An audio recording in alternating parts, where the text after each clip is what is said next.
Since the dawn of time, there existed beings of incomprehensible power, the Absolute, creators of countless universes in their eternal pursuit of infinity. Their strength knew no bounds, and their thirst for knowledge was insatiable. These beings gave rise to everything: laws, souls, matter, and existence itself. But despite all their creations, the vastness of their power, and the endless possibilities of the cosmos, none of it could stave off their deep and persistent boredom. One absolute being, in particular, turned to a new form of entertainment. He began observing the creatures he had crafted, closely studying their endless struggles, battles, and the intricate web of schemes they spun. Each conflict, each skirmish, fascinated him. He sought answers within their chaos, answers to questions that had plagued him since the first universe was born. He marveled at the creature's capacity for destruction, the endless cycle of war, death, and rebirth. To him, this violent spectacle was more than just amusement, it was a glimpse into the mysteries of existence. But something unimaginable happened. During one of these wars, a creation, one of his own, struck down its creator. For the first time, an absolute had been killed by the very life he had shaped. When the news of this unprecedented event spread, other absolute beings from dimensions beyond reckoning turned their eyes toward the universe left without its master. The death of an absolute at the hands of his creation was a sign, an ill omen. It signaled the awakening of a hidden potential within those crafted beings, a power that had long been dormant. However, this revelation did not stir the other absolutes with concern. They had only one thought in mind: the power left behind by their fallen kin was now free for the taking. And whoever claimed it first would wield unimaginable might. Meanwhile, in a world far removed from these cosmic events, a young boy named Suho received unexpected news. He had been accepted into the prestigious Korean National Institute of Arts. For Suho, it felt surreal, an achievement he never thought possible. His friends, upon hearing the news, were equally stunned. Their faces reflected disbelief, struggling to process what he was telling them. None of them could fully accept the truth, their expressions betraying a mixture of surprise and skepticism, as if they were grasping at the impossible. Suho's friends couldn't believe it. They all doubted that someone as rough around the edges as him could have passed the entrance exam to the Art Institute. One of them even broke down in frustration, insisting that Suho should have retaken the exam. But Suho, laughing along with them, shrugged it off. "Well, I'm finally free from this hell," he joked, feeling a weight lift off his shoulders. Just then, a voice from behind interrupted the moment. "So, you actually passed the exam?" the voice said with a hint of mockery. Suho turned to see who it was. It was Kim Song-kol, or so he thought. The boy standing there was smirking, clearly intending to stir up trouble. "Since when did you get good at drawing?" Kim Song-kol sneered. But Suho's lightheartedness took a turn as the boy's expression soured. "My name's not Kim Song-kol, it's Lee Un-kol," he snapped, clearly agitated that Suho had messed up his name. However, Suho remained unfazed, pretending he hadn't mixed it up on purpose. He just grinned, playing it off. "Whatever. Anyway, because of you, my plan to get into a good high school was ruined," Un-kol continued, anger bubbling up. Suho, still calm, replied coolly, "And thanks to you, I graduated." Their classmates began to notice the rising tension. They knew Un-kol had a habit of provoking Suho, and it looked like this was going to be another one of those moments. Graduation was just around the corner, yet Un-kol continued behaving immaturely, clinging to his grudges rather than embracing the responsibility and maturity expected of them at such a critical time. The other students couldn't understand why Un-kol still harbored so much resentment towards Suho, especially after everything he'd gone through. Suho had endured the loss of his parents and was simply trying to find a path to happiness in his life. Why was Un-kol picking a fight now? Unable to contain his anger any longer, Lee Un-kol's face twisted with rage as he shouted Suho's name and lunged at him, fist raised, ready to strike. But Suho didn't flinch. He remained completely calm, his body poised as if he had expected the attack all along. The moment Un-kol made his move, Suho reacted with lightning speed, delivering a precise counterstrike on his face. Suho glanced down at him, his expression still composed. "Stay quiet until graduation," he said firmly. But Un-kol wasn't done. With a flash of defiance in his eyes, his resolve only growing stronger. Though he'd been struck on the face, he refused to give up. Lee Un-kol stood tall, a fierce glint in his eyes as he told Suho, "That didn't hurt at all." His hand was enveloped in a strange, glowing energy that Suho had never seen before. It was an unfamiliar power, foreign and unsettling. The mysterious aura pulsed around Un-kol as he unleashed a devastating punch, faster and stronger than anything Suho had ever encountered. It was only by sheer reflex that Suho managed to dodge the attack. Fear and shock were written across his face, and the other students stood frozen, just as stunned by the display of raw strength. Uncall's punch, brimming with energy, wasn't just powerful, it was terrifying. The force of it sent shockwaves through the room, shattering nearby iron lockers as if they were made of paper. Suho, lying on the floor in a daze, was completely paralyzed by what he'd just witnessed. Terror gripped him, rendering him unable to move as Uncall's entire body became shrouded in a brilliant, glowing aura. This energy radiated off of him with such intensity that it made him appear almost otherworldly, like a force capable of destroying anything in his path. The overwhelming power he exuded was something Suho had never thought possible. 2 years passed since that fateful day. Suho, now a second-year university student, walked down the street deep in thought. That day still haunted him, replaying over and over in his mind. While he tried to focus on his studies, the memory of Uncall's terrifying power often crept into his thoughts, leaving a lasting impression on him. As he strolled through campus, Suho overheard a conversation between two men. One was telling the other that all classes in the main building had been moved to a neighboring facility. All students should head there, the man said. Suho assumed this was due to a gate sweep being conducted by hunters nearby. Glancing around, he noticed security personnel stationed everywhere, instructing people to avoid the danger zone. One of the guards asked, "How long has it been since the hunters arrived?" A staff member responded, "Just over an hour. Considering the gate is D rank, they should be finishing up soon." An announcement rang through the area, stating that only authorized hunters could approach the gate. Suho sighed to himself, realizing that yet another gate had appeared. The increased security measures and restricted access served as a stark reminder of how much the world had changed in just 3 short years. 3 years ago, strange, otherworldly gates began opening all across the globe, altering the course of humanity. These gates led to dangerous realms filled with monsters and mysteries, forcing the rise of hunters, individuals trained to combat the threats that emerged from within. Since then, Suho's life, like the rest of the world, had been shaped by this new reality, with no signs of things ever returning to normal. The world as they once knew it was gone, replaced by a reality shaped by the emergence of mysterious gates. These portals, like doorways to another dimension, opened into dungeons teeming with demonic beasts. If left unchecked, these creatures would spill out, wreaking havoc and destroying everything in their wake. But the changes didn't stop with the gates alone, humanity itself began to evolve. Some individuals developed the ability to wield magical energy, and these gifted ones were known as the Awakened. In this rapidly transforming world, the chaos that seemed destined to persist for years was brought under control sooner than anyone expected. An awakened man by the name of Wu Jinchul took the initiative, founding the Hunters Association. He united others like himself, creating an organization to manage the escalating crisis and formalizing the role of hunters. Society was now divided into 2 distinct groups, the awakened, who wielded supernatural power, and ordinary people, who couldn't awaken and had to live in the shadow of those who could. For ordinary people, life felt like an endless struggle, as if they were ants facing monumental challenges, while for the awakened, it seemed as though everything was handed to them on a silver platter. The gap between the 2 groups was undeniable, and those on the weaker side were acutely aware of their limitations. Suho understood this more than most. No matter how hard an ordinary person tried, they could never compete with even the lowest-ranked hunter. In fact, it was the hunters who stood as humanity's last line of defense. If they didn't close the gates, their world would be wiped out. This led Suho to a sobering realization: while the awakened were essential for survival, the ordinary people, like him, were not.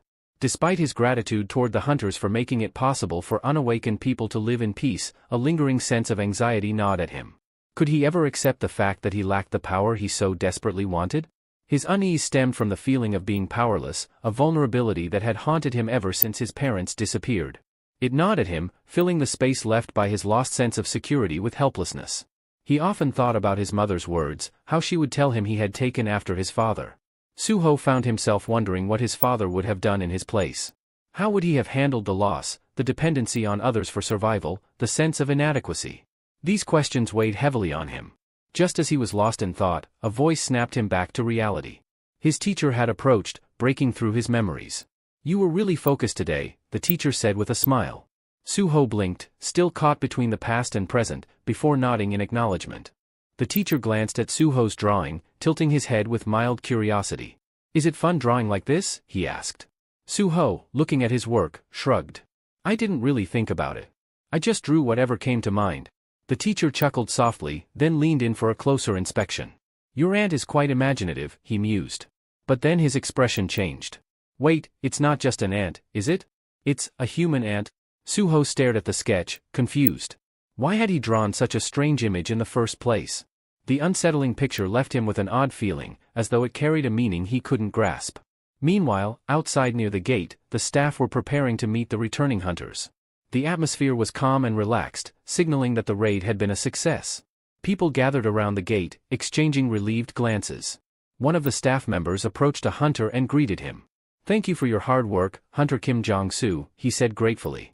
Kim Jong-soo nodded, wiping sweat from his brow. "The dungeon's been cleared successfully. We'll need to report to the association right away." "There's something new to report," he said, his voice tinged with unease. "We encountered a new species of demonic beasts. They looked humanoid but had blue flames spewing from their eyes and mouths. They fought with claws and fangs, but they weren't very strong. Just low-level monsters. I got hurt a little, but it wasn't serious. No complications." The hunter paused, reflecting on the creatures. "We've never seen anything like them before, but luckily they don't seem too dangerous," he added. The staff member nodded, suggesting that all the details be included in the official report. But before the conversation could continue, something alarming happened. Out of nowhere, blue flames ignited from the wound on Kim Jong-soo's arm. He winced, feeling a sudden, sharp pain that seemed to spread throughout his body. His sword fell from his grip, his hands trembling as if seized by some invisible force. The staff member nearby noticed something strange. Kim Jong-soo's eyes were glowing with the same eerie blue flames. "Are you all right?" the staff member called out, concern lacing his voice. But there was no answer. Kim Jong-soo stood still, his head bowed, completely unresponsive. Then, without warning, the hunter turned and lunged at him. The flames had taken control, and Kim Jong-soo, now consumed by their power, was no longer himself.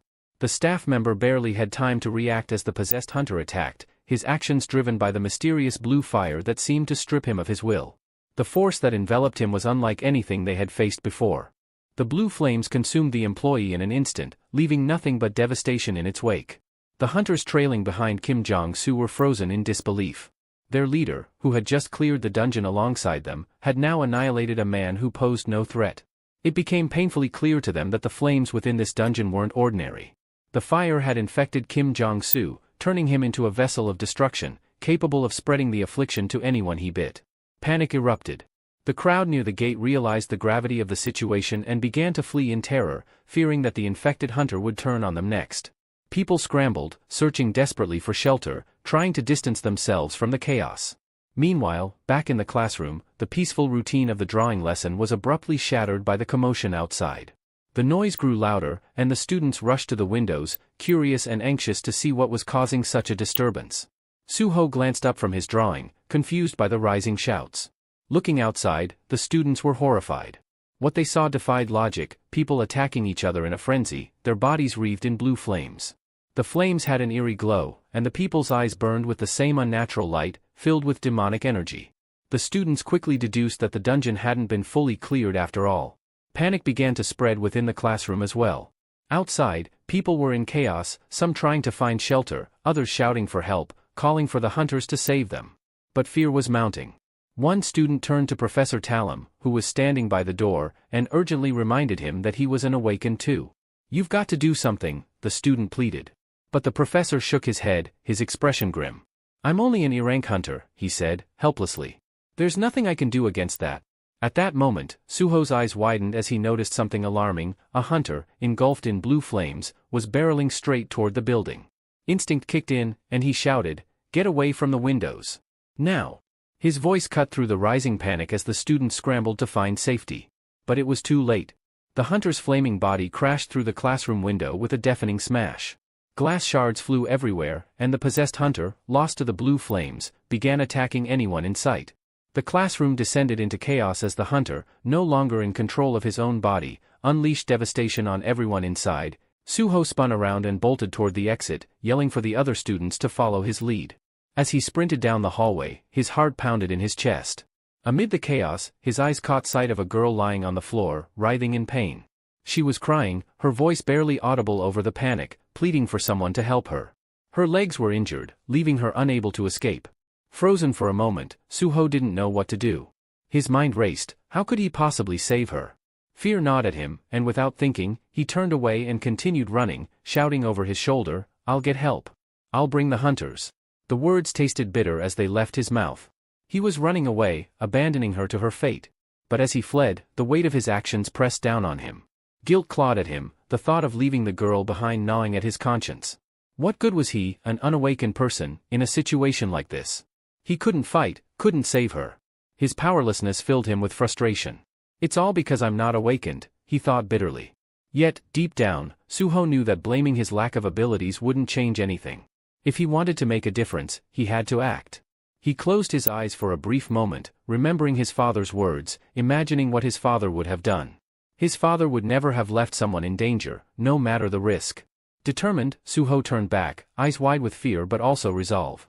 The possessed hunter was already closing in on the girl, who was screaming, her hands shielding her face as if they could ward off the inevitable. She was alone, completely vulnerable. Without hesitation, Suho grabbed a fire extinguisher from the hallway, charging back into the fray. With a desperate swing, he struck the hunter, the impact enough to knock it back. He continued his frantic assault, using the extinguisher to keep the beast at bay, his heart racing with every blow. The hunter staggered, giving Suho enough time to grab the girl and pull her to safety. Breathing heavily, Suho looked down at her, relieved that he had acted in time. He realized in that moment that this was exactly what his father would have done. He wouldn't have run. He would have faced the danger, no matter how powerless he felt. As Suho helped the girl to her feet, a sudden notification flashed before his eyes. It was a message, something he hadn't seen before. You have completed the hidden quest, Courage of the Powerless. For a split second, Suho remembered a strange dream he once had, a dream so vivid it felt real. Now, in this moment, it seemed like more than just a dream, it felt like something greater was unfolding. In the midst of the chaos, Suho's mind wandered back to a strange dream he had once. In that dream, it felt as though he were in some kind of game where he wielded powerful gloves designed for combat, using them to fend off wave after wave of increasingly dangerous monsters. Every time the monsters grew stronger, Suho had to push himself to find new strategies, new methods of survival. He constantly leveled up, unlocking new skills as he fought, barely keeping the relentless creatures from overwhelming him. With every battle, he became more powerful. Soon, the monsters he faced were nothing short of terrifying, yet each victory fueled his growth. His skills sharpened, his strength increased, and with time, he reached the final level of this dreamlike game. It was there, standing at the threshold of the last challenge, that he encountered the ultimate foe, a towering monster of incredible power. Suho couldn't help but respect the immense strength of the creature, and for a fleeting moment, he even felt a pang of envy. But then, something unexpected happened. The formidable boss he was meant to defeat wasn't a faceless creature at all, it was his father. Staring at him, Suho realized he couldn't bring himself to fight. His father, strong and steadfast, was a figure he admired deeply. But why was he here, standing as the final challenge in this surreal nightmare? Was it just a reflection of his father's strength? Suho found himself paralyzed by the idea of fighting his own father, unsure if this was just a dream or a profound message about strength and sacrifice. As the memory of the dream washed over him, Suho found himself back in the present, holding the fire extinguisher tightly as he prepared to face the possessed hunter. The hunter's entire body blazed with blue flames, completely overtaken by the strange energy. The scene felt eerily similar to the final showdown in his dream. He could almost hear his father's voice in the back of his mind, urging him to act. What would Dad do? Suho thought as he dashed forward. His heart pounded, and the fire extinguisher felt like his only lifeline. With no time to waste, Suho knew he had to face this monstrous hunter. The blue flames crackled around the hunter, giving off an unnatural heat that threatened to consume everything in its path. The hunter moved with menacing intent, but Suho couldn't allow himself to hesitate any longer. He launched himself at the hunter with everything he had. Chaos erupted around Suho as the hunter, engulfed in blue flames, went berserk. The infected hunter lashed out at anyone in his path, spreading the curse to others and transforming them into mindless, flame-possessed monsters.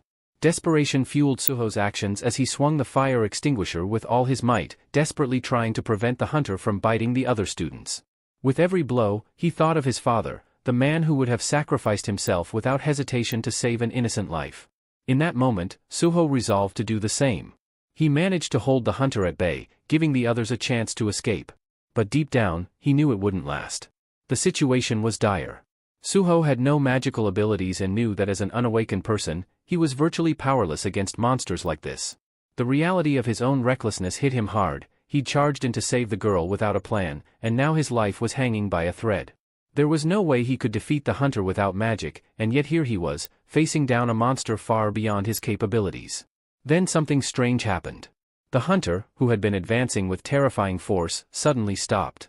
It was as if he was suspended in midair, frozen in place. Suho blinked in confusion. He glanced around and realized that everything had stopped.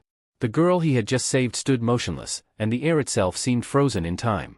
Suho's heart raced as he tried to make sense of the bizarre scene. It was as if the world had come to a standstill. Amidst the confusion, a new notification appeared in front of him, a message that he had never seen before. Shock washed over him as he read the words, "Secret quest completed, courage of the powerless. You have been offered the chance to become a player." Suho's mind raced. This was exactly like the dream he'd had, the one where he fought monsters and leveled up, becoming stronger with each battle. And just like in the dream, here was an opportunity to gain the power he never had. The power to fight back, to protect others. To become something more than just an ordinary person caught in a world filled with monsters. A smile crept onto Suho's face as he realized what this meant.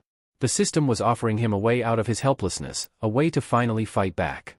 The choice was clear. Without hesitation, Suho accepted the offer to become a player. Suho's entire world shifted in that instant. The system congratulated him for becoming a player, signaling that his life would never be the same again. Though the future was uncertain, Suho felt ready to embrace it. As a reward for completing his first quest, the system gifted him a powerful spell from the mage Candiaru. Along with the spell came a profound blessing. Suho was now immune to all illnesses, poisons, and harmful effects, and he would enjoy long life free from disease. However, the system warned him this was no longer a dream. He only had one life, and he needed to tread carefully. Curiosity flooded Suho as he examined his new stats, the window before him resembling the game-like interface from his recurring dreams. It filled him with a sense of familiarity, and surprisingly, he felt a thrill at the possibilities it offered. The system notified him of his next mission. He was tasked with destroying the mist burns and increasing his level. Mist burns were hunters infected by the mysterious blue flame, cursed after a failed attempt to close the gate. As Suho absorbed the notifications, time resumed its natural flow. He glanced at the girl, still frozen in fear, and urged her to run while she had the chance. Looking around, Suho noticed something new. Names and titles floated above the heads of the infected hunters. All of them were now identified as mist burns, marked for him to eliminate. Most were ordinary people, cursed by the flame, but there were also a few who had been hunters before the infection took hold. Among them, Suho spotted 2 mist burns charging toward him, their eyes glowing with that same eerie blue flame. The surviving bystanders were fleeing, desperate to escape the chaos, but Suho remained calm. He had been awakened, and now wielded magical power capable of defeating these monsters. This was the moment to test that power. With determination, Suho gripped the fire extinguisher in his hands. As the first mist burn lunged at him, he swung the extinguisher with all his might. The impact sent the creature flying several meters back, crashing into the ground. Suho discarded the fire extinguisher, eager to test the raw strength of his own fists. He focused intensely, aiming straight for the monster's head, feeling a surge of anger and determination course through him. For the first time, he wasn't gripped by fear, only a desire to unleash his newfound power. With a loud shout, he threw his punch with everything he had, channeling all his strength into the blow. His power had multiplied several times over, and he could sense it. The impact was overwhelming. His punch sent the creature hurtling upward, smashing through the ceiling above them. Suho stood in shock, unable to fully grasp the immense strength he had just displayed. Only moments earlier, this monster could have killed him in a single strike, but now he had obliterated it with one blow. The system confirmed his success with a notification. He had defeated the mist burn unawakened. Staring down at his fist, Suho marveled at what he had just accomplished. As he processed this, another monster launched itself at him. However, Suho was faster now, his reflexes had sharpened. He effortlessly dodged the attack and retaliated, landing a powerful counterstrike that finished the creature instantly. The system chimed again, confirming that Suho had successfully defeated the second mist burn. With his mission complete, he leveled up. A sense of triumph washed over him. Suho was thrilled by his transformation, realizing that he now wielded abilities he had only dreamed of. The system rewarded him for completing his task, but Suho's excitement wasn't just about the notifications. He wanted to explore his powers further. Eager to test his new limits, Suho confronted another monster. This time, he struck with confidence, certain that his attack would be just as effective. But to his surprise, the creature absorbed the blow with barely a flinch. It didn't recoil in pain, and Suho quickly realized that this opponent was far stronger than the ones he had faced before. Suddenly, it dawned on him, his next battle would be much tougher than he anticipated. His earlier victories had been exhilarating, but they hadn't prepared him for what was coming. Suho understood that this fight would require more than brute strength. Suho quickly realized that his opponent was far stronger than he had anticipated. His initial surprise soon turned into anxiety as the monster's resilience forced him to rethink his approach. The creature wasted no time, launching a relentless series of attacks. Each blow was more powerful than the last, and Suho found himself struggling to keep up. He had to endure a barrage of force and fury just to survive, and now, figuring out how to defeat this seemingly invulnerable enemy became crucial. In one fierce strike, the mistborn creature managed to severely wound Suho. A sharp pain shot through him, signaling just how much danger he was in. The situation had grown dire. If he didn't come up with a new strategy soon, he wouldn't last much longer. Gritting his teeth, Suho gathered all his strength and kicked the monster, creating just enough distance between them for him to jump back to safety. As he staggered to a safer position, he took a moment to catch his breath and assess the situation. His body was heavily injured, and he feared that these wounds could cause him to transform into one of the demonic creatures himself. The thought terrified him. He had only just awakened, and now he faced the grim possibility of turning into the very thing he was fighting. Then, the system notification broke through his thoughts. It warned him that his life was in serious danger and that the long life without sickness ability had been activated. Suho had almost forgotten about this reward, one he had received for slaying monsters earlier. Now, it was his lifeline. He wasn't sure exactly how the skill worked, but he hoped it could give him the edge he desperately needed. Suddenly, the monster lunged at him again, knocking him to the ground with immense force. Suho struggled under its crushing weight as it tried to tear him apart. The creature's strength was overwhelming, and Suho could barely fend off its attack. He realized, with a bitter clarity, that he was still too weak compared to even a D-ranked demonic beast. That meant he was likely ranked as an E, which explained why he was struggling so much. Despite this grim realization, Suho was determined to fight back. His awakened power might not be fully developed, but he refused to give up. He did everything he could to keep the monster at bay, grappling with it to stop its fangs from reaching him. Each second was a battle for survival, but deep down, Suho knew he had to find a way to turn the tide before it was too late. Suho had no clear strategy for defeating the monster, but he refused to surrender. He knew that every move he made could decide his fate in this life-or-death struggle. Just as the situation grew more desperate, a system notification flashed before him. He had received a reward, additional skill points and a boost to his strength. This unexpected surge of power renewed his hope, giving him the edge he needed in the fight. Feeling the newfound strength coursing through him, Suho struck the monster with all his might, managing to break free from its crushing grip. With a powerful shove, he hurled the beast across the room, sending it crashing to the ground. He knew he had to act fast. The monster wouldn't stay down for long, and Suho needed to finish it off before it could recover. True to his expectations, the creature quickly regained its footing, and their brutal battle resumed. Suho realized he had to defeat it quickly, or he might not survive another round of attacks.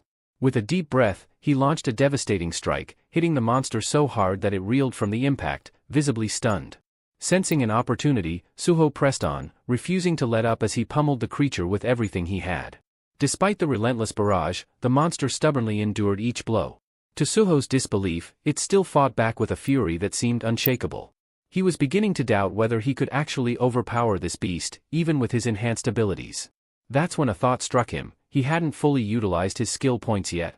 Without hesitation, Suho invested all the points into increasing his strength, hoping it would be enough to turn the tide. As his power surged once more, Suho felt a sense of confidence. He prepared himself for the final showdown, knowing that this boost might be the key to defeating his formidable opponent. The creature charged at him again, but this time Suho was ready. He dodged the attack with newfound agility, countering with a heavy strike that shook the ground. He had never heard of an awakened being able to increase their strength and leveling up, and it defied everything he knew about ranks. But rank didn't matter now, survival did. Suho put everything into his next move, determined to end the battle once and for all. He may not have understood all the mysteries of the system, but he wasn't about to let that stop him.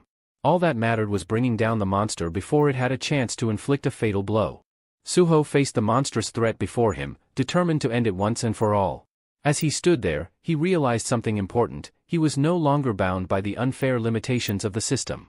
He felt a surge of new power coursing through him, giving him the strength to break free from the constraints that once held him back. His next punch was devastating, sending the creature hurtling across the room until it crashed into the far wall. Without hesitation, Suho charged at the downed monster, knowing he couldn't afford to give it a moment's respite. His blows were fiercer, faster, and more powerful than before. There was no stopping him now. The beast, overwhelmed, had no chance to fight back as Suho unleashed a relentless assault. Each strike landed with brutal precision, and the creature could only absorb the punishment.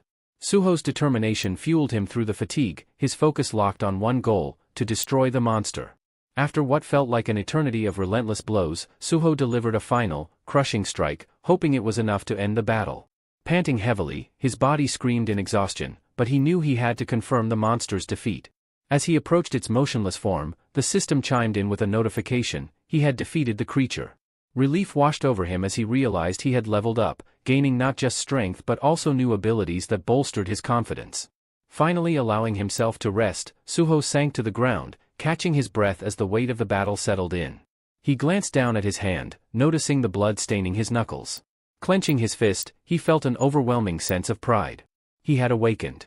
He was no longer the powerless, insignificant person he once thought he was. This was just the beginning. Suho knew that his future had changed forever. No longer feeling like an ant in a world full of predators, he was filled with newfound confidence. Now that he had become an awakened player, he believed he could protect others and confront the chaos spreading throughout his world. With this power, he was certain that he would succeed in the challenges ahead.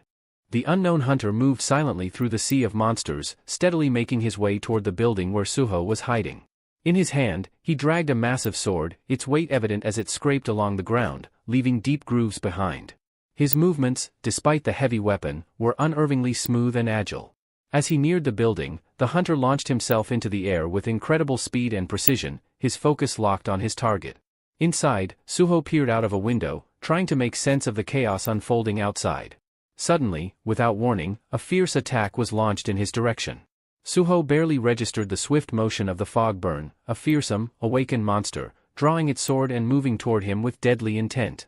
In a brief moment of shock, Suho froze, unsure of how to react. His mind raced as he realized he had to act quickly or face a lethal blow. This creature wasn't just any monster, it was a C-rank mist burn, far stronger than Suho's current level, making the battle seem nearly impossible. The fog burn's attack hit with devastating force, sending chunks of debris and rocks flying in all directions. The impact left a cloud of dust swirling around Suho, obscuring his vision and throwing everything into disarray. The city was in turmoil, and he could hear an urgent announcement echoing from every corner of the streets. The warning was clear: a D-rank dungeon break has occurred near the Korean University district, and residents were ordered to evacuate immediately. High above, soldiers stationed on the rooftops watched the scene below, helplessly standing by as chaos consumed the city. They were ordered not to intervene, frustrating many of them as they saw innocent people falling victim to the madness. The commander, impatient and concerned, asked when the hunters from the association would arrive to help. His subordinate grimly answered that they were still waiting for word. In the midst of this escalating crisis, Suho realized that he was alone in this fight. The fog burn wasn't going to let up, and the authorities weren't coming to save him anytime soon. It was up to him to face this powerful enemy and survive the storm on his own. The commander received an unsettling update: they needed time to assign B-rank hunters to the situation. However, one of the soldiers was taken aback by this. In his mind, a D-rank should have sufficed. He voiced his surprise, but the commander explained that the Hunter Association feared the local hunters might have encountered far greater threats than expected. Scanning the list of infected hunters on his tablet, the soldier's eyes widened when he recognized a familiar face. It shocked him that even a C-rank hunter, with their advanced training and formidable defenses, could fall victim to the infection. Meanwhile, Suho faced a much more immediate threat: a dangerous mist burn had leapt onto his floor. Its eyes burned with malevolence as it gripped a massive sword, ready to strike at any moment. Suho could hardly believe this enemy had ascended from the lower levels to confront him. What made this encounter even more terrifying was the realization that this was no ordinary monster, it was a C-rank, corrupted by the fog. The fact that it wielded a weapon, unlike most other creatures, marked it as something far more dangerous and intelligent. Despite the fear clawing at him, Suho felt a surge of confidence. He had recently leveled up and felt a new sense of strength coursing through him. The mist burn charged forward, swinging its sword in a blur of deadly precision, but Suho narrowly dodged the blow, his pulse racing from the close call. His heart pounded, not from fear, but from a strange exhilaration. Quickly regaining his composure, Suho braced himself, preparing for the next assault. Yet, to his surprise, the mist burn didn't immediately follow up with another attack. The sudden pause in action heightened Suho's tension. He stood on edge, waiting anxiously for the creature's next move, knowing that even a moment of distraction could be fatal. The mist-burned silence was unnerving. Its unpredictability only fueled Suho's unease. This wasn't just a monster, it was a cold, calculating psychopath whose erratic nature made it even more dangerous. Suho knew he had to stay sharp, for this opponent's next move could determine whether he lived or died. The monster raised its sword again, ready to strike Suho, who stood cornered against the wall. Its overwhelming strength and ruthless intent were clear. This creature would annihilate anything in its path. As the monster lunged forward, Suho acted fast, hurling a fire extinguisher at it. Without hesitation, the monster sliced the extinguisher in half, releasing a dense cloud of mist that quickly enveloped the entire room. Visibility dropped to almost nothing, and Suho found himself surrounded by a thick haze. With tension rising, Suho knew the oppressive fog could be his one chance to escape. The monster was far too powerful to face head-on, and continuing the fight in this state would be suicide. The smart move was to retreat and buy time until reinforcements arrived. Suho realized this monster was on a completely different level, a true menace even for someone who had recently awakened. His best hope was to survive until the hunters showed up. Making his decision, Suho bolted for the door. But before he could get far, he sensed the presence of the creature behind him, tracking his every move. The monster's eyes gleamed with a sinister glow, its lips curling into a cruel smile. There was no mistaking the hatred and malicious joy in its expression, it was enjoying the hunt. Suho's mind raced as he dashed through the building.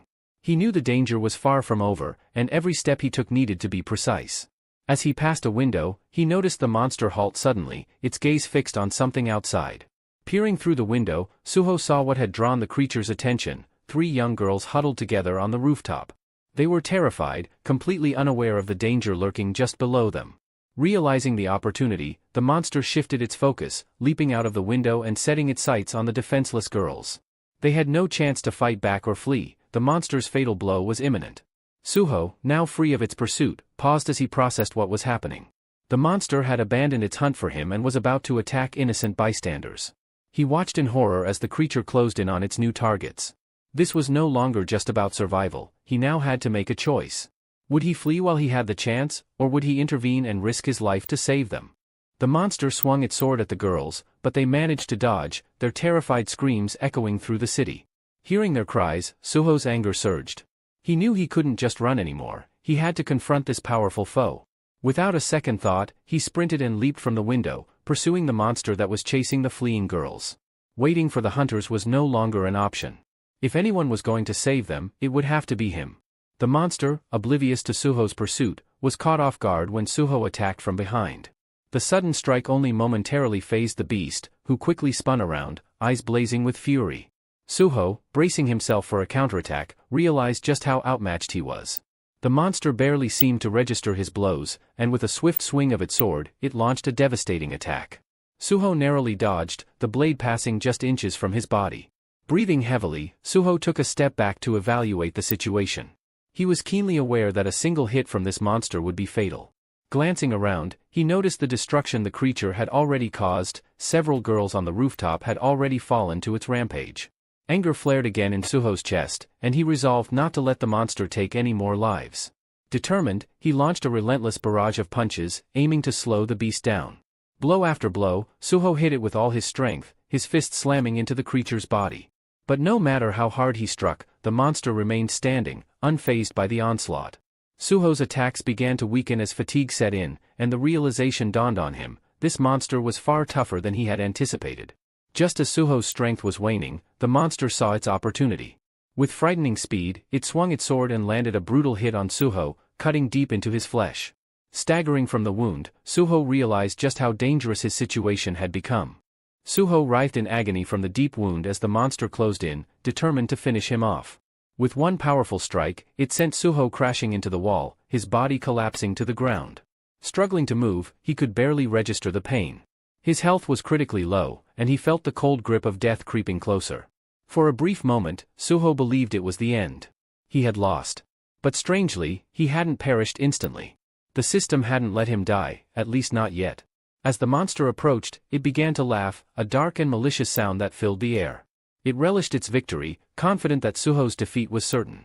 This sense of superiority only made it more dangerous, its malevolence fueling its power. Suddenly, a strange crack appeared. He raised his trembling hands. Suho was barely holding in. The crack intensified, it was like dimension itself was shattering. But there was no time to fully comprehend what was happening. The monster was already looming over him, ready to strike.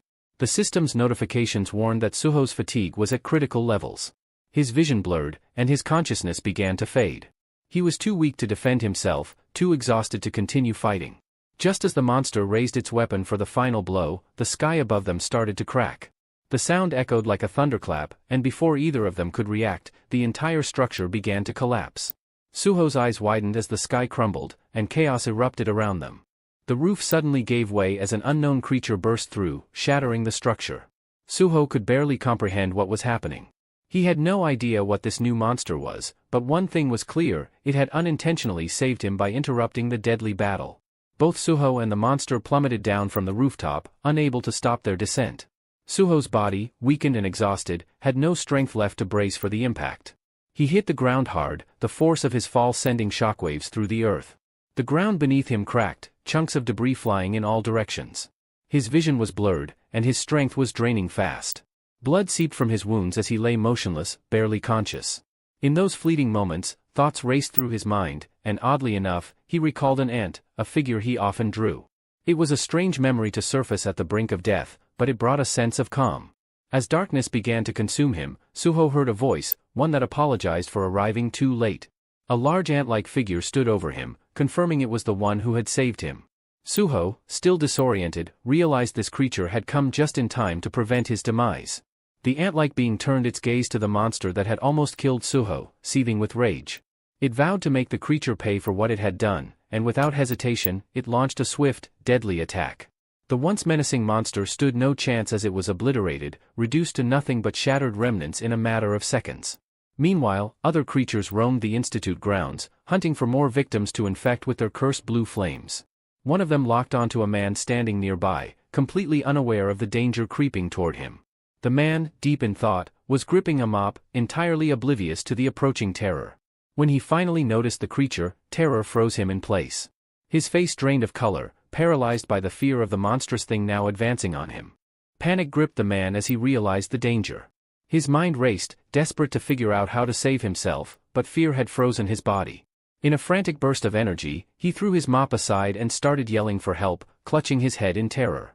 With his head lowered, he didn't even notice the monster about to attack him had already been obliterated. In the blink of an eye, all the monsters in the area were wiped out, their destruction resonating across the city. A powerful echo followed, rippling through the air as Beru unleashed an overwhelming surge of magical energy. Soldiers stationed nearby felt a strange, potent force but couldn't grasp what had just occurred. Their confusion was palpable. Meanwhile, Beru swiftly returned to his master, Suho. With a fond smile, he remarked how long it had been since they last met, expressing joy at seeing his young monarch again. Memories flooded back as Beru recalled Suho as a small child, sitting in his room, sketching shadow warriors. In one of those moments, Suho had looked up, astonished, to see the real Beru holding his drawing. The sight had left Beru deeply moved, realizing that his young master had imagined and drawn him long before their fateful encounter. The moment was so touching that Beru had to hold back tears, overwhelmed by the beauty of that connection. Back in the present, Suho began to regain consciousness. His eyes fluttered open, and for a moment, he struggled to make sense of his surroundings. Wrapped in a blanket and lying in a bed, he was disoriented. The first word he uttered was "Aunt?" But the doctor standing nearby was puzzled, unsure of what Suho meant. Shortly after, Suho received a call from his uncle. He checked Suho's condition, asking how badly he had been hurt and mentioning that the world had grown far too dangerous. He even suggested hiring a few bodyguards for Suho's safety. But Suho, still slightly dazed, assured him that he was fine. Turning his attention to the TV, he saw a news broadcast covering the recent incident at the University of Arts. The attack, which had left numerous people injured, was now the subject of intense discussion and government scrutiny. The Mist Burns incident shook the entire city when a mysterious creature appeared, charging at hunters and transforming them into monsters. Despite the chaos unfolding in the heart of the city, the Hunter Association struggled to respond quickly. By the time the hunters arrived on the scene, the city lay in ruins, engulfed in destruction. Yet, what baffled everyone was not the devastation, but the strange fact that all the monsters had already been eliminated. The burning question remained, who or what had wiped them out? Rumors began to circulate among shocked witnesses. Some claimed to have seen the transformed hunters, the ones who had become monsters, suddenly reappearing, almost out of thin air. Suho sat on the hospital bed, barely able to believe what he was seeing. It felt too surreal, as though he was trapped in a dream. Yet, he soon realized that this was all too real. His thoughts drifted to the phenomenon of awakening and how it made individuals stronger as their levels increased. Suho was only level 5, and he vaguely recalled earning a small rank boost during a desperate fight with a hunter who had been infected by the mist burns. But he couldn't explain how he had managed to survive that encounter. Suddenly, a voice echoed in his mind, explaining that it was Beru who had saved him by eliminating the parasites responsible for the transformation. Startled, Suho glanced at the ground and saw a massive shadow with large, luminous eyes gazing back at him. Beru had returned to his shadow form, and his deep voice brimmed with emotion. "It's been so long, my young lord," he said, his tone warm with recognition. "You've grown into such an incredible person?" The sight of Beru stirred something deep within Suho, long-forgotten memories slowly resurfaced. He recalled how, as a child, he had a fascination with ants, and among them was a black creature that had been with him during his youth. But why were these memories only returning now? Beru's words provided a clue. Beru had crossed the boundary of dimensions to find him again. Despite the reunion, Suho was still overwhelmed with questions. Why had he lived among these black creatures as a child? Why had his memories been locked away for so long? At that moment, Suho's memories became the most pressing concern. He realized he had grown stronger, yet something was still off. Beru, noticing Suho's confusion, explained that crossing dimensions demanded an immense amount of mana. When Beru first arrived, his appearance was imposing and grand, but the system had registered him as a mere common soldier.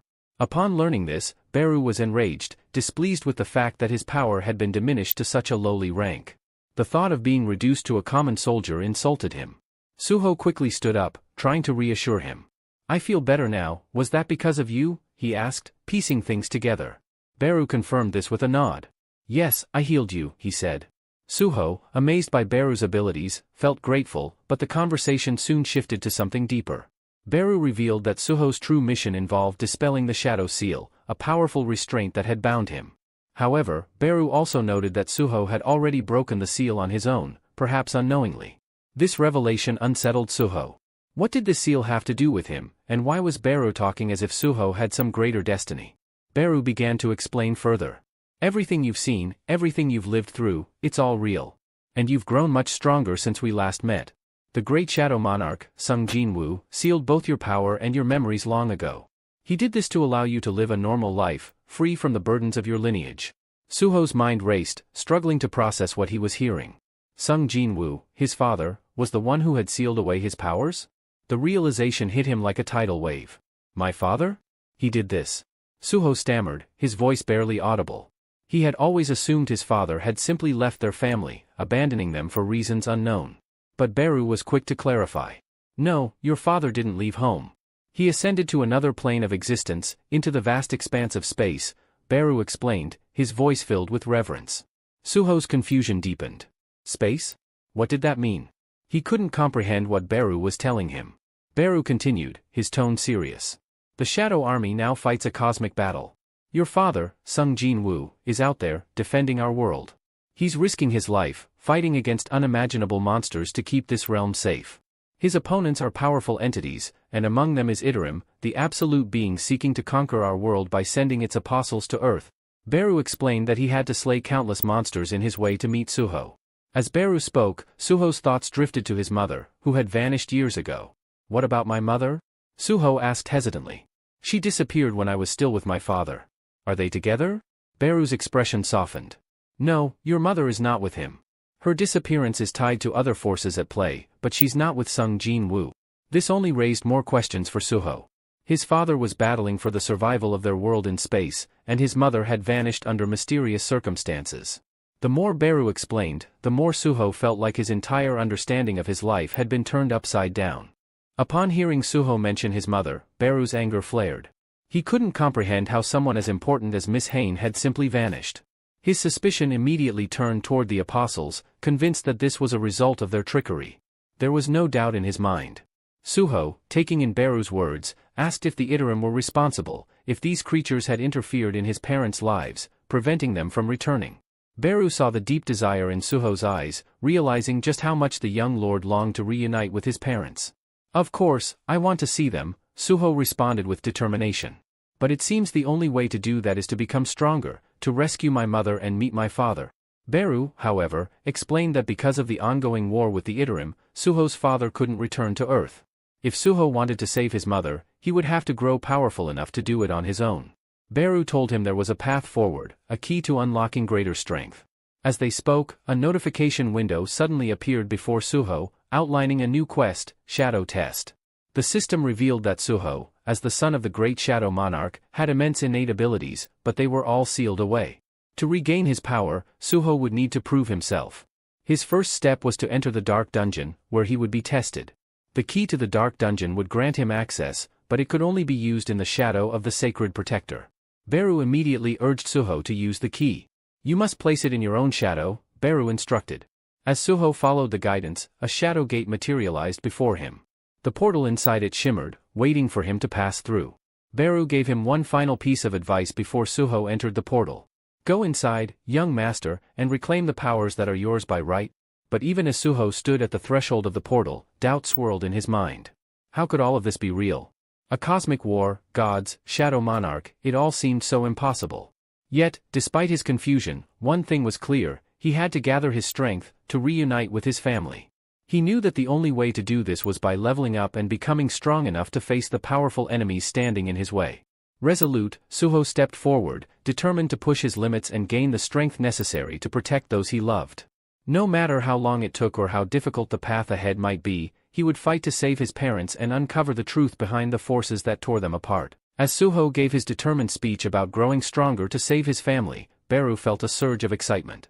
His thoughts drifted back to the moment when his master, the Shadow Monarch Sung Jin-woo, had entrusted him with a crucial task. He remembered Sung Jin-woo's instructions vividly: he was to travel to Earth and break the seal on Suho's memories. The monarch had warned Beru that the Iterim, a looming threat, could one day invade Earth, and Suho would need to be ready to defend it. Sung Jin-woo had given Beru the freedom to act according to the situation on Earth, trusting him to protect Suho and help him regain his strength. Now, Beru was fully committed to staying by Suho's side and guiding him on the path to leveling up. As Suho stepped through the portal into the unknown, Beru followed closely behind. On the other side, Suho emerged into a strange, dark realm. Beru explained the grim nature of this place. This is the Dark Dungeon, the abode of the dead, Beru said, his voice serious. No living being can enter here without the master's permission. It's inhabited by dangerous creatures, and surviving here is no easy task. Suho took in his surroundings and immediately felt a sense of discomfort. The dungeon didn't resemble a typical underground cavern. Instead, it looked more like a crumbling, abandoned city, filled with shadows and eerie silence. Despite his unease, something about this place seemed oddly familiar, as if he had been here before, though he couldn't quite place the memory. His thoughts were interrupted as a notification window popped up, displaying a status message. The message was blunt: the leadership of the Dungeon of Shadows would never recognize someone as weak as Suho as its master. To prove himself, he would need to survive for the allotted time, 4 hours. Suho read the notice and steeled himself for the challenge ahead. The moment the trial began, a creature lunged at him from behind. Suho barely had time to react, but his instincts kicked in. He spun around and delivered a swift kick, sending the attacker flying. As the creature tumbled to the ground, Suho saw that it was a goblin, but not just any goblin, it was a scout. Before Suho could fully process what had happened, Beru warned him. If there's a scout, more goblins are likely nearby. You need to deal with it quickly before it alerts the others. Realizing the danger, Suho tightened his fist and prepared himself for the oncoming fight. He had no choice but to stay sharp, knowing that the survival of this trial, and his quest to reclaim his powers, depended on his ability to defeat whatever enemies came his way. Suho charged into the fray with fiery determination, ready to face the goblins head-on. Beru, however, cautioned him to approach the situation carefully. "Young lord, there are goblins here, but be mindful. Don't be reckless," Beru advised. He pointed out that this particular goblin was nameless and weak, lacking any special attributes or even a distinctive color. "It's several times weaker than you," Beru added. Ignoring his opponent's apparent frailty, Suho seized the goblin by the arm, gripping tightly, and in one swift motion retrieved the creature's stone axe from his inventory. With a single, powerful swing, he obliterated the goblin in seconds. A notification flashed across his vision, confirming the defeat of the goblin scout. He turned to Beru, remarking that opponents stronger than him displayed names in different colors, marking their danger levels. Just as Suho finished speaking, an odd sound reached their ears. Both turned to see another goblin perched on a rooftop, letting out a loud call to summon its allies. Frustrated by the scout's cry, Suho braced himself as, within moments, other goblins appeared, their names highlighted in yellow, stronger foes than before. Along with them came goblin captains, their presence radiating an added layer of threat. Suho quickly asked Beru if he could assist in the fight. Beru, however, had his limitations. He explained that, being far from his lord, he couldn't replenish his magic power efficiently. He needed to conserve his strength, and if he participated, Suho's experience points would be significantly reduced. Realizing that Beru wouldn't be able to step in, Suho accepted that he'd have to handle the situation on his own. Steeling himself, Suho activated one of his abilities.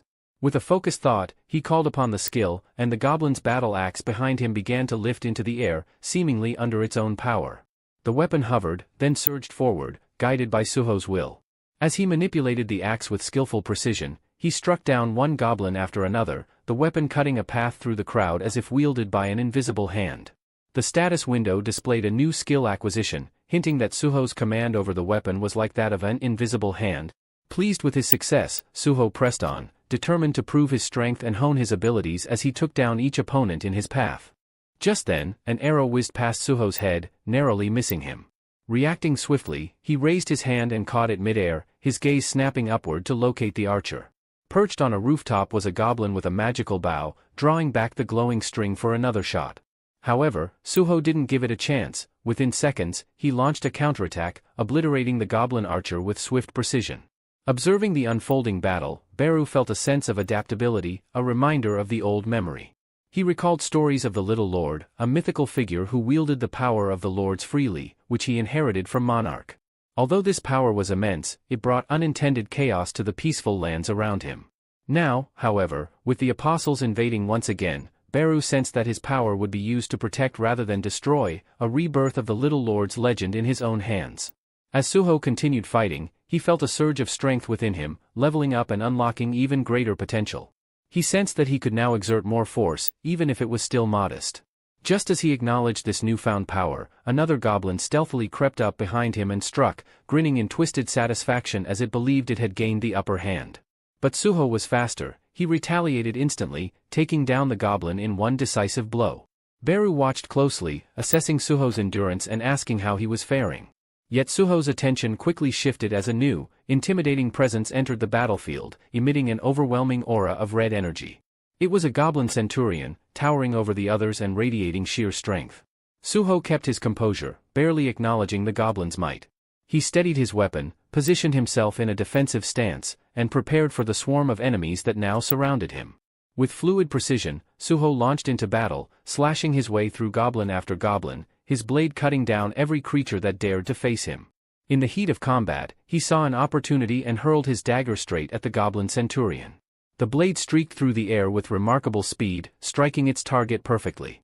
For the first time, Suho felt fully alive, his energy surging with each powerful strike. Now, with his powers growing, he was ready to face whatever came his way, wielding the strength and skill he'd worked to unlock in the heart of battle. As Suho continued his fierce battle, his enemy's energy steadily dwindled, yet the fight was far from over. Determined to prove his strength, he poured all his energy into each strike, fully committed to enduring for the 4-hour duration, his best opportunity to gain significant experience against such formidable opponents. Moments later, the notification system blinked to life, alerting him that he had unlocked a new skill. Resilience. His level rose, signaling a noticeable increase in his power. With renewed vigor, Suho quickly eliminated the remaining goblins in his path, only to see another prompt indicating he had mere minutes left to complete the trial. Beru, watching closely, praised Suho's progress, voicing his certainty in the young lord's ability to conquer the challenge. The notification system soon confirmed Suho's success, announcing his reward for completing the mission, a runestone. Beru's excitement was palpable, explaining that this stone contained the power of shadow extraction. By using it, Suho could unlock the potential to create shadow soldiers, a skill that had defined the Shadow Monarch himself. Suho examined his gains, noticing that his resilience skill now empowered him with greater endurance, a clear sign of his awakening. Compared to his previous state, he was far stronger, and Beru revealed that Suho's leveling system was an advanced form of the one his father, the Shadow Monarch, had used. This system was specifically tailored to facilitate Suho's steady growth, solidifying his role as the mightiest Shadow Lord yet. With the runestone in hand, Suho felt its potent energy and cracked it open, letting its power flow into him. A new notification appeared, confirming he had unlocked shadow extraction, allowing him to turn the bodies of fallen creatures into loyal soldiers bound to him. This ability mirrored that of a necromancer's skill but was unique in that Suho could only resurrect beings weaker than himself, ensuring his mastery over them. Although he had heard that summoning skills were often overlooked by other hunters, but Beru sensed that his newly gained shadow extraction was anything but ordinary. It was the very essence of his father's legendary power, an ability capable of shaping armies from shadows and defining his path as the new Shadow Monarch. As Suho prepared to use his new shadow extraction ability, the notification system prompted him to assign a unique command for the skill. Realizing the need for a distinct phrase, he pondered briefly before settling on a powerful and familiar command, "Arise," the same phrase his father had once used. The moment he spoke it, shadows began to coalesce, and from the darkness, small figures started to take form. To his amazement, a group of shadow goblins appeared, smaller and slightly weaker than their original selves but unmistakably under his command. Suho's initial doubts faded. Shadow extraction was clearly a skill of immense value. The system informed him that these shadow soldiers would persist for 24 hours before dissipating, and Beru, observing, remarked that Suho had yet to unlock the shadow power skill, something that could enhance his intelligence and strengthen his soldiers over time. Though Suho acknowledged this, he assured Beru it was no cause for concern. Just then, Suho's stomach let out a loud growl, reminding him that he hadn't eaten in over a day. He asked Beru how they could leave the dungeon, to which Beru explained that with the shadow dungeon key, he could exit whenever he wished. Deciding it was time for a meal, Suho exited the dungeon and soon found himself sitting in a makeshift hospital tent, savoring a simple yet surprisingly delicious meal. As he ate, Beru watched over him, addressing Suho as "my little overlord" and informing him of the three primary tasks that lay ahead. The first was to defend Earth from the demonic entities threatening it.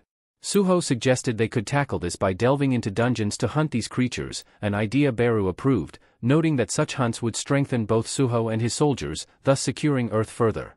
The final task was more personal and pressing, to find Suho's missing mother, whose whereabouts remained a mystery.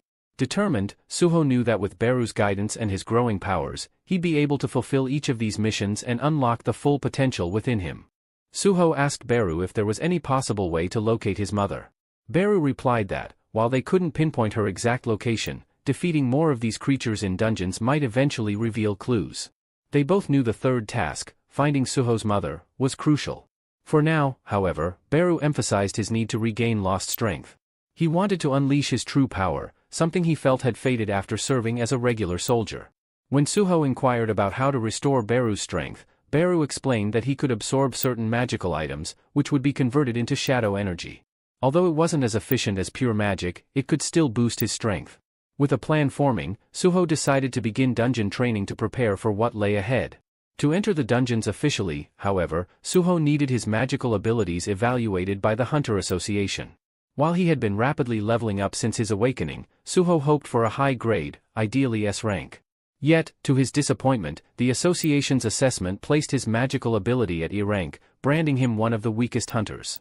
Frustrated, he left the association and vented his concerns to Beru, who reassured him. Beru explained that a hunter's ranking was typically based on raw magic power, so Suho, who had prioritized his physical abilities over magic, would understandably rank lower in this system. But Suho wasn't looking for consolation, he was frustrated. He realized that the shadow powers would ultimately demand a higher level of magical strength to defend Earth, but he needed a way to join a dungeon team, as hunters with such a low rank couldn't participate solo. Despite the setback, Suho thought of a solution that he intended to test immediately. If he couldn't rely on the association's ranking alone, he'd find another way to prove his strength and gain access to the dungeons. In the world of dungeon exploration, there were various roles beyond just the frontline fighters. Suho learned that the capture team fought the dungeon creatures directly, the collection team gathered creature remains, and finally, the extraction team handled the process of retrieving resources and magic crystals.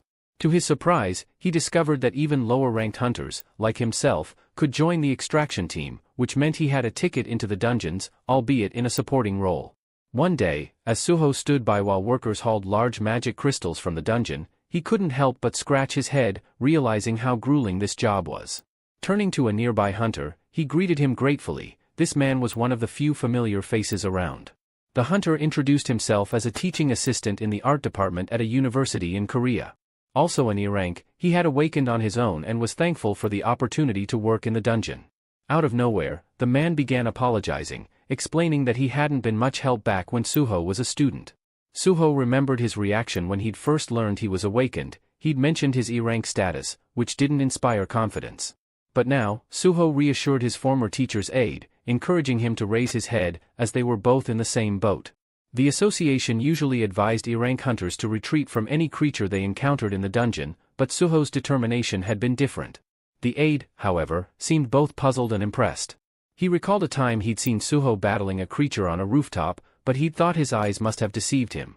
It seemed impossible for an E-rank hunter to take on a creature like that, he remarked. If your rank improved since then, well, that's something else. Just then, Beru appeared at Suho's side, amused. With a slight smile, he affirmed, the young lord is certainly something special.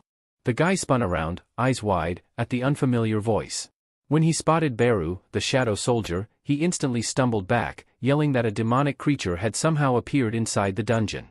Suho frowned, puzzled by Beru's sudden materialization. Why did you step out of the shadows? He asked, trying to understand his companion's timing. Beru, with a calm demeanor, explained, young lord, you're still barely at the level of a hatchling ant larva. It's safer if I remain visible to guard you. The man, still looking shaken, rose to his feet and asked if Suho had become a summoned hunter. Suho shrugged with a grin, saying, it seems that way. Guess I'm lucky, many hunters don't have any skills at all. With a teasing glint in his eye, Suho ribbed the man about his speed, noting that he'd certainly been quick to escape from the monsters earlier. The hunter, clearly embarrassed, sat back down nervously, prompting Suho to laugh and assure him it was only a joke. As they advanced deeper into the cave-like dungeon, Suho found himself immersed in its eerie quiet. Unlike the shadow dungeon he had once experienced, this was his first official foray into a dungeon with a mining team, where they pursued demonic creatures together.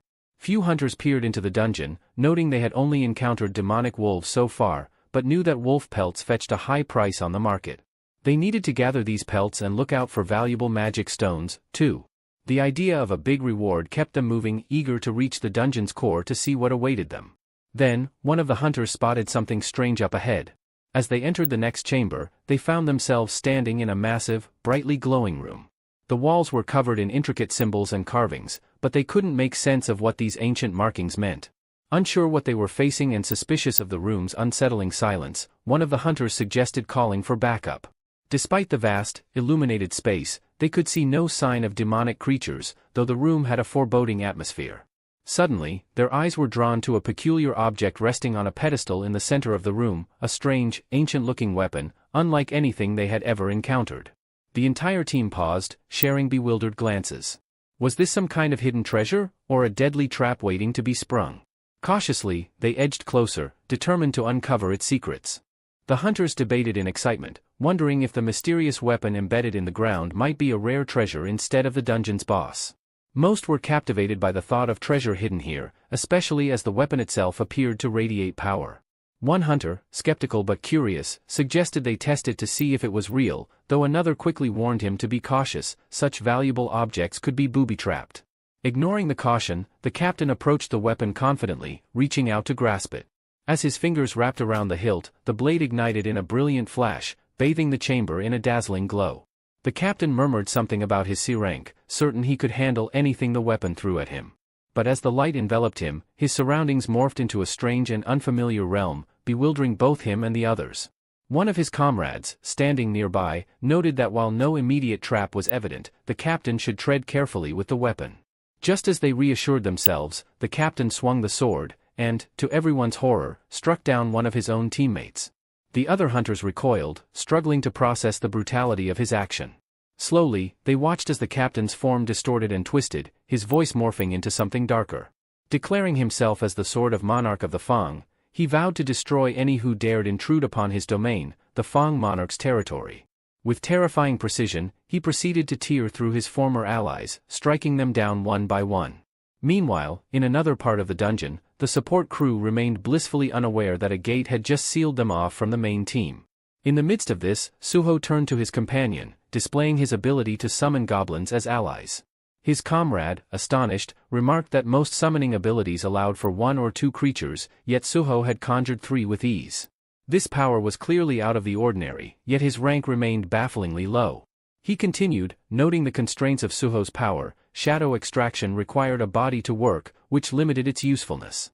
But with the goblin corpses strewn across the dungeon, Suho could use them as a steady supply of labor, ensuring his summoning skills were as effective as possible.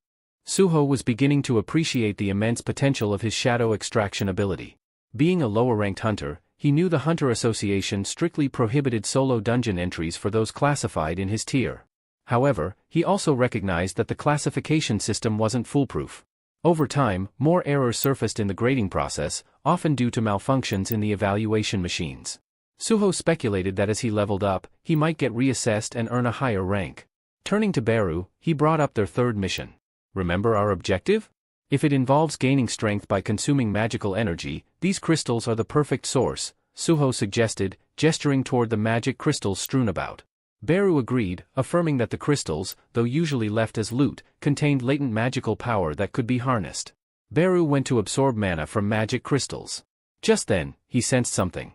Turning to Suho, Beru told him that he felt the presence of a monarch. Curious, Suho then asked, Beru, could the monarch truly have appeared here? Was it my father?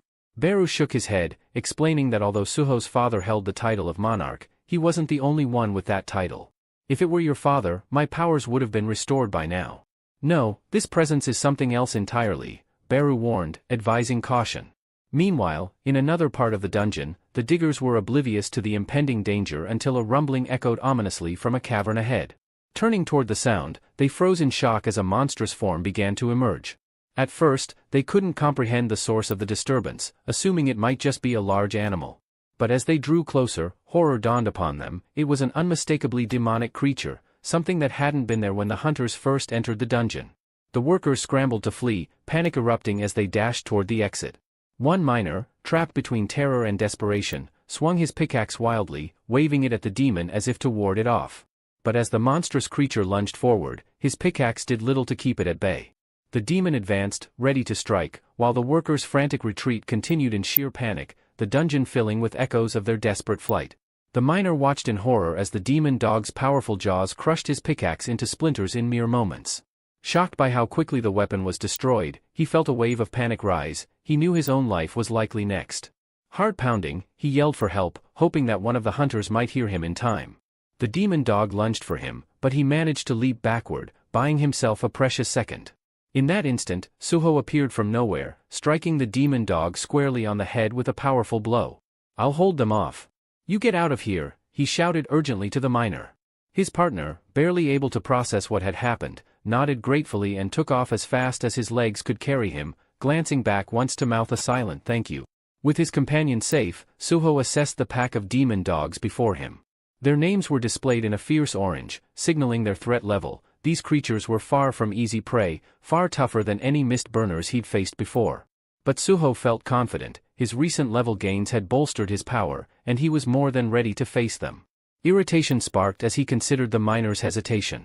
You should be running by now, Suho muttered, annoyed that he always ended up jumping in to save others. The miner called back in a shaky voice, insisting he wanted to help however he could. Shaking his head, Suho left 3 goblin shadows nearby for added protection, just in case his partner ran into trouble. He then pulled up his inventory, selecting his best weapons for the job, relics he'd acquired in the shadow dungeon, weapons far superior to a mere pickaxe. His partner gaped in disbelief as Suho's arsenal appeared, too stunned to fathom how Suho could wield such powerful items or summon them seemingly at will. Without a moment's pause, Suho charged forward, fully intent on clearing out the entire pack. His every movement was swift and decisive, cutting down each demon dog with relentless power. Moments later, his system notification appeared, confirming his victory over the steel-toothed Leakin. But Suho didn't pause to celebrate. He was already preparing himself for whatever awaited him next. The comrades left behind could only watch in awe, their spirits lifting as they saw how powerful their young lord had become. But Suho, rather than reveling in the moment, turned back and focused on his next move. Fixing his gaze on the defeated demon dog, he channeled his shadow ability, commanding its shadow to rise. The 3 goblins nearby and his fellow comrades stared in stunned silence, horrified yet mesmerized, as Suho succeeded in summoning the very demon dog he had just felled. Once revived, the demon dog wasted no time. It immediately turned on its former pack members, launching fierce attacks that aided Suho in clearing out the remaining creatures. Beru, observing his little lord's swift mastery of the shadow power, couldn't help but feel proud. Suho, on the other hand, was beginning to grasp that summoning these shadows didn't drain his mana as he'd initially feared. He realized that as his magic power continued to grow, he'd likely be able to summon entire armies, expanding his influence over even larger territories. As he dispatched another demon dog, he turned his attention to the shadow it left behind, raising it to join his ranks.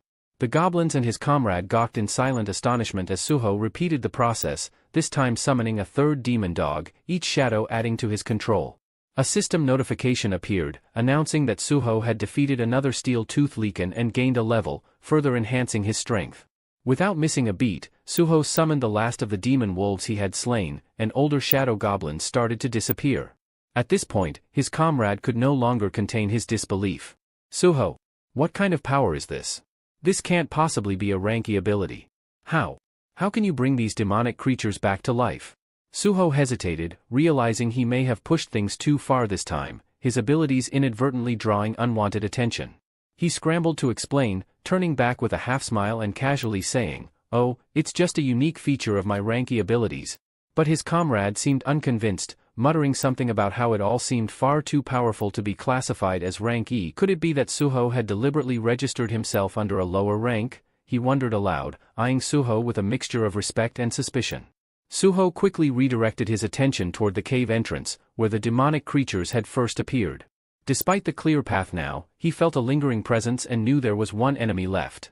Scanning the dim cavern, he caught sight of a distant, strange silhouette, a figure that appeared distinctly human but ominously unfamiliar. He couldn't shake the feeling that this was his true opponent, though the exact nature of the threat remained unknown.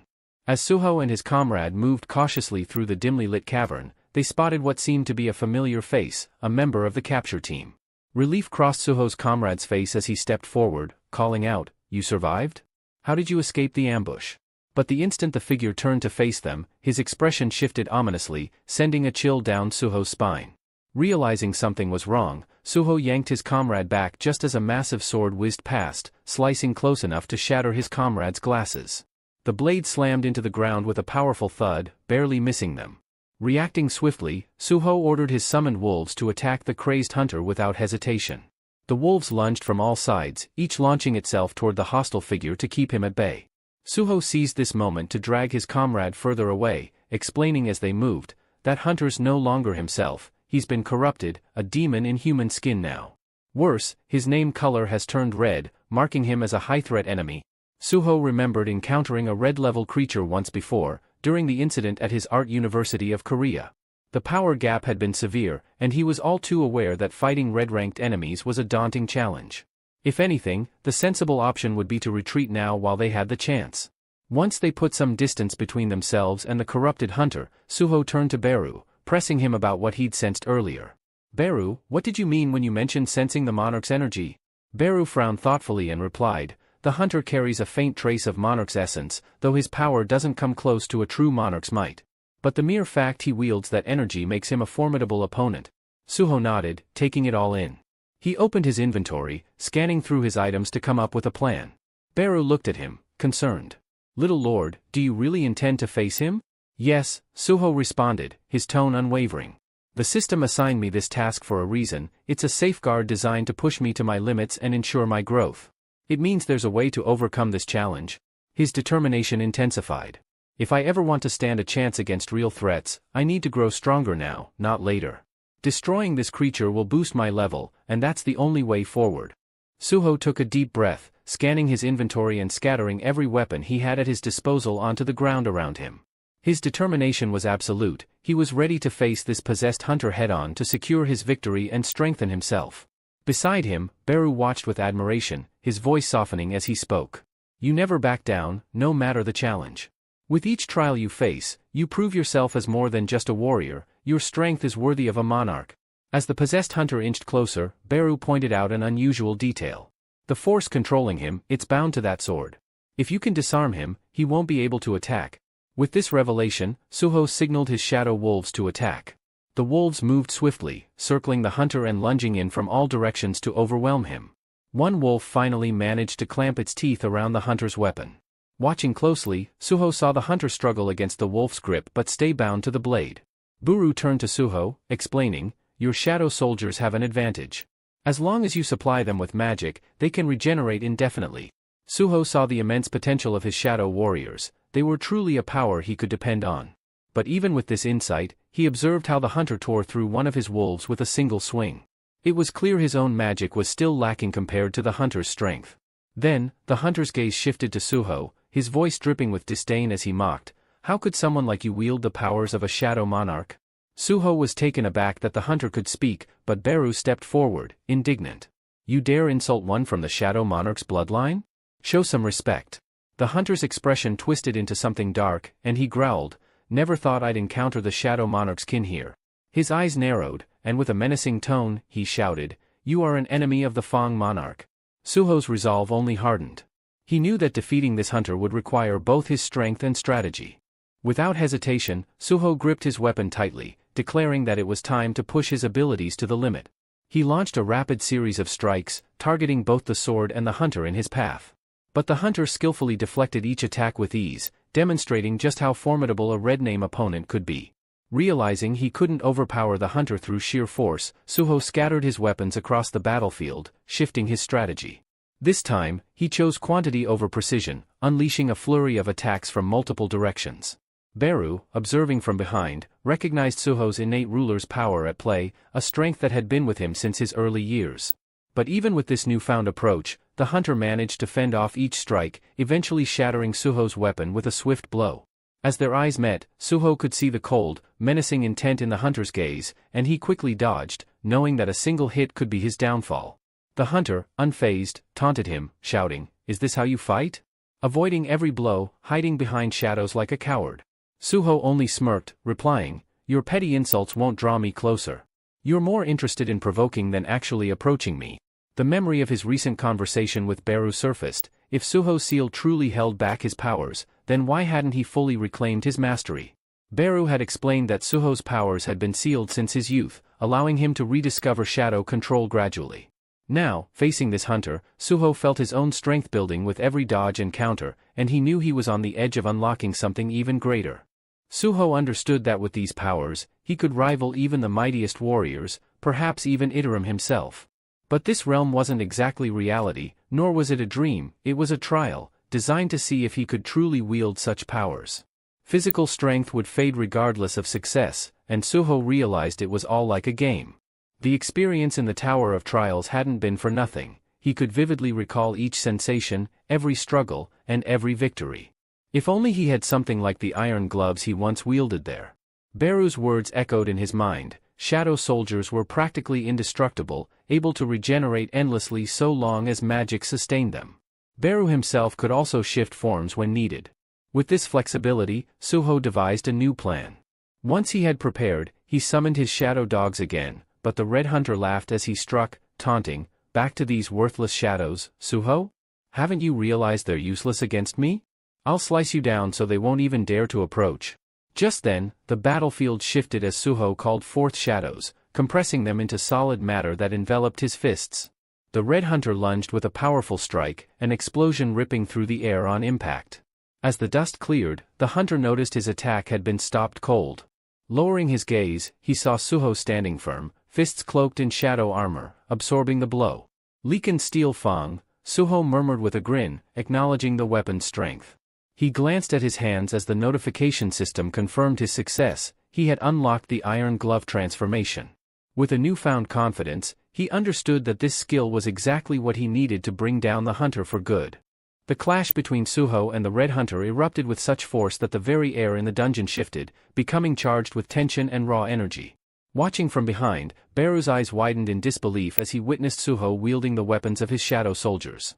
This was no ordinary feat. Only a true shadow monarch, one who had achieved absolute mastery, could command shadows with such precision. Yet, here was Suho, who seemed like a novice just discovering the depths of shadow power, managing to unlock abilities even Beru himself had never known existed. The way he handled his newly gained shadow powers, fluid and flawless, was nothing short of remarkable. His martial arts were refined, his movements precise. Without guidance or instruction, Suho had tapped into the very essence of ruler power and had made it his own. Beru's admiration grew with every move Suho made. Just as the Red Hunter lunged forward, Suho threw him against the dungeon wall with a powerful strike, causing an eruption of shattered stone and dust. Yet, the Red Hunter was not so easily defeated. With a roar, he staggered back to his feet, screaming in defiance. But Suho was undeterred. His weapon sailed through the air with unerring precision, aimed directly at the Red Hunter. In that moment, Beru understood how far his little lord had come, marveling at Suho's rapid growth and natural genius. Once Suho delivered the final blow, the Red Hunter grudgingly admitted defeat, muttering that he'd thought his power was invincible with his notorious red title. But now, it was evident that his reign had come to an end. Beru, who had silently believed in Suho's victory all along, congratulated him with a subtle nod. As Suho raised his hand, a realization dawned on him. He'd intuitively adopted a new, powerful combat technique throughout this intense encounter. With the fight concluded, Suho turned to his rewards. The notification system, ever-present and efficient, offered him the choice to accept his quest prizes. Suho agreed, and the rewards appeared before him in quick succession. His first reward was a rune stone inscribed with the power of the Storm Strike technique, and the second was mastery over the very skill itself. The power of Storm Strike now coursed through him, marking yet another step in Suho's ever-evolving strength. In that instant, a radiant blue aura surged around Suho, illuminating him with an ethereal glow. He sensed immediately that this new skill was an invaluable gift, one many would envy. Yet, with an intuitive grasp, he already understood how to wield it, as if the knowledge had been etched directly into his mind. Deciding to make the most of the time he had, Suho prepared to test his newfound power. Looking down, his gaze fell on a weapon at his feet. A voice echoed in the air, mocking the Red Hunter's failures and calling it all the result of unbridled human greed. But Suho paid little attention to the taunt, focused instead on the powerful weapon before him. Sword thought. It can take control of Suho's body, but as he lifted it, the notification system chimed, revealing that he had obtained a new item, the Rakan's Fang. It was an elegant, formidable blade, far superior to the crude goblin sword he'd wielded in his early days within the dungeons. However, he could still feel the remnants of the sword's own will, as though the weapon were astonished that someone had inherited it yet resisted its control. With everything set, Suho began training with his new sword, sending devastating swings in every direction and pulverizing the rocks around him. Testing the strength of his Storm Strike skill, he noticed the hefty drain it placed on his mana reserves. Even so, the sheer impact and power thrilled him. Reflecting, Suho mentioned to Beru how different this felt compared to shadow manipulation alone. Beru, declaring that shadow power, in its rawest form, was magnitudes, thousands of times, stronger. As he swung the Rakan's Fang for the last time, he noticed movement in the distance. His companions, slowly coming back to their senses, began to stir and approached him. He, disoriented, blinked at the sight of the Red Hunter lying defeated nearby and looked to Suho with a questioning expression. Suho reassured them, saying he'd explain everything, but that it was best to discuss it outside the dungeon. With that, the hunters and workers started their journey back, moving toward the portal and finally leaving the scene of their fierce battle. As Suho's comrade settled onto a nearby bench, he looked at Suho with curiosity and asked what he planned to do next. Suho responded calmly, stating that he intended to search the dungeon for any remaining survivors.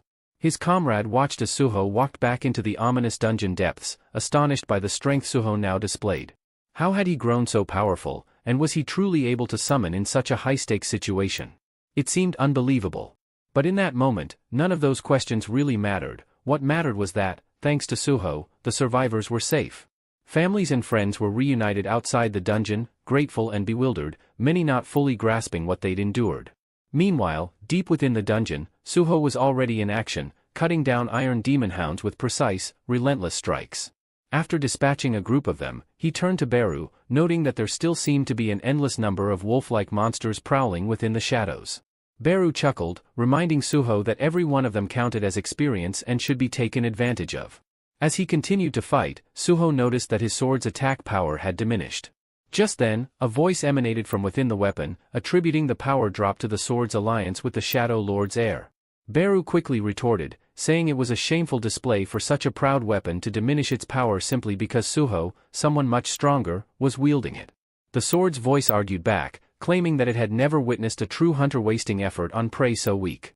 Beru countered, pointing out that Suho had already bested foes far mightier than the sword itself, leaving the voice momentarily silent.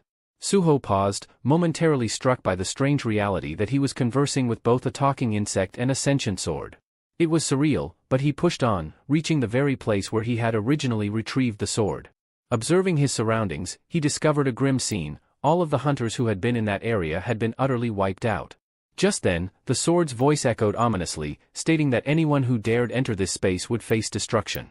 The sword pulsed with an ancient resolve as it spoke, "My duty is to guard the sanctuary of the Fang monarch." However, Suho, ignoring its words, gripped the weapon firmly and thrust it back into the slot from which it had been removed.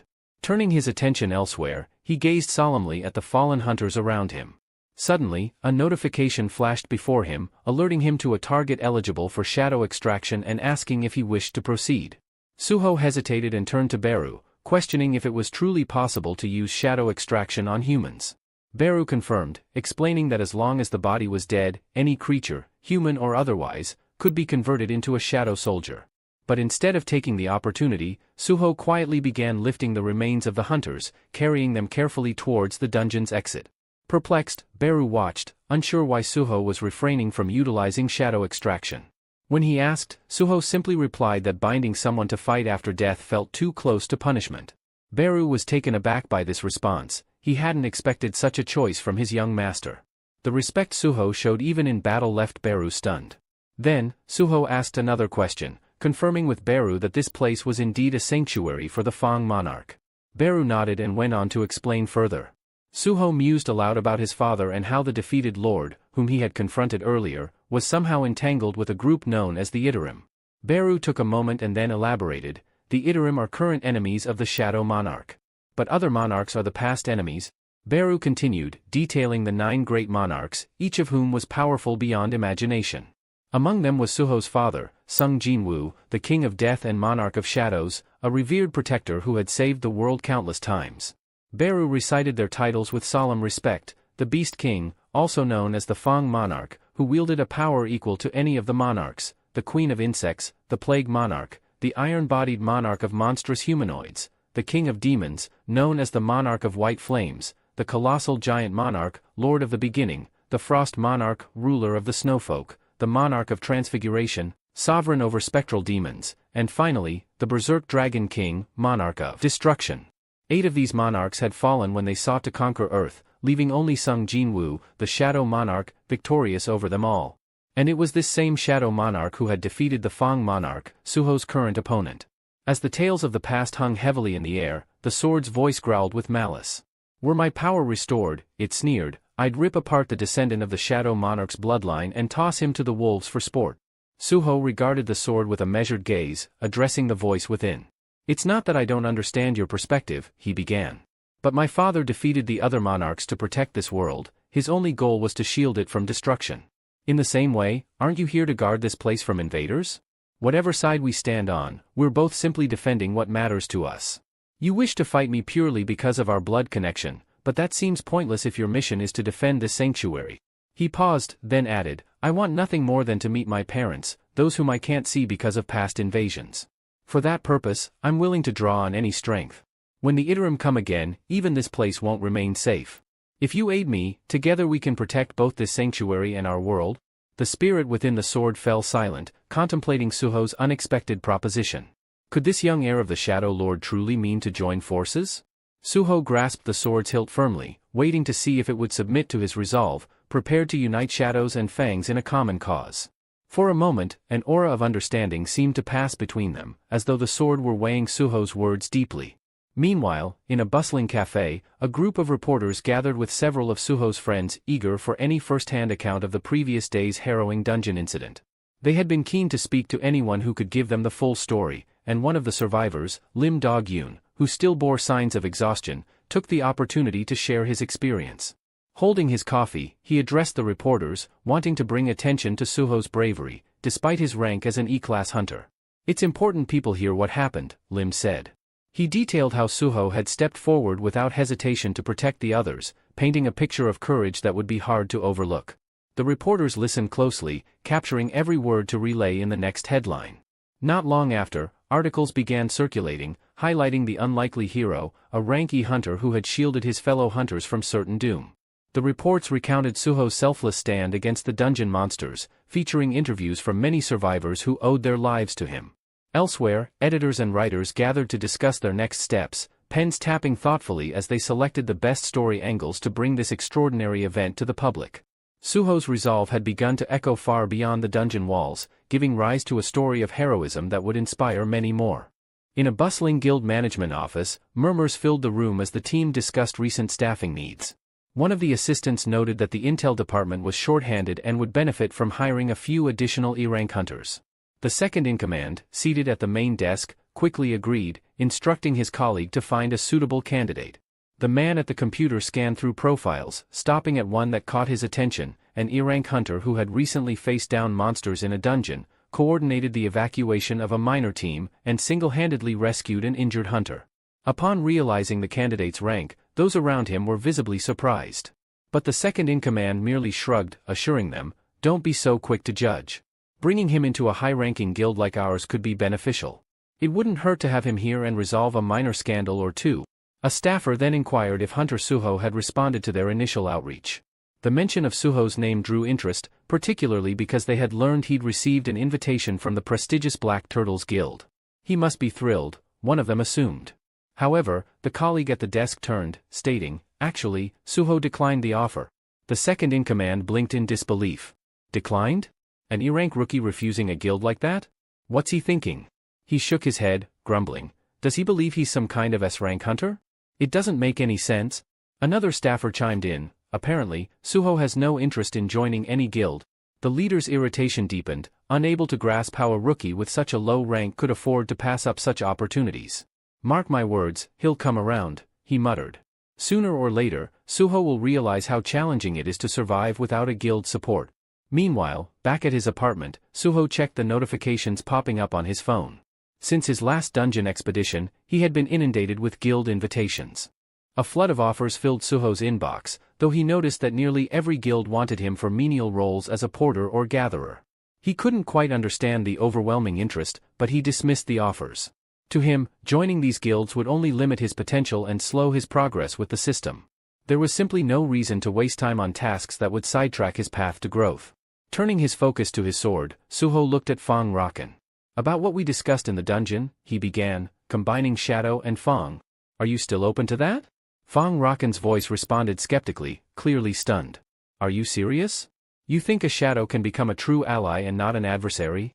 After a pause, he added, "But there is one condition, take me to another of the Fong monarch's sacred lands." Suho raised an eyebrow. "You know where to find it?" Fong Raken replied confidently, "I know the locations of all the Fong monarch's holy sites, regardless of distance. But there's a problem, a gate leading to one of them has already vanished. It's most likely undergone a dungeon breach." Realization struck Suho. This holy ground must now be an open dungeon, a place where vicious, powerful monsters roam freely. Once a breach forms, creatures spill out, transforming the area into a desolate wasteland. Gripping his phone, Suho quickly messaged his uncle, saying he'd be unreachable for a while and not to worry. He knew he needed to seize this chance to gain strength and elevate his level as rapidly as possible. Later, Suho glanced over at Beru, asking if they were close. Beru nodded. "Yes, we're here." But in the parking lot, they immediately spotted signs prohibiting entry. Suho noticed that the Hyena Guild, a notorious group known for recruiting former gang members, leaving only Sung Jinwoo, the Shadow Monarch, victorious over them all. And it was this same Shadow Monarch who had defeated the Fong Monarch, Suho's current opponent. As the tales of the past hung heavily in the air, the sword's voice growled with malice. "Were my power restored," it sneered, "I'd rip apart the descendant of the Shadow Monarch's bloodline and toss him to the wolves for sport." Suho regarded the sword with a measured gaze, addressing the voice within. "It's not that I don't understand your perspective," he began. "But my father defeated the other monarchs to protect this world, his only goal was to shield it from destruction. In the same way, aren't you here to guard this place from invaders? Whatever side we stand on, we're both simply defending what matters to us. You wish to fight me purely because of our blood connection, but that seems pointless if your mission is to defend this sanctuary." He paused, then added, "I want nothing more than to meet my parents, those whom I can't see because of past invasions. For that purpose, I'm willing to draw on any strength. When the Iterum come again, even this place won't remain safe. If you aid me, together we can protect both this sanctuary and our world." The spirit within the sword fell silent, contemplating Suho's unexpected proposition. Could this young heir of the Shadow Lord truly mean to join forces? Suho grasped the sword's hilt firmly, waiting to see if it would submit to his resolve, prepared to unite shadows and fangs in a common cause. For a moment, an aura of understanding seemed to pass between them, as though the sword were weighing Suho's words deeply. Meanwhile, in a bustling cafe, a group of reporters gathered with several of Suho's friends, eager for any first-hand account of the previous day's harrowing dungeon incident. They had been keen to speak to anyone who could give them the full story, and one of the survivors, Lim Dog-yoon, who still bore signs of exhaustion, took the opportunity to share his experience. Holding his coffee, he addressed the reporters, wanting to bring attention to Suho's bravery, despite his rank as an E-class hunter. "It's important people hear what happened," Lim said. He detailed how Suho had stepped forward without hesitation to protect the others, painting a picture of courage that would be hard to overlook. The reporters listened closely, capturing every word to relay in the next headline. Not long after, articles began circulating, highlighting the unlikely hero, a rank E hunter who had shielded his fellow hunters from certain doom. The reports recounted Suho's selfless stand against the dungeon monsters, featuring interviews from many survivors who owed their lives to him. Elsewhere, editors and writers gathered to discuss their next steps, pens tapping thoughtfully as they selected the best story angles to bring this extraordinary event to the public. Suho's resolve had begun to echo far beyond the dungeon walls, giving rise to a story of heroism that would inspire many more. In a bustling guild management office, murmurs filled the room as the team discussed recent staffing needs. One of the assistants noted that the intel department was short-handed and would benefit from hiring a few additional E-rank hunters. The second-in-command, seated at the main desk, quickly agreed, instructing his colleague to find a suitable candidate. The man at the computer scanned through profiles, stopping at one that caught his attention, an E-rank hunter who had recently faced down monsters in a dungeon, coordinated the evacuation of a minor team, and single-handedly rescued an injured hunter. Upon realizing the candidate's rank, those around him were visibly surprised. But the second-in-command merely shrugged, assuring them, "Don't be so quick to judge. Bringing him into a high-ranking guild like ours could be beneficial. It wouldn't hurt to have him here and resolve a minor scandal or two." A staffer then inquired if Hunter Suho had responded to their initial outreach. The mention of Suho's name drew interest, particularly because they had learned he'd received an invitation from the prestigious Black Turtles Guild. He must be thrilled, one of them assumed. However, the colleague at the desk turned, stating, "Actually, Suho declined the offer." The second-in-command blinked in disbelief. "Declined? An E-rank rookie refusing a guild like that? What's he thinking?" He shook his head, grumbling. "Does he believe he's some kind of S-rank hunter? It doesn't make any sense." Another staffer chimed in, "Apparently, Suho has no interest in joining any guild." The leader's irritation deepened, unable to grasp how a rookie with such a low rank could afford to pass up such opportunities. "Mark my words, he'll come around," he muttered. "Sooner or later, Suho will realize how challenging it is to survive without a guild support." Meanwhile, back at his apartment, Suho checked the notifications popping up on his phone. Since his last dungeon expedition, he had been inundated with guild invitations. A flood of offers filled Suho's inbox, though he noticed that nearly every guild wanted him for menial roles as a porter or gatherer. He couldn't quite understand the overwhelming interest, but he dismissed the offers. To him, joining these guilds would only limit his potential and slow his progress with the system. There was simply no reason to waste time on tasks that would sidetrack his path to growth. Turning his focus to his sword, Suho looked at Fong Raken. "About what we discussed in the dungeon," he began, combining Shadow and Fong. "Are you still open to that?" Fong Raken's voice responded skeptically, clearly stunned. "Are you serious?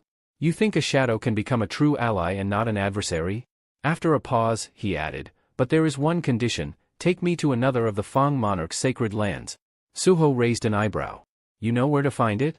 Fong Raken replied confidently, "I know the locations of all the Fong monarch's holy sites, regardless of distance.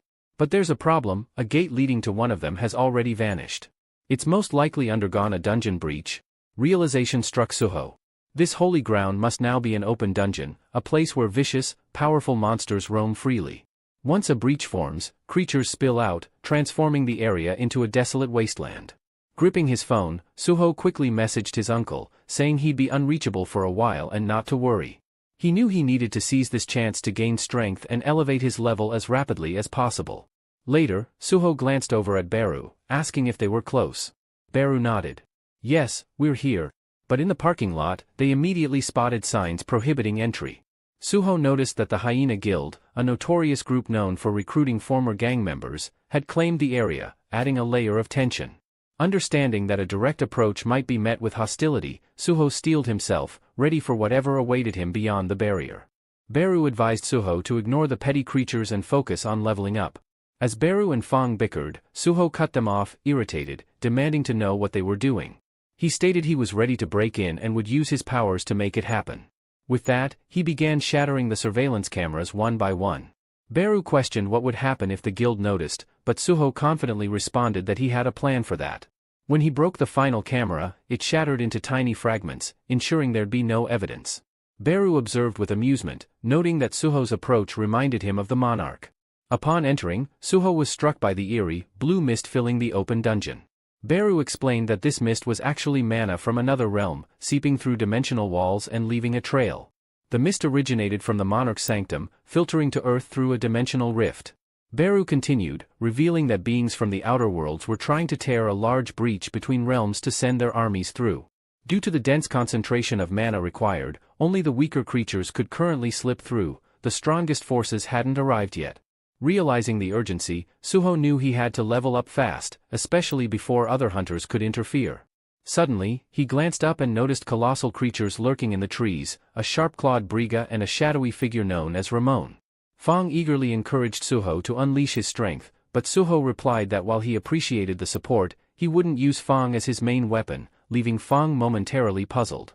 Suho had decided to take a different approach, one he had thought through carefully. Instead of relying solely on weapons, he would integrate his training by using his fists for mid-range combat, with his monarchical powers as a backup. To keep his tactics versatile, he would swap weapons as needed, employing his extraction ability to gain more gear and further enhance his skills and attributes, leveling up independently. Hearing this, Beru was thrilled with the young monarch's determination and strategy. Fang recognized that this was the true power of the Shadow Monarch's bloodline at play. The more adversaries Suho faced and the longer a battle endured, the stronger he grew, drawing strength from the very demons and monsters he defeated. With his heightened intelligence, Suho realized he could now summon 5 shadows. However, Beru was quick to point out that it was a far cry from the mighty monarch, who could command thousands. Embarrassed, Suho told Beru to keep quiet. As they ventured further into the forest, Suho noticed a peculiar building in place of the Holy Land's gate Fang had mentioned. Fang explained that this was indeed where the gate was supposed to be, but now a strange warehouse stood in its place. Suho observed people still bustling about the area despite the late hour, wondering what was keeping them out here at night when hunting was typically safer during the day. Just then, a vehicle arrived, and several individuals were escorted out, their hands and legs bound. Realizing he was witnessing a kidnapping, Suho felt a surge of anger. Beru suggested caution, reminding Suho that, being here illegally, they would be vulnerable if these hunters realized they were trespassing. But as Beru finished his warning and turned, he found that Suho had vanished. Surprised, Beru wondered if Suho was seriously about to engage with those people. With a background of justice ingrained in him by his father, a dedicated police officer in violent crimes, and his legendary firefighter grandfather, Suho couldn't stand by idly. Acting on instinct, he dashed forward, closing the distance in an instant, and with a powerful kick, struck the nearest hunter, sending him reeling. The shadows watching were stunned by Suho's decisiveness. The other hunters, seeing their comrade taken down by a single, unexpected strike, were equally astonished. After the forceful kick, the hunter's face smashed into the ground, and the others only saw a fleeting shadow, the silhouette of Suho. The hunters couldn't immediately tell who had attacked, but Suho quickly assessed the situation, realizing that his body had reacted faster than his thoughts. Realizing he had unintentionally invaded another guild's territory, Suho wasn't entirely sure of his next move. He slipped on his shadow mask and turned to confront them, asking, "Are you seriously kidnapping people? What exactly is your guild, Hyena, up to?" The other hunters, surprised and angered, demanded to know why he was trespassing and attacking them without warning. They taunted, claiming he had sealed his fate by intruding, as they readied their weapons and began channeling their magic to retaliate. One of the hunters lunged toward Suho, but Suho skillfully dodged each blow. He recalled what he knew of the Hyena Guild. Their average strength hovered around D rank, so he resolved to stay on guard, not underestimating his opponents. When Suho struck one of the hunters, he put all his strength into the hit, sending the man flying through the air. The others watched, stunned by how swiftly their comrade had been thrown aside, and they could hardly believe what was happening. But Suho didn't hesitate. He moved on to the next hunter, taking them down one by one as they came at him from all directions. Beru, watching intently, was astounded, realizing that these D-rank awakened ones, who were fairly powerful by human standards, were now no match for Suho. Glancing at his status, Suho noted his progress. He had now reached level 16. Once the last hunter was subdued, Suho tied them up tightly to prevent any escape. Satisfied, he turned his attention to the people who had been bound by the guild and began untying them. As they were freed, they expressed their deep gratitude to Suho for rescuing them, while Beru, watching the aftermath, couldn't help but comment on the graceful way his young monarch had wrapped up the battle. The freed captives, uncertain but curious, asked Suho if he was part of the Hunter Association. He nodded and said they could assume so, instructing them to get to safety while he handled the situation here.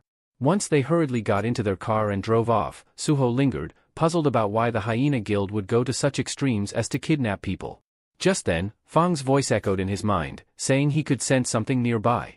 Intrigued, Suho asked what Fang meant, and Fang hinted that this was the reason he had insisted on coming here in the first place.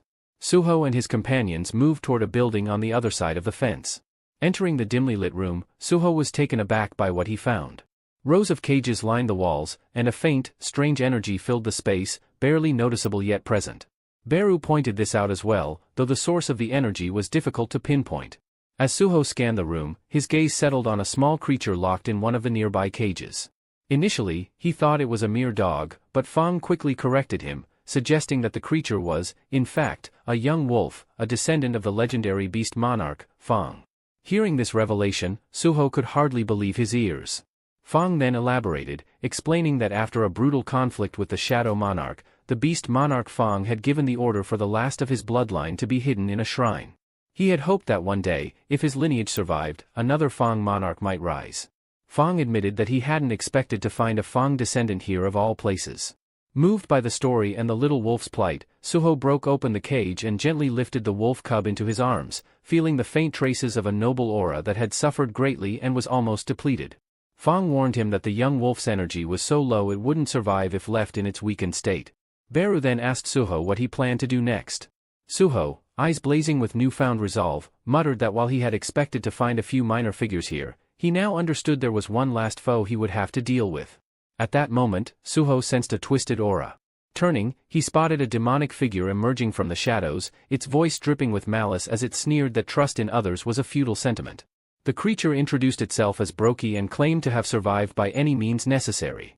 Instantly, Suho asked Fang if he knew this creature.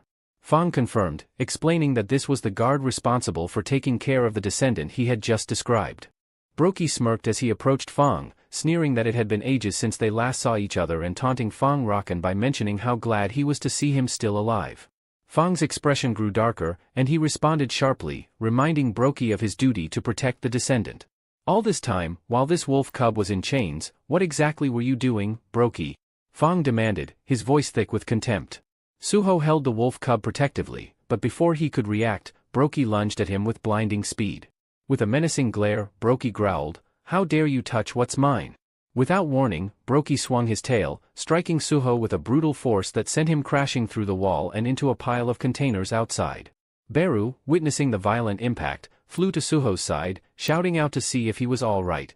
Dazed and wincing, Suho managed to grin despite his injuries, muttering, "That's the hardest hit I've taken in a long time. And yes, I'm bleeding, so please, Beru, stop yelling. My head's throbbing enough without the extra noise." Beru nodded, then looked toward Brokey, narrowing his gaze. "I sensed a lingering energy when I arrived here," Beru said. "It's Iterim's energy, unmistakably connected to this one." His words caught both Fang and Brokey's attention. Turning to Brokey, Beru asked, "Do you realize what you've done to the monarch's descendant?" Brokey interrupted with a twisted laugh, explaining smugly that his strength was no mere coincidence. "Even after losing my sanctuary, I've grown strong by following nature's law of survival. The weak feed the strong, it's the way of the world," he declared coldly. "This cub, though weak, carries the bloodline of the Fang monarch, making him an ideal source of power." Brokey then admitted to draining energy from the young wolf periodically, using him as nourishment to amplify his own strength. After relishing his explanation, Brokey fixed his eyes on Fang with a malevolent grin. "When I'm finished here," he vowed, "I'll be strong enough to eliminate you too, Fang. Mark my words." Suho raised his hand, calmly stating, "Death is merely the result of weakness," but Brokey cut him off, sneering. "Strength is the only law that matters. Only the powerful are fit to endure, he said, casting an assessing glance at Suho as he boasted about how the next Fang monarch would only respect strength. Seizing the moment, Suho lunged forward with his sword, delivering a fierce blow. At the same time, Beru swooped in, swiftly lifting the wolf cub from harm's way and retreating to a safer distance. As Suho's blade found its mark, it returned to his hand, poised for another strike. Glancing at Fang, Suho added, "I thought you were upset with me. But right now, we're on the same side. I have unfinished business with this one, too." The tension between Fang and Shadow Clan felt almost tangible, but Suho's focus held. He continued, "This battle may bring me closer to my father's trail." Just then, Suho's system chimed with a new assignment, an urgent hyena hunt, tasking him with stopping this threat and ensuring public safety. He connected the dots, realizing the true meaning behind the hyena guild's name.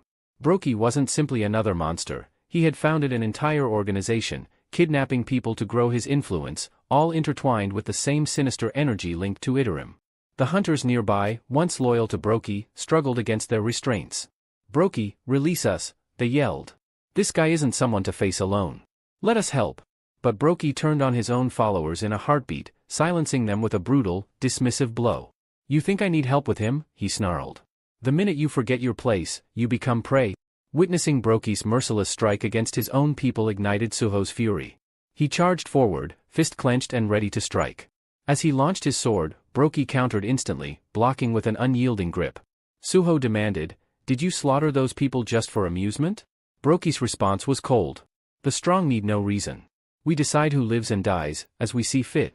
Brokey followed with another powerful swing, but Suho managed to dodge just in time, shifting to the side and steadying himself, more determined than ever to bring down the monster before him. Launching himself into the air, Suho dove down at Brokey with a fierce determination, his body descending like a storm. Mid-flight, he activated his recently acquired skill, Storm Blade, summoning gusts of slicing wind around his weapon. But as Suho's attacks rained down, Brokey barely flinched. Smirking, he sneered, "Is that it? You're not even close to honoring the name of the Fang heirloom." Just then, a blade came whizzing through the air from a different angle, catching Brokey by surprise as it sliced close to him. Suho, standing a few steps back, extended his arm, revealing his control over the flying sword. "We're just getting started," he warned. Fang, watching closely, took the chance to question Brokey. "What happened to you? You once pledged loyalty to Rakan with such pride. Why betray that oath?" Brokey's expression hardened, his eyes narrowing as he responded. "Loyalty," he scoffed, letting out a cold laugh.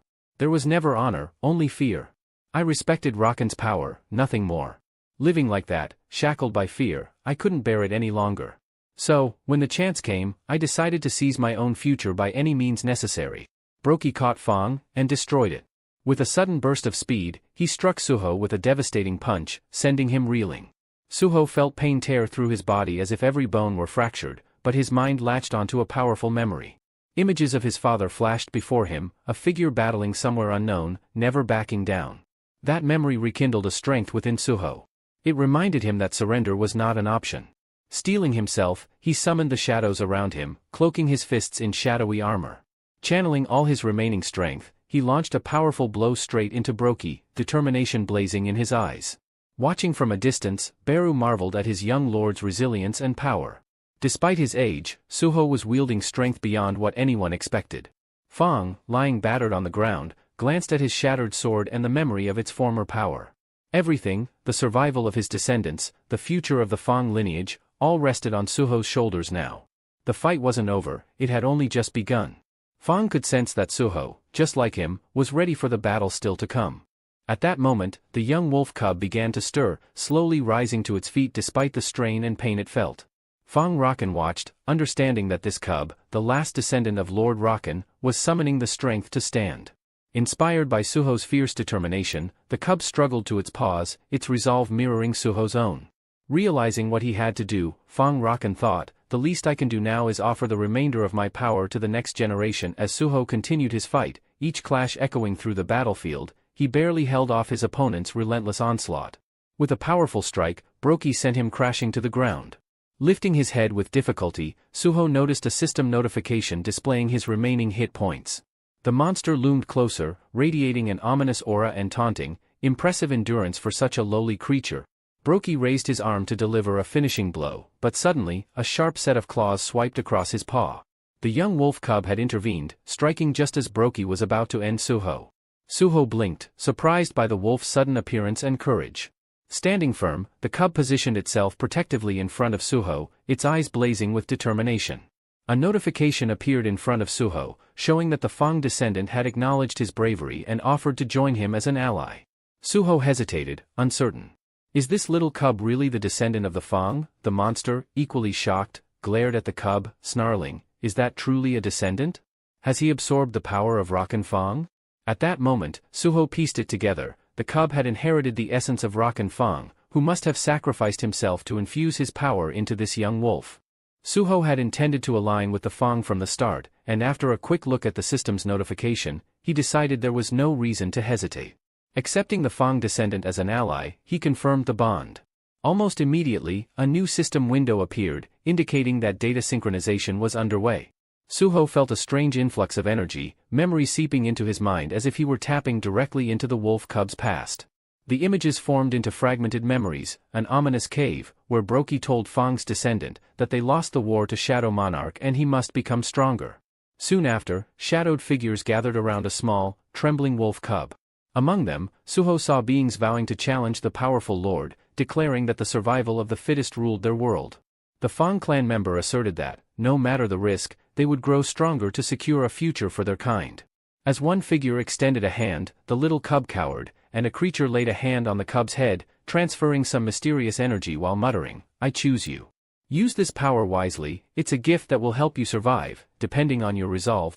The memory then shifted as Brokey's sinister plot came into focus, his henchmen tasked with capturing people alive and delivering them to fulfill the monster's twisted purposes. The memories showed how Brokey, fueled by power, fell further into darkness, and how the little wolf grew more fearful with every passing day.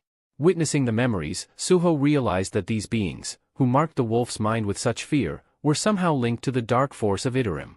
The Fang descendants' motivations were clear to Suho now. The cub didn't simply want revenge on Brokey but hoped to stop him entirely. Determined, Suho recognized that if Brokey's actions were tied to Iterim, he had to end this here and now. But he knew he wasn't strong enough to do it alone, not yet. As if in response, the notification system updated, presenting Suho with a new quest, Monarch's Descendants Quest. The details urged him to find the Monarch's heirs and forge alliances with them. This would be the first step toward strengthening his position and securing allies in the battle against darkness. The Monarch's Descendants Quest demanded 8 alliances, with the first already forming through Suho's connection to Fang's lineage. As Suho acknowledged this bond, a vivid blue aura enveloped him, intensifying with each passing second. Beru, watching intently, noticed that his young lord was undergoing a transformation unlike any before. Meanwhile, Brokey grew tense, bewildered by the strange surge of power emanating from Suho. Driven by desperation, Brokey launched himself at Suho, intending to end it all in one decisive blow. He struck with such force that the ground around them began to crumble, sending shockwaves through the air. But just as Brokey's blow landed, the system flashed another notification, confirming that a skill had awakened through Suho's bond with the Fang descendant. Suho had activated a level 1 beast transformation, a bonding skill that consumed 1 mana per second. This skill infused his body with the descendant's essence, enhancing his physical power and awakening heightened, animal-like senses. For a moment, Suho struggled to grasp what was happening. His body felt feather-light yet powerful, his senses keener than ever. The world around him seemed sharper, each detail vividly clear, and his movements flowed effortlessly as he instinctively avoided Brokey's assaults. Then, in a sudden counterstrike, Suho unleashed a powerful kick, sending Brokey reeling. Stunned, Brokey struggled to process how this human, who had been on the defensive moments ago, now moved with such swiftness and strength.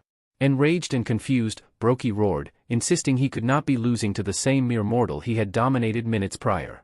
This power was supposed to belong only to him. He had fought, sacrificed, and clawed his way to the strength he wielded. In the background, Beru looked on in awe, sensing the drastic increase in Brokey's magical aura. Furious, Brokey spat, I don't know what trick you're using, human, but I won't fall to the likes of you. Strength defines the right to rule, and you'll regret being born a weak creature of your kind. But Suho only narrowed his gaze, his new strength urging him forward, determined to prove Brokey's arrogance would be his undoing. At this moment, Suho activated a new skill, quickly picking up techniques for hand-to-hand combat. Nearby, Beru's expression darkened in irritation as he overheard Brokey, the beast, boast about the difference between their species. To Beru, nothing and no one stood above a shadow monarch, and this arrogant creature needed to be silenced. When Brokey heard this, a flicker of doubt passed over him. Could this young human truly be a shadow lord? Before he could fully process this, Suho dashed forward and delivered a precise, unyielding kick, driving Brokey deep into the earth. Yet even with his body battered and strength failing, Brokey clung to his single-minded obsession. He had to keep getting stronger. Nothing else mattered. With fading vision, he glimpsed a familiar figure, Rakan, his master. Regret seeped in as Brokey chastised himself for failing to protect Rakan, the one who had once entrusted him with so much. At last, the little wolf, recognizing his old friend's end, raised a mournful howl to the sky, saying his final goodbye to Brokey.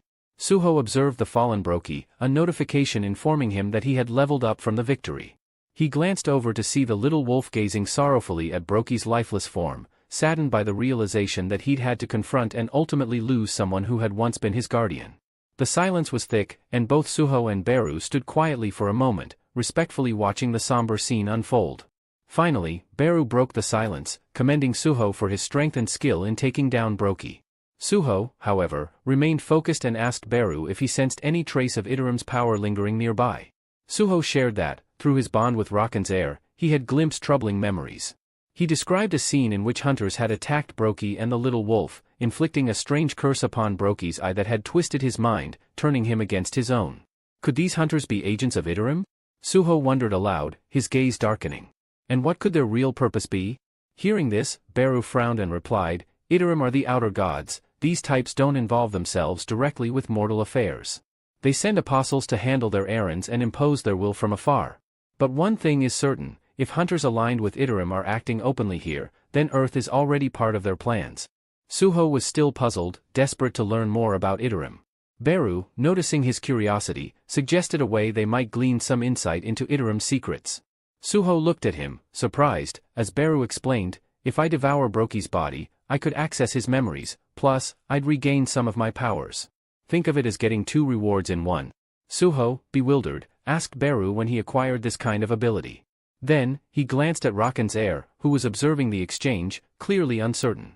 Sensing the wolf's sadness, Suho knelt down and asked if he'd like to stay with him or if he preferred a different place. The young wolf initially hesitated, but when Suho smiled, the tension faded. The wolf bounded forward, nuzzling Suho affectionately, his eyes full of trust. Deciding on their next step, Suho pulled out his shadow dungeon key, opening a portal. Beru, I'm counting on you to find information on Iterim, he said, motioning for Beru to handle Brokey's remains.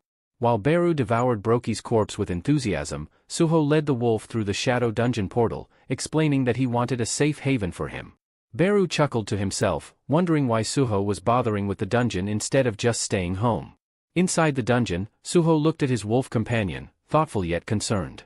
This space belonged to the Shadow Monarch, and bringing in a creature connected to a different lineage might lead to complications. Beru raised an eyebrow, astonished at Suho's choice to house Rakan's heir in the Shadow Domain. Then, out of nowhere, a system notification appeared, indicating that the wolf wanted Suho to give him a name. Suho, taken by surprise, realized he'd never named anything before. But seeing the wolf's trusting gaze, he understood it would be an honor, and a responsibility, to give him a name worthy of their bond. When the wolf asked for a name, without any hesitation, Suho settled on the name Gray for the wolf, inspired by his striking gray fur. Beru, however, was less than impressed by Suho's choice, disappointed by what he deemed a lackluster name. But to Suho's surprise, the wolf seemed overjoyed with the name and wagged his tail enthusiastically. The system then notified Suho that Gray had officially become one of his allies, and their trust level had increased. The system also designated a portion of the Shadow Dungeon as Gray's new territory. Suho, still concerned about his new companion, wondered aloud what Gray would eat in the dungeon. Beru assured him not to worry, mentioning that Gray, coming from a well-established bloodline, would manage just fine by hunting the monsters still roaming in the dungeon. This explanation put Suho at ease, especially knowing that a few monsters had survived from his last visit. Gray, thrilled with his new home, eagerly began his hunt, quickly proving his worth by attacking a goblin with a single strike, effortlessly killing it. Meanwhile, Suho and Beru sat on a tree branch, quietly watching as Gray hunted down multiple goblins. Suho couldn't help but marvel at how swiftly Gray adapted to his powers, despite being so new to them. Just then, a system notification appeared, informing Suho that he had earned the title of Wolf Slaughterer for defeating Brokey, and had gained additional ability points. Suho was a bit confused, as he had always thought of Brokey as a hyena, not a wolf. Beru, sensing Suho's confusion, urged him not to focus too much on the strange title, suggesting he should be proud of the recognition instead. Suho nodded but couldn't shake off his uncertainty, especially regarding the mysterious quest he had been given to find the heirs of all the monarchs. Beru explained that the system was often cryptic in its methods, designed to make Suho stronger, but also warned that it might have an ulterior motive. Suho, still not fully grasping the gravity of Beru's words, asked for further clarification. Beru sighed, recalling his own experiences. He explained that in his father's system, the architect had planned to make Sung Jinwoo into a shadow monarch. The intention had been to crush his soul in the process, turning him into a mere puppet for the old shadow monarch's use. This revelation left Suho in deep thought, aware that the system's true purpose could be far more complex and dangerous than he initially realized. Yet, Sung Jinwoo defied the system's intentions, ultimately conquering it rather than letting it dominate him. He achieved the rank of Shadow Monarch while maintaining his autonomy and developed his power without being dependent on the system's levels. But explained that this new system is designed for Suho, removed all ill intentions. Taking Beru's words to heart, Suho pondered if the system might be attempting to groom him for a similar role. When he voiced this suspicion, Beru responded cautiously, noting that only one true Shadow Monarch could exist. Nevertheless, he speculated that the system would continue guiding Suho toward an unknown purpose, one that would reveal itself in time. Reflecting on this, Suho accessed his status window and noticed that, despite significant growth and powerful skills acquired since his battles with the Mistburns, his class still appeared none. This dissonance gnawed at him. He knew he wouldn't have overcome Brokey without Gray's crucial help. Resolving to follow the system's quests as long as they aligned with his personal ambitions, Suho leapt down from the tree, curious to hear Beru's findings from consuming Brokey's body. Beru reported that, while he hadn't uncovered evidence of any apostles directly brainwashing Brokey, he'd found that a human guild called Grim Reaper was involved. This guild was working behind the scenes with the Hyena Guild, aiding in the capture and delivery of people to Brokey. Beru suggested that tracking down the Grim Reaper Guild might yield crucial insights into Iterim's true intentions. The revelation stunned Suho, as he realized another guild's sinister involvement only added to the complexity of the situation. Meanwhile, the scene shifted to a well-dressed man in an opulent office, calmly answering a phone call. He was speaking to Tegu, who seemed to be mid-raid. Tegu confronted the man, demanding to know about his potential involvement in the recent chaos surrounding the Hyena Guild. The man, unbothered, flatly dismissed Tegu's insinuations, claiming that he had no proof to back up his suspicions. Tegu warned him that the Hunter Association wouldn't rest until they uncovered the truth, suggesting that the man should clean up his operations. Incensed by Tegu's defiance, the man slammed his fist onto the desk, splintering the polished surface in a burst of rage. It was then revealed that this man held the position of vice CEO in the Grim Reaper Guild. With a sly grin, he drew out a shimmering pearl, an awakening stimulant known as stardust, which hunters could use to amplify their powers.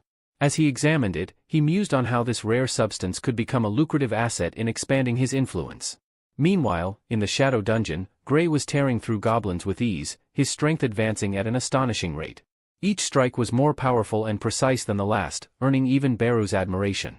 "You're getting stronger with every blow, Gray," Beru remarked, encouraging him to keep pushing his limits to become the weapon Suho could one day depend upon.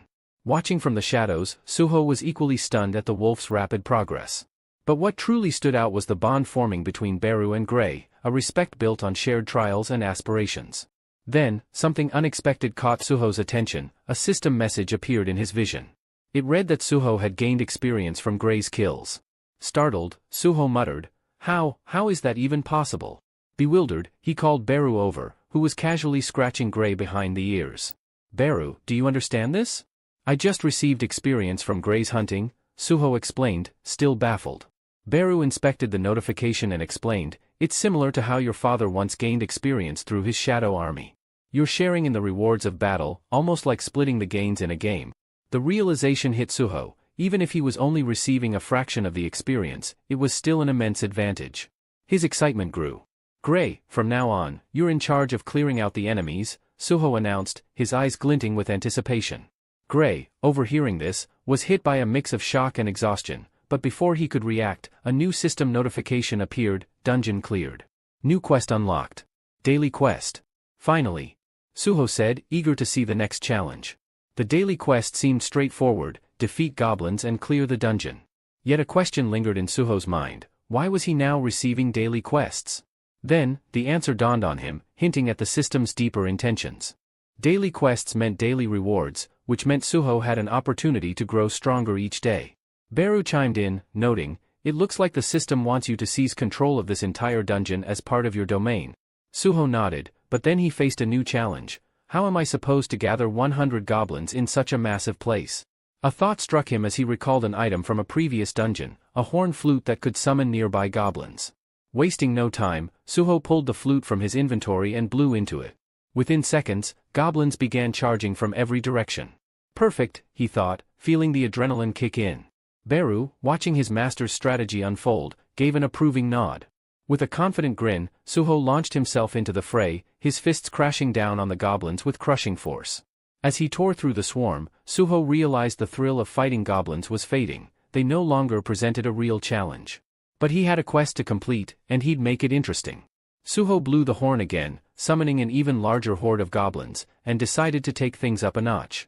Raising the bodies of the defeated goblins, he called forth a shadow goblin army to join him. What started as a simple battle had now escalated into an all-out war within the dungeon. Beside him, Gray and the shadow soldiers charged with relentless intensity, mowing down the goblins with ruthless precision. For 3 grueling hours, they fought, transforming the dungeon into a battleground littered with goblin remains. By the end, Gray was utterly spent, collapsing to the ground, drained of energy. Suho, however, spotted another system message and couldn't help but smile. Quest complete. But something unusual caught his eye. The counter hadn't stopped at 100. It kept rising. Could this mean more rewards? Suho wondered, his grin widening. What if I push this even further? Gray, already exhausted, could barely process what Suho was planning, but they pressed on, hunting down goblins relentlessly until the system finally confirmed the quest's completion, bringing Suho a sense of satisfaction and anticipation for what lay ahead. Gray looked utterly drained, as if his spirit had left him, while Suho could barely contain his excitement.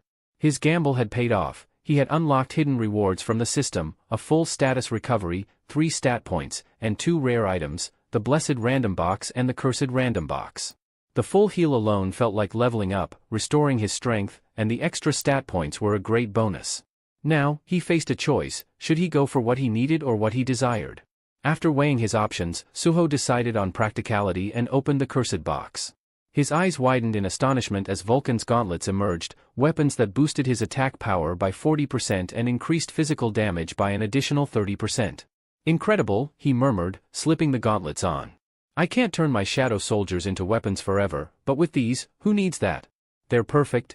Eager to test his new gear, he was interrupted by a system message. To his surprise, Gray's status had shifted from admiration to fear. Suho's excitement turned to concern. What's wrong? He asked, looking toward Beru. With a heavy sigh, Beru replied, Gray's not an endless shadow soldier, he's a living creature with limits. Realizing he had overexerted Gray, Suho nodded with a hint of guilt. You're right. Let's take a break. Exiting the shadow dungeon, Suho's thoughts quickly shifted to the Grim Reaper Guild. They needed answers, but where to begin? Just then, his phone buzzed. It was Senior Lim, sounding unusually urgent as he asked for Suho's help. The scene shifted to the hazardous Soul Station field, where Suho met up with Lim. Lim explained his problem. My team was supposed to show up for hauling duty, but they've all gone AWOL, probably still recovering from last night's party. Understanding the predicament, Suho agreed to step in. He donned the protective gear necessary for handling monster corpses, preparing for the labor-intensive work. Soon, the hunting squad arrived, but their leader immediately looked displeased at the lack of handlers. As Suho readied himself for the task, he couldn't shake the feeling that something bigger was brewing beneath the surface. The leader of the hunting party scowled, clearly unimpressed. This dungeon was tough to secure from the Reaper Guild, he growled. If you're understaffed and that causes any issues, I'm reporting this straight to the Hunters Association. Suho studied the situation carefully, observing that the leader, a healer, of all things, was also the highest-ranked member here. As he took in the details, it all began to fall into place: Lim's urgent call, the Reaper Guild's involvement in this dungeon, and the system nudging him forward. This couldn't just be a coincidence, something much larger was at play. Meanwhile, deeper in the dungeon, shadowed figures moved silently in the darkness, their presence obscured by a mist that clung to monstrous shapes. They appeared to be conducting some strange experiment. Suho sensed that this was no ordinary dungeon venture. Whatever lay ahead, he knew the real challenge was about to begin. As the hunters prepared to advance, the dungeon's atmosphere shifted. Flames crackled as the mages in the party cast fireballs, illuminating the pitch-black halls. "We've got visibility now," one mage said, his voice steady but tense. The party leader, a veteran hunter with a sharp eye for danger, quickly ordered the team into formation.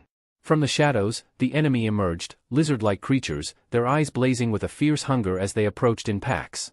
The leader turned to Suho and Senior Lim. "Stay close to the strike team," he commanded firmly. "Collect the bodies the moment they drop, we can't afford any delays."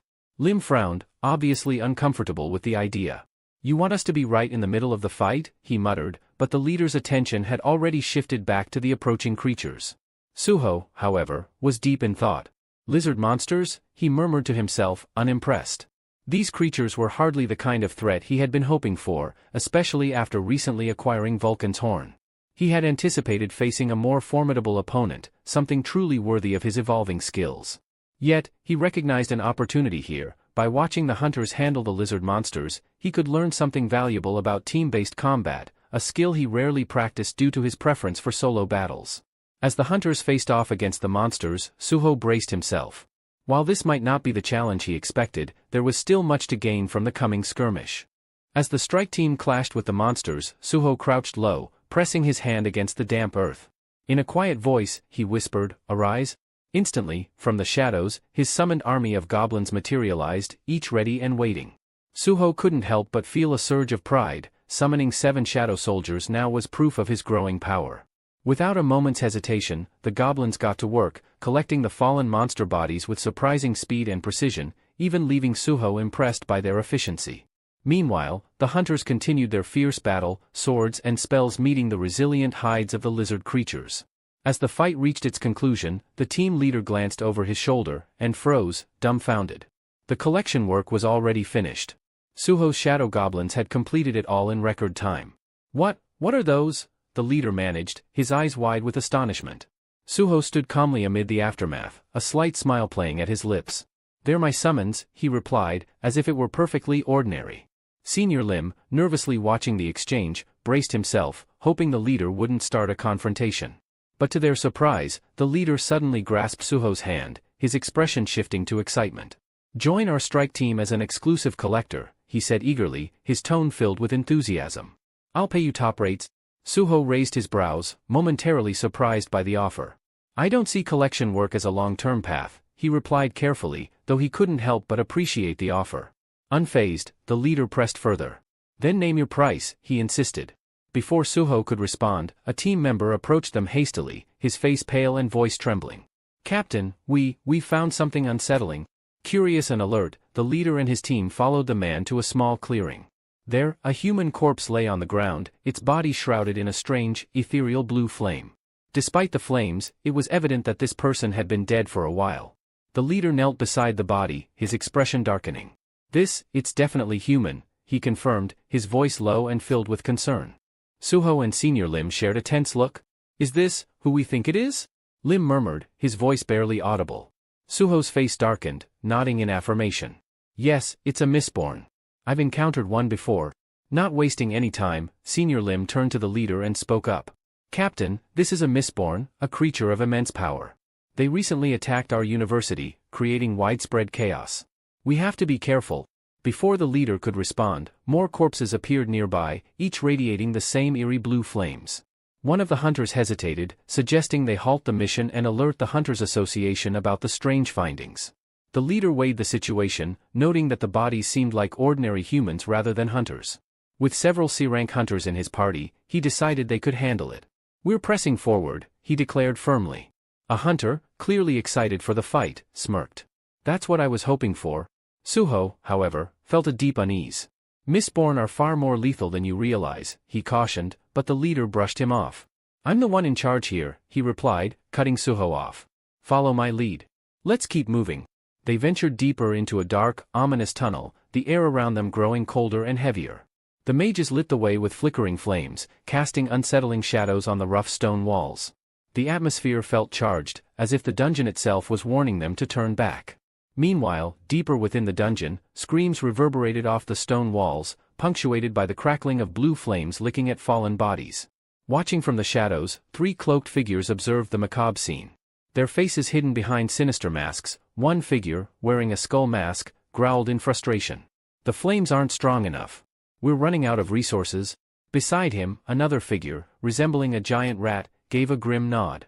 We need to replenish our stock soon.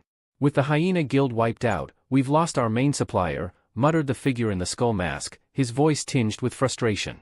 Without enough fuel, our stardust production will slow.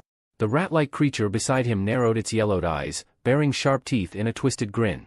Humans are nearby, the skull-masked figure suddenly hissed, his tone darkening. Perfect timing. The rat creature licked his lips, unsheathing his blade and letting it drag across the ground with a grating sound. Leave it to me, he said, slinking off into the shadows with predatory intent. Back in the tunnel, the hunters were battling another wave of lizard monsters. The leader, pleased with their steady progress, took a moment to assess the team, healing those who needed it. We've had a good run today, he remarked, a rare smile crossing his face. The hunters, pleased by the successful haul, agreed. One of them commented, good call on pressing forward. The leader reached into his jacket, pulling out a shimmering orb. Holding it up, he revealed, this is stardust. Do any of you know what it is? Curious, the hunters gathered around him, their eyes lighting up. Stardust was a rare and potent stimulant that could temporarily heighten a hunter's abilities. Why didn't you tell us about this earlier? One of them asked eagerly. I was saving it for an emergency, the leader replied, his gaze fixed on the stardust, momentarily captivated by its glow. Suddenly, an ominous shadow loomed behind him. The rat-like creature struck with brutal swiftness, delivering a crushing blow that left the leader writhing in agony. The stardust orb slipped from his grasp and shattered upon impact with the ground. He's still alive, the creature sneered, surprising the hunters with his cold, mocking voice. As the hunters took in the sight of this high-level monster, panic washed over them. The creature, unfazed, pointed his jagged sword at them, counting their numbers with an unsettling, calculating gaze. I don't need all of you, he said with a wicked grin. I'll have some fun with the strong ones, and the rest will die. Out of nowhere, the creature pulled out his own gleaming marble, a piece of stardust. The hunters stared, shocked and horrified. Not only could this monster speak, but it possessed the rare stardust as well. Let the game begin, the creature sneered, a twisted excitement flashing in his eyes. The hunters sprang into action, but the monster was ready. With a brutal swipe, he struck down the first hunter in a single, bone-chilling move. He turned to the mage who had been illuminating the tunnel and, with merciless precision, dispatched him, casting the tunnel into pitch darkness. The sudden loss of light threw the remaining hunters into chaos. Blind and terrified, they were defenseless. The monster moved through the darkness like a deadly specter, his blade a lethal blur slicing through the disoriented group. Their cries echoed briefly before fading into silence. When the carnage ended, the creature seized the fallen leader by the collar, dragging his body across the blood-stained ground. Firewood secured, he muttered coldly, abandoning the other wounded hunters to their grim fate. As he vanished into the shadows, a chilling silence filled the tunnel. In that moment, a system message blinked into Suho's view, a new quest notification. He quickly scanned it, a rescue mission. His mind reeled as he took in the devastation around him. What in the world happened here? He murmured under his breath, feeling a heavy weight settle in his chest. Noticing Suho's troubled expression, Beru materialized beside him, asking if something was wrong. Suho explained, his voice grim, that the system had alerted him to a quest involving a powerful enemy who had taken the strike team hostage. His eyes returned to the system display, where rewards awaited, depending on how many he could save. A steely determination gripped him. These people were in real, immediate danger. Without wasting another second, he plunged into action. Suho whirled around, his expression fierce, and urgently called out to Senior Lim, the strike team's in serious danger. You need to get out of here now. Senior Lim looked at him, bewildered by Suho's sudden urgency. What's going on? Where's this coming from? He asked. Suho, resolute, replied, just trust me. My instincts are screaming at me. Without waiting for further questions, he swiftly summoned 2 goblins, instructing them to escort Lim to safety. Lim, still processing, asked, and what about you? Suho's response was firm and unexpected. I'm going after them. Understanding the gravity of Suho's determination, Senior Lim quickly realized that staying would only slow Suho down. Fine, but I'll bring reinforcements from the Hunter Association as soon as I'm out, he promised. Suho nodded his thanks. Shedding his protective suit, he summoned Gray from the shadows, a surprising move considering Gray's confinement to the shadow dungeon. But there was no time to question how he'd done it. As Gray materialized, Suho activated his bonding skill and slipped on the powerful Vulcan gauntlets. The transformation was striking, he looked like he was ready for an all-out battle. With urgency, he turned to Beru. Let's go. The two raced through the dungeon, silence pressing in on them, tension building with every step. Finally, they reached a door bathed in an eerie green glow, and the air was thick with the coppery scent of blood. Inside, a grim sight awaited. The floor was littered with bodies, discarded without care. Nearby, a monstrous rat-like creature was boasting to his companions. "Got more firewood," he sneered. One of his comrades glanced at him, commenting on his quick return. The rat creature replied with cold indifference, "The humans were no match." Another creature murmured with satisfaction, noting that soon the dungeon would open further, allowing them to summon demons. As a reward for his efforts, the rat-like creature was assigned the task of preparing the bodies for the flames. Grumbling under his breath about the fairness of it all, he got to work. Among the trio, it became clear that the towering brute was the leader, while the rat-like one was the youngest. The middle figure, sharp-eyed and clearly the strategist, praised the rat creature's efficiency, noting that his efforts had allowed them to produce stardust without interruptions. The middle creature went on to explain, his tone smug, that this stardust was a dark art, derived from a lethal combination of poison and an awakening stimulant extracted from berserk poison. His eyes glinted with a familiar, ominous cross-pattern, unmistakably linked to Iterim's dark influence, much like Brokey's handiwork. He added that while stardust could grant a temporary surge in magical power, it drained the life force of its user, leaving them as hollow as a husk. This forbidden method of refinement, using the Mistborn's flames, had been taught to them by an apostle, who had also provided instructions on corrupting souls to create monsters. Suddenly, one of the monsters froze, sensing something approaching rapidly. Suho was closing in, faster than expected. The trio looked at each other, puzzled. They believed the rat creature had already eliminated all the intruders. Their confusion was short-lived as the door suddenly exploded inward with a powerful kick, crashing into the room. The rat creature reacted swiftly, slicing the door in half with a flick of his sword, his narrowed eyes fixing on the intruder. Suho and Beru made a striking entrance. But before Suho could even speak, he froze momentarily, stunned by the sight before him. 3 demonic figures stood around the Mistborn, who were bound to stakes, flames licking at their bodies in a ritualistic, horrifying scene. His mind raced to make sense of it all, but a sudden system alert interrupted his thoughts, confirming that no survivors had been lost yet. He had no time to process this revelation as a blade suddenly sliced through the air toward him. Suho arched back just in time, narrowly dodging the strike aimed at his neck. The rat monster, who had launched the attack, looked surprised at Suho's reflexes. Suho steadied himself, his gaze intense, and demanded, "Are you the one responsible for the hunters I found dead outside?" His voice cut through the tension, ready for the battle that was about to unfold. Before the rat creature could even respond, Suho landed a powerful punch, sending the monster flying back. The rat managed to brace himself with his sword, absorbing some of the impact, but he still staggered. Recognizing Suho's formidable strength, the demon leader and the strategist knew that the rat couldn't face him alone. Without delay, they pulled out their own pieces of stardust and consumed them, enhancing their magical power. Locked in fierce close combat with the rat, Suho sensed another attack approaching. The boss charged at him with a massive fist, ready to unleash a devastating blow. Sensing the trap, the rat creature quickly sidestepped, clearing the way for the boss's punch. Instinctively, Suho executed a swift backflip to avoid the oncoming strike, only to land directly in another ambush. The middle demon, who had been gathering energy, unleashed a crackling surge of electricity the moment Suho touched down. Pain surged through Suho's body as he was electrocuted, leaving him momentarily stunned. Before he could fully recover, the rat creature lunged at him again, sword poised to strike. Gritting his teeth through the pain, Suho summoned his shadow goblins. They materialized with menacing expressions, surprising the trio of demons and momentarily throwing the middle demon off his focus. Seizing this chance, Suho grabbed the middle demon's arm and threw him across the room. Regaining his footing, the middle demon exchanged a wary glance with the boss, voicing an uneasy question. "Is this the same power we saw years ago, when our kind was obliterated by that man?" The boss nodded grimly, but added, "Yes, but he's not as powerful as the Shadow Monarch. Together, we can take him down." With renewed confidence and a sharpened strategy, the 3 demons coordinated their attacks and quickly decimated Suho's goblin forces. Watching his shadow army crumble, fury boiled inside Suho. He could tell that resurrecting his fallen goblins would be pointless, they simply weren't strong enough to contend with these enemies. Individually, each demon was weaker than Brokey, but combined, they became a fearsome adversary. The scene briefly shifts to earlier that day, where Beru had asked Suho why he hadn't yet revived Brokey as a shadow soldier. Having absorbed Broki's remains, Beru could access fragments of his memories, but Suho had held back from taking the final step. In response, Suho had explained that he needed to be fully prepared to handle Broki's immense strength and lingering emotions from his last moments. It just hadn't felt right to Suho. Broki had been little more than a puppet under Idaram's control, and Suho wanted to be certain that bringing Broki back as a shadow wouldn't dishonor his memory.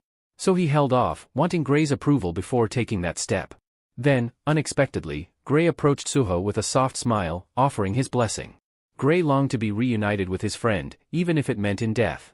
Returning to the present, Suho gripped his shadow dungeon key, channeling a surge of dark energy through it as he invoked his shadow extraction ability.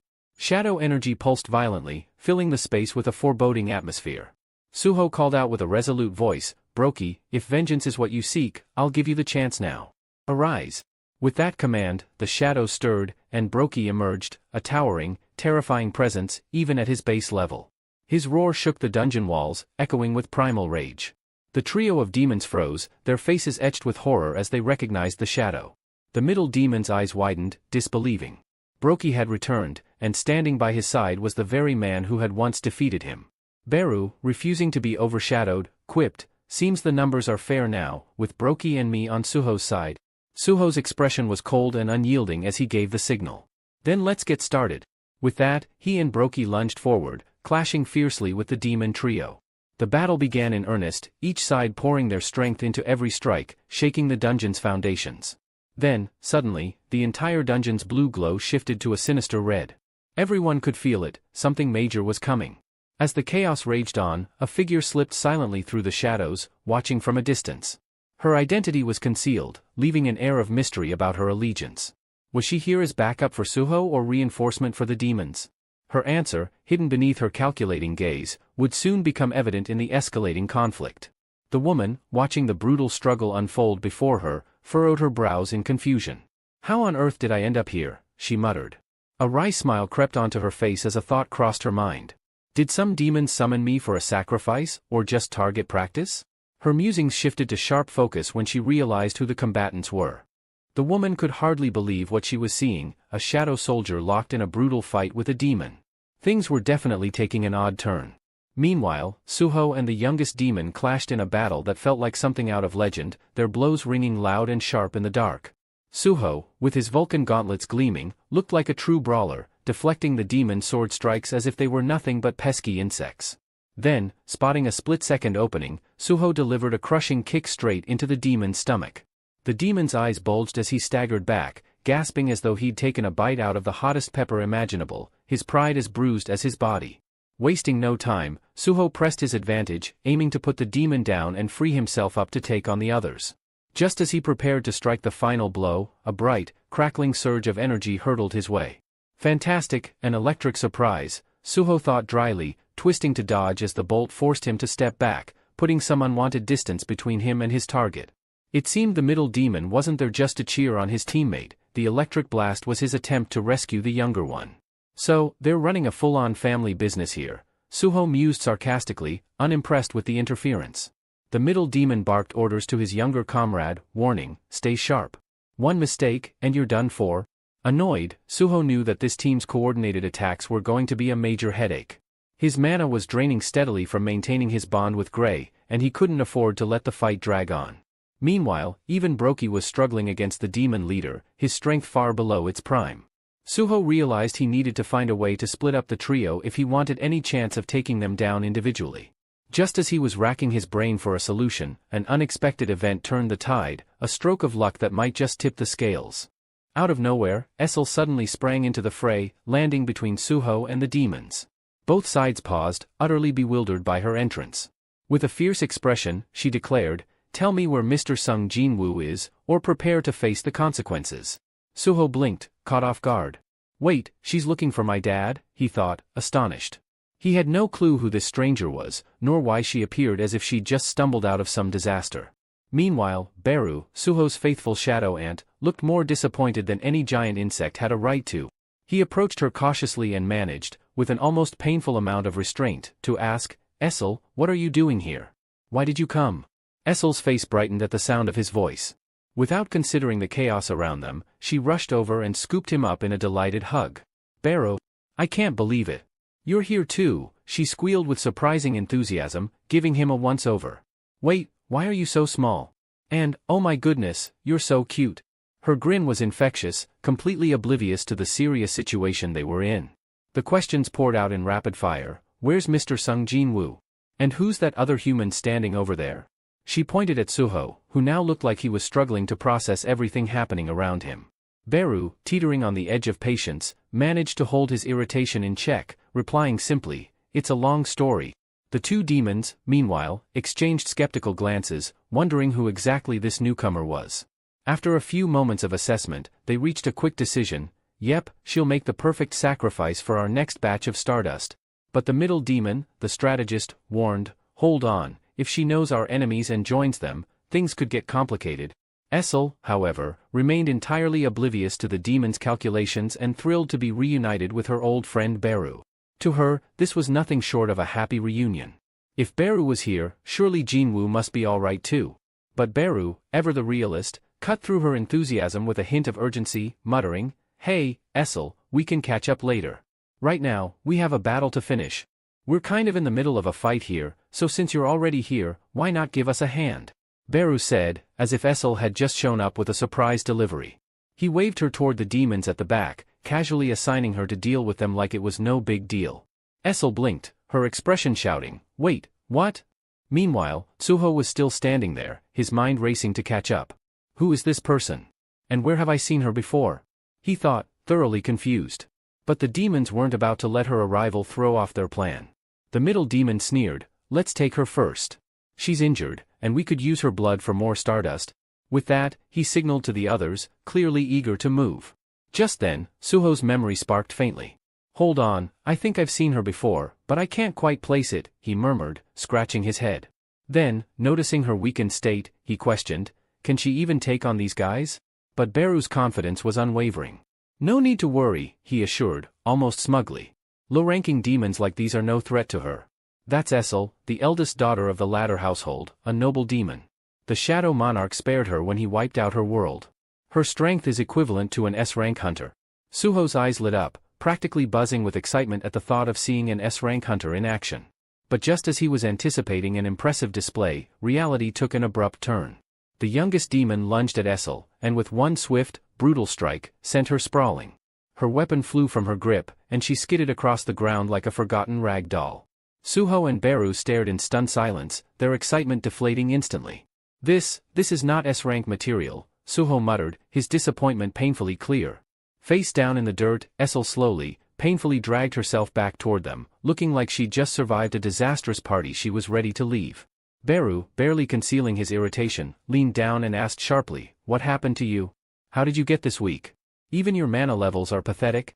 Essel winced, but before she could respond, Suho and Beru exchanged a look of resignation, their hopes for backup officially dashed.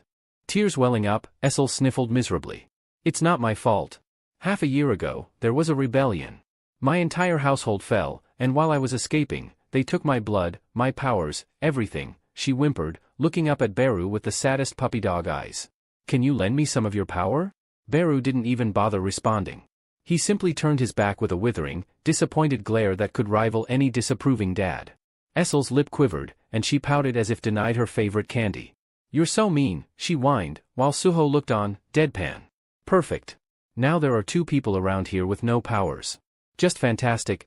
Suddenly, the boss demon, who had overheard every word, laughed darkly. "Did you hear that, boys? She's from the later household.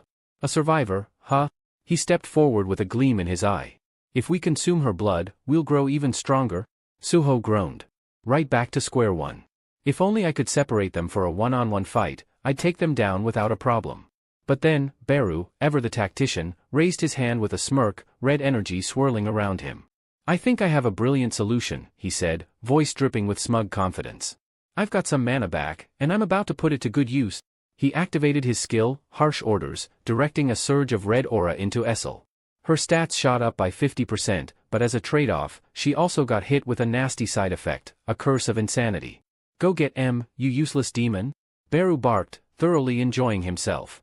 Foaming at the mouth, Essel charged forward, her eyes blazing with fury as she hurled herself at the demons like a force of nature. Suho, wide-eyed, couldn't help but think, she looks utterly miserable, but hey, if it gives me a shot at some one-on-one fights, I'll take it. Seizing the chance, Suho ordered Brokey to engage the demon boss while Essel, in full berserk mode, launched herself at the middle demon with unmatched ferocity. The fight quickly turned chaotic as the rat demon leaped in, sword swinging wildly toward Essel. But just as he was about to land a hit, Suho dashed in, grabbing the rat demon in a swift headlock like he was about to pull off a wrestling move. In that moment, he knew the real fight was just beginning. With a surge of strength, Suho lifted the rat demon high and hurled him straight into the blazing mistborns. The demon smashed into the flames, shrieking in agony as the fire spread across his body. But Suho wasn't finished. He seized the demon's fallen sword and, with a powerful strike, cleaved the rat in two, ending its life with finality.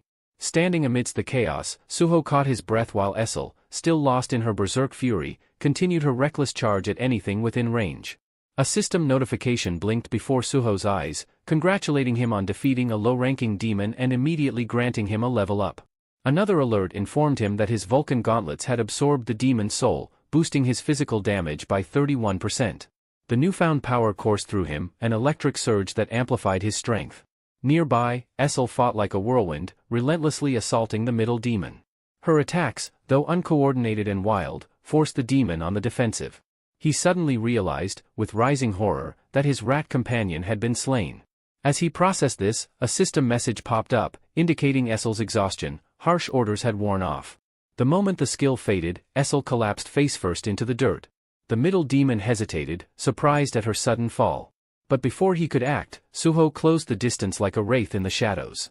With a swift, iron grip, he locked the demon in a crushing headlock and twisted sharply, breaking the demon's neck with a sickening crack. Another notification flashed, a level up, and once again, his gauntlets absorbed the demon's soul. 2 down. Now, only the boss demon remained. Furious at the loss of his allies, the demon let out a thunderous roar and launched a devastating blow, sending Brokey hurtling into the dungeon wall. Dust and debris scattered in all directions as Brokey's body collided with the wall, shaking the ground under Suho's feet. The boss demon, realizing he was now alone and outnumbered, cursed his fallen allies. Useless, every last one of them, he snarled, surveying his situation. With Brokey on one side and Suho on the other, the demon was trapped. But his eyes quickly darted to Essel, lying unconscious and defenseless nearby. She was the key, her blood held the power he needed to turn the tide. Desperation drove the demon forward in a frenzied rush toward her, but Suho was quicker. He intercepted with a brutal kick, landing directly on the demon's arm. The impact twisted it with a sickening crunch and cracked the ground beneath them. The demon reeled back, howling in agony, his attack completely thwarted. Suho stepped forward, calm yet lethal, a faint smirk on his face. "Your turn, Brokey," he commanded, stepping aside. Brokey lunged without hesitation, his fangs bared as he tore into the demon in a savage attack. The boss demon's scream echoed through the dungeon before finally fading into silence. A flood of system messages appeared before Suho, notifying him of yet another level up. With his progression past level 20, a new feature had unlocked, store access. Curious, he deactivated the bond with Gray and began browsing the system's offerings, his eyes lighting up with interest at the options. Meanwhile, Essel began to regain consciousness, letting out a groan as she rubbed her temples. She shot a withering look at Beru. "That ridiculous skill nearly killed me," she snapped. Then, spotting Suho, she narrowed her eyes suspiciously. "Who is this?" "Another human with shadow soldiers, besides Sung Jin Woo." Beru, unperturbed, tilted his head and replied coolly, "Perhaps if you were a bit more loyal, you'd have remembered who could be a worthy successor." Essel's gaze snapped back to Suho, her expression shifting as the realization dawned on her, hitting her like a jolt. Essel's expression transformed entirely, her eyes filling with tears as she looked at Suho. Slowly, the realization washed over her. He's the young monarch," she murmured, her voice trembling. Her gaze was locked on Suho, disbelief and awe mingling in her features. Suho stiffened, caught off guard by the sudden recognition. Questions raced through his mind. How did she know? Did she really just call me, the young monarch? Before he could respond, laughter rang out from the corner where Brokey and Gray, apparently untroubled by the serious moment, were sharing a light-hearted exchange. Essel's voice quivered, thick with emotion as she blinked up at Suho, tears spilling over. "I didn't recognize you. You've changed so much." Her voice broke. "You look so much like your father, the Shadow Monarch." Her lips trembled as she continued, her words barely a whisper, and then, without warning, she collapsed, falling into unconsciousness. A tense silence fell over the room. Suho's eyes widened as the shock registered, and he quickly turned to Beru, his voice urgent. Beru, check her condition. Is she all right? Beru stepped forward, shaking his head with his usual dramatic flair. Kneeling beside Essel, he examined her carefully before shrugging. She's fine, he said, his tone almost dismissive. Not dead, just completely drained. His calm statement seemed to ease the tension. No need to worry, she's just worn out. Relieved, Suho turned his attention back to the hunters they had rescued. Setting his jaw, he looked to Beru again, his tone resolute. Heal them just enough to stabilize. I want everyone to make it out of here alive. As Beru set to work healing the injured hunters, the system chimed, confirming the completion of Suho's quest. A small smile crossed his face. Mission accomplished. He glanced at the group of 7 survivors, a deep sense of satisfaction washing over him as he saw them still standing. Saved them all, he thought. Then, the system notification popped up again, awarding him 3 ability points and an unexpected bonus, 700 gold. His eyes widened in surprise. Gold, he muttered, hardly believing it. They're giving me gold. Curious, Suho opened the system store and found an array of items at his disposal. Potions, weapons, tools, everything he might need was there, waiting to be bought. He chuckled, a nostalgic smile crossing his face. Feels just like getting pocket money after chores when I was younger, only now, it's like Dad sending me rewards through the system. The thought filled him with warmth. Essel, still unconscious on the ground, caught his eye. Suho bought a basic healing potion from the store, frowning as he read the label. Restores 500 HP, but only works on me. Glancing at Essel's pale face, he shrugged and decided to give it a shot anyway. Beru, should I? He started but didn't wait for an answer, carefully tilting the potion to her lips. As the liquid slipped down, her breathing evened out, and a faint flush returned to her cheeks. Beru watched with raised eyebrows, muttering, "Gold, for a demon? Young monarch, your generosity never fails." Suho sighed, already calculating his next steps. "We're not leaving her behind. Let's bring her with us to the Shadow Dungeon." He nodded to Brokey, "And bring the demon corpses too. We can't leave evidence of our fight lying around." Without delay, Brokey dragged the twisted remains of the demons while Grey lifted Essel with care, following Suho through the portal. Suho examined the rat demon sword in his hand, lost in thought, when Beru's voice cut through his musings. "Why aren't you heading back to the Shadow Dungeon as well?" Suho's fingers tightened around the weapon, his gaze shifting to the Mistborns writhing in agony, still smoldering from the earlier flames. Their suffering was plain, etched in every painful twist of their forms. "I can't just abandon them like this," he murmured. Moving swiftly, he put each of them out of their misery, one by one. His voice was soft, almost regretful. "I'm sorry. This is all the mercy I can offer." Suho lowered his head, the weight of regret lingering as he left the dungeon. Meanwhile, outside, the scene at Seoul Station was anything but calm. Hunters from the association had assembled, and among them stood a high-ranking hunter with a steely expression. "What did you find inside?" he demanded. A junior hunter stepped forward, reporting, "We discovered several bodies, thorn lizards and mistborns mostly. But, the injuries on the dead hunter don't match any of their attacks. There was also a room that looked obliterated, with sword marks everywhere." The senior hunter's eyes narrowed. Something else was in there, wasn't there? Besides the monsters? As he considered this, he noticed Hunter Lim, shifting nervously as if trying to leave without being noticed. "Lim," he barked, making the hunter freeze. Lim turned around, feigning innocence. "You're the one who reported this incident, right? And there was someone else with you. Suho, correct? Where is he now?" Lim's face flickered with something unreadable before he forced a smile. "Suho? Well, after we got out, he took off. Guess he got spooked. He's just an E-rank, after all. Once I realized we couldn't handle it, I called for backup." The senior hunter fixed him with a long, hard stare, but instead of pressing further, he clapped Lim on the shoulder. "You did your part, Lim. Good job following protocol." Then, turning to his team, he ordered, "Spread out. I don't want anything missed." Relieved, Lim exhaled deeply, glancing up at the sky. He thought, Suho, he saved everyone. Trusting Suho's decision to stay silent, Lim was filled with gratitude. Back in the Shadow Dungeon, Suho regrouped with Beru and the others. Essel, now conscious, had just been caught up on recent events, Jinwoo's ongoing battle, the invasion of the Outer Gods, and Suho's awakening. She looked stunned. After everything, Sung Jin was still fighting? Beru nodded with a somber expression. "The Shadow Monarch doesn't rest. He entrusted me with breaking Suho's seal. But honestly, our young monarch," Beru glanced at Suho, pride evident in his gaze. "He didn't even need it. He's already stronger than we ever anticipated." Suho turned to Essel. Suho's curiosity was piqued. "Wait, have we met before?" he asked, eyeing Essel closely. Essel's face brightened with excitement. Yes. Back during the tutorial your father created for you. Don't you remember? Suho scratched his head, trying to piece together the memory. His mind felt foggy until a flash of recognition hit him. Wait, you're the one who surrendered the instant you saw me, right? Beru couldn't hold back a snicker. Couldn't even handle a simple task, he scoffed, making Essel's cheeks flush with embarrassment. She fell quiet, her gaze averted, obviously flustered. But Beru's tone shifted as he looked at her, his voice lowering. Essel, what happened in the demon realm? How did you become, this weak? Essel's expression darkened, a shadow of grief passing over her face. She took a shaky breath. I assume the young monarch has heard of how Lord Sung Jinwoo conquered the demon tower, leaving the later household in charge. Her voice was a quiet murmur, full of reverence and pain. We guarded it faithfully, waiting for the shadow monarch to summon us, but the call never came. For a while, we lived in relative peace. Her voice trembled as she continued. But half a year ago, that peace was shattered. It began with something called stardust, an enhancer that magnifies magical strength. This stimulant began circulating in the demon realm. Suho's eyes narrowed. He remembered the earlier fight, when the demons had used something similar before attacking.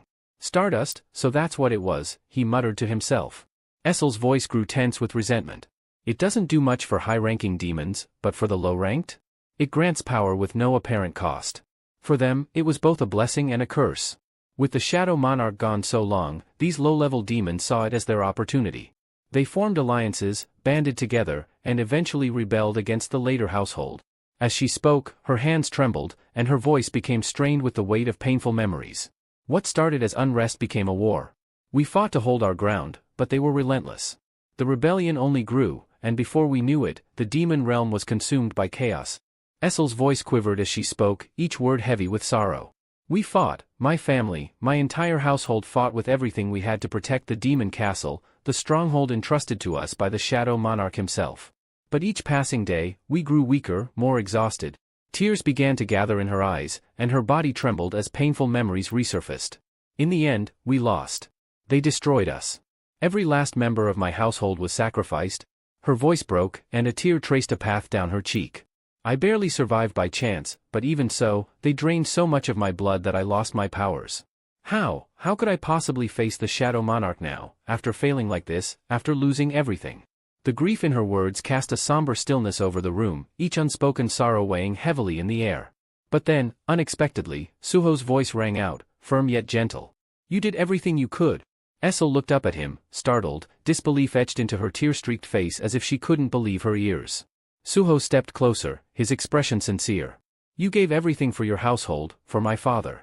You fought till the very end, risking your life. If he were here now, he'd say the exact same thing. His words held a warmth that cut through her despair, and a soft, grateful smile graced his face. Thank you, Essel. For everything you and your people did. You stood strong, and that's something I'll always honor. For a moment, Essel was speechless, the intensity of his gratitude flooding through her. But gradually, her shock gave way to something more hopeful. She met his gaze, a spark of determination rekindling within her. Suho's expression hardened with resolve. And now, I'll do everything in my power to help you. We'll restore the later household, bring it back to its rightful place. Her eyes filled with tears again, but this time, they were born of hope. With a tremulous smile, she whispered, the household's name, its later, young monarch. Just as the moment settled between them, the system suddenly chimed, breaking the quiet. A message appeared before Suho's eyes, catching him off guard. This time, it was unlike anything he'd seen before. The notification informed him that the last surviving member of demon nobility had formally expressed her thanks. And then came a question that made Suho's heart skip a beat. A notification from the system flashed before Suho's eyes, stopping him in his tracks. The message read, Essel later, last of the pure-blooded demon nobles and descendant of White Flame, has expressed her gratitude. Would you like to recruit her as your companion? Suho's expression shifted from surprise to disbelief. Essel, the descendant of the White Flame monarch? It was difficult to grasp. Beru and Essel sat nearby, both relaxing after everything they had been through. But the moment Suho processed the message, his face twisted with shock, drawing Essel's attention. Suho, are you okay? You look like you've seen a ghost, she said, her voice tinged with concern. Suho's mind whirled as he pieced it all together. So, because she's the last of the demon nobility, this bond is possible? Then, a mischievous grin crept onto his face. Well, things just got a whole lot more interesting, he muttered under his breath, and with a confident smile, he accepted her as his companion. The instant he did, a flood of new system notifications lit up his vision. One announcement read, "You have recruited the descendant of the White Flame Monarch. New bond skill created, Demon Strike." He raised an eyebrow as he read the skill's description. It would let him channel Essel's energy to unleash a fierce, destructive attack. Meanwhile, Essel's shocked gasp brought him back to reality. Her own system screen appeared in front of her, and she stared at it, utterly baffled. What is this?" she exclaimed, clearly alarmed. Suho tried to hold back his laughter. "Relax, it's the system for my companions. You're officially part of the team now."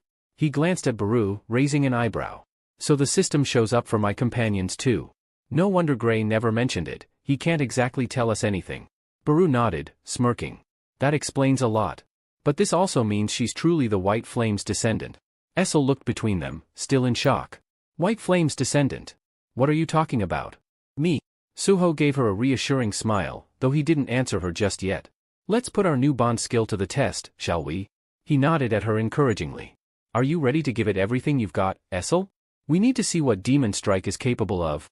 Essel, though bewildered, met his gaze with a determined glint in her eyes. Essel, not entirely confident in her abilities, nodded reluctantly.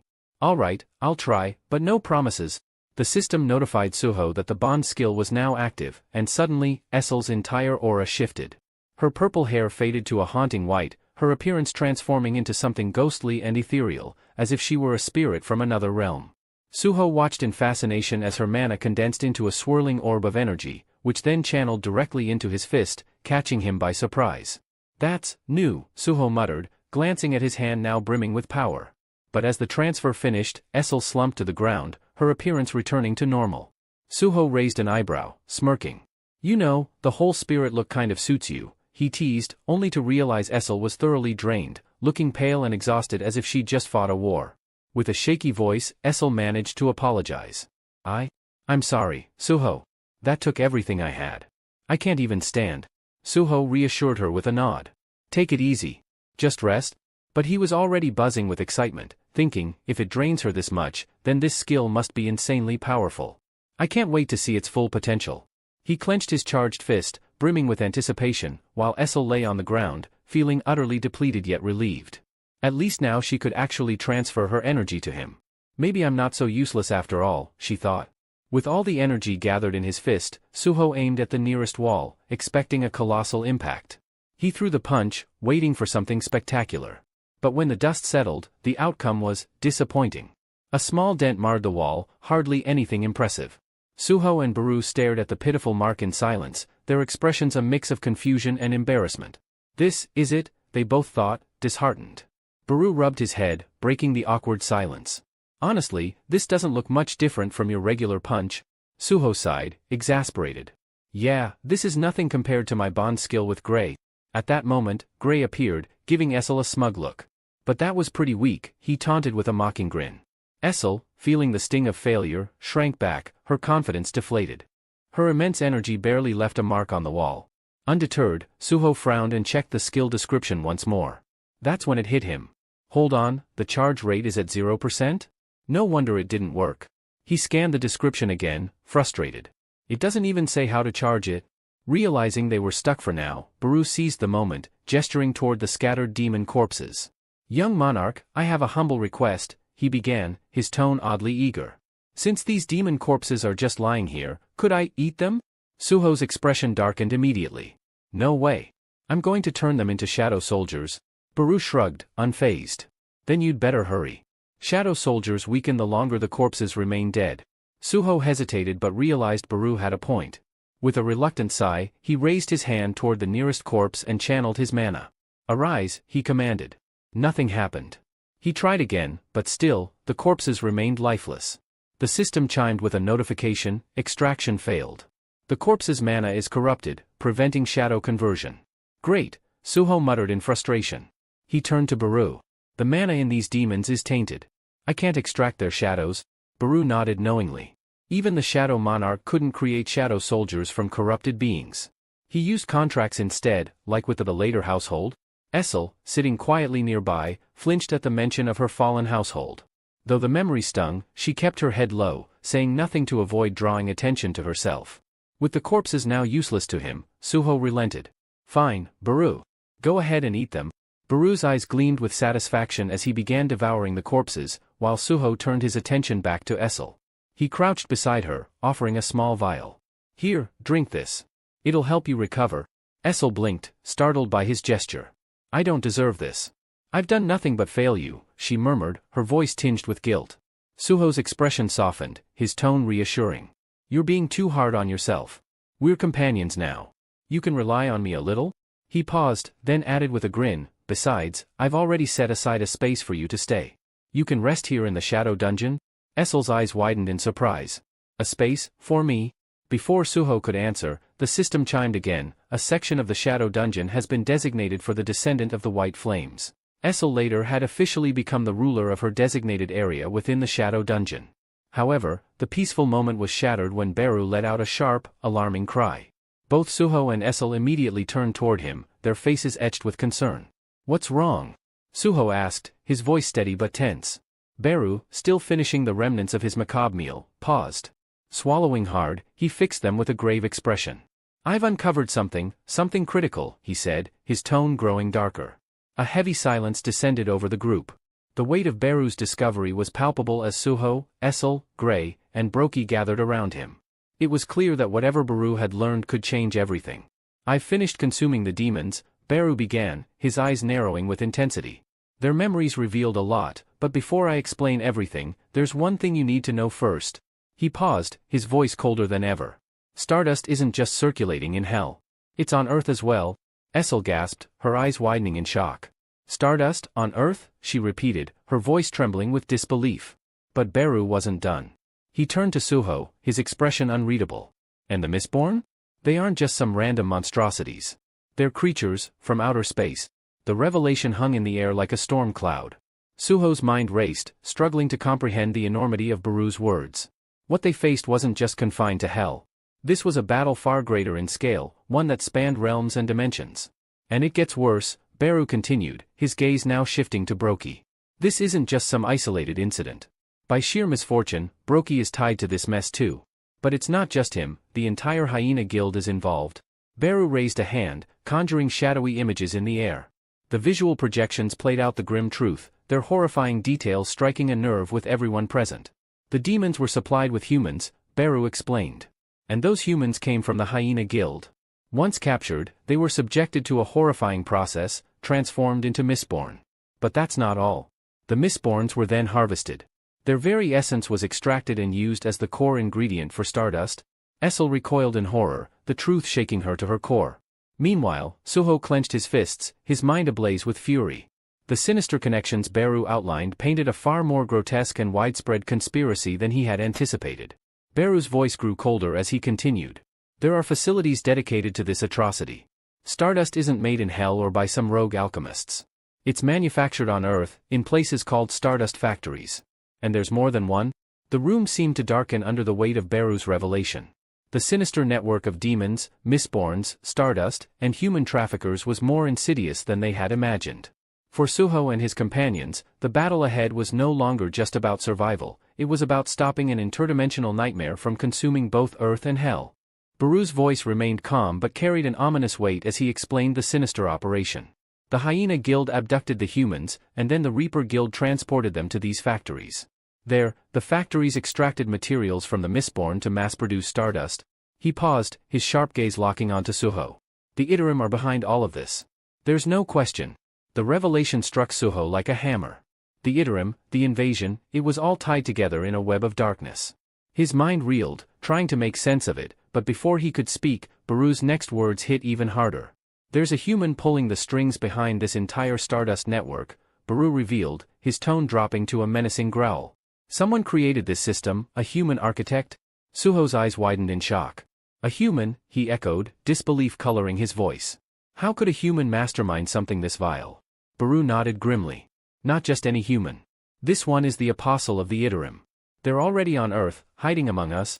The room seemed to freeze at those words, the gravity of the situation pressing down on everyone. Suho's breath caught in his chest, but Baru wasn't done yet. There's more, Baru added, his tone colder than before. The apostle isn't working alone. Another human is aiding them, a high-ranking one. Lee Minsung, the Vice Guildmaster of the Reaper Guild. If we investigate him, we might uncover the Apostle's location. As if on cue, the scene shifted to the bustling exterior of the Hunters Association building. A throng of reporters had gathered, their anticipation palpable as they waited for a significant development. Suddenly, the crowd stirred, cameras clicking and microphones thrust forward as a figure emerged from the building. Lee Minsung, the Vice Guildmaster of the Reaper Guild, stepped into the chaos. His movements were brisk, but his face betrayed unease. The reporters swarmed him, firing relentless questions. "What's the status of the investigation into the Reaper Guild's activities?" one called out. "Are you aware of the Hyena Guild's involvement in the kidnappings?" another pressed. "What's the connection between your guild and the Soul Station dungeon?"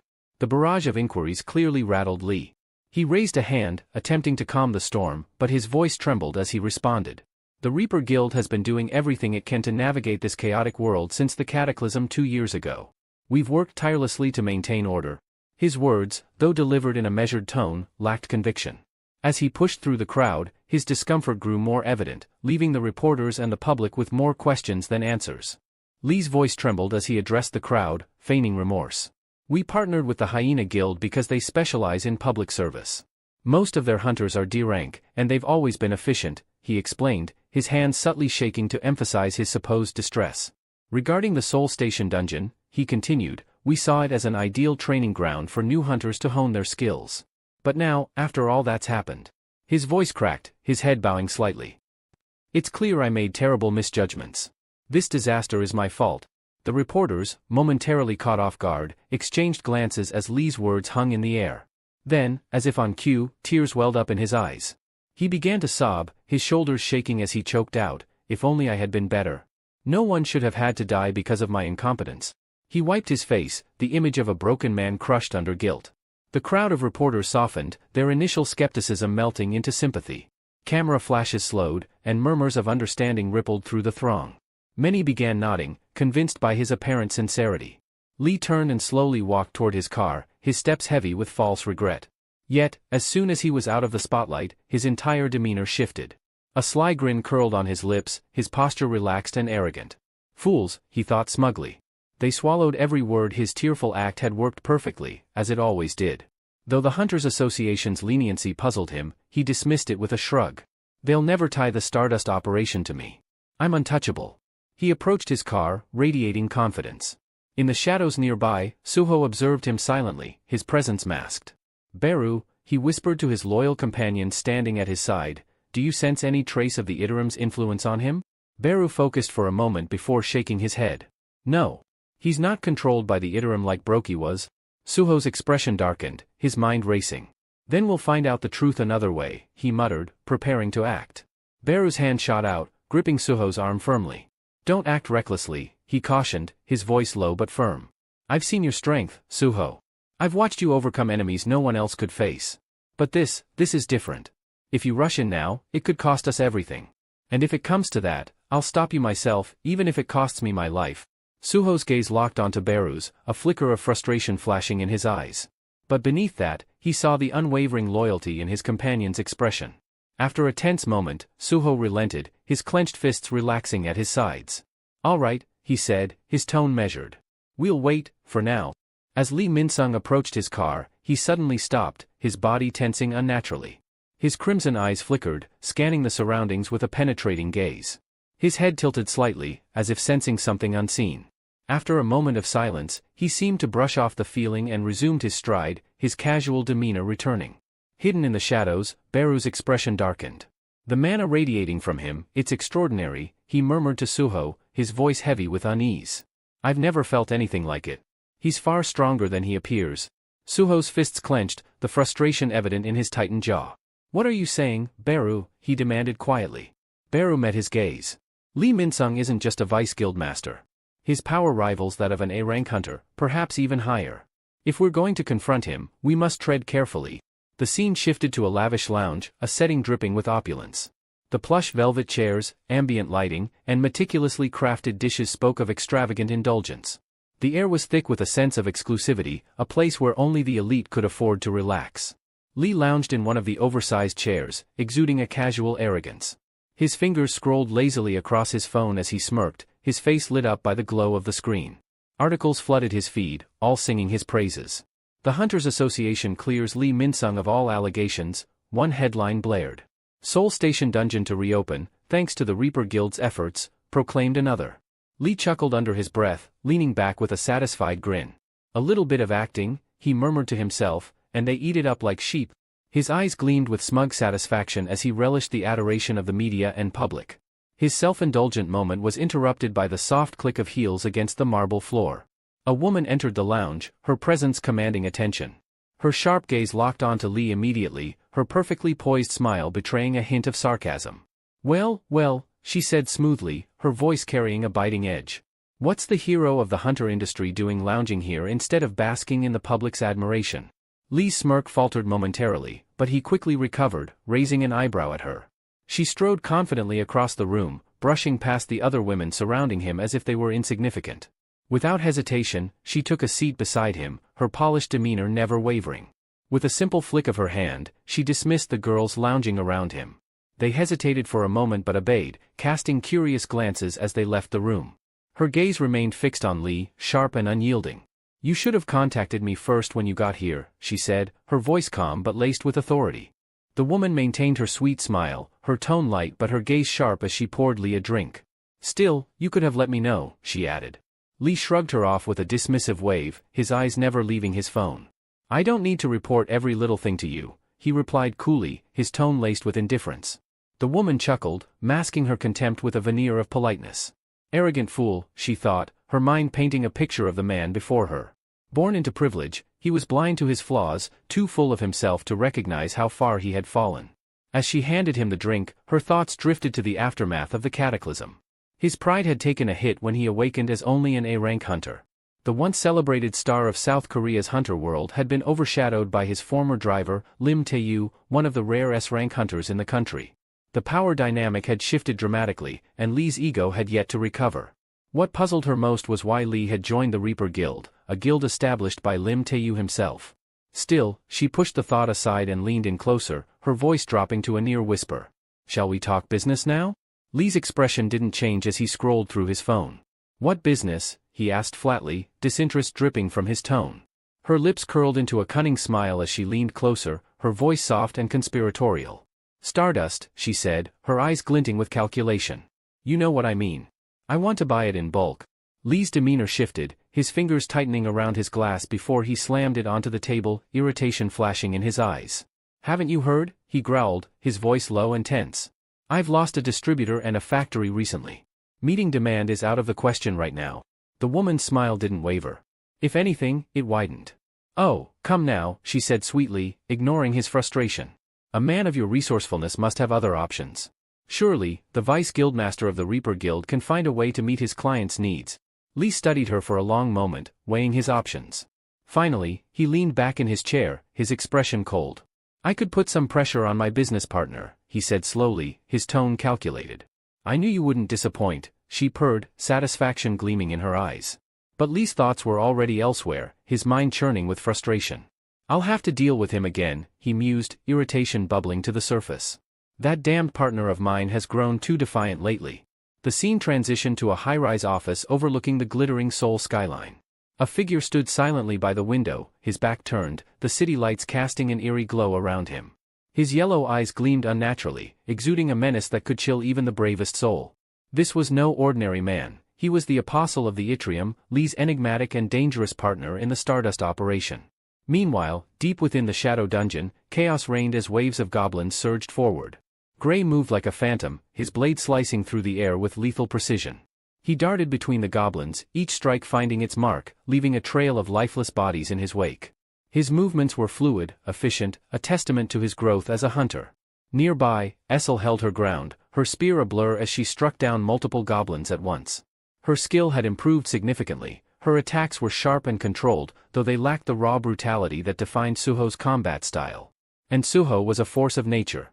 With his Vulcan gauntlets glowing faintly, he charged into the fray, each punch obliterating clusters of goblins with ease. His relentless assault turned the tide of battle, leaving destruction in his path. As the last goblin fell, Suho's expression remained grim. He wiped sweat from his brow and surveyed the carnage. "This still isn't enough," he muttered, frustration flickering in his eyes. Suho's expression darkened as his thoughts churned. Gripping the summoning horn tightly, he turned to Beru, his voice cold and commanding. "Call the next horde," he ordered, his tone leaving no room for argument. Beru, standing silently beside him, studied Suho intently. He's getting impatient, Beru thought, recalling the conversation they had earlier. But given everything that's happened, it's understandable. Earlier, Beru had gathered Suho and his companions, his shadowy figure looming over them as he outlined their mission. His voice was low and steady, carrying the weight of his authority.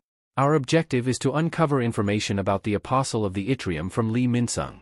He controls the Stardust distribution chain, and his knowledge could lead us directly to the source. But know this, contact with him will likely lead to a confrontation, and it won't be an easy one." Suho had asked the question on everyone's mind. "And if he refuses to talk?" Beru's response was chilling. "If he refuses, I'll have no choice but to consume him. The Shadow Monarch has granted me permission to devour those who are irredeemably evil. But remember, this only works if we can defeat him first." Beru's gaze swept across the group, assessing their capabilities. "Suho," he said, his tone direct, "without your bonding skill, your current strength is equivalent to a C-rank hunter. Gray, you're a D-rank without enhancements. Essel," Beru's voice trailed off, and his expression hardened. "You're barely at C-rank." Essel's face fell, her eyes shimmering with unshed tears. "If only I had my powers back," she thought bitterly. "I could be more helpful to Suho." Beru, sensing her despair, continued. "With your bonding skill, Suho, you can reach B rank. But remember, rank isn't everything. Even within the same rank, power can vary drastically. It can take 10 D-rank hunters to bring down a single C rank." His voice grew darker. "And Lee Min-sung, he's A rank. As we are now, we don't have the strength to face him head-on." Essel, her emotions flaring, snapped. "What about you? You're not weak, Beru. You could fight him?" Beru shot her a sharp look, irritation flashing in his golden eyes. "I am a marshal," he retorted firmly. "Don't underestimate me." Suho, however, looked down, frustration written across his face. "How can I grow stronger?" he wondered. Back in the present, the air in the dungeon grew heavy as the system window flickered into view, displaying the number of goblins they had defeated. The count was high, but it wasn't enough to satisfy Suho. His grip tightened on the horn as he prepared for the next battle. After completing their daily quest, Essel and Gray paused to catch their breath while Suho's eyes stayed fixed on the system screen. His brow furrowed as he noted something peculiar. The kill count isn't increasing like it used to. So that hidden reward was just a one-time deal, he thought, his tone inwardly laced with disappointment. With a flick of his finger, Suho opened the rewards list. Among the items displayed was a random loot box. He tapped to open it, watching with anticipation as the box revealed its contents. An ashen ring. The description blinked on the screen. D-rank item, ashen ring. Increases sense by +5. A faint smile tugged at Suho's lips as he slid the ring onto his finger. Immediately, he felt a subtle but noticeable shift in his awareness. 5 points to my sense stat, he mused. Not bad. But the fleeting sense of satisfaction quickly gave way to frustration. His smile vanished, replaced by a dark scowl. This isn't enough, he realized bitterly. This small boost doesn't change anything. Suho clenched his fists as his thoughts spiraled. I've been slaughtering goblins endlessly, yet my level remains stagnant. Even my Vulcan Gauntlet's damage output has only improved by a measly 3%. He glanced at his items again, desperately searching for answers that weren't there. The path to progress felt agonizingly slow, the grind too tedious to bear. I need to grow stronger, and fast, he resolved. But how? The only way was to enter real dungeons, face tougher magical beasts, and gain proper experience. Later, back at his apartment, Suho sat on his bed, his frustration palpable. He furiously scrolled through job postings on his tablet. Mining jobs. Hauling jobs, he thought bitterly. That's all anyone wants from an E-rank hunter like me. Not a single strike squad would take me, and I can't even enter a dungeon without the Hunter Association's clearance. Beru, who had been silently watching Suho's growing agitation, finally spoke. What if you get yourself re-evaluated?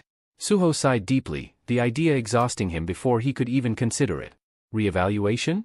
If I did that, my name would be plastered all over the news. Articles, headlines, it'd be impossible to avoid attention.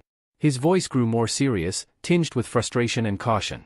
I've been keeping a low profile ever since I found out the Apostle of the Yttrium is on Earth.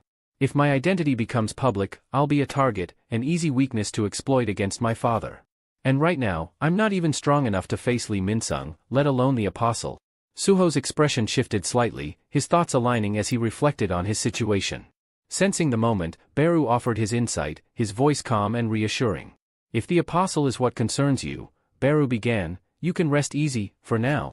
Suho raised an eyebrow, curiosity flickering through his frustration. Why? Beru folded his arms, his tone steady and deliberate. Because if the apostle arrived on Earth before we did, they would have already made their move. Right now, they're biding their time, waiting for something. That gives us a chance to prepare. They would have lost a considerable amount of power, just like I did, Beru explained, his tone measured and firm. You see, dimensional travel isn't simple. Crossing through space is like navigating a narrow tunnel. The more mana you possess, the harder it is to squeeze through. That's why the Ithram can't send an army and why even the Shadow Monarch himself can't easily return to Earth. Suho absorbed the explanation, his brows furrowed in thought. So, that's why they relied on Brokey and the demons, he said, piecing it together. They didn't want to expose themselves because they'd be weakened here. Beru nodded, a flicker of approval crossing his shadowy features. He's starting to understand, Beru mused, silently impressed. Suho's eyes steeled with determination as the realization settled in. The Ithram invasion is inevitable. But if what you're saying is true, I've got time. I need to get stronger, before they make their move. Beru observed Suho closely, a sense of purpose evident in his glowing gaze. The Shadow Monarch entrusted me with guiding him, he thought. And he gave me a Shadow Dungeon key, along with the option to request aid from him. Perhaps now is the time to share this with Suho. Beru's mind flashed back to the moment the Shadow Monarch handed him the key, his words still resonating. This will be a lifeline, a powerful ally for Suho. Use it wisely. Just as Beru opened his mouth to speak, Suho stood abruptly, his eyes alight with realization. How did I miss this? He murmured, his voice tinged with shock. Beru hesitated, choosing to remain silent, curious about what had sparked Suho's epiphany. Suho quickly fished his phone out of his pocket, his fingers flying across the screen as he searched for something. A slow grin spread across his face, his earlier frustration replaced by excitement. I've got it. A way to enter a dungeon without breaking any of the Hunter Association's rules. The scene shifted, revealing the sleek interior of a towering office building. Suho sat across from a well-dressed man in a tailored suit, seated behind a polished mahogany desk. The man leaned back in his chair, studying Suho with a bemused smile. It's been a while since we last saw each other, the man said, his tone light yet sharp. You haven't visited since your awakening, and now, out of nowhere, you show up with a business proposal? You've certainly grown. Suho chuckled, leaning forward slightly. I've got an offer you won't want to refuse, uncle. Standing behind Suho, Beru glanced at the man, his sharp eyes taking in every detail.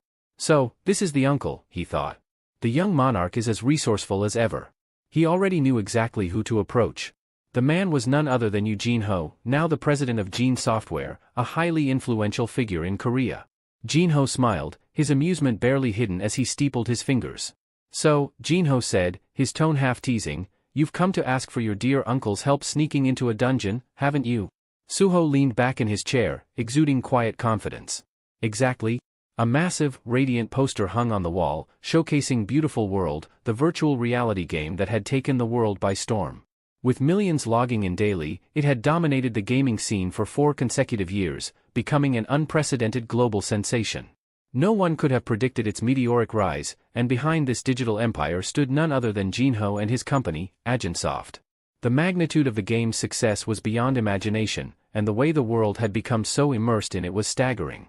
Earlier that day, Suho had stepped into Agensoft's headquarters for the first time, trying his best not to appear out of place.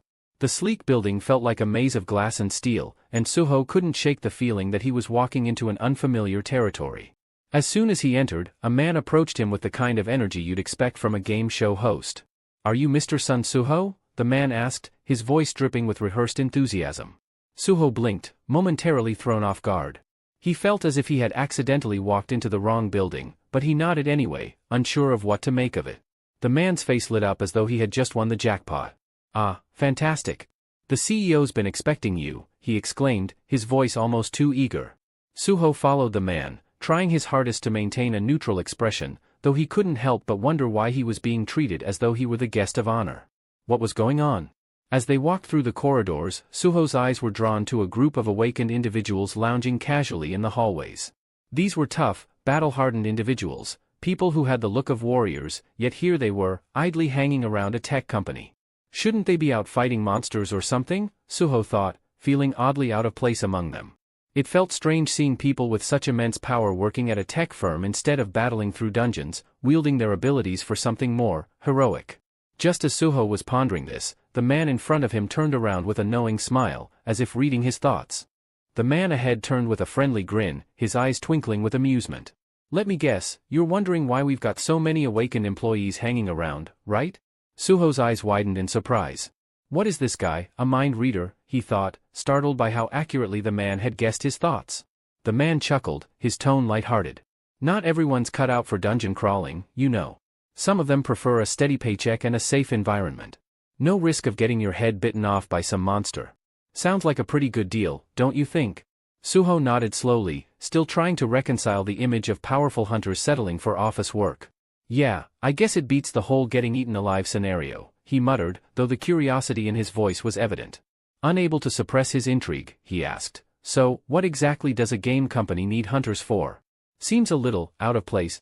The man's demeanor shifted slightly, his voice dropping as if he were about to reveal a classified secret. "We've got a special project in the works. Something big. Top secret, actually. That's all I can say." "Confidential, huh?" Suho thought, his skepticism growing. "What are they doing? Developing a game about hunters or something?" Their conversation ended as they reached an imposing door, which opened with a soft click. Inside, the room was sleek and modern, with a commanding presence at its center, Jin-ho, lounging behind a polished desk. His trademark grin spread across his face as he stood to greet Suho with open arms. Well, look who finally decided to show up," Jin-ho exclaimed, his voice full of mock surprise as he clasped Suho's shoulder in a playful grip. "Long time no see, huh? What's it been? A couple of months?" Before Suho could respond, Jin-ho gestured toward a chair, inviting him to sit. He leaned back in his own seat, launching into conversation like no time had passed between them. "Last I heard, you caused quite the commotion at the Korean Arts University when you awakened. Your aunt's been beside herself with worry." Suho scratched the back of his neck awkwardly, searching for an excuse. Yeah. I've been a little busy," he muttered sheepishly. "Sorry about that." Jin-ho raised an eyebrow, his grin widening. "Busy, huh? Well, let's hear it. What's so important that you'd leave your poor aunt hanging?" Suho muttered under his breath, guilt creeping in as he glanced at Jin-ho. Jin-ho, noticing the hesitation, chuckled as he leaned back in his chair. "Busy, huh? Looks like you're all grown up now, even too busy for family." Suho laughed nervously, scratching his neck. "I guess you could say I am in growth spurt." Not wanting to dwell on the topic, he quickly shifted gears and pulled out his tablet. "Actually, uncle, I came here to discuss something important." Jin-ho raised an eyebrow, a mix of curiosity and amusement flashing across his face. "Oh? Straight to business, are we? We haven't even caught up yet, and you're already talking shop. You really have grown up?" Suho wasted no time and handed the tablet over. "It's a proposal where you can't lose. I've gone through all the details carefully." Jin-ho leaned back and began scanning the data displayed on the screen. As he read, his expression shifted to one of intrigue. "I was wondering why you wanted to meet me out of the blue, but I didn't expect this. A business pitch? From you, of all people? You're making me feel ancient," he joked before narrowing his eyes at the contents. "So, let me get this straight, you want me to help you gain access to a gate?" Suho nodded confidently. "Exactly. With your support, I can secure the rights to enter the dungeon. I'll assemble a strike team, and in exchange, a Gene-Soft gets all the magic crystals I harvest. I can handle D and even some low-tier C-rank dungeons without any problems." Jin-ho's smile faded, his demeanor turning more serious. "Wait a minute. A C-rank dungeon? Suho, you're an E-rank hunter. How do you plan on clearing something like that?" Before Suho could respond, Jin-ho pressed further, his tone sharp. "Listen, I'm a D-rank hunter myself, and even I wouldn't dare to take on a C-rank dungeon alone. Are you out of your mind?" His voice softened slightly, though concern lingered in his eyes. "Is this about your parents? Because if it is, I've already hired professionals to search for them. You don't need to put yourself in danger for this." Suho's expression tightened. He had expected this exact reaction but hoped his uncle might be more open-minded. In the corner of his mind, Baru's telepathic voice broke through. "Are you going to tell him the truth?" Suho nodded internally. "I don't have a choice. He needs to know." Taking a deep breath, Suho straightened his posture and looked his uncle directly in the eye. "Uncle, I'm not like other awakened individuals. I can level up." Jin-ho blinked, his eyebrows shooting up in disbelief. "Level up? Like in one of my games?" "Suho, you've been playing Beautiful World way too much." But before Jin-ho could dismiss him entirely, Suho's tone grew resolute. "I'm serious. There are invaders from another universe hiding on Earth. They're not just a distant threat, they're already here. And if I don't get stronger soon, there won't be anyone left to stop them. Jinho stared at Suho, the weight of his words settling over the room like a storm cloud. Jinho blinked in disbelief, staring at Suho's determined expression before bursting into laughter. Wow, you nearly had me there. Wait, am I being filmed? Is this some kind of hidden camera prank or a new reality show you're pitching to me? Suho, more confused than amused, frowned slightly. No, uncle. I'm serious. Still chuckling, Jinho leaned back in his chair, a grin plastered on his face. You know, what you just said sounds exactly like the plot of the new game my company is developing. It's about a lone hunter who discovers he can level up independently. He starts off as an E-rank but eventually surpasses even S-rank hunters and ends up saving the world. He laughed again, clearly entertained by the uncanny similarity. Then, with a mischievous glint in his eyes, Jinho added, I thought I'd keep the storyline under wraps for a little longer, but it seems like you've somehow figured it out on your own. Meanwhile, Suho's mind churned, connecting dots that only deepened his suspicions. This story feels eerily similar to my father's journey, he thought, his curiosity morphing into wariness. Oblivious to Suho's inner turmoil, Jinho smirked and shut his eyes dramatically. If this was a ploy to prank your uncle, I've got some bad news for you, kid, you failed. You're too green to outwit me. At that precise moment, Baru made his entrance, his voice echoing with authority. Failed? Not even close. Jinho's eyes snapped open, his playful demeanor vanishing as a chill ran down his spine. His gaze darted around in search of the voice's source, only to land on a towering, ant-like figure that seemed to appear out of thin air. What is that thing? Jinho yelped, nearly toppling out of his chair as his face drained of color. Baru remained unfazed, turning calmly to Suho. Young monarch, perhaps I should take it from here. Then, facing Jinho, Baru spoke in a commanding yet composed tone. Your lost memories, they stem from your time with the Shadow Monarch. You weren't just anyone. You were one of his closest allies, a steadfast companion who fought countless battles by his side. Your game's storyline is no coincidence, it's a faint echo of those forgotten experiences. Jinho's face was a mixture of confusion and disbelief. Sensing this, Baru extended a hand and conjured a glowing key seemingly out of nowhere, holding it aloft like a sacred relic. It will be easier to show you, Baru said, his voice firm as he inserted the key into Jinho's chest. This is a gift from the Shadow Monarch. In an instant, Jinho found himself in a void, an endless expanse of darkness devoid of sound or light. Disoriented, he spun around, trying to make sense of his surroundings. Then, out of the shadowy abyss, a figure began to emerge. As it drew closer, Jinho's breath hitched. It was a younger version of himself, full of vitality and drive. Memories surged back like a dam breaking. He saw himself meeting Jinwoo for the first time, standing shoulder to shoulder through grueling raids, and growing stronger as both a hunter and a person. One memory stood out, the two of them sharing a quiet drink after a grueling day. In the memory, Jinho had confessed with a bittersweet smile, "You've been more of a brother to me than my real brothers ever were." Jinwoo had smiled warmly in return, raising his glass. Then, from this day forward, we're brothers. In an instant, Jinho found himself back in his office, tears streaming uncontrollably as the flood of restored memories overwhelmed him. The vivid images of the past, once buried deep, surfaced with a force he hadn't anticipated. His hands trembled as he covered his face, struggling to process the profound emotions coursing through him. Suho, completely at a loss, turned to Baru, his voice tinged with concern and bewilderment. "What did you do to him?" he asked, his expression a mixture of confusion and worry. Baru, ever composed, responded calmly, "There's no need to be alarmed.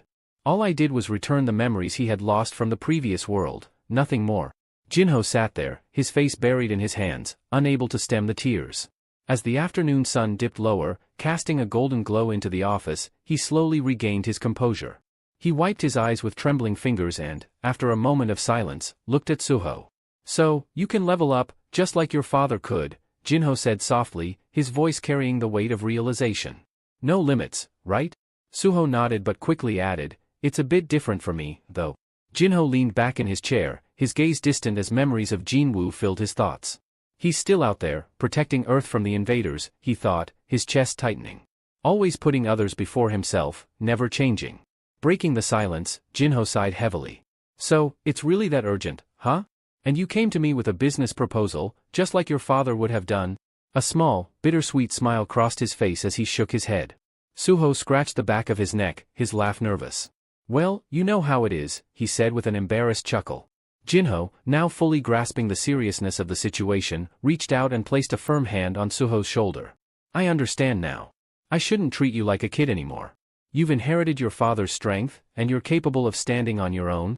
With a resigned sigh, Jinho added, all right. You have my support. I'll help you. Suho's face lit up, his excitement bursting forth as he leaped from his chair. Really? He exclaimed, his voice filled with joy. The realization that his plan to enter the dungeon was finally taking shape filled him with exhilaration. As Suho celebrated, Jinho leaned back in his chair, a shadow of sadness darkening his expression. Jinwoo is still out there, facing unimaginable trials alone, he thought, his heart aching. But maybe this is my chance to finally do something to help him, just as he always helped me. Clenching his fists, Jinho silently vowed to give his all for both Suho and Jinwoo. The scene shifts to the entrance of a dungeon, where Suho stood clad in a shadowy mask to obscure his identity. Around him, a group of individuals idled, people Jinho had hired to meet the minimum headcount required for dungeon entry. Suho glanced at them briefly, a wave of gratitude toward his uncle filling his chest. As he approached the gate, a frail man seated on a nearby bench called out, his tone skeptical. Hey, kid. You're really gonna pay me 400,000 won just to sit here and not step inside? Suho smiled warmly, nodding. That's right. Just sit tight and relax. The man raised a doubtful eyebrow. And you're going in there alone? Listen, I don't know how confident you are, but these gates hold terrors you can't even imagine. Be careful. Suho offered a polite nod, his voice steady. Thanks for the advice. If things get dicey, I'll be sure to ask for help. With that, he turned and strode toward the shimmering gate, his determination unwavering. Stepping into the dungeon, Suho's thoughts turned to his father. Dad carried so much on his shoulders, facing everything alone, he reflected. But I'm not alone. That's why I have my team. Summoning Essel and Gray, who materialized beside him fully prepared for battle, Suho tightened the straps on his Vulcan gauntlets, ready for the challenge ahead. Before them stretched a massive horde of monsters, their grotesque forms waiting menacingly. Without hesitation, Suho raised his voice, issuing a single, commanding order, let's level up. My father won't carry the weight of the world alone anymore. The story transitions to a car gliding along a quiet road under the soft hues of twilight.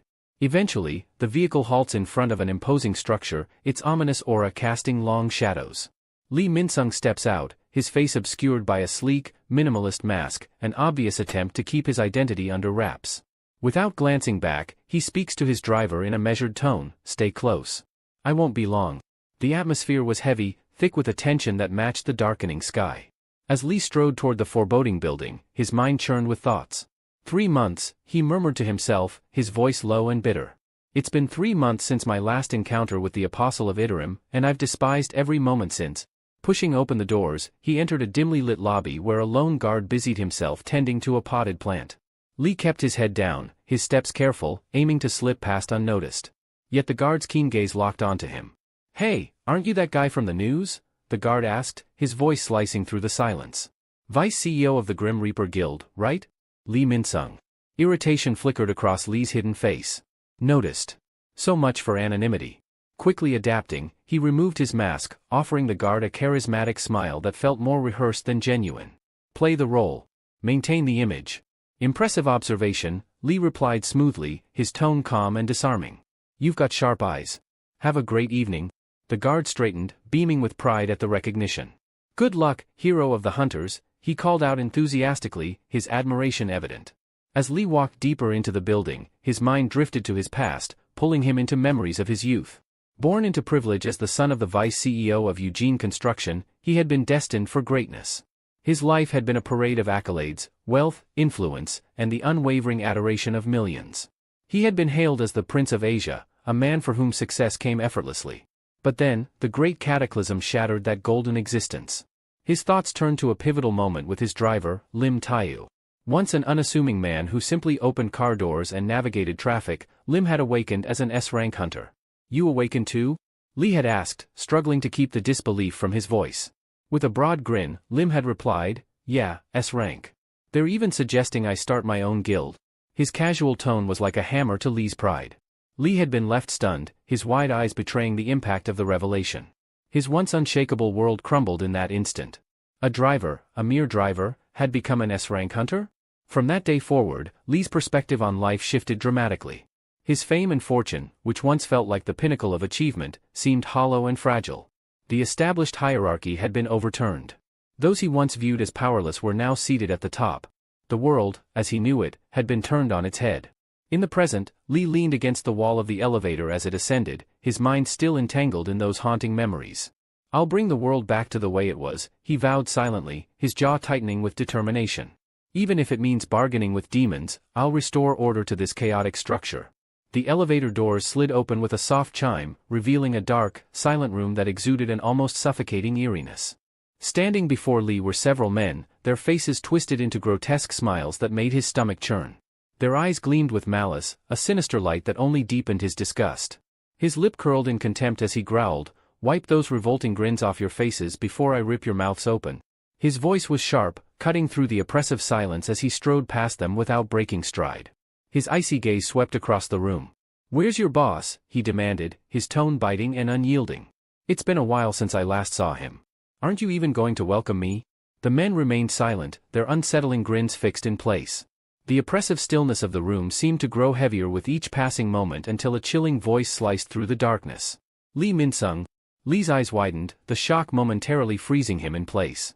He turned slowly, his gaze landing on a childlike figure standing in the shadows. The figure's hair and eyes glowed with an eerie yellow hue, radiating an otherworldly energy that sent a shiver down Lee's spine. "You're the Outerworlder," Lee said, his voice barely audible, almost a whisper. The figure stepped forward, and the room seemed to darken further. It was the Apostle of Iterum, the embodiment of an incomprehensible, otherworldly power. The Apostle's gaze remained unwavering, as though piercing through Lee's very soul. "Yes," the Apostle replied, his voice calm and detached, carrying a weight that made it seem as if it came from a place beyond mortal understanding. Lee, masking his unease with a nonchalant air, approached the Apostle. He lightly tapped the childlike figure on the head, a casual smirk playing on his lips. "Last time I saw you, you were just a kid," he said, his tone deliberately light-hearted. "And now look at you, fully grown. Not only that, but your mana, it's grown significantly stronger." A sly grin spread across Lee's face. "Seems like everything's going according to plan." The Apostle's expression didn't waver. His cold, distant voice cut through the tension. "I told you before," he said evenly, "I am not growing. I am recovering." His words carried an otherworldly weight as he continued. "When beings like me, those with immense mana reserves, cross dimensions, our bodies must fragment to withstand the journey." The Apostle's glowing eyes never left Lee as he explained. "The first fragment to arrive is always the weakest. But now, I have fused with a second fragment." The Apostle's voice was calm, almost indifferent, as he returned his focus to the book he held in his hands, flipping through its pages as if the conversation was of little importance. Lee sank into a worn-out sofa nearby, trying to exude an air of casual indifference. Yet, the Apostle's faint, detached voice echoed through the dim room, making the space feel heavier, as if the very air had been imbued with the weight of another realm. "My memories may remain intact," the Apostle began, his tone devoid of warmth, "but my personality has changed. I am not the individual you once knew. Don't expect the familiarity of the past, let's dispense with that illusion now." Lee raised an eyebrow, a crooked grin creeping onto his face. "Complex stuff, huh?" he said, his voice light-hearted, though his piercing gaze betrayed a deeper intent. His sharp eyes bore into the Apostle as he continued, "But honestly, I don't care about who you are now or who you were before. What matters is the deal we struck. You haven't forgotten, have you?" The Apostle, still engrossed in the pages of his book, replied in an almost disinterested manner, "Wealth, fame, and..." Before he could finish, Lee's grin widened, taking on a twisted edge. "And Lim Taigu's removal," Lee interjected, his voice laced with venom. The mention of the S-rank hunter brought a dark glint to his eyes, the malice in his words unmistakable. Leaning back against the worn couch, Lee stretched his arms lazily, his body language exuding a casual ease as if they were merely discussing mundane business. "As long as you haven't forgotten that part," he said coolly, his tone calm yet carrying an unsettling undertone, "then we're on the same page." The Apostle finally tore his gaze from the book, his cold, unfeeling eyes settling on Lee. "Why are you here, Lee?" he asked, his voice sharp and cutting. "I was clear, come to me only if it's something urgent." "This had better be worth my time," the Apostle said coldly, his eyes narrowing as he glanced at Lee. Lee's posture straightened, his demeanor shifting to a more formal tone. "We've hit a serious snag in the Stardust production line," he began, his voice measured. "The Hyena Guild, our supplier for firewood, and the Soul Factory, both have been wiped out." He paused, letting the gravity of his words settle in the dimly lit room. "I'm here to discuss reinforcements. We need additional resources to keep production running." The apostle's glowing yellow eyes flickered briefly with interest. An attack on both? He asked, his voice sharp. Do you know who's responsible? Lee let out a slow breath, his fingers tapping rhythmically against the armrest of the worn sofa. Some masked individual took down the hyena guild, he admitted reluctantly, before faltering as the apostle's piercing gaze grew more intense. You were the one who designed this system, the apostle said icily, his tone dripping with contempt. You guaranteed its stability, assuring me there would be no flaws in the network. And now? You're here asking me to clean up your incompetence? The apostle's words were like daggers. Lee's jaw tightened, and his fingers twitched involuntarily. Listen, kid, he said, his tone low and controlled, though frustration simmered beneath the surface. If we wasted time addressing every minor flaw before starting, we'd still be sitting on square one. Progress demands risks, and you know it. The apostle's expression didn't soften. If anything, it hardened further, disdain flickering across his features. Incompetent, he repeated, his voice cutting. It seems my earlier self erred in choosing you as a pawn.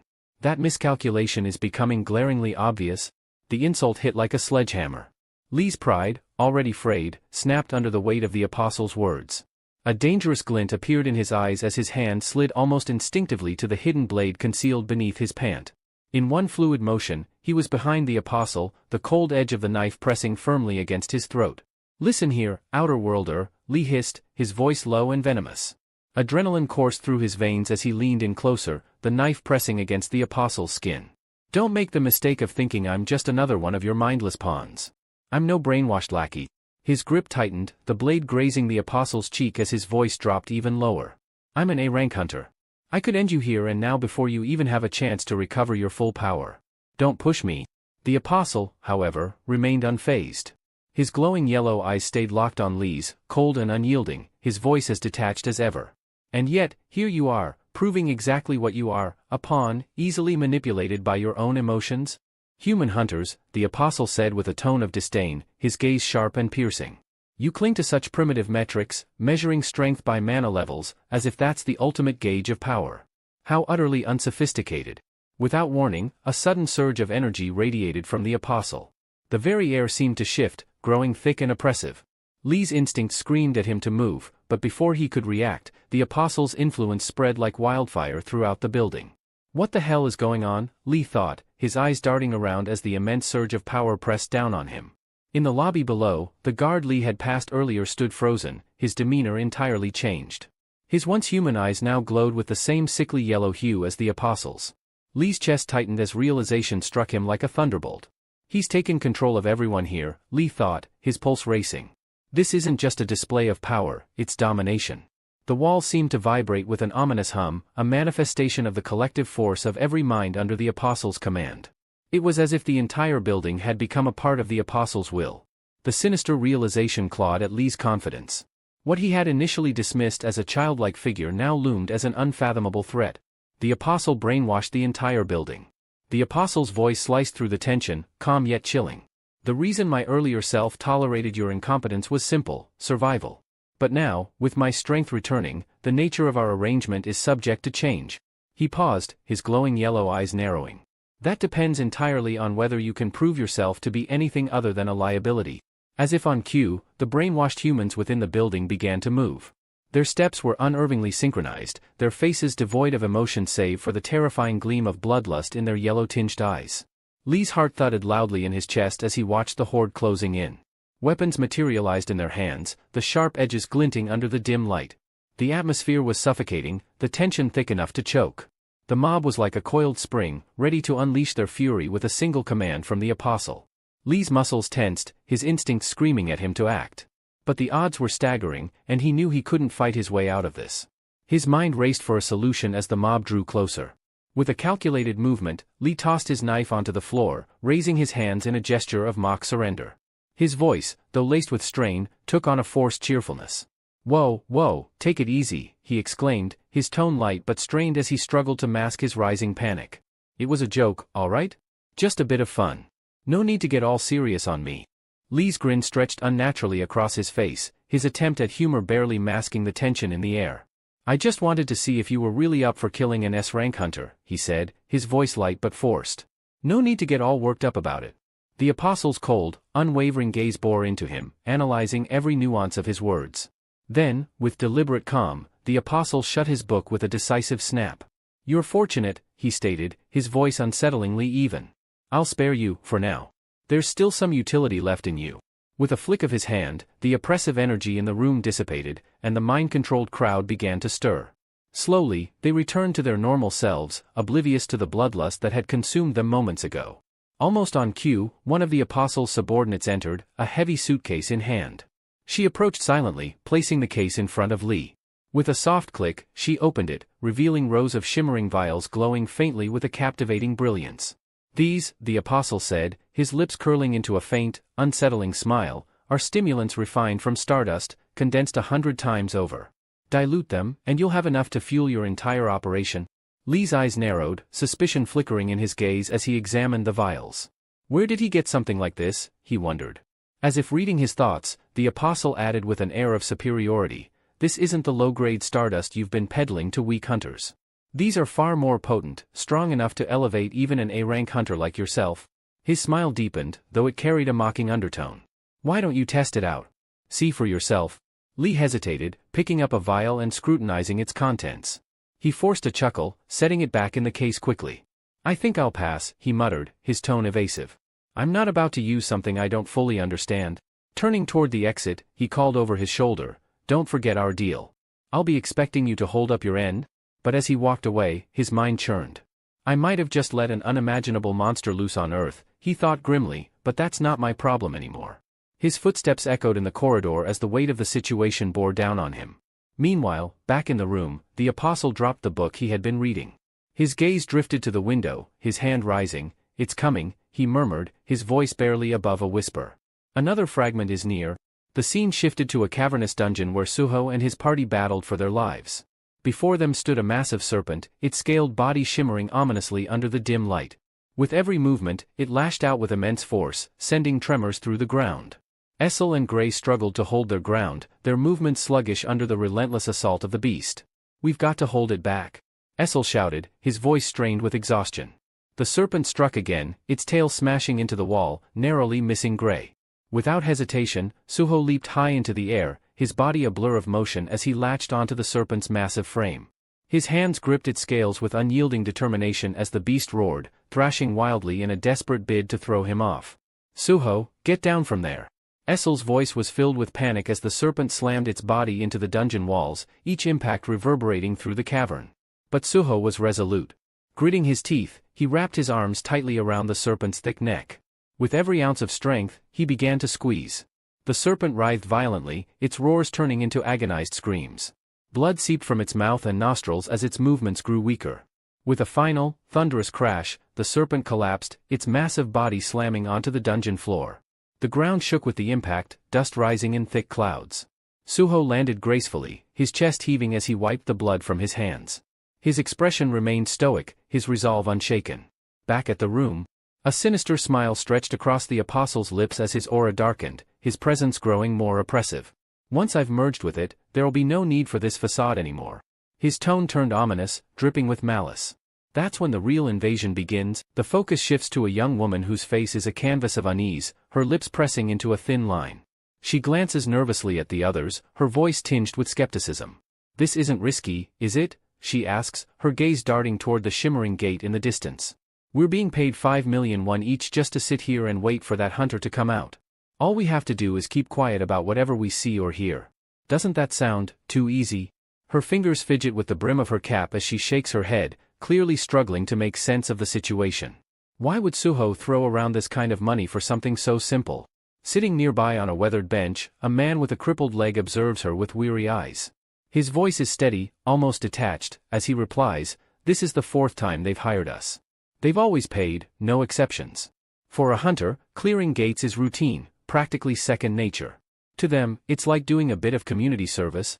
Though his tone remains calm, a flicker of intrigue dances in his expression, betraying his curiosity. The girl nods hesitantly, though her unease lingers. "I guess that makes sense," she murmurs, her voice quieter now. "But still, something about this doesn't sit right with me." She rubs the back of her neck, her doubt evident despite her attempt to brush it off. "I mean, as long as they keep paying us, I suppose it's none of our business. Overthinking it won't change anything." The man's gaze shifts toward the gate, narrowing as his thoughts begin to race. None of this adds up, he muses silently. Why would Suho come to a gate like this without an excavation crew or a collection team? It gnawed at him. The setup was all wrong. What's he planning to gain here? He mutters under his breath, his eyes locked on the glowing gate. He recalled Suho's earlier exploits, starting with D-rank gates, then moving to C-rank ones with apparent ease. Why's he rushing headfirst into these dungeons? What's he really after in there? Within the gate, the air buzzes with a different kind of tension. The cavern, once eerily silent, now reverberates with the sharp clang of tools striking crystal-coated walls. Suho's shadow goblins, clad in their spectral armor, worked tirelessly under the flickering dungeon light. Their movements were precise, almost mechanical, as they chipped away at the luminous crystals embedded in the rock. Standing at the center of the organized chaos was Beru, his imposing figure radiating authority. His booming voice cut through the din, barking commands that the goblins obeyed without hesitation. Every strike of their tools, every scrape of the crystal shards, was synchronized like a perfectly oiled machine. The dungeon floor shimmered with fragments of the mine treasures, and the goblins moved efficiently to gather and transport them, their glowing eyes betraying no emotion. Faster! Put your backs into it! Do you think this is a leisurely stroll? Beru's commanding voice reverberated through the cavern, his sharp eyes scanning the scene as the shadow goblin scrambled to meet his demands. The relentless pace had them working tirelessly, mining crystals and gathering resources with mechanical efficiency. Nearby, Essel and Gray worked on salvaging valuable materials from the fallen monsters. Kneeling beside a grotesque spider carcass, Gray tore at its tough leg joints with unwavering focus. Essel paused her own task, glancing at him with a faint smirk. You know, looting isn't as easy as people think, she remarked, her voice light but tinged with humor. Gray didn't respond, his concentration fully absorbed in extracting a venom sac from the spider's abdomen. Essel sighed, her gaze shifting toward the massive door leading to the boss room. Her expression darkened, a hint of worry creeping into her eyes. Suho's in there alone with the boss, she murmured under her breath. Should we really be this calm about it? Inside the dimly lit chamber beyond, the air thrummed with tension. Suho darted between the monstrous spider boss's strikes, his movements fluid and precise. The creature's enormous legs slammed down with earth-shaking force, cracking the stone floor with every miss, but Suho's agility kept him just out of harm's reach. With a powerful leap, Suho propelled himself into the air, his dagger flashing as he activated his storm slash skill. A flurry of swift, slicing attacks rained down upon the spider, each strike tearing through its thick exoskeleton. Dark ichor sprayed across the chamber walls, and a familiar system notification flashed before his eyes. Paralyze effect activated. Effect weakened due to high resistance. Suho frowned mid-motion, a flicker of intrigue in his eyes. So, it resisted the paralysis, he mused, twisting his body to land gracefully out of the spider's immediate reach. I was banking on this weapon's venom to work better against spiders, but it seems Kasaka's venom fang isn't quite suited for this. He quickly glanced at the weapon's stats in his mind.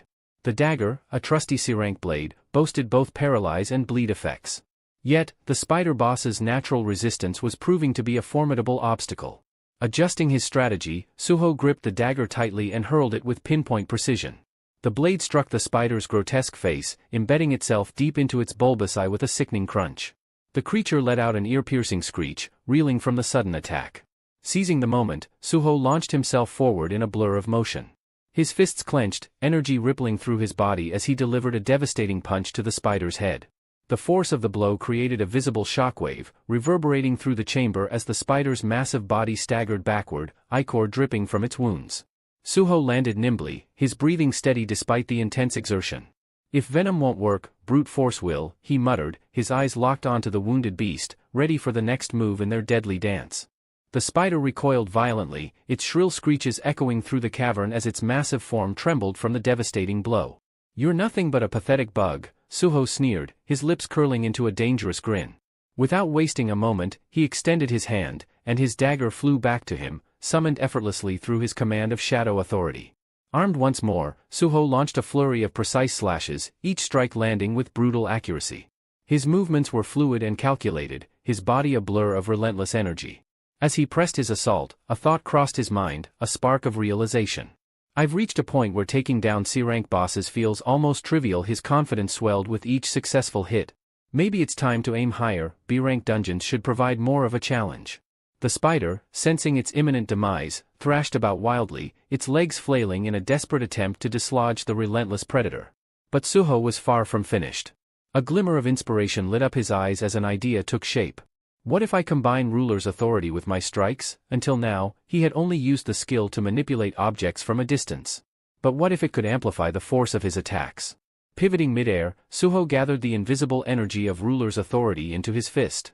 As he descended, he channeled the full force of the skill into a devastating punch aimed directly at the spider's grotesque head. The moment his fist connected, the impact was earth-shattering. A deafening boom reverberated throughout the chamber, and the spider's skull caved under the sheer force. Suho landed lightly, surveying the damage with a satisfied smirk. "Perfect," he muttered, flexing his fingers. The added power from ruler's authority had exceeded his expectations. The potential of this enhancement thrilled him. If I can master this technique, my attacks will be unstoppable. With newfound determination, Suho unleashed a relentless barrage of strikes, each punch and slash empowered by the invisible force of ruler's authority. The spider, battered and broken, stood no chance. Its massive body crumpled under the onslaught, its desperate cries growing weaker until they ceased entirely. As the monstrous creature collapsed in a lifeless heap, a series of system notifications lit up Suho's vision. His lips curled into a triumphant smile as he read the updates. Level up. Ruler's authority has advanced to level 2. He clenched his fists, feeling the surge of strength coursing through him. No mana consumption, he noted, his voice low and thoughtful. This is going to be a game changer. Breathing heavily, Suho leaned against the spider's colossal corpse, his stamina bar blinking red as fatigue spiked to 83%. He wiped the sweat from his brow, feeling the toll of the battle weigh heavily on his body. Using ruler's authority during a fight drains me fast, he thought, his chest heaving. But with each battle, I can feel myself improving. At the dungeon's entrance, Essel and Gray had been nervously waiting, their eyes fixed on the looming gate. When Suho finally stepped through, victorious, they exhaled in unison, the tension melting from their shoulders. Essel waved eagerly, calling out, "Suho! You did it," but her voice barely registered. Suho's mind was already consumed with strategies to push his newfound powers even further. As he approached, Essel greeted him with an admiring smile. "Did you really take down the boss all by yourself?" she asked, her tone filled with awe. Suho offered her a small nod and a faint smile, but before he could respond, Beru's commanding voice boomed from nearby. "Young monarch, you've truly surpassed expectations. To defeat the boss without needing my aid, remarkable." The pride in Beru's voice was unmistakable. Suho chuckled softly, shaking his head. "Beru, save your strength for now. You need to recover fully. Those magic essence crystals should help with that," he said, gesturing toward the pile of monster remains scattered nearby. Beru gave a respectful nod. "As you command, young monarch. We've also gathered every usable resource from the monsters," he reported, his tone professional yet tinged with satisfaction. Suho's gaze swept over his team, a proud smile tugging at the corners of his lips. "You've all done well," he said, his voice warm with gratitude. He summoned his system interface, the glowing screen appearing before him, and began the process of selling the materials they had collected. As he navigated the shop menu, Suho couldn't help but marvel at the system's efficiency. Being able to sell everything on the spot is a lifesaver, he thought, watching the materials convert into currency. And with the funds, I can stock up on gear and items I'll actually need. With the transaction complete, Suho closed the interface and turned back to his team. His determination burned brighter than ever. There were bigger battles ahead, and he knew he'd need every ounce of strength and strategy to face them. But for now, he allowed himself a moment of satisfaction. "Let's prepare for what's next," he said, his voice steady and resolute. "This is just the beginning." While Suho was preoccupied with managing the transactions, Beru stepped closer, a note of accomplishment in his voice. "Young monarch, your growth is astounding. You're nearly at the level of an A or B rank hunter now," he remarked, his admiration evident. Suho glanced at him, then checked his status screen. "Yeah, I can feel it too," he admitted. "I've leveled up 8 more times. That puts me at level 28 now." However, his excitement dimmed slightly as he noticed 2 things: his class remained unassigned, and all his recently earned stat points had already been allocated. Beru shifted his gaze toward Essel and Gray, nodding thoughtfully. "It seems your companions have also grown stronger alongside you," he observed. Essel, overhearing the comment, beamed with enthusiasm. "It's true. I feel like every battle strengthens me. My power seems to be coming back more and more," she said, her eyes alight with excitement. Gray barked in agreement, his tail wagging energetically. But Suho's expression grew perplexed as he examined their status windows. Something wasn't adding up. "Wait a minute. Essel, Gray, since when do you both have levels?" he asked, his voice tinged with disbelief. Essel blinked, startled by his words. "What are you talking about? Levels? I've never had levels before," she replied, shaking her head in confusion. Suho frowned and rubbed his chin thoughtfully. Essel, you're at level 19. Gray, you're level 17, he informed them, still trying to wrap his head around the anomaly. How could this even happen? Essel looked at him, wide-eyed. I'm not even a player like you, Suho. This doesn't make sense, she said, clearly baffled. Suho's mind raced as he considered the possibilities. Can either of you see any kind of system window like I do? He asked, hoping for clarity. Essel shook her head firmly. No, there's nothing like that for us, she confirmed, her puzzlement growing. Suho sighed, folding his arms as he mulled over the situation. Well, at least your stats are increasing along with your levels, he said after a pause. It would have been ideal if you could manually assign your stat points, but this is still a good start. Despite the mystery, Suho felt a sense of reassurance. They're getting stronger, and that means we're more prepared for the challenges ahead. Still, the unexplained leveling of his companions and the emerging intricacies of the system left him with many unanswered questions. There's so much more I need to figure out, he thought, his determination to uncover the truth strengthening with every passing moment. Suho turned back to his group, a mischievous grin lighting up his face. Why don't we test this out, he suggested, his tone brimming with excitement. Essel raised an eyebrow, tilting her head in confusion. Test what out? And how exactly do we do that? She asked cautiously. Suho's grin widened as he crossed his arms confidently. Isn't it obvious? We'll go on more raids, of course, he declared, as if the answer was the most natural thing in the world. Essel's shoulders slumped, and Gray let out a low, pitiful whimper. Both of them looked as if the life had been drained from their faces. Another raid? But we've already done 2 back-to-back. Essel groaned, her voice tinged with exhaustion. Suho laughed at their reactions but quickly raised his hands in mock surrender. Okay, I get it. No more raids for now. How about we tackle the daily quest instead? Though Essel and Gray didn't look particularly thrilled about the suggestion, they didn't protest further. Before the conversation could continue, Beru stepped forward, his tone stern. Young monarch, a word of caution. Even leveling up has its limits. It's dangerous to become too consumed by it. His steady gaze emphasized the seriousness of his words. Just as Suho was about to respond, a peculiar sight caught his attention, a faint, glowing red shimmer in the distance, cutting through the dimness of the dungeon. His eyes narrowed as the light grew stronger, revealing a red gate that seemed to materialize out of nowhere. It pulsed ominously, radiating an unsettling energy. What the? Suho muttered, momentarily frozen in surprise. Essel's alarmed voice broke through his thoughts. A gate? Inside the shadow dungeon? How is that even possible? Suho frowned, his gaze locked onto the gate. The oppressive heat radiating from it was unmistakable. The heat, it's coming from inside, he murmured, his curiosity quickly shifting into a sense of urgency. He turned to Beru. Have you ever seen anything like this? Gates forming within dungeons. Beru shook his head gravely. I cannot say for sure, young monarch. This is beyond anything I've encountered. It's highly unusual, even for us. Before Suho could fully process the situation, a bright system notification appeared in front of him.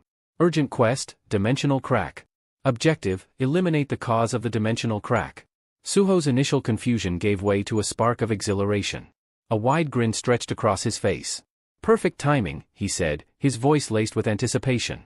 Without wasting a moment, he rummaged through his inventory and pulled out heat-resistant robes, handing them to Essel and Gray. Put these on, Suho instructed, his tone firm. We're heading inside. Essel hesitated, staring at the ominous gate, but Suho's unwavering confidence seemed contagious. With a deep breath, she nodded, pulling the robe over her shoulders. Gray barked softly, already prepared to follow his leader's command. As the group approached the red gate, Suho couldn't suppress the excitement bubbling within him. Whatever's inside, I'm ready for it, he thought, determination gleaming in his eyes. Suho could barely contain his anticipation as they readied themselves to step through the ominous red gate. This is exactly what I needed, he thought, his grin spreading wider. Another chance to level up, and the system delivered right on time. Meanwhile, the scene shifted to a completely different landscape, a sprawling desert under the unrelenting blaze of the Egyptian sun. Towering sand dunes surrounded an imposing ancient pyramid, its jagged silhouette casting long shadows over the barren expanse. Standing at the forefront of the scene was Lu Xing, a seasoned B-rank hunter from the Azura Guild. Frustration etched deep lines into his face as he gripped his sword, his knuckles whitening under the strain. This is outrageous, he spat, his voice laced with anger as he glared at the man facing him. How dare you demand we leave? We were here first. Unmoved by Lu Xing's fury, the opposing figure stood calm and confident, his piercing green eyes gleaming with cold menace. Who arrived first doesn't matter, he replied evenly, his voice devoid of empathy. This is your last chance. Leave now, or we'll resolve this with blood. Lu's jaw tightened, his body tensing as he prepared for the worst. His mind raced. Why did it have to be the scavenger guild? He cursed inwardly. The man before him was none other than Randolph, an A-rank hunter notorious for his brutal methods and unrelenting arrogance. Strength is all that matters here, Randolph declared, his tone dripping with disdain. And against overwhelming power, your claims mean nothing? Lu's eyes darted to his guildmates, who had already drawn their weapons. They stood ready, though the tension in the air was palpable. Prepare yourselves. Lu commanded, his voice firm despite the dire circumstances.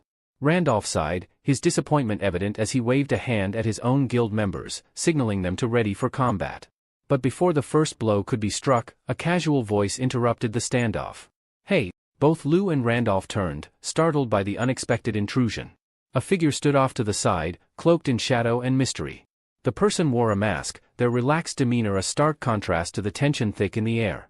Scratching the back of his head, the masked figure tilted it slightly, as if pondering something trivial. Can someone tell me where I've ended up? Suho asked, his tone light and casual, completely oblivious to, or perhaps unconcerned by, the impending clash. As if he had accidentally stumbled into the wrong scene, Suho's relaxed demeanor caught everyone off guard. But how did he end up there? 30 minutes earlier, Suho and his group stepped through the shimmering red gate, only to be met by an onslaught of swirling sand. Instinctively shielding his face, Suho muttered, "No wonder there was sand blowing out of the gate." The harsh desert environment was immediately apparent. Gray, as usual, maintained his carefree attitude, wagging his tail happily despite the challenging surroundings.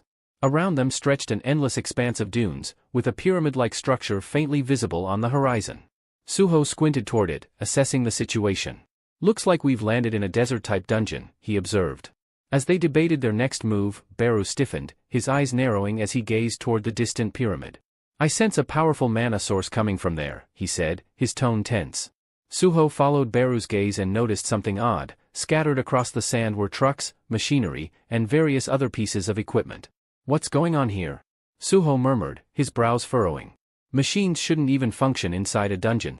As they moved closer, the sight became even stranger: cars, fences, and barbed wire, all completely incongruous with the dungeon setting. A creeping suspicion began to form in Suho's mind. Turning to Essel, he asked, "Did we somehow cross into another world line?" Equally perplexed, Essel examined the logo printed on one of the trucks, her expression uncertain. "Maybe," she replied cautiously. "Or this place might not be a typical dungeon at all." Beru, however, was skeptical. Shaking his head, he said, "That can't be it. There's something else at play here." Determined to unravel the mystery, Suho addressed the group. "As long as the original gate remains in the shadow dungeon, we should be fine. I'll go check it out quickly." Essel couldn't help but admire Suho's calm leadership. "You're amazing, Suho," she said with a smile, while Gray, true to form, simply wagged his tail in agreement. Suho disappeared briefly into the shadow dungeon to confirm his suspicions. When he returned, his expression was grave, his usual confidence replaced by a tense unease. The shift in his demeanor immediately alarmed the group. Essel stepped forward, her voice cautious. "Is everything okay, young monarch?" Suho's voice was heavy as he delivered the unsettling news. "The gate, it's gone." Meanwhile, the perspective shifted to the outside world, where several individuals stood waiting for Suho's return. Their bored expressions quickly turned to shock as they watched the red gate vanish into thin air, leaving nothing behind. "The gate is vanishing," one of the onlookers exclaimed, his voice tinged with panic. "Does that mean the boss has been defeated?" another inquired, his gaze fixed on the fading portal. But a crippled man seated further back shook his head grimly. "No," he said, his voice heavy with worry. "Suho hasn't come out yet. We need to alert emergency services immediately." Inside the pyramid, Suho stepped cautiously into the ancient structure, his eyes adjusting to the dim light. To his surprise, he wasn't alone, there were people already there. The sight of them brought a fleeting sense of relief. So, they must have been the ones driving those trucks outside, he reasoned. As he drew closer, he heard them speaking in English. Suho's brow furrowed as the realization struck him. Could we have crossed into another country?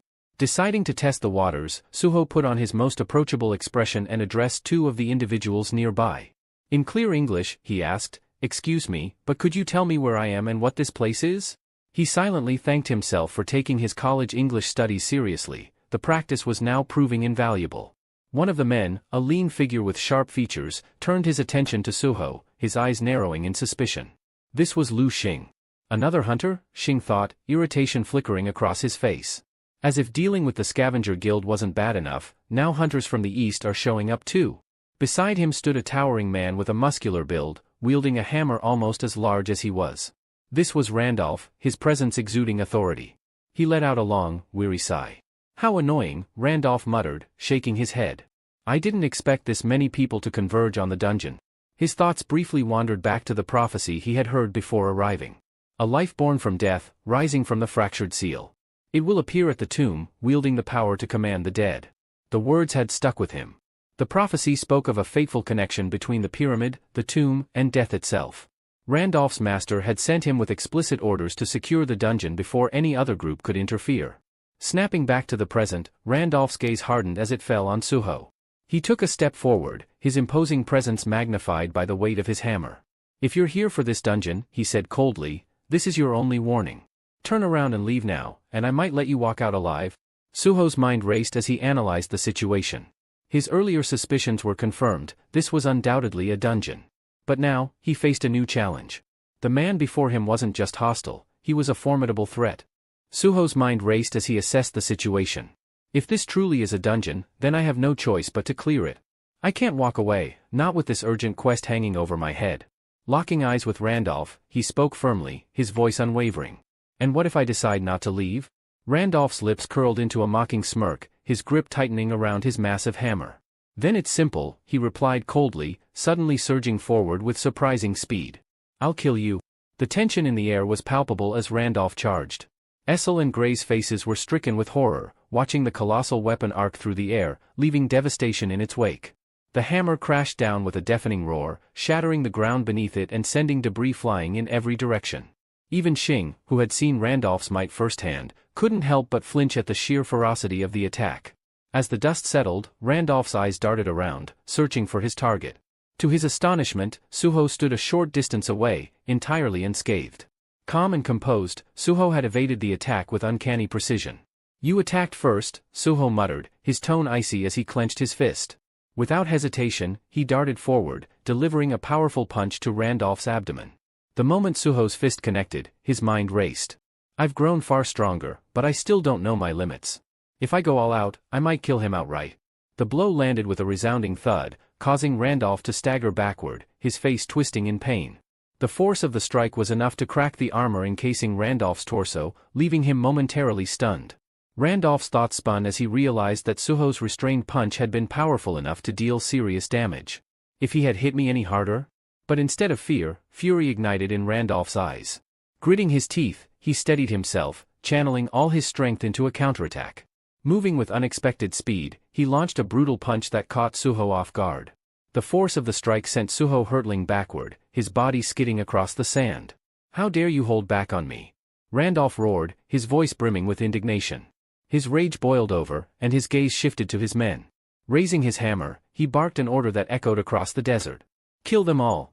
Spare no one, the Azure Guild and those eastern hunters. Leave none alive. The battle was far from over, and the air grew heavy with the promise of chaos as Randolph's forces prepared to strike. Suho, still recovering from the blow, wiped the sand from his face and steadied his breathing. Essel and Gray's faces contorted with anger, their fury igniting as they watched Suho stagger back. Essel's voice cut through the chaos like a war cry. How dare you lay a hand on the young monarch, she roared, charging into the fray with Gray at her side. Gray, whose usual carefree demeanor had vanished, now wore a deadly seriousness that sent chills through those around him. Every step he took radiated purpose, his movements sharp and deliberate. Xing, standing nearby, clenched his jaw as he drew his dual blades. So, it's come to this, he muttered, his grip tightening. Looks like we're fighting after all? Meanwhile, Beru moved to Suho's side, his antennae twitching with agitation.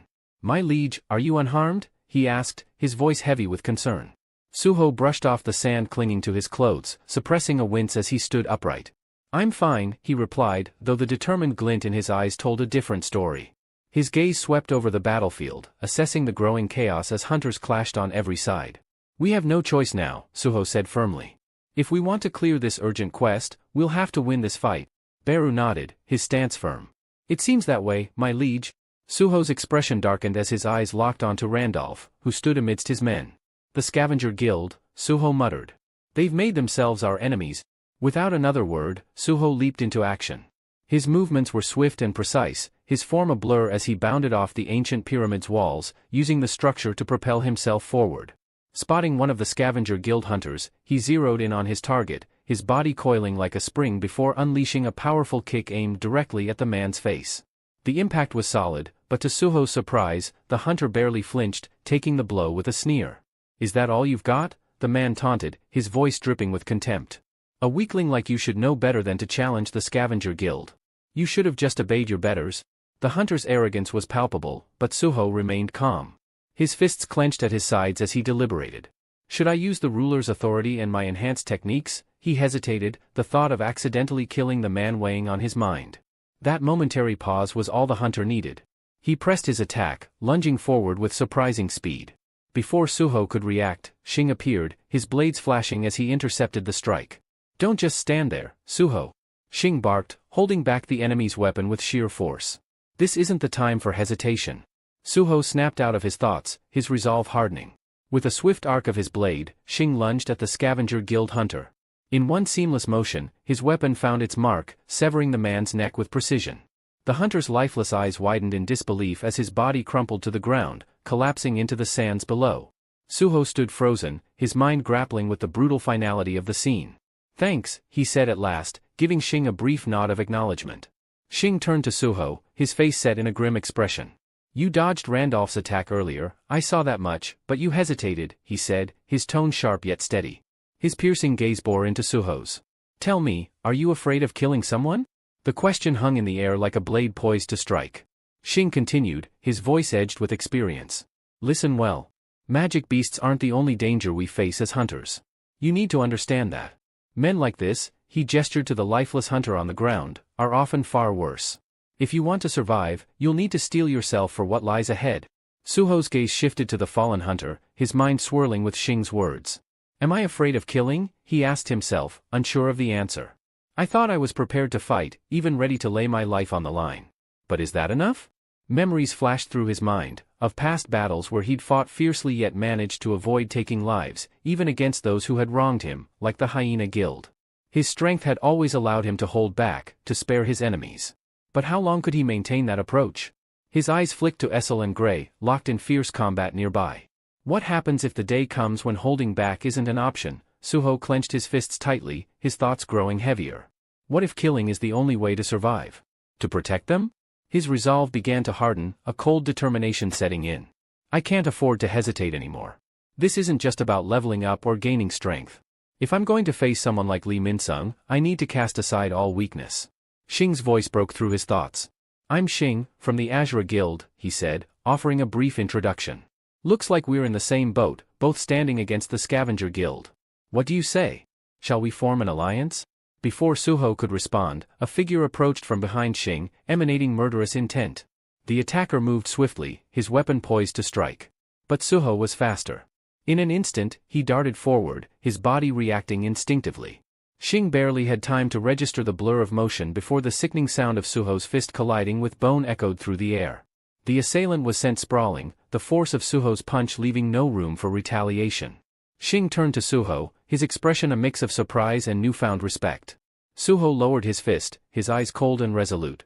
An alliance sounds good, he said firmly, his voice steady. But if we're going to survive this, there's no room for hesitation. The hunter who had been sneaking up on Shing was hurled through the air with a single, devastating punch from Suho. The sheer force of the strike sent the attacker tumbling several meters away, crashing into the ground like a ragdoll. Suho's movements radiated a newfound confidence, his hesitation completely gone.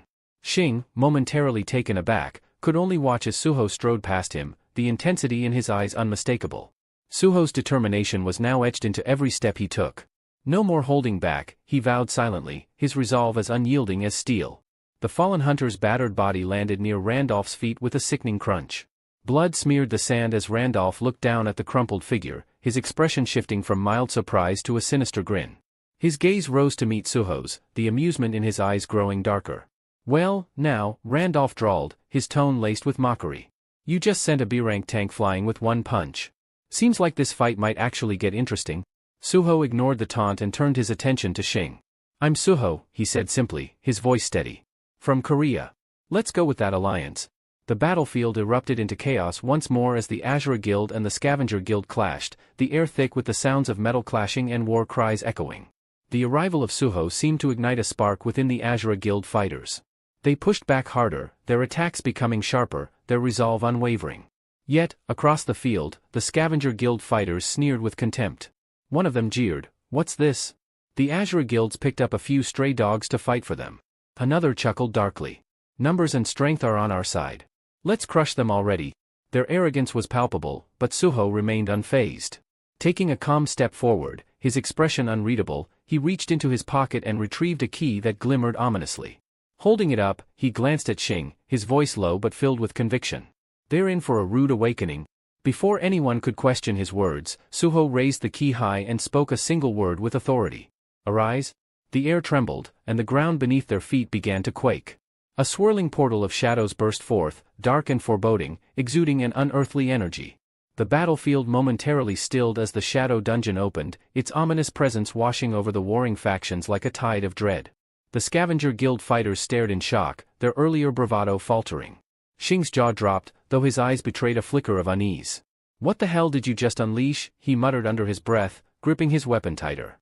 Suho didn't answer, his focus fixed on the unfolding battle.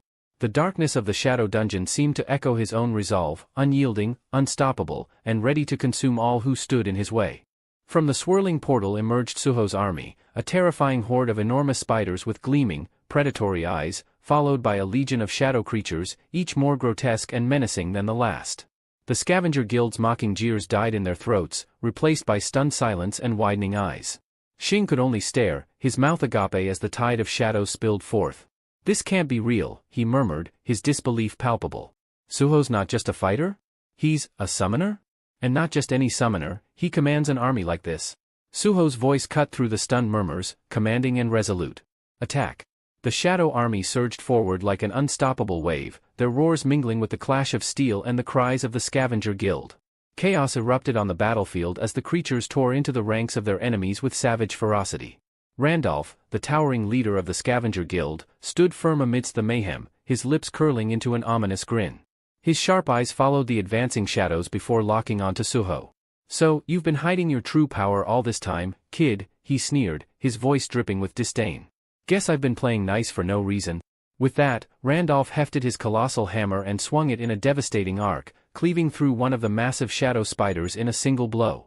The creature's remains disintegrated into wisps of darkness, but Randolph didn't stop. He surged forward, his hammer smashing through the ranks of Suho's shadow army like a force of nature, leaving shattered remains in his wake. Beru, observing the carnage, approached Suho with an urgent tone. "Young monarch," he said gravely. "This man is no ordinary foe. He's tearing through your army like it's nothing. He's undeniably the strongest human here." Suho's jaw clenched as his mind raced. Turning to Gray, his voice took on a commanding edge. "It's time. We'll use the bonding skill." Before they could proceed, Essel stepped forward, her eyes blazing with determination. "No," she interrupted firmly. "Let me bond with you this time." Both Suho and Gray turned to her in surprise. Gray's expression darkened, clearly displeased, but Essel pressed on. "During training, I found a way to enhance the bonding rate. I can make a real difference." Gray bristled, his fists clenching as he looked to Suho. Suho hesitated, doubt flickering across his face as he glanced between Essel and Gray. The weight of the decision bore down on him. Time was slipping away, and Randolph was still cutting through his forces like a scythe through grass. Finally, Suho exhaled, his gaze steadying as he made his choice. The battle's outcome now hinged on their next move. "We haven't tested it in combat, Essel," Suho said firmly, his tone laced with hesitation. "This is a dangerous gamble." Essel's expression faltered for a moment, but her resolve remained unshaken. Her voice softened as she murmured, "I just want to stand beside you, young monarch." Before Suho could respond, the ground trembled violently, and an ominous rumble filled the air. From the shadowy recesses of the dungeon, mummified figures emerged, their hollow, glowing eyes casting an eerie light. They shuffled forward in unnerving unison, their decayed forms radiating malice. Xing, nearby, struck one of the advancing mummies with a powerful swing of his blade. "Are these things drawn to the noise of our battle?" he shouted over the chaos. Essel turned to Suho, her voice sharp with urgency. "Young monarch. The other exit is blocked, too. We're surrounded on all sides." Across the battlefield, Randolph observed the approaching mummies with a calculating look. His lips twisted into a smirk as he muttered under his breath. So, this is what the prophecy meant. The one born of death, who shattered the seal, raising the dead within the grave. His gaze shifted back to Suho, and a glint of grim understanding flickered in his eyes. It's him, he whispered, the weight of his realization palpable. Straightening, Randolph barked an order to his guild. Forget the other hunters. Scavenger Guild, head straight for the boss room. Xing, still locked in battle, caught sight of the Scavenger Guild forcing their way through the swarm. His eyes narrowed, and he shouted toward Suho. They're heading for the boss room. They're trying to steal the dungeon from under us. Suho's jaw tightened as he processed the situation, his gaze darting between the mummies and the retreating Scavenger Guild. We can't let that happen, he said, his voice steady and determined. Turning to Gray, he said with finality, it's time. We'll use the bonding skill. He shifted his attention to Essel, his expression softening as he gave her a firm, reassuring nod. Let's end this together. With a shared look of resolve, Suho, Gray, and Essel surged forward. The weight of the dungeon, and their survival, rested on their next move. As Suho prepared to activate the bonding skill, the dungeon seemed to resist their advance. A massive, decaying mummy lunged at him, its gnarled claws reaching out with deadly intent. Without hesitation, Suho channeled his newfound resolve into action, his every step filled with purpose. Suho sidestepped with precision and agility, his movements a blur as he unleashed a devastating flurry of attacks. His strikes were so swift and powerful that the mummies disintegrated almost instantly, collapsing into heaps of dust before they could react. Standing amidst the remnants of his foes, Suho's eyes glinted with a fierce resolve. He scanned the battlefield, prepared to face whatever came next. Xing watched the display, his expression a mixture of awe and bewilderment. His jaw tightened as he muttered under his breath, not only can he summon an army, but he can merge with his creatures, too? And he's still not showing us his full power. Suspicion mingled with admiration as his gaze followed Suho's every move. Who are you really, Suho? What secrets are you hiding? At the edge of the fray, Essel stood silently, her heart heavy. She had once again been left behind, unable to fight at Suho's side. Her shoulders slumped as she exhaled a wistful sigh. One day, young monarch, she murmured softly. One day, I'll prove myself worthy to stand beside you. Suho's gaze flickered briefly in her direction, his expression softening for a fleeting moment. But as the urgency of the situation pressed upon him, his demeanor hardened once more. No more wasting time, he declared, his voice firm and commanding. Let's finish this and catch up to them. Meanwhile, in the labyrinthine corridors deeper within the dungeon, the Scavenger Guild advanced with ruthless efficiency. They tore through the mummies that blocked their path, each hunter driven by Randolph's relentless determination. At the head of the group, Randolph's thoughts kept circling back to Suho. Something about the young hunter didn't sit right with him, a mystery that gnawed at the edges of his mind. That kid, Randolph mused, his fists clenching as he strode forward. He's not just another hunter. There's something different about him. And when we've claimed this dungeon, I'll see for myself what he's really made of. Finally, the guild arrived at a massive, ancient door. Its surface was engraved with warped symbols that seemed to pulse faintly, as if alive with a sinister energy. The hunters paused, exchanging uneasy glances. Randolph raised his hand, signaling for them to proceed. The door groaned as it slowly swung open, the sound of grinding chains reverberating ominously through the chamber. As the dust settled, a chilling sight emerged. At the far end of the room stood a colossal figure, its monstrous form bound tightly to the walls by thick, enchanted chains. The creature's presence was overwhelming, its sheer size and aura radiating danger even in its dormant state. Randolph froze, his breath catching as his eyes narrowed in disbelief. Chained, he muttered, his voice barely audible. Why would a dungeon boss be restrained like this? What are we dealing with? The other hunters murmured amongst themselves, their confidence waning in the face of the mysterious entity. Some speculated that the creature was merely asleep, while others questioned whether this was truly the dungeon's final challenge. The oppressive atmosphere grew heavier, the dark symbols on the walls seeming to pulse in rhythm with the creature's slow, deliberate breaths. Randolph stepped forward, his jaw set in determination. Whatever it is, we'll face it. Prepare yourselves, he commanded, though a flicker of doubt lingered in his mind. Randolph's mind raced, recalling the prophecy his guild had uncovered, the being born of death, who shatters the seal, will rise. A chill ran down his spine as the monstrous figure before him began to stir. Its massive form twitched, and guttural, ancient words spilled from its mouth, each syllable carrying an ominous weight. The eerie chanting reverberated off the dungeon walls, growing louder with each passing moment. The chains binding the creature trembled violently, rattling as though struggling to contain the immense force within. Then, with a deafening crack, the restraints snapped, shattering like brittle glass. The dungeon boss rose to its full, terrifying height, its eyes glowing with a menacing light. It let out a bone-rattling roar that seemed to shake the very foundation of the dungeon, paralyzing some hunters with fear. Randolph turned sharply to his team, his voice cutting through the chaos. "This is it. No holding back, fight with everything you've got." The creature wasted no time. Swinging its broken chains like weapons, it tore through the hunters with devastating precision. Each swing sent shockwaves rippling through the air, slamming guild members into the stone walls and floor. Blood and dust filled the room as even the strongest tanks, who prided themselves on their impenetrable defenses, crumpled like paper under its relentless assault. Randolph's teeth clenched as he watched the carnage unfold. His guild's finest fighters, those he had believed to be unbeatable, lay broken and defeated. The dungeon boss fixed its glowing eyes on him, its monstrous gaze unyielding and predatory. Slowly, it began to approach, its enormous feet pounding against the stone floor. The flickering dungeon lights cast long, grotesque shadows that seemed to mock the remaining hunters. The creature stopped just in front of Randolph, towering over him. It spread its massive arms wide, as though daring him to attack, a mocking gesture that sent a surge of anger through Randolph's chest. "You're mocking me?" Randolph growled, his pride stinging. His grip tightened on his hammer. "I'll make you regret it." With a roar of his own, he activated his ultimate skill. Giant's armor, a green, pulsating aura enveloped him, his body surging with newfound power. Muscles bulged, and his size increased, radiating strength and confidence. Randolph charged forward, his hammer raised high, each step echoing with determination. Channeling every ounce of his energy, he swung the hammer with all his might, aiming for the creature's chest. The impact shook the dungeon, the shockwave reverberating through the chamber. But the monster didn't move. It stood like a mountain, unmoved and unyielding. The force that had toppled many before it had no effect here.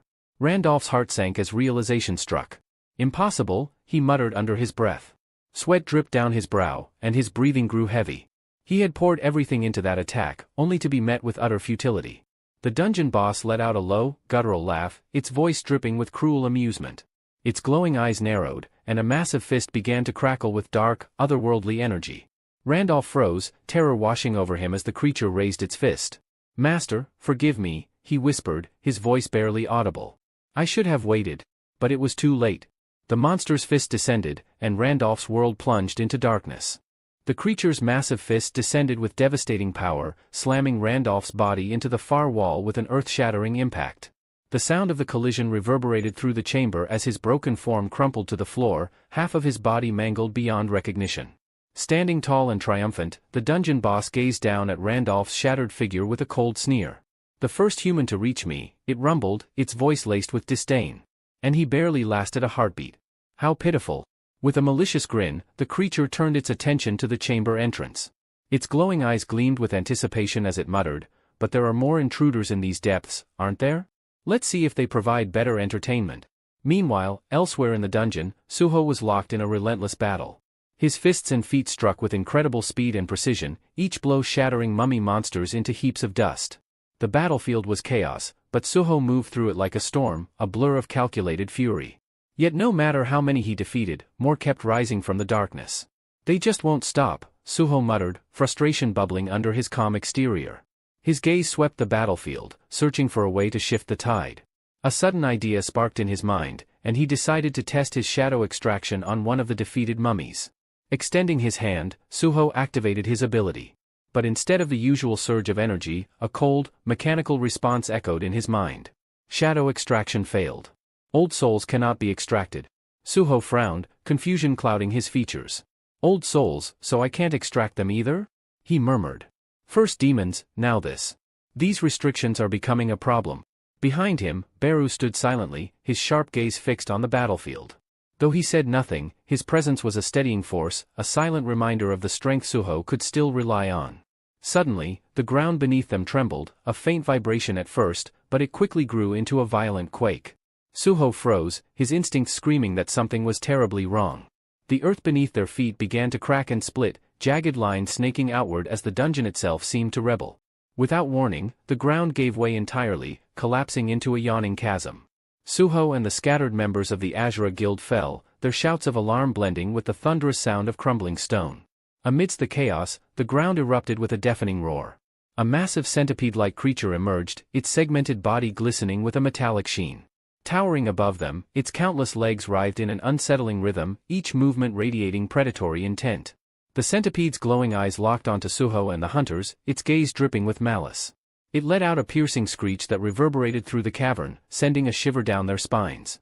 The remaining hunters exchanged uneasy glances, the reality of their predicament sinking in. As if the endless waves of mummies weren't enough, now they faced this towering nightmare.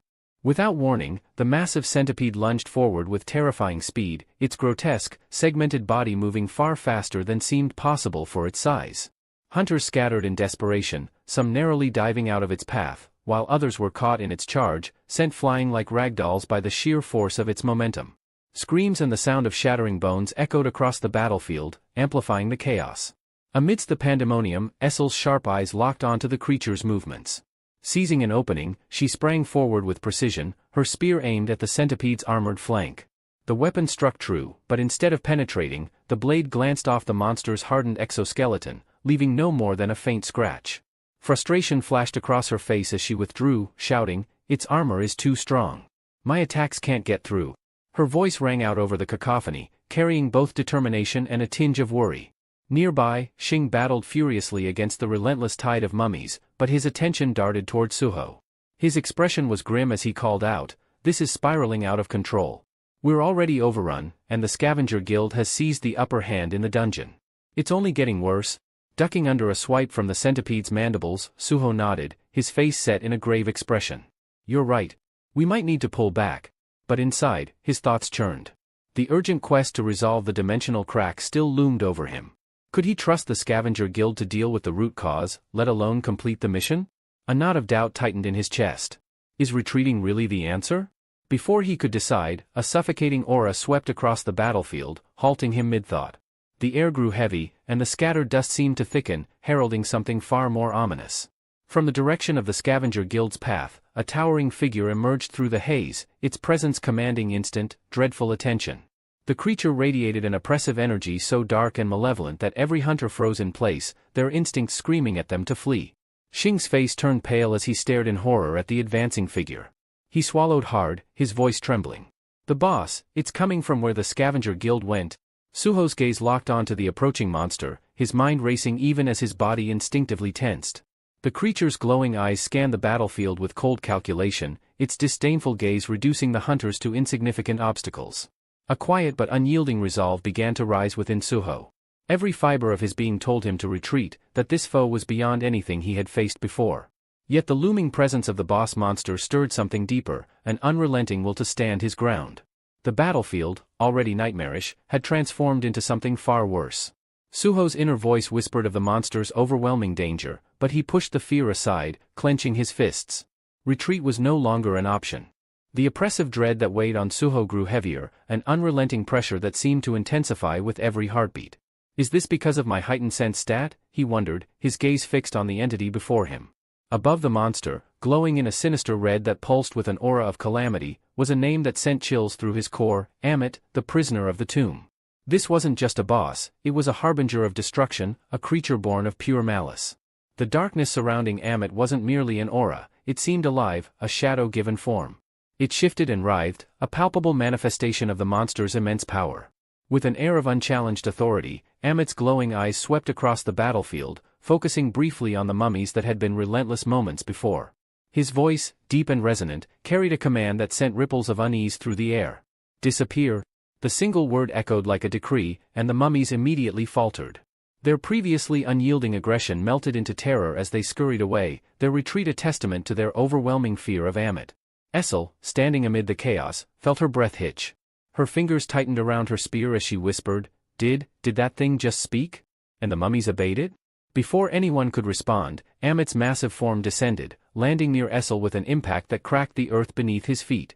His shadow engulfed her, and despite her battle-hardened composure, a cold sweat formed on her brow. Suho, noticing the sudden proximity, shouted for her to fall back, his voice edged with urgency. But Amit's glowing eyes bore into Essel, and for a moment, she couldn't move. Then, to her astonishment, the monster spoke, not in a tongue meant for humans but in the guttural, ancient language of monsters. "You understand my words?"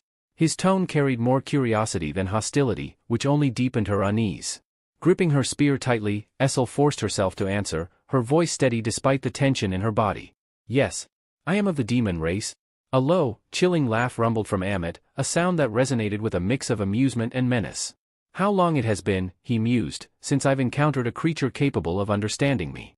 Day after day, I've been surrounded by mindless dead things and insignificant insects crawling through the desert. For a fleeting moment, Essel's fear gave way to cautious hope. Maybe he isn't as hostile as he seems, she thought. But her optimism was short-lived. From behind her, a massive centipede lunged, its fangs bared and ready to strike. Essel barely had time to react before Amit's arm lashed out with blinding speed. The force of his swing unleashed a violent shockwave that obliterated the centipede instantly, scattering its remains like shattered glass across the battlefield. Essel stood frozen, her mind struggling to process what she had just witnessed. The sheer power of that single motion left her shaken. What, is this creature, she wondered, her fear returning tenfold. Amit turned his gaze back to her briefly, his disdain evident. Before we continue this conversation, he said coldly, it seems I must deal with these vermin who fail to heed my warnings. With that, he surged forward, moving like a bolt of darkness unleashed. In an instant, he reached another giant centipede and struck with devastating precision. The monster was cleaved cleanly in two, its massive body collapsing lifelessly to the ground. The battlefield fell silent. The Azura Guild members could only watch in stunned disbelief, their faces etched with a mixture of awe and terror. Amit stood amidst the carnage he had wrought, a dark force that none dared challenge. Suho stood frozen, his thoughts a chaotic whirl. A monster, fighting other monsters? What kind of nightmare is this? His gaze remained fixed on Amit, the enigmatic figure who had just effortlessly dismantled a centipede. Who is this creature, really? Before he could ponder further, another centipede launched itself from above, its massive jaws snapping shut around Amit with a sickening crunch. Gasps rippled through the battlefield as the beast closed its fangs over him, enveloping the monster in its gruesome maw. For a moment, an eerie silence blanketed the scene, tension mounting as every hunter held their breath. Then, a horrifying transformation began. The centipede's body writhed unnaturally, its insides twisting in grotesque shapes. A wet, tearing sound echoed as Amit violently tore his way out, his body emerging from the shredded remains, drenched in the creature's blood. The crimson liquid dripped down his form, but Amit's expression remained unchanged. With a casual motion, he wiped his face, muttering with disdain, I despise insects. The battlefield stilled, an oppressive silence descending as the guild members stared at Amit in a mix of awe and dread. He stood amidst the carnage, a walking embodiment of death, his presence suffocating. Xing's face was pale, his voice trembling as he spoke, almost to himself. A monster, capable of slaughtering other monsters so effortlessly? What kind of being is this Amit? And why is he here? His gaze darted to the shattered remnants of the centipedes, his hands trembling. This dungeon was supposed to be a standard investigation. But this is something far beyond our understanding. Amit turned his gaze toward Xing, his eyes narrowing as he observed the human's incomprehension. A faint spark of malice lit his features, and he growled in a deep, guttural tone, another who cannot understand me. How tiresome. Without warning, Amit surged forward, his movements faster than the eye could follow. His voice carried a cold decree, then you must die. Xing barely had time to react, crossing his blades in a desperate attempt to block the incoming attack. The sheer force of Amit's charge made the air vibrate. Essel's voice rang out in desperation, a sharp plea cutting through the tension. Amit, stop. Don't attack him. But Amit's strike was relentless, his fist descending with lethal precision. Just as the blow was about to connect, a blur of motion interrupted him. Suho threw himself into the fray, his fist landing squarely against Amit's side in a defiant punch. Attacking us because we can't communicate? Suho shouted, his voice filled with frustration and intensity. What kind of twisted values do you hold? Amit paused, the force of Suho's attack barely registering on his imposing frame. His expression shifted, a flicker of intrigue crossing his features. He tilted his head, scrutinizing Suho with newfound interest. A human who speaks of values, he mused, his voice dripping with disdain. Without warning, Amit retaliated, his punch delivered with brutal force. The room shook as the impact sent shockwaves rippling through the ground, the sheer power of his strike a testament to the nightmare that he was. A violent burst of debris erupted from the site of impact, scattering shards of stone and dust across the dungeon. Guild members scrambled to shield themselves from the chaotic onslaught, their footing precarious in the shaking terrain. Suho, however, bore the brunt of the blow, his body hurtling through the air before slamming into the dungeon wall with a resounding crack. The force of the collision sent ripples through the chamber, silencing the clamor of battle for a fleeting moment. Essel's heart clenched as she saw Suho's crumpled form against the wall. Her expression twisted in a mixture of fury and desperation as she cried out, "Young monarch." Her voice rang clear and defiant, cutting through the thick air as her sharp gaze snapped to Amit.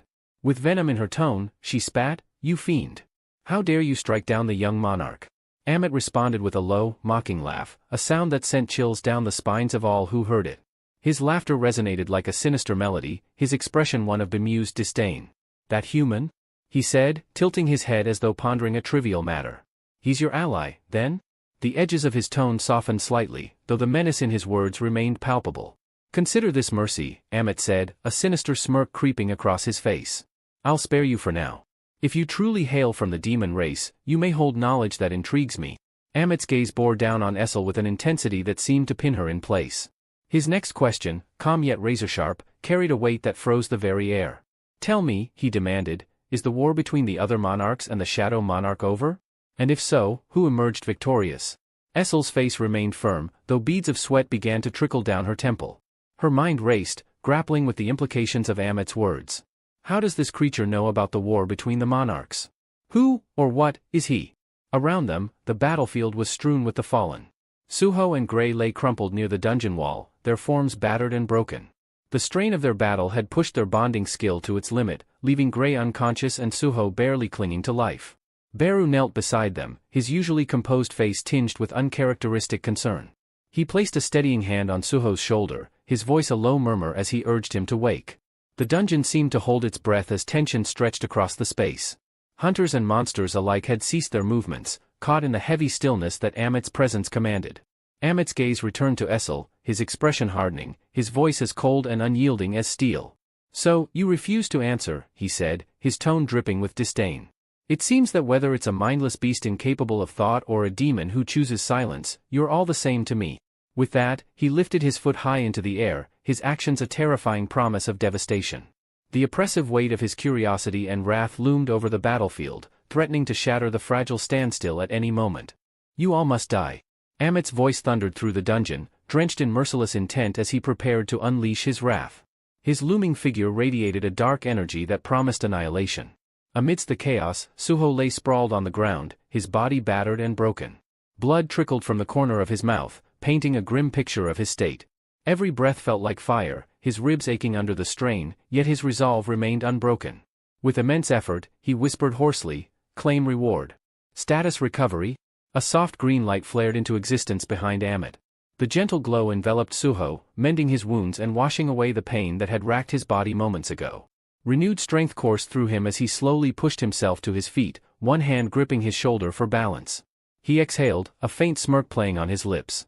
"Good thing I saved my daily quest rewards," he muttered under his breath, a flicker of relief in his voice. His eyes locked onto Amit, and his expression hardened, his renewed vitality giving him courage. "If you're asking about the Great War of the Monarchs," Suho began, his voice steady and resolute, "then let me tell you, every last one of them fell at the hands of the Shadow Monarch." Essel's voice broke through the tension, a sharp cry of alarm. "Young monarch!" she shouted, her tone laced with worry. Amit's glowing eyes narrowed, a spark of surprise flashing across his face. He took a step forward, his towering form exuding menace and curiosity in equal measure. "Is that so?" he asked, his tone a blend of disbelief and fascination. "Are you saying that while I languished in this accursed prison, the war of the monarchs came to an end?" Suho nodded firmly, his gaze unwavering despite the monstrous aura emanating from Amit. "That's the truth," he replied, though his mind was racing. "This creature knows about the monarch's war. Could he have ties to one of them?" The realization struck like a bolt of lightning. Suho's jaw tightened. "He's powerful, at least S rank, maybe even stronger. If I provoke him, it could mean my death." Amit's eyes glimmered dangerously as he stepped closer, the distance between him and Suho closing rapidly. His voice dropped to a menacing growl. "So, the Shadow Monarch triumphed in the end," he said, his words laced with malice. "That means he killed them all, even Tarnak, the monarch of the Iron Body." A sinister red aura began to seep from Amit, spreading like an oppressive fog and filling the dungeon with a suffocating presence. His immense shadow seemed to stretch endlessly, engulfing Suho as he loomed over him. Amit's voice grew colder, each word cutting like a blade. "Are you certain?" he demanded, his eyes burning with an intensity that threatened to pierce through Suho's very soul. "Are you truly telling me the truth? Did the Shadow Monarch truly kill Tarnak, the monarch of the Iron Body?" Suho's gaze locked onto the hulking figure before him, unease creeping into his thoughts. The monarch of the iron body, he mused, his fists tightening as if bracing for what was to come. Could this creature have some connection to him? Another being of iron flesh? The notion sent chills down his spine, but a far graver concern loomed in his mind. If Amit finds out who my father really was. Suho clenched his jaw.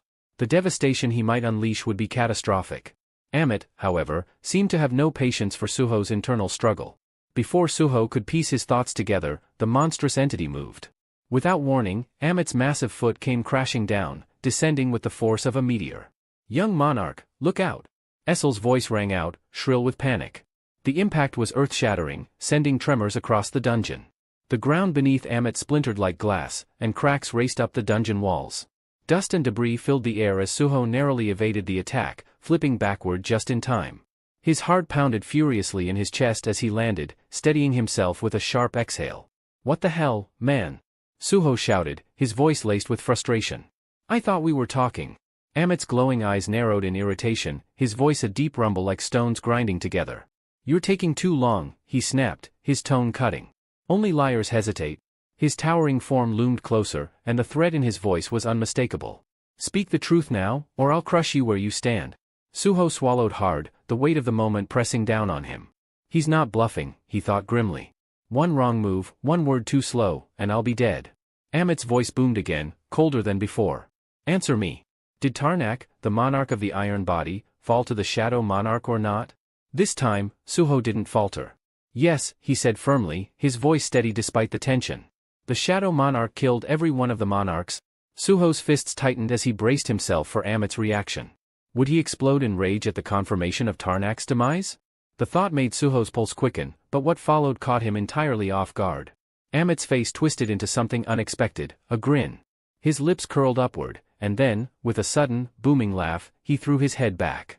The sound of his mirth reverberated off the dungeon walls, deep and thunderous.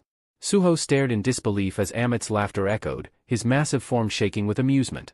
"So that's it," Amit said between bouts of laughter, his voice tinged with something almost resembling relief. "That's why he never returned for me." Amit spread his arms wide, his towering figure casting a massive shadow across the room. His laughter subsided into a dark chuckle, his grin still plastered across his face. So the great Tarnak, the mighty monarch of the iron body, actually met his end. He really did bite the dust, huh? The sight of Amit reveling in the news left Suho speechless, the tension in the room replaced with a chilling sense of unease. "I suppose I owe the shadow monarch a toast," Amit mused, his booming voice laced with unexpected amusement. "Perhaps even a banquet in his honor." Suho's mind reeled at the bizarre reaction, his thoughts racing to comprehend what he had just heard. Finally, mustering the courage to voice his confusion, he asked, "Wait, weren't you a kin of the Iron Monarch?"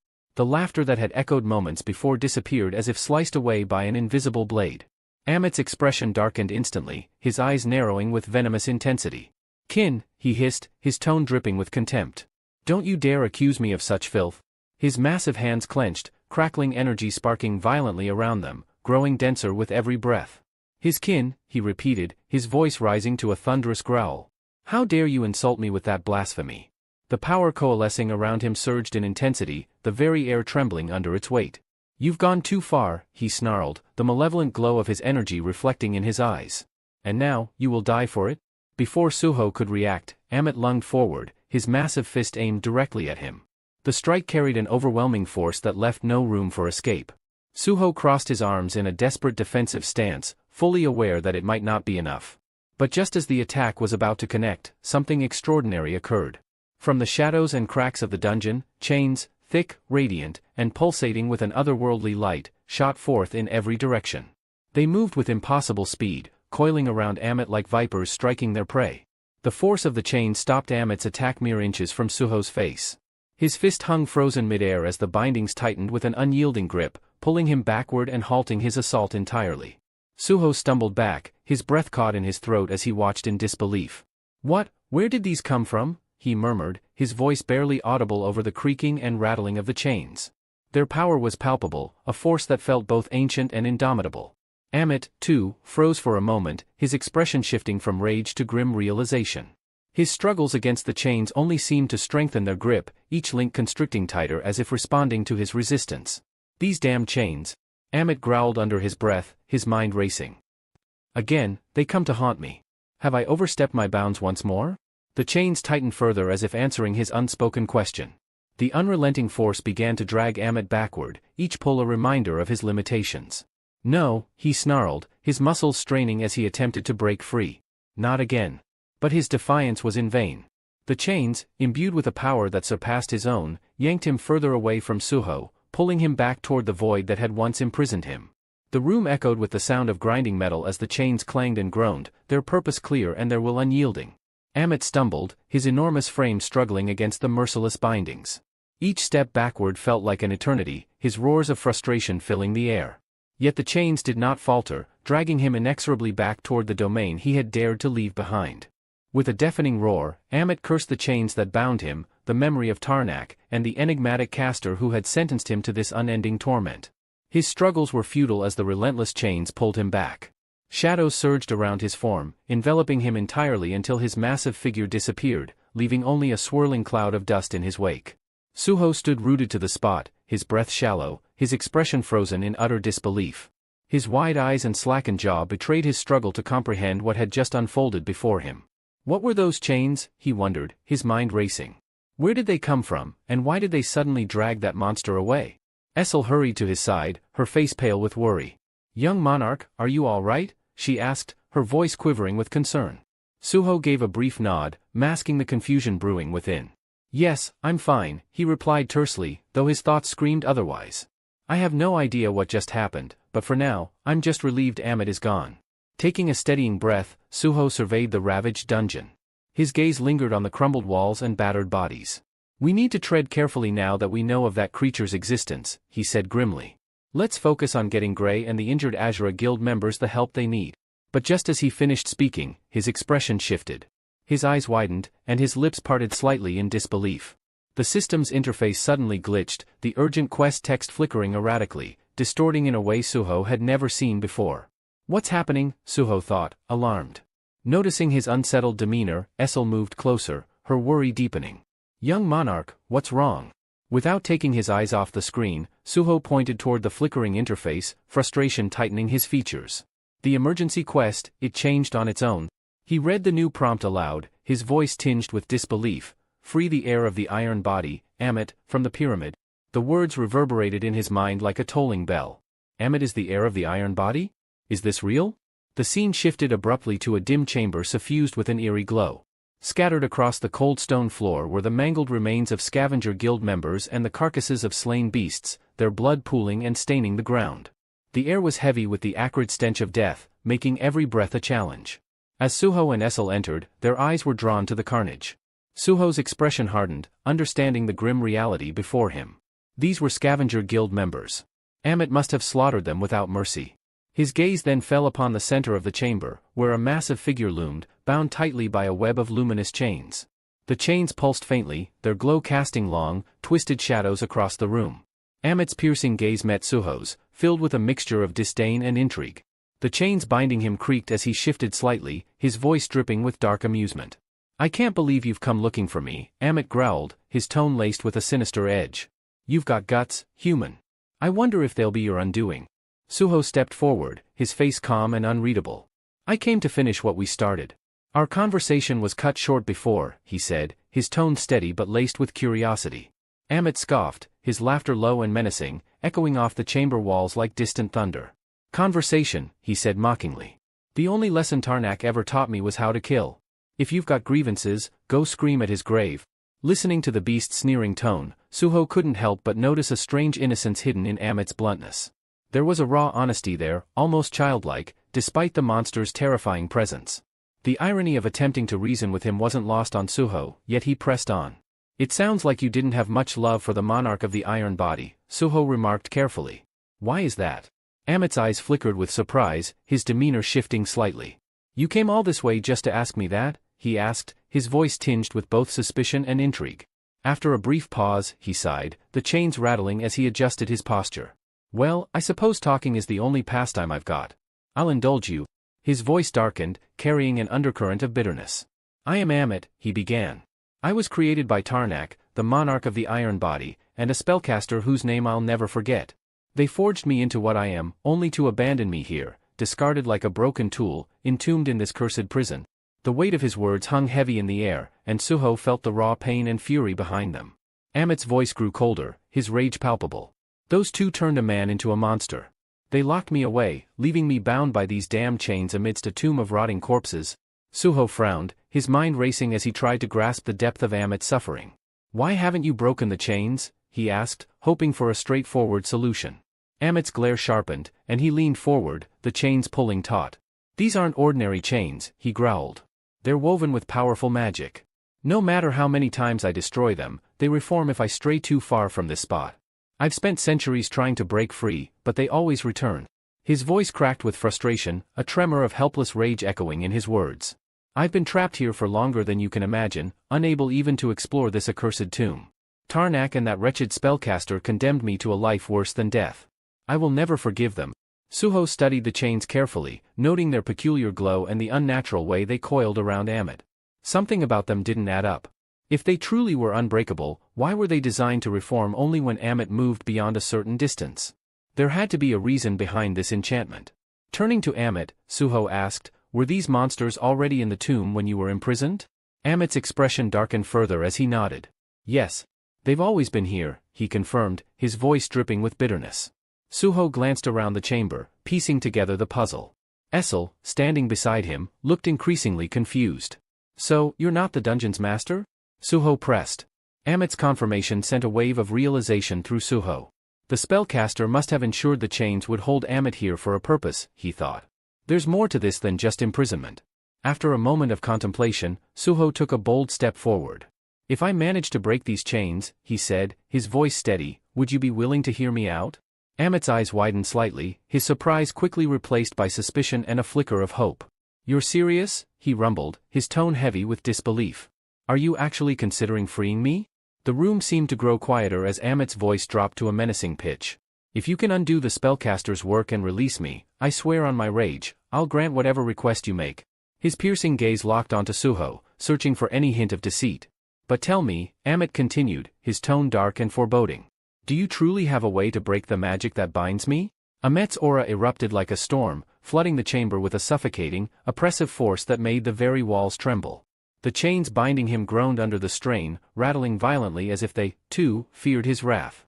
His eyes gleamed with a feral, dangerous light, and his voice boomed through the space, a guttural roar that shook the ground beneath their feet. If you're toying with me, he snarled, his words dripping with malice, if this is some sick joke, you'll regret it more than anything in your miserable life. I'll tear you apart limb by limb, and nothing in this world will save you. The green and crimson energy swirling around Amit pulsed violently, wrapping his massive form in a chaotic vortex of raw, unrestrained fury. The very air crackled with electricity, the temperature in the room rising with his growing anger. The oppressive weight of his promise pressed down on Suho like a physical force, heavy and sharp, like the edge of a blade poised at his throat. Essel stood paralyzed, her face pale, eyes wide with fear as Amit's terrifying aura saturated the room. She managed to stammer, "Why, young monarch, what?" But Suho raised a hand, silencing her. His gaze never wavered from Amit's furious eyes. Every muscle in his body was coiled with tension, but his voice remained steady and unwavering. "Hear me out before you make any threats," he said, his tone calm but firm, as if he were negotiating with death itself. Amit's growl rumbled low in his throat, but something in Suho's unflinching demeanor made him pause. The overwhelming rage that filled the room lessened, if only slightly, as curiosity took root in the beast's mind. A sly glint flickered in Suho's eyes as he leaned forward, a hint of defiance in his grin. "I'm planning to bring this entire dungeon down," he declared, his words deliberate and laced with confidence. Amit's eyes narrowed sharply, the intensity in his gaze shifting from rage to intrigue. Suho continued, his voice steady. "The spellcaster tied you here with those enchanted chains to keep you from reaching the dungeon master, right? But think about this, what happens when the dungeon master is defeated? When the dungeon itself collapses?" He paused, letting his words sink in. "Those chains won't have a reason to exist anymore. Their purpose will be gone, just like the dungeon itself." Amit's eyes darkened, processing Suho's logic with a thoughtful silence. The tantalizing possibility of freedom flickered in his mind, a chance to finally shatter the chains that had bound him for so long. The fury that had once consumed him began to shift into something else entirely, hope. A sudden, low rumble erupted from Amit's chest, building into a deep, guttural laugh that reverberated through the chamber. "Well, well, well, the Shadow Monarch's heir," he chuckled, a glint of wild hope flashing in his eyes. "What a plan you've cooked up. Maybe, just maybe, this insane little scheme of yours could actually work. The scene transitioned to the dungeon's lower levels, where Beru buzzed around like an oversized, disgruntled wasp. His wings fluttered furiously, and his face twisted into an exaggerated mask of sorrow. With a dramatic wail, he lamented, "Oh, young monarch, how could you abandon me here with this overgrown lizard?" His tiny form vibrated with frustration, his antennae drooping in exaggerated misery. Amet, growing increasingly annoyed by Beru's theatrics, let out a sharp snarl. "Enough with your whining, you miserable insect," he snapped. "You're like a gnat buzzing in my ear." Beru's eyes flared with indignation, his pride stung. His antennae stiffened, and his voice dropped to a venomous hiss. "Gnat? You dare call me a gnat? Do you wish to provoke the wrath of my original form?" Amet, utterly unimpressed, waved him off with a dismissive grunt. "Save your threats, pest. Who would have thought that kid was the Shadow Monarch's heir?" Ignoring Beru's bristling anger, Amet moved to the very edge of his chain's reach. His massive hand pressed against the cold dungeon floor as he peered into the shadows where Suho had disappeared moments ago. "This is the limit," he muttered, the chains tightening with a metallic groan. "If the kid fails, I'm still stuck here. But for some reason, I believe him. I believe he'll find a way to get me out." A rare flicker of vulnerability crossed Amet's face as he lowered his head, lost in bitter reflection. "Tarnak," he thought with a snarl. "You claimed raw power was the only true strength. You made me into this monster for that very reason." But Amet's thoughts drifted back to Suho, the fierce determination burning in the young man's eyes. "There's strength beyond brute force," Amet admitted to himself. "If anyone can break these chains, it's that kid." Meanwhile, in another part of the dungeon, Suho's fist crashed into the jaw of a towering beast, the force of the blow sending shockwaves through the ground. The monster's head snapped back before it crumbled into dust under the sheer power of Suho's strike. Without missing a beat, he pivoted, delivering a final, devastating blow to the remaining creatures swarming him. The air was thick with dust and fading energy as the last of the monsters fell. Suho stood amidst the wreckage, his chest rising and falling with measured breaths. The battlefield around him was silent, the only sound the faint crackle of dissipating magic as he prepared for the next phase of his mission. Suho cast a glance at Essel, who had been battling fiercely at his side. Both were weary, their bodies marked by the toll of relentless fighting, yet their resolve remained unbroken. Their eyes met, exchanging a silent nod of determination, signaling their readiness for the final confrontation. Together, they moved forward, advancing towards the dungeon's core, where an ominous figure loomed on a throne constructed from the bones of countless fallen foes. A malevolent aura seeped from the seated figure, its presence suffocating the air around them. Suho's gaze sharpened, focusing on the crimson letters hovering above the throne, spelling out the name of the dungeon's warden, Shika. "Just one more," Suho murmured, his voice steady and low, reverberating through the eerie silence of the tomb. His muscles tensed, every nerve in his body coiled like a spring, ready to strike. Meanwhile, Amet wrestled with the enchanted chains that had bound him for what seemed like an eternity. Each metallic clink echoed through the chamber, a haunting symphony of his ceaseless struggle. Suho, observing the futility of Amet's efforts, conjured a shadow portal just within Amet's grasp. Hope flared in Amet's eyes as he lunged forward, but the cursed chains recoiled, dragging him back to his prison with ruthless force. Suho watched the scene unfold, his expression calm yet analytical. "As expected," he muttered, "these chains are more troublesome than I thought. Even the shadow portal can't circumvent their enchantment." Amet gritted his teeth, his massive hands gripping the chains with a force born from years of frustration. "The moment I even think about leaving, these damn things tighten their grip," he growled, his voice thick with bitterness. "It's like being trapped in a nightmare with no escape." Suho crossed his arms, studying the chains with a discerning eye. "A formidable spell indeed," he acknowledged. "But I needed to test the boundaries to understand the problem fully." Turning to Essel and the rest of his companions, Suho laid out his strategy. "We have two tasks ahead. First, Essel and I will confront and eliminate the dungeon's boss. That should destabilize the dungeon's core and initiate its collapse. Once the dungeon begins to fall apart, our second objective is to target and destroy the pillars that anchor these chains. Severing those will disrupt their magic and finally set Amet free." With the plan in place, Suho and his team prepared for the critical battle that would decide not only their fate but also Amet's long-awaited freedom.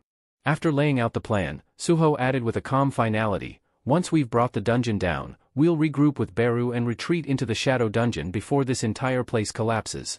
Amet's eyes narrowed, suspicion flickering behind them. "And if you mess up either of those steps," he growled, the heavy chains rattling ominously with his movement. "What then? Your plan seems a little too neat for a place like this." Suho's expression hardened, his voice steady but carrying an edge. "I've got contingencies if things go sideways." His tone left no room for doubt. But before Suho could elaborate, Ahmet let out a dry, sardonic chuckle, the sound echoing off the stone walls. "Doesn't matter," he muttered, shaking his head slightly. "Whatever's waiting out there can't be worse than rotting in this cursed crypt for another 1,000 years." The focus shifted to the dungeon's core, where an eerie wind spiraled through ancient corridors, stirring the sand into restless whirlwinds.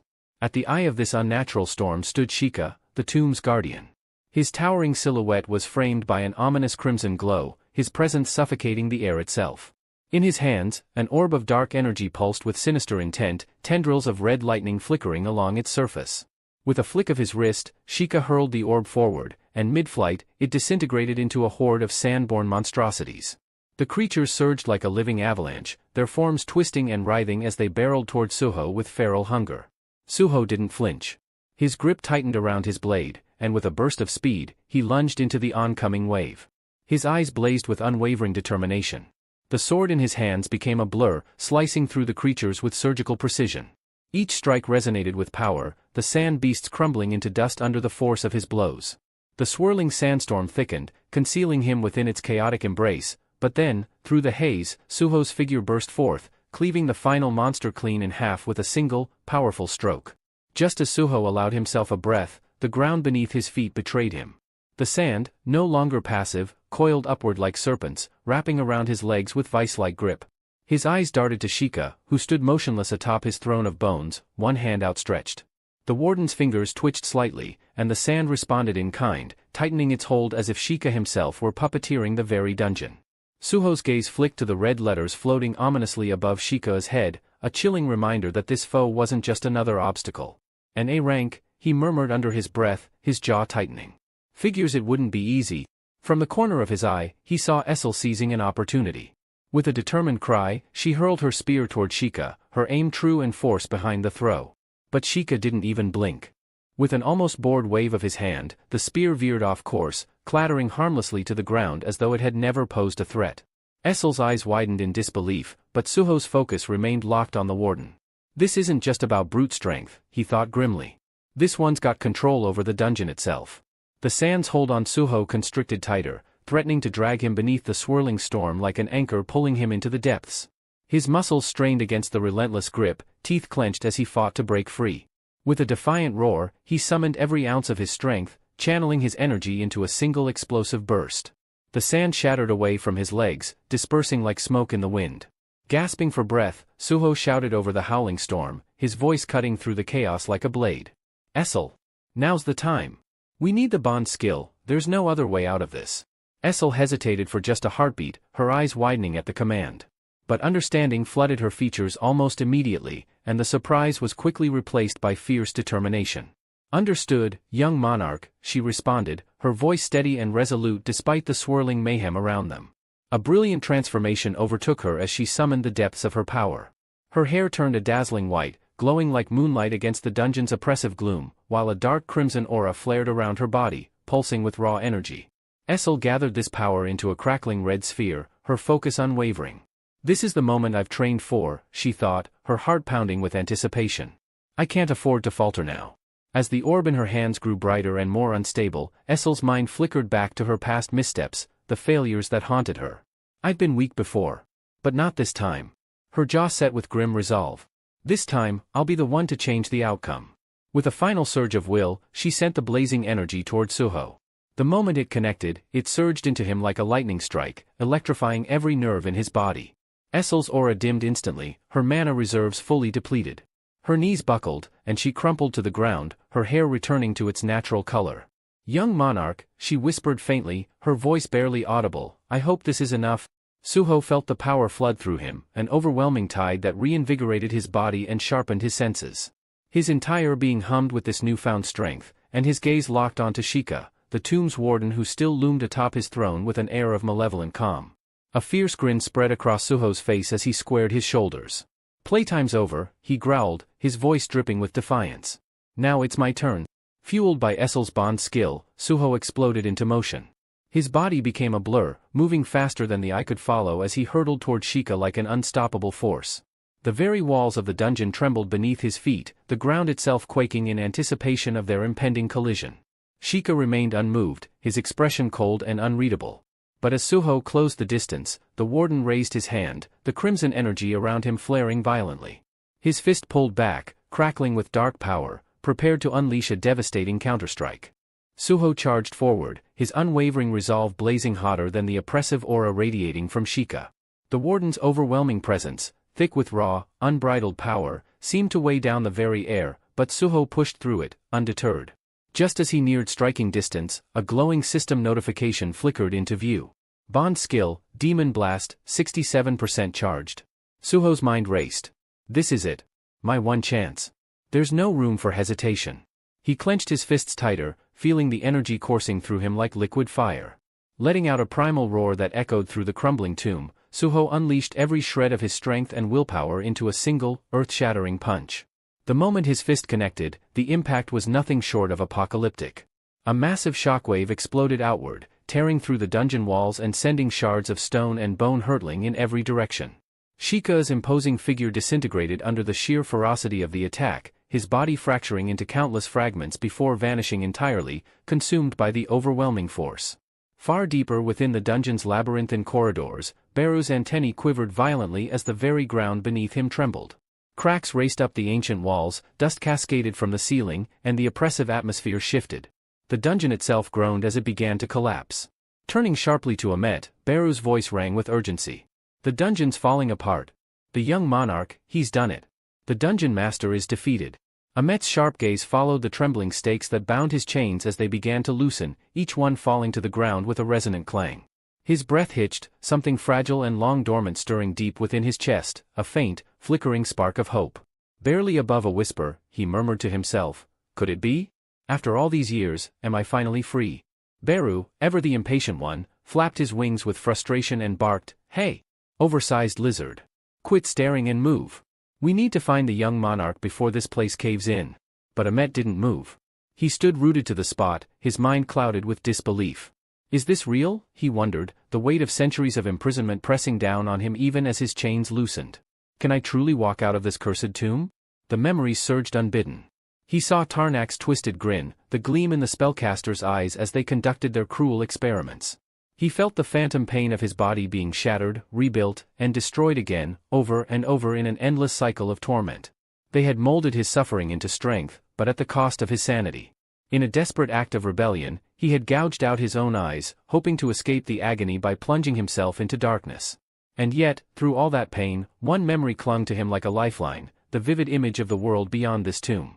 The serene beauty of untouched nature from his distant youth. The feel of sunlight on his scales, the rustling of leaves in a gentle breeze, and the scent of fresh earth after rain. For centuries, he had clung to the hope of feeling that warmth again, of escaping this desolate prison. Now, as the dungeon crumbled around him, Amet felt that hope bloom once more. With a deep, shuddering breath, Amet summoned every ounce of courage and lifted his heavy foot, stepping across the invisible threshold that had imprisoned him for countless years. But the moment his clawed foot touched the ground beyond his confinement, the fragile hope that had kindled within him was snuffed out. From the shadows, a gleaming stake shot toward him like a bolt of lightning, its speed blinding. It tore through his side with brutal precision, embedding deep into his flesh. Amet staggered back, a guttural roar of agony erupting from his throat. Blood spurted from his mouth, staining his fangs crimson as his powerful frame shook from the unexpected assault. Beru's wings beat frantically as he cried out in alarm, his voice shrill with panic. Amet! What's happening?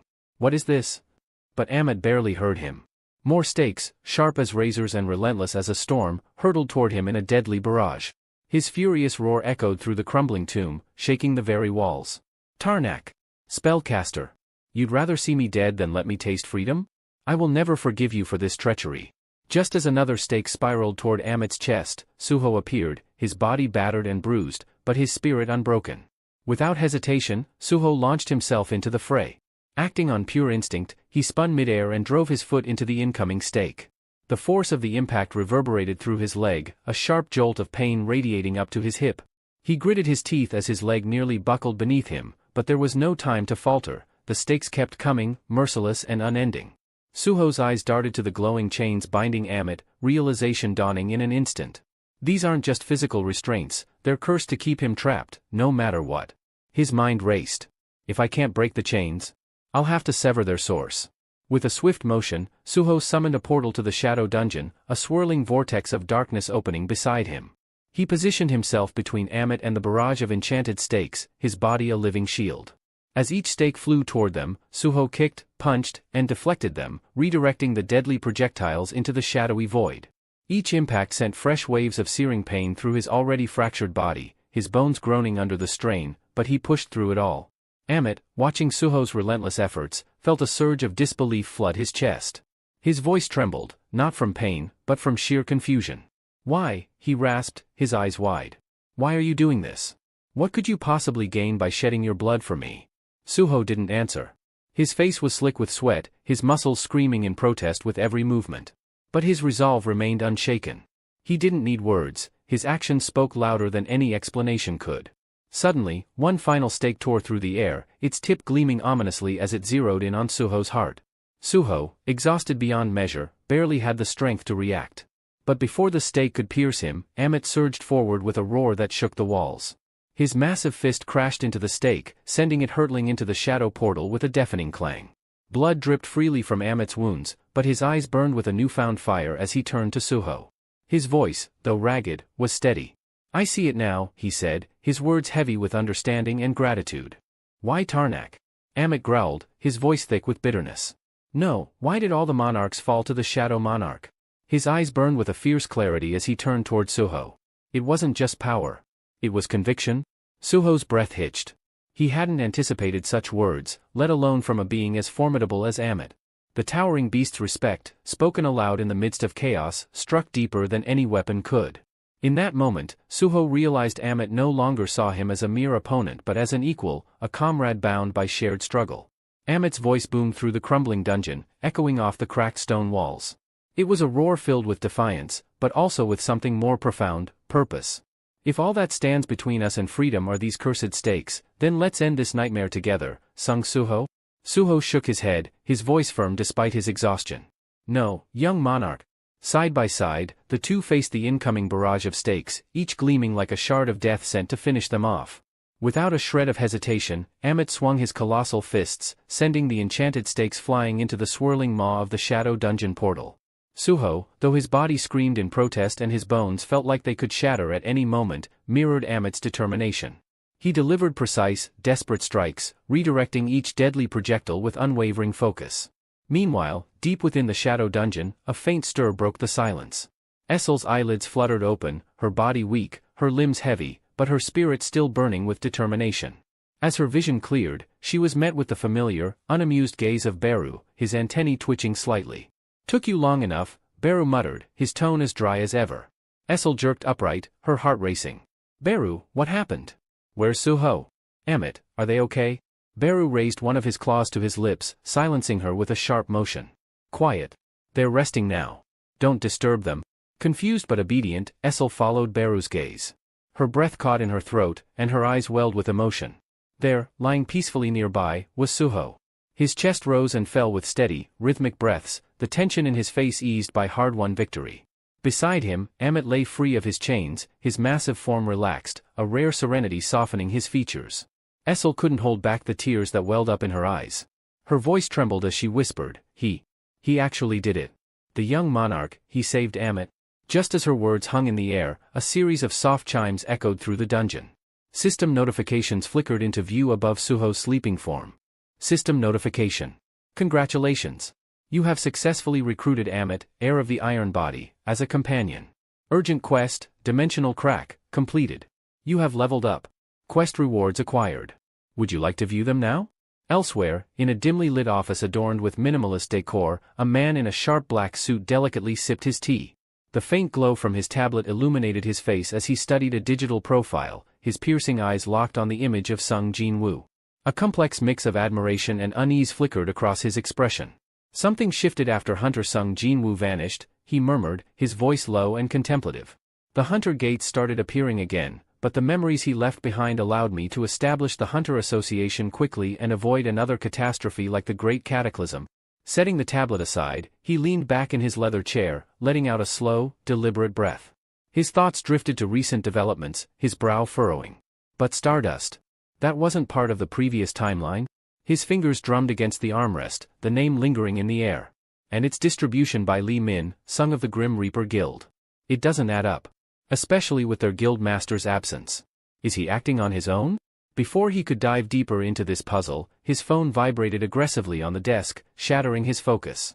His eyes narrowed as he glanced at the caller ID. Incoming call, Mr. Jinho. His curiosity piqued, he answered, his voice smooth but tinged with interest. It's rare to hear from you, Mr. Jinho. To what do I owe this unexpected call? The voice on the other end was fraught with desperation and panic, shaking with urgency. Jinchul. I need the Hunter Association's help. It's about my nephew. Jinchul's posture straightened immediately, alarm flashing in his sharp eyes. Your nephew, he repeated cautiously. You mean, Suho? Yes, Jinho's voice broke, thick with worry. He's awakened as a hunter. But I believe he's trapped inside a gate. Please, you have to help him. A cold wave washed over Jinchul as the words sank in. His face lost all color, a bead of sweat trickling down his temple. Sung Suho, trapped inside a gate? His mind raced, connecting the dots faster than he could process them aloud. The Shadow Monarch's heir is in danger. This wasn't just any hunter lost in a dungeon, this could shift the entire balance of power. The scene shifted dramatically to the desolate outskirts of the Pyramid Field dungeon, where a convoy of military-grade trucks stood like silent sentinels against the backdrop of devastation. The ruins of ancient structures loomed in the distance, casting jagged shadows across the cracked earth, while the eerie silence hinted at the chaos that had unfolded within.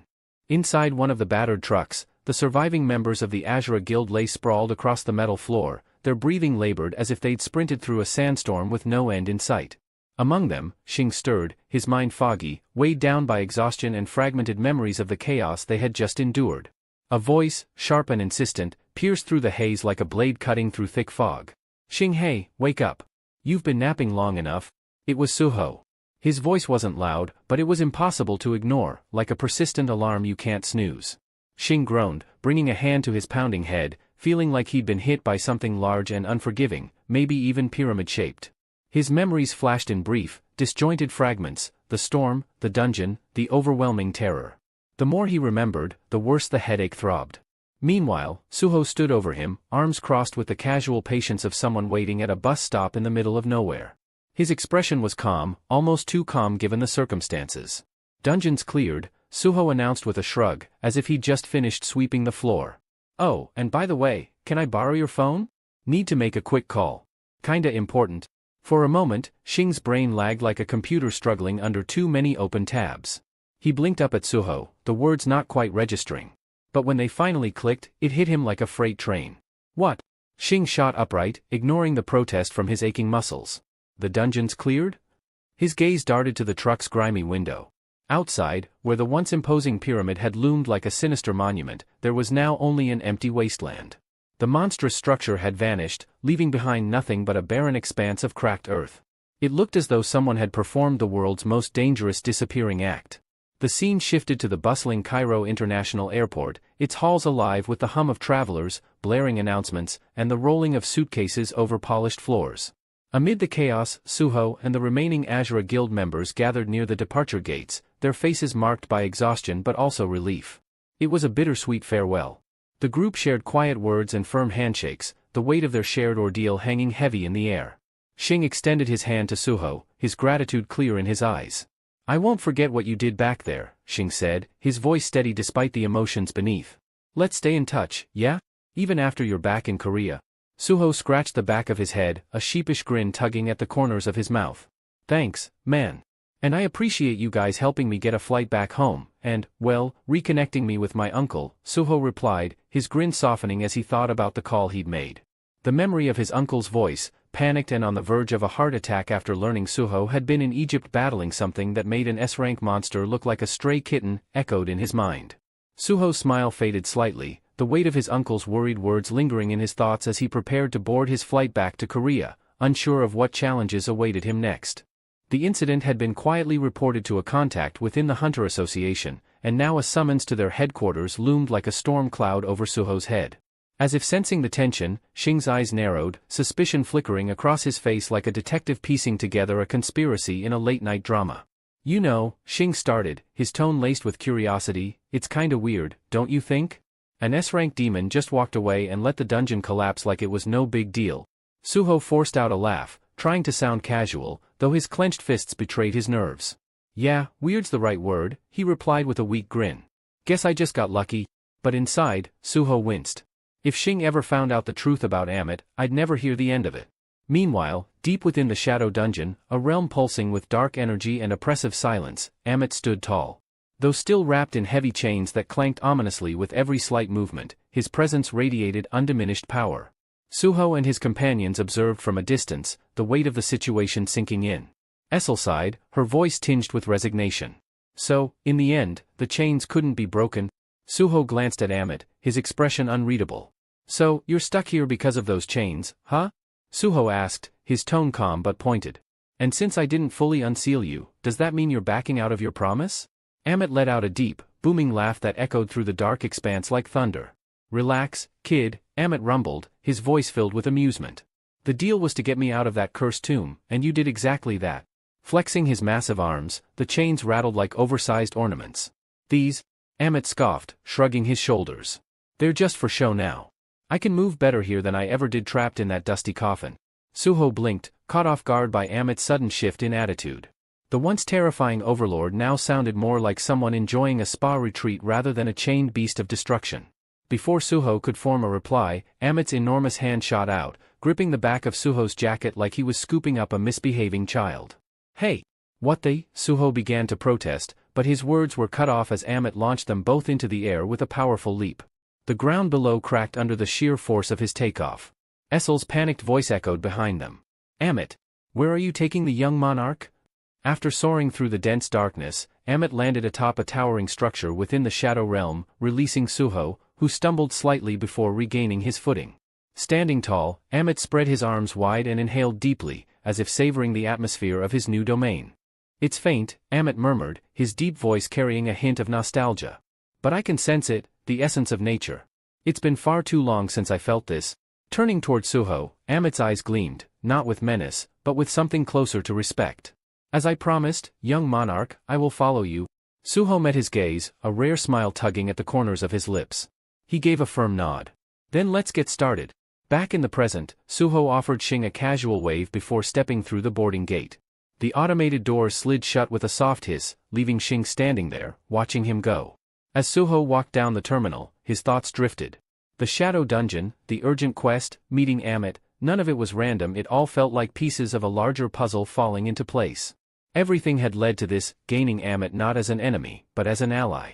Before disappearing completely from view, Suho turned for one final glance at Xing, his voice steady, but carrying an unspoken promise. I'll see you again. Xing's eyes lingered on Suho's retreating figure, his mind racing. This guy doesn't just summon monsters. He fights like a demon himself, and even transforms into one. A smirk tugged at Xing's lips. B-rank, huh? Yeah, right. There's no way that's the whole story. He pulled out his phone, determination hardening his expression. I'll have the guild dig into this. Scouting him just became our top priority. As Suho continued down the terminal, a familiar ripple stirred from the shadow beneath his feet. Beru emerged smoothly, his presence as natural as breathing. It's been a while since I've flown on one of these metal birds, Beru quipped, his tone light. Suho chuckled, shaking his head. Not like we had much of a choice. The gate back to Korea is still sealed. Glancing up at the departure board, Suho brought up his status window, the translucent screen glowing faintly in front of him. 7 levels in one shot, he muttered, a spark of pride lighting his eyes. Guess that boss monster and urgent quest paid off. Turning to Beru, a curious glint in his gaze, he asked. With my stats now, where do you think I rank as a hunter? Beru scrutinized the numbers, his piercing eyes scanning the data like a predator honing in on its prey. After a thoughtful pause, he gave a firm nod, his tone resolute. You've definitely reached A rank now. Beru's words hung in the air like a final verdict. Hearing this, Suho's expression hardened, like steel tempered in the forge. A rank, ha, he murmured, his voice quiet yet filled with conviction. That's good enough. The preparations are done. It's time. His gaze darkened, a storm brewing beneath his calm exterior. Lee Min-sung, and the Iterum Apostle, they won't see this coming. Meanwhile, across the ocean in Korea, the Chivalry Guild's headquarters buzzed with activity. Their new building, modern, sleek, a symbol of their growing influence, stood as a testament to their rapid ascent in the hunter world. Inside one of the many offices, a group of hunters engaged in lively chatter, their voices laced with excitement. We've come so far, one of them said, shaking his head in disbelief. From a C-rank guild to taking on B-rank gates in Incheon. Who would have thought? Not just the gates, another chimed in, reclining in his chair. Even this headquarters is massive. I still get lost in here. At that moment, a hunter pulled out a small, shimmering vial filled with stardust, holding it up like a prized relic. This right here, he said with reverence, is the reason for our success. Yeah, another hunter grinned. Who'd have thought a team of mostly C-rank hunters could clear B-rank gates? This stuff makes the impossible look easy. The black market made it way more accessible, too, someone added. And cheaper. Whoever's behind this supply, they're practically a saint. Leaning casually against the wall, Kim Sung-soo, a B-rank hunter with spiky hair, crossed his arms. His expression remained unreadable. A saint? He scoffed. You guys really believe it's all sunshine and rainbows?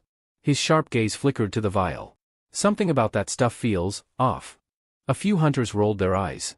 Come on, Kim, one of them groaned. You're B-rank. Of course, you don't get how much this helps us. Kim didn't flinch. Instead, he cracked open a soda, taking a slow, deliberate sip. The Hunter Association is talking about banning it. The room, once filled with easy banter, suddenly fell into silence. The tension was palpable. Wait, what? One of the hunters blurted out. Why the hell would they ban something that's helping us close more gates? They don't care about small guilds like ours, another muttered bitterly. Kim exhaled, shaking his head. Ask them, not me, he said. I don't make the rules. Before anyone could respond, the atmosphere shifted. The door creaked open, and 3 unfamiliar figures stepped inside. Every head turned, the light-hearted tension morphed into something far colder. These newcomers exuded power, not just strength, but danger. Their presence alone was enough to make the air feel heavy, suffocating, even. At the front of the group stood a boy. He seemed out of place, too young, too calm, too wrong. Taking a slow step forward, his piercing eyes swept across the room, analyzing, calculating, judging. So, the boy finally spoke, his voice soft, yet cutting sharper than a blade. This is the Chivalry Guild? Kim took a cautious step forward, his instincts screaming at him to be on high alert. His gaze sharpened as he studied the boy in front of him. Who are you, and what do you want? His voice was firm, demanding answers. The boy didn't blink. His expression remained eerily calm, as if this conversation was nothing more than a formality. The Incheon Gate. You hold the rights to it. Kim's brows furrowed. Something about this kid felt wrong. So what? He asked, folding his arms. Surrender them. Kim scoffed, unable to hide his disbelief. You're kidding, right? He let out a dry chuckle. You march in here, throw around demands, and expect us to just hand over a B-rank gate? The boy's cold, unwavering stare sent a shiver down Kim's spine. His next words cut through the room like a blade of ice. I said, hand over the gate. Behind him, his companions stirred, their movements sharp and calculated, like predators about to pounce. The tension in the air thickened. Kim's instinct screamed danger. The boy's expression darkened, his patience wearing thin. His voice boomed, sharp and absolute. I won't ask again. Hand over the gate. A heavy force exploded from him, pressing down on everyone in the room like an unseen weight. Kim's heart pounded as a strange glow flickered across the eyes of his fellow guild members. Their pupils shrank, consumed by a sinister yellow cross. One by one, they dropped to their knees, their voices eerily synchronized, their tone devoid of emotion. Apostle. We obey. The soda can slipped from Kim's grasp, hitting the floor with a dull clatter. His stomach twisted as he stumbled back, his breath coming in shaky gasps. What the hell is wrong with all of you? His voice cracked, raw with panic. This isn't normal. This isn't some guild prank. He lunged forward, grabbing one of his guildmates by the shoulders. He shook them, hard, but they didn't even react. They were like statues. His blood ran cold. Then, the boy's eyes settled on him. Unlike the others, Kim hadn't changed. Ah, the boy mused, tilting his head as a cruel smirk curved his lips. So you didn't consume stardust. Kim's chest tightened. The boy's grin widened, his voice dripping with amusement. Perfect. He took a slow step forward. A pure one among the flock. Raising a single finger, he issued a new command. The rest of you, you see nothing. You hear nothing. Until I say otherwise. In an instant, the room fell into absolute silence. The controlled hunters froze in place, their expressions utterly vacant. Kim's breath came ragged, his mind racing for an explanation. What the hell is happening? His voice trembled, but he forced himself to stand his ground. Why are they listening to you? Who the hell are you? The apostle chuckled softly, leaning back against the table, his posture exuding an unsettling calm menace. I was hoping for a proper conversation, he mused, brushing an imaginary speck of dust from his sleeve. His tone was almost bored. The others are so dull. Kim clenched his fists, his pulse roaring in his ears. The apostle's gaze flickered, amusement dancing behind his golden irises. Your kind, he continued, voice smooth as silk, was created to serve the Creator's will. Kim stiffened. What the hell is he talking about? And yet, the apostle sighed, shaking his head, you stray, clinging to the illusion of free will. His smile grew razor-sharp. But don't worry. He took another step forward, his presence overwhelming. I'm here to correct that. Kim's instinct screamed danger, every fiber of his being warning him to retreat. His grip tightened around the hilt of his sword as he took a step forward, eyes locked onto the boy standing before him. You're insane, he spat, voice laced with disbelief. Creator? Free will? What kind of twisted cult is this? For the first time, the apostle's smirk disappeared, his expression turning deathly cold. The room seemed to constrict, the very air growing thin under the weight of his presence. A cult, he repeated slowly, his voice dripping with venom. The lights above flickered erratically, struggling against the crushing energy now suffocating the room. Kim stepped back, muscles tensing, his sword trembling slightly in his grip. Did you just insult the Creator? The apostle reached for a blade resting against the wall. As his fingers curled around the hilt, an eerie yellow glow pulsed from his palm, seeping into the weapon. Amplify. The single word carried an unnatural force. The sword crackled to life, vibrating with a dark energy that radiated pure malice. Kim's heart pounded. He couldn't afford to hesitate. He lunged. His sword slashed through the air, a precise and desperate arc aimed at the apostle's throat. But the apostle moved like a phantom, effortless, untouchable. His counter came swift and merciless, a blur of motion that Kim barely registered. The room seemed to hold its breath. Then, a flash of steel. A brutal, decisive cut. Blood sprayed in a gruesome arc as Kim's body was severed cleanly in two. His bisected form crumpled to the floor, lifeless, while the broken half of his sword spun through the air before embedding itself with a sickening crunch into the skull of a controlled guild member. The room plunged into silence. Death had spoken. The apostle stood amidst the carnage, his presence suffocating. His gaze swept over the bodies, unreadable. Then, with a lazy wave of his hand, he issued a single order. You may see and hear again. The controlled hunters responded without hesitation. Their expressions remained hollow as they moved in unison, dragging the corpses away like lifeless dolls. Footsteps pounded in the hallway as more guild members rushed toward the disturbance, alarm evident in their voices. The apostle didn't spare them a glance. Forget everything. The newcomers' eyes dulled, their faces going slack as confusion clouded their features. Blinking rapidly, they turned away, their minds now void of what had just transpired. Without another word, the apostle strode toward the exit, his thoughts coiling like a storm. What is free will? The question gnawed at him, a parasite burrowing deep into his consciousness. Creations exist to fulfill their purpose. Yet this world's inhabitants had defied that purpose, had destroyed their own creator. Such insolence. As he reached the dungeon's entrance, his gaze settled on the massive creature restrained by glowing chains. The beast roared, eyes burning with untamed fury, its struggle shaking the ground beneath it. The apostle watched for a moment, then smiled. The apostle advanced toward the bound creature, lifting a glowing yellow crystal in his palm. His voice, eerily soft, carried an almost unnatural warmth. You've wandered long enough, lost between dimensions, he murmured. Let your rage fuel you. Without hesitation, he pressed the crystal into the monster's eye. The beast let out a guttural roar, the very ground trembling beneath its fury. A sickly yellow energy surged through its massive frame, warping its form into something even more nightmarish.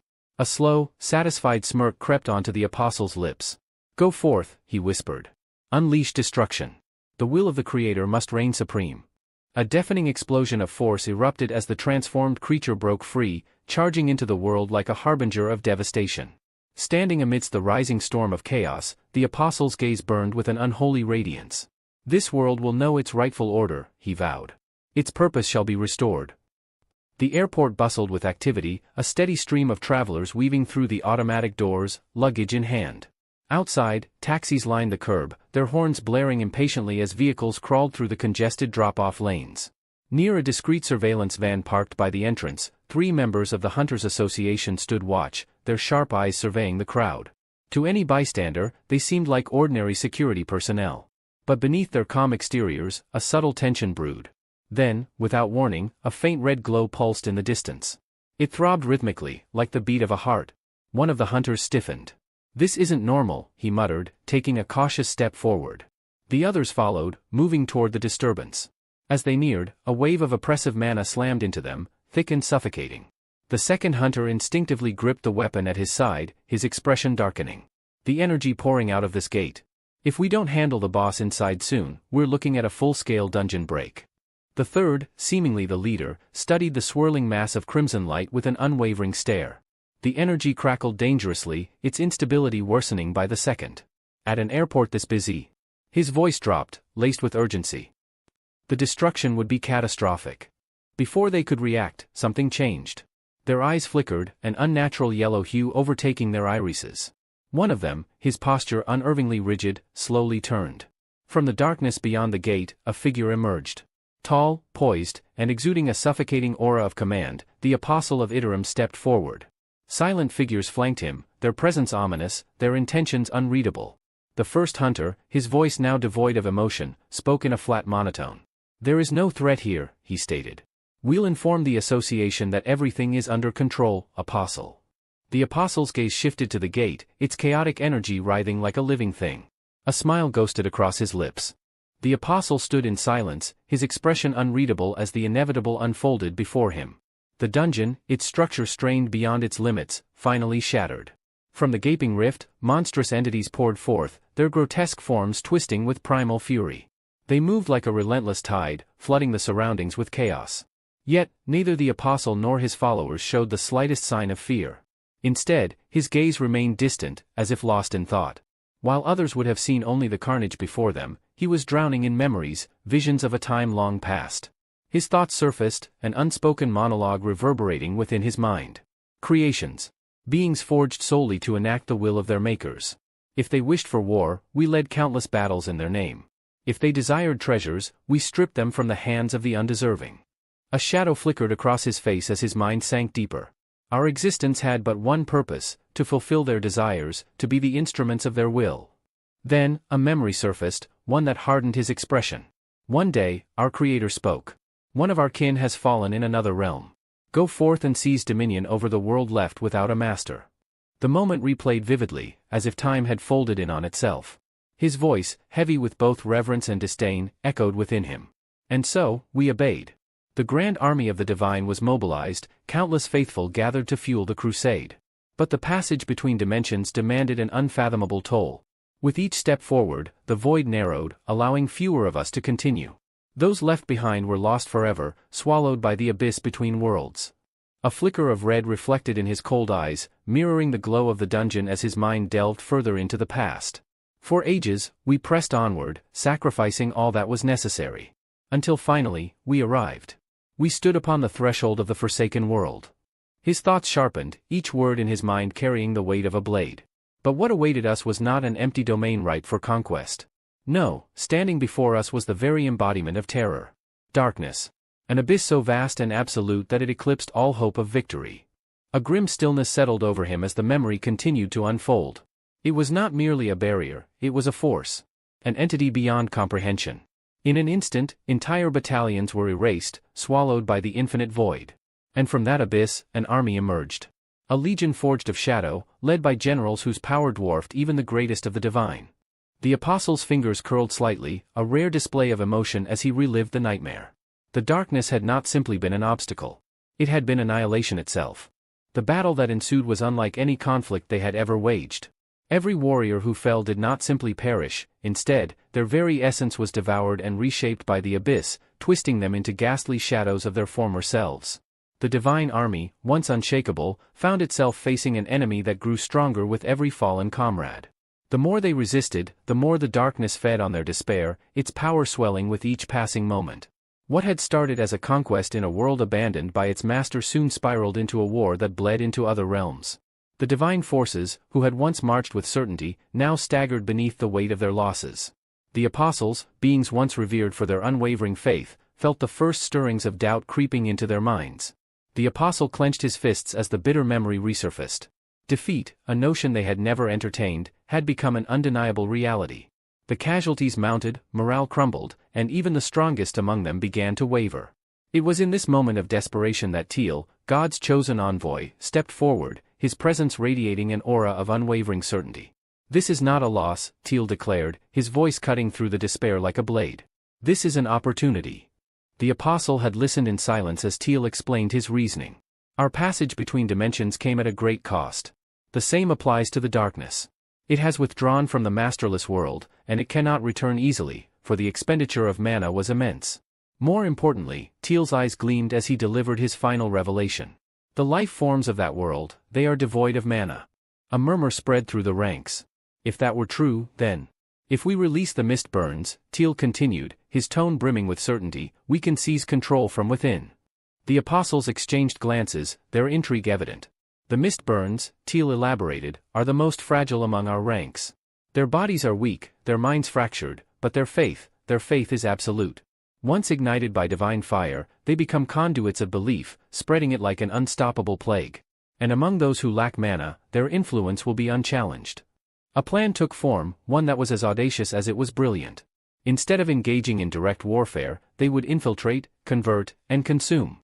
Faith would spread like wildfire, and as more believers emerged, their collective devotion would manifest a sanctuary, a divine foothold that would allow them to invoke a miracle.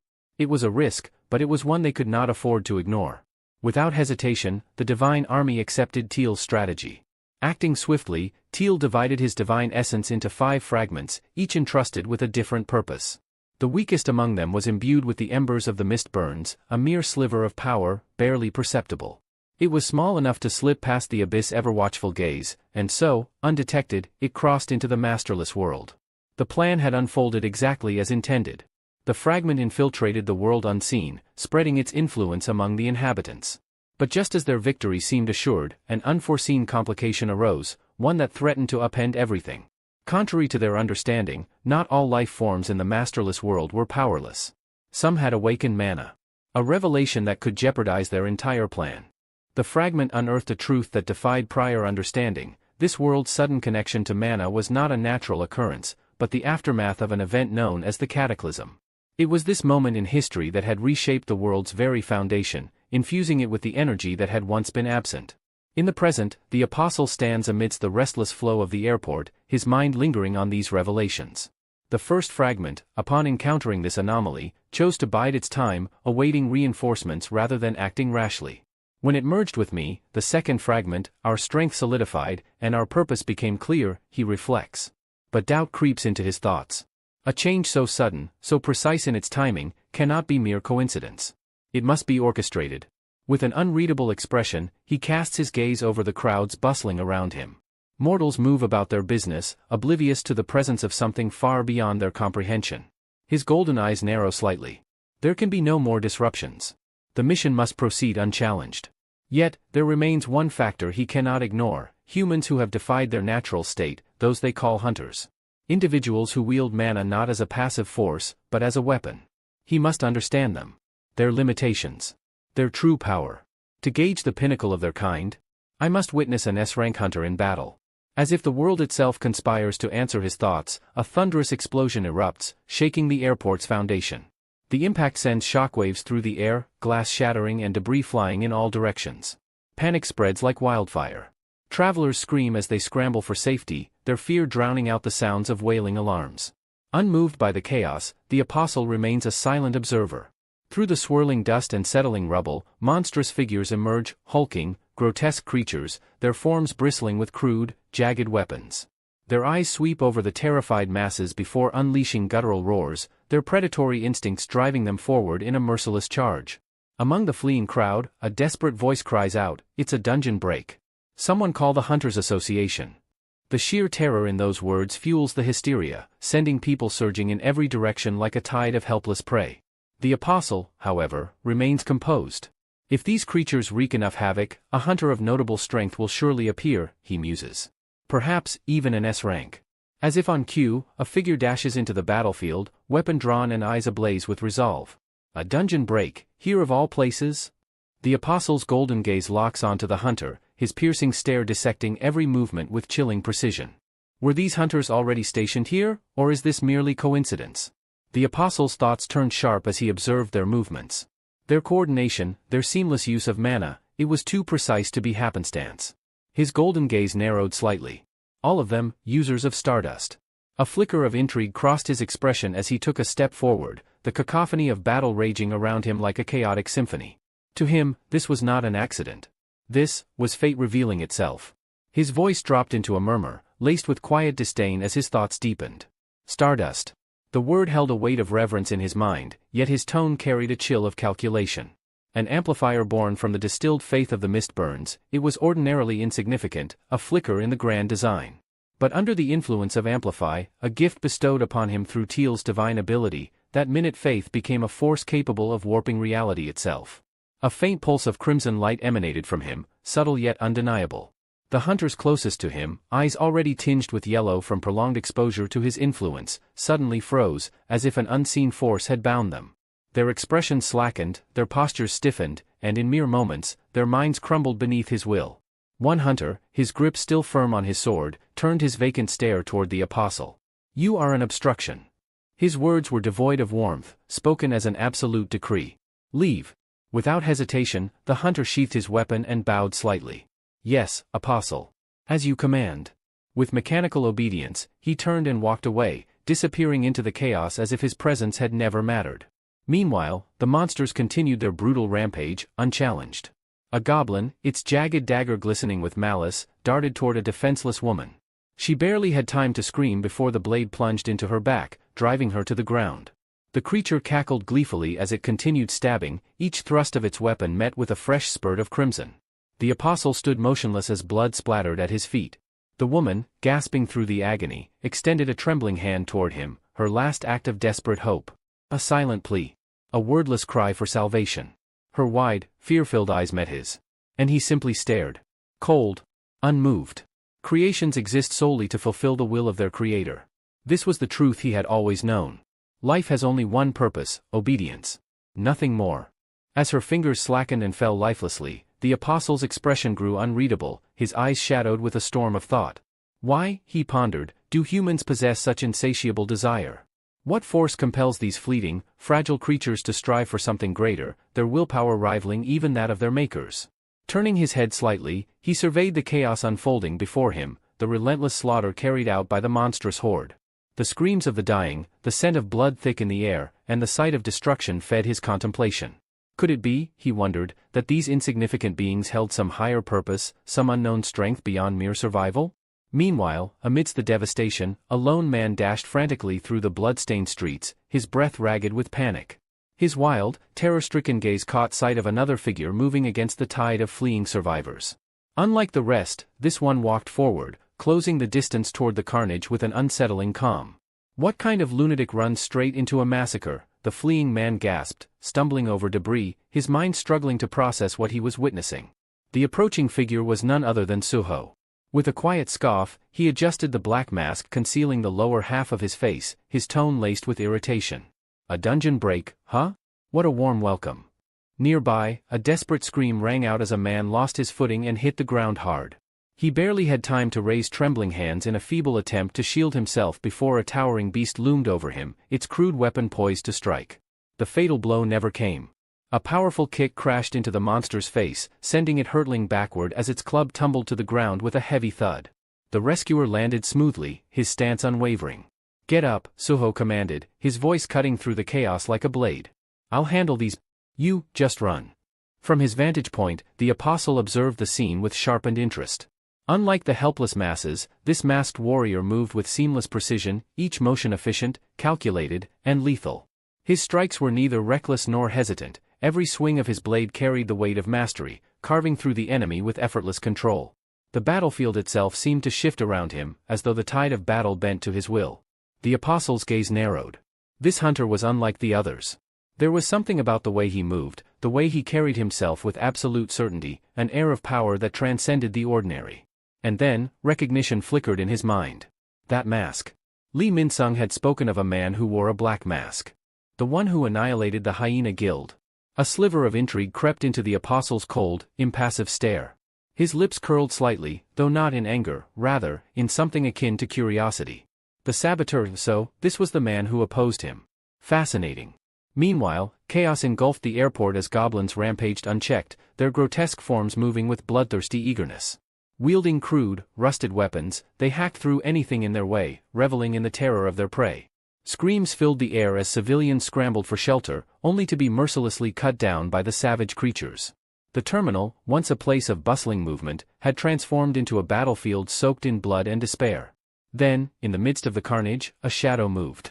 Too fast for the goblins to register, it flickered between them like a wraith.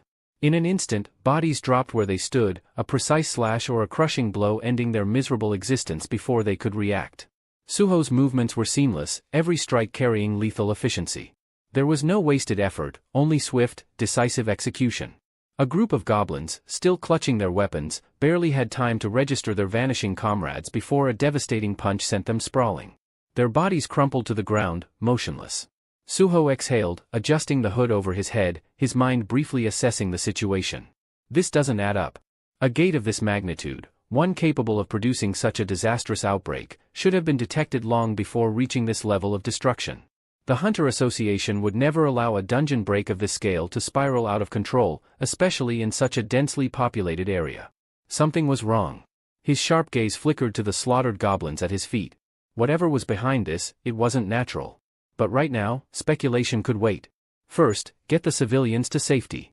Everything else comes later. Unbeknownst to him, from a vantage point shrouded in chaos, the apostle watched intently, his sharp mind rapidly piecing together observations. No traces of stardust.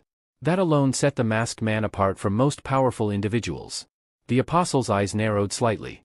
The faith of the Mistborns does not flow through his body. He was neither blessed by their doctrine nor marked by their corruption. A rogue force. And yet, his aura was staggering. His presence, raw and untamed, crackled with potential. Comparable to Li Minsung? No, perhaps even greater. The apostle's thoughts churned, but Suho had already shifted his focus. Kneeling beside the fallen goblins, he extended a hand. In response, the shadows beneath the corpses stirred unnaturally, coiling and writhing like living entities. Dark tendrils slithered outward, wrapping around the lifeless bodies. And then, without hesitation, the shadows swallowed them whole. Moments later, 3 figures emerged, their twisted goblin forms now shrouded in inky blackness, glowing eyes locked onto their master in silent obedience. Suho barely spared them a glance before standing upright. Suho wasted no time issuing commands, his voice steady yet authoritative. Assist the civilians. Make sure those who can't escape on their own get out alive. Without hesitation, the shadow goblins nodded before vanishing into the battlefield, weaving through the blood-stained ruins of the airport. Their movements were swift and precise, slipping past the carnage as they sought out survivors. Hidden within the depths of the destruction, the apostle's confidence wavered for the first time. His breath hitched as he processed what he had just witnessed. A cold sweat formed at his temple, the weight of realization pressing down on him. That power, the command over darkness. It was impossible. Yet, there it was, unfolding before his very eyes. His fingers twitched slightly as a memory clawed its way to the surface. This authority, it can't be. It was identical. The same ominous force, the same dreadful presence that once sent tremors through entire armies. The power of the Shadow Monarch. His throat tightened as his mind was flooded with recollections of the unstoppable Shadow Army. He had seen it before, an overwhelming tide of blackened warriors that left nothing but ruin in their wake.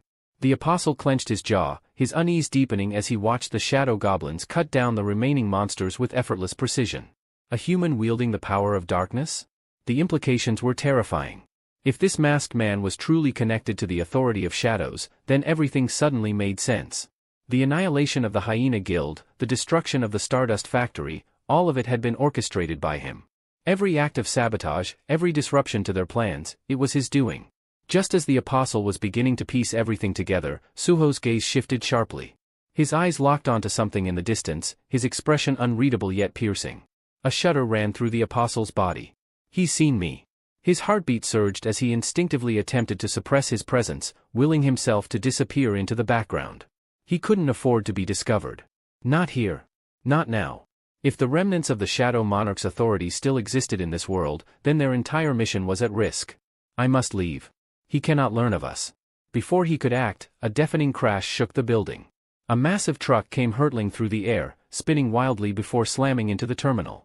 The impact sent shockwaves rippling through the airport, and in the next instant, a fiery explosion erupted, shattering windows and hurling glass and debris in all directions.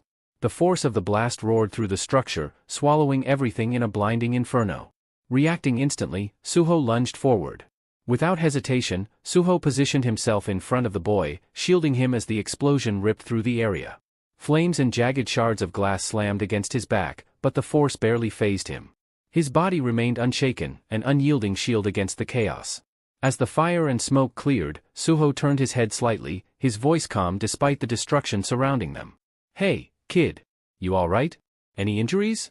Iterim's apostle could only stare in stunned silence. A short distance away, the apostle stood frozen, overwhelmed by the sheer dominance radiating from the man before him. Yet Suho's focus didn't linger on him for long. A deep, guttural roar suddenly tore through the air, powerful enough to send tremors through the ground.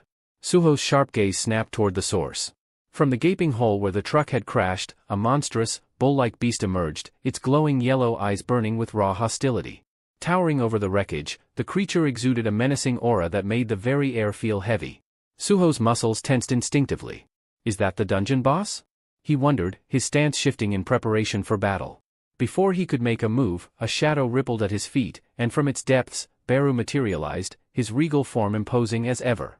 "Young monarch," Beru intoned, his voice carrying a weight of authority.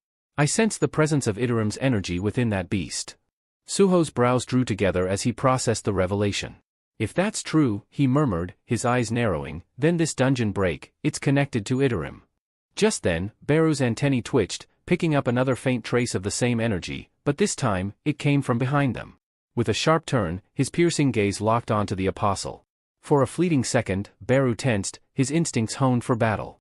However, just as quickly as he reacted, his posture relaxed. His glowing eyes studied the figure before him. "It's just a child?" Beru mused skeptically. "Am I imagining things? There's no way someone so young could be radiating Iterim's energy." Dismissing the thought, he redirected his attention to the real threat.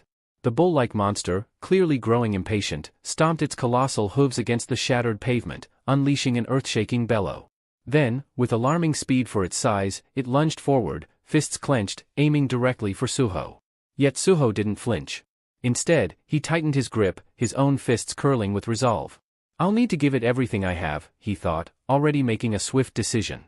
Without hesitation, he allocated all of his newly acquired stat points from reaching level 35 into strength. His stat jumped from 70 to 77 in an instant, and his muscles tightened with fresh power. As the beast's incoming fist barreled toward him, Suho met its strike head-on. The moment their fists collided, a deafening crack rang out, followed by a violent shockwave that sent debris flying in all directions. The sheer force of their clash sent spiderweb-like cracks spreading across the ground beneath them, as if the very earth recoiled from their battle. Neither Suho nor the monster relented. Locked in a fierce test of strength, they pushed against each other, both refusing to yield an inch. Meanwhile, standing in the dimly lit shadows, the apostle remained an observer, his eyes darting between the combatants. His mind raced as he tried to comprehend the battle unfolding before him, piecing together the significance of what he was witnessing. Did he just save me? The apostle's gaze lingered on Suho's back, his expression flickering between irritation and confusion. His lips curled into a sneer as he processed the situation. "He thinks I'm just a helpless human child." Watching the battle unfold, the apostle's sharp eyes studied Suho with renewed interest. He could sense the authority of darkness flowing through him, but compared to the true depths of darkness, Suho's power was a mere fragment, an insignificant shadow of something far greater. Still, his potential remains unknown. A slow smirk crept across his face as realization dawned. Fate has handed me an opportunity today.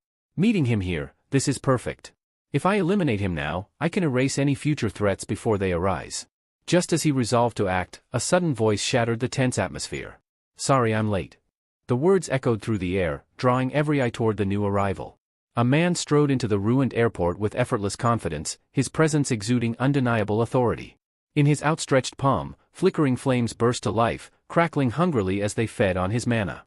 "All right then," he continued smoothly, firelight dancing across his sharp features. "Let's wrap this up quickly."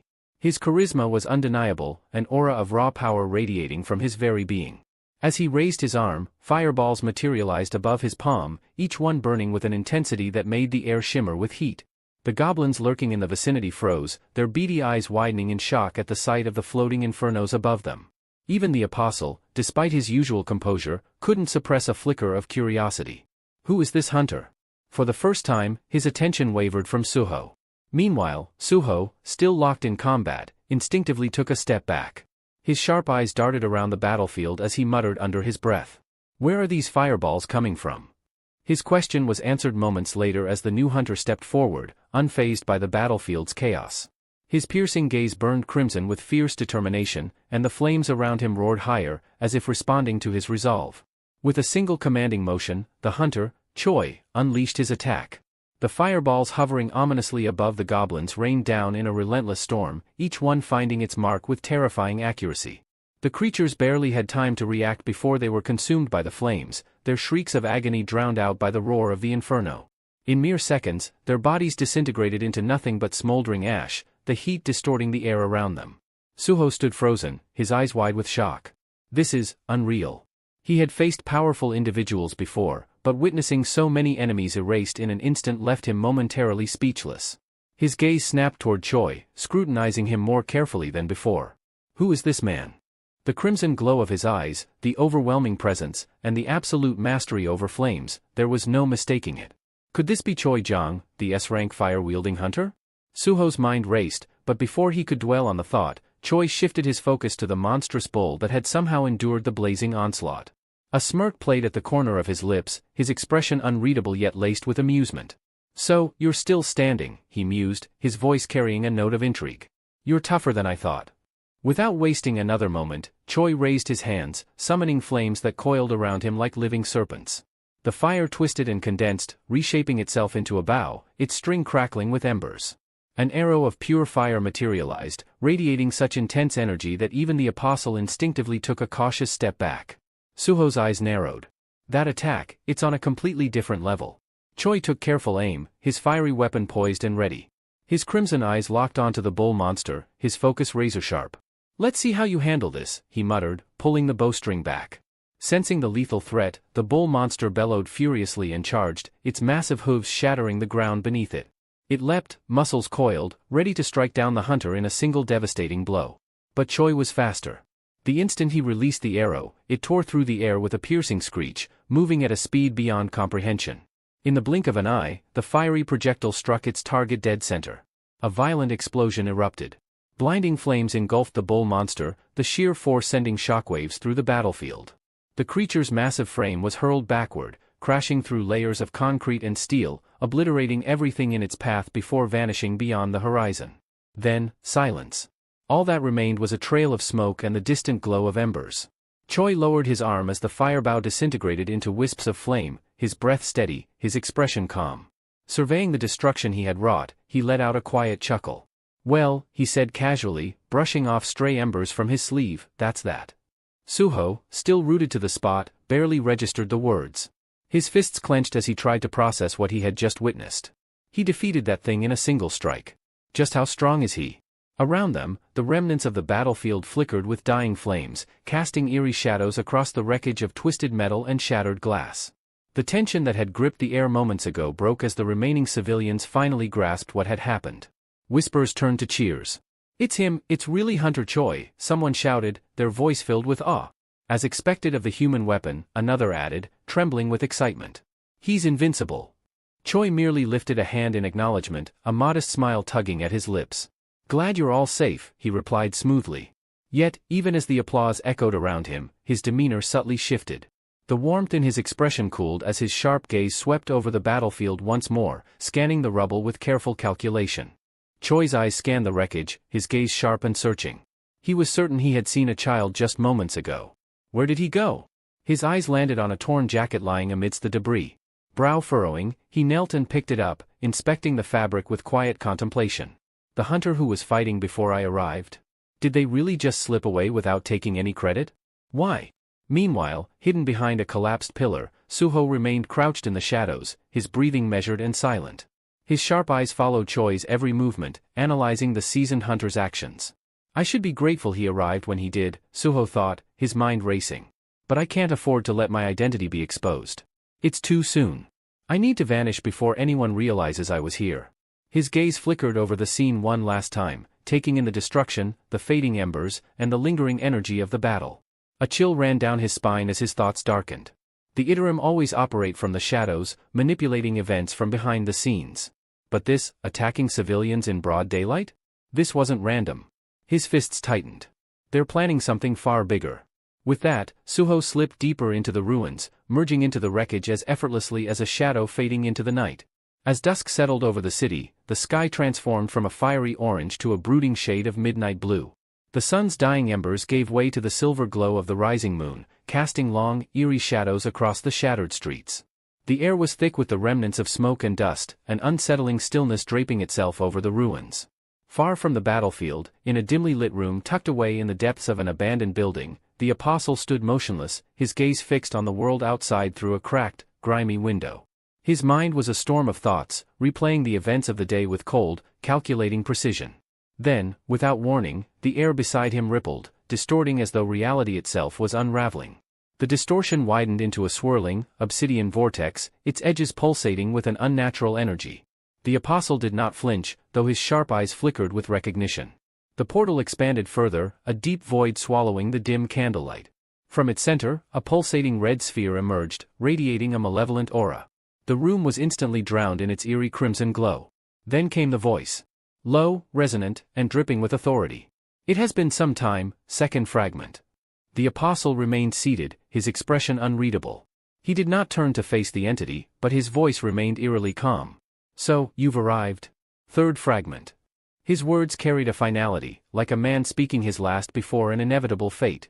Before I relinquish this vessel to you, I will give you a summary of what lies ahead. There was no emotion in his tone, only a quiet acceptance. There are beings among the humans, he continued, his gaze still locked on the window, who possess magical power. They call themselves hunters. And among them, the strongest, those ranked as S rank, are particularly dangerous. We must tread carefully, the apostle murmured, his voice lowering into a hushed, almost conspiratorial tone. His golden eyes flickered with intensity. There is one among them, a variable that cannot be ignored. He must be. Before he could finish, the third fragment's voice cut through the air with cold detachment. That's enough. The apostle fell silent as the entity continued, its tone devoid of patience. I will see everything myself once I take control of this vessel. Your role is complete. As planned, you will now be absorbed into me. A subtle tension flickered in the apostle's gaze, though his face remained composed. His fingers curled slightly at his sides. What's this? The third fragment questioned, its voice carrying an edge of amusement. Are you hesitating? The apostle exhaled slowly, shaking his head ever so faintly. His voice was steady, yet something unspoken lingered beneath his words. It's nothing, he replied. I leave everything to you. As the red sphere began its consuming process, a thought surfaced in the apostle's mind, unbidden, unwanted. Am I reluctant to leave? The moment the notion formed, he crushed it. His expression steeled as he dismissed the weakness. No. This is the Creator's will. Everything we do is in service to him. Then, the merging began in full. The crimson energy of the third fragment expanded, swallowing the apostle's golden radiance. The glow intensified, spilling through every crack in the room, flooding it with an ominous light. Outside, the night itself seemed to retreat as the violent energy pulsed outward, illuminating the darkened streets like a burning beacon. The walls trembled, barely holding against the sheer force of the transformation. The apostle's body twisted and contorted, his very essence unraveling and reshaping. The red glow deepened, warping the air itself until it was over. When the blinding light finally receded, a new figure stood in the apostle's place. The body had matured, taking on a fully grown form, its presence now suffused with a terrifying sense of command. No longer golden, his aura burned a deep, pulsating crimson, surging with immense power. He flexed his fingers, testing the strength of his new body. A slow smirk curved his lips as he relished the overwhelming force coursing through him. Then, a memory surfaced. A flicker of an image. That boy. His narrowed eyes gleamed with intrigue as his mind recalled the battle, recalling the one who wielded darkness like a weapon. The variable, he muttered, his voice laced with amusement. A quiet chuckle escaped him, deep and foreboding. To think someone exists with the same authority over darkness, he exhaled, his smirk stretching wider. How fascinating. His expression darkened, his thoughts shifting. The second fragment's judgment was flawed, he murmured, almost mockingly. To kill him would be wasteful. His eyes gleamed with malicious intent. No, if we bring him to our side instead. If he can harness his power fully, even command the dead, he would be far more valuable as a follower. Suho sank deeper into the couch, the plush cushions doing little to ease the exhaustion weighing down on him. The events at the airport had drained him completely, and now, in the rare silence of his living room, his eyelids grew heavy. For once, he allowed himself a moment of respite, his mind drifting toward the edge of unconsciousness. But peace, as always, was a luxury he was never meant to have. Like a hesitant shadow, Beru emerged from the darkness, his presence subtle yet impossible to ignore. His usual sharp gaze softened with concern as he studied Suho's slumped posture. "Young monarch, you look like you just fought through an entire war and came out the loser," Beru muttered, his voice laced with worry. Without opening his eyes, Suho exhaled sharply, his tone carrying both exhaustion and frustration. "Well, I did just survive an hour-long interrogation by my uncle." He tilted his head slightly, deepening his voice in an exaggerated impression. "It's great that you're saving the world, but what about your safety? What am I supposed to tell your parents if you end up face down in a ditch somewhere?" The memory alone was enough to make his jaw clench. His uncle's words still rang in his ears, a constant reminder of the worry he left in his wake. But as he stared up at the ceiling, his expression softened, thoughts shifting to the two people who had always been at the center of his world. "Mom and Dad must be worried too," he murmured, almost to himself. A small, fond smile played at the corner of his lips. The weight of his exhaustion had not lifted, but a renewed sense of determination stirred within him. With a sudden burst of energy, Suho pushed himself upright, tossing the damp towel from his neck in one swift motion. "Rest can wait. Beru, we're heading to the Shadow Dungeon. It's time to train." Beru blinked, momentarily taken aback. "Young monarch, shouldn't you at least take a short break? Even those with the power of shadows need to sleep." Suho smirked, already rolling his shoulders in preparation. "I just remembered, I haven't completed my daily quest yet. I can't afford to miss those rewards. You know, priorities." Beru let out a nervous chuckle, though the twitch of his antennae betrayed his concern. "I swear, the young monarch treat's getting stronger like an addiction, like one of those players who can't stop pulling for rare items." Ignoring the remark, Suho raised his hand, summoning a swirling vortex of darkness.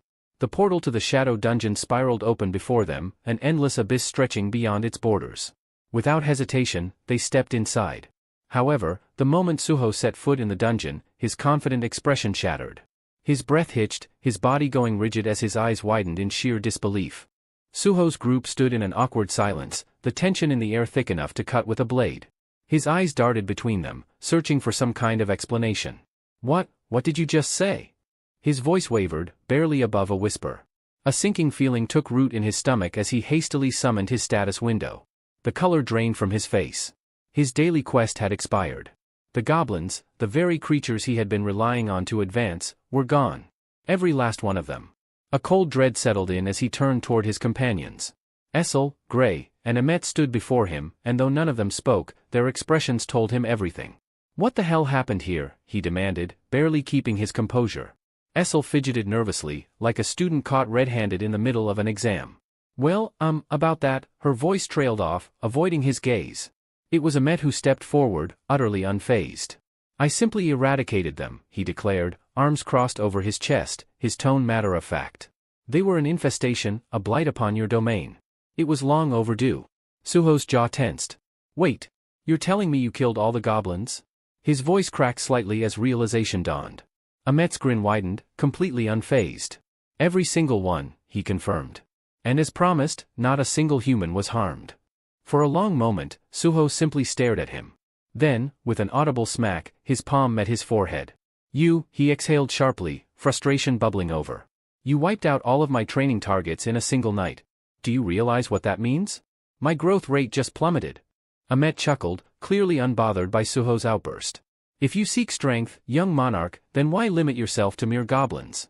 I shall personally oversee your training." Suho blinked. You can train me?" Emmet's chuckle took on a darker edge. "Do you think I was simply born with this strength? No, true power is forged through relentless training. If you desire to surpass your limits, I will ensure you do." Before Suho could react, a familiar chime echoed in his ears.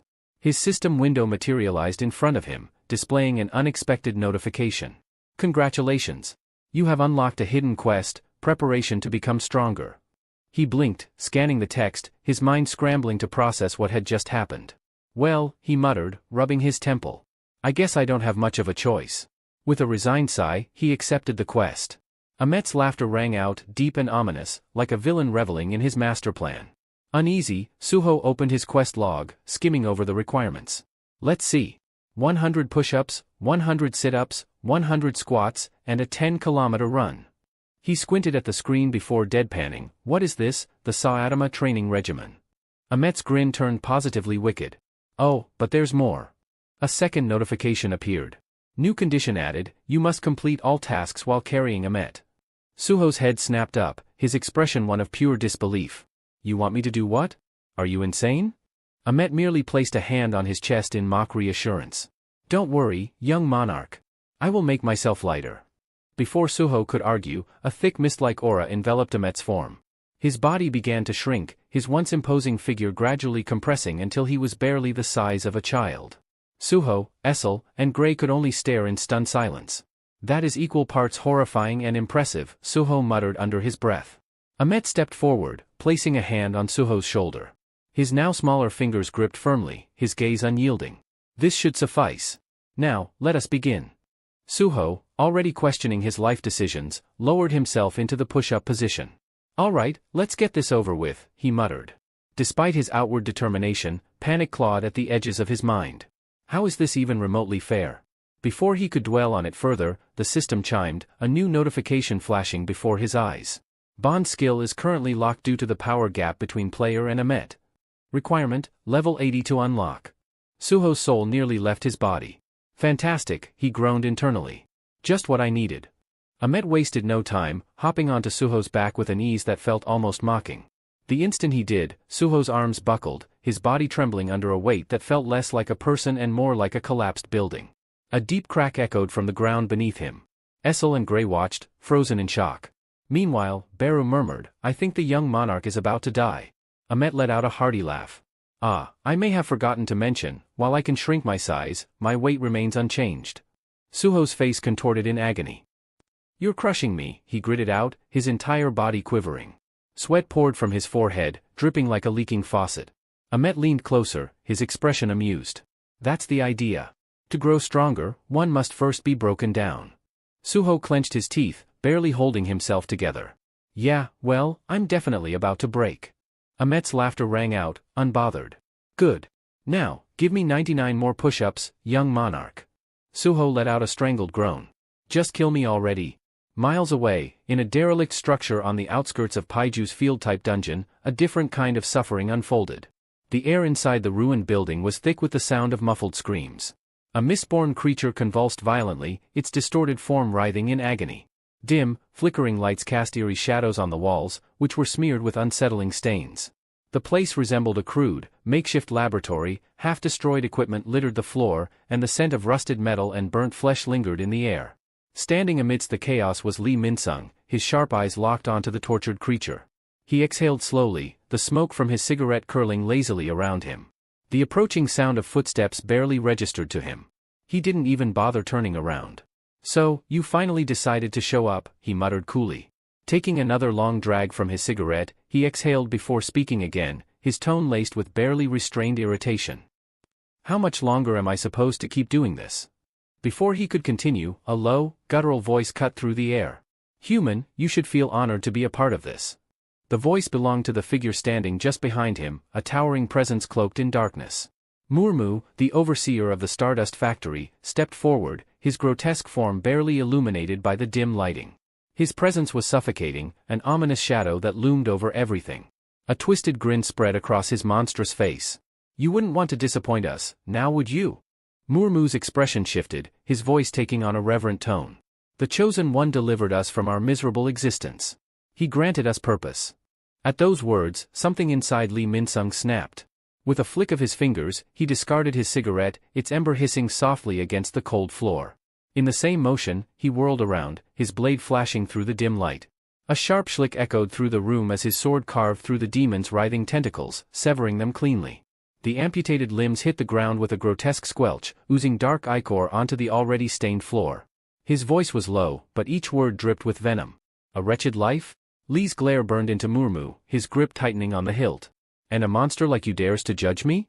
Do you have a death wish? Murmu remained unfazed, his unreadable gaze meeting Lee's fury without flinching. He neither retreated nor retaliated, simply watching. With an irritated scoff, Lee sheathed his sword, the blade sliding back into its scabbard with a sharp click. Enough of this, he growled. Where's the kid? Murmu's lips curled into a knowing smirk. The apostle is preoccupied. Lee's eyes narrowed dangerously. His voice dropped into a quiet threat. Lim Taegu will return to Korea soon. Tell your apostle to honor his promise. Instead of responding immediately, Murmu reached into the folds of his robes, retrieving a small glass vial. Within it, a thick, swirling substance glowed ominously, concentrated stardust, its sinister energy pulsing like a heartbeat. Holding it up, he turned to Lee with an almost amused tilt of his head. You've been given this already, haven't you? The demon's voice was laced with intrigue. Why do you refuse to use it? Lee didn't answer, his gaze locked onto the vial with open disdain. Murmu continued, his voice almost wistful as he reminisced. The Chosen One came to me after the Shadow Monarch shattered the demon realm. I was left to rot in the dimensional rift, abandoned, barely clinging to life. But he saved me. And thanks to his gift, the berserk poison, stardust, spread across the realm. We annihilated the later household, those wretched traitors. Lee remained unimpressed, his expression hardening with every word. Sensing an opening, Murmu pressed on. If you follow the apostle, you will gain strength beyond your wildest imagination.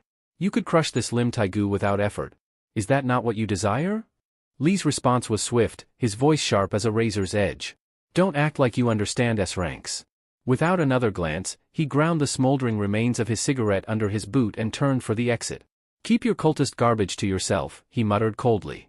I'm never touching that stuff. As he strode away, Murmu's voice followed him, taunting. Foolish human. You'll always be a loser.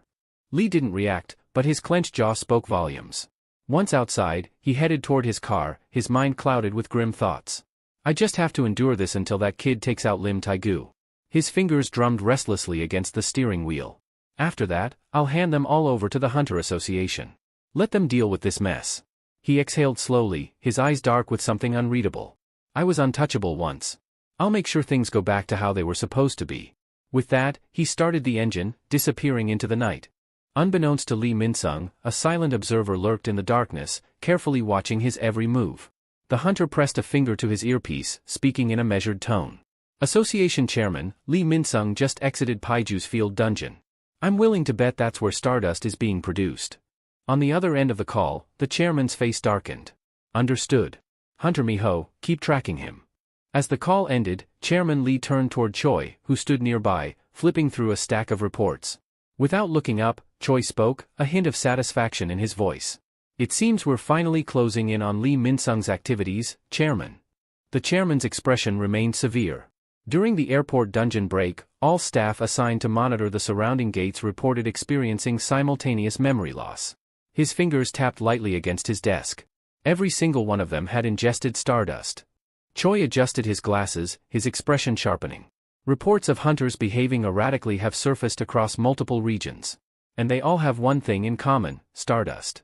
The chairman exhaled slowly, his resolve hardening. The Hunter Association will issue a full ban on stardust. As for Lee Min-sung, his voice grew colder. We'll bring him down. And whoever is pulling the strings behind him. Choi straightened, determination gleaming in his eyes. My hunters stand ready, Chairman. The chairman's gaze drifted to a framed photograph on his desk, one of him and Jin Woo. His thoughts grew heavy. CEO, you assured me Suho returned safely. If he's a growth-type hunter like his father, the system may prove to be an obstacle. I'll do everything in my power to support him. Meanwhile, deep within the shadow dungeon, Suho's entire body trembled under the immense strain. His breath came in ragged gasps, his muscles screaming in protest. Sweat and blood dripped onto the ground beneath him as he struggled through his 99th push-up. Lowering himself for the final repetition, pain tore through his arms, the overworked muscles finally giving way. A sickening rip echoed through the training hall as his flesh split open, crimson spraying across the stone floor. Yet, through sheer willpower, he forced himself upward one last time.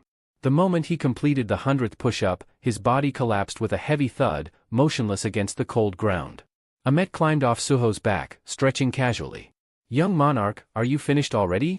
His tone carried nothing but mild amusement. That was just the push-ups for today.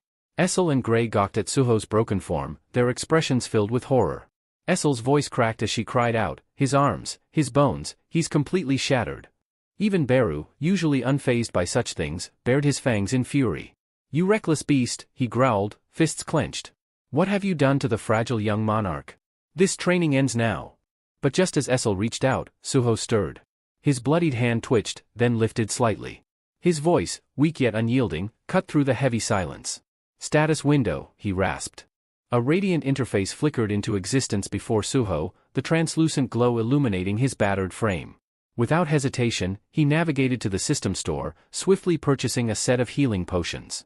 The others watched in stunned silence as he uncorked the vial and drank, the golden liquid seeping into his wounds like molten light. Within moments, his torn flesh mended, his broken muscles knitting back together. A faint grin tugged at the corners of his lips. "I have to get stronger," he murmured, his voice hoarse yet resolute. His gaze sharpened. "Before I face Lee Min-sung." Ahmet, standing tall, observed Suho with something akin to approval. His amusement deepened as Suho, still trembling, forced himself onto his feet. 3 tasks left, right? Suho asked, shaking off his exhaustion with sheer willpower. His breaths were labored, but his determination blazed brighter than before. Ahmet chuckled, the sound low and ominous. "You've got fire, young monarch, but we're just getting started." Essel and Beru remained frozen in place, their expressions pale as they watched the brutal training unfold. Their eyes darted between Suho and Ahmet, their unease growing with every grueling exercise. Today, Ahmet had escalated the challenge even further. Shifting his form, he shrank just enough to settle himself directly atop Suho's abdomen as the young monarch strained through a series of crunches. Though Ahmet had reduced his size, his overwhelming weight remained unchanged. Each rep was pure agony. The ground beneath Suho splintered with every rise and fall, his body visibly breaking under the pressure. Blood streaked his face, his muscles screamed in protest, yet he refused to falter. Essel clenched her fists, her voice barely above a whisper. "This is insane." But Suho endured. Again and again, he pushed through, and when the final crunch was completed, he immediately accessed the system shop, downing another potion in one swift gulp. The healing energy coursed through him, barely granting him enough reprieve before the next challenge began. Ahmet smirked. "Now, sit-ups." He remained seated on Suho, his monstrous weight pressing down like an immovable boulder. Realizing sheer strength alone wouldn't suffice, Suho activated his bonding skill with Gray. A faint aura flared around him, and though his body still trembled violently, the added reinforcement allowed him to continue. Each sit-up was a brutal war against both Ahmet's crushing weight and his own limits. His breath came in ragged gasps, his teeth clenched so tightly they threatened to crack. Yet, through sheer defiance, he powered through the set. By the final rep, Suho collapsed onto the fractured ground, his body convulsing with exhaustion. But there was no time to rest. Potion bottles scattered around him as he drained another elixir, bracing himself for the final trial, a 10-kilometer run. Ahmet, perched smugly atop Suho's shoulders, crossed his arms. "Try not to fall." With a final, deep inhale, Suho launched forward. Each step sent tremors rippling through the dungeon floor, his feet carving deep imprints into the cold stone. Sweat drenched him, streaming down his face in rivulets. His lungs burned, his muscles screamed for mercy, yet he kept running. The agony blurred his vision, and tears mixed with the sweat dripping from his chin. But Suho didn't stop. Because stopping meant weakness. And he would not allow himself to be weak. As Suho pushed himself forward, his legs burning with exhaustion, Ahmet observed him in silence. A thought crossed his mind. This young monarch, he refuses to surrender. No matter the obstacle, no matter how impossible the challenge, he keeps moving forward. If he continues like this, one day, he might surpass Tarnak. Perhaps even the other monarchs. When Suho finally reached the finish line of his grueling run, his breath came in ragged gasps, his voice hoarse as he groaned, "My back. I need a potion. Maybe 2. Beside him, Gray, no longer strengthened by their bond, collapsed with a heavy thud. The two lay motionless on the dungeon floor, their chests rising and falling as if their very souls had been wrung dry by the brutal training. A heavy silence settled over them until a familiar chime echoed through the dungeon. A translucent screen materialized above Suho, the system's message blinking in bright letters. Daily quest rewards available. Hearing the notification, Essel, Beru, and Ahmet approached, their gazes filled with a mix of admiration and concern. Beru, usually composed, spoke in a low, approving tone. "Young monarch, today's training is complete." Suho, still sprawled across the shattered ground, barely lifted his head to glance at the floating text before him. His voice was weak but laced with satisfaction. "That was absolute hell," he exhaled deeply. "But thanks to this, my endurance and strength have improved." The system confirmed his progress. Strength, 78-79? Endurance, 40% 60%. A tired but victorious grin tugged at Suho's lips. "If I can get through these quests with less struggle, I'll grow even stronger. The pain is worth it." Lifting a trembling hand, he motioned toward Ahmet. "I'll be counting on you tomorrow too." Ahmet nodded, an approving smirk playing at his lips. "Of course, young monarch." When Suho finally returned home, his body felt like lead. The moment he collapsed onto his bed, sleep claimed him instantly. Beru, standing beside him, watched quietly for a moment before reaching down to drape a blanket over Suho's battered body. His expression softened as he murmured, "You did well today, young monarch." With that, he turned and exited the room, his usual serious demeanor giving way to excitement. Finally, it was time to unwind. Settling onto the couch, he grabbed the remote and grinned. At last, some peace and quiet. The television flickered to life, and he leaned back, ready to enjoy his well-earned break. But his good mood was short-lived. The screen filled with the image of a news anchor, their expression grim. Breaking news, the reporter announced. The Hunter Association has just implemented new regulations regarding field-type dungeons in response to the catastrophic airport dungeon break. Beru's grin faded as his gaze darkened, a heavy feeling settling in his chest. The broadcast continued, cutting to harrowing footage of ruined landscapes and the chaos left in the wake of the incident. The reporter's voice carried over the images, explaining the situation in detail. Field-type dungeons are crucial for obtaining rare resources, including the magical essence of slain monsters. Because of their value, control over these dungeons is often handed to private guilds, allowing them to reap massive profits. However, following this catastrophe, the Hunter Association has declared its intent to enforce strict regulations. Prominent guilds, including the Grim Reapers Guild, which manages multiple high-ranked field dungeons, will face immediate scrutiny. The screen shifted, transitioning from the destruction to a dimly lit office. Lee Min-sung sat in an opulent leather chair, his fingers drumming rhythmically against the polished armrest. The glow of his desk lamp flickered against the sharp lines of his furrowed brow as his keen eyes scanned the document before him. After reading the final line, he placed the papers down with a sharp snap and turned his gaze toward the Hunter Association officials seated before him. His voice, though calm, carried a distinct edge of disbelief. "What is this supposed to be? Some kind of joke?" One of the association representatives adjusted his glasses before stepping forward cautiously. Vice Guildmaster Lee, the Grim Reapers Guild has gained control over an excessive number of field-type dungeons. If left unchecked, these dungeons could become highly unstable, leading to widespread destruction, especially in their current state. Another official spoke next, his tone firmer. The upper management of the Hunter Association has issued an urgent directive, the immediate clearance of the B-rank field dungeon, Paiju Field. As you're aware, that particular dungeon falls under the jurisdiction of your guild. At the mention of Paiju Field, Min-sung's expression darkened, though he remained composed. Beneath the table, his fists clenched tightly. The association member continued, pressing the matter further.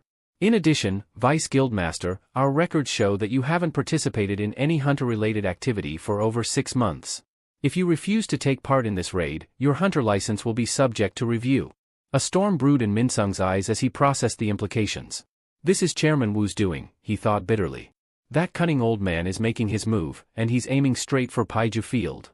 He knows it's the largest production site for Stardust. This isn't just an official order, it's sabotage." His mind raced for a way to refuse without drawing suspicion. But before he could formulate a response, a voice rang through the tense silence, calm, yet undeniably authoritative. "We will comply with the Hunter Association's request." Min-sung's head snapped toward the source of the voice, his eyes widening in shock. Standing in the doorway was none other than Lim Tae-gu, the S-rank hunter and the guildmaster of the Grim Reapers Guild. The association officials exchanged brief, relieved glances as Min-sung struggled to suppress the sinking feeling in his chest. "Thank you for your cooperation, Guildmaster Lim," one of the Hunter Association representatives said, bowing respectfully. Lee Min-sung clenched his jaw so tightly that it felt as if his teeth might crack. So that's why he rushed back from his overseas mission, he thought bitterly. Not for the guild, not for any urgent matter, just to get in my way. Lim Tae-gu strode into the room, his presence alone commanding attention. His sharp eyes briefly locked onto Min-sung's, and though he remained silent, the unspoken suspicion in his gaze was unmistakable. As the association officials began filing out, one of them turned back to deliver a final instruction. "The association will be sending additional hunters to assist with the Paiju Field raid. Please ensure your team is assembled accordingly." Once the door clicked shut behind them, an uneasy silence settled over the room. Min-sung exhaled sharply, slumping into his chair as he ran a hand through his hair. A heavy moment passed before he lifted his head, his voice dripping with frustration. "Lim Tae-gu, have you lost your damn mind? Do you have any idea how much a field-type dungeon is worth?" Tae-gu remained unfazed, leaning casually against the table with his arms crossed. His tone was cold, each word deliberate. "Do you actually believe the Hunter Association's goal is just to clear Paiju Field?" Minsung stiffened. A chill crept up his spine as unease settled deep in his gut. They've probably figured out what you've been doing behind closed doors, Taegu continued, his voice sharpening. Stepping forward, he fixed Minsung with an unrelenting stare. I warned you not to underestimate them. But you ignored me and dared to use our guild members for your schemes while I was away. The atmosphere in the room shifted. Taegu's aura darkened, an oppressive weight pressing down on Minsung. His piercing gaze gleamed with quiet menace. You still see me as nothing more than your driver, don't you? Taegu's voice was low, laced with quiet fury. Cleaning up the messes you make? Minsung's patience snapped. His own rage surged to the surface, his expression twisting with fear as he glared at Taegu. But before that, the shrill ring of a phone shattered the tension. Taegu glanced at the screen, his expression shifting subtly. Without a word, he placed the phone on the table and straightened, his posture composed yet commanding. A recruiter just contacted me, he said coolly. A new S-rank hunter has surfaced in Korea. I'll be heading to the Hunter Association to look into it. Turning toward the door, he paused for a brief moment, glancing back at Minsung. You might still have a chance to fix this mess, he said, his voice carrying a quiet warning. Don't waste it. Without another word, Taegu exited the room, his footsteps echoing down the hall. Minsung remained seated, his fingers digging into the leather of his armrests. His knuckles had gone bone-white, and his mind was racing. Lee Minsung's bloodshot eyes blazed with fury as he muttered under his breath. Another S-rank hunter? These people luck into power and act like they're untouchable. As the door clicked shut behind Lim Taegu, his thoughts sank deeper into resentment. His mind churned, brewing a storm of emotions that threatened to spill over. He leaned back in his chair, his fingers drumming against the armrest as a sinister smirk curled his lips. When is that alien brat going to grow up? He murmured. And when is that fragment going to reappear? A malevolent gleam flickered in his eyes as he uttered his next words, each syllable laced with venom. I need that alien to kill Lim Taegu for me. His breath hitched slightly as his grip on the armrest tightened. He has to die. For my sake, too. Before he could finish his thought, his phone vibrated on the table, snapping him from his scheming. His gaze narrowed as he leaned forward, swiping the screen. Whatever message he read caused his expression to shift entirely. His lips curled into a wicked grin before a low chuckle rumbled from his throat. That chuckle grew, bubbling into a maniacal laugh that echoed through the dimly lit room. That alien, he sneered, his voice dripping with intrigue. That irritating look on his face? What are you up to this time? The scene shifted to the headquarters of the Hunter Association, where a restless crowd had gathered outside. Reporters jostled for position, cameras flashing non-stop as they tried to capture footage of the latest sensation. Inside the building, the atmosphere buzzed with excitement and tension. The focus of their attention stood at the center of it all, the newly revealed S-rank hunter of Korea. The apostle stood motionless, his icy demeanor commanding absolute attention. His piercing gaze swept across the throng of reporters, but his eyes sharpened when they landed on a particular figure in the crowd. A man he recognized immediately. With slow, deliberate steps, the hunter approached, his presence alone silencing those around him. When he finally came to a stop, he spoke in a calm yet authoritative tone. Congratulations on attaining the rank of S-class, Mr. Park Do-jin. He offered a slight nod of acknowledgement. A collective gasp rippled through the room as recognition dawned on everyone. This wasn't just any hunter, it was Choi, a high-ranking figure renowned for his skill and influence. His sharp eyes studied the apostle closely, his expression shifting as a vague sense of familiarity surfaced. He rubbed his chin thoughtfully. Strange? Have we met before? He mused aloud. I feel like I've seen you somewhere. Park Do-jin's gaze grew colder. His response was swift and devoid of emotion. No, we've never met. He paused briefly before adding, though I know exactly who you are. Choi straightened slightly, his brow furrowing. I see. My apologies, then. Without missing a beat, Choi shifted gears, his expression returning to one of business. In that case, would you consider signing a contract with the Hunters Guild? Park Do-jin remained unfazed, his expression unreadable. Thank you for the offer, he said flatly. But I've already chosen a guild. As he spoke, he slowly lifted a finger, pointing across the room. At that exact moment, the heavy doors of the Hunter Association swung open. The crowd instinctively turned their heads toward the entrance, murmurs rippling through them as they recognized the figure who had just entered. Lim Taegu, the S-rank hunter and guildmaster of the Grim Reapers, strode in, his posture as commanding as ever. Though initially taken aback by the sudden attention, his eyes quickly found Park Do-jin. His brow furrowed slightly in confusion. Because the apostle, without hesitation, was pointing directly at him. Park Do-jin's unwavering gaze swept across the room, his voice carrying the weight of finality. I've already made my decision. I will be joining the Grim Reaper Guild. A murmur spread through the crowd like wildfire. The newly awakened S-rank hunter had chosen his allegiance, and his words left no room for negotiation. 1 week later, the scene shifted to the frostbitten landscape of the Paiju Field-type dungeon. A group of hunters stood gathered at the raid site, their breaths forming clouds in the frigid air. Among them was Baek Miho, a sharp-eyed hunter from the White Tiger Guild. She tightened the straps on her gear, her keen gaze scanning the surroundings until it settled on Lee Min-sung. As she approached, Min-sung greeted her with a charismatic smile, his tone dripping with warmth. "Ah, Baek Miho of the White Tiger Guild. I appreciate you joining us. It seems this dungeon is giving you extra work." Miho returned his smile with a carefully measured one of her own. Her voice was polite, neutral. "Not at all. It's only natural to offer assistance when required."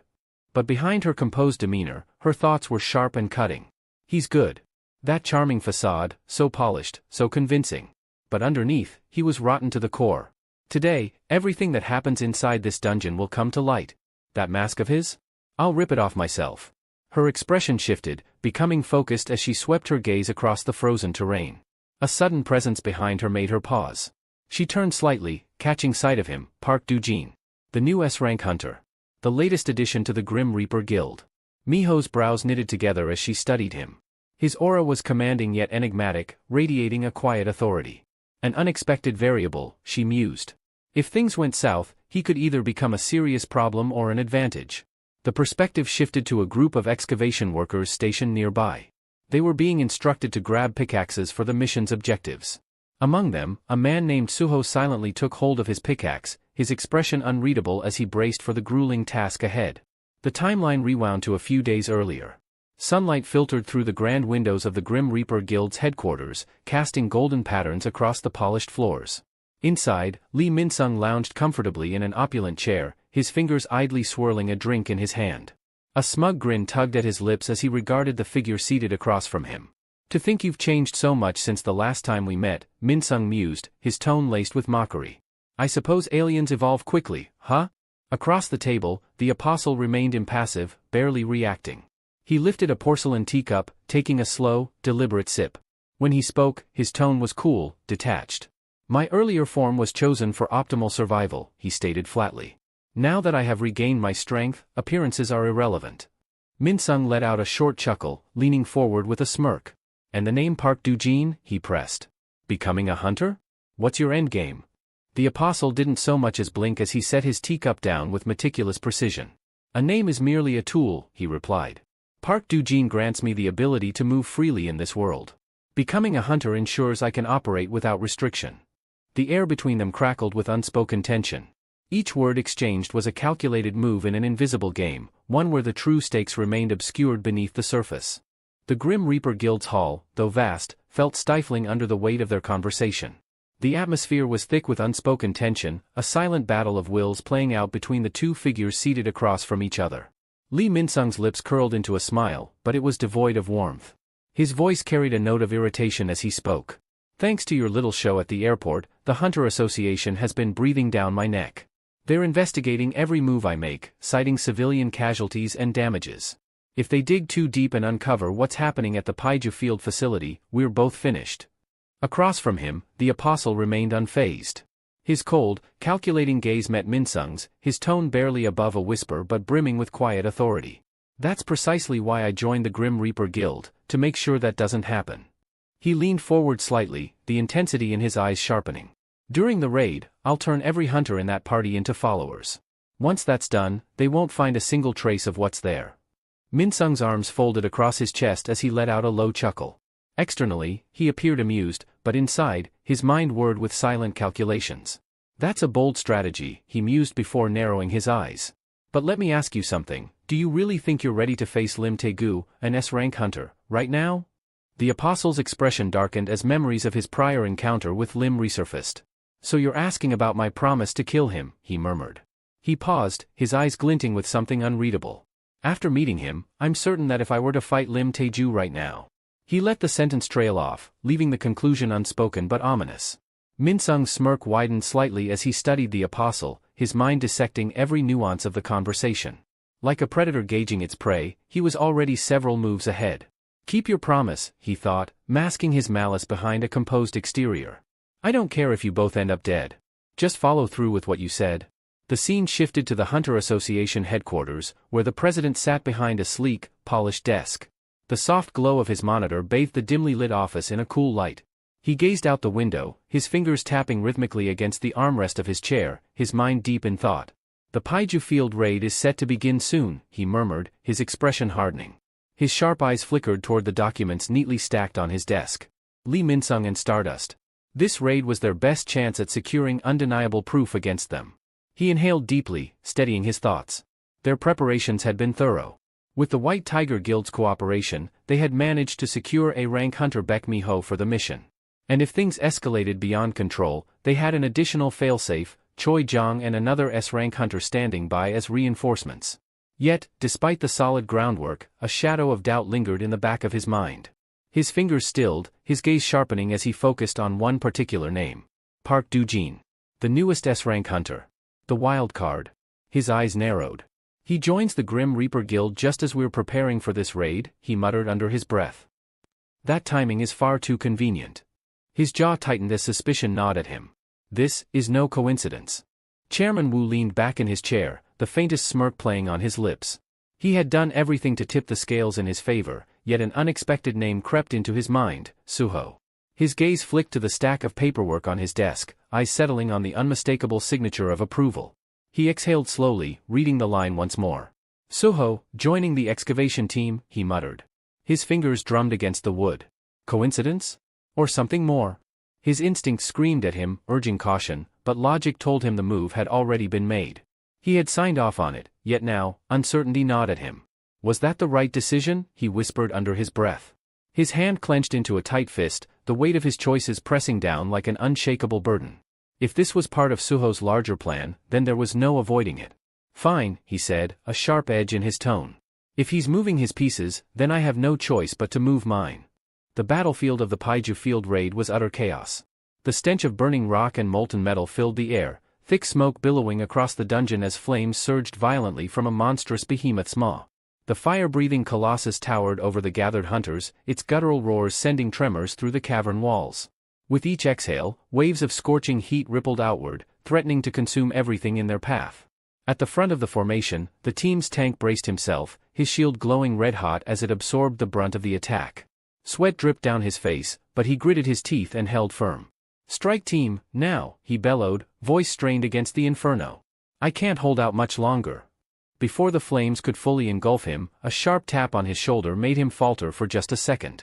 His mind barely had time to process it before the monster reared back, unleashing a final, devastating burst of fire. And then, a thunderous impact silenced the beast. The ground quaked as the creature staggered, its maw spurting blood before it collapsed in a heap. A moment of stunned silence followed before all eyes turned to the figure standing at the heart of the battlefield. Miho. Her fist still smoldered from the strike, a faint wisp of smoke rising from her knuckles. She wasted no time reveling in the moment. Another beast, a second towering monster, charged toward her with terrifying speed. She didn't hesitate. With a burst of strength, she launched herself into the air, fist arcing upward in a devastating uppercut. The impact sent the creature's massive frame crumpling backward, slamming into the dungeon floor with an earth-shattering crash. Miho landed in a crouch, her sharp eyes sweeping across the battlefield, locking onto a new threat. A red-scaled, salamander-like beast lunged toward her, its clawed limbs striking with deadly precision. In one seamless motion, she ducked beneath its attack and leapt onto its back. The monster thrashed violently, trying to shake her off, but she used its momentum against it. With a powerful kick, she propelled herself upward, twisting through the air before landing against the dungeon wall, already preparing her next move. Miho's boots barely grazed the wall before she kicked off with explosive force, using it as a springboard to hurl herself forward like a human projectile. The salamander-like beast barely had time to register her movement before her fist connected with the side of its head. The impact was catastrophic. The ground beneath the creature fractured, sending cracks spiderwebbing across the stone. A deafening shockwave rippled outward, and in its wake, dust and debris erupted into the air. As the dust settled, Miho straightened, standing amidst the scattered bodies of fallen monsters. Her sharp gaze swept across the battlefield, but her thoughts were elsewhere. Lee Min-sung. Her jaw tightened as irritation flared in her chest. He still hadn't joined the fight. Unbelievable, she muttered under her breath, her fists clenching. Does he think being a hunter is some kind of game? Her frustration distracted her just long enough for danger to creep up unnoticed. A looming shadow flickered in her peripheral vision. The hairs on the back of her neck stood on end, but by the time she registered the threat, it was already too late. The monster lunged. Teeth gleaming, claws slashing, it closed in on her with terrifying speed. Miho's instinct screamed at her to move, but she had no time to react. Damn it, I let my guard down. Then, in the blink of an eye, a figure materialized beside her. A single, effortless motion. The next thing she knew, the monster's massive body crumpled to the ground, its momentum abruptly halted by a devastating chop. She barely registered what had happened before she heard the voice. Hunter Miho. It was calm. Steady. Yet something about it carried an undeniable weight of authority. She turned, her wide eyes locking onto the golden-eyed figure standing beside her. The Apostle. Miho's thoughts scrambled to process what she had just witnessed. He had neutralized a salamander, one of the deadliest creatures in the dungeon, with nothing but a casual strike. And he wasn't even wearing proper combat gear. This guy, she thought, her heartbeat still pounding in her ears. He's moving like he's out for a stroll. The Apostle barely spared her a glance before shifting his attention to the remaining monsters. With the same eerie composure, he adjusted his sleeves, exhaling slowly. Then he moved. It was over before it even began. He cut through the creatures with mechanical precision, every strike clean and decisive. Each motion carried a lethal efficiency, no wasted effort, no hesitation. One by one, the salamanders collapsed, their bodies lifeless before they even realized they were dead. Miho could do nothing but watch, her mind reeling. S-ranks, they're truly on a different plane. As the last monster fell, the sound of slow, deliberate clapping echoed through the battlefield. Lee Min-sung strolled onto the scene, a smirk playing at the corners of his lips. Well, well, he drawled, amusement laced in his voice. That wrapped up faster than I expected.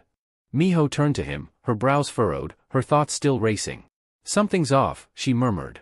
For a dungeon of this scale, there aren't nearly enough monsters. Lee Min-sung's lips curved into a smirk, amusement dancing in his sharp gaze. Noticed something, did you, Hunter Miho? He drawled, his voice laced with mockery. That's because we routinely cull the monsters in dungeons under the Grim Reaper Guild's jurisdiction. It keeps them from becoming a threat to the outside world. Miho's eyes narrowed, a flicker of suspicion tightening in her chest. There was more to his words than he was letting on. Her gaze dropped to the mutilated corpse of the fallen monster, her mind racing. Routine cullings? Her brows knitted together. Large guilds rarely wasted resources on such meticulous maintenance. There was no reason to clear dungeons daily unless. Her thoughts halted as she glanced at Lee Min-sung. For the briefest moment, she caught it, an almost imperceptible crack in his composed facade. It was fleeting, vanishing as quickly as it appeared, but it was enough. Something was definitely wrong. Lee Min-sung, sensing her unease, let out a low chuckle. All right, hunters, he called out, his voice artificially cheerful. The boss room is just ahead. His lips curled into a sly grin, his eyes glinting with something darker, something calculating. Inside, he gloated. Search all you want, Miho. You won't find a single thing. The factory had already been dismantled, the demons had slithered deep into the recesses of Paiju Field, and any evidence that could have tied him to them had long since disappeared. What remained were empty halls, shadows, and dead ends. Unseen by the others, the Apostle quietly observed Miho's darkening expression. You'll find nothing here, he mused. But even if you manage to survive what's coming, your mind may not. His golden eyes glowed faintly as he trailed behind the group, silently watching. Deep within a secluded section of Paiju Field, hidden from prying eyes, a far darker scene unfolded. The demon Murmu stood amidst the eerie glow of an unholy laboratory, his piercing gaze sweeping across the rows of lifeless, hollow-eyed figures slumped against the walls. Two other demons flanked him, their twisted forms exuding malice. Murmu clicked his tongue in irritation, his clawed hand gesturing toward the motionless husks. What a waste, he sneered, his voice thick with contempt. So much potential, just rotting away. A flicker of frustration crossed his face. The Apostle is here, he muttered, his lip curling. Yet we're forced to sit idly by? Titch. What a disgraceful waste of time and resources. We could be turning these wretches into stardust instead of letting them gather dust. One of the demons growled in agreement, their murmured conversation thick with barely restrained malice. But before their schemes could continue, a sound cut through the tense atmosphere.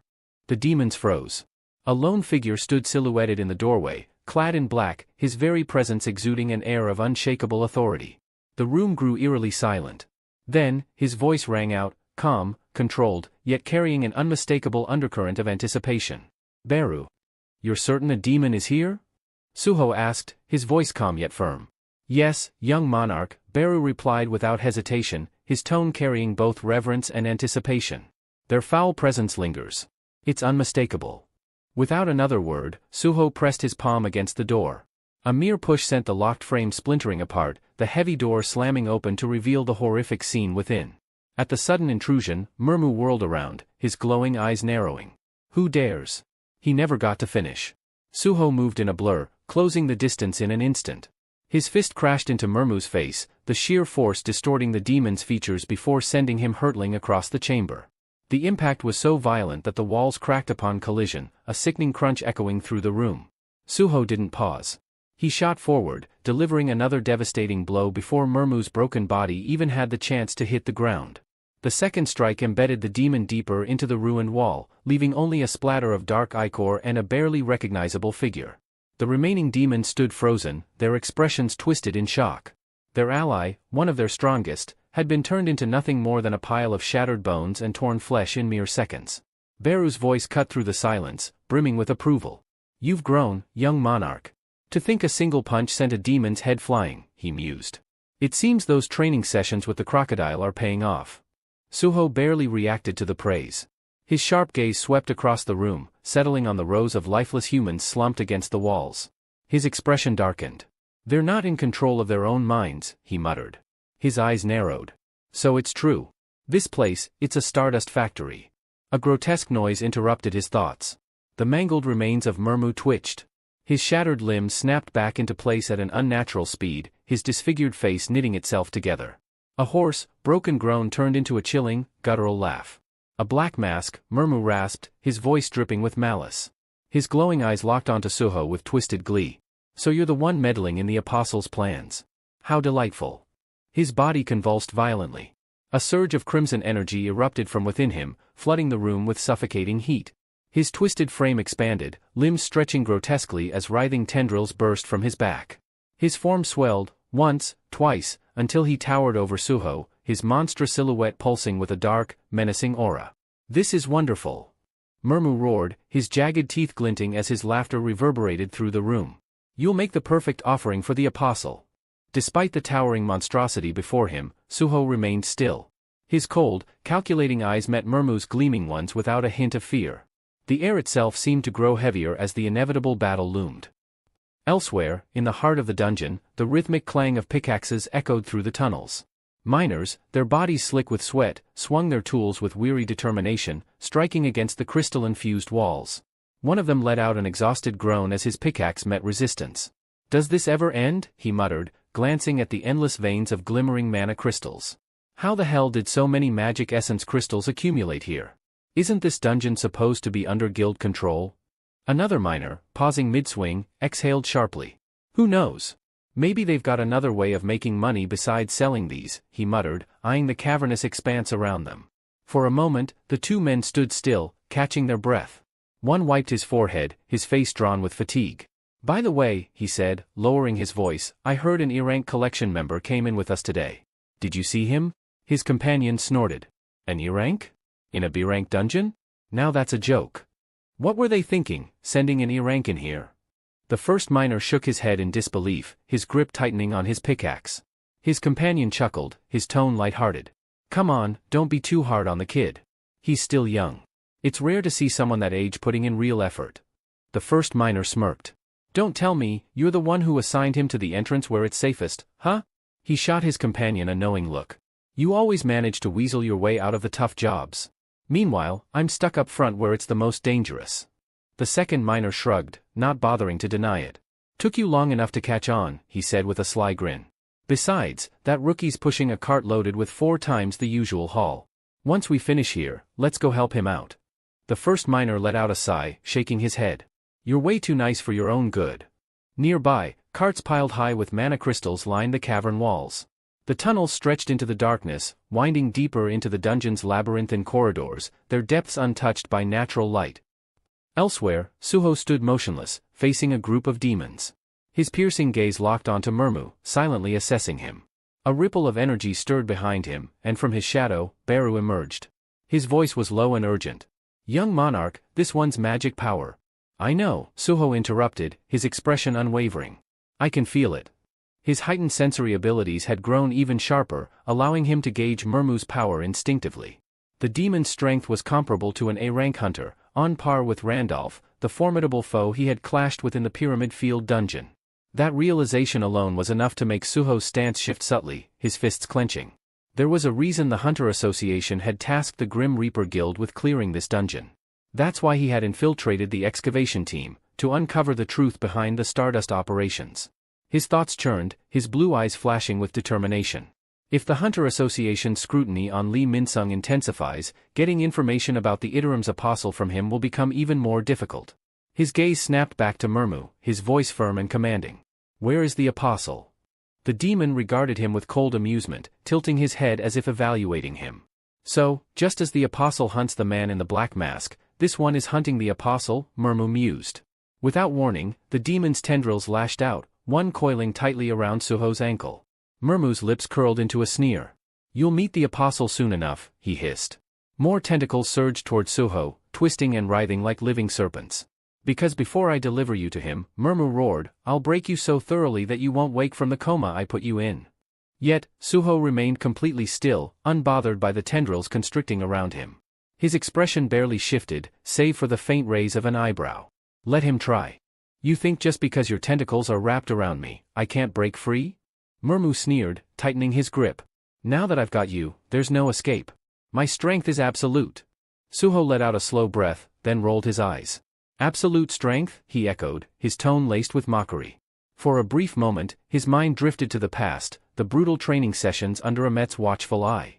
He could still picture Amet's massive figure looming over him, arms crossed in silent approval. Impressive, Amet had said, nodding. I didn't expect you to complete my training solo in just 5 days. Standing shirtless back then, Suho's body had been pushed to its limit, his muscles sculpted into peak form. Yet, despite the praise, exhaustion had overtaken him. His legs had given out, and as he collapsed, tears of sheer relief welled up in his eyes. Gray, Beru, and Essel had stood nearby, watching in silence. Amet, however, had smiled. You've grown strong, young monarch, he had said with conviction. Even now, that moment resonated in Suho's mind. All those daily quest stat points invested into strength, they had paid off. Not to mention the additional boost he had acquired. New skill acquired, strength increase. Strength enhanced by 20%. The notification had barely faded before his allies had exchanged glances, the weight of his growth evident. Amet had met Suho's gaze, speaking with certainty. I'll say this now, you're the strongest human I've ever encountered. Back in the present, the sound of flesh tearing snapped Suho out of his memories. Murmu's tentacles, severed. Shredded remains scattered across the ground, oozing dark blood. The demon's eyes widened in shock. His so-called unbreakable grip, completely destroyed. What are you? Murmu snarled, his voice trembling with fury and disbelief. Suho didn't answer. He calmly brushed off the last remnants of the severed tentacles still clinging to him, his blue eyes shining with quiet intensity. His power, an overwhelming 120 in strength, radiated from his body. Then, in a blink, he moved. Lightning fast, he closed the gap, his fist crashing into the face of one of Murmu's demon subordinates. The creature was sent hurtling backward, unconscious before hitting the ground. Before the second demon could react, Suho pivoted. Another devastating blow struck true. The second fell just as easily as the first. Murmu barely had time to process what had happened before Suho turned his piercing gaze back to him. Stepping forward, his voice was steady, firm. I'll ask you again. And in a flash, he was in front of Murmu, standing mere inches away. Suho's piercing gaze bore into Murmu as he demanded, where is the Iterim apostle?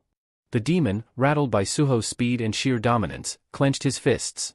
His pride wouldn't allow him to submit so easily. With a defiant roar, he swung a powerful punch toward Suho. Like hell I tell you. Suho didn't budge. His expression remained unreadable as he effortlessly caught the incoming strike. His grip tightened around Murmu's head, fingers pressing into the demon's skull. A chilling calm settled over him as he muttered, is that so? Without hesitation, Suho flexed his overwhelming strength and wrenched the demon's head clean off his body. The severed head remained intact in his grasp, its eyes still filled with shock. The lifeless body crumpled to the ground. Suho wasn't finished. Unsheathing his blade, he unleashed a merciless flurry of slashes, carving the corpse into ribbons. Blood sprayed across the cavern floor, staining the mana-infused stones beneath them. Even in death, Murmu's consciousness lingered within his severed head. A deep sense of unease crawled through him. What is this terrifying presence? The eerie sensation radiating from Suho sent a shiver through his fading mind. Suho tilted his head, his expression void of sympathy. I'll get my answers, whether you talk or not. With that, he tossed the head toward Beru. Time for a snack, he said casually. As Murmu's head spun through the air, his final thoughts surfaced. Apostle. I won't live to see the masterpiece you create, but thanks to you, we erased the later household, the traitors to demonkind. Before he could think any further, Beru's jaw snapped shut. The crunch of bone echoed through the chamber as the shadow beast devoured the head whole. Beru hummed, licking his claws. Tough, but a bit chewy. Meanwhile, deep within the shadow dungeon, Essel suddenly felt a strange sensation course through her. She blinked in confusion, flexing her fingers. What is this? My body feels lighter. Back in the dungeon, Beru wiped his mouth as Suho turned to him with urgency. Did you learn anything about the Iterum Apostle? Beru let out a deep sigh before replying. This demon viewed the Apostle as some kind of radiant figure. Beyond that, I couldn't pull much from his memories. Suho exhaled sharply, frustration flickering across his face. Another dead end. His thoughts turned to Lee Minsung, the man overseeing the Stardust operation. Looks like I have no choice but to get information from him. But first, there was a more pressing issue at hand. He glanced around the cavern, his mind shifting gears. I need to evacuate the people here before anything else. Meanwhile, miles away, the Iterum Apostle stood in the midst of a group of hunters. His sharp eyes narrowed as he sensed a disturbance. The demon's presence? It's vanished. But not because of the Hunters Association. The raid party finally arrived at a massive set of doors, the entrance to the boss monster's chamber. Lee Minsung turned to the assembled hunters, his tone authoritative. This is Pa Yu Field's boss room. Among them, Miho's brows furrowed as unease settled over her. Something wasn't right. We've scoured the entire area and found nothing. She tapped her fingers against her weapon. Wasn't Pa Yu Field supposed to be the center of Stardust production? Lee Minsung, noticing her skepticism, smirked slightly. Looks like she's struggling to figure out why she found nothing. Without speaking aloud, he transmitted a telepathic message to the Apostle. We'll cancel the plan to brainwash the hunters. It's better if this ends quietly.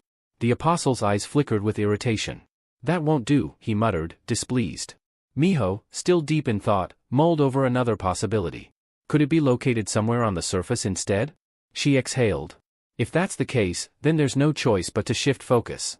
Miho tightened her grip on her weapon, her eyes filled with unwavering determination. We'll clear the boss first, she declared, stepping forward. The hunters behind her nodded in agreement, their footsteps echoing through the cavern as they prepared to enter the monster's lair. Meanwhile, a different battle was taking place behind them. Lee Minsung's expression darkened, his mind reeling from what he had just heard. His fists clenched at his sides as fury surged through him. His voice, thick with disbelief, cracked as he spat. What did you just say? The Iterum Apostle remained composed, his gaze devoid of emotion. I've already told you, he said coolly. Every hunter here will become my follower. Before Lee Minsung could react, the Apostle flicked his wrist. A dark crystalline shard of highly concentrated stardust shot forward, embedding itself into the back of Lee Minsung's neck. His body tensed as an unnatural force invaded him, spreading like wildfire through his veins. He staggered, his breath hitching, his instincts screaming at him to resist. But the moment the energy took hold, he knew, it was already too late. The Apostle leaned in, his voice dropping to a chilling whisper. You should have known your place. Working with an A rank like you to eliminate an S rank like Lim Taigu? It was always an absurd deal. He chuckled, his breath icy against Lee Minsung's ear. Did you really believe you were anything more than a disposable tool? Lee Minsung's rage boiled over. His eyes burned with fury, his jaw clenched so tightly it felt like his teeth might shatter. S-rank this, S-rank that? He growled, voice trembling with raw hatred. You think I'd let myself be brainwashed by someone like you? But before he could take action, everything around him dissolved. The world turned into an endless void, stretching infinitely in all directions. The silence was suffocating, pressing down on him like an invisible weight. Above him, a single golden light pulsed, its glow steady and rhythmic. Panic clawed at his mind. His surroundings had vanished. He was standing in nothingness. His eyes flicked toward the golden glow, and the moment they locked onto it, a sudden shift took place. His pupils constricted. A luminous cross-shaped pattern appeared in his irises, burning into his vision like an unshakable mark of servitude. Lee Minsung's body went rigid. A command, powerful and absolute, echoed through his mind. Move as the Supreme One wills. He struggled. He screamed internally. But his limbs refused to obey. His will no longer belonged to him. He was trapped, watching helplessly as his own body became a puppet. Then, the scene snapped back to reality. Lee Min-sung stood motionless, his expression eerily serene. Slowly, his eyelids fluttered open. His once fierce eyes now gleamed with an unnatural golden glow, his pupils locked in the distinct cross-shaped pattern of the Apostle's control. The Apostle stepped closer, placing a hand on his shoulder, a smirk tugging at his lips as he admired his work. Behind him, Lee Min-sung stood lifeless, his body stolen, his mind imprisoned. A mere vessel for the Apostle's will. The last remnants of Lee Min-sung's will had completely vanished, leaving behind nothing more than a hollow shell under the Apostle's control. With a smirk, the Apostle shifted his gaze toward Miho, his piercing stare filled with amusement. Now then, he mused, his voice carrying an eerie calmness. Shall we move on to the next one? Meanwhile, outside the Paiju Field dungeon, a sleek black car sat idling in the shadows, its engine running in a low hum. Inside, Choi rested his elbow on the armrest, his fingers lightly flicking a small, ethereal blue flame in the shape of a bird. His expression remained unreadable, his eyes locked on the flickering light. If this flame dies out, that means trouble inside, he stated plainly, his voice steady. That'll be our cue to move in. For a brief moment, he observed the flame with quiet intensity before continuing, the summon of a summon, an elegant solution to bypass the dungeon's interference with communication devices. Quite the handy trick. A smirk played on his lips, but it lacked any real amusement. With any luck, we won't have to trouble the S-rank hunters with this mess, he added, his tone laced with a hint of sarcasm. Beside him, Lim Taegu remained still, his expression unreadable. But Choi knew he was listening. Sensing the tension, Choi casually pressed on. Let's just hope Lee Min-sung doesn't stir up more problems, he mused, throwing a sidelong glance at his companion. Hunter Taegu, you seem a little tense. Are you worried? Lim's eyes darkened, his tone turning sharp. Are you looking to provoke me? Choi chuckled, feigning innocence. Me? Now, why would I do that? But Lim wasn't fooled. The irritation in his gaze was unmistakable. With a scoff, he fired back, I suppose you're upset that S-rank Hunter Park Dojin joined the Grim Reaper Guild instead of yours? Choi's smirk faltered for the briefest second before he forced it back into place.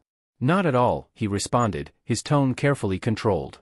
Our guild is already filled with exceptional hunters. Yet, despite his words, there was an edge to his voice, betraying his true feelings. Lim exhaled heavily, his fingers drumming against his knee. To think Lee Min-sung was the one distributing that stimulant. His jaw tightened. As a guildmaster, I can't ignore this mess. He leaned back, frustration evident in his voice.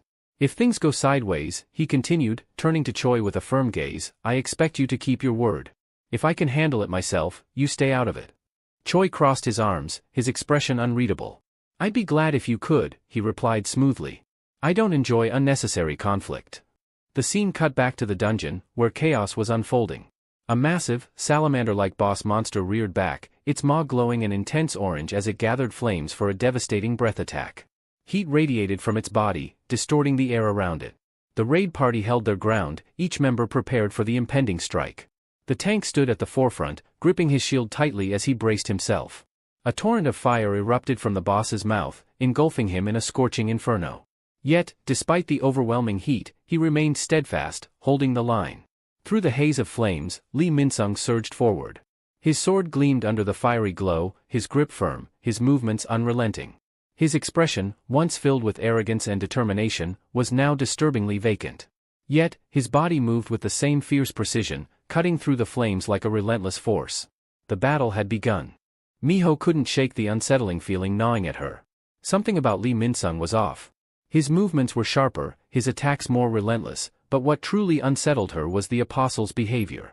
Despite being an S-rank hunter, he remained on the sidelines, observing instead of engaging in the fight. Her gaze flickered toward him as she rushed at the salamander, her sword gleaming under the dim dungeon light. He's standing back, watching us struggle. That's typical of an S-rank, letting the lower ranks handle the dirty work. But then her brow furrowed. No, that's not right. We're his seniors in experience. Why isn't he stepping in? Shaking off her thoughts, she refocused on Lee Min-sung. Something's definitely wrong. Ever since they had entered the boss's chamber, his fighting style had changed. His aggression, his speed, his sheer ferocity, none of it was normal. It was as if he had become an entirely different person. Meanwhile, the apostle continued his silent observation, his expression unreadable except for the slight smirk playing on his lips. This confirms it, he mused. Stardust alone has no effect on hunters above B rank.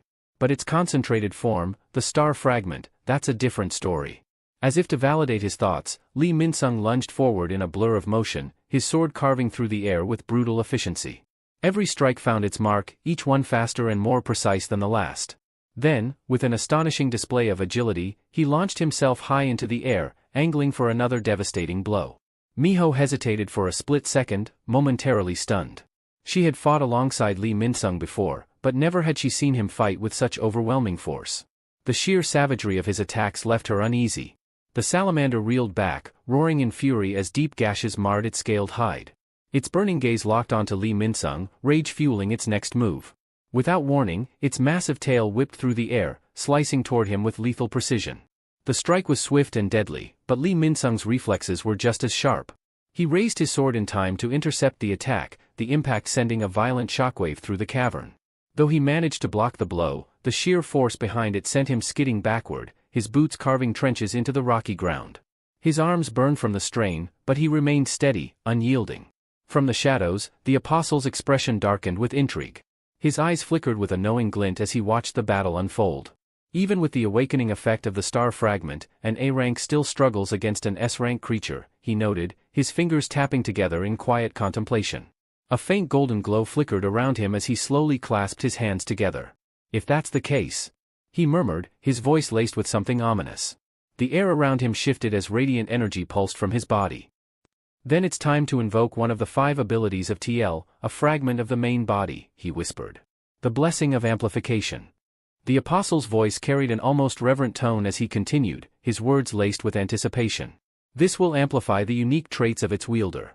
The faith of the Mistborn, imbued within the stardust, and the distinctive attributes of their weapons, everything will be heightened beyond its natural limits. As if in direct response to his declaration, a luminous blue aura engulfed Lee Min-sung's body, flickering with raw energy. His sword, previously dulled from battle, now radiated with the same mystical light, its blade pulsing as though alive. The apostle's gaze gleamed with intrigue. The ability you hold, he murmured, watching intently, is the amplification of magic power. Your weapon, on the other hand, enhances the force behind each strike. Let's see if you can reach the heights you so desperately crave, Lee Min-sung. Show me the power of an S-rank hunter. A newfound energy coursed through Lee Min-sung's veins, his very presence growing overwhelming. His eyes, now burning with a piercing golden glow, locked onto his target with deadly precision. Then, with a single, fluid motion, he swung his blade. A massive surge of energy erupted from the sword, an arc of devastating power slicing through the air with terrifying speed. The attack struck the salamander monster head-on, carving through its formidable hide as if it were paper. The sheer force of the blow ruptured the ceiling of the dungeon, sending shockwaves through the chamber.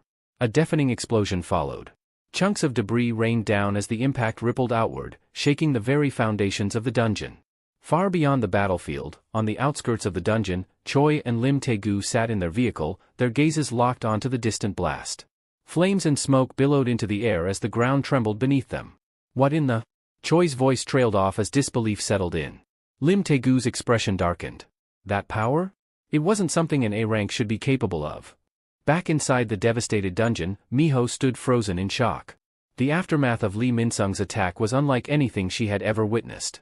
A massive crater lay where the monster once stood, its lifeless remains reduced to mere fragments scattered across the battlefield. Her heart pounded in her chest as she tried to process the sheer destruction before her. What was that? Her thoughts raced. How did Lee Min-sung achieve such overwhelming power? He's just an A-rank hunter, isn't he? Lee Min-sung remained eerily silent, standing amid the wreckage. His sword, still humming with residual energy, dripped with the remains of his fallen foe. His expression betrayed nothing, not triumph, not exhaustion, just cold, unsettling composure. The apostle, however, observed the scene with an amused smirk. Yet, beneath that facade, calculations ran through his mind. So, even with amplification, an A-rank hunter can only sustain that level of power for a fleeting moment. His fingers tapped against his arm as he studied Lee Min-sung's form. The burden on his body must be immense. The majority of that enhancement has already faded. A quiet scoff escaped his lips. How disappointing. His tone was low, but the condescension was unmistakable. It seems you lack the capacity to fully wield the power of an S rank. The words struck deeper than any wound. Lee Min-sung's grip on his sword tightened, his knuckles turning white. His jaw clenched, but he said nothing. However, the fire in his eyes betrayed his inner turmoil. Miho, still shaken, tore her gaze from Lee Min-sung and fixed it on the apostle. Something about all of this didn't add up. That wasn't something an A-rank hunter should be able to do. Her fingers curled into a fist as her mind worked through the pieces. Stardust was supposed to be ineffective on high-ranking hunters. So how? Her brows furrowed as a realization dawned on her. Or, is there something else at play? The uncertainty gnawed at her, the air around them thick with tension. Something was off, terribly off. And the more she watched Lee Min-sung and the apostle, the more the unanswered questions piled up. Without warning, Lee Min-sung struck with ruthless precision, driving his sword straight through the apostle's back. A sharp gasp of pain tore from the apostle's lips as the sheer force of the attack sent shockwaves through the room. His body jerked forward, his breath coming in ragged, uneven bursts. "How?" he rasped, his voice weak, laced with disbelief. But before he could finish, a low chuckle escaped Lee Min-sung. It was dark, twisted, filled with something unrecognizable. "I warned you, didn't I?" His voice was almost mocking, his words dripping with venom. "Did you really think someone like you could control me?" His once sharp eyes had turned an abyssal black, his grin widening into something menacing.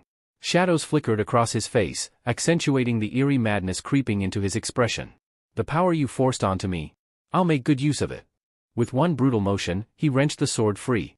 The apostle staggered, collapsing to his knees, blood pooling beneath him. Silence fell over the chamber. The other hunters, who had fought beside Lee Min-sung only moments ago, now stood frozen, their eyes filled with uncertainty and fear. Miho broke the silence first. "Lee Min-sung," she shouted, her voice cutting through the heavy air. "What the hell do you think you're doing? You just attacked a fellow hunter." Her fury crackled like fire, her fists clenched tightly at her sides. "Is this because of that damn drug? Have you lost your mind?" Lee Min-sung didn't answer right away. Instead, he threw his head back, letting out a wild, unhinged laugh. The sound bounced off the dungeon walls, distorted, unsettling.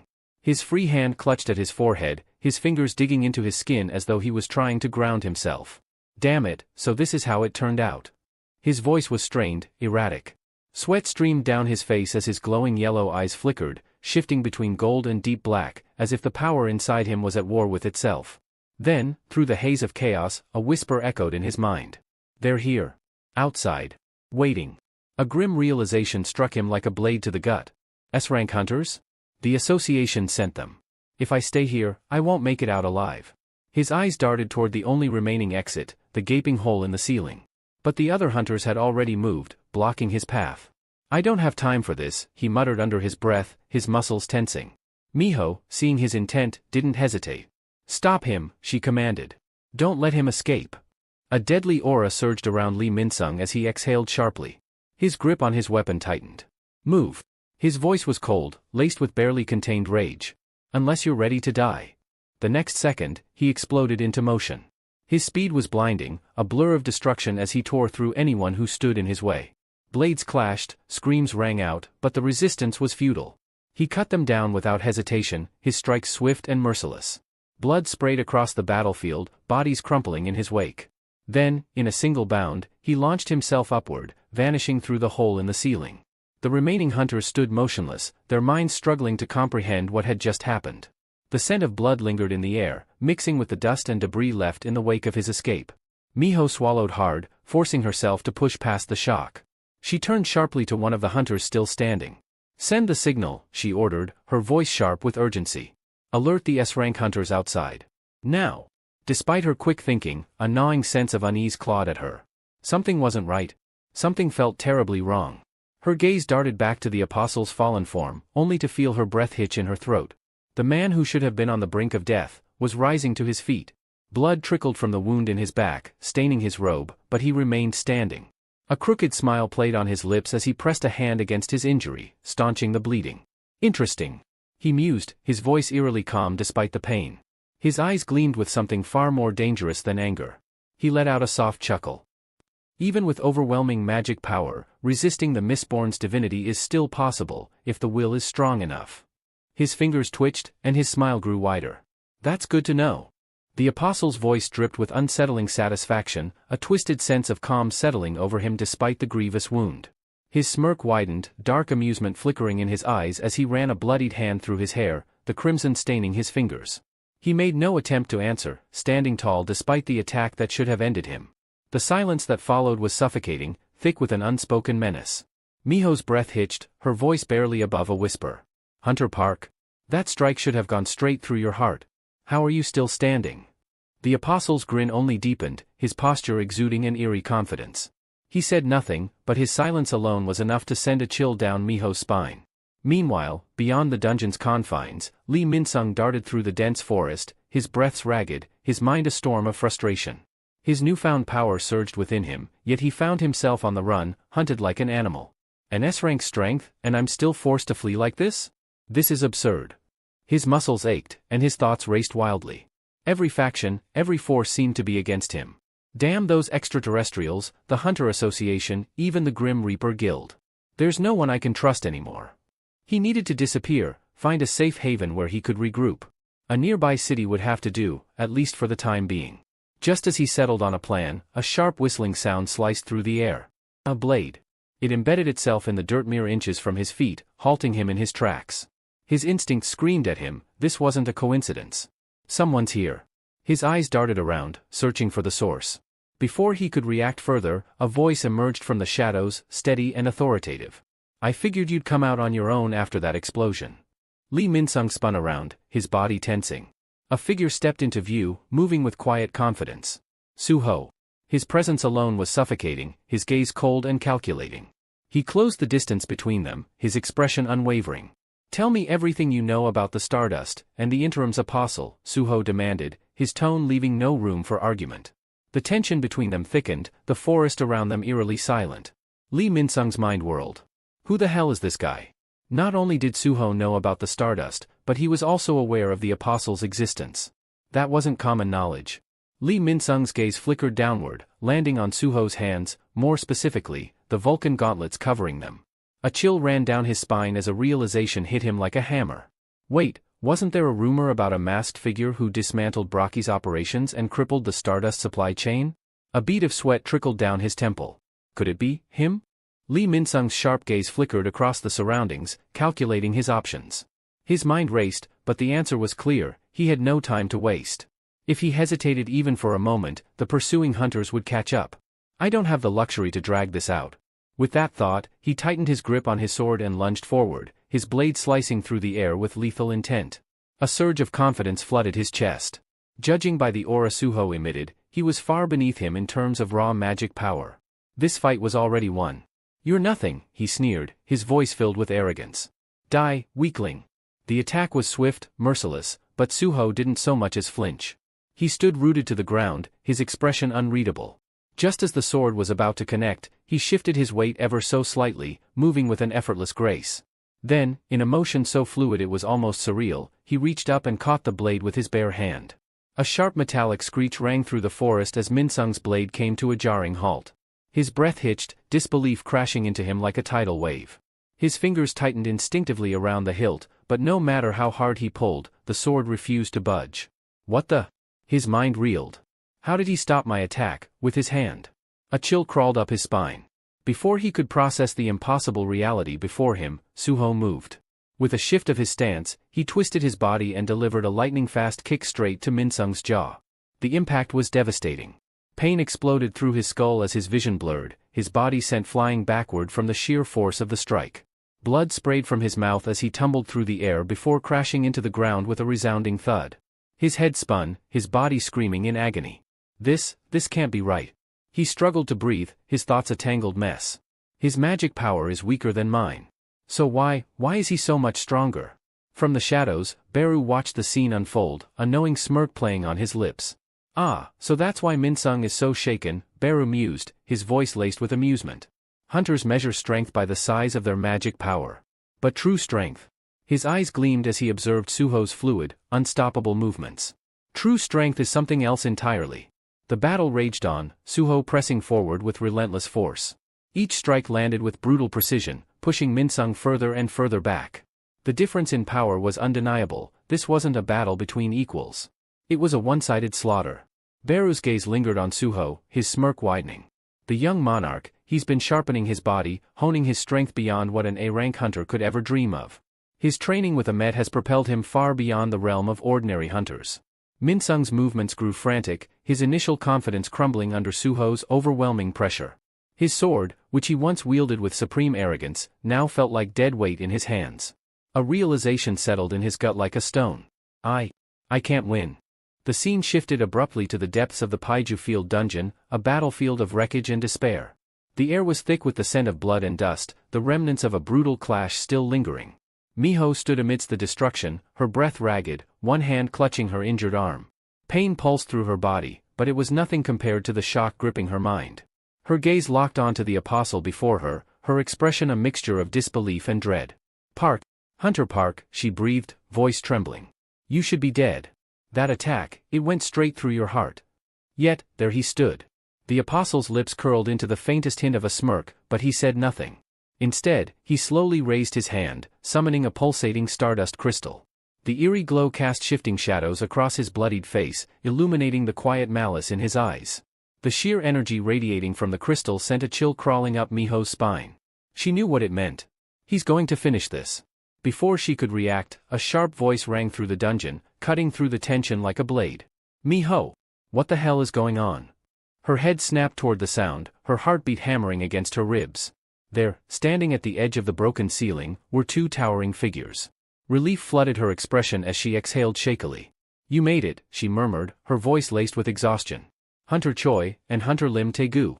The two S-rank hunters stood at the precipice, their powerful silhouettes outlined against the dim light filtering from above. Their sharp gazes swept over the devastation, injured hunters scattered across the ground, Miho battered and bloodied, and the lone figure of the apostle standing amidst it all. A flicker of irritation flashed through the apostle's golden eyes. His mind whirred, assessing the new arrivals. Two S-ranks. His fingers tightened subtly around the crystal in his palm. He had no intention of being reckless. Not now. Without a word, he loosened his stance, masking his hostility beneath an impassive expression. He knew better than to draw unnecessary suspicion. Hunter Choi wasted no time. With a swift, effortless leap, he descended into the dungeon, landing with practiced precision. His boots barely made a sound as he strode toward Miho, his eyes scanning her injuries. "We came as soon as we sensed the explosion," he said, his voice heavy with concern. "What the hell happened here?" Miho's weary expression darkened, the brief moment of relief giving way to grim reality. This was Lee Minsung's doing," she admitted. Choi's eyes narrowed. "Lee Minsung? The A-rank hunter?" His disbelief was evident. "You're telling me he caused all this?" Miho nodded, her fingers clenching into fists. It wasn't normal. His mana, it was overwhelming, unnatural. It was as if he had consumed something that pushed him far beyond his limits. Choi exchanged a sharp glance with Lim Taegu. Something about this didn't sit right, and they were about to find out why. Miho hesitated, uncertainty flickering in her gaze. "The drug may have pushed him beyond his limits," she admitted, her voice quieter now, "but he also attacked Hunter Park Dojin." Choi's brows shot up in astonishment. His gaze instinctively shifted to the apostle, who remained unervingly calm, standing nearby as if none of this concerned him. "Wait a second." Choi muttered, studying him more closely. "Hunter Park looks completely fine." It didn't make sense. If Minsung had really gone berserk, how was Park Dojin still standing without a single visible injury? The apostle's lips curled into an easy smirk. "I possess an exceptional recovery ability," he stated smoothly. "Nothing too special." Choi took a step closer, scrutinizing him with sharp eyes. Stroking his chin thoughtfully, he mused, "That's quite the impressive healing skill. Most hunters would be down for the count after an attack like that." But before Choi could push further, Miho snapped, frustration evident in her voice. "Enough of this," she shouted. "We don't have time for idle talk. Lee Minsung is still out there. If we don't act now, he'll reach the city and vanish without a trace." Choi exhaled, quickly nodding in agreement. "You're right," he said firmly. His head tilted upward as he called out, "Hunter Lim, you heard that, didn't you?" His voice carried an authoritative edge as he added, "Lee Minsung's caused quite the disaster, just as we feared." But then, something made him stop mid-sentence. His gaze flicked over his shoulder, and his expression darkened. Hunter Lim was gone. A surge of irritation coursed through Choi as his jaw tightened. "Don't tell me he went after Minsung alone," he thought bitterly. Meanwhile, the apostle's golden eyes glowed faintly, a flicker of realization igniting within them. "This isn't right," he mused.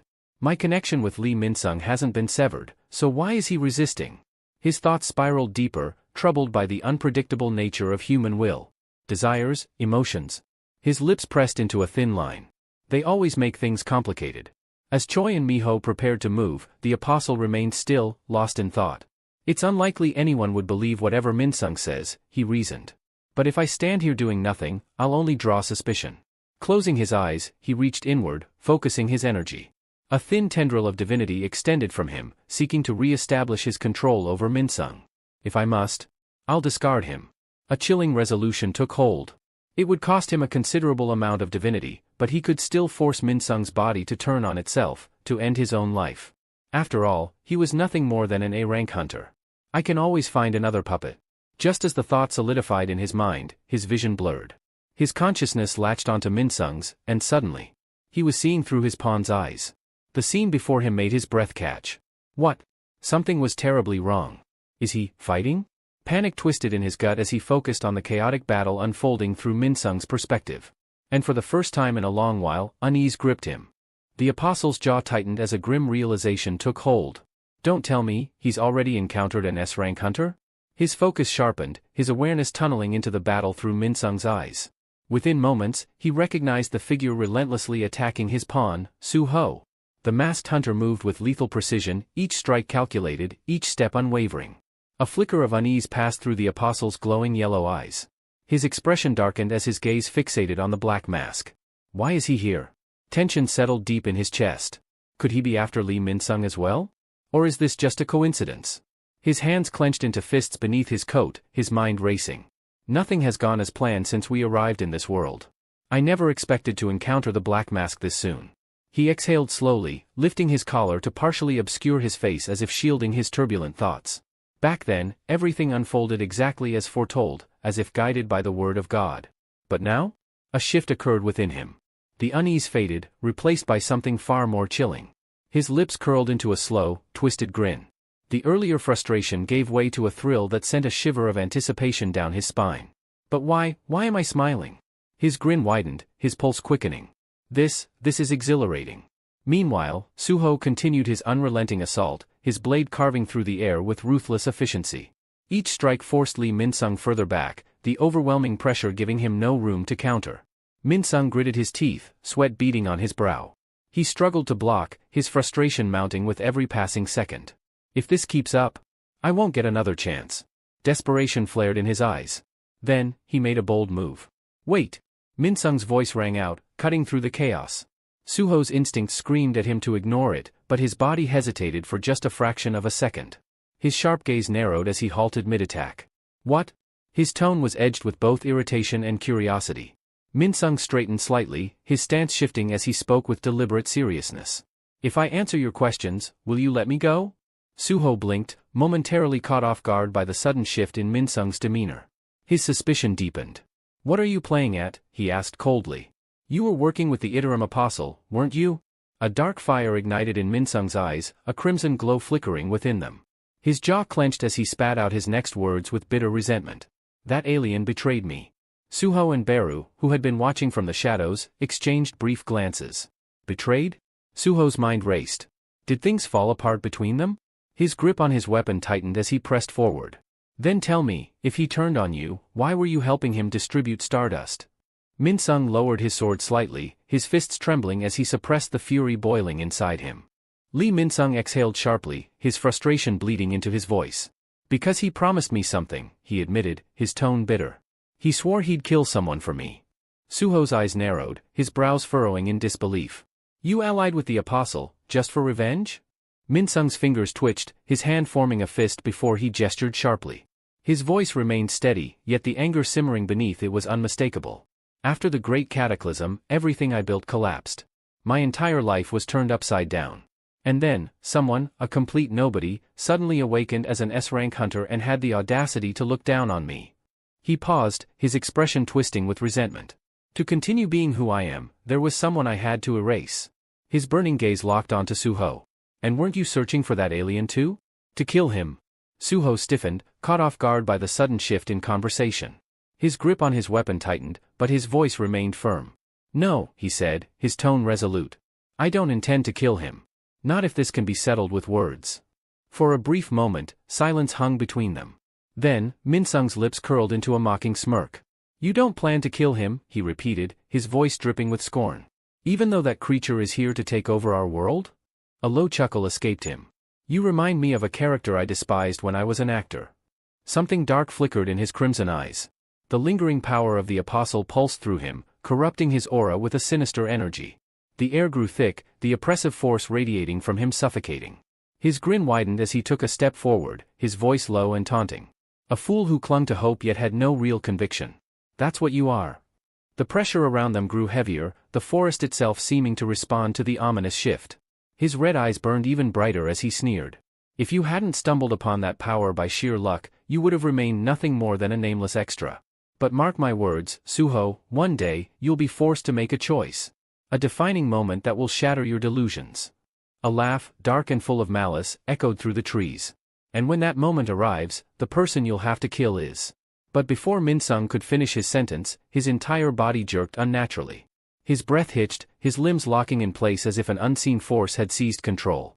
His sneer vanished, replaced by a look of horror as his voice choked off mid-syllable. Inside his mind, the world around him dissolved into darkness. An oppressive presence loomed above him, its shadow stretching endlessly in the void. From the inky blackness, the apostle emerged, his towering form exuding an undeniable dominance. His glowing yellow eyes bore down on Minsung, his expression unreadable, yet filled with cruel amusement. You overstepped, the apostle murmured, his voice dripping with quiet menace. Before Minsung could react, ghostly fingers wrapped around him, lifting him effortlessly into the air like an insect caught in a predator's grasp.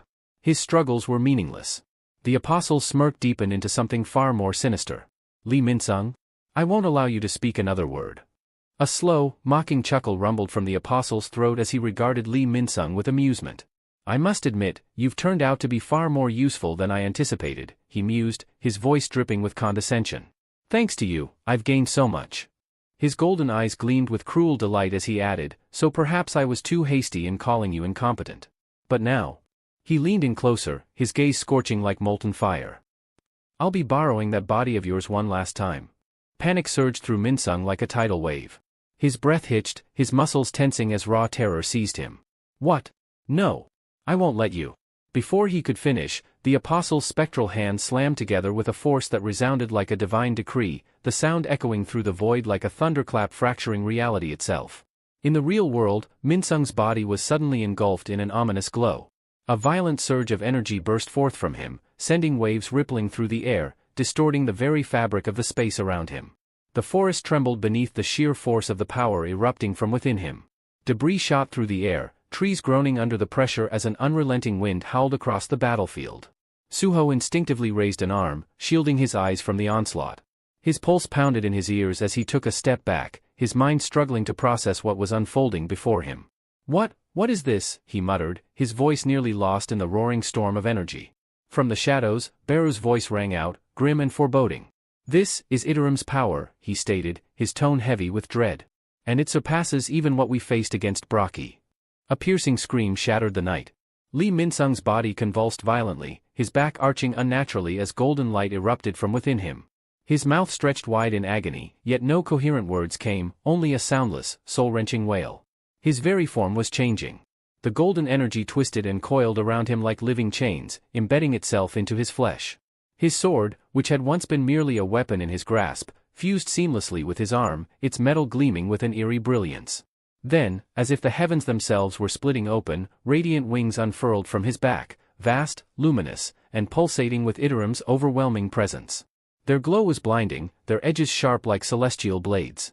The transformation was both breathtaking and horrifying, a grotesque display of divine might that defied human comprehension. Suho stood frozen, his body locked in place as he watched the impossible unfold before him. His fingers twitched at his sides, but he couldn't move, couldn't even bring himself to speak. His mind reeled. What just happened? The thought barely formed in his head before it was drowned beneath the sheer magnitude of the power before him. Lee Minsung was gone. What remained was something beyond human, a vessel wholly claimed by the apostle. The presence that now inhabited the body radiated a force so immense that reality itself seemed to distort around it, bending to its will. Then, from the transformed figure, a voice emerged, deep, amused, and utterly inhuman. I see now, the apostle mused, his words carrying the weight of an omnipotent being. The attack on the Stardust Factory, your relentless hunt for Lee Minsung. It was all just a ploy to lure me out. His tone held a cold amusement, yet beneath it lay something darker, something dangerous. Suho remained motionless, unable to tear his gaze away. The apostle's radiant wings spread wide, their glow casting unnatural shadows across the battlefield. The sheer divinity of his presence was overwhelming, godlike, yet terrifying. And to think, the apostle continued, his voice dipping into something eerily delighted, I've wanted to meet you as well, Black Mask, the disruptor.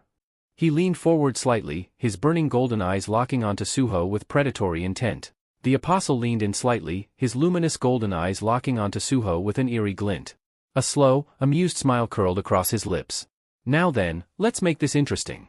With Lee Min-sung's body now fully under his control, the apostle raised his radiant blade, its surface pulsing with divine energy, and aimed it directly at Suho. His voice rang with absolute authority. I've been waiting for this moment as well, the elusive saboteur in the black mask. Suho's gaze sharpened, his expression darkening as he took in the transformed figure before him. Lee Min-sung was no longer himself. Everything about him, his stance, his presence, even the way he spoke, reeked of something inhuman. His fists clenched as he spoke in a low, biting tone. So, you're the apostle, the one sent by the god of the other world? At those words, the apostle's smirk deepened. A flicker of excitement danced in his glowing eyes. So, you already know of our existence, he mused, spreading his golden wings just enough to let his overwhelming presence wash over the battlefield. The air itself trembled under the weight of his power. Yes, he confirmed smoothly, his voice filled with unwavering confidence. I am here with a single purpose, to claim dominion over this world you call Earth. Suho took in every word, his mind racing. So, it really is them, the ones responsible for why my father can't come back. A fire ignited within him. His grip tightened, his stance shifting as he braced himself for battle. His voice was sharp, unwavering. If you think you'll take this world without a fight, you're sorely mistaken. But just as the tension reached its peak. Enough. Both of you. A powerful voice shattered the air like a crack of thunder, halting them in their tracks. A suffocating pressure descended upon the battlefield, forcing both Suho and the apostle to turn toward the source. Their eyes widened in unison. A lone figure strode forward, exuding an overwhelming aura of dominance. Each step carried the weight of an apex predator descending upon its prey. Lim Tae-gu. The atmosphere shifted instantly. His mere presence was a silent warning, one that demanded caution. His sharp gaze flicked between the two before he spoke, his tone firm and commanding. From this moment forward, neither of you are to move without my permission. His hand hovered just above his bow, fingers poised to unleash an arrow at the slightest provocation. Try anything reckless, and I swear, you'll be riddled with holes before you take your next breath. His piercing eyes locked onto Lee Min-sung's altered form. A deep scowl crossed his face as he drew an arrow, his voice laced with restrained fury. Lee Min-sung, what the hell have you done? His grip on the bow tightened, his instincts screaming that something was terribly wrong. The presence before him wasn't the same man he once knew. Suho stood frozen, his mind still reeling from the sudden intervention. An S-rank hunter, why is Lim Tae-gu here? Before he could fully process the situation, a sinister chuckle reached his ears. The apostle turned toward him once more, his smirk widening. The apostle let out a soft chuckle, his tone carrying an almost playful lilt. It seems this isn't the place for a proper conversation, he mused. Then, with an air of certainty, he added, let's continue this discussion somewhere more fitting, at the highest point in this region, Black Mask. Lim Tae-gu's expression twisted in fury at the blatant attempt to escape. His sharp eyes burned with resolve as he growled, where do you think you're going, Lee Min-sung? His patience snapped. Without hesitation, he released an arrow, his voice like a blade slicing through the tense air. I told you, you're not leaving unless I allow it. The arrow tore through the sky with incredible speed, aimed directly at the apostle. But at the last possible moment, the glowing figure simply turned his head, his golden eyes locking onto the incoming projectile. Then, in one fluid motion, he sidestepped, effortlessly. The arrow whizzed past him and hurtled toward Suho instead. Titch! Suho barely had a second to react. His instincts screamed, and in a flash, he bent backward, narrowly dodging the lethal shot. The sheer force of the near miss sent a sharp gust past his face, ruffling his hair. Meanwhile, the apostle had already taken to the skies. His radiant golden wings unfurled with a powerful beat, propelling him high above the battlefield in a dazzling blur of motion. Suho barely had time to catch his breath before the impact of Lim's arrow sent a shockwave through the ground. The force rattled the terrain, sending debris flying in all directions. But Lim wasn't finished. Without missing a beat, he conjured multiple arrows at once, his expertise on full display. His voice was cold, unwavering. I said, "Don't move." He let the arrows fly. A deadly barrage rained down, each projectile cutting through the air with unerring precision. But the apostle? He maneuvered through them with ease, twisting mid-air as if gravity itself bowed to his will. His movements were fluid, precise, almost otherworldly. Suho, on the other hand, relied purely on his reflexes. His body moved like a blur, narrowly avoiding each incoming shot. One after another, he dodged, his footwork impeccable, his speed razor-sharp. The battlefield had transformed into a chaotic display of skill and power, each contender weaving through the storm of arrows with near-impossible finesse. Yet this was only the beginning. As Suho created some distance, slipping between the relentless assault, he muttered under his breath, irritation lacing his words. "Damn it. So Lim Taegu's here to take down Lee Min-sung too." Then, from the shifting shadows beneath him, a familiar presence emerged. Baru. His eerie, insect-like eyes gleamed with an unsettling amusement as he spoke, his voice a low, knowing whisper. "Are you not going to retaliate, young monarch?" Suho's gaze flickered toward Lim Taegu. His expression remained unreadable, but his mind worked quickly. After a brief pause, he answered, his voice firm. "Judging by his reaction? Hunter Lim Taegu isn't aligned with the Apostle of Iterim." Suho's gaze remained sharp, unwavering. "Besides," he muttered, "he hasn't even revealed his full strength yet." Meanwhile, Lim Taegu's irritation was becoming more apparent by the second. His eyes narrowed as he watched his arrows being evaded with an ease that defied reason. His grip on his bow tightened, frustration creeping into his thoughts. "What the hell is with these two?" he muttered under his breath. "They're dodging my attacks like it's second nature." However, he didn't have the luxury of dwelling on that thought for long. His attention snapped back to Lee Min-sung. Right now, the priority was taking him down. The other one could wait. Lim's aura flared as raw energy crackled around him, a surge of mana flooding his body. His bowstring stretched taut as he drew back an arrow, pouring even more power into the next shot. His piercing gaze locked onto his target. "It was naive of me to think I could capture you unharmed, Min-sung," he muttered, his voice laced with resolve. The apostle stiffened, sensing the overwhelming wave of mana radiating from the S-rank hunter. A single bead of sweat slid down his temple as realization struck him. This energy, it's dangerous. His jaw clenched. This isn't good. Just as Lim was about to release his devastating shot, something shifted behind him. A flicker in the air. A subtle, almost imperceptible presence. His instincts flared to life. "What?" His eyes widened in pure disbelief. For an S-rank hunter, detecting any approaching presence was second nature. And yet, he had sensed absolutely nothing until the last second. It was impossible. Spinning around, his arrow still primed to fire, Lim prepared to strike. Then he saw it. A goblin. Peeking out from the dense foliage, its tiny body trembling, stood a wide-eyed, terrified goblin. But not just any goblin, Suho's shadow goblin. The creature froze, petrified as it found itself staring directly at the lethal tip of Lim's arrow. Its small, beady eyes glistened with unshed tears, its panicked mind screaming one thought. "Why am I even here?" For a moment, even Lim, a seasoned warrior who had faced countless life-or-death battles, was at a loss. His expression contorted in sheer disbelief. "A goblin?" His voice barely registered his own words. The sheer absurdity of the situation hit him like a punch to the gut. The silence stretched for a heartbeat. Then, his instincts screamed again. Lim whipped his head back toward the battlefield, realization crashing down on him. Suho and the apostle were gone. His jaw tightened as his frustration boiled over. Slowly, he lowered his bow, dismissing his energy-charged arrow. His sharp gaze swept across the wreckage left behind, the torn-up ground, the shattered remains of trees, and the lingering traces of their battle. All of it felt like a mockery. A reminder of his failure. Lim clenched his fists, his teeth grinding together. "Damn it. I can't believe I fell for that." His eyes darkened with frustration. Turning his gaze back to where Lee Min-sung had once stood, an unsettling thought settled in his mind. "Min-sung, what the hell are you really after?" Elsewhere, in a dimly lit office, the faint sound of a phone ringing broke the silence. A firm hand picked it up. A deep, steady voice spoke from the other end. "I see. So Lee Min-sung escaped." The man speaking was none other than the president of the Hunters Association. His expression remained unreadable as he listened to the full report. On the other end of the call, Lim Taegu stood with a grim look on his face, his thoughts turbulent. Beside Lim Taegu stood Choi and Miho, their expressions tense as the weight of the situation settled over them. Lim exhaled slowly, frustration evident in his posture. When he finally spoke, his voice carried a sense of bitter resignation. "I take full responsibility, Chairman. This failure is on me, he admitted, his tone heavy with regret. Lee Min-sung wasn't acting normally, his behavior was erratic, almost unnatural. It's likely the effect of some kind of substance. He hesitated for a brief moment before continuing. But that's not all. There was someone else there. Another hunter, wearing a black mask. Choi's reaction was immediate. His eyes widened in alarm, and he turned to Lim with an urgency that took the others by surprise. A hunter in a black mask? His voice rose slightly, his agitation barely concealed. Was he built like a brawler?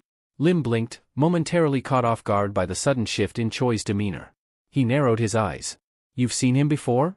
Choi clenched his fists, his mind racing as memories surfaced. At the airport dungeon break, he said, his tone grave. I saw a hunter in a black mask, too. He wasn't just fighting magic beasts, he was leading black magic beasts into battle. A tense silence settled in the room as the significance of Choi's words sank in. Seated behind his desk, the association chairman leaned forward slightly, his fingers interlocked in deep thought. His sharp gaze darkened as a particular memory surfaced in his mind, Jinwoo's shadow army. Black magic beasts. He murmured, his voice barely above a whisper. If that's the case, then they should belong to Jinwoo. His brows furrowed deeply, and a frown etched itself onto his face as his mind worked through the possibility. Was it truly possible that the long-missing hunter, Sung Jinwoo, had returned? His fingers tapped against the polished surface of his desk in a steady rhythm as he mulled over the thought. But then, his expression hardened, a more logical conclusion forcing its way into his mind. No, he finally muttered. If Jinwoo had come back, he wouldn't have let this entire mess drag on. He would have resolved it in an instant. His gaze grew colder. Which means, someone else is pulling the strings. His eyes flickered with unease. But then, who the hell is he?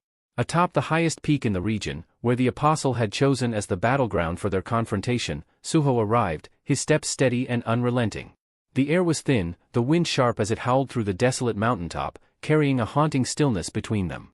His keen gaze swept over the landscape before locking onto the lone figure standing ahead. The apostle stood at the mountain's edge, waiting with an air of casual arrogance. His posture was relaxed, yet his presence was anything but. As Suho approached, his expression remained unreadable, his stance unwavering. A slow, knowing smirk spread across the apostle's lips as he leaned against his sword, the blade planted into the rocky ground. His golden eyes gleamed with amusement. No more interruptions this time, he mused, his tone laced with anticipation. This was it. A battlefield free of distractions. A fight that would be settled between them alone. With a deliberate motion, the apostle raised his sword, pointing it toward Suho with an air of supreme confidence. How intriguing, he continued, his voice almost playful. You helped me escape back there. I have to wonder, why? Suho's pace never faltered. His voice was quiet, but laced with ice. Isn't it obvious? A shadow passed over his gaze, his eyes darkening as he met the apostle's stare. The moment things turn against you, you'll abandon Lee Min-sung's body without a second thought. At those words, the apostle's smirk widened into something far more sinister. His true body, no longer bound by the limitations of a human host, radiated an overwhelming aura of power.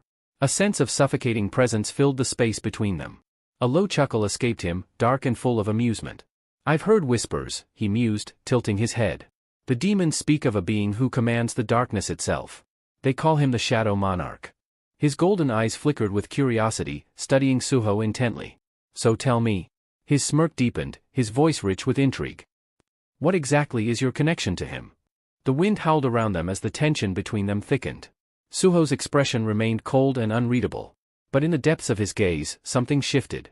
Suho's gaze sharpened into something deadly, his eyes narrowing to razor-thin slits. His voice, now devoid of warmth, cut through the air like a frozen blade. You talk too much. His fingers curled into a tight fist, his knuckles whitening. There was no need for explanations. No reason to entertain idle questions. A slow inhale. A steady exhale. Then I'll just beat the answers out of you. From the swirling abyss beneath his feet, a familiar chittering voice emerged. Be cautious, young monarch, Beru's tone carried an unmistakable warning. Now that the Apostle of Iterum has seized complete control over Lee Min-sung's body, the depths of his power remain unknown, even to me. Suho gave a slight nod, acknowledging the concern, yet a faint, confident smirk tugged at the corner of his lips. Don't worry, Beru. His words were calm, steady, unshaken. I came prepared. Then, without warning, a shift. A pulse of unrestrained energy erupted from the shadows beneath him, warping the air itself. The sheer force of it sent tremors rippling through the earth, cracks webbing out beneath his feet. Across from him, the apostle's golden eyes gleamed, burning with sinister anticipation. He could feel it, raw, unrelenting power stirring like an oncoming storm. Then, Suho spoke. A single word, carrying the weight of an unbreakable command. Arise. At first, the apostle merely watched in amusement as darkness surged forth from Suho's shadow. But as the figures began to take shape, that smug expression faltered, only for a fleeting moment. The battlefield had changed. Standing behind Suho were monstrous beings, figures that bore the scars of countless battles, each one a remnant of his past conquests. The venomous king of the swamps, Kasaka, its fangs glistening with lethal poison. The titanic desert centipede, a nightmare of chitin and deadly speed. A towering high troll, its muscles coiled with unrelenting strength. And then, standing like an immovable iron fortress, the tomb warden, Shika. But Suho wasn't finished. Reaching into his inventory, he retrieved something else. A key. Not just any key. The Shadow Dungeon key. His fingers closed around it, his grip tightening. His voice dropped to a murmur, the words carrying a quiet, resolute finality. This. His eyes gleamed. This is what I've been saving for this exact moment. The shadows beneath him churned violently, expanding outward, distorting space itself. And then, two figures emerged. Essel. Gray. The final pieces had fallen into place. Suho lifted his gaze, his eyes burning with an unyielding resolve. No holding back, he declared, his voice cutting through the charged silence like a blade. We're going all out. This wasn't going to be a battle of endurance. He wasn't here to test the waters. From the very start, he was aiming for the kill. The apostle, now fully aware of the monstrous force before him, let out a slow, eerie chuckle. Then, his lips curled into a grin, wild, ecstatic, and brimming with uncontained hunger. The apostle's aura surged, crackling with unrestrained exhilaration. His golden eyes burned with anticipation as his lips stretched into a wide, almost delirious grin. Oh, this is going to be fun. Suho stood firm, his presence unwavering, a silent storm brewing behind him. His shadow army loomed, an ominous wall of darkness poised to unleash devastation at a moment's notice. The tension in the air thickened, the battlefield teetering on the brink of chaos. Opposite him, the Iterum apostle couldn't contain the thrill coursing through him. The sight of Suho and his monstrous legion only served to stoke the fire of his excitement. Then, a flicker of light. A translucent system window materialized before Suho, flashing with an urgent alert. His gaze shifted, scanning the quest description. As the words sank in, his expression darkened. Objective, defeat Li Minsung, the vessel possessed by the Iterum apostle, and claim his memories. His grip tightened around his weapon. So, it's come to this. There was no room for hesitation. No time for doubts. Another fight. Another enemy to cut down. Another life to take. His eyes lifted, locking onto the apostle with quiet resolve. Yet another person I must kill. The apostle remained still, his sword idly pointed at Suho. But behind that composed exterior, his thoughts swirled in restless turmoil. Something within him had begun to change. Ever since he had come to understand emotions, an unfamiliar shift had taken root, one he still struggled to comprehend. Memories surfaced, fragmented images of Jin Wu, the original Shadow Monarch. Echoes of an overwhelming presence. The lingering sensation of something vast, something unknowable. For the first time, he understood. So this is what it feels like to meet true darkness. His mind replayed that moment, witnessing Jin Wu single-handedly decimate an entire dimension's army. Standing alone, yet commanding an army vast enough to blot out the sky. And yet, despite the power at his command, there was an eerie solitude about him. The apostle's glowing eyes narrowed slightly as a thought took shape, something insidious, something tantalizing. Could this boy, Suho, hold the answer I seek? Before he could explore the thought further, a monstrous roar shattered the silence. Kasaka, the venom-fanged serpent, launched itself at him with blistering speed, fangs dripping with lethal venom. A relentless killing machine, driven by the purest instinct to destroy. Yet, the apostle didn't move. He watched. Waited. Then, a single, fluid slash. His blade carved through Kasaka's massive form with effortless precision, cleaving the beast clean in half. Its sundered remains crashed to the ground, two lifeless husks falling like broken stone. The apostle barely spared at a glance, his sword dripping with blackened blood. But then, a flicker of motion. Something shifted in the periphery of his vision, slipping between the gaps in his feathers. The realization struck in an instant. He's fast. A brief flicker of surprise crossed his face as Suho closed the distance in the blink of an eye. Not waiting for his army to do the work, he was coming for him directly. A fist shot forward, a strike carrying the full force of Suho's power. The apostle barely raised his sword in time to block, metal ringing out as the impact sent a tremor through his arms. But Suho wasn't finished. Blow after blow followed in rapid succession, each strike precise, unrelenting, and devastatingly strong. The ground beneath them cracked with the sheer force of the assault. The apostle's grip tightened on his weapon, blocking and parrying with expert reflexes, but the pressure was relentless. Suho had no intention of giving him even a second to breathe. The apostle's blade met every strike with unerring precision, his expression shifting from amusement to something far more calculating. Suho wasn't just relying on his shadow army, he was actively engaging in close combat, pressing the attack with unwavering confidence. He used his soldiers to distract me, and now he's coming at me himself?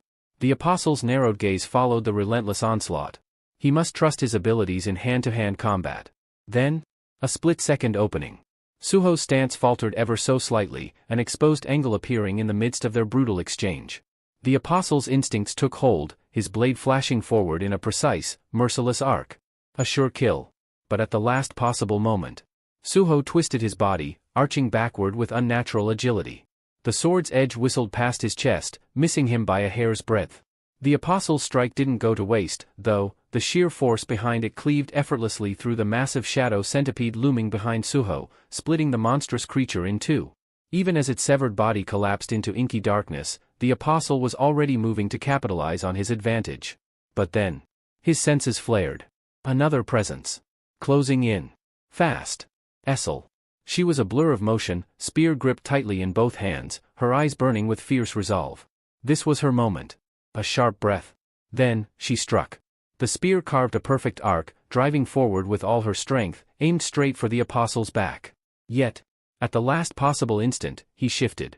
A mere tilt of his head, a motion so minimal it was almost dismissive, and the deadly thrust whistled past him, missing by the narrowest of margins. Before she could recover, before she could launch a second strike, his hand shot out like a striking viper. An iron grip. Unyielding.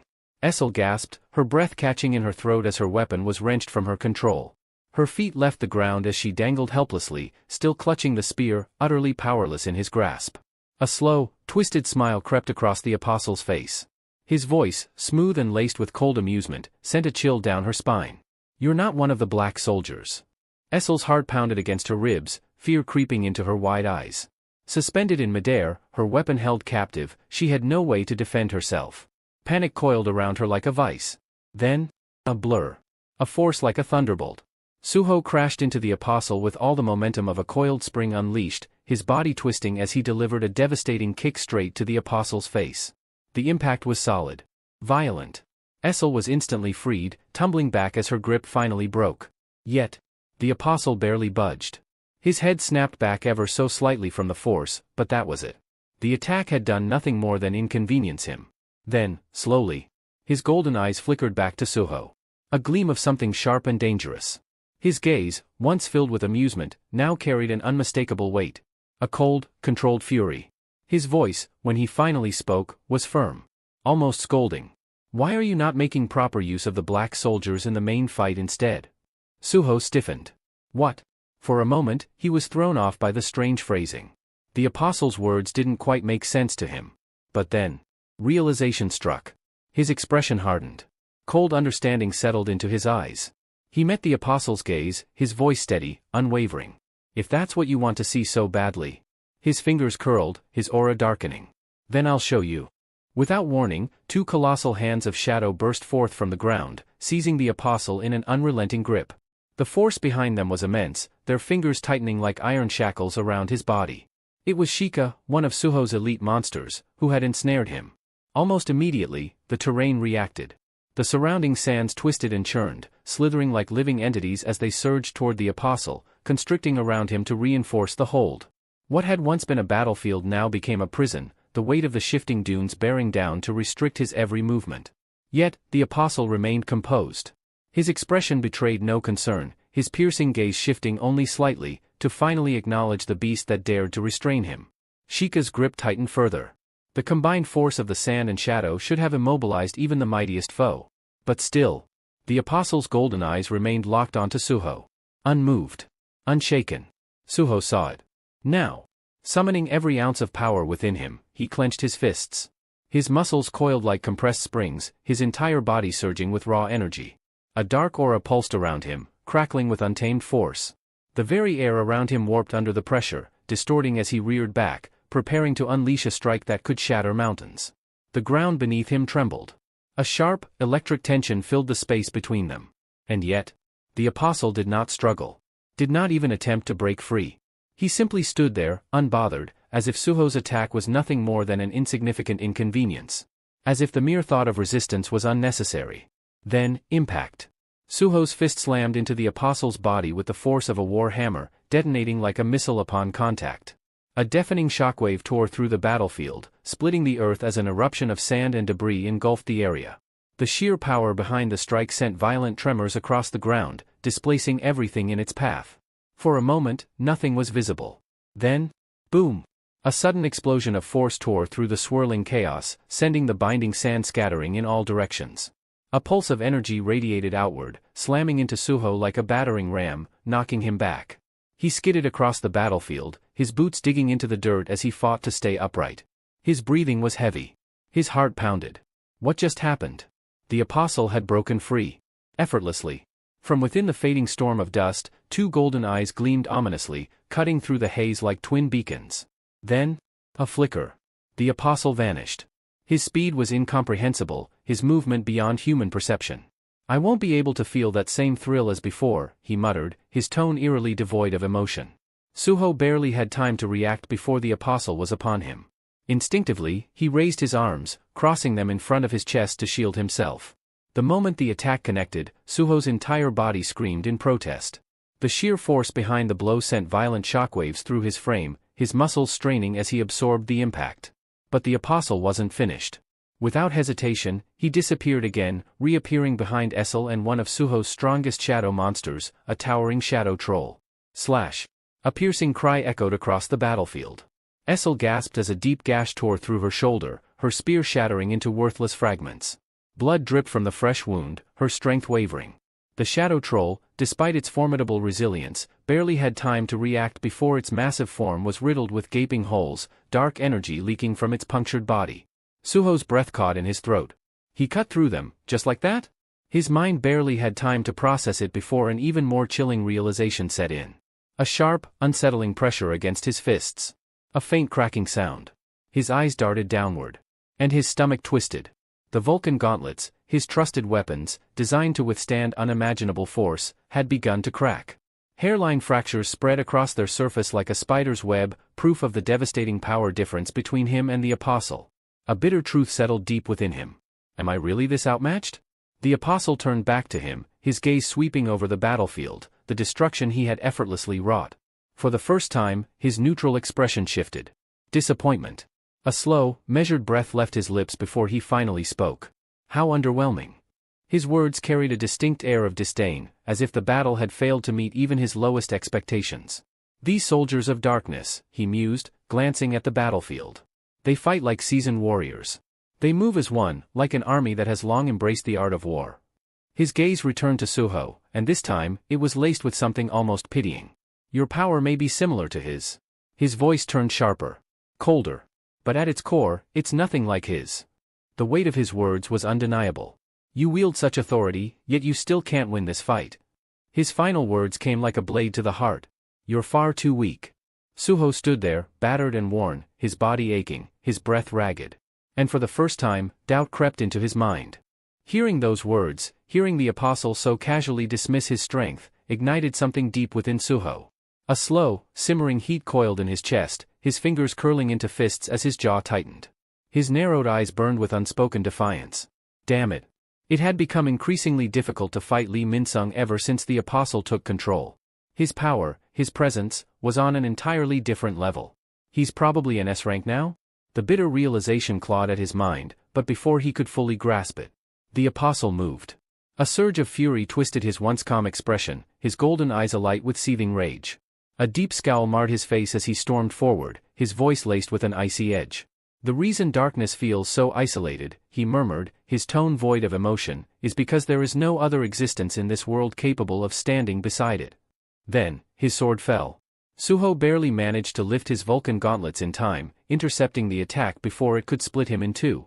The force of the impact sent a tremor through his arms, his feet digging into the ground as he fought to keep his balance. But the apostle did not stop. His relentless barrage came without hesitation, each strike more devastating than the last. He advanced with the unwavering determination of a being who had never known resistance, his attacks unforgiving, his words cutting just as deep. "There is no understanding for those who stand at the peak," he continued coldly. "Someone overwhelmingly strong stands alone." Steel clashed against steel, the sharp clangs echoing across the battlefield. Suho's muscles screamed in protest as he struggled to withstand the unrelenting assault, his mind reeling at the apostle's words. What is he talking about? Father looked lonely? For just a moment, just an instant, Suho's mind wavered. And that moment cost him everything. The apostle's sword came down once more. Crack. A sharp, splintering noise rang in Suho's ears, freezing him to the core. His Vulcan gauntlets, his trusted weapons, his indestructible armor, fractured before his eyes. The cracks spread like veins of lightning, streaking across the enchanted metal with terrifying speed. Then, shatter. The gauntlets disintegrated into worthless fragments, obliterated in an instant. And then, a system notification appeared before him. System message. The item, Vulcan's horn, has been destroyed. For a moment, Suho simply stared. His mind refused to process it. Destroyed? Just like that? The shock rooted him in place. His breath caught in his throat, his limbs unresponsive. And in that split second, his fate was sealed. The apostle struck. His sword tore through the air. Schlick. The cold steel plunged deep into Suho's torso. A sharp, choked gasp escaped his lips as searing agony erupted through his body. The sensation was foreign, unreal, as if his very flesh had turned against him. Warm blood gushed from the wound, staining the ground beneath him. A sickening taste of iron coated his tongue as crimson dripped from his lips. Suho! Essel's voice rang out, a desperate, broken cry. Tears welled in her eyes, her body trembling as she struggled to move, to reach him. But she was too wounded, too powerless. All she could do was watch, helpless, as Suho stood impaled, his life slipping away before her eyes. The apostle's gaze darkened, his expression turning eerily cold. When he spoke, his voice was a whisper of ice. You have no idea what kind of power you truly wield. Yet, beneath that composed exterior, his thoughts churned with something far more sinister. That's why. I'll take it from you. His grip on the hilt of his sword tightened as his resolve solidified. I'll strip you of the authority of darkness. I'll shatter you, reshape you into a disciple, someone who understands the weight of true power. A chilling determination flickered in his golden eyes as he twisted the blade still buried in Suho's torso, forcing it in deeper. White-hot agony surged through Suho's body. His breath hitched, his vision blurred, and every nerve screamed in protest. Instinctively, his trembling hands grasped at the blade, desperate to halt its advance. But the apostle's strength was overwhelming, unyielding. It was like being crushed beneath an unmovable force. Still, the apostle's mind pressed forward, fixated on his ultimate goal. Once I take everything from you, then maybe, just maybe, I'll finally understand what it means to be darkness itself. Suho's breaths came in ragged, shallow gasps. His strength was draining fast, his body barely holding together. Warm blood dribbled from his lips, staining his chin, as his fingers quivered against the icy steel. Then, through the suffocating haze of pain, a single thought clawed its way to the surface. I have no idea what kind of power I possess. A distant memory flickered in his mind, one from a battle long past. Lee Minsung's voice, laced with mocking amusement yet strangely foreboding, echoed through his thoughts. You're nothing more than a hopeful character with no real purpose. You don't even know what you want. One day, you'll be forced to make a real choice. Suho's breath caught in his throat. His grip on the sword tightened. A real choice. His mind, despite the agony racking his body, veered down a different path. My stats, my skills, are they truly enough? Or was there something more? Something he had overlooked? Another memory surfaced, one far less intense, yet suddenly just as crucial. Beru, relaxed as always, had been munching on popcorn when he turned to Suho with an amused smirk. Young monarch, why don't you use the shadow-transformed weapons? Suho had dismissed the idea without much thought, his tone casual yet firm. Vulcan's horn has more raw attack power. Besides, it's already difficult enough managing my bond skill and the authority of the ruler while commanding my shadow soldiers. Adding another layer of complexity isn't worth the trouble. Beru had merely chuckled at the response. You're a genius. You can handle it. I, Beru, guarantee it. Suho had brushed it off back then. His reasoning had been clear, unwavering. It's fine. Besides, didn't you say my father never used shadow transformation in battle? There must have been a reason for that. Even if I had used it, I doubt the outcome would have changed. Beru had studied him for a moment before shrugging, his ever-present smirk remaining. If that's what you believe, then I suppose it can't be helped. But now, standing on the brink of defeat, blood dripping from his wound, Suho found himself questioning that belief. Had he been holding himself back all along? As waves of searing pain radiated from his wound, Suho's thoughts drifted into deep reflection. When did I start doing this? When did I begin accepting limits so easily? A memory surfaced, one from a time before all of this. Before the battles, before the power, before the crushing weight of expectation settled on his shoulders. He saw a younger version of himself, seated at a desk, pencil in hand, sketching with quiet concentration. His fingers moved effortlessly across the page, bringing lines to life, forming shapes that gradually took on meaning. Then, mistake. A misplaced stroke. He had frowned, hesitated, then without a second thought, set the drawing aside. I'll try again later. But later never came. Suho's chest tightened as the realization struck. Even back then, I had a habit of giving up too easily. His mind reeled. Come to think of it, I haven't drawn anything since my awakening. It was something he had once loved, no, something he had truly loved. Yet, it had faded into the background, forgotten amidst the endless struggle for power. His fingers twitched slightly, as if yearning to grasp a pencil once more, to reclaim that lost part of himself. Then, a voice echoed in his mind. You don't even know what you want. Lee Min-sung's words. Suho exhaled sharply. Damn it. He had always left the matter of meeting his father to the system's will. He had convinced himself that finding his mother would eventually happen as long as he grew stronger. He had kept pushing forward, never questioning the reason behind his pursuit of power. I'd been chasing strength, because deep down, I still feel powerless. Then, a new thought took root, one that struck deeper than all the others. Why have I been trying so hard to walk the same path as my father? His father didn't need a copy of himself. I need to find something that only I can do. A quiet, almost imperceptible smile formed on Suho's lips. Then, he moved. Summoning every ounce of willpower left in his battered body, he lifted a trembling hand. His fingers curled weakly, just enough to let out two ragged words through blood-stained lips. Arise. The apostle's golden eyes flickered with intrigue as he studied Suho with a frown. Now that I think about it, he murmured, his gaze sharp and calculating. The shadows are immortal, aren't they? His expression darkened. A flicker of irritation crossed his face. No matter how many times they're cut down, they just keep rising again. As he spoke, something stirred beneath Suho's feet. The void of his shadow quivered, rippling unnaturally like a living thing. Then, figures began to emerge from its abyssal depths, monstrous silhouettes rising one by one, drawn forth from the endless darkness. The apostle's jaw tightened. It doesn't matter, he sneered. No matter how many times your soldiers return, they'll never be strong enough to stop me. But then, something shifted. These weren't the same shadows as before. Back in his true form, the apostle's breath hitched, his eyes widening ever so slightly. They're merging. For the first time, a flicker of genuine surprise crossed his face. Even throughout the war against darkness, never, not once, had he witnessed something like this. Before his very eyes, Suho's shadow soldiers were no longer just separate entities.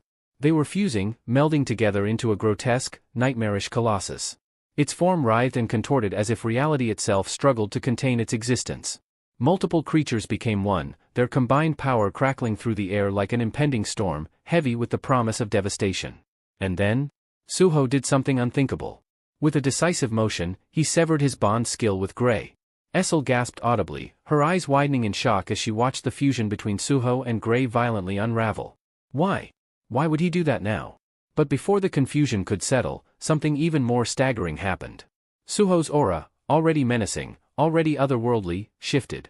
It deepened, darkened, expanding with an intensity that sent a shudder through the battlefield. The energy around him was no longer just power, it was something raw, something alive. It coiled around him, writhing like a living shadow, whispering through the air in sinister currents. His eyes, brilliant, piercing, glowed an eerie, almost unnatural blue. Shadows slithered over his body, creeping like a second skin, reshaping themselves into something more. Armor. No, not armor. A metamorphosis. It wasn't just power. It was realization. It was awakening. And everyone who bore witness to it understood. For the first time, Suho wasn't merely wielding the darkness. He was becoming it. A memory stirred. The battlefield faded, dissolving into the warm glow of a winter evening. The streets of Suho's hometown were alive with festive brilliance. Strings of golden lights draped over buildings and lampposts, casting a soft, ethereal glow against the freshly fallen snow. The crisp air carried the comforting scent of roasted chestnuts and cinnamon, mingling with the laughter of children playing in the frost-covered streets. A much younger Suho dashed ahead, his eyes gleaming with the unfiltered excitement of childhood. "I'm gonna be a cop like Dad," he declared, his voice carrying through the cold night, bursting with enthusiasm. His breath puffed out in tiny clouds as he skipped ahead, his footprints quickly swallowed by the fresh snow. Behind him, Jin-woo and Cha strolled at a leisurely pace, watching their son's boundless energy with quiet amusement. Suho suddenly spun around, hopping backward as he grinned up at his father. "Because you look so cool, Dad. Can I be one too?" His bright, innocent eyes locked onto Jin-woo's, brimming with admiration, as if waiting for a decree that would solidify his dream. Jin-woo and Cha exchanged glances, their expressions a mixture of surprise and fondness.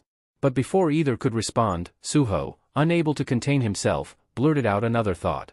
"Or maybe an athlete like Mom. Then I'll be strong like her, right?" He beamed, bouncing in place. "That's okay too, right, Mom?" Cha watched him for a moment before a warm smile spread across her lips. She didn't need to say anything. To Suho, that smile was already an answer. With the gentlest touch, Cha placed her hand atop Suho's head, her fingers weaving through his soft strands of hair.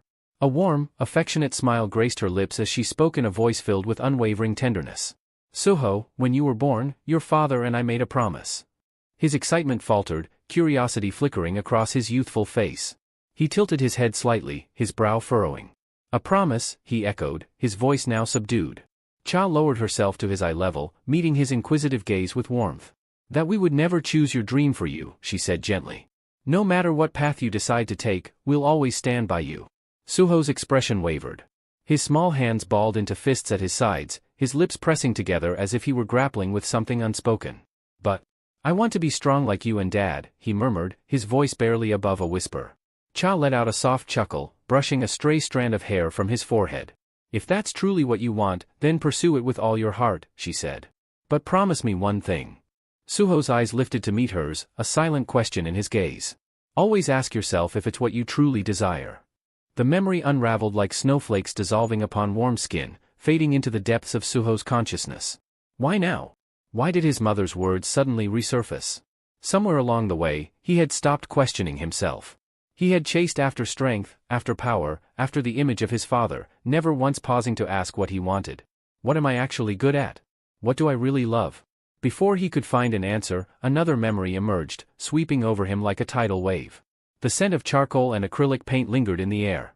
Senior Lim stood beside him, one brow arched in mild exasperation as he peered over Suho's shoulder at the canvas before them. "You're drawing that again?" There was a tinge of curiosity beneath his tone, though he tried to mask it.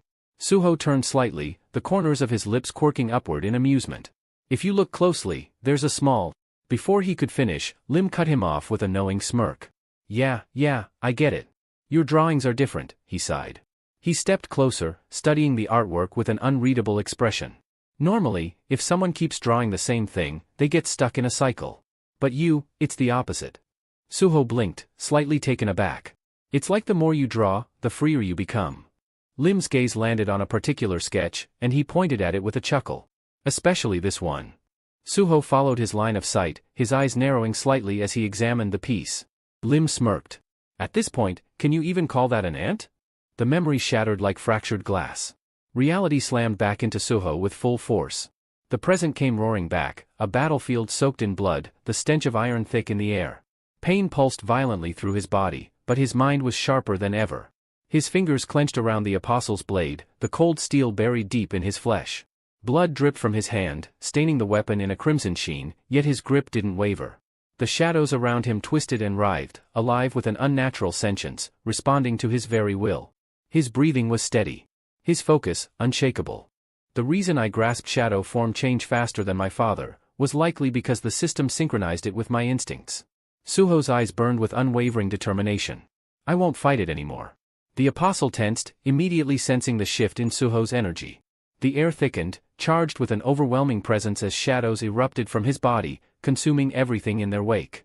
Darkness unfurled like an unrelenting tide, engulfing the battlefield with an ominous force. The very earth trembled beneath the weight of his awakening. Gone were the constraints of a rigid form. His movements became fluid, wild, untamed, limitless. The power surging within him coiled outward like a storm, closing in on the apostle with suffocating intensity. Suho's irises burned with an eerie, glowing white as the shadows devoured everything in their path. Deep within the abyss of his mana, a familiar presence stirred. Beru. Hidden within the depths of Suho's darkness, the commander's wings quivered, his normally composed demeanor faltering. His keen eyes flickered with unease as he observed the encroaching shadows. "They're being drawn toward him," he murmured, his voice laced with an unfamiliar tension. "It's becoming difficult to maintain my form." Without hesitation, Beru broke free from the ever-expanding mass, his figure blurring as he streaked toward Essel and Gray. His abrupt movement startled Essel, who instinctively reached out, catching him in her grasp. Her fingers tightened around him, her expression tightening with growing dread. "Beru," she said, her voice urgent. "What's happening to the young monarch?" The shadow ant exhaled, his wings twitching as he settled onto her shoulder. His usual sharp tone wavered, uncertainty creeping into his words. "I don't know." A rare admission. His narrowed gaze flickered toward Suho, watching as waves of pure mana distorted the air around him. There was no denying it. A transformation was taking place. Beru's mandibles clicked as he muttered, "But one thing is certain, he's shedding his former self." Meanwhile, the apostle silently observed, his cold, calculating gaze fixed on Suho. His mind churned, processing every detail with ruthless precision. Was this hidden potential lying dormant all along? An unsettling sensation curled in his chest, a feeling he rarely experienced. His fingers tensed around the hilt of his sword, jaw tightening as an unpleasant realization settled in. This could become a problem. I must drive him to the brink of death and administer the star fragment before it's too late. But before he could act, a sudden surge of danger gripped him. His instinct screamed. A razor-edged shadow spike was already slicing through the air, a mere breath away from his throat. Reacting on pure reflex, the apostle twisted backward, his wings flaring as he propelled himself out of the attack's trajectory. At the same moment, he wrenched his blade free from Suho's abdomen. Blood splattered across the ground in thick, crimson streaks. And yet, something felt off. His muscles tensed, his gaze sharpening as shock rippled through him. What just happened? He had barely registered the strike, and yet it had almost ended him. His wary eyes studied Suho intently. This shouldn't be possible. By all logic, a hunter's abilities were predetermined, fixed within a set limit. Evolution beyond that boundary was unheard of. Unless... His grip on his weapon tightened. Could this be a reawakening? But before the thought could settle, his breath hitched. Suho was no longer merely standing. He was looming. His presence swelled, an oppressive force pressing against the battlefield. The sheer weight of his mana grew suffocating. His wounds, once gaping, were knitting together with unnatural speed as shadows crawled over his body, encasing him in armor woven from the abyss itself. His transformation was no longer in progress. It was complete. Suho's gaze locked onto the apostle, the remnants of human warmth stripped away, leaving only something cold and lethal in its place. His irises, now a piercing white, glowed with unwavering intensity, a silent declaration of his deadly intent. Shadows coiled around his right arm, shifting and morphing like a living entity, their movements seamless and precise. Behind his stoic expression, a revelation crystallized. Is shadow transformation merely the ability to weaponize darkness? His mind sharpened with the realization. Shadows were not bound by shape or form. They could shift, morph, and adapt at will. If that were the case, their applications should be limitless. Before he could fully explore the thought, a shadowy beast erupted from the ground beneath the apostle. Its gaping maw stretched wide, fangs glistening as it lunged with the intent to tear him apart. But the apostle's reflexes were razor-sharp. With a single fluid motion, his blade cut through the beast with merciless efficiency. The creature split in half, its fragmented form dispersing into nothingness before it could even let out a sound. Barely a breath passed before another attack descended upon him. A hulking shadow loomed behind him, a high troll, one of Suho's most formidable summons, had maneuvered into position. Muscles coiled with immense force as the massive creature swung its colossal club downward, the sheer weight of the strike aiming to obliterate the apostle in one blow. Yet, once again, the apostle met the assault with unsettling ease. His blade intercepted the club mid-swing, halting the devastating strike as though the troll's monstrous strength was nothing more than an inconvenience. The high troll's teeth gnashed, his grip tightening as he pressed down with all his might. But the apostle didn't move an inch. Irritation flickered across his face as he spoke, his voice edged with disdain. "Did I not make myself clear? Your minions are worthless against me." The moment the words left his lips, he twisted sharply. A streak of silver tore through the battlefield. His sword became a blur, slashing through Suho's shadow creatures in rapid succession. One by one, they fell, their forms carved apart, reduced to nothing but flickering remnants before vanishing completely. Then, something changed. A sharp instinct flared within the apostle, sending an urgent warning through his body. "Look up." His eyes snapped toward Suho, and for the first time, a flicker of surprise crossed his expression. Suho was walking toward him. But this time, there was something different. He wasn't just wielding shadows. He wasn't just exerting the overwhelming presence of a ruler.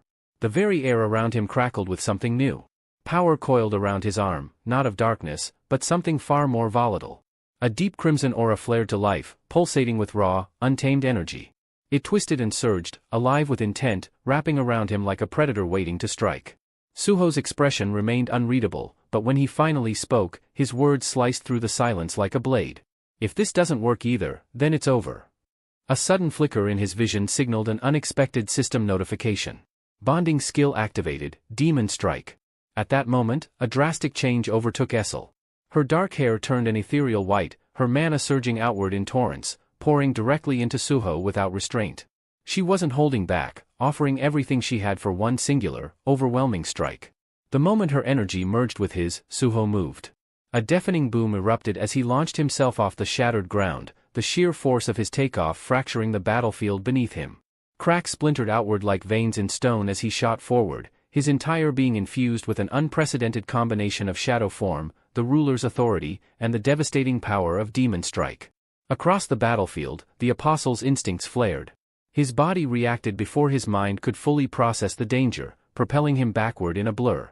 His sharp eyes locked onto the incoming force, his pulse quickening at the sheer magnitude of energy barreling toward him. That mana, it's lethal. Yet, despite the warning bells ringing in his head, a smirk curved his lips. But an attack that obvious won't touch me. With calculated precision, he countered.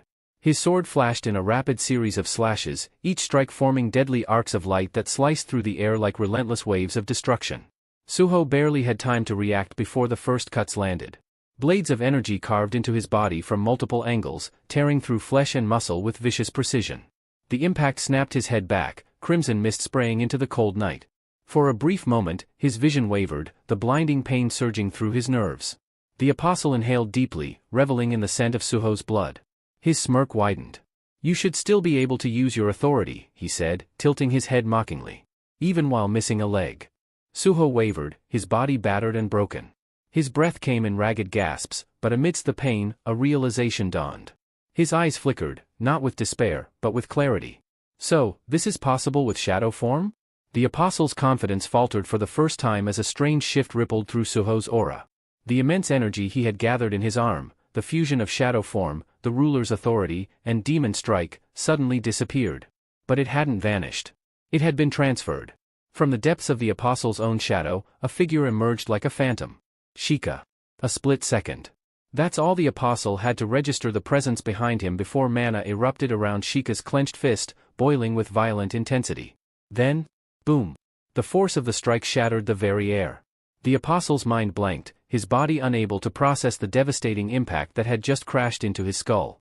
A fusion of three destructive powers, stacked into a singular, catastrophic attack, obliterated his defenses, hurling him across the battlefield like a broken doll. His once untouchable form smashed into a distant rock formation with such force that the earth itself trembled. The shockwaves from the impact tore through the terrain, sending debris and dust billowing into the sky. For a moment, everything was silent. Then, as the dust settled, Suho and Sheikah stood amidst the wreckage, their gazes locked onto the destruction they had wrought. The apostle lay sprawled at the foot of the shattered rock, his once pristine form now reduced to something broken and bloodied. Crimson dripped from his mouth and eyes, a stark contrast to his former untouchable state. Yet, the wounds that plagued him weren't just physical, they dug into something deeper, something fundamental. His breath came in uneven gasps as he muttered in disbelief, "Transferring your skills, to a soldier?" His lips trembled, his mind struggling to process the sheer audacity of the technique he had just witnessed. This use of authority. Even the darkness itself has never wielded such an ability. The revelation sent a shudder through his very being. But as he wrestled with his thoughts, something within the battered body he possessed stirred. Deep inside Li Minsung's ravaged form, an unsettling shift took place. The apostle, still attempting to exert control, was met with something unexpected: resistance. He commanded the body to move, to respond, but something was wrong. Minsung's mouth remained still. The apostle frowned, willing his host's jaw to move. Nothing.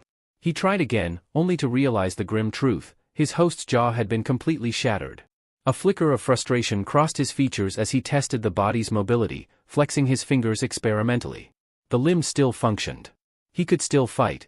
But this body was failing. He needed more power. If I replenish this vessel's mana by sacrificing its life force, I should be able to.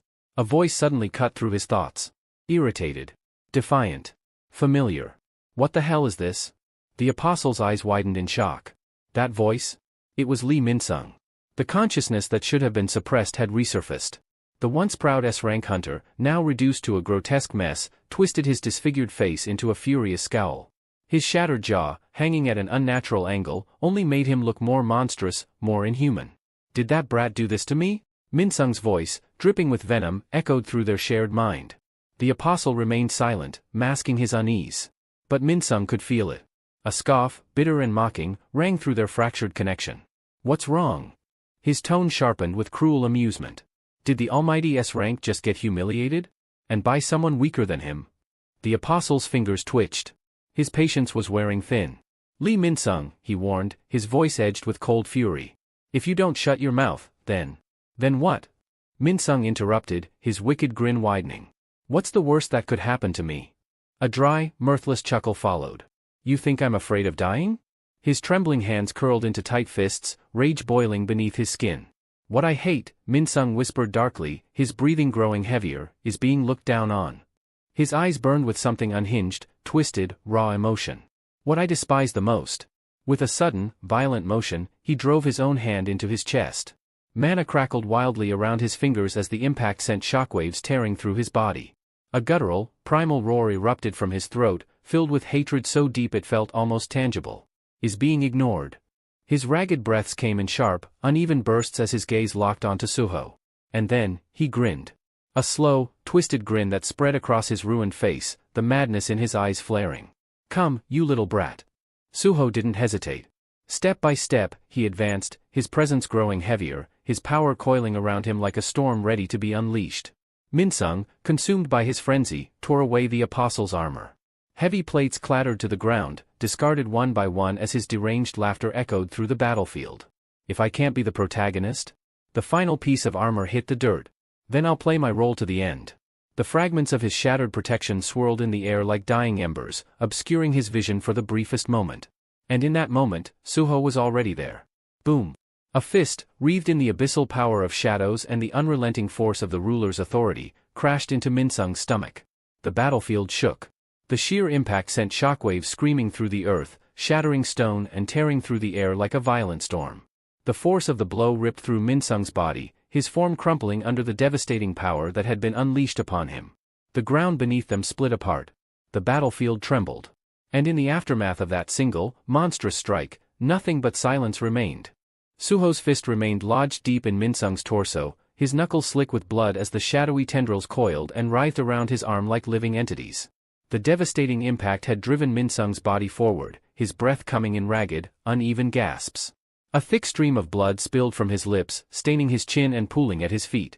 His entire frame trembled, his strength rapidly draining away, his body betraying him in its final moments. At first, the cracks on his face were barely noticeable, thin, hairline fractures splintering across his skin. But within seconds, they spread like a spiderweb, splintering wider and deeper, as if his very existence was shattering from within. The apostle's power, once an overwhelming force that consumed him, was now crumbling away, peeling off in jagged shards. The armor that once encased him, that had given him the illusion of invincibility, was disintegrating piece by piece. All that remained was a broken man. Min-sung's fingers twitched, weakly reaching for his shattered jaw, as though trying to hold himself together, to regain some semblance of control. He attempted to speak, to force out a final statement, something, anything, but all that escaped were low, garbled noises, barely recognizable as words. Each effort sent a new wave of agony through his fractured form. His vision blurred, his limbs shook, but his thoughts remained sharp, screaming in defiance. Not only is there a damn hole in my stomach, I can't even say my last words. A bitter laugh died in his throat. His body swayed, unsteady, but his mind refused to accept the inevitable. When that thing first appeared in front of me, his thoughts wavered, interrupted by the steady drip of blood from his lips, splattering onto the ruined ground beneath him. His body convulsed, every nerve screaming under the weight of impending death. For so long, he had convinced himself that he was different. That he was chosen. That he had the power to bend the world to his will, to reshape it into something better, something that belonged to him. But in the end, he was no different from the rest. He was dying, just like everyone else. Then, a sharp, piercing pain stabbed through his skull, but this wasn't from his injuries. It was something else. A memory. A memory he hadn't thought of in years. Lim Taigu. His body stiffened, and for a moment, the burning rage in his chest outshone the pain. Why the hell am I thinking about that idiot right now? The image of Taigu flashed through his mind, his ever-present smug expression, the face that had always looked down on him, taunting him even in death. Minsung's fingers twitched. Anger roiled inside him, bubbling just beneath the surface, but his body had long since passed the point of obeying him. He was too weak to fight, too weak to lash out, too weak to change anything now. Still, he forced his arm up, trembling violently as he struggled to lift his hand. Even if his voice failed him. Even if his body collapsed. Even if death clawed at him from all sides. There was one thing he refused to allow. With the last remnants of his will, he raised his trembling fingers, defiant to the very end. Don't you dare look down on me. The thought clung to him like a dying ember, flickering weakly before fading into the cold. He willed his body to move, to hold on to the last shreds of defiance, but his limbs betrayed him. The strength that had carried him this far had finally abandoned him. His trembling hand, once raised in protest, fell limply to his side. The fight was over. He tried to laugh, to mock his fate with one last sneer, but his shattered jaw turned it into nothing more than a broken wheeze, pathetic, weak, unworthy of the name Lee Min-sung. The so-called superstar, the one who should have been celebrated, acknowledged, revered. His bloodied gaze drifted toward Suho, his vision blurring at the edges, darkening like a curtain closing on his final act.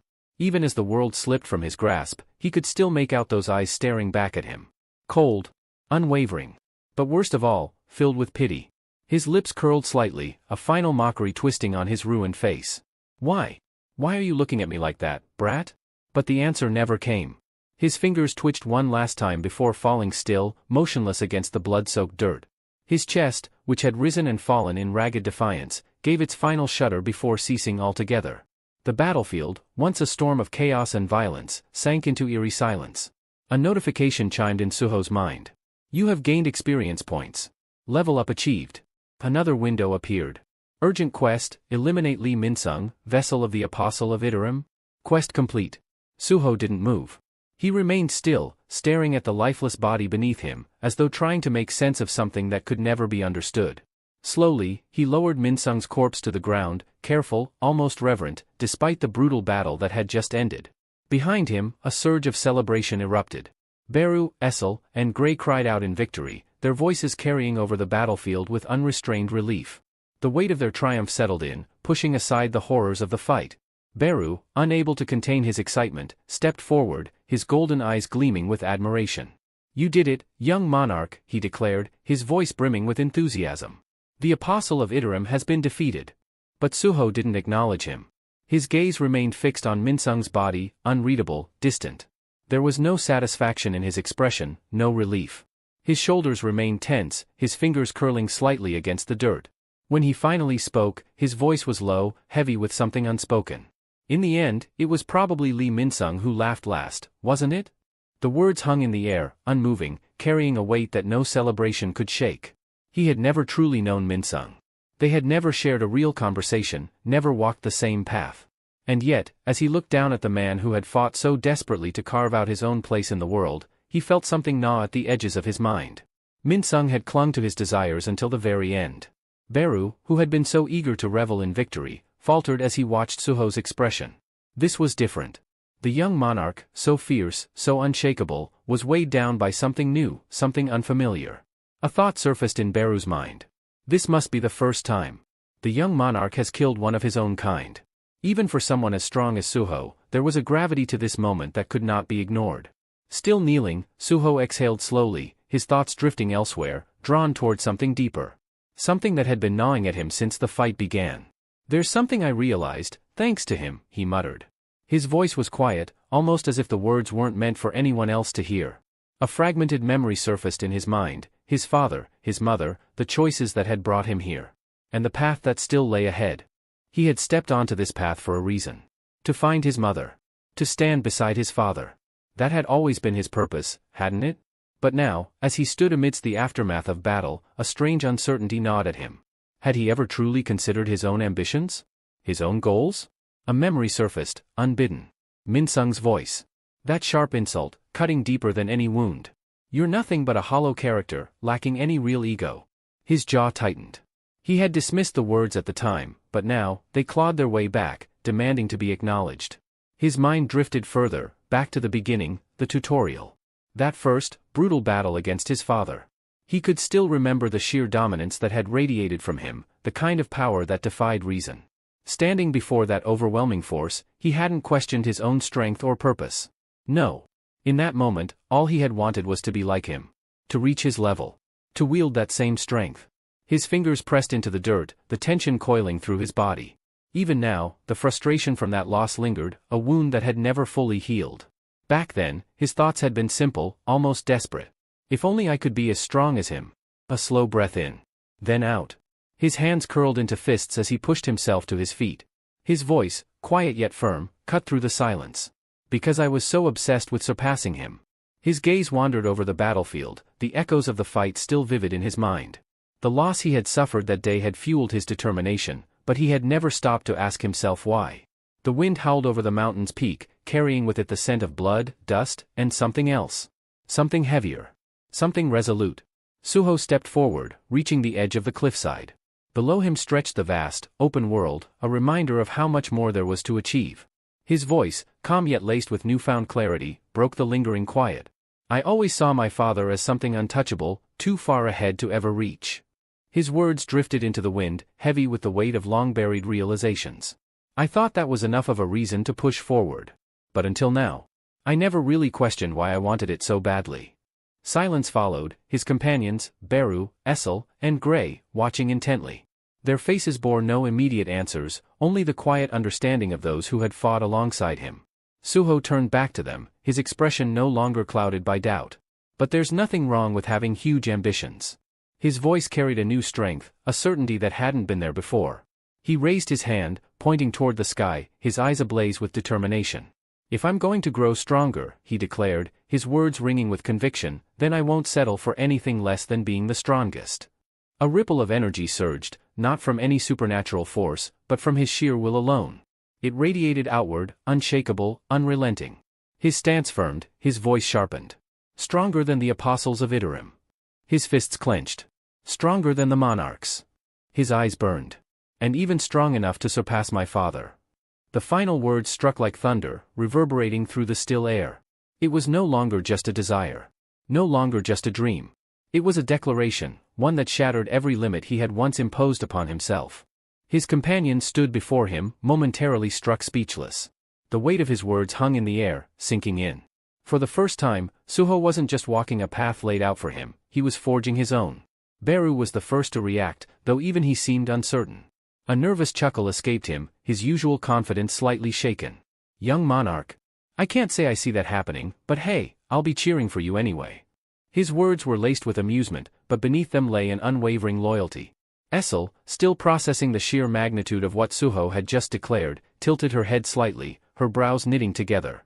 Wouldn't surpassing Lord Jinwoo be, well, nearly impossible, she asked, her voice filled with genuine curiosity rather than skepticism. Suho sighed dramatically, crossing his arms. Wow, thanks for all the encouragement, he muttered, his words dripping with sarcasm. Of course, this was how they'd react. He wasn't surprised. Why would they believe him? To them, his goal probably sounded absurd, unrealistic. But that only fueled his determination further. Rather than dwell on their doubt, he turned his focus to something more immediate. I should check my rewards. The moment the thought crossed his mind, a soft blue glow flickered into existence before his eyes, summoning his system window. A flood of notifications filled his vision. You have gained experience points. You have leveled up. You have unlocked a class change quest. Suho's brow arched slightly in interest. A class change quest? His eyes scanned the new prompt that had appeared. Do you accept the class change quest? Understanding dawned on him. So once you reach level 40, you're eligible for a class change? He hadn't expected it to happen so soon. Quickly pulling up his status window, his gaze locked onto the updated details. Level, 40. Class, none. Subclass, Wolf Slayer. A smirk tugged at his lips, excitement sparking in his eyes. Looks like that empty class slot is finally getting filled, he murmured under his breath. Deep in thought, he remained immersed in the possibilities ahead, unaware that he was being watched. Far beyond the reach of his perception, something lingered. A presence. The apostle of Iterum had not vanished. Even after losing control of Lee Min-sung's body, he remained silent, observing, waiting. Above the battlefield, beyond the reach of any ordinary being, the apostle hovered in silence. His massive wings spread wide, blending seamlessly with the night sky, his presence completely concealed. From this vantage point, he observed Suho with an expression of quiet intrigue, golden eyes gleaming as if he were studying something fascinating. A slow, amused chuckle escaped him as his fingers absently combed through strands of silver hair. "How careless of me," he murmured, his voice laced with amusement. To think the black mask held such potential. His amusement, however, was short-lived. His expression darkened, lips curling into a sinister smirk as his gaze fixated on Suho with newfound intensity. "As expected, someone like you will have to become ours." Power stirred within him, ancient and potent, as he reached inward, tapping into something long forgotten, an ability that had only recently been restored. A whisper of power surged through his body as he mused to himself. "One of the authorities of my true form, the scales of equivalent exchange." His smirk widened, his voice a quiet whisper of malice. "With this, I can convert what I possess into something of equal worth." The moment his power was unleashed, an invisible force spread outward like ripples in a pond, latching on to all those who had dared to consume stardust, the forbidden substance that granted power beyond their limits. A heartbeat later, chaos erupted. Nearby hunters let out strangled cries as their bodies seized uncontrollably. Their limbs trembled, their veins bulging as an unseen force wrenched something vital from them. One by one, they collapsed, writhing in agony as their very essence was siphoned away. Screams turned into pitiful gasps as their strength, their vitality, everything they had gained from the tainted substance was drained away. Flesh withered, eyes dulled, and bodies crumpled like empty husks. And all of it, every last drop of stolen life, flowed into the apostle. A surge of raw, unfiltered mana pulsed through his veins, his body trembling with its intoxicating rush. He exhaled slowly, relishing the feeling as his wings flared behind him, catching the wind with renewed vigor. His fingers tingled with unrestrained power, and he clenched his hands into fists, a breath of satisfaction escaping his lips. "Yes, this is the feeling," he whispered, his voice carrying a cruel delight. A flicker of light gathered in his palm, swirling as he condensed a fragment of pure stardust, an unstable yet deadly essence. A new, wicked idea took shape in his mind as he molded his mana, crafting a bow of pure energy with the stardust fragment as its arrowhead. The weapon pulsed ominously, the sheer force of its existence distorting the air around it. Drawing back the bowstring, his golden eyes locked onto his target. Far below, high on the mountain's peak, Suho stood motionless, completely unaware of the impending danger. On the mountaintop, Beru's sharp gaze flickered with unease. A gnawing sense of foreboding settled deep in his chest as he turned toward Suho, his instincts flaring with urgency. "Young monarch," Beru spoke abruptly, his voice firm yet laced with concern. "I will search through Lee Min-sung's memories to uncover anything about the apostle of Iterum." Suho's expression darkened as he cast one last glance at Lee Min-sung's lifeless body. His jaw tightened, and after a moment of silence, he gave a small nod. "I'll leave it to you, Beru." His mind drifted as his gaze lingered on the fallen foe. What had driven Lee Min-sung to this point? Had he come to resent the world after the cataclysm? If I had never become a player? Before he could complete the thought, agony exploded through his body. A searing force tore through his core, violent and excruciating. His breath hitched as his eyes widened in shock. The pain was unlike anything he had ever felt before, raw and consuming. His entire body convulsed as a brutal shockwave ripped through his nerves, the sheer impact sending tremors down to his very bones. It only took him a fraction of a second to realize, he had been struck. His gaze snapped downward, his mind struggling to comprehend the sight before him. Embedded deep into his abdomen was a glowing, pulsing mass, a fragment of pure stardust. A guttural, strained cry ripped from his throat as his blood splattered onto the ground, staining the rocky terrain beneath him. His vision blurred at the edges, his breath coming in sharp, ragged gasps. His body instinctively fought to contain the pain, but it was overwhelming, spreading like wildfire through every fiber of his being. His companion stood frozen in horror. Beru's face was stiff with disbelief. Essel's eyes widened, her fingers tightening around her weapon. Gray took a step forward, his lips parting as if to speak, but no words came. The golden light of the stardust fragment pulsed ominously, its influence creeping through Suho's veins like a living parasite. He clenched his teeth, forcing himself to move, to turn his head, to see. An attack, but from where? Who? His thoughts were violently cut off as his body spasmed once more. A foreign energy surged within him, something unnatural, something invasive. Above, far beyond reach, the apostle hovered, watching the scene unfold with smug satisfaction. A slow, sinister grin spread across his face, his golden eyes gleaming with twisted amusement. Perfect, he murmured to himself, his voice dripping with sadistic pleasure. One step closer. He flexed his fingers slightly, feeling the resonance of the stardust fragment now embedded in Suho's body. The connection was formed. A thread of control, subtle yet binding, tethered the young monarch to his influence. Below, Suho dropped to his knees. His hands dug into the dirt as his entire body trembled, his control slipping away. Shadows rippled violently around him, writhing chaotically as if they no longer obeyed his will. Each breath he took was shallow and strained, his insides twisting in unbearable agony. It felt like something was crawling through his mind, clawing at his very essence, attempting to overwrite his consciousness. A foreign presence. Something trying to take hold. As the thought surfaced, the system notifications flickered before his eyes. Permanent effect, longevity, active. Immunity to all diseases, poisons, and abnormal status effects, active. A brief, fleeting relief washed over him. But then, status effect dispel attempt, failed. A cold shiver ran down his spine. The system frantically attempted to identify the foreign energy invading Suho's body. It classified the anomaly as mist burn infection, a data-based affliction linked to an external force. Immediately, the system initiated countermeasures. Analyzing. Attempting to purge mist burn infection data. Dispel failed. The message flashed before him, followed by another attempt. System instability detected, cause, interference from otherworldly substances. The system's internal defenses struggled against the unknown force. Longevity is attempting to heal using mist burn infection data? Failed. Retrying in 3, 2, 1. Failed. The notifications kept coming, each one marking another failure. Above, the apostle's smirk widened as he watched Suho writhe in agony. A sinister satisfaction glimmered in his golden eyes. Yes, he murmured, his voice barely above a whisper. With this, the authority of darkness is within our grasp. But then, something shifted. His smirk faltered. His expression twisted. A flicker of uncertainty passed through his gaze before it turned to outright shock. Suho's body convulsed violently, but instead of succumbing to the stardust's influence, a powerful force within him repelled it. The foreign energy recoiled as though rejected by something far greater. Another system notification appeared. Status effect analysis succeeded. Status effect dispelled. System recovery in progress. The apostle's eyes widened. Impossible. Below, Beru, Essel, and Gray rushed to Suho's side. Panic was evident in their faces as they saw him trembling, his skin pale and drenched in sweat. His breath came in sharp, erratic gasps, his body still racked with pain. Beru clenched his fists, frustration and helplessness twisting his features. "Young monarch, hold on," he urged, his voice unusually unsteady. "Just, hold on." Essel bit her lip, desperately searching for a way to help, but the sheer intensity of Suho's suffering made her stomach twist in dread.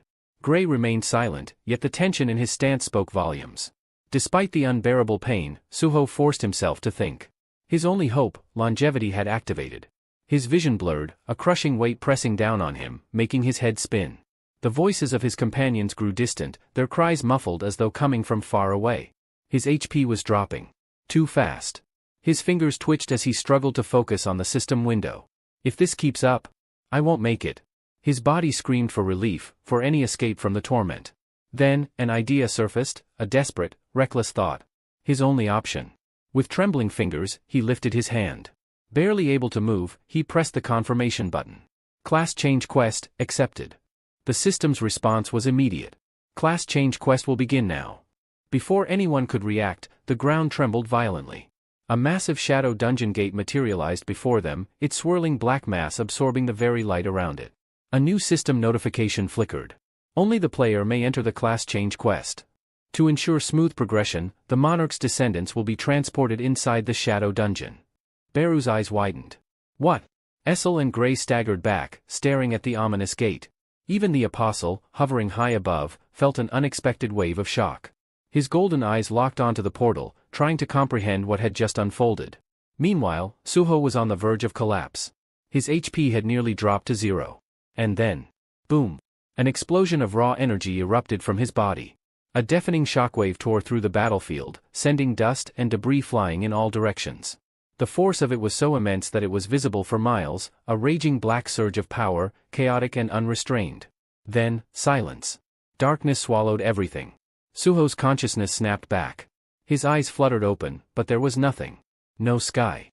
No ground. No light. No sense of direction. Where am I? Everything was pitch black.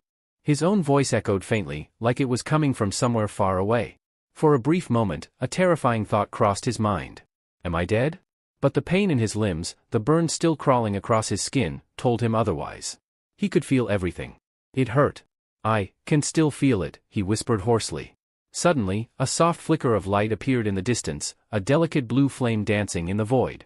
It cast a dim glow, chasing away the oppressive blackness around him. His breathing steadied. He was alive. His heart thudded rapidly in his chest as clarity began to return. As his eyes adjusted to the faint illumination, his gaze swept across his surroundings. What he saw next made his breath hitch. He was no longer outside. No battlefield. No mountain. He sat on smooth ground, fully healed, no trace of injury, inside an expansive, endless corridor that stretched far beyond sight. The architecture around him was alien, ancient, and grand. His throat tightened as he swallowed hard. What is this place? Elsewhere, back on the mountain summit where the brutal confrontation had just taken place, the battlefield lay eerily silent. The air still crackled faintly with leftover energy, and the ground bore the marks of an intense clash. But the victor was gone. In a blur of golden light, the apostle descended from above, landing gracefully on the scorched earth. His eyes scanned the terrain with sharp precision, immediately settling on Li Minsung's corpse. The body was broken, lifeless, unmoving. But something else was missing. No Suho. No shadow soldiers. No traces of the allies who had been there. The apostle's expression hardened as he examined the area.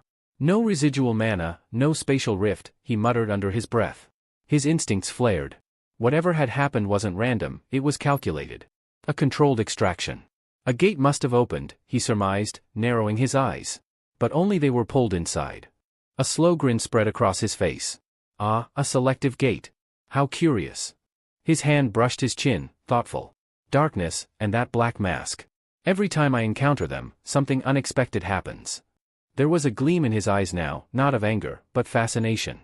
What a thrilling mystery this is becoming. Meanwhile, deep inside the newly formed shadow dungeon, Suho balanced silently on one hand, his entire frame suspended above the cold stone floor. His posture was immaculate, unmoving, save for the occasional droplet of sweat that slid down his temple and fell onto the ground. His breathing was slow and measured. He wasn't meditating, he was testing his own body. There was no grimace, no pain. His face remained unreadable as he muttered quietly. The wound in my abdomen, it vanished on the way here. His fingers curled slightly as he shifted weight.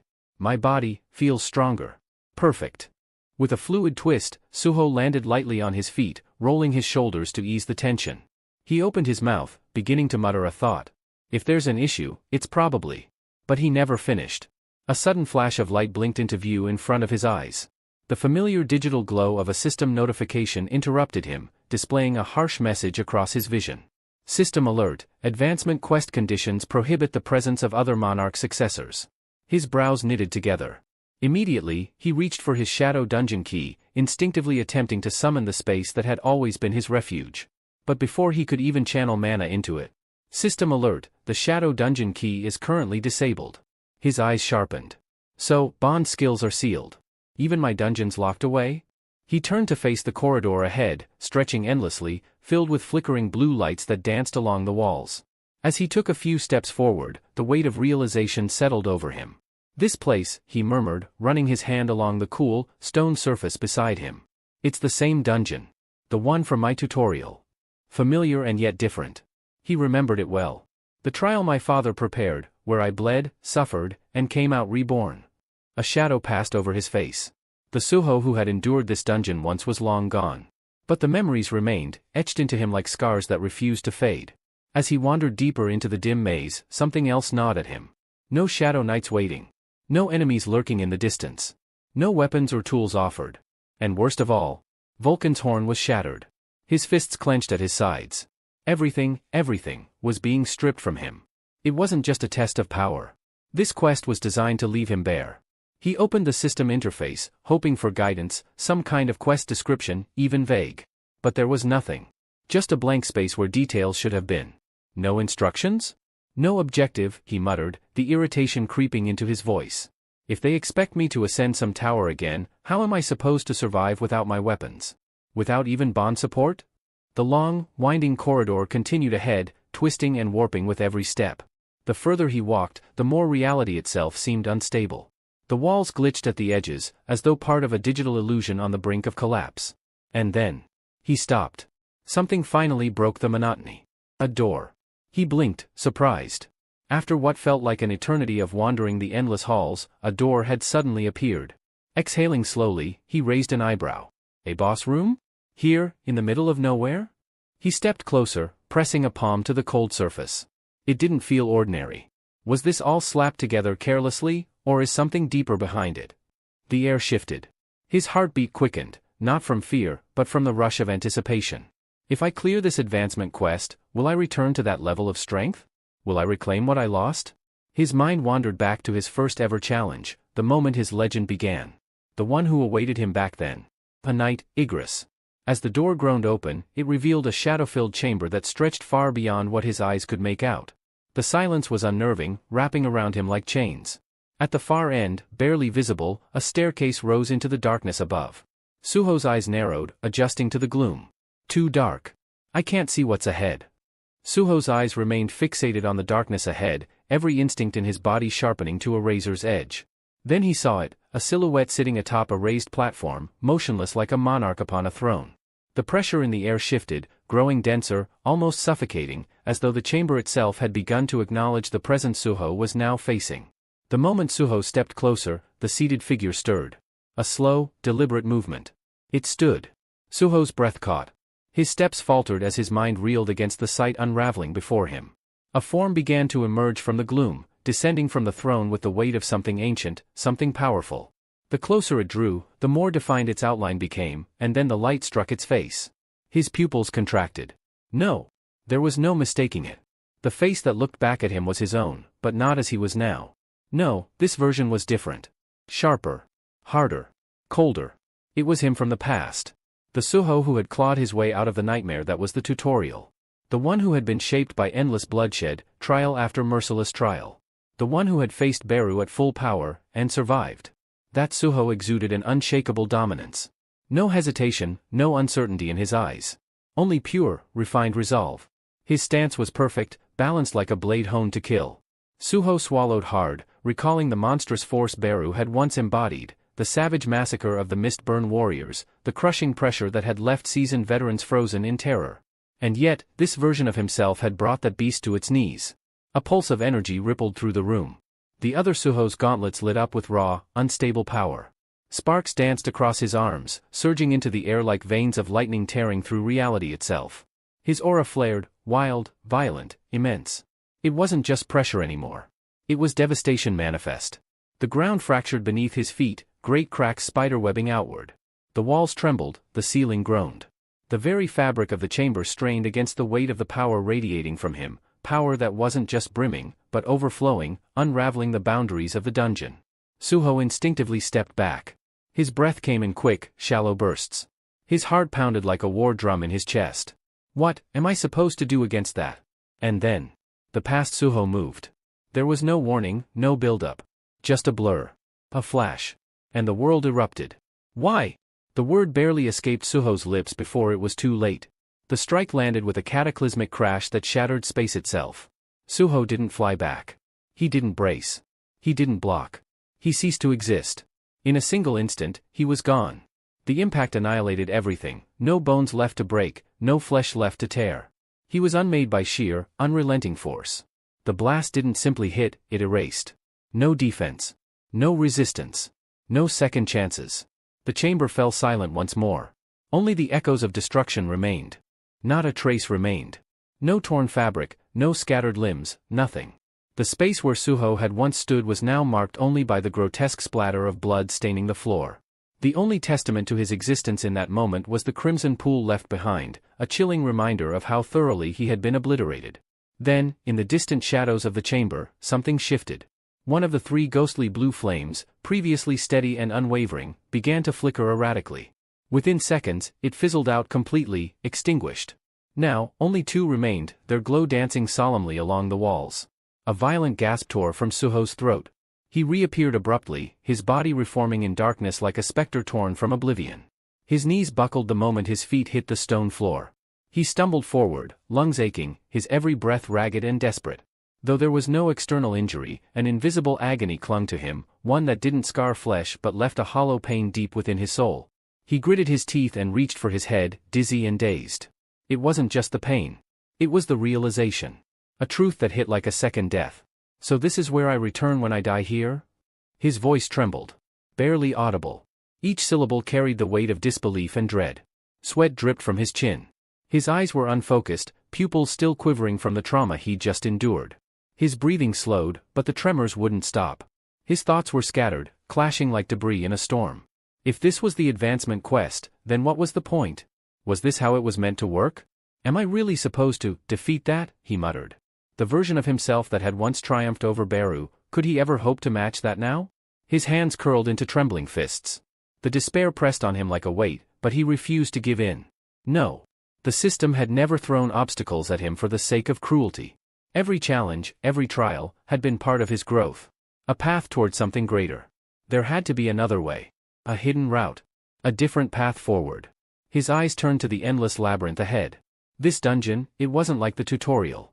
Not just a single arena or a straightforward battleground. The structure was too complex. Too scattered. Multiple corridors. Multiple chambers. The boss room he'd found earlier, it had been placed too randomly. Which meant, there must be others, he whispered, the spark of hope returning to his voice.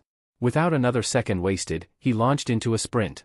His feet echoed against the cold stone floor as he weaved through the twisted halls, the eerie glow of blue fire lighting his path. His breaths grew steady, mind clearing with each step.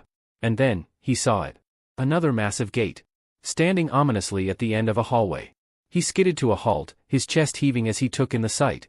A sharp grin pulled at his lips. Just as he had hoped, another boss room. Wiping the sweat from his brow, he steadied his breathing, bringing his thoughts into focus. He hadn't failed. Not yet. This wasn't over. As long as there were more doors, more chances, he would keep moving forward.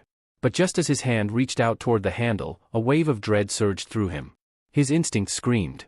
Stop. His entire body tensed. Something was wrong. It was too quiet. Too still. His gaze narrowed. What's waiting behind this door, he thought, doubt creeping in. A flicker of hesitation gripped him. Should he really charge in blindly again? What if this opponent was worse? What if it wasn't his past self, but something more? But no. He couldn't afford to falter. Not now. Whatever lurked behind this gate, it had to be a better alternative than facing himself again. Jaw tight, heart pounding, Suho braced himself. His hand pushed against the cold metal. The massive doors groaned as they began to open. And the moment the gap widened, his entire body froze. Eyes wide. Breath caught. His expression collapsed into sheer disbelief. What he saw inside left him stunned beyond words. What lay before Suho was surreal. The last thing he expected to find behind the towering gate was a room filled with scattered children's toys, worn stuffed animals, wooden figurines, and colorful puzzle pieces littered the stone floor. The playful remnants of a nursery were wildly out of place in a dungeon this ominous. The air remained thick and oppressive, yet it clashed violently with the innocence suggested by the childlike clutter. Suho's eyes narrowed as he took in the eerie sight. What is this place? And then, his gaze drifted to the center of the room. Amidst the disarray, a lone child sat quietly on the ground, his small frame surrounded by the mess of toys. He seemed utterly absorbed, fiddling with blocks as if the gloom around him didn't exist. But the moment Suho took a cautious step forward, the child's hand stilled. A dreadful silence followed, so profound it made Suho's skin crawl. The child slowly turned his head. Their eyes met. In an instant, Suho's breath hitched in his throat, his pulse accelerating like a drumbeat in chaos. The boy's face, once innocent and serene, warped into something chilling, his features hardened, his expression clouded with menace. But it wasn't the malice that struck Suho the hardest. It was recognition. A sickening chill ran through his veins as realization dawned like a hammer blow. That's me. His childhood self. The boy in front of him, sitting so still in the heart of a battlefield of toys, was unmistakably him, years younger, but with eyes that gleamed with something far too powerful, far too dangerous. Suho staggered back a step, struggling to reconcile the image. What kind of twisted nightmare was this dungeon dragging him through? Was he really being forced to confront himself, again? But this time, as a child? He clenched his jaw, trying to dismiss the thought. This had to be some illusion, some trick. There was no way the system expected him to fight a kid, even if that kid was himself. But before he could fully deny the idea, the boy moved. And everything changed. Every toy on the floor, the dolls, the wooden horses, even the puzzle pieces, began to rise into the air, slowly and silently. The sight was disturbingly unnatural, as though some unseen puppeteer was pulling them upward on invisible strings. But the true terror came next. The child himself began to float. Lifted by no visible force, the younger Suho hovered above the ground as if gravity had simply released him. A dense, pitch-black aura enveloped his small body, its oppressive weight rippling through the chamber like a dark tide. The air grew heavier, harder to breathe, as the energy around the boy twisted reality itself. Suho instinctively tried to move, but he couldn't. Panic surged through him. He gritted his teeth, trying to force even a finger to respond. He was locked in place. Paralyzed. His mind raced to find the cause, and then it hit him like a slap to the face. This is ruler's authority. The same powerful force that only high-level beings could wield. Suho had experienced it before, but never like this. Never from himself. And yet, the proof hovered just meters away, staring him down with cold, merciless eyes. Still suspended midair, the younger Suho slowly lifted one hand. He raised a small finger and pointed directly at Suho, not with aggression, but with unsettling calm, like a child idly choosing a toy to play with. Then, with the slightest motion, he shifted the angle of that finger. That tiny movement was all it took. A sudden, nauseating sensation struck Suho. His vision blurred, warping violently, as if the entire world around him had started spinning out of control. Reality twisted and cracked, the air growing unstable. Then, snap. A blinding pain exploded through Suho's neck as his head was yanked violently to the side, the sound of bones twisting echoing through the chamber.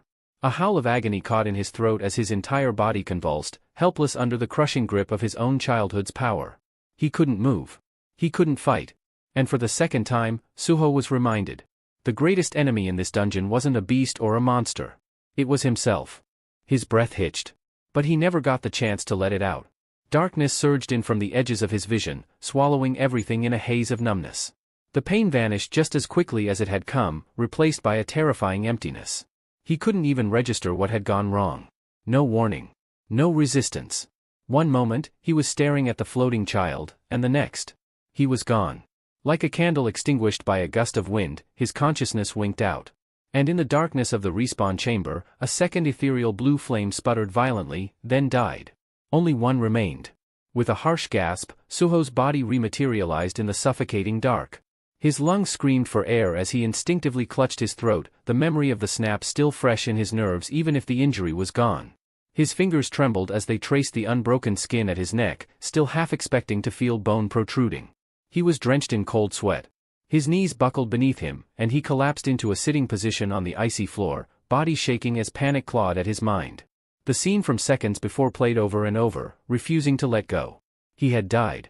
Instantly. Killed by a child. No, a younger version of himself. He choked back a shudder. His nails scraped against the stone as he leaned forward, his body curling inward like he could physically protect himself from the overwhelming truth pressing in. This is madness. It didn't matter whether it was his past self, the Suho who'd once stood victorious over Beru, or the innocent-looking child now wielding devastating power. Neither opponent was within his reach. He couldn't even scratch them. He was being crushed. Repeatedly. And without any way to fight back. Frustration and fear surged inside him like twin storms colliding. How the hell am I supposed to beat this? His breath quickened, his heart slamming against his chest. And then, another thought struck him like a dagger to the gut. His eyes shot to the wall. There it was, the final flame. Still flickering, still burning, but barely. His stomach twisted. In the tutorial? I had 3 lives. 2 were gone. 1 remained. His breath grew shallow as he stared at that fragile wisp of light, realization crashing over him like a tidal wave. If he died again, if he failed one more time, it would be over. But then, something strange pulled at his attention. Movement. Blue light, faint, but everywhere. He blinked rapidly and looked up. His eyes widened. The chamber wasn't just holding his lone flame. There were hundreds of them. Blue fire danced along the walls, high into the ceiling, scattered across every surface. An entire graveyard of lives burned quietly in the shadows of the dungeon, each one a silent witness to failure. His breath caught in his throat again. But not out of fear this time. Confusion. Something was wrong. Not all the flames were behaving as they should. Some flickered violently, others twitched unnaturally, distorting like corrupted data. A few even glitched entirely, vanishing momentarily before sparking back into existence. The air around them shimmered, like the very system holding the dungeon together was beginning to unravel. His instinct screamed at him. And then, the screen blinked before him. A system notification. System error detected. Anomalous interference from an unknown external entity. Contamination of environment confirmed. Suho stared, his jaw tightening. What? External entity? Was something messing with the system itself? He didn't have time to process it. Another alert appeared before the first could even fade. Mission directive. Eliminate the entity beyond the gate before all allotted lives are lost. The words hit harder than any attack. The entity beyond the gate. The being that had ended him in a blink. Twice.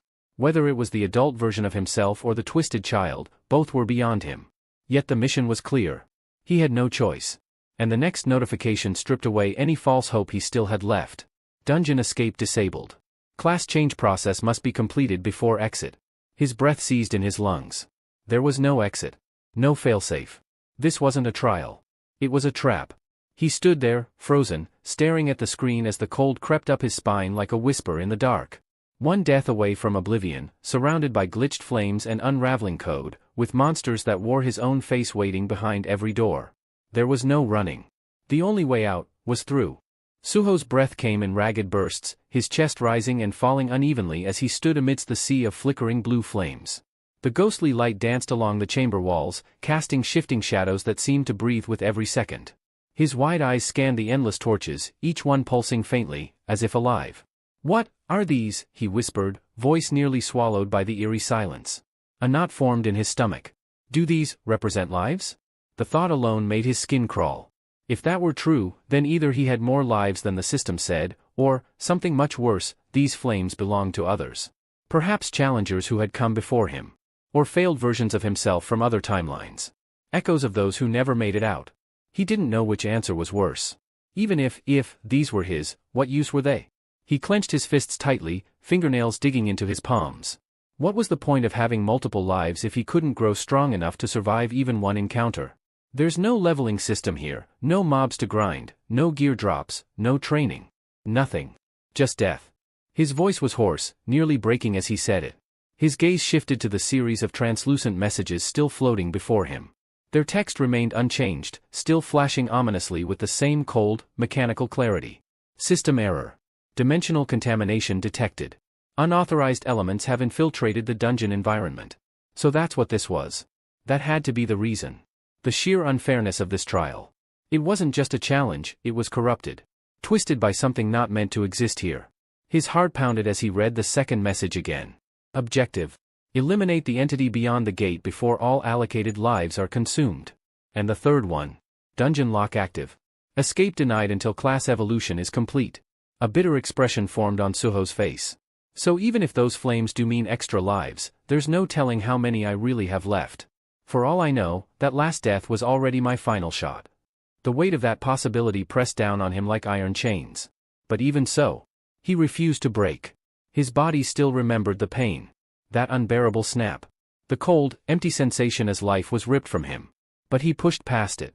With trembling arms and legs like stone, he forced himself to his feet. His breathing was shaky, but his voice was steady now. I have to keep going. I can't stop. Around him, the twisted dungeon sprawled in all directions, a chaotic mesh of curved halls, offbeat passageways, and strangely shaped doors that defied logic. It wasn't a layout designed to be solved. It was meant to confuse, to disorient. A maze built by something inhuman. His eyes narrowed as he studied the layout. There were at least 2 boss rooms so far. If there are more, just how massive is this place? The uncertainty coiled in his chest like a serpent. Still, there was time. He could search. He could learn. Maybe find something. A clue. A flaw.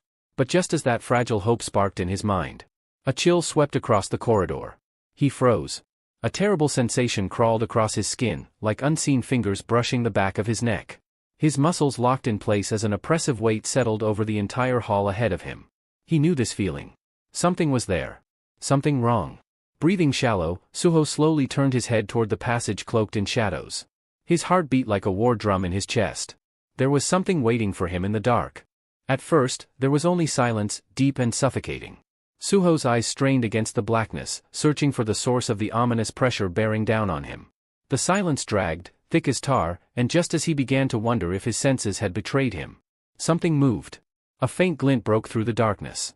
It was small, almost imperceptible at first, floating with unnatural grace toward the edge of the torchlight.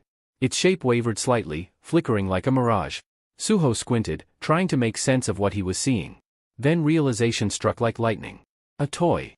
His stomach twisted violently, dread surging up his throat. Another one emerged, then another. Dozens of them drifted out from the shadows, suspended midair as if pulled along by invisible threads. Their presence made the air feel heavier, colder. The hollow look in their eyes, the way they moved, unnatural, wrong. And then, at the center of that eerie procession, he appeared. A small child floated between them, silent and motionless, his body surrounded by the orbiting swarm of playthings. His features were unmistakable. It was Suho. Or rather, the warped, younger version of him. A miniature replica born from a nightmare. His face remained half-veiled in shadow, but his eyes, they glowed. Not with innocence, but with something ancient, cruel, and devastatingly powerful. Suho felt the blood drain from his face. Every muscle in his body froze. He couldn't breathe. That thing wasn't just a version of him. It was him, and yet something entirely else. "Why is he here?" he whispered hoarsely, stumbling a step backward. His thoughts were spiraling. Did the gate open? Did he leave the boss room? His instinct screamed at him to move. To run. Without thinking, Suho spun around and dashed into the twisting maze of stone corridors, his heart thundering in his chest. "I need to get away, I need to escape." But he didn't get far. With a sharp pop, a searing pain exploded in his leg. A deafening tear filled the air as something ripped clean through his calf. The force of the impact flung him to the ground with brutal force. His palms scraped across the stone as he caught himself, teeth clenched against the agony. He gasped, breath stuttering. Blood gushed from a gaping wound, his leg shredded by the blast. Trembling, he looked behind him, and saw it. One of the floating toys was gone. In its place, a trail of smoke drifted through the air. It exploded on me. The realization sent another wave of nausea washing over him. He turned his gaze back toward the child, toward the warped version of himself. The boy still floated, calm and silent, unaffected by the carnage. He didn't even blink. Suho's eyes widened in horror. This power? That level of control? How can he manipulate so many objects with such lethal precision? Just with his authority alone? The question spiraled unanswered. His mind scrambled for options, some kind of strategy, any way to survive. But before even a single plan could form, a new pressure pressed against his back. Colder. Heavier. Stronger. A second presence had entered the fray.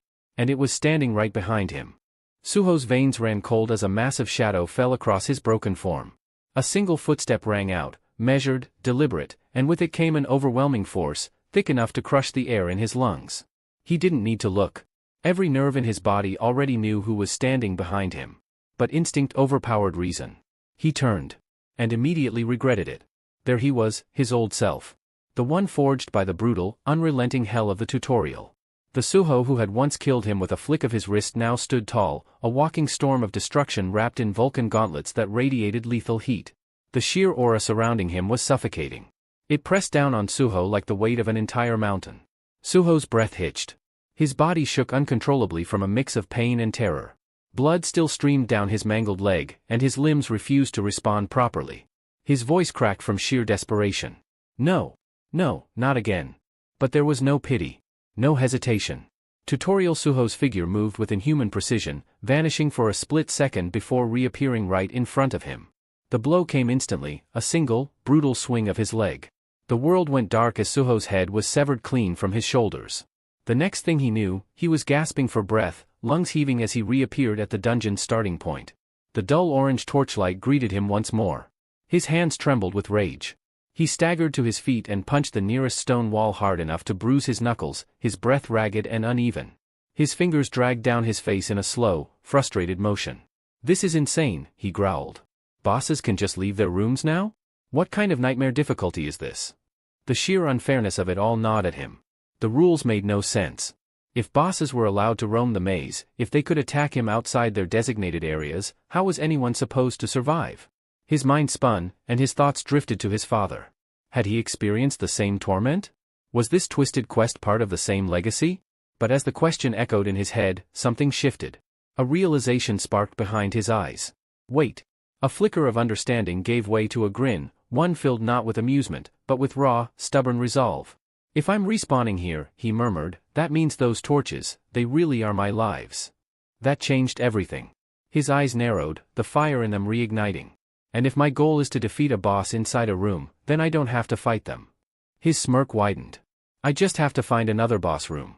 One I can actually win against. Of course, none of that erased the impossible odds stacked against him. No sooner had he steadied his breathing than the floor trembled again. He wasn't alone. A cold, bone-deep chill ran down his spine as he slowly turned his head, only to meet that same merciless gaze. Tutorial Suho had returned, his presence oppressive, his movements utterly silent. Suho barely had time to flinch. In the next instant, his body exploded under the force of another devastating strike, faster than lightning, more brutal than any monster he'd faced. And just like that, he was dead again. There was nothing left of him. No remains. No trace that he'd ever stood there at all.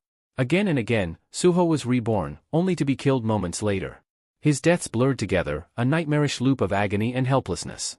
Sometimes it was baby Suho, drifting like a ghost through the air, his chubby fingers twitching slightly, and with just that, invisible forces shredded Suho's body apart like paper. Other times, it was Tutorial Suho who appeared without warning, merciless and mechanical, ending him in a single, brutal strike. Decapitated. Crushed. Blasted into chunks. Bone splintered. Flesh torn. Every death was more violent than the last. And yet, Suho endured. He clenched his jaw, swallowed the pain, and kept moving forward. Again and again. It doesn't matter. I can die 1,000 times if I have to. That single thought became his anchor. As long as he respawned, as long as his lives kept returning, he still had a chance. He could keep searching. Somewhere in this maze, there had to be another boss room, a way out that didn't lead straight to his slaughter. But then, something shifted. A quiet fear crept into his chest. A whisper of doubt that slithered into his thoughts, far more terrifying than death itself. His breathing hitched. His heartbeat stuttered. What if there isn't another room? The possibility chilled him. A system error. A corrupted dungeon. A glitch that left him trapped in a hopeless loop. What if this wasn't a trial of endurance? What if this was a punishment? A cage with no door? His knees gave way, and he slumped against the stone wall. His breath came in ragged bursts, shoulders trembling. His body still ached with phantom pain from his most recent death. His hands curled into fists so tight that his nails broke skin, dark blood welling beneath his fingers. He was exhausted. Not just in body, but in spirit. His head hung low. For the first time since entering the dungeon, the light in his eyes dimmed. This isn't a test, he whispered. This is hell. A nightmare where he couldn't grow stronger. Couldn't win. Couldn't escape. Just endless pain and rebirth. Despair clawed at his mind. He bit down hard on his lip until blood filled his mouth, hot and metallic. He wiped it away with a thumb, staring at the crimson stain like it held an answer. Then, something clicked. A memory surged to the surface. Words he had once spoken boldly, without hesitation. If I'm going to get stronger, then I want to be the strongest. He closed his eyes. Let the weight of that oath sink in. He'd said it like a promise, but now it felt like a chain. And yet, it gave him something solid to hold on to. No. He wouldn't break. A shaky breath escaped him as he dragged a hand through his damp, sweat-matted hair. His frustration boiled over, but he didn't scream. Didn't cry. Instead, he lowered one blood-slicked hand to the floor and began to press his finger against the stone. Slowly, deliberately, he started to draw. Marking the cold surface with lines, his own blood serving as ink. If I can't win, he muttered, voice steady, then I'll map every corner of this maze. Every death would become data. Every attempt a new route. I'll leave a trail. I'll create my own path. His eyes hardened with renewed determination. The hopelessness didn't vanish, but it was now tempered by something stronger. Resolve. Outside the dungeon, chaos was beginning to spread. A breaking news alert interrupted every major broadcast. The Hunters Association had declared an emergency ban on the use of stardust. The stimulant, once used in secret by countless hunters, had been revealed to cause severe memory degradation. Entire weeks, months of experience, erased in moments. An investigation was already underway. The authorities moved swiftly to trace the drug supply lines, determined to uncover the group responsible. Then, the real shock came. Breaking, former Vice Guildmaster of Reaper Guild, Lee Minsung, found dead on a mountain trail. The headlines exploded across news networks and social media. Early that morning, a hiker had stumbled upon the lifeless body of the famed hunter. Once revered as a hero, Praised for his strength, charm, and strategic mind, Lee Min-sung had become a central figure in a sprawling drug conspiracy. The revelation sent shockwaves through the world.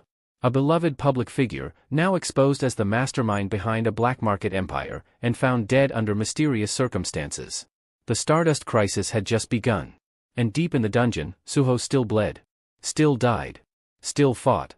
Unaware that the world above was beginning to unravel. The betrayal hit like a knife to the gut, especially for those who had once looked up to Lee Min-sung as a symbol of strength and honor. The Reaper Guild, caught in the fallout, swiftly released an official statement, promising full cooperation with the Hunters Association as the investigation unfolded. But even as the world around them adjusted to the shock, for some, the damage cut far deeper. In a private meeting room dimly lit by a single overhead light, Lim Tae-gu sat with his elbows on the polished table, head bowed slightly, fingers pinching the bridge of his nose. A long, exhausted sigh escaped him. More than just fatigue, it carried the weight of guilt and the ache of memories that refused to fade. His eyes, bloodshot and weary, stared blankly ahead as the same question haunted him over and over again. If I hadn't let him slip away, would any of this have happened? He dropped his hand, leaned forward slowly, and murmured with a voice thick with self-reproach, "This all started because of me." His knuckles whitened as he clenched his fists, the nails pressing painfully into his palms. Regret pooled in his chest like a lead weight. Across the table, the chairman of the Hunters Association studied him with a measured gaze. "Don't carry all the blame, Hunter Lim Tae-gu," the chairman said in a calm, composed tone. "You did what you could at the time." But Lim barely reacted. The words washed over him, leaving no impression. His gaze sharpened, lips tightening as he laced his fingers together in front of him, resting them just below his chin. "There's something off about Min-sung's death," he said quietly, but there was a steel edge beneath his words. His corpse, it was distorted. Mutated, even. But he never possessed any transformation abilities. No shape-shifting. No enhancement-type traits.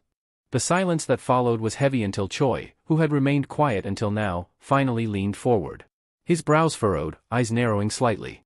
"You think Stardust created something new?" he asked, his tone careful, almost hesitant, but the weight behind his words was undeniable. Lim's jaw tightened. He didn't answer right away, turning the possibility over in his mind. "I don't know for sure," he admitted. "But it wouldn't be the first time a drug unlocked something unnatural." Then, after a long pause, he added, "There's more. Someone else was there when Lee Min-sung died. A man, masked, dressed in black. He fought him right before it happened." Choi's gaze sharpened instantly. Recognition flickered in his eyes, and the mood in the room shifted. A new kind of tension took hold. "A masked hunter?" Choi said, voice low. "Then it's possible, he wasn't just there, he could have been the one who killed him." That possibility landed like a thunderclap. Silence settled over the room again, but this time, it was heavy with suspicion. The chairman leaned back, his expression unreadable, but his mind was clearly racing. A black mask. A hidden identity. A detail too precise to ignore. As the air thickened, Choi reached into the inner pocket of his coat. With deliberate movements, he pulled out a small photograph, slightly crumpled, edges worn from handling. He studied it for a second, fingers brushing over its surface, then laid it face up on the table. The atmosphere in the room subtly shifted, the once casual air turning dense with implication. Choi's voice remained composed, but the tension in his words betrayed the gravity of what he was about to say. "On another note, one of the expedition's miners has gone missing." With a soft scrape, he slid a photograph across the polished surface of the table. A name, bold and unmistakable, was printed beneath the grainy image. Sung Suho. Lim Tae-gu's brows furrowed. The chairman beside him leaned forward slightly, his jaw tightening as he read the name. Their eyes met across the table, silent understanding passing between them. Something wasn't right. Choi's fingers tapped rhythmically against the wood, each beat echoing louder than it should have. He spoke again, this time with a sharper edge. "Officially, he's categorized as a low-tier hunter. But considering recent events, I suspect that's just a cover. He might be a false ranker." Those words sent a ripple through the room. At the far end of the table, a figure who had remained motionless until now stirred. Park Dojin, the apostle, cloaked in silence throughout the meeting, slowly leaned forward. His presence, usually quiet and restrained, now felt palpable. Dangerous. His expression remained unreadable, but his gaze had changed. Something dark flickered behind his eyes, subtle but chilling. "Let me see it," he said, his voice flat and emotionless. Choi didn't hesitate. "Of course. You're involved in this case too, Hunter Park." The apostle lifted the photograph, examining it with slow, deliberate movements. His eyes, cold and dissecting, lingered on Suho's face, committing every contour, every shadow, every fragment of his expression to memory. His thumb subtly slid across the image, tracing over Suho's features as if peeling back a mask only he could see. From his seat, the chairman remained silent, but his thoughts were in turmoil. His gaze never left the photo in Park Dojin's hand. He didn't need confirmation, he already knew. Sung Suho was the black-masked hunter. There was no more room for doubt. The movements, the skill, the aura of that mysterious fighter. It had all pointed toward one truth. But now, Suho had vanished. No reports. No traces. Just gone. Just like him. A chill ran down the chairman's spine as his thoughts drifted to another name lost to time and shadows, Sung Jin-woo. Another anomaly. Another ghost who had once shaken the world and then disappeared, swallowed by the unknown. What is happening to this world, he wondered bitterly. Two extraordinary hunters, both veiled in mystery, both now missing from the pages of reality. He could only grip the edge of the table, jaw tight with silent anxiety. He didn't know where Suho was. But with the eyes of powerful forces beginning to turn his way, he could only hope the boy was still alive. Apostle's fingers shifted slightly, purposefully obscuring the lower half of Suho's face. A beat passed. Then, without a word, a slow, almost predatory smile began to spread across his lips. Recognition had dawned. That expression said it all, there was no longer any doubt. The man in the black mask wasn't just some mysterious interloper. It was Sung Suho. And now, Park Dojin had found his prey. Far beneath the surface, in the winding, shadow-choked depths of the dungeon, Suho sat in eerie stillness. The frigid stone wall pressed against his back as he rested, body still, but mind running at full speed. His breath was slow, measured, every inhale deliberate. Yet behind his steady exterior, his eyes burned with purpose. Spread out before him was a sprawling map, drawn by hand, etched with precision, and soaked in the dark red ink of his own blood. He had used his very body as a tool, carving out a record of his journey through the ever-changing nightmare of the labyrinth. Each corridor, each room, each trap, every death, every rebirth. It was all there. His fingertip glided across the lines, retracing his own path over and over again, searching, calculating, eliminating dead ends. Each mark, each symbol, told a story of failure, pain, and learning. He wasn't just surviving anymore. He was strategizing. Piecing together the maze, one bloody thread at a time. And somewhere, far above, forces were closing in. But Suho wasn't planning to die again. Not without making it count. This place was no longer an incomprehensible tangle of corridors and dead ends. What had once seemed like an endless, senseless maze had now become a riddle, one begging to be solved. Suho sat amidst the blood-smeared scrawlings on the stone floor, staring intently at the crimson patterns he'd drawn over countless lives. His breathing slowed, his eyes sharpened, and then, a shift. His brows drew together, not in frustration, but focus. Something had clicked. A tremor passed through his hand as it gripped his knee, and gradually, the corners of his mouth turned up in a smirk, not of arrogance, but realization. His spine straightened, the slump of defeat replaced by a hunter's poise. The chaos in his mind settled, as if a storm had finally passed. He wasn't just trying to survive anymore. Now he was playing the game. And more importantly, he was learning how to win it. Somewhere in this looping hell, there was an exit. And he was going to find it. Deep within the heart of the shadow dungeon, a heavy silence loomed, broken only by the steady flap of wings slicing through the air like whispers of panic. A faint red hue shimmered across the abyss as Amit stood rooted near a jagged pillar, arms crossed, jaw tight with irritation. Buzzing around like a maniac isn't going to bring him back, he snapped, his voice low and clipped, laced with icy frustration. We still don't know where the young monarch is. You're not helping. His words echoed into the darkness, slicing through the silence like a blade. But nearby, Beru was a storm of frenzied motion, zipping from shadow to shadow, eyes wild with unrest. His wings beat violently, the rhythm erratic, filled with desperation that couldn't be contained. You heartless lizard. Beru exploded, his voice trembling, raw with emotion. How can you speak like that when the young monarch's fate is still unknown? His words cracked at the edges, and for a moment, the strong warrior's mask crumbled. Fear and sorrow pooled in his gaze. His wings slowed just enough for his voice to break. Every second he's gone? I can't breathe. I can't even close my eyes without imagining the worst. A heavy silence followed. Standing nearby, Essel cast her gaze downward, her usual composure weakened by the weight of waiting. Her voice, when it came, was quiet but heavy with shared dread. I can't blame Beru, she said softly. It's been 2 weeks since the young monarch entered the gate. 2 whole weeks of nothing.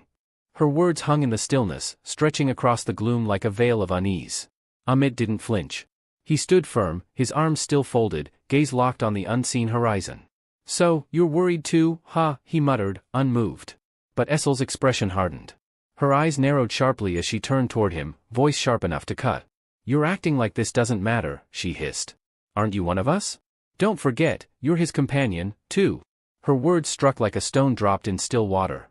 For a fleeting moment, Amit's eyes flickered, not with guilt, but something close to it. He said nothing. Not right away. Though his tone remained rigid, something behind his gaze wavered. Not weakness, but something even harder to admit, worry. Real, quiet worry he didn't know how to express. "I understand your concern," Amit said at last, his voice slower now, but carrying the weight of something deeper, experience earned through countless battles and lifetimes. "But let me ask you something." He turned his gaze toward Essel and Beru, his expression unreadable. "Are you really seeing the young monarch for who he is?" His words didn't rise in volume, but they landed like a hammer in the quiet room, stripping away the veil of fear that hung over them.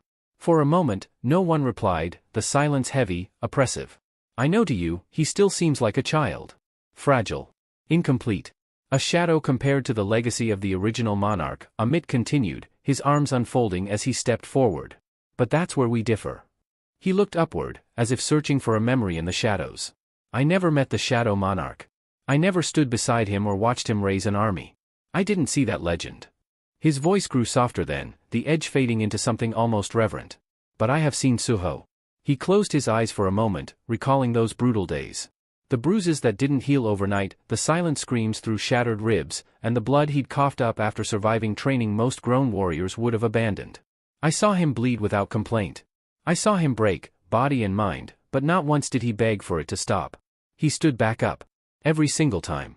Amit's eyes snapped open again, filled with fire. "He's not weak. He's not lost. And he's not a child anymore." His conviction settled into the room like a foundation. Essel and Beru said nothing, but something shifted in their postures. The flicker of doubt dulled, replaced by a fragile spark of belief. After a long pause, Essel exhaled softly, her lips curving into the faintest smile. "Maybe you're right," she murmured. "He always did walk through hell with his head held high. All we can do now is wait, and believe." The atmosphere snapped, like a blade drawn across steel, and the scene tore away from the dungeon's heavy silence. A storm of energy exploded around Suho, now deep within the class change quest. His heart pounded like war drums as he rushed forward, eyes blazing with raw intensity. His fists clenched so tightly his knuckles turned white, and the heat of battle surged through every fiber of his being. Across from him stood a cruel reflection, tutorial Suho, smirking with maddening ease. The original Suho let out a snarl, primal and wild, as he launched himself into the air. "You think I'll just keep dying to you?" he roared, fury rippling through his voice. His fist tore through the air like a meteor, the ground beneath him cracking under the sheer pressure of his leap. For a fleeting moment, the strike seemed unstoppable. But tutorial Suho barely blinked. With a flick of his wrist, the impostor lifted one hand. The moment their fists met, Suho's body imploded, crushed by a force far beyond him, as though reality itself had rejected his existence.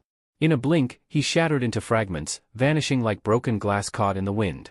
The scene shifted again. Another life. Another attempt. Suho reappeared, panting hard, already mid-motion as the environment around him twisted into a new form. This time, it was worse. Baby Suho stood before him, smaller, quieter, and yet brimming with a dread-inducing power. Despite the innocent appearance, the childlike version radiated an aura heavier than the last boss. Still, Suho's face was resolute. The fire hadn't died, it burned hotter than ever. He charged again, confidence surging through him like electricity. "This time, I'll hit you." But as he soared closer, baby Suho raised one tiny hand. Reality trembled. A massive surge of energy, unseen but felt in every molecule of air, detonated from the child's palm, the ruler's authority erupting like a tidal wave of pressure. Before Suho could even react, the force smashed into him, pinning him midair like an insect caught in amber. Bones groaned, blood surged up his throat, and his limbs jerked violently against the unseen grip. Time didn't just slow, it fractured, breaking into 1,000 shards of pain as Suho was violently suspended in midair. A thunderous crack rang out, the grotesque sound of bones snapping echoing through the chamber like the toll of a death knell. His body convulsed under the invisible pressure, limbs bending at unnatural angles as the agony surged through him like wildfire. The sensation wasn't even pain anymore, it was something worse. Something primal. Overwhelming. Falling like a broken doll, Suho collapsed to the cold ground, blood trickling from his mouth. Every breath was a gasp, each blink a struggle. Yet, as the edges of his vision darkened, and death's familiar chill began to settle in, his mind didn't fade into unconsciousness. Instead, it lit up. In his final moments, again, his eyes fluttered open just enough to catch a glimpse of their status windows. A fragment of the system, maybe a hallucination. Or maybe something more. The infant version of himself stood calmly amidst the chaos, eerie and quiet, yet brimming with raw, terrifying power. No player level. None. And yet, his ruler's authority? Maxed out. Completely full. A perfect weapon in a child's body. Then came the tutorial Suho, the apex of destruction. Level 99. A Soul Striker class. He wasn't just strong, he was overwhelming. A walking extinction event. The thought clawed into Suho's chest. What am I even fighting? A bitter chuckle escaped his lips, blood bubbling with it. A monster, he whispered, not knowing if he meant them or himself. The fear was still there, yes. Heavy and relentless, coiled like a serpent around his lungs. But something else had taken root in that fear.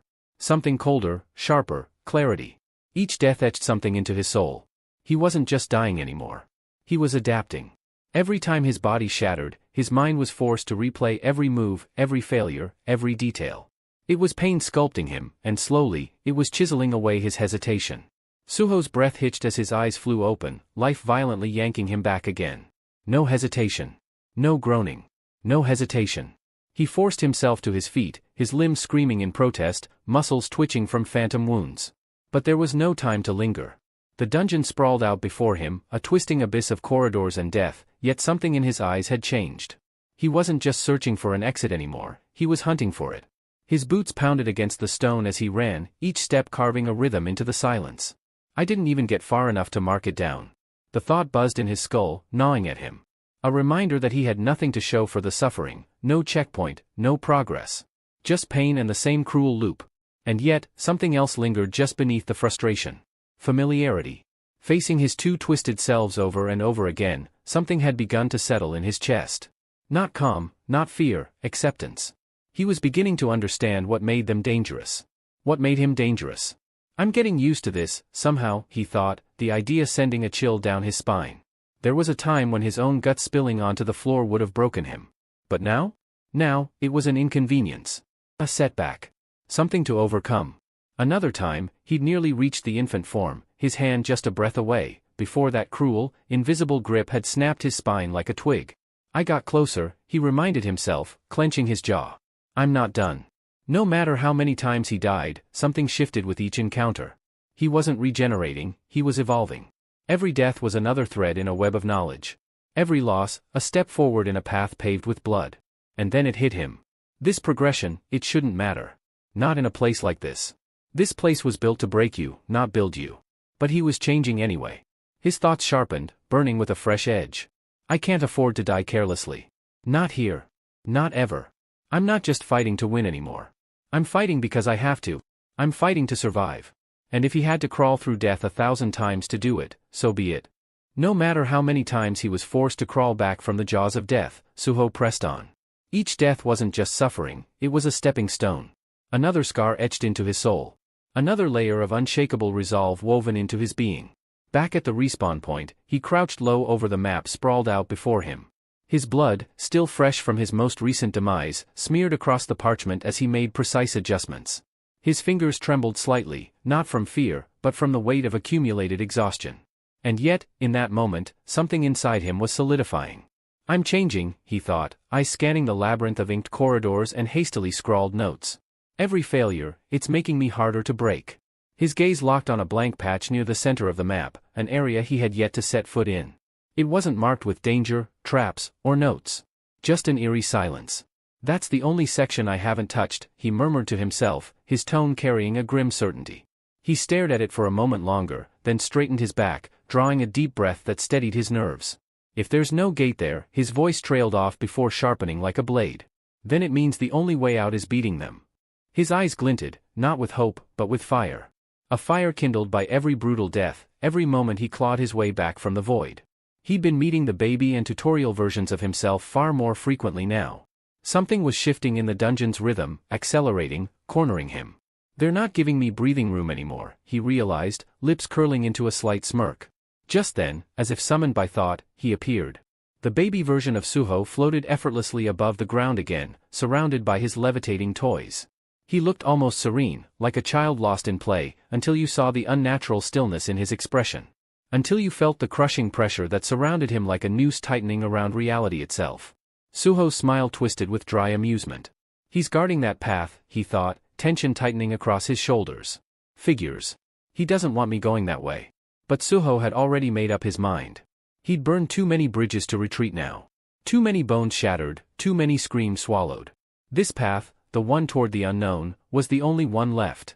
With a breathless burst of energy, he lunged forward, his body a blur of motion. His ruler's authority. Suho thought mid-charge. It's not visible. It just grips, crushes, bends everything around it. Then an idea surged to the front of his mind, reckless, desperate, but rooted in raw instinct. What if I fight back the same way? Wrap myself in the same force, but turn it into armor instead of a weapon? He focused with everything he had. Drawing on every last drop of willpower, he summoned the ruler's authority, weaving it around his body like an invisible shell. The power hummed around him, slippery, chaotic, but his to command. He rushed toward baby Suho, and the air screamed. Their invisible forces collided, an unseen impact that rippled across the space like a thunderclap. Though there was no light, no explosion, Suho felt it in every nerve, a brutal struggle of wills. His authority met the infant's raw force in a silent, violent standoff. In the middle of the invisible clash, Suho pivoted hard, slipping to the side just as a psychic force slammed into the ground where he'd been a heartbeat earlier. Stone cracked and splintered beneath the weight of the attack. But Suho had already launched himself into the air. He twisted mid-flight, soaring above the baby's head in a clean arc, his body skimming the limits of the authority's crushing field. The infant's eyes snapped up, finally expressing something other than eerie calm, irritation. He moved to retaliate, toys shuddering with psychic tension, but Suho was faster. In a flash of unorthodox thinking, Suho tore off his jacket and hurled it straight at baby Suho's face. It wasn't a powerful strike, but it was unexpected. The garment flared through the air, catching the infant's attention for a split second, just long enough. Suho didn't need long. Just a window. Just a heartbeat. And he'd carved it open. The jacket soared through the air, flaring like a desperate banner, and struck baby Suho squarely in the face. For the briefest moment, the child was blinded, startled, even. That fleeting disruption was all Suho needed. He bolted. No hesitation. No second guessing. His legs moved before the rest of him caught up, driven by pure instinct and adrenaline.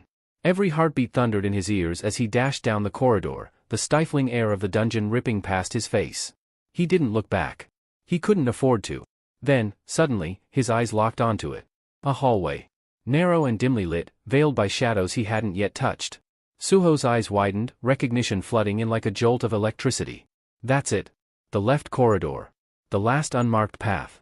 His chest tightened, not with fear, but with a strange flicker of hope. Each stride felt lighter than the last, each footstep echoing with the weight of his purpose. His mind, usually plagued by doubt and dread, focused in on a single, desperate prayer. Let there be something, anything, different this time. And then, it appeared. An ornate gate. Towering, weathered, ancient, almost as though it had been waiting for him all along, buried in the forgotten depths of this cursed place. A third gate. Suho skidded to a stop, eyes wide with disbelief. Time seemed to slow around him as he stared. It was real. Not a mirage, not a false hope, real. The culmination of every agonizing step, every death, every narrow escape.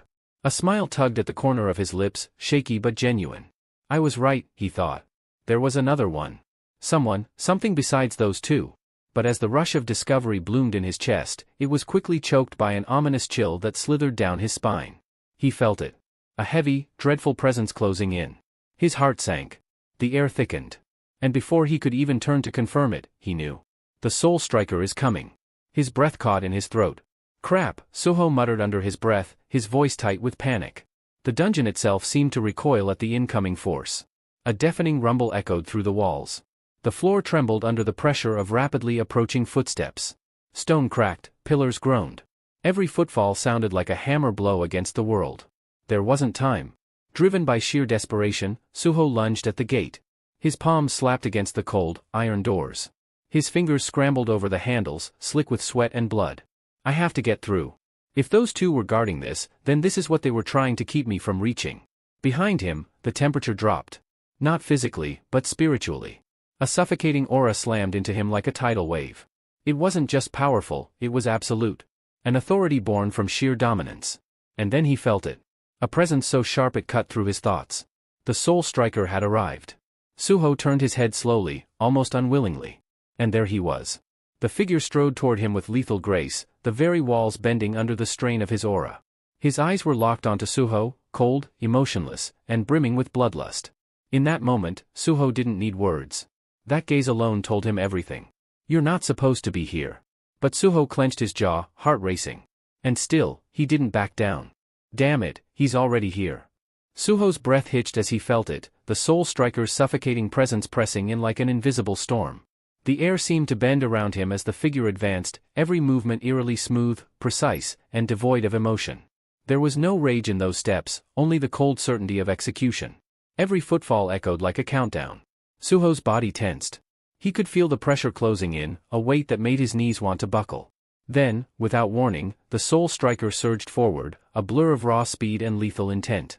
His extended hand, cloaked in that dark, otherworldly energy, reached out like a scythe of fate. He's going to reach me. I won't make it in time. Desperation crackled through Suho's mind.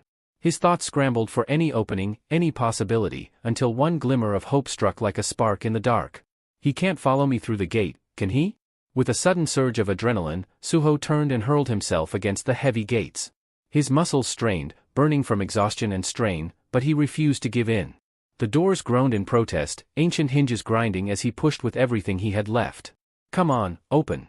Just a little more. A burst of stale air greeted him from within as the gates began to give way.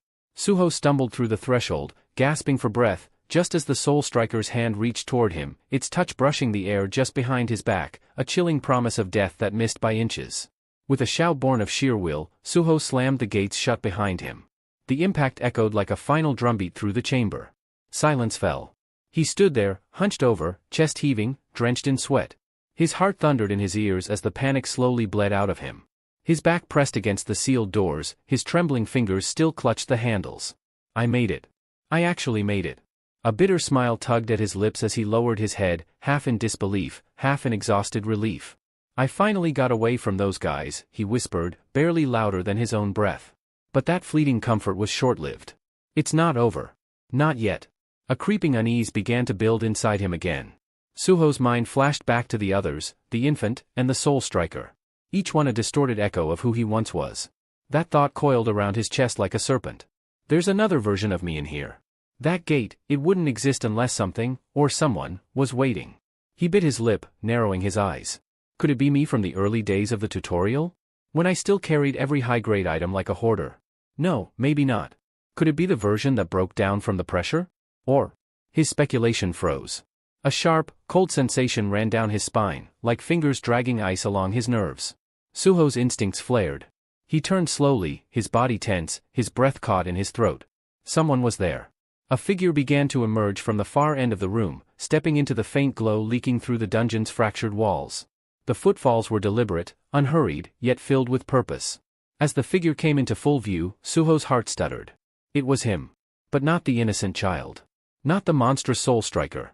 No, this one was different. This version walked with an oppressive aura that made the air around him tremble.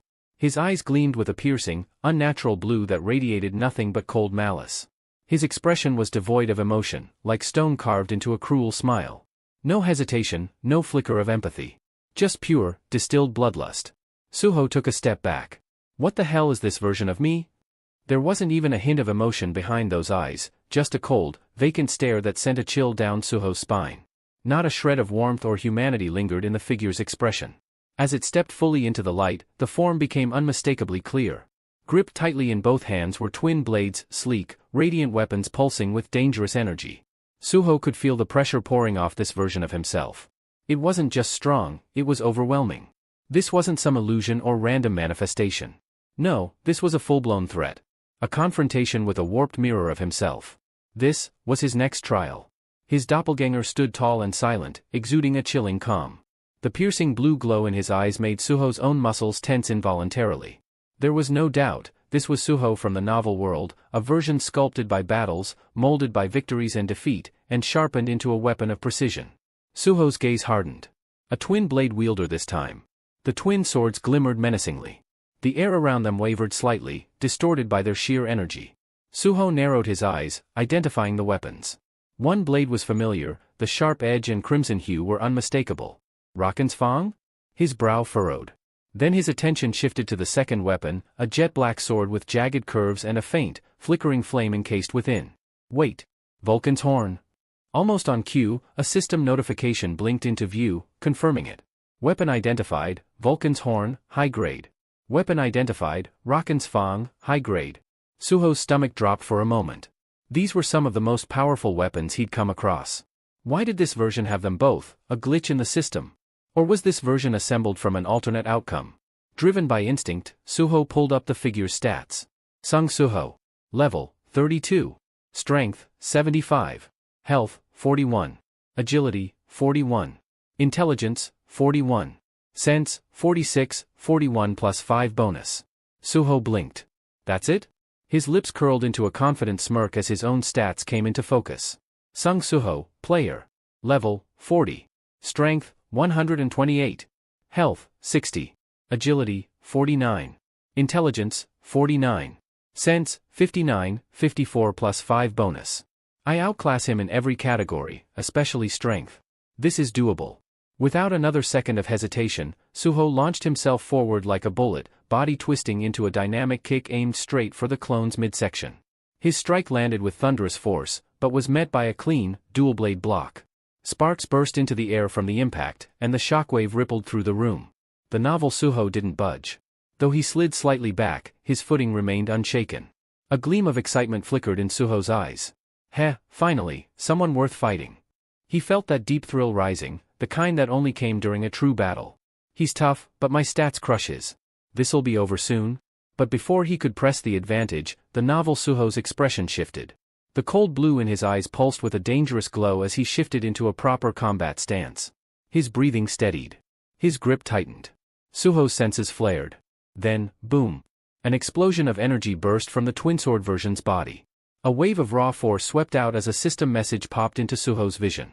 Skill activated, iron body reinforcement. Defense and resistance increased. Physical endurance enhanced. Suho's jaw clenched as the surge of power crackled through the room. Guess he's not going down that easy after all. Skill activated, Grassland Gale. Skill activated, Giant's Armor. Suho's breath caught in his throat. His eyes narrowed sharply. Giant's Armor? That's Amit's skill. His gaze flicked toward the novel Suho, and the disorientation only deepened. How the hell does he have these buffs? Before the thought could even settle, the novel Suho moved, vanished from sight in a blur of motion. He was on Suho in the next heartbeat, blades flashing with terrifying speed. Steel sliced through the air, relentless and precise. Suho barely kept up, relying purely on instinct and reflexes. He ducked, pivoted, twisted, each movement barely enough to avoid the blows. But the pressure was building. Every strike carried more force than the last. It was like fighting a storm trapped in a man's body. He's faster. Stronger. Why is he still getting stronger?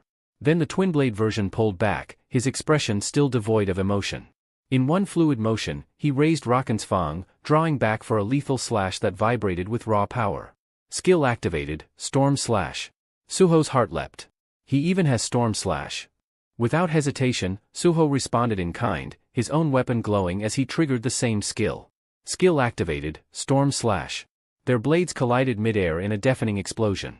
The resulting shockwave cracked the ground beneath their feet and sent a blast of wind rolling outward. The room itself seemed to tremble as the two identical forces met in brutal harmony. The impact forced Suho back a few steps, boots skidding on the stone floor. His muscles burned from the exertion, but he held firm. For a second there, we were evenly matched. He gritted his teeth and readied for another strike. Good thing I held onto my backup weapon, just in case the original snapped. But before he could lunge forward, a sharp sting flared across his side. He staggered. His eyes darted downward, and there it was. A wound. Shallow but deliberate. Blood seeped from a thin gash near his ribs. Wait. I dodged everything. How did he? Suddenly, like an arrow to the brain, a vivid image flashed before his eyes. Brokey. Crimson-streaked armor. Deep, brutal cuts. And the novel Suho, standing over him with those same twin blades, face blank and cold. That never happened. I don't remember it like that. Do I? The memory was wrong, but so real it made his knees wobble. Panic scratched at the back of his mind. That's not how I remember fighting Brokey. Was it a memory at all? Or something else entirely? The sensation worsened as another wave hit him, unbidden and intrusive. He shook his head, trying to clear the fog. But the confusion only deepened. What is this? Some kind of illusion? Or a mental curse? The next blow came fast. Suho reacted late, just enough to intercept it. Sparks flew from the parry, but the force traveled up his arm, and the blade clipped his hand. Another vision. This time, he was flying on Miho's back, wind rushing past him. That's not my memory. That's not. Suho stumbled back, chest heaving, his grip on his weapon tightening. Sweat clung to his brow. A creeping realization slithered into his thoughts. The more he wounds me, the more these memories come. They're not mine. They're his? His body flared with pain, but his mind was in chaos. Frustration, confusion, even fear began to gnaw at his focus. He leapt backward, finally putting space between them. One hand clutched his bleeding palm. The other steadied his stance. His breaths came in short, sharp bursts. But his eyes, though clouded by doubt, still locked onto the doppelganger in front of him. This isn't just a physical fight. He's trying to break me mentally too. And the battle was far from over. The pressure didn't let up. In fact, it escalated. The novel Suho's expression grew darker, his eyes glowing faintly as he finally opened his mouth to speak, for the first time since the battle began. Awaken. The command rang out like a curse, and the ground beneath him began to quake. Shadows twisted unnaturally beneath his feet, growing wider, stretching across the cracked stone like ink spilled in water. From within that darkness, a presence began to rise.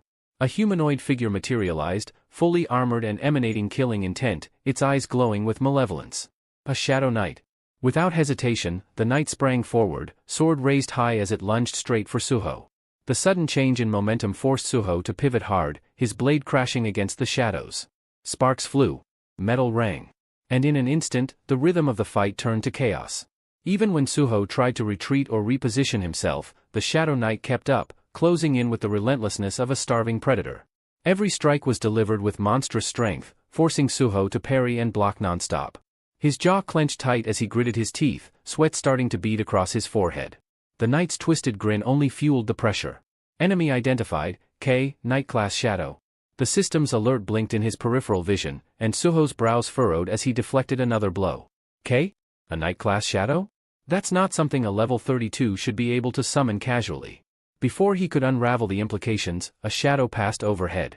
The original threat, the novel Suho, had leapt into the air, blades gleaming with deadly precision.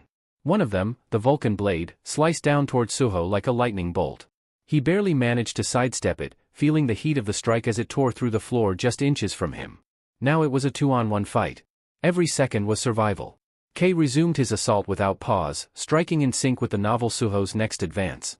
Suho's body moved on instinct, dodging to the side, rolling, then parrying with quick bursts of movement.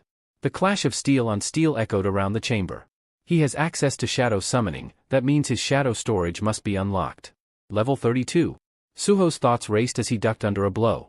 He's practically replicating my own path of growth. The realization hit harder than any sword could. The memories I've seen while fighting him, they weren't hallucinations. They were fragments, shadows of another version of me.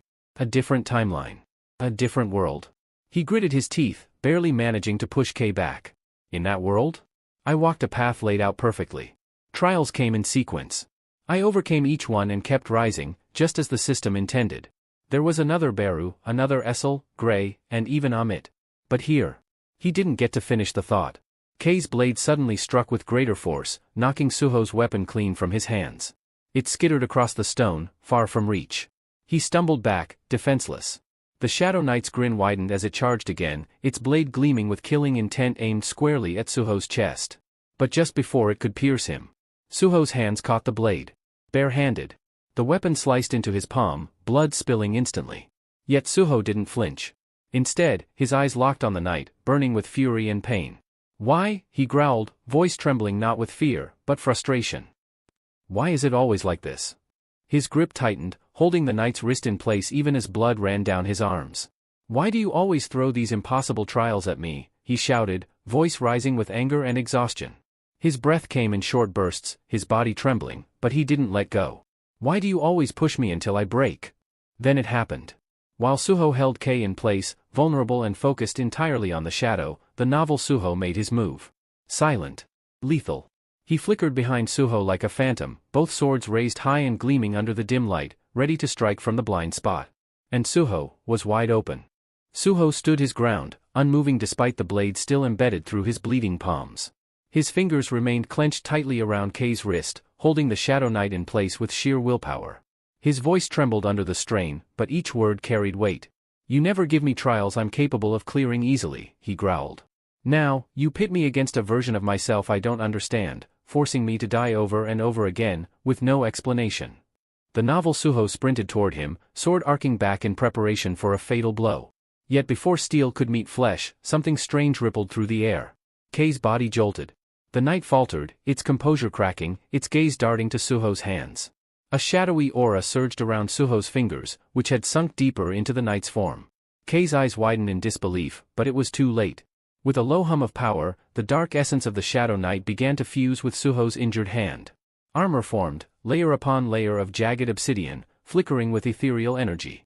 The Shadow Knight was being absorbed. The moment the novel Suho's blade reached Suho, it didn't cut skin. It struck the newly formed Shadow Gauntlet, and the impact sent a wave of force tearing through the chamber.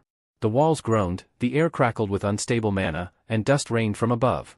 Suho raised his head slowly, his voice cutting through the chaos like thunder. "But after all the times I've been brought to my knees, after the despair, the failures, the pain." His irises gleamed a savage blue, glowing with seething bloodlust. "What I've realized," he continued, his tone growing colder, "is that sitting around cursing fate won't change anything. Nothing improves when I give up." For the first time, the novel Suho's icy calm broke. His eyes widened ever so slightly, taken aback. Suho didn't give him time to recover. He stepped forward and launched a crushing punch with his transformed hand. The Shadow Gauntlet tore through the air, colliding with both of the novel Suho's blades. The force drove him back, boots skidding against the floor. But Suho didn't stop there. He followed through, fists flying in a series of brutal strikes. Each punch was relentless, forcing the novel Suho on the defensive. Blow after blow, Suho pushed forward, his mind focused solely on one thing. "I don't care if this system is flawed. I don't care if it's broken." Novel Suho twisted, trying to reset the distance, swords rotating smoothly for a counter. But Suho was already adapting. "All this time, I've misunderstood what this system really is." His movements quickened. "It's not here to raise me like a tool. I'm the one using it, to forge myself." The novel Suho launched another devastating slash, the ground erupting beneath the weight of the attack. Cracks split across the stone floor like spiderwebs. But Suho moved before it landed. He kicked off the ground, flipping into a reverse handstand with astounding precision. The slash missed him by inches. Still upside down, Suho didn't waste the momentum. He shifted the shadowy energy flowing through his arm into his leg. The obsidian armor crawled along his limb like liquid steel, reshaping itself into a weaponized shadow blade around his shin. From above, the novel Suho hesitated, eyes narrowing in disbelief at what he was witnessing. Suho's thoughts sharpened like a blade. "I'm done following the path laid out by someone else. This fight is mine now. My rules." With a roar that echoed through the chamber, he spun midair, unleashing the next strike. His determination surged, unbreakable. "I'll forge my destiny, through my own will." With those words, Suho summoned every last ounce of strength into his leg and slammed it down like a hammer. The impact connected squarely with the novel Suho's torso, sending him flying backward. His opponent tumbled through the air, crashing hard against the ground as he fought to regain balance. But Suho didn't give him the chance. This time, he wasn't retreating. He wasn't holding back. The momentum had shifted. He was the one dictating the flow now. Suho dashed forward like a blur of shadow and lightning, the air howling in his wake. In a flash, he closed the distance, drew his fist back, and drove it deep into the gut of the novel Suho. A sharp crack echoed across the chamber as the punch connected. The impact sent a shockwave tearing through the room, and blood burst from the novel Suho's mouth. His sword slipped from his fingers, clattering uselessly to the floor as his body folded under the force of the blow. Suho didn't let up. Drawing the shadow energy back into his hand, he clenched his fist until veins bulged along his arm. Letting out a roar filled with fury and resolve, he delivered another punishing strike. This one was brutal. The second blow hurled the novel Suho backward like a rag doll, slamming him into the wall with enough force to shatter the stone. Debris exploded outward. Chunks of rock flew through the air as the entire section of the wall collapsed from the sheer violence of the hit. A rumble vibrated through the boss room as dust swallowed the space. When the cloud settled, the novel Suho was sprawled out amidst the rubble, unmoving, defeated. Suho stood amidst the destruction, shoulders heaving with each labored breath. His body was battered, blood smeared across his skin, but his stance remained strong. The shadow coating his arm slowly began to dissolve, tendrils of darkness fading into the air like smoke after a fire. And then, without warning, the system interface flickered into view before him. "You have defeated the being that lies beyond the gate." A faint chime echoed in his ears, followed by another message. "Achievement unlocked, one who triumphs through adversity. Title granted. Effects, stat increase in proportion to health lost." Suho stared blankly for a moment, still catching his breath. His gaze shifted toward the fallen figure of the novel Suho, whose form was now beginning to dissipate, breaking apart like ash scattered in the wind. "It's over," he thought. A quiet, almost numb exhale escaped him. Finally. He looked down at his hand. Though the shadow was mostly gone, a faint trace still lingered, as if refusing to fully leave him. It pulsed once, silently. "No, it's still here," Suho realized. "It's not finished with me yet." Before the thought could settle, another notification shimmered into existence. Analyzing players' decisions, resilience, and achievements. The player overcame an overwhelmingly powerful foe without surrender. Mental fortitude maintained despite experiencing hundreds of deaths. Suho's jaw tightened as more messages appeared in rapid succession. Physical evolution was restricted. However, significant mental growth was detected. The player's ability to create innovative solutions during dire situations is noted. Unyielding determination has a positive influence on your environment. And finally, the system will now grant the player a choice of evolution based on performance. 3 potential classes available. 3 glowing orbs emerged from thin air before him, each one pulsing with distinct energy. One burned like flame, another shimmered with cold calculation, and the last radiated pure, chaotic darkness. Suho's eyes narrowed as he stepped forward, heart pounding, not from fear, but anticipation. It was his decision now. And this time, the path he chose, would be his and his alone. The air was thick with pressure, almost suffocating, as Suho narrowed his gaze, analyzing the 3 radiant orbs floating before him. Each one pulsed with its own unique rhythm, as if beckoning him down a different fate. His heartbeat quickened, his thoughts a whirl of uncertainty and resolve. 3 classes? He mused, eyebrows twitching. Let's see what kind of twisted options you've lined up this time. The first orb shimmered and revealed its choice. Successor of shadows? A path forged in certainty. If selected, the system would lay out a direct, unwavering route for Suho to follow, a path refined and predetermined. It offered strength, yes, but no deviation. No freedom. The destination was fixed. Suho's lips tightened. The second orb flickered to life. Soul Striker. An enigmatic class rooted in his own history. It promised to evolve based on his previous experiences. But the catch was brutal. His shadow abilities would vanish, and none of his past stats would carry over. A complete reset. A return to the beginning. Back to square one? The idea made Suho's jaw clench. Then, the third orb began to glow, though it offered no name, only a brief system prompt. Recommended class based on player traits. Evolves into a hidden class after a personal quest. Shadow skill will be lost. Suho stared hard at it. No guarantees. No clarity. Just a leap into uncharted territory. It felt like stepping into fog with no idea what lay on the other side. His chest rose and fell with slow, controlled breaths. But the fury beneath began to stir. The first, it chains me. The second, it resets me. The last, it strips me of everything I've gained and throws me into the unknown. His eyes darkened, a flash of raw emotion cutting through them. His hands trembled, not from fear, but from the weight of it all.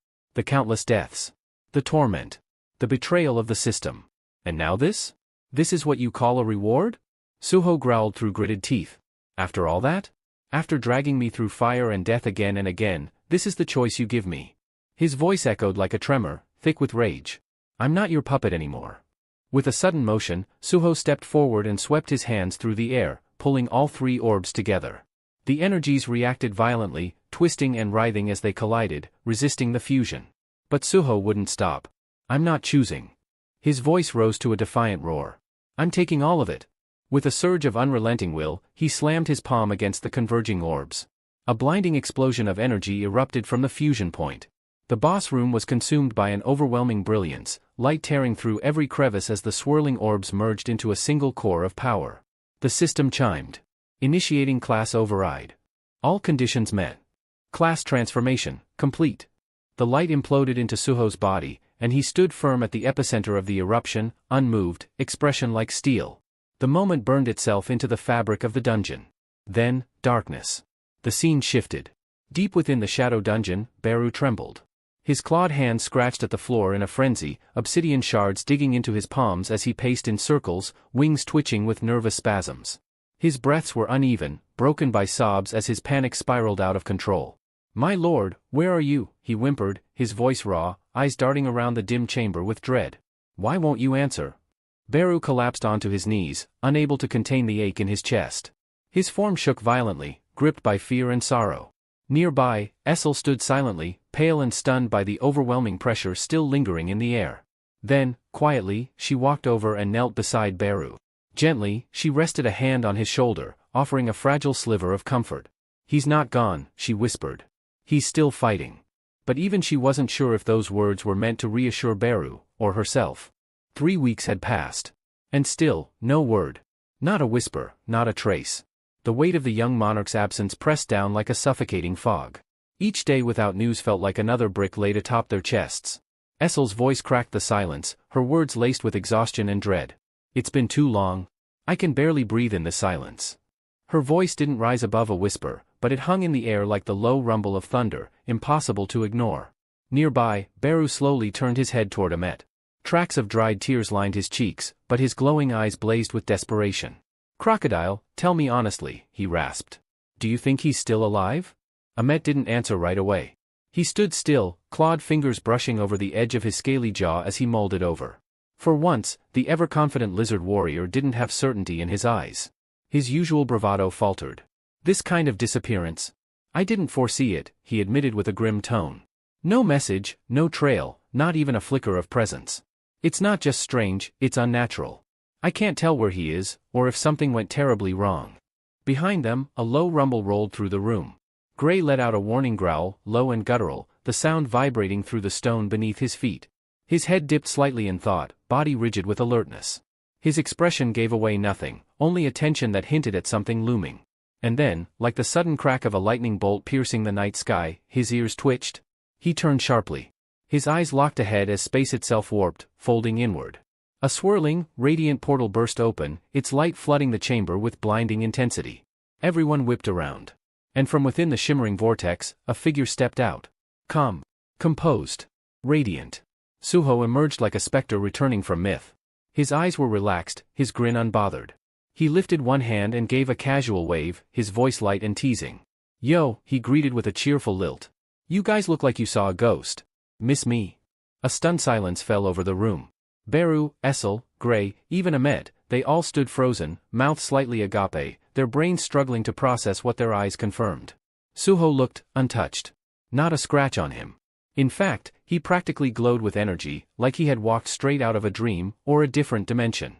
Beru let out a small gasp that turned into a sob. Essel's eyes welled up instantly, hands flying to her mouth as emotion overwhelmed her.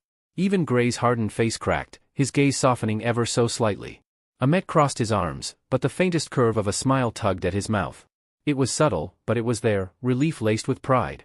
And then, as though a dam broke, Beru and Essel burst out together, their voices quaking with a blend of anguish and scolding relief. "Young monarch, where in the realms have you been? Do you have any idea what we went through?" Their words came out raw, trembling between rage and joy, grief and disbelief. But before Suho could answer, the scene shifted. Far away, in the cold, glass-lit corridors of the Hunter Association headquarters, tension hummed through the air. Inside a quiet meeting room, Jinho stood hunched over a polished table, eyes dark with fatigue and worry. His knuckles whitened as his fists tightened, the silence around him only amplifying his frustration. He broke the quiet with a low, strained voice. "There's still nothing, is there?" Across from him, the chairman let out a long, heavy sigh. He didn't meet Jinho's eyes. His shoulders sagged beneath the burden of uncertainty and guilt. "Not a single trace," he confessed. "No reports. No sightings. Not even a rumor. It's as if Suho vanished off the face of the earth." His eyes darkened as he glanced out the tall window, the city skyline beyond looking far colder than usual. "And it's getting worse here," he added grimly. "The tension in the association is rising.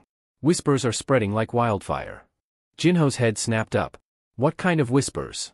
The chairman's lips tightened. He hesitated, then said it. "Some are starting to believe Suho was behind Lee Minsung's death." The words struck like a dagger, the silence that followed sharp enough to cut. Jinho sprang to his feet, fury erupting from him like an uncontrollable storm. That's complete nonsense, he snapped, slamming both hands onto the table with a loud bang. Suho would never, never, do something like that. Not in this life. Not in any. His voice echoed through the tense room like thunder, rattling with conviction. Across from him, the chairman remained seated, his voice steady despite the weight behind his words. I know. I don't believe it either, he said, though the strain on his face betrayed his concern. But something's off. I think this isn't just about Suho. It's connected to the invader. That apostle of the Iterum he warned us about? A heavy silence followed, thick and crushing. Neither man spoke for several moments, the gravity of the situation pulling at their hearts like an anchor. The shadows in the room seemed to lengthen, mirroring the dread that wrapped itself around their thoughts. Jinho's shoulders sagged slightly as he muttered, last time, in that other world. I stood back. Watched him fight alone. His voice wavered. I won't make the same mistake again. Not this time. I'll stand with him, whatever the cost. Just then, a sharp vibration shattered the silence. The chairman's phone lit up in his hand, blinking with a glaring red alert. He snatched it up, his eyes scanning the screen. As he read, the blood drained from his face, leaving him pale and rigid. His mind spun. Another one? Already? He stared down at the emergency message as a sickening sense of déjà vu clawed at him. Something's not right, he muttered. Even with the association on high alert, this shouldn't keep happening. The scene cut violently, like a blade slicing through film, to the heart of the city, now caught in a storm of chaos. A tear in the sky, jagged and monstrous, hovered like an open wound in the heavens. A dungeon rift had split wide above the skyline, and from its swirling depths poured beasts of unnatural size and ferocity, hulking green creatures that stomped down with the fury of nature unleashed. They didn't hesitate. The moment they touched ground, the rampage began. Cars were crushed like toys beneath their weight. Buildings shattered under their fists. Civilians scattered in panic, their screams swallowed by the monstrous roars echoing through the streets. Hunters swarmed in, forming a desperate line of defense. Spells lit up the air. Steel clashed against claw and hide. Orders were barked across the comms as they tried to hold the creatures at bay, but these weren't your average dungeon monsters. They moved too fast, hit too hard, and carried an intelligence in their eyes that made them terrifying. One hunter, young but brave, braced behind his shield as one of the beasts charged. He dug his feet in, ready for impact. It didn't matter. The monster's fist collided with the shield in a devastating blow. The barrier cracked, then shattered completely. The hunter was hurled through the air like a puppet, his body slamming into the concrete across the street. He didn't get up. The creature stomped after him, snarling. It wrapped its massive hand around the downed man and, ignoring the hunter's broken cries, squeezed. A stomach-turning crunch followed, the sound of bones snapping under pressure, merciless and final. More high-rankers arrived, trying to contain the disaster. Their faces were grim, eyes wide with disbelief. One of them, battle-worn and furious, shouted above the chaos. A dungeon break this massive? In the middle of the city? Where the hell are the guilds? Isn't this their zone? But no one had answers. Only the roar of monsters, the sound of crumbling steel, and the creeping fear that this was just the beginning. High above the carnage, balanced lazily on the edge of a rooftop, the apostle lounged with one leg draped over the other. The city below was drowning in chaos, shouts of terror, the crash of destruction, and the desperate roar of battle, but none of it fazed him. His eyes followed the unfolding disaster like someone watching embers dance in a fire pit. He leaned slightly to the side, listening as panicked voices rang through the concrete jungle, and sighed with mock disappointment. How painfully predictable, he muttered. His relaxed expression slowly sharpened, and a glint of cold ambition shimmered in his eyes. If I'm to strike at the core of the Hunter Association, he mused, then I need more than just noise. I need impact. Something that burns its name into their memory.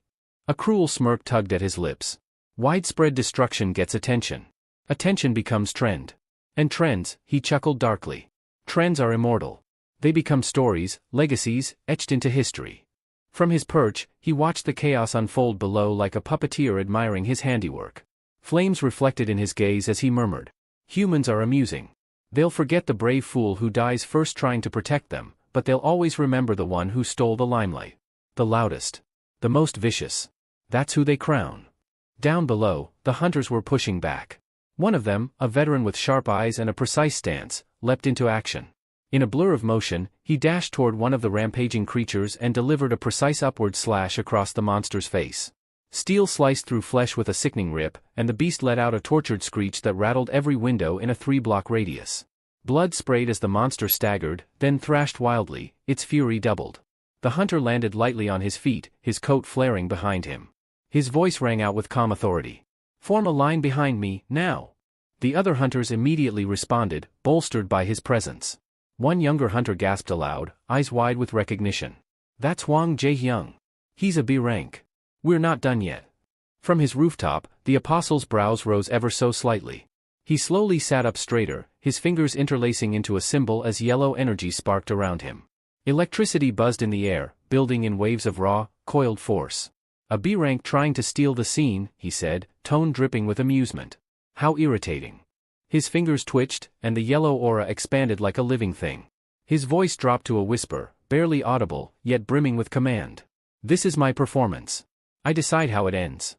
The moment his will took hold, the monster's pupils shimmered with the same golden hue. Controlled like a puppet on strings, its aura surged wildly, its strength spiking beyond natural limits.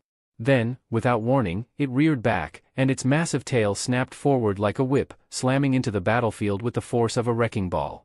The ground cracked, asphalt exploded, and the hunters were thrown off their feet by the sheer force of it. From above, the apostle watched with a lazy grin, as if applauding the opening act of a show only he could see to completion.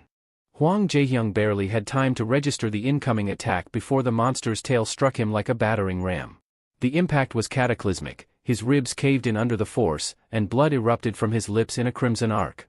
His body hurtled through the air like a ragdoll, crashing into the side of a concrete building with a deafening boom that echoed across the block. Chunks of masonry crumbled and smoke rose in thick plumes as a portion of the wall collapsed, burying the hunter in rubble. A crater formed beneath the impact site, and when the dust finally thinned, Jae-hyung lay limp, half buried in debris. Blood pooled beneath him. His head lolled forward, vision splitting in two. He blinked slowly, thoughts a tangle of confusion and pain. What the hell was that? That aura, it just exploded out of nowhere. But the creature wasn't finished. With a snarl that made the air vibrate, the monster lunged again, this time pounding its fists down onto the crater with relentless fury. Each blow sent tremors rippling through the ground. Jae-hyung's body spasmed under the barrage, twitching violently with each impact. Bones splintered beneath the weight of the strikes. Crimson sprayed outward with every punch, painting the cracked pavement like grotesque art. The hunters nearby watched, rooted in place. A moment ago, they'd drawn courage from Jae-hyung's presence.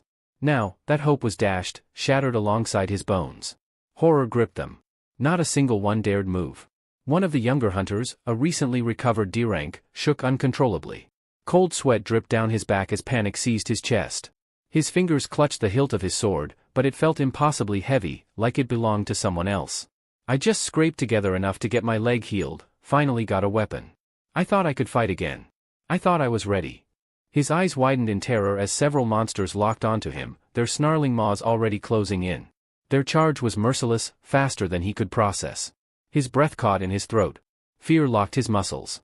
He couldn't run. He couldn't even scream. What the hell was I thinking? A washed-up D-rank trying to be a hero?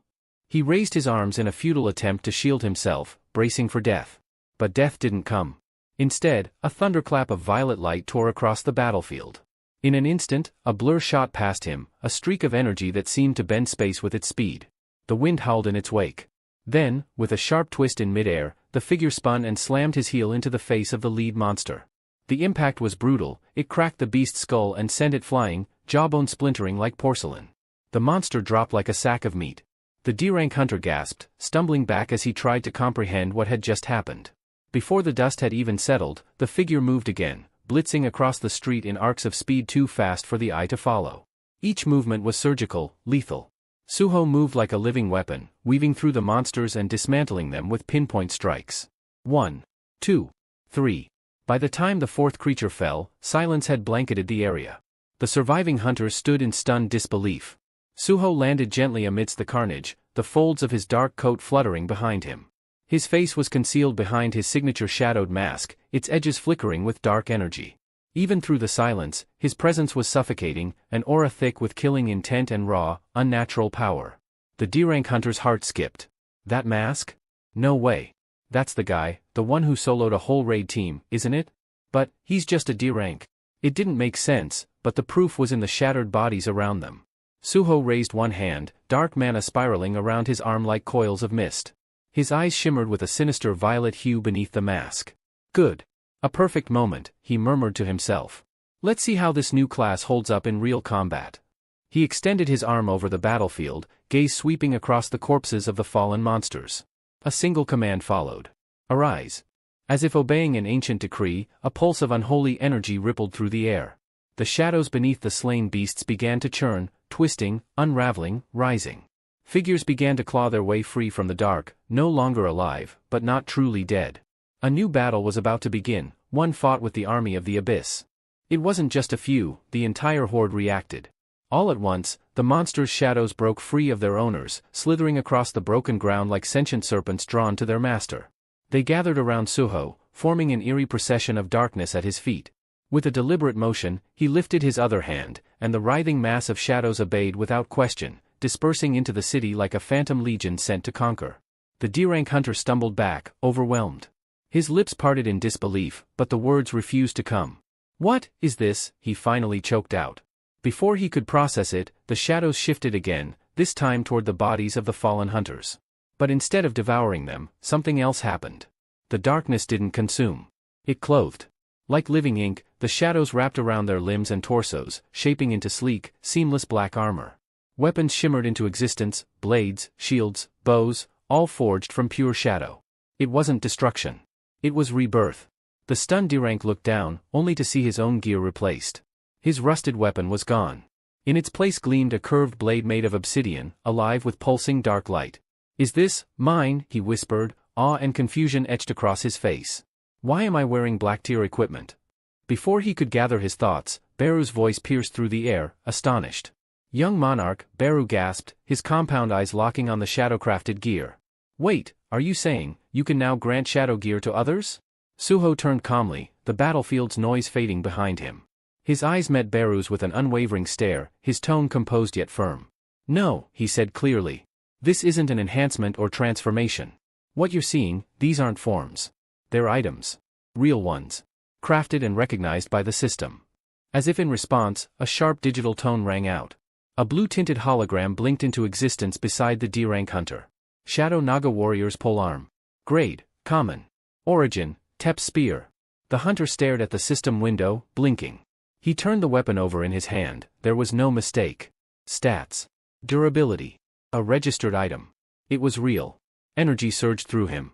His muscles felt more responsive. His body moved with greater speed and precision.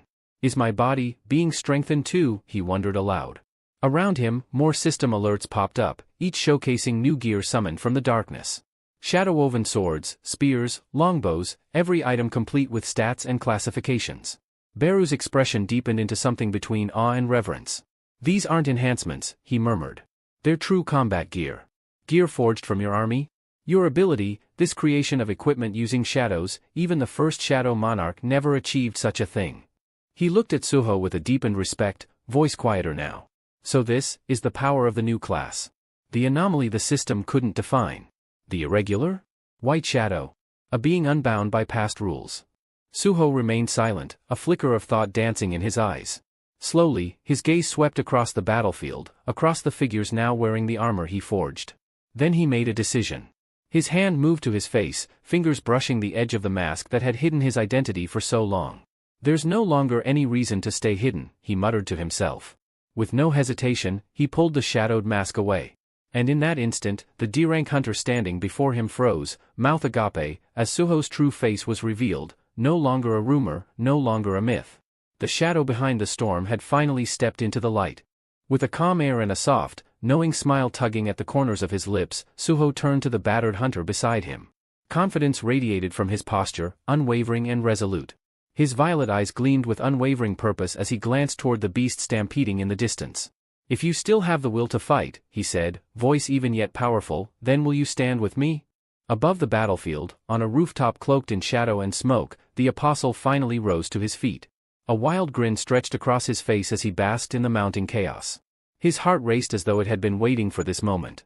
"So, he's arrived," he murmured, barely able to contain his excitement. But then, the expression shifted. Joy twisted into discomfort. His lips curled into a tight grimace. His hands clenched into fists as a shiver of unease crawled down his spine. "That technique, that wasn't in any of the records," he hissed. His gaze sharpened, locking onto Suho from across the battlefield like a predator sizing up its rival. "That power, he's not just another awakened. A shadow of a smirk played at his lips once more. Sung Suho, is this your declaration? Your way of telling the world you won't walk the path of darkness? That you won't bear the weight alone like the monarch before you? Back on the ground, Suho and the remaining hunters moved swiftly, forming ranks. Bloodied but unbroken, they regrouped behind him, drawing strength from his presence. The earth trembled under the approach of the next wave, a swarm of monsters charging without pause. But Suho didn't retreat. He stepped forward, eyes burning brighter with a sinister violet glow, fury and determination pulsing from him like heat from a flame. The air froze. System message. Player, Sung Suho. Class, Irregular White Shadow. Title, One Who Conquered Adversity. Almost immediately, another message followed, more urgent. New skill acquired. Skill, Shadow Creation, Level 1. Class exclusive / mana cost, none. Description, allows the user to mold shadow into tangible constructs born of imagination. Created shadows are permanent items and cannot be converted into soldiers. The scene abruptly shifted across the globe, thousands of miles away. India. The heart of the Azura Guild lay in ruin. An explosion had torn through the main hall, its once grand structure reduced to fractured marble and rubble. Fires crackled among the shattered remains of stained glass windows. The floor was cratered and scorched. Smoke choked the air. Beneath the wreckage, a bloodied hunter lay half-buried. He was barely conscious, breathing shallow, his wounds far beyond anything a potion could fix. He had once fought beside Suho in a forgotten dungeon, and now, in the end, he whispered with cracked lips. Suho, forgive me. I couldn't repay what you gave me. All around him, guild members lay still, bodies scattered across the devastation like fallen statues. The destruction was total. From amidst the carnage stepped a giant of a man, body carved from muscle, rage burning in his eyes. Thomas Andre. His stare scanned the scene in silence. The devastation said everything. His jaw tightened. So the bastard behind this is in Korea, he growled. Without another word, he turned sharply, walking through the smoke. His assistant followed close behind. We're leaving, Thomas said. His tone was cold steel. And whoever dared touch what's mine. He stopped, eyes blazing. Won't be walking away. The screen faded to sky. High above the world, past the reach of even satellites, clouds gathered in endless, flowing tides. And then, light cracked the heavens. A radiant portal shimmered into existence, swirling with celestial energy. Within that blinding gate stood a figure, graceful and radiant, her features blurred by divine mist. But she was not alone. Beside her towered an enormous dragon. Its presence blotted out the stars, and its coiling shadow moved like smoke across the sky. The vision lingered. Episode wastes no time throwing us into the storm. A helicopter roars overhead, slicing through the haze of smoke that blankets the ruined cityscape. From above, the streets resemble a battlefield carved straight from a nightmare. Chaos rules, sirens wail, flames crackle in the distance, and shrieks of monsters echo between shattered skyscrapers. Civilians have long fled, all that remains is carnage and the desperate struggle of hunters clashing against wave after wave of dungeon-born abominations. A grotesque beast bellows, towering over the chaos, only to be annihilated in an instant, its head bursting apart under a precise, merciless shot. Before the blood can even hit the pavement, another nightmare slithers from the shadows, only to meet the same swift end. And then the focus shifts. In the midst of the slaughter, Sung Suho emerges like a phantom of war. His movements are sharp, violent, and beautiful, an unrelenting blur of blades and brutality. He launches himself at a towering beast, his foot snapping into its jaw with the force of a freight train. The impact sends the creature flying, crashing through stone and steel before collapsing in a heap. The last monster falls, and silence settles like ash. Suho straightens, his chest rising and falling in steady rhythm. His expression hardens as a single thought runs through his mind. One strike each. Not a single one survived more than a blow. Just how far have I grown? But his reflection is cut short. His eyes catch movement at the edge of the chaos. A unit of hunters is carving its way through the horde with unexpected efficiency. They move like one body, swords flashing, spells detonating in perfect rhythm. One of them, drenched in sweat yet grinning, cuts a beast down and yells between breaths, his voice tinged with astonishment. Ever since we put on this black gear, my whole body feels lighter. He spins midair, delivering a decisive strike that splits a monster clean in half, then laughs with raw exhilaration. Even I can kill magical beasts now. Suho's lips curve in the faintest smile. So that's the effect of the shadow gear? They're fighting like veterans now. Without ceremony, he raises his hand. Arise. The word ripples outward like a silent detonation, vibrating with power. The shadows respond instantly. Suho's mind sinks inward as the familiar flow of his new ability unfolds. Shadow creation, he recalls. A skill born from my class advancement. With it, I can reconstruct weapons and armor using the echoes, the data, buried in my shadow soldiers. It's like reaching into their essence, pulling fragments into my mind, breaking them down, reshaping them into whatever I imagine. He kneels beside the fallen beast he just felled. Its massive corpse twitches as shadows ripple across its skin like liquid ink. Concentrating, he visualizes the armor piece he wants. The clearer the image, the higher the grade. The shoulder guards and belt turned out rare because I could see them perfectly. But the gauntlet? I forced it. The result was weaker. A faint scowl touches his face. You can't cheat the system. Respect the material, respect the form, that's the only way to forge top-tier equipment. A chime answers his thoughts. Name, Sung Suho. Level, 42. Class, Irregular White Shadow.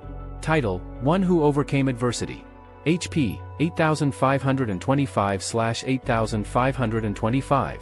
MP, 820/820. Strength, 130. Stamina, 62. Agility, 51. Intelligence, 61. Perception, 51. Available points, 0. He exhales slowly. At last. I can store shadow-crafted items. Restricted to equipment, sure, but still, it's a complete game changer. Another prompt flashes. Heroic-grade items can be contracted permanently. He nods at the message, though his brow furrows slightly. So my class title, White Shadow, doesn't mean my shadows turned pale. Then what exactly does it signify? Before he can ponder further, a thunderous roar erupts, shaking the ruins around him. A fresh tide of monsters surges forward, eyes glowing red, claws slicing through the air. Suho plants his feet, gaze sharpening, his aura radiating calm readiness. He's about to spring. When a heavy impact resounds behind him. A new presence lands with such force that the earth itself trembles. The shockwave knocks rubble into the air as the monstrous corpse beneath the newcomer is flattened like clay. Suho whirls. The figure straightens, his silhouette etched against the broken skyline. A smirk glints in the firelight. Park Dojin. With casual confidence, Dojin raises one glowing hand. The beast scents him immediately, 3 peel from the horde, rushing him from every side. He doesn't even blink. Amplify.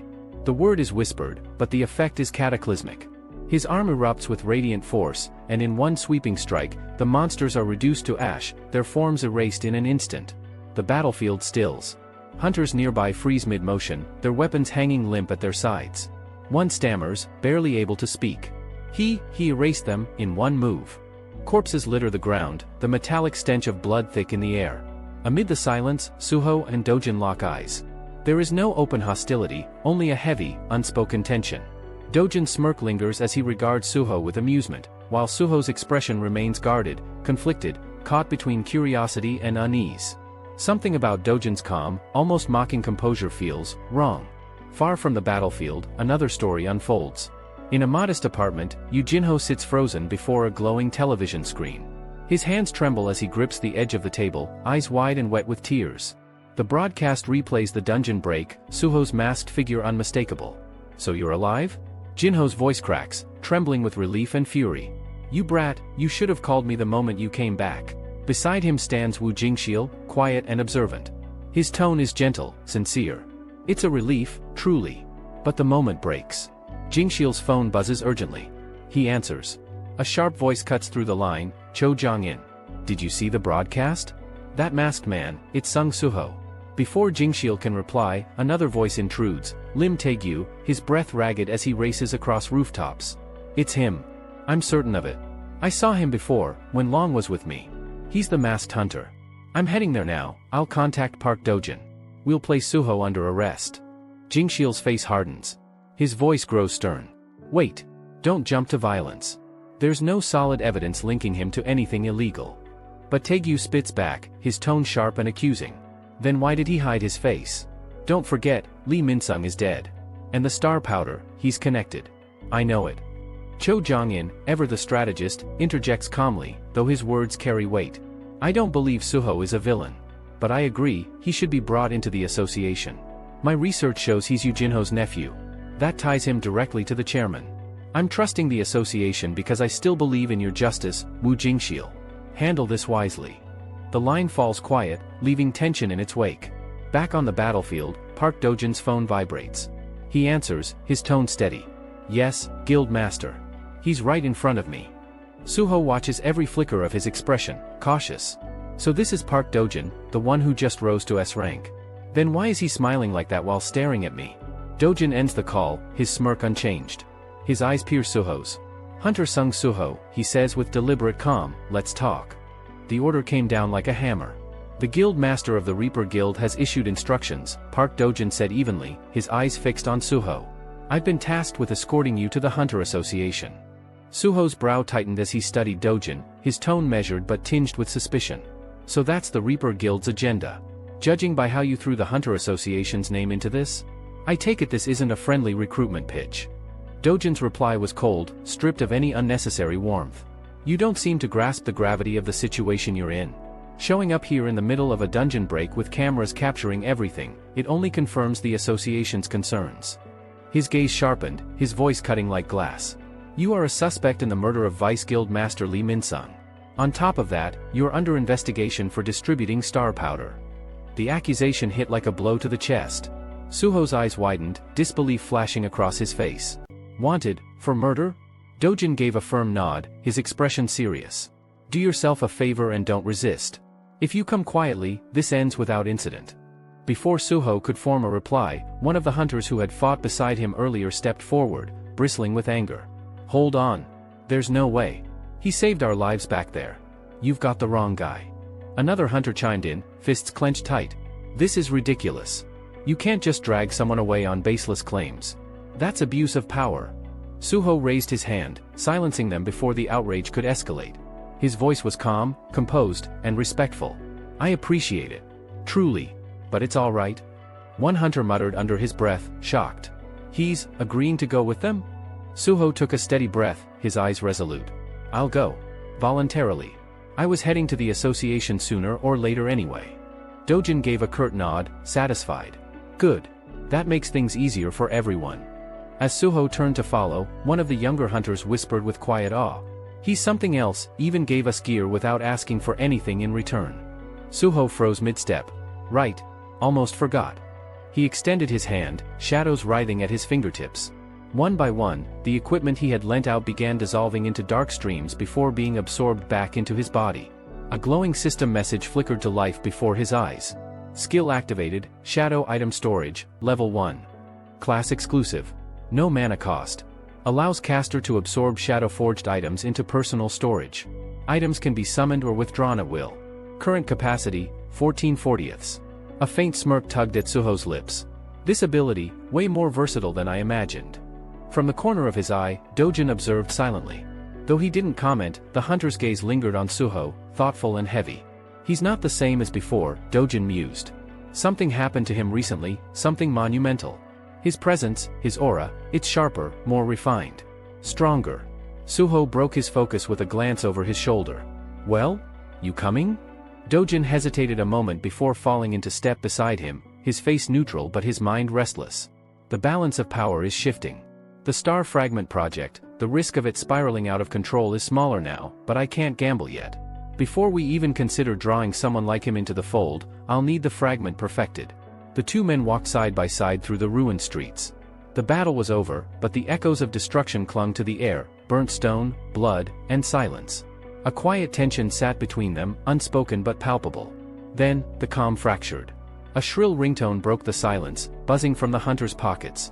Almost instinctively, Suho, Dojin, and one of the nearby hunters reached for their devices.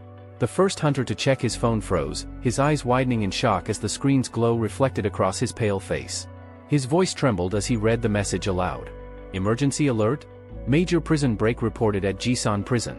Estimated, 500 C-rank awakeners have escaped custody. Suspected use of illegal enhancers. The words hit like an explosion. Another hunter exhaled shakily, realization dawning. This can't be coincidence. Stardust, it has to be connected. Nothing like this happens without it. The name cut through Suho's thoughts like a blade. Stardust. His footsteps faltered, his body going rigid. The memory of every lead, every suspicion tied to the drug flooded back into him, sharp and suffocating. He stopped walking altogether, eyes narrowing with cold intensity. Park Dojin was quick to notice the shift in Suho's demeanor. His eyes narrowed, studying him carefully. You're not planning on heading there, are you? His voice carried no sarcasm, no trace of jest, it was weighted, solemn, as though he already knew the answer but still needed to hear it aloud. Suho's gaze didn't waver. His eyes locked forward, sharp and unwavering, his voice steady as steel. I have to stop them before it escalates any further. Dojin's lips pressed into a line. He tried to keep his tone rational, almost clinical. Reinforcements will arrive soon. Other hunters will be deployed. You don't need to carry this burden by yourself. But Suho shook his head, conviction already etched into his stance.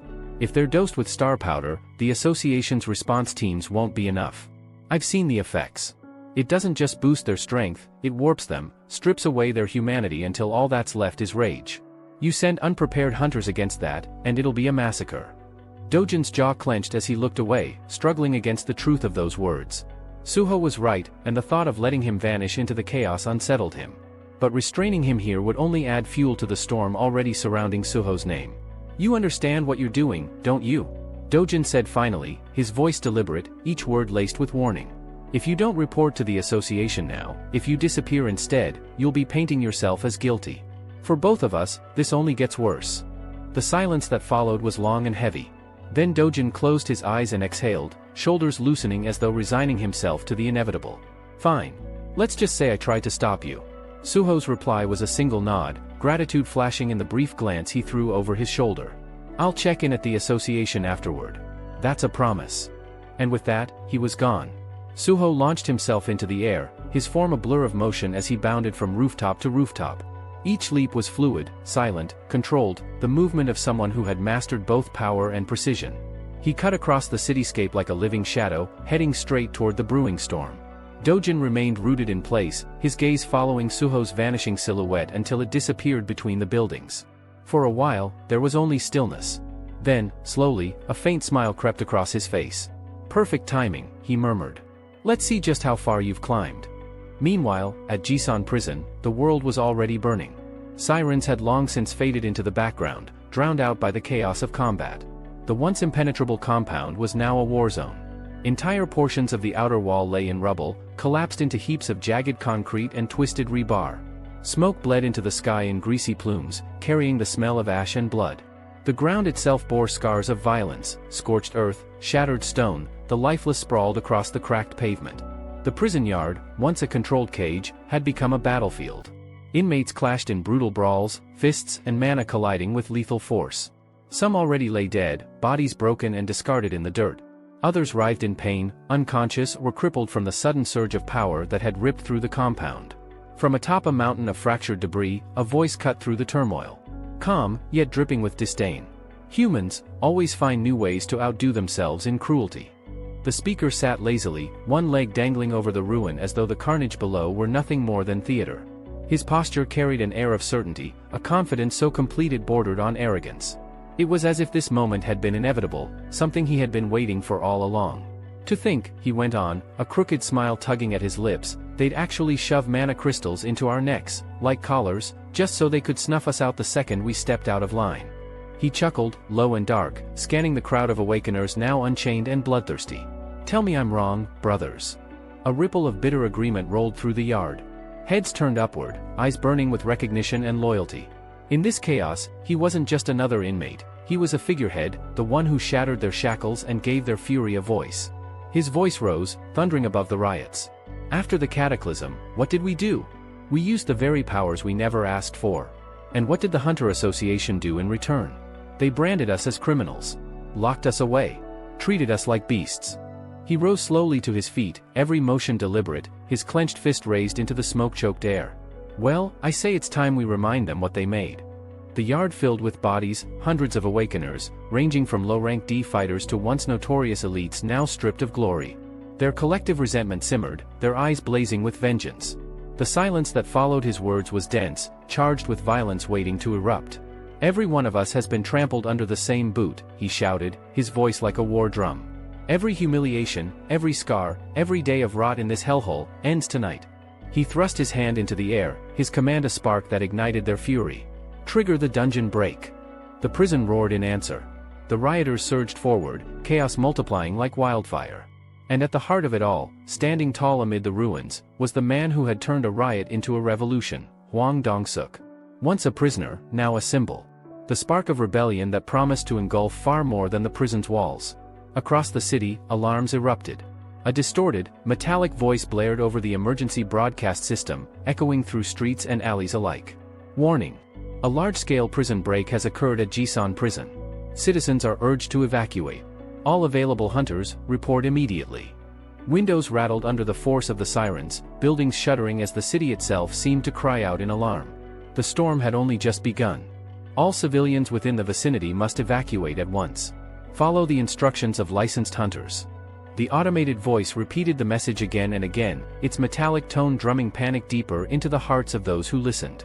Families rushed down stairwells, clutching children and bags, their eyes wide with fear. In every district, alarms echoed like the tolling of a death bell. But in one quiet apartment complex, danger arrived faster than any broadcast could prepare them for. On the third floor, a strange hiss slithered through the hall. A door began to deform as if its metal were nothing more than wax held too close to a flame. Bubbles rose across its surface, sizzling before the upper half caved in with a sharp groan. Through the warped hole reached a hand, its flesh glowing faintly with mana. Fingers curled inward, casually twisting the lock from the inside. The door creaked open. 3 men slipped in. Not prisoners anymore, but predators let loose into a world unready to face them. The one who entered first, identified only as Prisoner 1, moved with a sharp, assessing gaze. His eyes swept across the apartment, alert but confident, as though he had already calculated that no one was inside. Behind him, Prisoner 3 strolled in, his posture looser, almost lazy. He gave the living room a once-over and exhaled. "Looks abandoned already," he muttered, kicking off his shoes with the arrogance of someone returning home. Sirens go off, and everyone bolts. Easy pickings. The 3 wasted no time. Cabinets were thrown open, drawers rifled through. Prison uniforms hit the floor in heaps as they pulled out whatever civilian clothes they could find. Shirts, jackets, shoes, anything to erase the brand of captivity stamped on them. Prisoner 2, slower than the others, tugged uneasily at a coat he had found. His voice carried doubt, hesitant but audible. "We've got numbers, sure. But, you really think we can stand against the association? They've got A ranks, even S ranks, waiting for things like this." Prisoner 1's head snapped toward him, his eyes cold. He stepped closer, irritation thick in his tone. "Did you already forget?" From his pocket, he produced a shard, jagged, glowing faintly, unstable in its pulse. A star fragment. Its light cast twisted shadows across his face. "Dong-suk gave this to us himself. You know why the association banned these?" His grin widened, sharp and cruel. "Not because they're dangerous. Because they're terrified. If every awakened had one of these, the whole system they built would collapse overnight." The fragment's eerie glow reflected in Prisoner 2's eyes. His uncertainty wavered, awe creeping into his expression. The hesitation drained, leaving behind either belief or fear, perhaps both. If Dong-suk says it, then, it must be true. When he becomes an S rank, no one will touch us. Meanwhile, Prisoner 3 had already wandered off into the kitchen. His voice rang out suddenly, filled with glee. "You're not gonna believe this, I found a 30-year-old Macallan." He emerged with the dusty bottle clutched proudly in hand. Prisoner 1 pinched the bridge of his nose, glaring. "We don't have time for your crap," he snapped. "Change. Now." But Prisoner 2's eyes lit up, already moving closer. 30 years? That's worth a fortune. Their laughter echoed through the small apartment, indulgent and mocking, fueled by the thrill of freedom and stolen luxuries. They never noticed the faint shudder of a cabinet door. Inside, a boy crouched, knees pulled tight to his chest. His whole body trembled, but his grip on his phone was iron. Hands shaking, he tapped frantically, whispering to himself. I have to report them. Someone has to know." Just as his thumb hovered over send, the light vanished. A shadow loomed. Slowly, he raised his head, straight into the grin of Prisoner 1. The man crouched low, face inches away, his smile sickly sweet. "Well, look at this," he whispered. "Hey there, kid. You want a taste of the good life too?" Outside, the city itself burned. Fires raged unchecked, whole districts swallowed by smoke and ash. Explosions cracked in the distance. Screams, both human and monstrous, cut through alleys where hunters and escaped awakeners clashed with unrestrained violence. And from above, perched atop a high-rise like a conductor savoring his orchestra, stood Hwang Dong-suk. His eyes gleamed as he gazed across the chaos, a smile tugging at his lips. To him, the destruction was beautiful. Every scream, every flame, a note in the symphony he claimed as his own. "Not bad," he murmured. "One signal, and even the high ranks come through themselves into the fire." He savored the sight a moment longer before another presence stepped onto the rooftop. "We should move," the newcomer said plainly. "The riots bought us enough time." Dong-suk's expression soured. He turned, his voice sharp. "Don't fool yourself into thinking you're giving orders. You're just my little brother's errand boy." The man didn't flinch. His tone remained calm. "I'm not under him. I was sent for one purpose, retrieve you. That's all." Kang Taeshik, a B-rank awakener, stood unshaken. Dong-suk's face twisted with rage. He seized Taeshik's collar, pulling him close, venom dripping from every word. "So what, you think you're better than me because of some rank? You going to look down on me too?" Taeshik's jaw tightened, but he didn't move. Inwardly, contempt flared. He acts like a god, but he doesn't even have the spine to use the fragment himself. Afraid of a little side effect. Coward. For a moment, the thought of ending him right then and there flickered dangerously in his mind. But another memory surfaced, Dong-suk's younger brother, his words cold and absolute before the breakout. "This riot is nothing but noise. Your only job is to bring my brother back alive. Fail, and the consequences will be immediate." Taeshik exhaled slowly, loosening his grip on anger. When Dong-suk barked again for an answer, sharp with impatience, Taeshik finally let the tension drain from his shoulders. "I'm not here to make enemies of S ranks," he muttered. "I'll follow your lead." Elsewhere, another rooftop thundered as a tactical helicopter descended, its blades cutting through smoke. With a screech of metal, the side door swung open, and two figures stepped onto the ash-strewn surface. Wu Jinchul was the first out, scanning the burning horizon with sharp eyes. Beside him, Choi Jong-in followed, his movements measured and calm. "It's been a long time since we stood together," Jong-in said, glancing at his companion. "Not since the cataclysm." Jinchul's jaw tightened, his voice clipped. "This isn't about reminiscing. I won't stand by while civilians are butchered." Jong-in's expression hardened as his thoughts shifted. "What about the suppression devices on the inmates?" Jinchul's reply came like a hammer blow. "Shattered. The control hub was deliberately targeted and destroyed. Whoever orchestrated it also ambushed our hunters. Several of ours are clinging to life." The words struck the gathered hunters like a physical weight. Jong-in exhaled sharply, disbelief dripping from his tone. "Impossible, the admin sector was under the watch of A ranks. To bring it down so easily, whoever's behind this isn't just powerful, they're prepared. And with star fragments involved, it's obvious someone with real influence is pulling the strings." Another figure emerged from the haze, stepping into the light without any need for introduction. Lim Taigu's voice cut into the tense silence. "Exactly as I predicted. This isn't chaos for its own sake, it's deliberate. Someone's directing the entire operation from the shadows." Wu Jinchul gave him a curt nod. "Glad you made it, Hunter Lim. We're going to need every blade at our disposal." Lim's face was grim, his words heavier than the smoke in the air. "And one more thing, Sung Suho. He's ignored the association's summons." The name alone was enough to freeze Jinchul mid-breath. His lips parted as though speaking to himself. Sung Suho. Concern turned to suspicion, suspicion sharpened into accusation. Lim Taigu's glare burned through the room. He said he was headed to Jisan prison. And we all know that facility's fallen under the control of escapees empowered by star fragments. If a man already under suspicion for smuggling star powder deliberately heads straight there, do I really need to connect the dots for you? His words gained momentum, each one another nail in the coffin. Let's stop pretending this only started today. The seeds were planted the moment he first appeared under that black mask. Back then we dismissed him as an oddity, but now the truth is clear, every move was calculated. The killing of Li Minxiang wasn't some accident born of chaos. It was intentional. He silenced an obstacle in his path. Since then, every step he's taken has been to cover his trail in the distribution of star powder. Lim's conclusion landed like a blade. He's concealed his real rank. He's hidden his true strength. And someone willing to lie about something that fundamental isn't just dangerous, they're an active threat. I'm classifying him here and now as a rogue-class criminal. A villain. That's why I demanded to join this operation, to see it ended with my own hands. Wu Jinchul slammed a fist against the table, voice cutting through the rising hostility. You don't know that. There's no proof Suho went to Jisan prison to stir trouble. What if he's there to stop it? You're condemning him on nothing but suspicion. Before his words could settle, Choi Jong-in entered the debate with steady finality. Speculation or not, we cannot deny this, he's hidden his awakening rank since the beginning.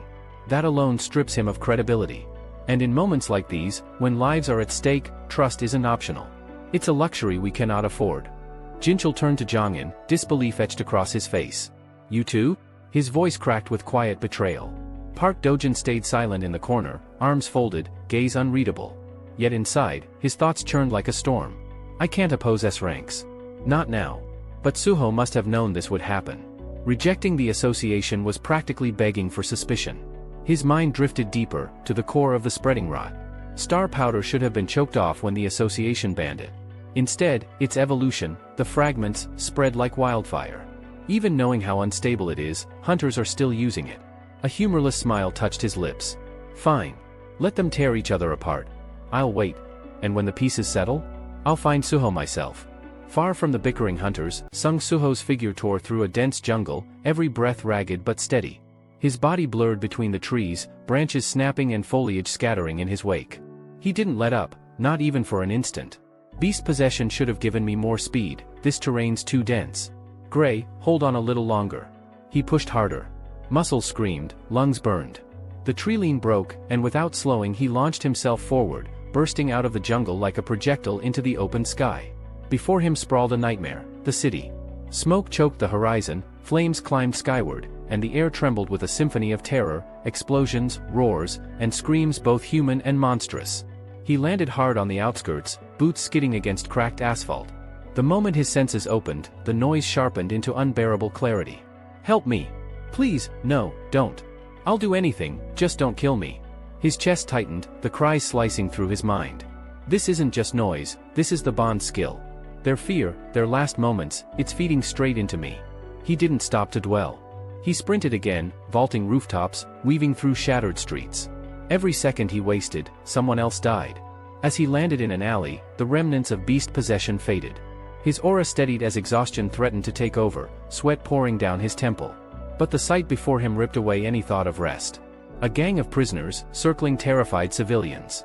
Blood already darkened the ground. Their eyes weren't just cruel, they were feral, drunk on the madness of fragments. One of them sneered at Suho's sudden appearance. The hell? A mutt and some guy just fell out of the sky? Another burst into laughter. What is this, a damn circus act? Suho ignored them. He crouched beside Gray, who had collapsed at his side, chest heaving weakly. You did more than enough, he whispered. Gray's tired whine was answer enough. Suho rose. His presence shifted. This part's mine. The prisoners cackled, mockery spilling out. You a hunter? You look half dead already. What do you think you're gonna do? They never finished the sentence. Suho blurred forward. In an instant, his fist connected with a prisoner's jaw, bone cracked, the man slammed into the ground so hard the pavement fractured beneath him. The others froze, shock painted across their faces. Suho stood tall over the unconscious man, eyes cold and merciless. You had your chance, he said, voice low, cutting through the air like steel. You could have run. Disappeared. Started again. He pressed his foot against the man's skull, his aura rising like a storm. Shadows curled at his heels, alive and waiting. But instead, you chose to prey on the weak. The atmosphere thickened, mana radiating in suffocating waves. Suho's final words hit like a verdict. I won't waste time repeating myself. Two choices, kneel down, or die. The pond's surface glimmered faintly beneath the afternoon sun, its calm broken only by the soft rings spreading from a fishing line. The smell of damp earth and crushed grass lingered in the breeze, carried along with the buzzing of summer insects. A barefoot boy stood nearby, his gaze fixed on the man in front of him.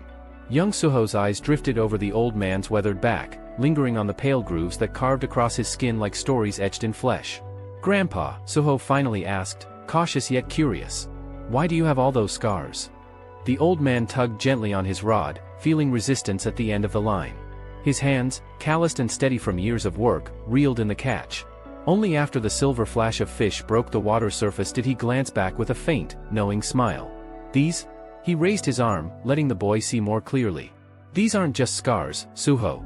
They're medals. Proof I kept moving when it mattered. His finger brushed across one long mark on his forearm. This one pulled a little girl from a burning house. I was 7 seconds away from being buried in it myself, but I couldn't leave her. He shifted his hand lower, resting it against his ribs where another jagged line carved deep. And this? Some drunk was about to cave in a man's skull with a broken bottle. I stepped in before he could. Got this for my trouble. Suho frowned, puzzled. But why take that risk? Why throw yourself into danger when you know you'll get hurt? The man chuckled softly, his palm rough as it ruffled the boy's hair. His gaze softened. It's not about being fearless. My body just moved before my mind could think of consequences. That's all. Sometimes, you don't stop to ask why. The scene dissolved. The warm pond and buzzing insects gave way to stinking air, thick with sweat, rust, and rotting trash. Present day slammed into focus, Sung Suho standing in the center of a shattered street. Around him, convicts brandished jagged pipes and knives, circling with the restless hunger of wolves. The air itself seemed to shudder from the weight of his aura. His eyes swept across them, calm, but edged sharp enough to cut. His voice came steady, carrying enough iron to silence their nervous shuffling. "You have two paths," he told them coldly. "Drop here unconscious, or fight back and die where you stand." Some faltered at the words. One muttered, voice trembling, "You saw that kick, right? No way that was normal." Another narrowed his eyes, suspicion creeping into his tone. "Has to be a high-rank hunter." The balance shifted when one man stepped forward, grin crooked and cruel. Between his fingers gleamed a shard, jagged and faintly glowing. "Relax," he sneered. "We've got these." The others followed his lead, pulling out their own illicit treasures, star fragments. Without hesitation, they swallowed them whole, their throats convulsing as if they'd downed shots of bitter liquor. The reaction was violent and immediate. Their veins lit with a lurid yellow glow, muscles bulging until skin seemed ready to tear. The ground cracked beneath their boots as they flexed their new strength. Confidence bled into their voices. "I could crush an A rank right now," one laughed, manic. "Hell," another barked, "maybe even drop an S rank." Suho's eyes darkened. His tone dropped to a razor's edge. "So that's your answer? Resistance." But before he moved, a venomous voice slithered through his thoughts. Mocking. Familiar. "Why do you even hesitate, boy?" It taunted. "They've eaten the fragments. You know what that means. Yet you stall while innocents bleed out. Pathetic." A vision tore through him, Lee Min-sung standing there, eyes blazing crimson, teeth bared in a cruel grin. "What good is that shiny new class if you're still a coward? You're no different from the day you killed me." The specter spread its arms wide, voice booming like a dare. "Go on, prove me wrong. Rip through them the way you ripped through me. Don't think. Just do it." Suho's breath slowed. The light in his eyes dulled, replaced by something heavier, darker, bloodlust. His boot pressed harder on the skull of the man already pinned beneath him. Bone and asphalt cracked in unison. The convicts recoiled, but rage quickly replaced fear. With weapons raised, they charged as one, the glow of star fragments fueling their madness. The first lunged low, blade flashing toward Suho's ribs. Suho's hand lashed out like a trap snapping shut, seizing the attacker's wrist mid-swing. The bone gave way with a sharp, brittle crack. The man screamed, but the knife never struck home. It slipped from his broken grip, clattering against the pavement, only for Suho to catch it in the same motion. The blade flashed in his hand, carving through flesh with swift, precise arcs. Chest, throat, veins, every cut intentional, every strike decisive. The man collapsed in a heap before he had even realized what had happened, his lifeblood pooling around him. Suho let the weapon fall, its echo sharp against the stones, and advanced without pause. The next criminal stiffened, rooted in place by fear. His voice trembled, disbelief tearing through the panic. "How? Why can't I see him move? I swallowed the fragment, I should be faster." His complaint ended abruptly when Suho's fist drove into his face. The blow carried the force of a wrecking ball. Bone shattered like fragile glass, and his body was hurled backward, colliding with a brick wall hard enough to send a cloud of dust spilling down. The last two prisoners didn't hesitate. Their muscles coiled, eyes blazing with murderous intent as they hurled themselves into the air, bodies cutting forward with predator's precision. They moved with the speed and instinct of killers, yet Suho had already felt their intent before they left the ground. The shadows at his feet stirred. Darkness flowed outward like liquid, stretching, lengthening, then spiking upward in jagged spears. With a deafening snap, the shadow spikes ripped through the air, catching the two assailants mid-flight. The momentum carried them forward only inches before the impalement tore through them, blood spraying as their bodies convulsed. The fight ended before their brains registered death. They crumpled, twitching once before lying still, crimson pooling across the alley floor until the bricks ran slick. Silence pressed down, thick with the metallic tang of blood. Then, within his consciousness, a familiar figure materialized, Lee Min-sung. The ghost's presence was both casual and unnerving, an arm slung lazily around Suho's shoulder as though they were old friends. His smile was thin, his eyes devoid of warmth. "You've changed a lot in such a short time," Min-sung observed with mock amusement. "Impressive, really." His voice then sharpened, the playfulness peeling away into judgment. "But tell me, was slaughtering them necessary? You could have subdued them. Do you even know the difference between a beast and a man anymore? How can you still call yourself a hunter?" As the apparition flickered, Mong's laughter echoed faintly in the back of Suho's skull. At first a low chuckle, it swelled into something sharp, grating. Seems like you've become a monster yourself, kid. Suho's expression never wavered.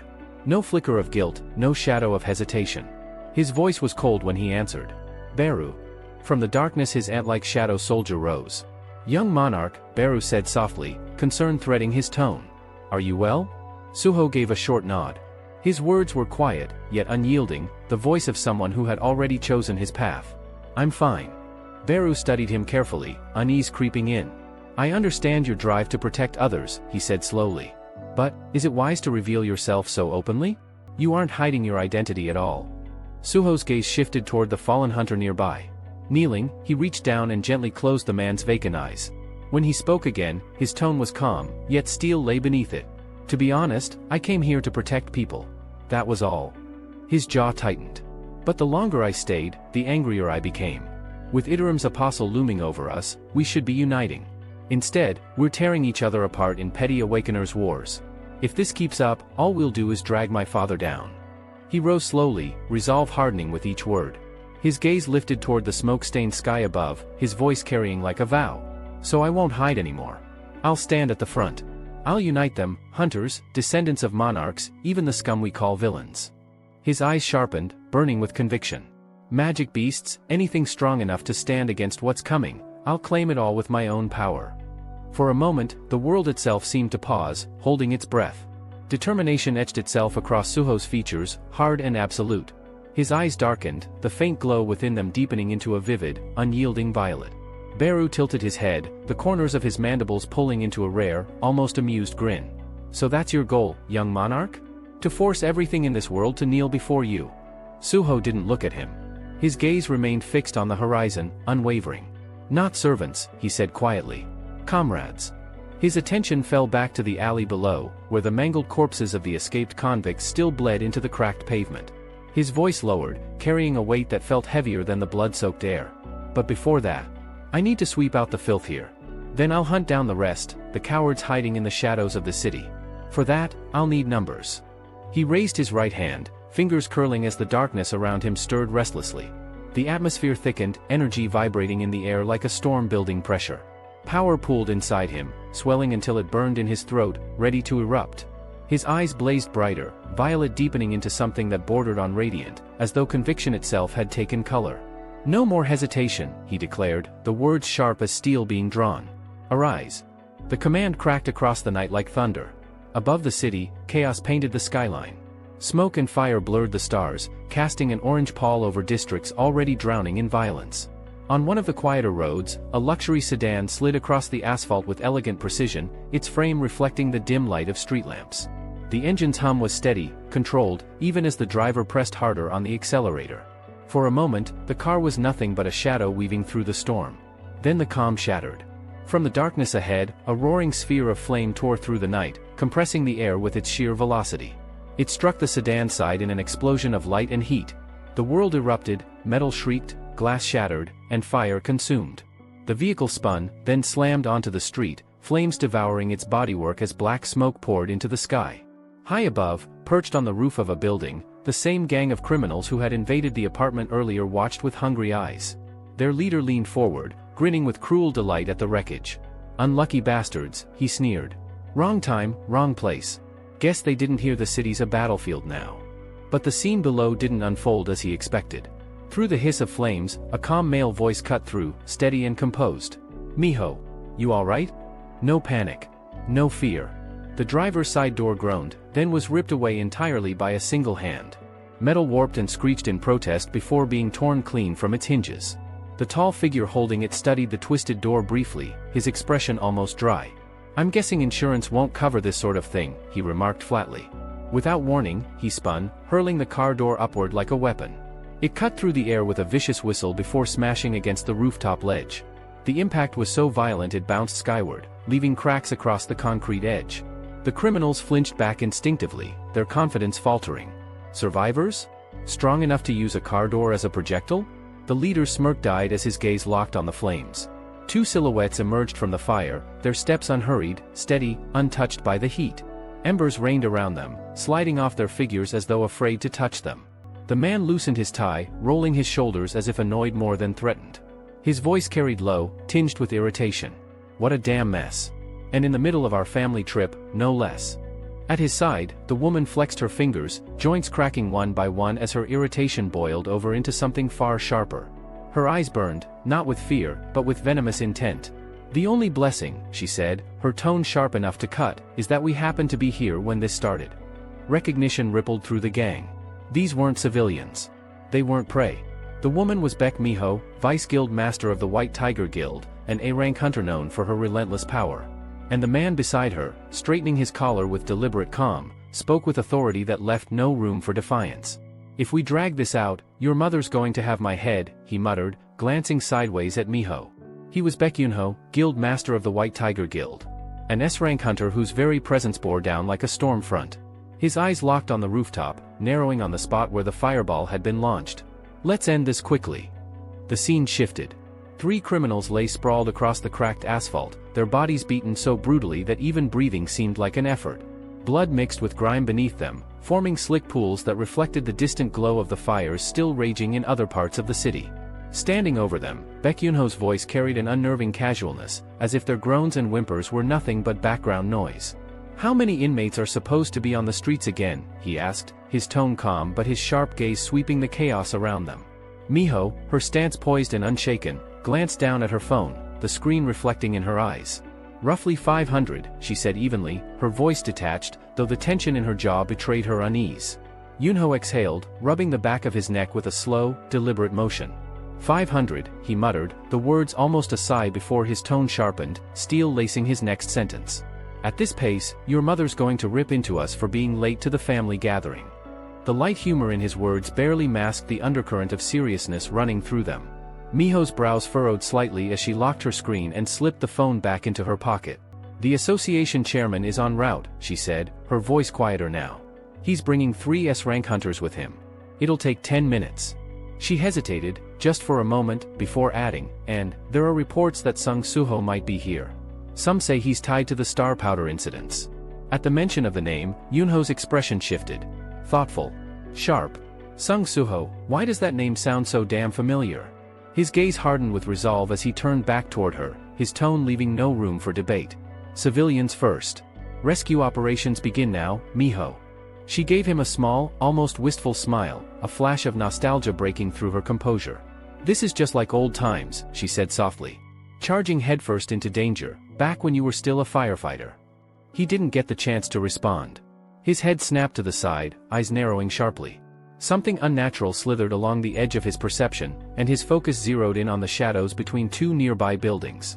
Figures lingered there, wrong, distorted, their shapes shifting in ways that defied the human form. "Miho," Yunho said, his voice low, tense.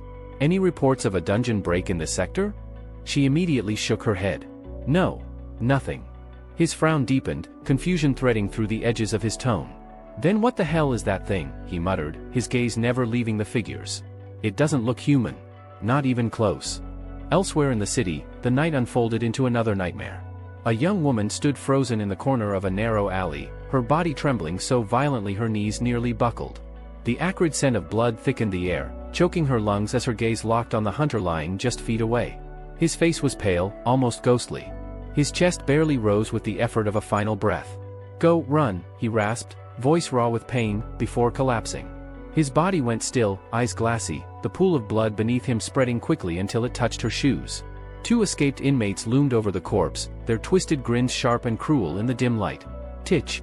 Look at that," one of them sneered, a laugh bubbling up that dripped with venom. "All that effort just to play hero." The other, his hand resting almost lazily on the hilt of his sword, tilted his head in mock pity. What was it? A sweet little romance in the middle of raids? How touching. The woman's hands trembled violently as she crouched beside the fallen hunter. Tears blurred her vision as she reached out with shaking fingers to close his eyes. "Yang Hyun," she whispered, her voice breaking, the name spilling out like a prayer. The moment of grief was shattered by a guttural snarl. Enough of that crying, the sword-wielding inmate spat, his irises glowing a feral red as his lips twisted into a savage grin. He lunged forward, blade arcing down toward her. "Don't worry," he mocked, the words soaked in cruelty, "you'll be seeing him again real soon." But the killing blow never came. A voice, sharp and commanding, cracked through the chaos like thunder. "Arise!" The fallen hunter's shadow rippled, twisting unnaturally, and then surged upward as if yanked by unseen strings. Darkness condensed and solidified, forming a soldier, silent, imposing, its blackened figure standing between the girl and her death. The sword clashed against hardened shadow, the force sparking like steel on steel. The girl's eyes widened, her breath catching in disbelief as her trembling lips formed a whisper. Yanghyun? The shadow soldier did not speak, but its entire form quivered with tension as it held the inmate's blade at bay, refusing to yield even an inch. The attacker stumbled back, fury twisting his features. What the? He spat. That corpse just stood up. How the hell, what is this? From the rooftop above, a calm voice answered, cutting through the chaos like a blade. Even in death, Suho said, his tone steady but charged, you still answered my summon. That means your will hasn't changed, you still want to protect her. His violet eyes gleamed with fierce determination, the glow deepening until it bathed the rooftop in an otherworldly light. Then take my strength, he continued, his voice carrying the weight of command. Protect what matters to you, even if this becomes your last stand. The shadow soldier braced itself, trembling with effort but refusing to break. Suho raised his hand, energy pulsing like a heartbeat. One by one, shadows wrapped around the soldier, hardening and shaping into sleek, armored gear. First, a Naga warrior belt, enhancing its agility and resilience. Then, layered Naga shoulder guards, shimmering like polished obsidian, fortifying its defense as new strength surged through its darkened frame. Finally, the Naga warrior sword appeared in the soldier's grip, a rare-grade weapon, pulsing with a deadly gleam. Its stats were no joke, an attack boost of +55, agility increased by +5, and, most dangerous of all, a piercing enhancement capable of slicing through 10% of an enemy's defense as though flesh and steel were paper. The soldier's empty eyes flared with a violent violet blaze, raw power surging through its form like a live current. The oppressive aura it radiated forced even the trembling girl behind it to freeze in awe. With no hesitation, not even the faintest pause, the shadow soldier launched forward. It moved like a predator unleashed. Its steps blurred, ripping through the air with predatory precision. Blades clashed, the sharp ring of steel echoing through the blood-soaked alley. Then came the screams, raw, animalistic, desperate, before they were cut short in brutal succession. One by one, the inmates fell. Limbs twisted, crimson arcing violently through the dark until the ground was nothing but a slick canvas of blood and ruin. And through it all, the girl stayed untouched, protected within the unwavering perimeter of her guardian. As the last body hit the concrete, the alley fell silent. From above, Suho descended, stepping forward with a quiet, calculated air. His face was unreadable, but his movements, deliberate and steady, carried a weight that silenced even the shadows clinging to the corners of the street. His hand lifted slowly, palm open as his voice dropped into a commanding growl. Arise. At once, the shadows of the fallen convicts writhed violently, detaching from their corpses like black smoke drawn toward a flame. They solidified, one after another, until a new battalion of abyssal soldiers kneeled in unison before their master, awaiting his command.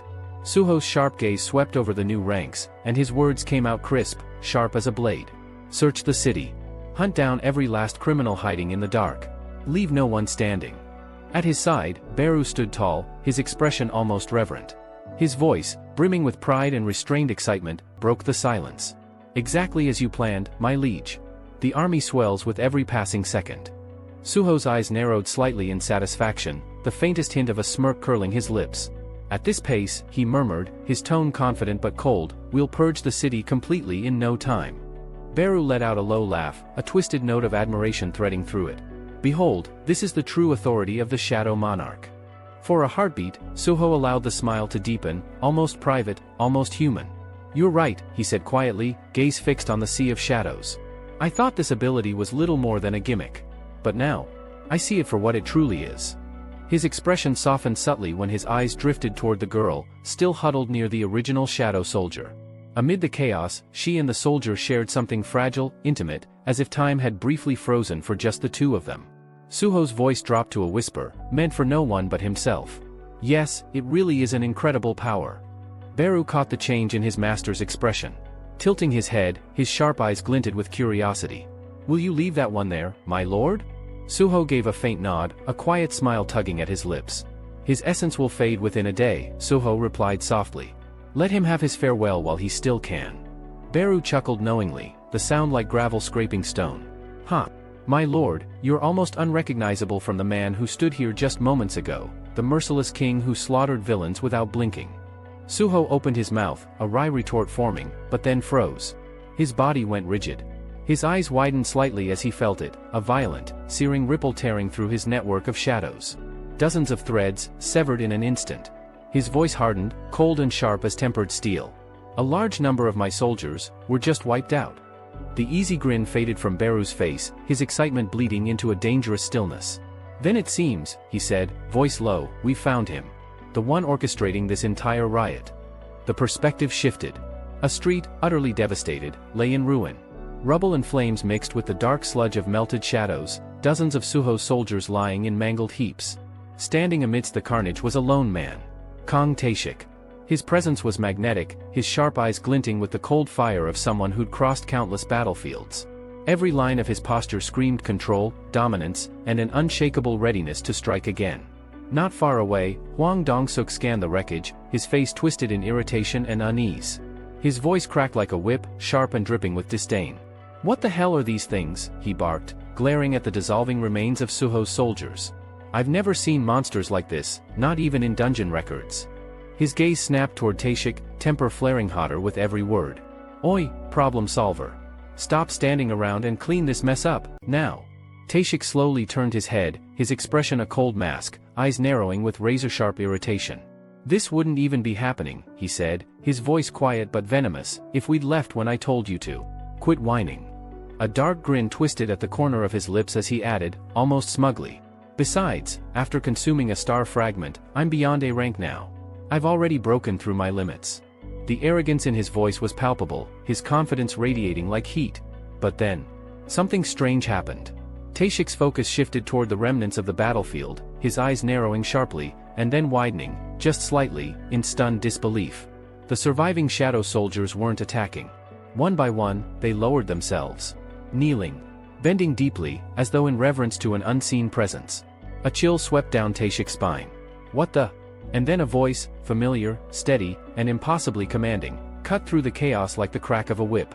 Young monarch, Beru intoned, pride swelling in every syllable. It seems, you've struck gold this time. Suho stepped from the shadows, his expression a storm of controlled fury. His violet gaze, sharp as polished glass, locked on the man standing amidst the ruin. His words fell like a judgment. So, it's you, Suho said, tone sharp and merciless. The bastard pulling the strings behind this entire riot. Both Dong-suk and Taeshik turned sharply at the sound of his voice. Dong-suk's lip curled into a sneer, his voice thick with contempt as his eyes raked over Suho. And who the hell are you, brat? Watch your damn mouth. His sneer widened, dripping with venom. So you're the one controlling these freaks, huh? Suho didn't flinch. Didn't blink. His stare locked on Dong-suk, cold enough to freeze the air between them. And when he finally spoke, his words carried an edge sharp enough to cut steel. Tell me, Suho said evenly. Do you know of the Apostle of Iterim? The same way Lee Min-sung did. Dong-suk's voice carried an almost lazy confidence, though the subtle tension behind it betrayed the truth. Relax, he said with a half-smirk, his posture deceptively casual. If you want to talk, keep a little distance. As for the Iterim, he tilted his head, a faint gleam sparking in his sharp eyes. Yeah, I know them. Quite well, actually. Behind his back, his fingers twitched in a barely noticeable gesture, a silent order. Taeshik caught it instantly. Summoners are always the same, Dong-suk thought, his mind calculating as he maintained his mask of ease. Weak bodies. Strip them from their shadows and they crumble. Keeping his tone smooth, Dong-suk let the bait dangle. These Iterim freaks you're talking about, he continued, voice silky with feigned curiosity, aren't they basically a cult? Worshippers playing at. A blur of movement cut the air. Taeshik darted forward, his body flickering like a phantom, blade flashing with lethal precision as he drove the strike straight for Suho's heart. But in the blink of an eye, everything went wrong. The blade sliced nothing but empty air. Suho was gone. And before Taeshik could process it, Suho was standing right in front of Dong-suk, not even a foot away. Taeshik froze mid-step, his muscles locking as his mind screamed. What? What the hell was that? I didn't even see him move. Suho's gaze burned with quiet fury as his hand settled firmly on Dong-suk's shoulder, the grip deceptively calm but suffused with a crushing pressure. His voice, deep and edged with steel, cut through the tension like a blade. So, you really don't have ties to the Iterim. The faint glow in Suho's eyes flared into a chilling violet blaze, his killing intent flooding the narrow street like a suffocating fog. Then explain something to me, Suho continued, each word sharp and deliberate. Where did you get the star fragments? His grip tightened, nails pressing down like unyielding steel claws. And tell me," his tone dropped lower, heavier, "why you unleashed hell on this city." For the first time, Dong-suk faltered. The false bravado cracked, if only for a moment. His pulse hammered in his ears, the creeping realization dawning on him that this was no ordinary summoner standing before him. But still, pride clawed its way to the surface. He forced a sneer, masking the tremor in his voice. "You touch me," he hissed through clenched teeth, "and my younger brother won't let you walk away." The threat barely left his lips before Suho's fingers clamped down brutally, the pressure enough to drive him to his knees. The stone beneath him fractured under the weight of Suho's strength. A strangled scream tore from Dong-suk's throat as his shoulder gave way, pain exploding through him as Suho's nails dug in deeper, skin tearing like paper under the relentless grip. "I don't care," Suho said, his voice a deadly whisper dripping with venom, "if your brother is an S-rank, or a god." His eyes burned brighter, radiating raw dominance. "Answer me." Panic ripped through Dong-suk, shredding what little composure he had left. His voice cracked, breaking under the agony. It was my brother," he shouted, desperation spilling from every word. "He gave me the fragments. I don't know anything else, I swear." "And the city," Suho pressed, his tone frigid, demanding. There wasn't a reason." Dong-suk stammered, every syllable trembling. It just amused me. Watching people scramble, watching them obey me, it was fun." The last word died in his throat as Suho's eyes narrowed into slits, his aura flaring violently. Bloodlust rolled off him in suffocating waves, thick enough to choke the air. "So you butchered innocent people," Suho murmured, voice cold as winter steel, "because you were bored." Terror twisted Dong-suk's expression, his arrogance stripped bare. He thrashed against Suho's grip, shouting hoarsely toward his companion. "Taeshik! Do something! Help me!" But Taeshik didn't move. He couldn't. His mind was chaos, his instincts screaming warnings so loud they drowned out everything else. "This guy," he thought, muscles locked. "This isn't normal. He's dangerous. If I want to live, I need to run. Even if it means leaving Hwang Dong-suk to die here and now." But just as he shifted his weight, preparing to vanish into the chaos, the world went silent. And then, a voice. Not a sound that passed through his ears, but a violent intrusion that tore straight into his mind. Cold, commanding, inescapable. "Sorry," the voice said, low and cruel, "but running won't be that simple." Taeshik's entire body locked up, muscles trembling as ice shot through his veins. His breath caught, shallow and ragged. What the hell?" he whispered, sweat dripping down his temple. Then, somewhere far from the blood-soaked streets, golden eyes snapped open. The Apostle. Surrounded by the S-rank hunters, he moved like a phantom, his gaze locking on Suho's position with predatory sharpness. Radiance poured from his eyes like molten gold, his voice carrying across the city like thunder only one man could hear. "Before they interfere," the Apostle mused, his tone quiet but laced with a dangerous edge, "I'll test the limits of Sung Suho's worth." The command roared through Taeshik's skull, undeniable and absolute. "Obey your impulses, Kong Taeshik." His body convulsed violently, glowing gold as searing energy erupted from deep within, drowning his thoughts until nothing but instinct and rage remained. Control slipped away. And then, with no sound, no warning, Taeshik vanished. Camouflage cloaked him in nothingness as he lunged, moving like death incarnate. But Suho felt it. His instincts screamed, honed by countless battles, and at the very last fraction of a second, his body twisted sharply, dodging the incoming strike by a hair's breadth. The redirected attack carved into the figure behind him instead. Hwang Dong-suk's body jerked violently as invisible blades tore through flesh and bone, shredding him in a brutal storm of unseen strikes. Blood sprayed across the cracked pavement, pooling fast. His wide, disbelieving eyes locked on Suho for the briefest moment, confusion, fear, and dawning realization flickering all at once, before the light drained from them entirely. His corpse hit the ground with a sickening thud. The street was silent except for the slow drip of blood seeping into the dirt. Suho didn't flinch. Didn't move. His eyes stayed sharp, cold, calculating, tracking the unnatural pulse in the air as if dissecting every shift in energy. Beru's voice, tight with an unease that was rare to hear, echoed in his ear. "Young monarch," he warned, "that aura, there's no doubt. It's him. The Apostle of Iterum." Suho's gaze narrowed, violet eyes burning with lethal intent as his voice dropped into a deadly calm. "So," he murmured, "someone who's ingested a star fragment is being controlled." Then, with the quiet certainty of a predator who'd found his prey, his tone sharpened, cutting like tempered steel. "Fine," Suho said, his voice low and steady. "I had a message for him anyway." Suho stood unmoving over the corpse of Hwang Dong-suk, whose blood continued to seep into the fractured stone like a spreading stain. Around him, his shadow soldiers remained kneeling, their empty eyes fixed upon their master, awaiting his command.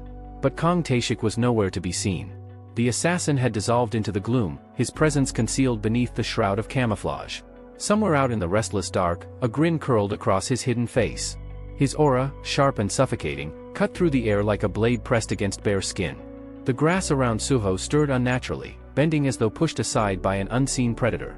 Taeshik was moving, too fast for human eyes to follow. He didn't strike Suho directly. No, he chose a crueler path. One by one, Suho's soldiers fell. Blades carved through them from the darkness, their bodies collapsing back into the ground like smoke dissolving into air. They had no chance to resist an enemy they couldn't detect. Once the shadows were thinned, Taeshik shifted his sights to Suho himself. His attacks rained down in silence, invisible arcs of steel tearing through the night. And still, Suho did not retaliate. He held his ground, his body taut, his focus sharpened to a razor's edge. His senses strained to their limits, searching not for what the eyes could see but for what the air betrayed, the faintest scrape of a heel, the almost inaudible hitch of breath, the subtle displacement as Taeshik's body cut through the wind. So this is camouflage, Suho thought, his violet eyes narrowing. An assassin's ultimate art, concealing not just the body, but intent itself. I can hear him, just faintly. Enough to evade. But counterattacking? Not yet. Far above, an aircraft glided silently across the night sky. Within its cabin, seated among S-rank hunters oblivious to his true nature, the apostle of Iterum opened one golden eye. His sight pierced the distance, latching onto the battle below with predatory calm. At present, he assessed silently, Kang Taeshik's body is functioning at the peak of high A rank.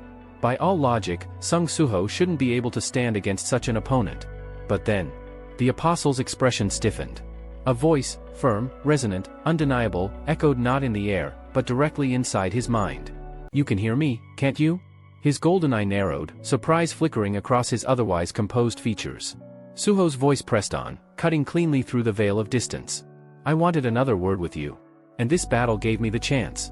Until now, I've hidden myself. Kept to the shadows, never revealing too much. I thought showing my hand would be reckless. But then I began to wonder, why would someone you call the invader from the stars choose to stay hidden as well? His eyes glowed brighter, his aura tightening like a coil. You use star powder to control others, never fighting in the open. Was it because exposure would be just as dangerous for you as it is for me? But then, after Lee Minsung's fall, you began to emerge. Piece by piece. For someone who cloaked himself so carefully to suddenly step into the light, there's only one reason. You're preparing. You're changing. You're not fixed. You're growing. Suho's lips curled into a thin, grim line. Just like I am. Inside the aircraft, the apostle clenched his jaw. Suho's deductions had pierced further than he expected, and faster. Back on the blood-stained ground, Suho's shadows writhed like a living tide as he lifted his hand. His voice came low, steady, resonant with authority. I won't run from you anymore. Not now. Not ever. If you're watching, then show yourself. At his command, the shadows surged, shooting outward like hunting hounds loosed from their chains. The invisible calm around Kang Taeshik broke. His body tensed, the first flicker of panic surfacing in his hidden eyes. He tried to retaliate, blades slicing blindly, but the weight of Suho's aura pressed down, tracking him with terrifying precision. And then Suho was there, appearing in front of him as if the shadows themselves had delivered him into place. In his hand, a lance of darkness twisted into shape, its point dripping with pure killing intent. His eyes flared violet, bloodlust radiating like a storm. The lance shot forward. From every angle, shadow spears erupted, hemming Taeshik in, piercing through flesh and bone, shredding his form until his camouflage shattered with a sound like glass breaking. The assassin screamed toward the night, but it ended in a wet choke as Suho's weapon drove clean through him, pinning him in place. The predator who once stalked the darkness now hung helplessly on the lance, his life snuffed out by the very shadows he thought he could outmaneuver. Suho watched as Kang Taeshik's body toppled, collapsing lifelessly onto the torn earth. A heartbeat later, the familiar mechanical chime rang in his mind. Level up. Warmth rushed through his veins, his shredded muscles tightening as torn flesh mended itself. Each breath grew steadier, deeper, his strength climbing sharply as if the very world itself was recognizing his victory. His violet eyes shifted once toward the crumpled assassin, not in pity, not even in contempt, but with the cold finality of judgment past. His words were not for the corpse but for the unseen hand behind it. Come at me, apostle of Iterum. Far above, inside the dimly lit cabin of a sleek aircraft cutting across the sky, the man known to the others as Hunter Park Dojin flinched. His golden eye twitched violently as searing pain lanced through his skull. A thin rivulet of crimson bled from the glowing iris. "What's wrong, Hunter Park?" Lim Taigu, seated nearby, leaned forward, his voice edged with concern. The apostle quickly raised his hand, concealing the blood beneath his palm. His answer came clipped, perfectly measured. "It's nothing." But when he turned his head away from the others, his mask of composure cracked, just slightly. A twisted smile tugged at the corner of his lips, his voice falling to a whisper that none but he could hear. "Sung Suho, you're becoming far more entertaining than I anticipated." Meanwhile, back on the ravaged battlefield, the air reeked of iron and scorched stone. The remains of two ringleaders of chaos, Huang Dong-suk and Kong Taeshik, lay broken at Suho's feet. His shadows rippled outward like a dark tide, waiting in silence, their master's intent mirrored in their stillness. Suho lifted one hand. A faint purple glow coiled around his palm, crackling like restrained thunder. His command was quiet, almost casual, yet it carried an unshakable weight of dominion. "Arise." The ground beneath the corpses stirred unnaturally as the darkness pooled, twisting and writhing before climbing upward like a tide reversing its course. The bodies convulsed, dragged into the abyss before clawing their way back out, warped yet still recognizable. The empty husks of Dong-suk and Taeshik emerged once more, their deaths no longer their own but bound to Suho's will. His eyes narrowed as he regarded them, voice as sharp and unrelenting as a blade. "You called yourselves the orchestrators of this carnage. Do you even understand how many lives your arrogance cost?" Violet light pulsed in his gaze, shadows roaring in response. He raised his hand higher, purple-black mana storming around him, a tempest that threatened to swallow the entire night. "Your punishment begins now. From this moment forward, you serve at my command." The corpses convulsed again as waves of darkness crashed into them, shredding their forms before remolding them. Their screams echoed, raw, hollow, inhuman, as shadow magic forced their souls into obedience. But then, amidst the resurrection, something shifted. The energy swirling in the darkness condensed strangely, forming into tangible objects rather than creatures. Suho's brows knit, his senses honing in on the disturbance. "What is this? The shadows themselves are forging items?" The dark current spun faster, shaping into not one, but two objects. When the vortex dissipated, Suho stepped closer, his expression grim but keen. The first was armor, black, sleek, and edged with violet etchings that pulsed faintly. The system marked it. Swindler's armor.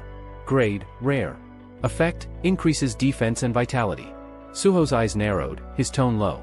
A rare grade item, useful. But his focus immediately shifted to the second creation. A small, unassuming object shimmered faintly in his hand. A ring, black as midnight, radiating an aura that pulsed heavier than its size suggested. Killer's ring. Grade, heroic. Effect, camouflage, level 1, conceals the user's form and erases presence. His chest tightened, not with fear, but recognition. His first item at the heroic grade. The windows of the system cascaded rapidly in front of him, notifications stacking over one another. Shadow item creation, heroic grade, unlocked. New feature, shadow item naming, available. Suho froze momentarily, his thoughts racing. Naming? That's only possible through contracts. Another alert followed swiftly. Skill unlocked, shadow item contract, level 1. Effect, allows the bearer to imbue a shadow item with a unique name, transforming it into a leveling artifact. He turned the ring over in his fingers, his gaze hardening. The system had named it Killer's Ring, yet it felt incomplete, hollow. His mind sharpened with intent. His voice rang out, steady and resolute. Imbue name, Kira. The system immediately resonated with his command, the ring pulsing with new life as its name was etched into existence, no longer just an item, but an artifact bound to his will. A sudden brilliance flared from the ring, flooding the battlefield in violet light. System prompts cascaded across Suho's vision like a torrent. Manual generated, shadow item, name imbuing protocol. A shadow item imbued with a name can now level. Once named, the item binds permanently to its first wearer. Unauthorized players are prohibited from equipping it. More windows followed in quick succession. Feature unlocked, item leveling. Each level gained enhances its core stats. When in soldier form, the shadow item's attributes are shared with its wielder. Another string of notifications confirmed the change. Shadow item, Kira, level 1. Grade, heroic. Stat manifestation, 10%. Effect, camouflage, level 1, erases physical form and suppresses all presence. The ring pulsed ominously on Suho's finger, its glow alive with hidden power. He studied it, his eyes narrowing as his lips curved into a faint smile. So it can grow stronger on its own. Its soldier form stats flow into me. If I can forge items beyond the heroic class, my ascent will only accelerate. His voice lowered, threatening with determination. At this pace, father? I'll reach you even faster. His violet eyes glimmered with a hunger that bordered on feverish, thoughts burning with the infinite possibilities that had just opened before him.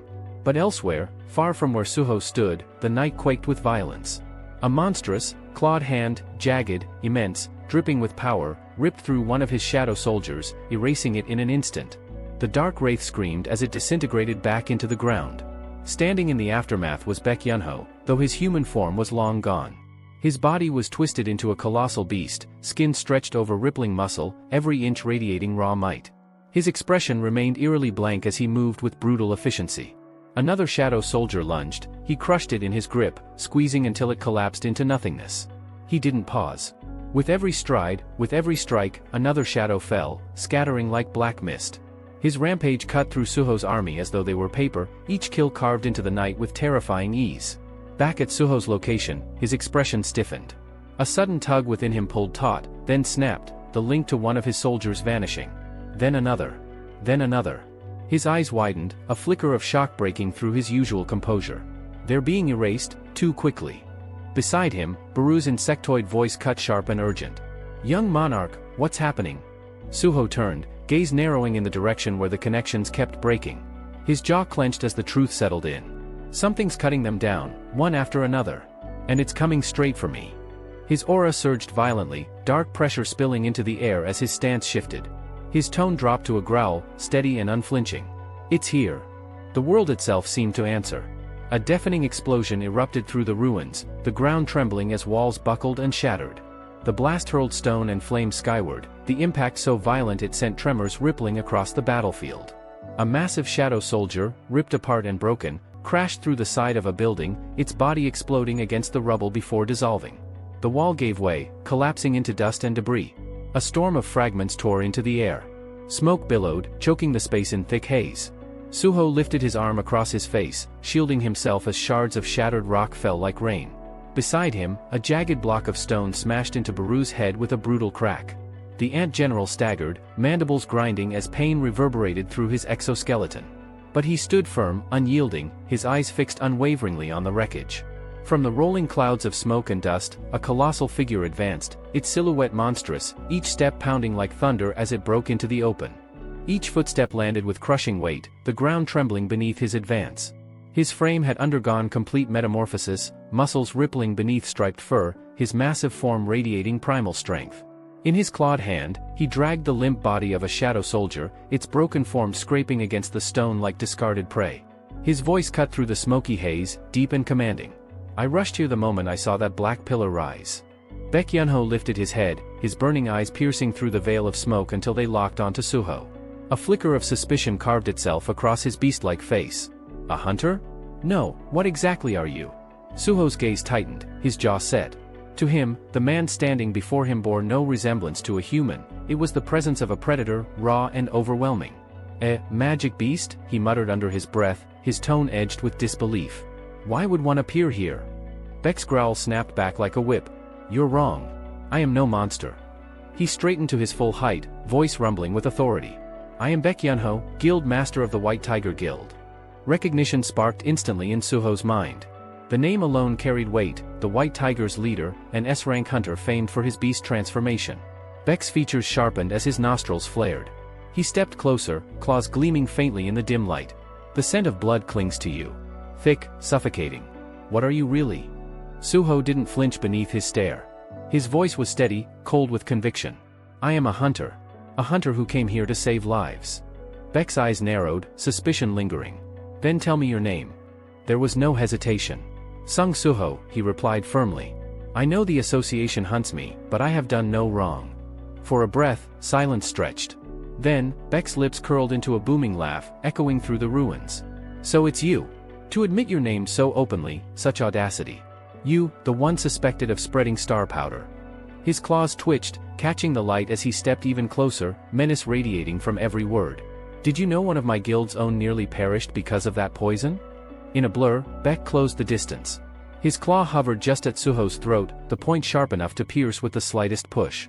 His voice lowered to a dangerous growl. If you truly claim innocence, how will you prove it? Suho raised his hand, brushing the claw aside without flinching. His tone was calm but firm, weighted with urgency. Can we leave that for later?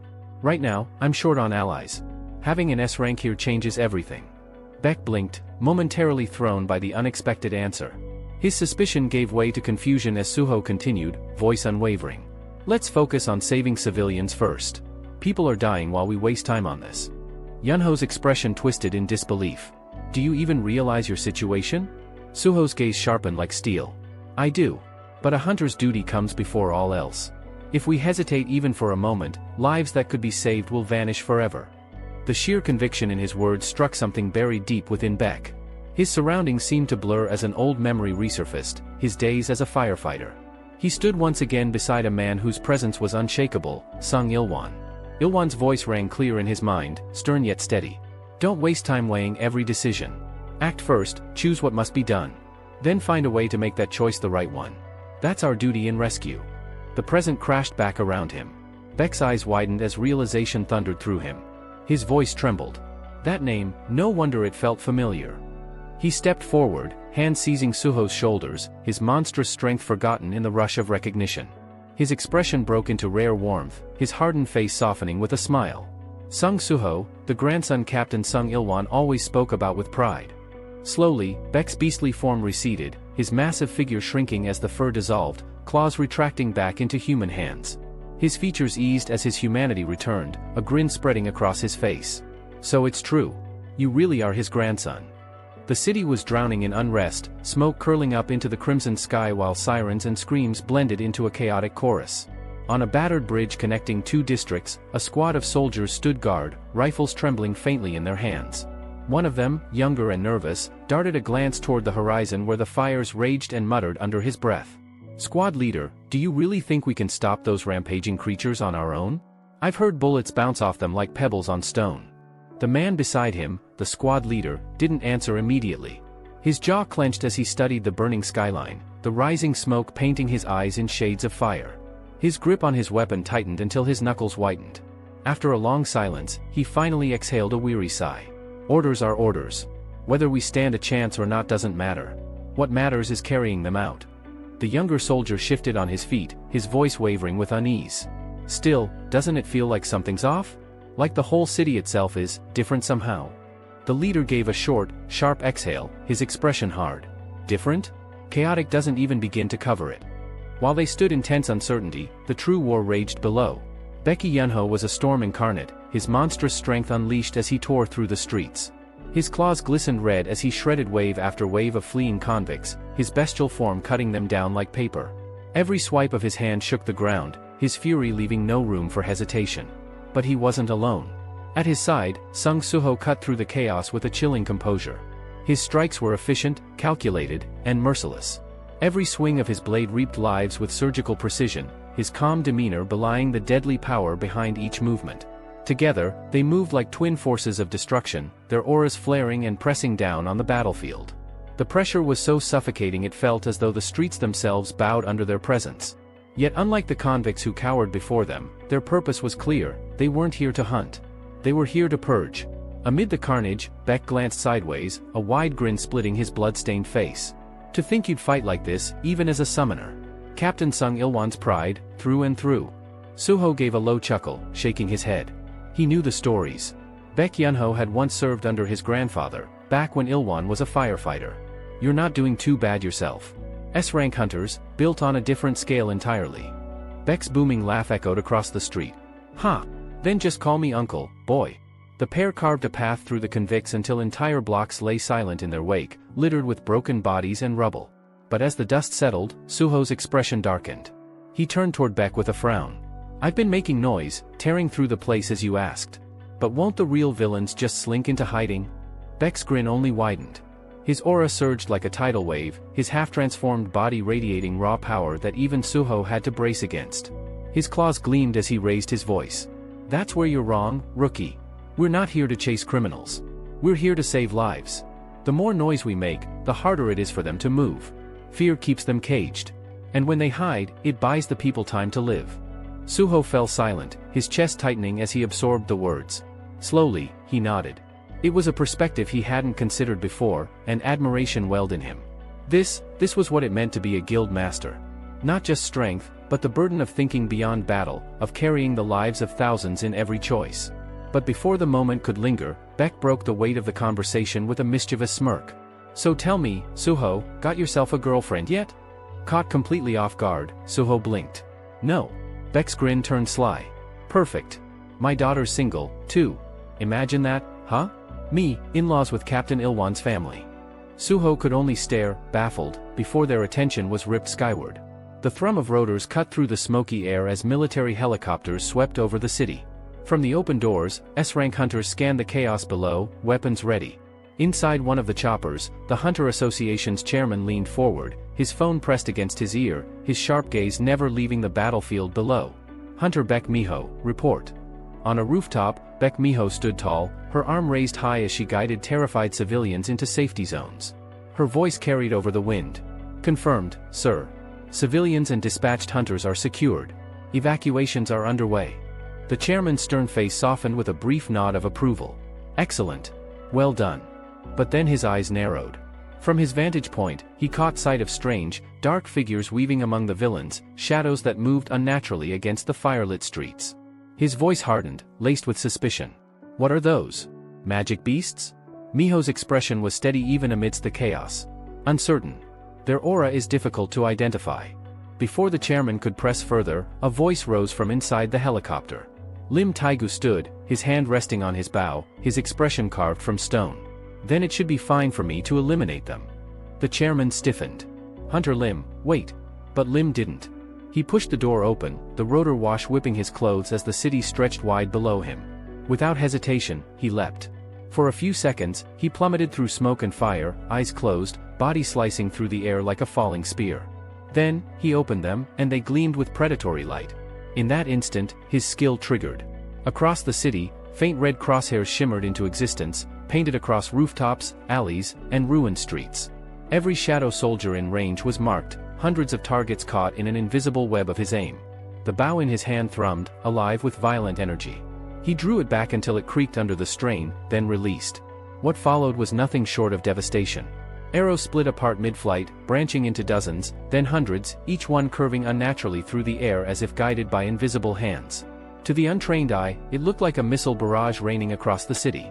And the results were immediate. Suho's shadow army crumbled in an instant. One after another, the dark soldiers were impaled mid-motion, their black forms bursting apart into fragments of light. The precision was merciless, the power absolute. There was no chance to dodge, no hope of survival. From the street below, Suho froze, his head snapping upward as his soldiers were erased from existence. His breath caught in his throat, recognition flashing in his eyes. "That's Lim Taigu," he whispered. Beside him, Baek Yunho didn't flinch. He merely gave a knowing smirk, his composure unshaken even amidst the chaos. "Don't panic. He's with us. Association reinforcements." At those words, Suho's chest eased slightly. A breath he hadn't realized he was holding escaped. Relief colored his expression. Then the villains won't be able to run rampant anymore. But the comfort lasted only a heartbeat. High above, Lim's hawk-like gaze swept the battlefield, until it locked onto Suho. His sharp precision twisted, clouded with something darker. His pupils narrowed, and hatred ignited within them like a wildfire fanned by grief. When he spoke, his words were low but thunderous, resonating even over the din of battle. "At last? I found you, Suho." The red crosshairs that had hovered over shadow beasts realigned in a heartbeat, converging on Suho's chest. And with that sight, memories surged through Lim's mind in relentless waves, the funeral of Lee Minsung, the coffin lowering into the earth, the weight of flowers atop the grave. The raw, gnawing pain that never healed. His jaw locked so tight it ached. If it weren't for that damned star powder you spread, he seethed inwardly, Lee would still be alive today. Rage surged through his veins as he drew back the string of his bow, the weapon quivering with the intensity of his fury. Then he released. The arrow split the air like lightning, breaking the sound barrier as it tore toward Suho. On the ground, Suho's instincts screamed at him. His eyes widened, muscles tensing, every fiber of his being preparing for impact. Why is he aiming at me? The thought rang hollow in his skull, but there was no time for answers. The arrow was already upon him. And then, impact never came. A hand, solid as iron, snatched the arrow mid-flight. With a single motion, Baek Yunho snapped it into splinters. The fragments fell to the ground like lifeless twigs. Lowering his hand, Becky's face hardened, his eyes now cold and dangerous as they lifted to the hunter above. Lim descended with the speed of a falling star, landing hard enough to rattle the rooftops. Debris scattered under his boots as he prowled forward across the tiles, closing the distance in blinding leaps. When he came to a halt before them, his bow was already drawn, his aura crackling like a raging storm. The pressure was suffocating, bearing down on both Suho and Beck. "Hunter Baekhyunho," Lim's voice roared, booming with accusation. "Why are you protecting a wanted fugitive? Explain yourself." Beck straightened, his expression unshaken, his tone calm, almost casual, as though trying to douse the flames before they spread. "There's been a mistake here. Let's take a moment and talk this through." But Lim Taigu was far beyond reason. His words thundered with raw anger, each one heavier than the last. Mistake? He ignored the summons of the association. He fled when called to account. Sung Suho is no hunter, he's a criminal in disguise. Beck's jaw flexed, his usual grin flickering back into place, but this time it was sharp as a blade, stripped of all humor. "A criminal, you say? You dare call him that when he's been fighting tooth and nail to save civilians here? I know you grieve for Lee Min-sung, but don't let your hatred blind you. Suho is no villain." His words had barely left his mouth before another arrow hissed through the air, grazing across Beck's cheek. A thin line of blood trickled down. The playful mask vanished from his face in an instant, his expression now deadly serious. Lim's eyes burned, his killing intent palpable. His bow pulsed with power as he shouted, voice like a war cry. "Then answer me, Baekhyunho. What is your connection to him?" The world seemed to still in that moment. The street fell silent, tension clinging to the air like smoke. Suho stood at the center of it all, the tip of Lim's arrow trained on his chest with unyielding precision. The fury radiating from Lim was suffocating, his hatred unrelenting. Beck stared at him for a long moment, then let out a heavy sigh. He could see now that words alone would never break through the haze of vengeance clouding Lim's mind. His pupils narrowed into slits, his muscles bulged as bones cracked audibly. His presence exploded outward in a violent surge of energy. In a single heartbeat, Baekhyunho's beastly transformation began. His transformation erupted in full force, shaking the earth as if the ground itself feared his awakening. The monstrous form he wore radiated overwhelming might, towering with primal dominance. Beck's voice broke through the heavy air, low yet thunderous, carrying the weight of authority. "So, reasoning won't pierce through that thick skull of yours, Lim. Then I'll have no choice but to put you down with my own hands." The atmosphere grew suffocating, the very air quivering as the two S-rank hunters locked eyes. Their auras slammed into one another like colliding storm fronts, each refusing to yield. Sparks of raw energy crackled and coursed through the devastated street, rattling windows, sending debris clattering, and shaking walls to their foundations. Suho stood caught between them, rooted in place, his lungs straining under the crushing pressure of their unleashed powers. His eyes widened in disbelief, his thoughts spiraling in desperation. "This is insane. If they fight here, this entire district will crumble to dust. What am I supposed to do? How do I even stop this?" But before an answer could surface, the ground itself groaned and split. Without warning, flames burst upward, swirling into a searing inferno that enclosed them in a blazing circle.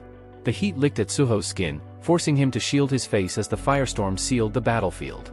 Through the smoke and fire, shadowed figures slowly came into view. Suho's pulse nearly halted as he recognized them: Hunter Choi Jong-in, Chairman Wu Jinchul, Baek Miho, and even the silent apostle himself.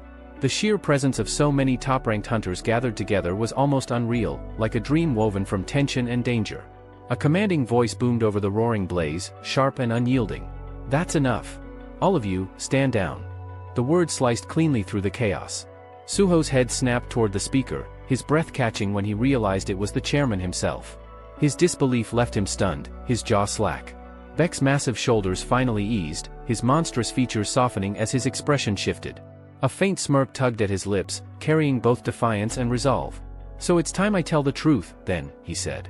His voice carried more weight than before, firmer, yet laced with a strange gentleness. "Suho is the grandson of Captain Sung Il-won, a man to whom I owe my very life. If I say this boy is no criminal, then I'll wager my name and reputation on it." The world seemed to freeze. Silence blanketed the street, heavy and absolute. Every gaze snapped to Beck, testing his words, searching his face. His confident stance faltered only for a heartbeat when his eyes met Miho, his daughter, standing resolute at the chairman's side.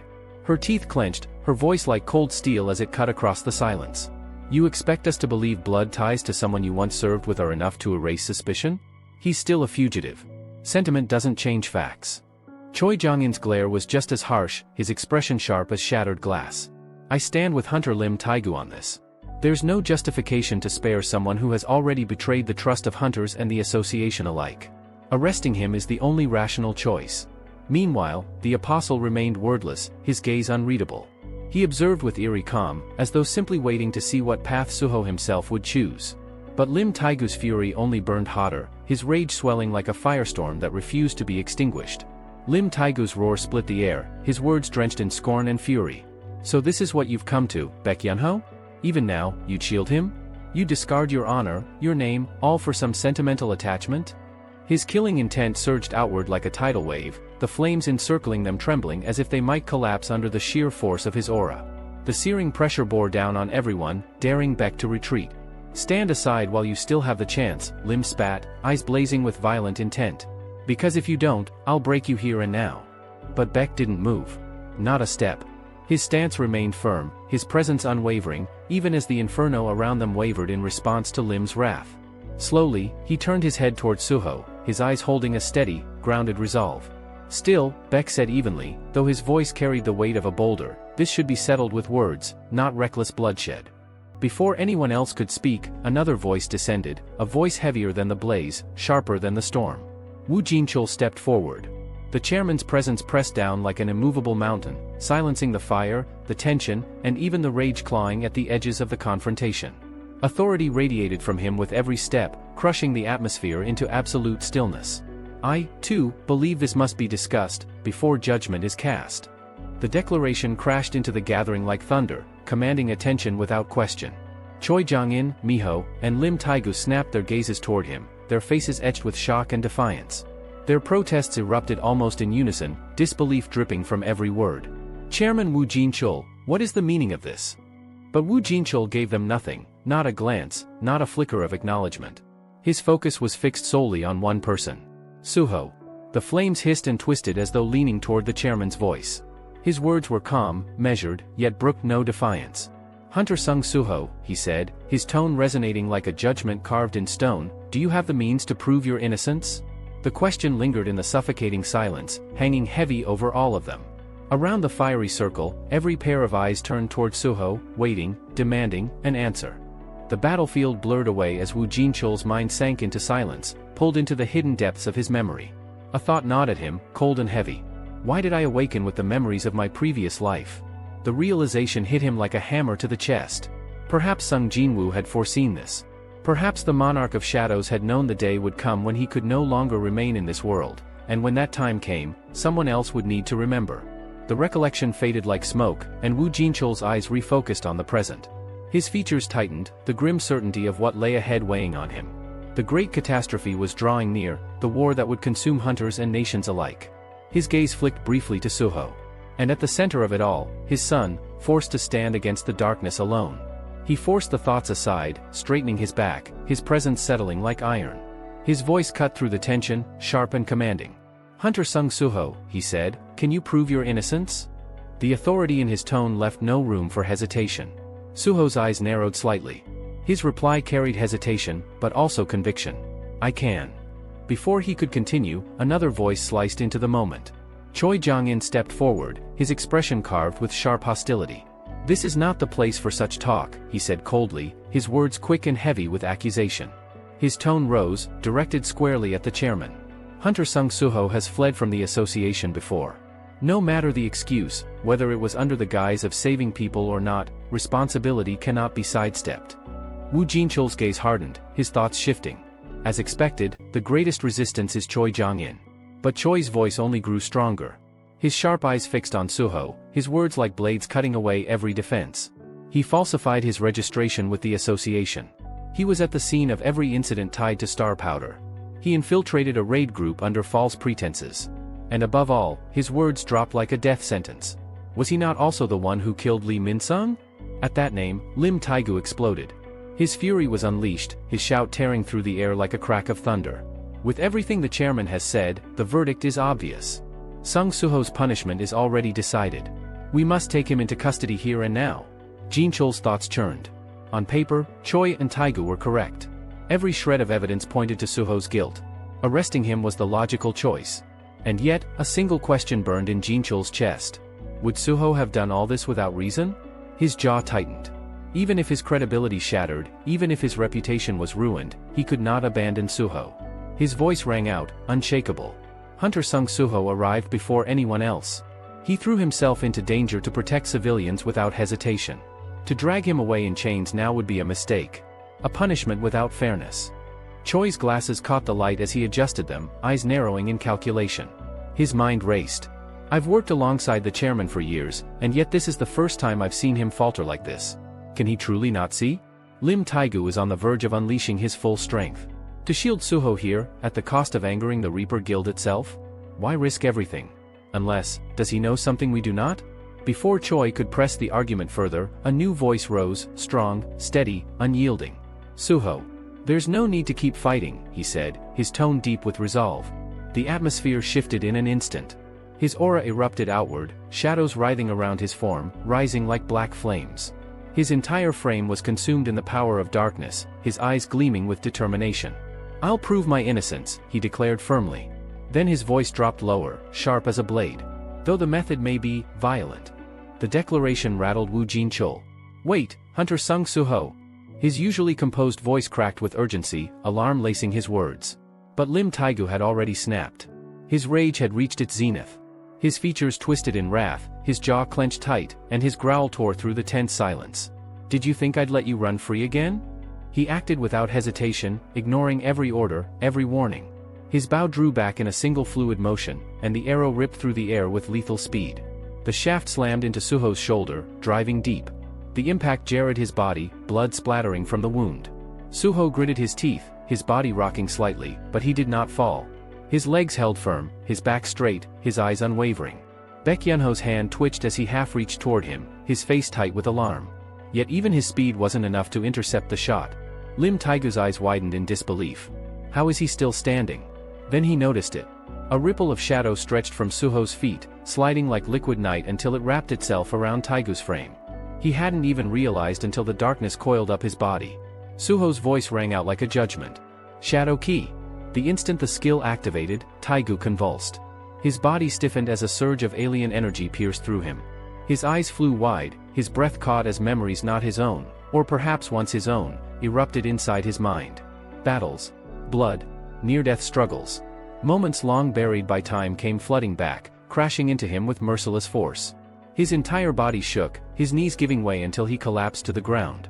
Hunter Lim Taigu. Are you all right? Both Choi Jong-in and Baek Miho cried out, their voices filled with alarm as they started toward him. Nearby, Suho staggered, clutching the arrow wound in his shoulder. Pain etched across his face, yet his gaze remained cold, unyielding. From the darkness behind him, Beru emerged, mandibles clicking in agitation. His thoughts resonated like a whisper of thunder. Young monarch, is this truly your aim? To return their memories? Suho's eyes narrowed, his blood dripping onto the ground as his thoughts grew grim. If the hunters who fought alongside my father awaken to who they once were, then they will have no choice but to hear me out.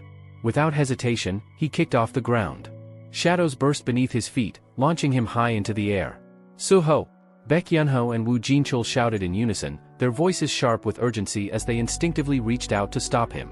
But Suho was already in the air, shadows propelling him like wings of darkness. His thoughts burned with a single purpose.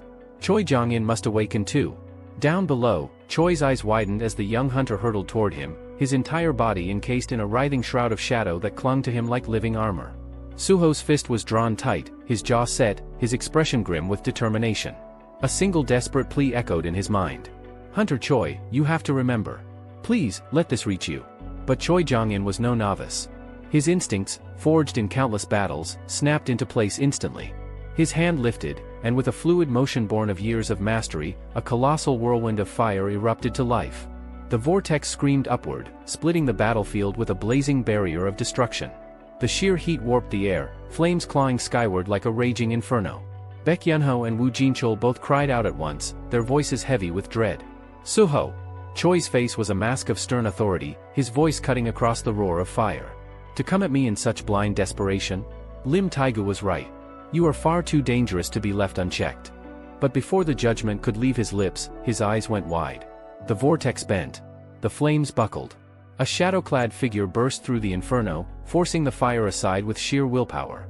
Suho's body emerged unscathed, his armor of darkness consuming every ember that dared to touch him. His gaze burned hotter than the fire itself, locked on his target. Each step forward shattered the flames around him.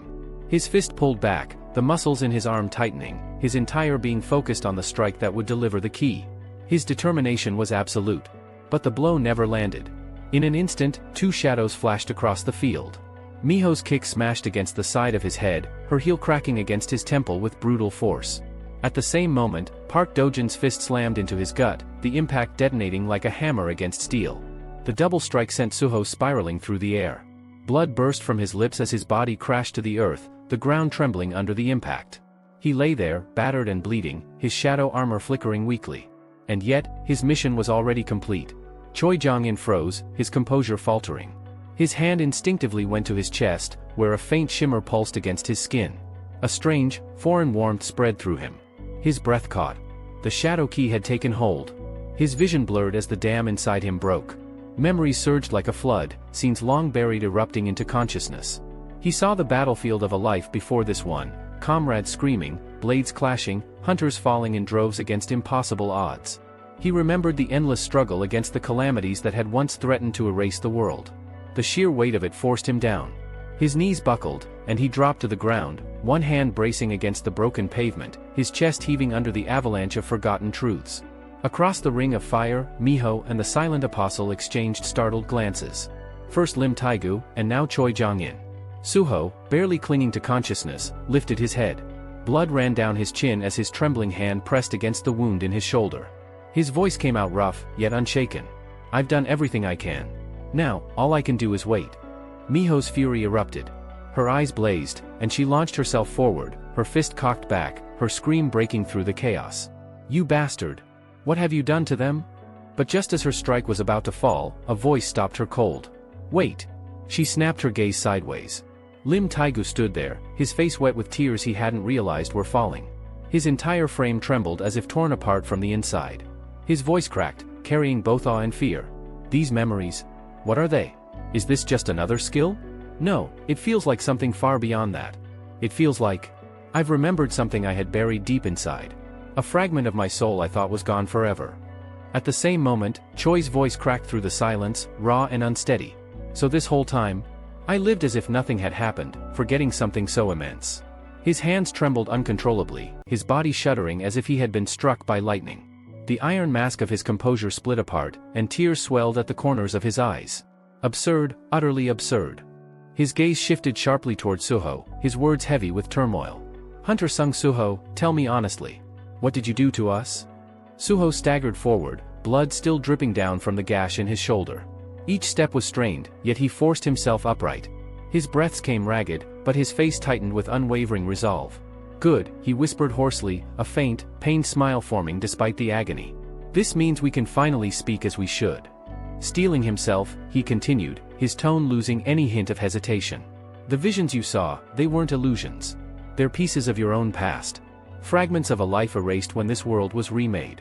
Both Lim Taegu and Choi Jong-in froze in place, disbelief flickering in their expressions. "This world," Suho pressed on, his voice steady but solemn, "has already undergone one reset. That reset is why peace lasted as long as it did, until the catastrophe returned." Choi's fingers twitched as he adjusted his glasses, eyes narrowing like blades. "A world reset? That means it ties back to Hunter Sung Jin-woo, doesn't it?" Suho inclined his head, acknowledging. "To connect the dots so quickly, even amidst confusion. That's exactly what makes you extraordinary, Hunter Choi." At the edge of the circle, the apostle's mask of indifference cracked, his eyes widening with shock. "Sung Jin-woo, and this boy, his son." Suho's voice hardened, conviction sharpening each syllable. "I don't pretend to know every detail of my father's journey as a hunter. What I do know is that he bore everything alone, every burden, every responsibility. Even now, as we stand here, he battles alone, holding back a cosmic invasion from beyond the stars." His fists clenched at his sides. "That's why I've fought the Iterim, why I've stood against them. To share even a fraction of the weight he carries." Lim Taigu's lips pressed tightly together, his brows furrowing as a strange pressure settled in his chest. It sounds like madness, he thought, and yet, why does it feel so undeniably real? Choi's expression grew darker, his thoughts sharpening into grim clarity. If these memories I've reclaimed are genuine, then everything Sung Suho has said isn't fantasy. It's truth. Then, a firm voice cleaved through the storm of doubt. Wu Jinchul stepped forward, his presence heavy enough to silence the battlefield. Every word that Hunter Sung Suho has spoken is true. The others turned sharply, shock rippling across their faces. Wu Jinchul continued without faltering. I, too, have regained my memories of the life before. The reason I was able to prepare for the cataclysm so swiftly is because of that knowledge. His eyes swept across the gathered hunters before fixing squarely on Suho. So hear him out.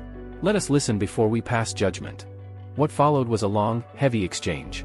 Suho laid everything bare, his voice unwavering as he described the gods beyond the stars, the Iterums lurking outside reality, the apostle hidden among them, and the dangerous star powder spread to destabilize the world.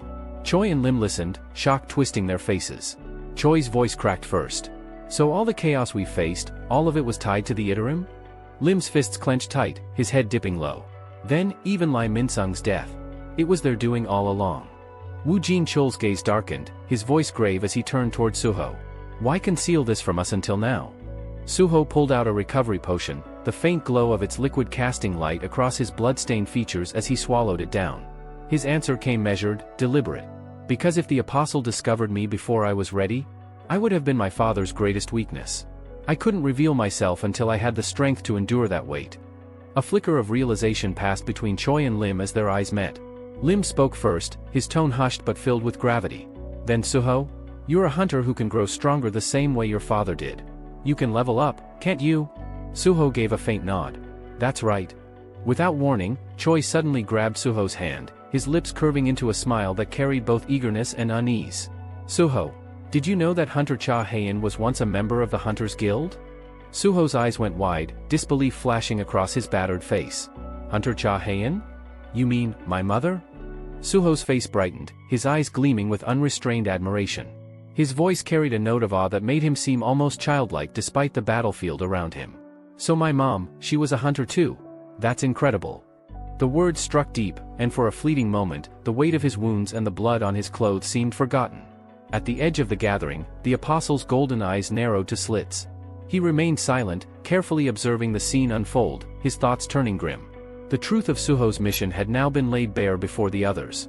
Even worse, instead of fracturing them, the revelation seemed to be drawing the hunters closer together. This unity was something he had not accounted for. His jaw tightened, his expression sharpening with menace. Reckless boy? Sung Suho. Had I been a step stronger, this entire affair could have ended here. Do you really believe you can outpace me? That you can grow before I eclipse you? His gaze lingered on Suho, studying the young man's every move, the way he advanced without hesitation, the way his will never faltered once his mind was set. The apostle could already sense it. Left unchecked, this boy would become a cornerstone in the war yet to come. Unacceptable, he thought coldly. The next fragment must fall into my hand soon, or all will spiral out of control. Meanwhile, off to the side, Baek Yunho and Miho exchanged troubled glances. Neither spoke at first, both caught between relief and unease. Finally, Baek scratched at the back of his head, his lips twisting as he muttered, So, what happens now? I mean, sure, it's a relief the suspicion about Suho's guilt has been cleared up, but honestly, I still don't fully understand any of this. Suho turned toward him, his gaze calm, his voice patient but steady. I understand how it feels. Without the proper context, none of this would make sense. His expression then shifted, growing sharper, his words carrying a quiet but unshakable determination. That's why. I'll prove it. I'll confirm the memories of the world that existed before this one. The apostle's expression instantly hardened, a ripple of unease flashing across his features.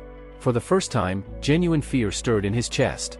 If he pushes further, if he continues along this path, he might expose me. At the very center of the group, Suho stood tall despite his injuries, a faint but resolute smile breaking across his face. His voice rang clear, deliberate and firm. I believe the wisest course is to verify the memories of everyone here. Only then will the truth be undeniable. Suho stood tall among the gathered hunters. From the depths of his shadows, he drew out a strange relic, a key. Its surface shimmered faintly, radiating an ominous black glow. Raising it high, a faint smile tugged at his lips. It's time, he said with quiet certainty. All of us should remember the world that came before. Baek Yunho arched an eyebrow at the object, his lips curling into a dry chuckle. My memories of a past world, huh? Now that's something I'd like to see. But Miho wasn't laughing. She moved quickly, placing herself between her father and Suho. Her voice trembled with tension. Father, don't. The world has been strange since the cataclysm, but this is impossible. What if it's dangerous? Beck brushed her words aside as if they were nothing. He didn't hesitate, didn't flinch. Stepping forward, he placed his hand firmly over Suho's, the shadow key glowing between them. "I trust Sung Suho," he declared. And with that, the key activated. Shadows surged outward in a violent wave, wrapping Suho and Beck in a suffocating veil of darkness. The air grew heavy, thick, as if even the world itself had stopped breathing. Every hunter around them froze, eyes wide, waiting to see what would unfold. "Father!" Miho's cry rang out, her voice shaking with panic. "Stop acting without thinking."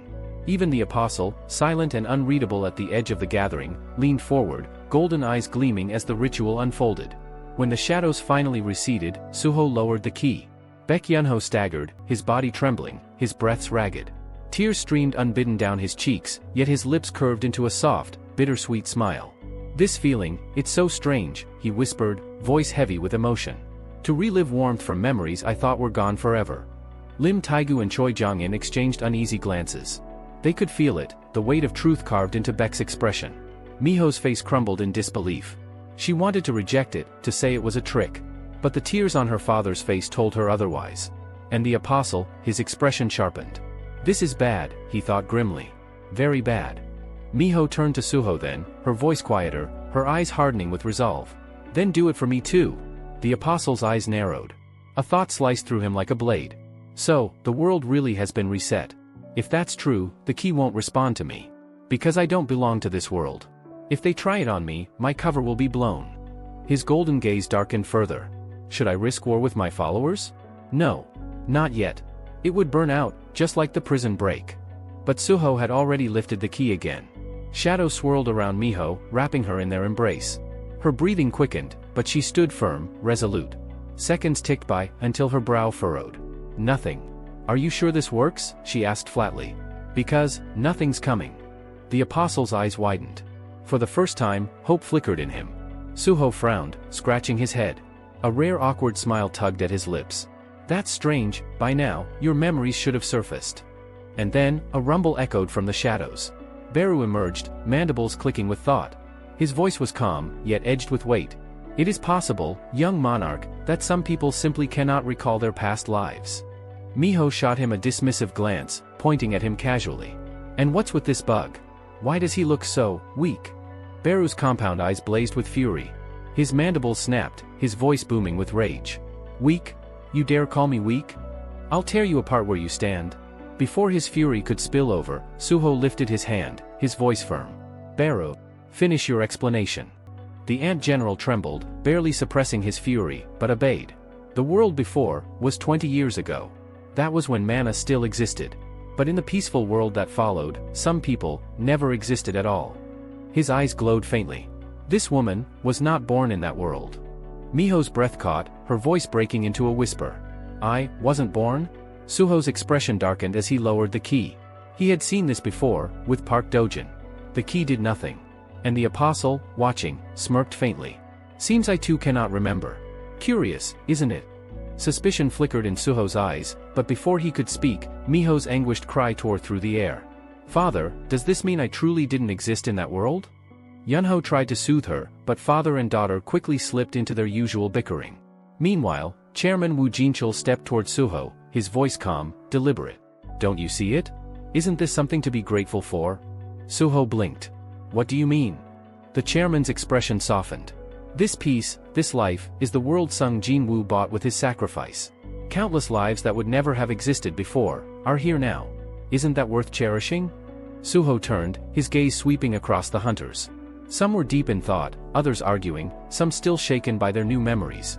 And he understood. This fragile peace, was his father's dream. Drawing a breath, he stepped forward. His voice rang with unshakable conviction. "If the outer gods invade, this world will be destroyed. That's why I ask you, lend me your strength." And just as the weight of his words hung in the air, the scene cut. A news anchor's voice carried calmly across living rooms across the nation. "The prison break incident that shook the entire country has finally come under control. Less than 1% of escapees remain at large. Thanks to the swift response of the Hunter Association, the situation was contained."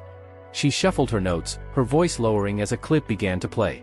Eyewitnesses reported that had it not been for the intervention of that mysterious black figure, casualties would have been catastrophic. At first, many assumed it was a monster. But reports confirm it was, in fact, a hunter skill, belonging to none other than E-rank hunter Sung Soo-ho. Witnesses say he was the first to arrive on scene, protecting civilians, and claims he experienced a reawakening. Far away, in the glow of a dimly lit room, a man sat watching the broadcast. His jaw clenched, teeth grinding audibly. Rage twisted his features. This man was none other than Hwang Dong-soo. And as the word hero echoed from the newscast, his fury boiled over. Bloodlust burned in his eyes. Sung Soo-ho, he hissed, venom dripping from every word. I'm coming for you. Meanwhile, back with the hunters, the same broadcast flickered on a television screen. Soo-ho frowned, pointing at it with a raised brow. Reawakening? Really? What kind of nonsense is this? Woo Jinchul answered calmly, his tone firm and authoritative. We discussed this beforehand. To the media, it's a reawakening. Rare, but believable. The public will accept it. Cho Jong inside, pushing his glasses up, his face weary. His voice dropped low, edged with frustration. But Soo-ho, surely you don't intend to reveal yourself as a growth-type hunter? An existence that defies natural law? People won't celebrate you, they'll fear you. An irregular only breeds resentment. Soo-ho's jaw tightened. He didn't speak, but Cho pressed on, unwavering. You once told us you had 3 goals. First, your own growth, to stand strong enough beside your father. Second, to gather hunters capable of resisting the outer gods. And third, his tone dropped like steel, to defeat the apostle of the Iterim, who walks among us even now. Soo-ho clenched his fist, determination blazing in his eyes. Once I achieve those 3, I'll head to my father's side. Even now, he's fighting alone against forces beyond space. The room fell silent. Cho Jong-in set down his teacup carefully, his sharp eyes locked on Soo-ho. If you truly intend to rally this world against the Iterims, he said firmly, passion alone won't be enough. You'll need more. You'll need to win hearts, influence minds, and make every move count. One wrong step, and it all crumbles. Soo-ho froze, those words echoing in his mind. He finally lifted his head, resolve returning. For you to give me such advice, does that mean you'll help me? Before Cho could answer, Baek Yunho slammed his palm on the table. The sound cracked like thunder. His face was lit with conviction. Of course. You are Sung Il-hwan's grandson. The son of Sung Jin-woo, the hope of humanity itself. But more than titles, Soo-ho, it's you. Your actions moved me. From this day forward, the White Tiger Guild will stand with you. Cho adjusted his glasses, voice steady, though quieter. Even Jin-woo struggled against Iterim? But I refuse to stand by while Earth is destroyed. The Hunter Guild will support you too. Woo Jinchul clenched his fist silently. Baek and Cho had been persuaded. Now, only one remained, Lim Taigu of the Reapers Guild. All eyes turned to him. Arms crossed, his expression unreadable, Lim finally spoke in a cold, cutting tone. Tell me plainly, Soo-ho, was it truly you who killed Lee Min-sung? The air tensed instantly. Baek bristled with anger. Why bring that up again? But Soo-ho raised his hand, silencing the room. His voice was steady. Yes.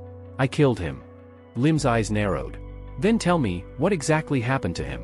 Soo-ho's tone dropped, but it did not waver. He was addicted to stardust. Worse, he was possessed by the apostle of the Iterim.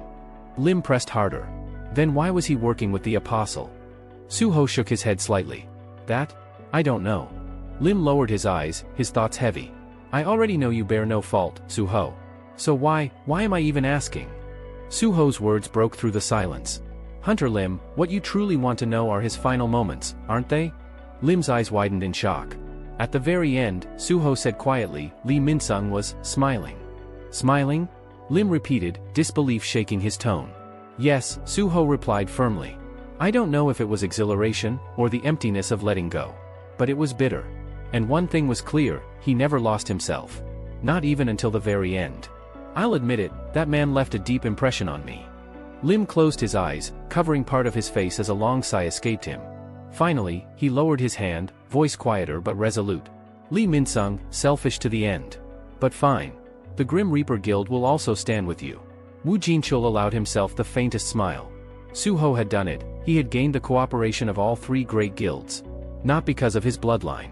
But because of his sincerity. He wasn't Sung Jin-woo. But in Soo-ho, they could all feel it, that same fire that once united hunters on the battlefield. Soo-ho straightened, resolve burning in his chest. Then allow me to explain the plan moving forward. The first thing we must do. But he was cut short. Wu Jinchul's face drained of color. Becky Yunho froze.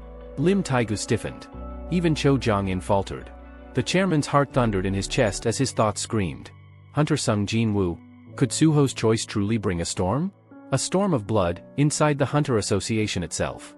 Deep within the shadow dungeon, Suho's body was drenched in sweat, every muscle screaming in protest. His jaw locked tight as he endured the crushing pressure weighing down on him. Atop his shoulders sat Amit, his presence like a mountain pressing into flesh and bone. 98, 99, 100. Amit's unyielding voice rang out like a verdict. Suho's legs trembled violently, sinking into the stone floor under the unbearable weight. His entire frame shook, but he refused to crumble until the very last count was finished. The instant Amit's voice hit 100, Suho roared through gritted teeth, a sound of raw defiance clashing against impossible strain. Then, finally, his knees gave way, and his body crashed to the ground. Before his eyes, a familiar notification flickered into existence. Daily quest completed. Training to become a formidable combatant. Reward granted. Completely drained, Suho lay sprawled across the dungeon floor, chest heaving, sweat pooling beneath him. Essel and Gray rushed over, concern etched on their faces, while Amit remained standing firm, expression unchanged, the discipline of a teacher hiding beneath his pride. At first, you couldn't even manage the basics, Amit said, voice deep and steady. But now, you complete my training on your own. For a moment, his tone softened, barely perceptible.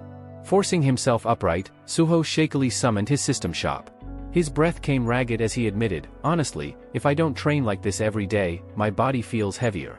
Uncomfortable. With trembling hands, he grabbed a potion, downed it in one gulp, and let the cool liquid wash through him, mending the fire in his muscles. His lips pulled into a weary smile. Good work, Amit. Essel studied him silently, her crimson eyes narrowing. The young monarch she once knew had transformed. It wasn't just his body or mana. Even the way he carried himself had shifted, echoing the path his father once walked. Fully healed, Suho rolled his shoulders, testing his strength before standing tall once more. A grin tugged at his lips as he turned to the others. I've got work to do outside. See you soon. Essel blinked, caught off guard. Leaving already? Her tone carried a tinge of disappointment. Yeah, Suho replied, steady and resolute. From here on out, things are only going to get busier. I plan to clear a field-type dungeon. The memory of yesterday's meeting with the S-rank hunters and the association flickered in his mind. I already spoke with the higher-ups. I asked them to shut down production of star powder factories and instead cooperate with me in clearing Korea's field dungeons. They said the other guilds would object, of course. He gave a light shrug. So I made them a deal. In return, they agreed to back me. A swirling black portal materialized beside him as he opened a dungeon gate. Turning back one last time, he raised a hand in parting. And now, I'll do everything I can to keep that promise. Essel leaned forward, eagerness in her voice. Then let me help too. You'll call for us, won't you? For a brief moment, her heart lifted with hope. She pictured herself fighting alongside him, cutting through dungeon after dungeon. But Suho's next words shattered that dream. I'll call you, when I need help. The gate closed behind him, leaving Amit, Essel, and Gray frozen in silence, their eyes locked on the empty space where he once stood. The scene shifted. Far away, inside the deer-ranked field-type dungeon known as Catch's Field, voices rang out. Miho's tone was cold, edged with disdain. What are our guild masters thinking? Handing over every field dungeon to one hunter? Do they even realize how much that'll cut into the guild's profits? Her eyes narrowed, sharp and dangerous. And who even is this Sung Suho? He didn't bring a single A rank or S rank for this raid. Instead, he dragged along nobodies just to fill the roster. Sung Ki-hun, standing nearby, smirked faintly. His eyes gleamed with curiosity rather than anger. Even so, doesn't it intrigue you? A hunter who can fight, mine, and haul everything on his own. Aren't you at least a little curious? Miho clicked her tongue in annoyance. TCH sounds like nothing but wild exaggeration. Yet her expression betrayed her unease. Inwardly, she wrestled with her own doubts. Even her father seemed captivated by those so-called memories of another world. How could he put so much faith into something so uncertain? Ki-hun, however, was more calculating. His eyes gleamed with quiet intensity. A hunter who can actually level up? If Guild Master Cho's words are true, then this changes everything. From a distance, the apostle watched in silence. His golden eyes narrowed, his thoughts hidden behind an unreadable mask. Suddenly, a thunderous boom shook the mountainside. The ground split, a quake tearing through the field as a massive plume of dust exploded upward. Miho's eyes went wide. That sound, could it be? Ki-hun finished his thought, disbelief etched across his face. It hasn't even been an hour since he entered. Moments later, all lingering doubts were swept aside. From the gaping dungeon entrance, Suho emerged at a steady pace. His armor caught the sunlight, gleaming faintly with the sheen of battle, while his stride carried the relaxed confidence of a man completely unshaken. Behind him, his shadows rose like an endless tide, soldiers of darkness marching in perfect formation, their aura pressing down with the suffocating weight of the abyss itself. A grin tugged at Suho's lips as he ruffled his damp, sweat-matted hair.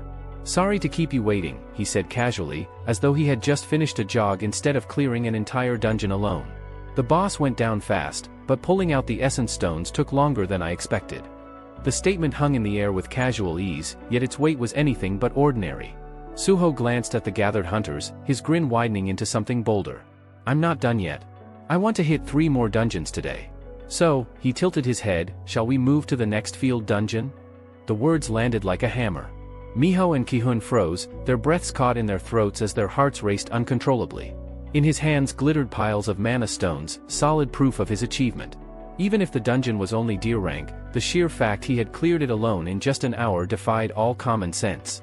Their inner voices screamed in disbelief, a single thought echoing like thunder. Who in the world is this guy?"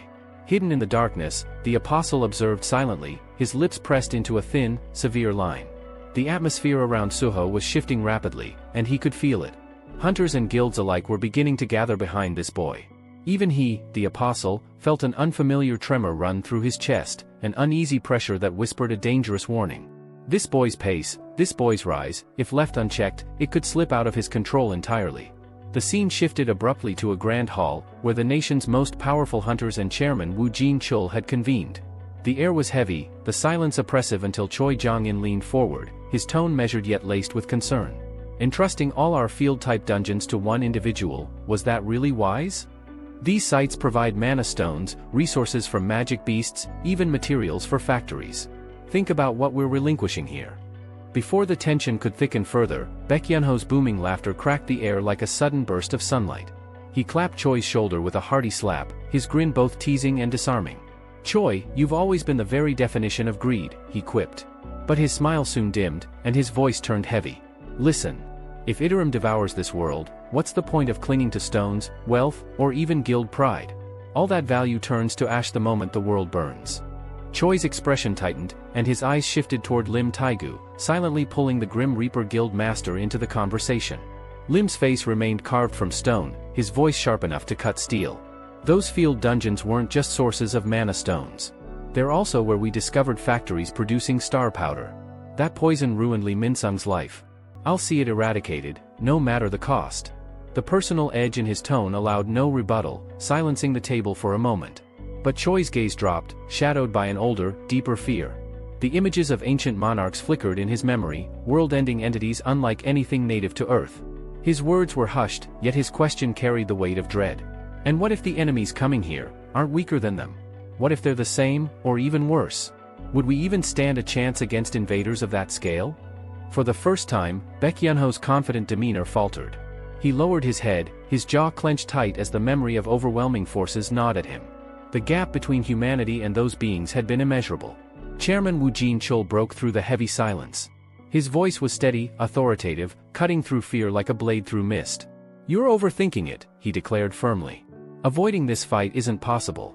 Sooner or later, it will reach us. And Suho," his words paused deliberately, anchoring the hunter's attention, "Suho can handle it." The reassurance steadied the room, but Jin-chul was not blind to reality. The strategy would provoke fierce resistance from guilds whose survival hinged on field dungeon profits. He repeated Choi's earlier concern, the practical side of the problem, convincing hunters who lacked memories of the prior world. Hunters like Miho and Park Dojin would never believe talk of alien invaders without undeniable proof. Suho's eyes narrowed, meeting Jin-chul's with hard intensity. His voice carried urgency, sharpened like steel. "Then how do we convince them?" The chairman exhaled slowly, his gaze sweeping the assembly. Then, with deliberate weight, he gave the one answer that might rally the masses. "There's one thing people follow, regardless of reason or logic." His voice lowered, each word deliberate. "Power." He began listing names as if reciting a roll call of titans. Thomas Andre of the United States. Lu Jigang of China. Siddharth Bachchan of India. Each name carried a ripple of recognition, each one belonging to the handful of hunters whose power could rival entire nations. They were walking weapons of mass destruction, icons who bent nations around their very presence. The meaning was undeniable. To sway the world, if Suho could rise to the rank of a national-level hunter, his influence would no longer be limited to words or ideals. It would become gravity itself, drawing people in without resistance. The weight of that possibility pressed against Suho's chest as Chairman Wu Jin-chul's meaning settled in. This wasn't empty encouragement, it was a map, a path where strength became persuasion and authority transformed into undeniable power. Suho's expression hardened, not with fear, but with determination. His eyes gleamed with a clarity that bordered on defiance. "Then I'll do it," he said, his voice carrying an iron conviction. "Give me 1 month. In that time, I'll climb high enough to command respect from anyone. I'll become a presence no hunter can ignore." The moment lingered before Jin-chul's tone shifted, pulling them away from ambition and back toward strategy. "For now, focus on what's directly ahead," he said firmly, reaching for the door. With that, he pushed open the heavy entrance, the hinges groaning as light spilled into the chamber beyond. One by one, Choi Jong-in, Lim Taegu, and Baek Yunho followed, their footsteps echoing in solemn rhythm. On the other side, the wide assembly hall buzzed with restrained tension. Representatives of the regional guilds waited, Azure Cloud of the Yangtze region, the Lava Guild of Yandong, Hozio's Daesung, and Daecheong's strongest faction among them.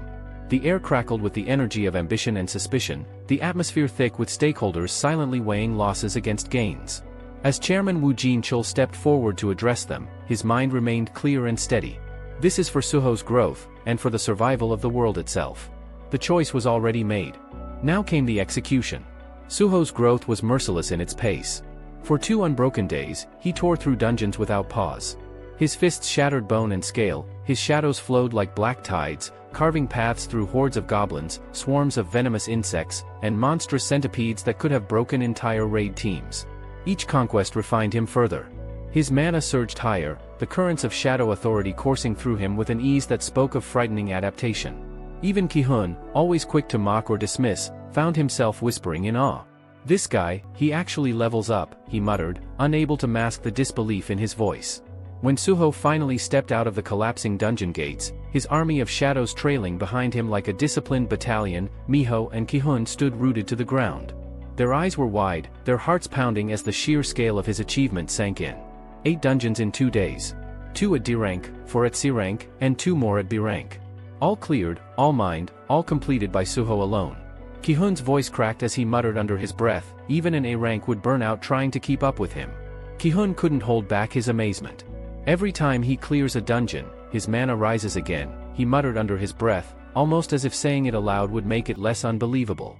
Suho flexed his hand, focusing the flow of energy into his palm. A faint glow shimmered to life, and he narrowed his eyes. The surge was real. His MP had swelled again, and alongside it, the reach of his shadow authority expanded, flowing more smoothly and naturally than before. From the side, Beru tilted his head with a curious smile. "Young monarch, if you wish, we could measure your mana against that young S-rank hunter. Park Dojin. It might surprise you." But Suho only chuckled softly and shook his head. "There's no need. I already know where I stand." His lips curled into a smirk as he closed his fist. The truth was clear, his mana reserves were approaching the threshold of an S-rank.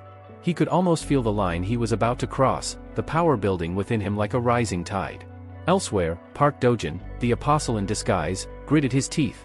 His fury boiled just beneath the surface. Watching Suho's growth unfold at such an unnatural pace made his insides twist with rage.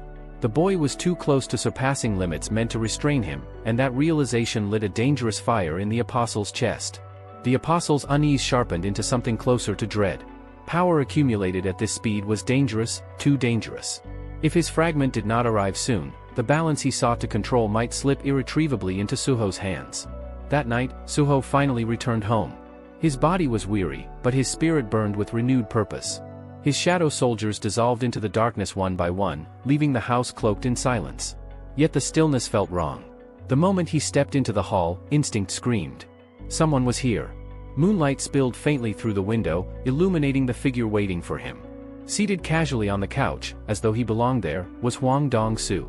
In his hand, he toyed with a framed photograph, Suho's family portrait. The air grew heavy, choked with malice. Dong-soo's aura pressed against the space like a suffocating fog. His lips curved into a sinister grin as his gaze flicked between the photograph and Suho himself. "What a pity," he murmured, his voice as jagged and sharp as shattered glass. "If your family had come home first, I planned to welcome them, the same way the world welcomed me. With agony. With despair. With that gnawing hunger for revenge." His golden eyes gleamed with cruelty as he rose slightly from his seat, letting the frame slip from his hand. The crash echoed through the hall as glass exploded across the floor, shards scattering like fragments of a fragile past. Dong-su's smirk widened, dripping with venom.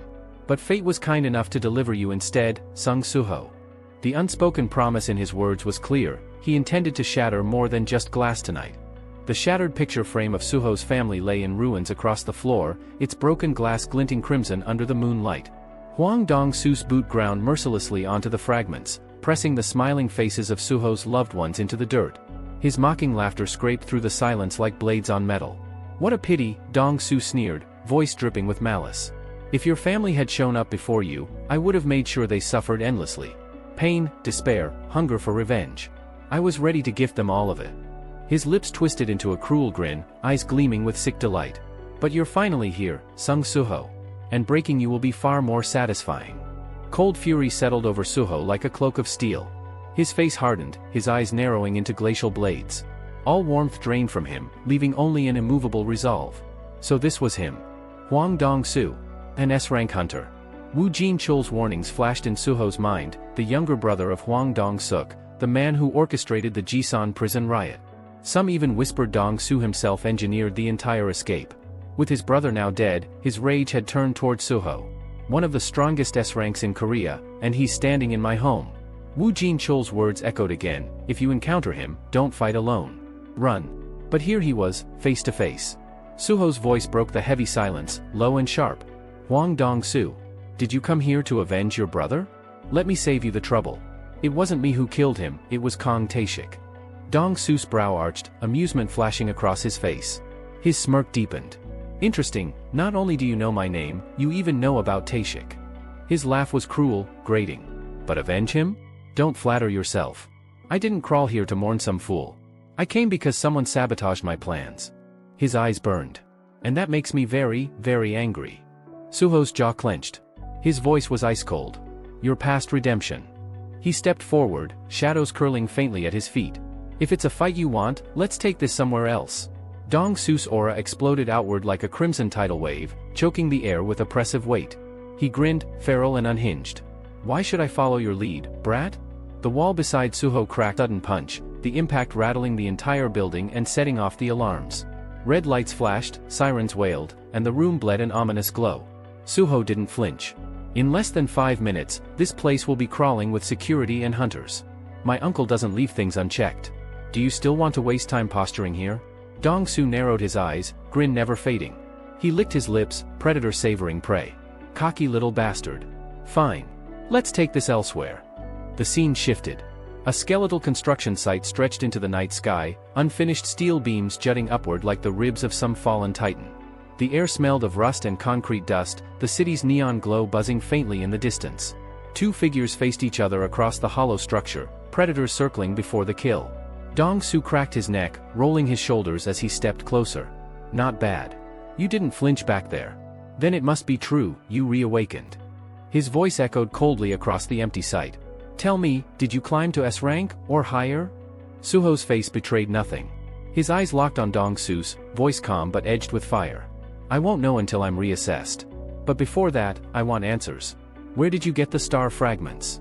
Dong-su's laugh cut through the night, jagged and mocking. "Star fragments? What's this, are you begging for stimulants now? They're scarce, kid. Why the hell would I hand that kind of intel to you?" Suho's thoughts sharpened. So he isn't supplied by the Apostle of Iterim, his source is different. Sliding his glasses down his nose, Dong-su's grin widened. His voice dropped into a cruel taunt. "Only pathetic weaklings cling to drugs like that. I don't need them." He cracked his knuckles, each pop echoing like gunfire, his aura flaring red and violent. The skeletal building vibrated under the surge of power. "But you're just some brat who lucked out with a reawakening. Let me teach you something, not all S ranks are equal." The crushing weight of Dong-su's aura pressed down on Suho, sharper and heavier than Lai Minsung's had ever been. Still, Suho stood firm. This is my first real fight against an S rank. Perfect. His fists clenched. Shadows stirred like restless serpents at his feet. Then let's see how far I've come. He lunged forward without hesitation, his body slicing through the air, fist pulled back for a strike empowered by shadow. I need to know my strength. But Dong Su was faster. His foot slammed down, power detonating through the ground like an earthquake. The concrete split apart, jagged chunks erupting upward to form a wall of stone. The debris struck Suho mid-charge, the impact rattling his bones and throwing his momentum off balance. Pain flared, sharp and immediate, as Suho gritted his teeth. He's even heavier than I thought. Dong Su's eyes glowed a murderous red. His grin widened, feeding on the struggle. You seriously want to brawl with me? You're nothing but a summoner. Don't make me laugh. Where's that dark human of yours, huh? Bring it out. Before Suho could respond, Dong Su's fist smashed into his gut with the force of a cannon. The impact lifted Suho clean off his feet, hurling him backward like a rag doll. He crashed into the wall behind him, cracks splintering through the concrete as dust rained down. The whole building shook with the blow. Suho crumpled against the floor, legs buckling, pain burning through his body. But he forced himself up, refusing to yield. The moment his gaze locked forward, Dong Su was already there. His speed was monstrous. The S-rank's shadow loomed as he swung his leg down in a brutal stomp. The ground shattered beneath the strike, chunks of concrete exploding outward. But this time, Suho's reflexes saved him. He leapt back, escaping by a hair's breadth. And now, his resolve hardened. He would no longer fight on the defensive. Suho's sharp gaze locked onto the faintest misstep in Huang Dong Su's stance, a slight imbalance, barely visible to the untrained eye. Without hesitation, he surged forward, shadows wrapping tightly around his form like a second skin. His leg whipped upward, a devastating kick aimed squarely at Dong Su's face. The blow connected cleanly, snapping the S-rank's head violently to the side. The strike carried enough weight to flatten most high-ranked hunters, the kind of impact that would leave even A-ranks broken and gasping. But Dong Su didn't fall. Instead, he straightened slowly, rolling his jaw as though testing it. His wicked smile remained carved into his face, sharp and mocking. He dragged a thumb across the corner of his mouth, where Suho's strike had split his lip. "That's all you've got?" he sneered, his tone dripping with disdain. It felt more like a breeze than a hit. Before Suho could reset his stance, Dong Su lashed out. His fist shot forward with monstrous speed, smashing into Suho's crossed arms. Suho braced himself with both forearms, but the force still tore him from his footing. His body was hurled backwards like a ragdoll, skidding across the rough ground as sparks scattered from the impact of steel beams scraping against stone. Dong Su advanced, his laugh echoing like a madman's in the cavernous skeleton of the half-built structure. He refused to give Suho even a second's reprieve. His fists became a storm, each strike hammering down like an endless barrage of gunfire. The walls trembled under the concussive rhythm of his assault. Suho raised his guard, intercepting as many blows as he could, each block rattling his bones, each impact numbing his arms further. The gap in raw power was undeniable, and yet he refused to break. Dong Su's voice roared above the chaos, guttural and vicious. "You think brute force will save you? Don't make me laugh. Even if you used every scrap of power you're hiding, boy, you'd still never stand on my level." Suho's arms shook, but his eyes only hardened. Yes, Dong Su's strength dwarfed his own. The man's body was a fortress, every movement honed for combat. But Suho had faced something far more terrifying than this.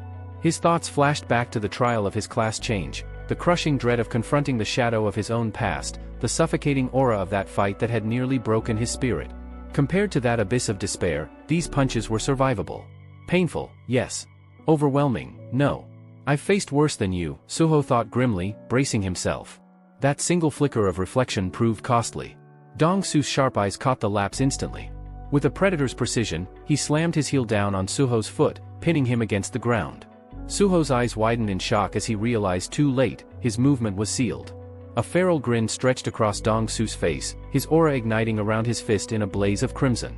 The energy coiled like a storm, hungry to crush everything in its path. "You dare to daydream in the middle of a fight with me?" Dong Su growled, his voice low and lethal. "Then you can die in your fantasies." His punch came down like the hammer of a god. It connected squarely, the impact blasting Suho's body through the reinforced concrete wall. The structure exploded outward in a deafening boom, rubble and dust billowing like a volcanic eruption. Suho's body was thrown into the night air, crashing onto the debris-strewn ground outside. The earth trembled beneath the impact, fragments of shattered stone raining down around him. For a brief moment, Dong Su's laughter hung triumphant in the air, until it abruptly faltered. His eyes flicked to his own hand, and his grin twisted into something darker. Protruding through his flesh, piercing cleanly from palm to knuckle, was a weapon born of darkness, an elongated, jagged shadow blade, humming with murderous intent. Blood streamed down Dong Su's knuckles, dripping between his fingers and pattering onto the cracked concrete. His jaw tightened, teeth gritted in fury, his voice grinding into a guttural growl. "You little bastard. When did you call forth that weapon?" Dust still hung thick in the air, a suffocating cloud stirred by the earlier impact. Within that haze, a figure shifted. Suho. His body was battered, bruises blooming across his frame, his breathing labored. Yet his eyes still burned with sharp determination. From the gloom behind him, a massive silhouette emerged, Beru, his translucent wings flickering faintly, insectoid gaze filled with unease. "Young monarch, are you unharmed?" Beru's deep, rumbling voice carried both worry and readiness. Suho coughed, crimson staining his lips, and spat blood to the side. Despite the pain etched across his face, he forced a crooked grin. "Looks like, trying to match an enhancement-type S-rank head-on without tapping into my powers is still a little reckless." His hand pressed firmly against his aching ribs, his posture strained but unbroken. Slowly, he rose back to his feet, his resolve hardening like tempered steel. A thought flickered across his mind with bitter humor. "Honestly, I'd love to dump every single saved point into strength right this second." Then the shadows stirred. Darkness rippled outward from beneath him, coiling like a living tide. His aura thickened, pressing outward in waves that clawed at the air. The outlines of armor began to take form around his body, plates of shadow-fused steel, jagged and otherworldly. The suffocating weight of his presence spread through the battlefield, even the night itself seemed to falter. "Fine," Suho murmured, his tone ironclad. His eyes gleamed with a sharp violet light as the shadow armor fully enveloped him. No more holding back. The very air thrummed in response, the atmosphere trembling as if the world recognized his shift. Shadows gathered under his boots, compressing like springs. Then, with a deafening boom, Suho launched upward, his body slicing through the smoke like a black spear. He landed hard atop the fractured rooftop, the force of the impact splitting the surface beneath him. Cracks spidered outward in all directions as dust and debris rained down. Huang Dong-su was already waiting there, standing tall amidst the destruction. That same derisive grin curled across his face, as though the devastation was nothing more than a stage crafted for him. But Suho was different now. His armor rippled like liquid darkness solidifying into the form of a knight, edges jagged, each piece radiating lethal power. His presence was no longer that of a battered hunter but of a predator, ancient and absolute. Suho's voice cut through the night, steady and unwavering, a verdict handed down by a judge. Round 2, Huang Dong-su. Before the S-rank could answer, the world itself seemed to stir. A cascade of notifications flared before Suho's eyes, each one ringing like the clash of war drums. Shadow item, Minotaur helm, grade, rare. Shadow item, Kira, grade, heroic. Shadow item, Cockatrice pauldron, grade, rare. Then the system window unfolded, glowing brightly as though reality itself had paused to bear witness. Level, 58. Strength, 168. Stamina, 94. Agility, 101. Intelligence, 97. Perception, 84. The atmosphere thickened instantly. The hunter who had been bleeding moments ago was gone. In his place stood something far darker. The oppressive weight of his killing intent seemed to swallow the night whole. His eyes gleamed with certainty, the gaze of a predator who had already decided the outcome. "I'll fight you with everything I have now, Huang Dong-su." For the first time, Dong-su's expression cracked. His smug grin faltered as his eyes locked onto the unnatural armor wrapping Suho's body. Where did those come from?" His voice was uneven, his confidence shaking. "Those items, what are they?" He spat venom in an attempt to mask his unease. "You think you can beat me just because you're wearing some conjured junk? Don't make me." But his words caught in his throat. His smirk collapsed. His body stiffened. His eyes widened, pupils shrinking to pinpoints as an invisible dread gnawed into his chest. The tremor in his voice betrayed him before his pride could intervene. What is that black aura? That wave, that darkness?" Suho stood motionless, silent. He hadn't uttered a word. He hadn't moved. He didn't even realize what Dong-su was perceiving. But Dong-su did. Memories long buried clawed their way up from the abyss of his soul. Splintered fragments of the past forced themselves to the surface, visions of a man cloaked in endless night. A towering figure, eyes blazing with otherworldly dominance. The Shadow Monarch. Sung Jin-woo. The recollection stabbed into him like a knife. He remembered that dreadful voice, cold and merciless. What about greed? Since you died because of it, how does that name suit you, Huang Dong-su?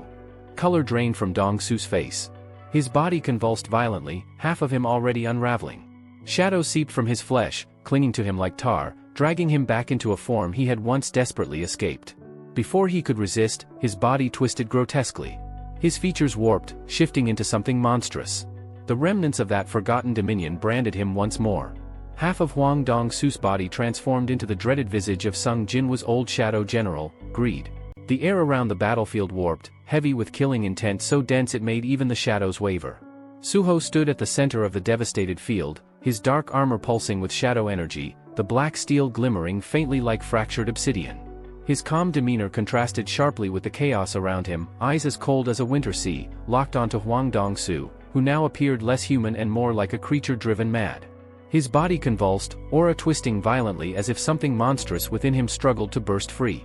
A sudden realization flickered in Suho's eyes, sharp and cutting. Without hesitation, he began peeling away his armor. The shadow plating disintegrated into mist, coiling into the air before dissolving completely. "This really isn't my style," he muttered under his breath, his tone detached. "I should have just disabled the item's visual form from the start."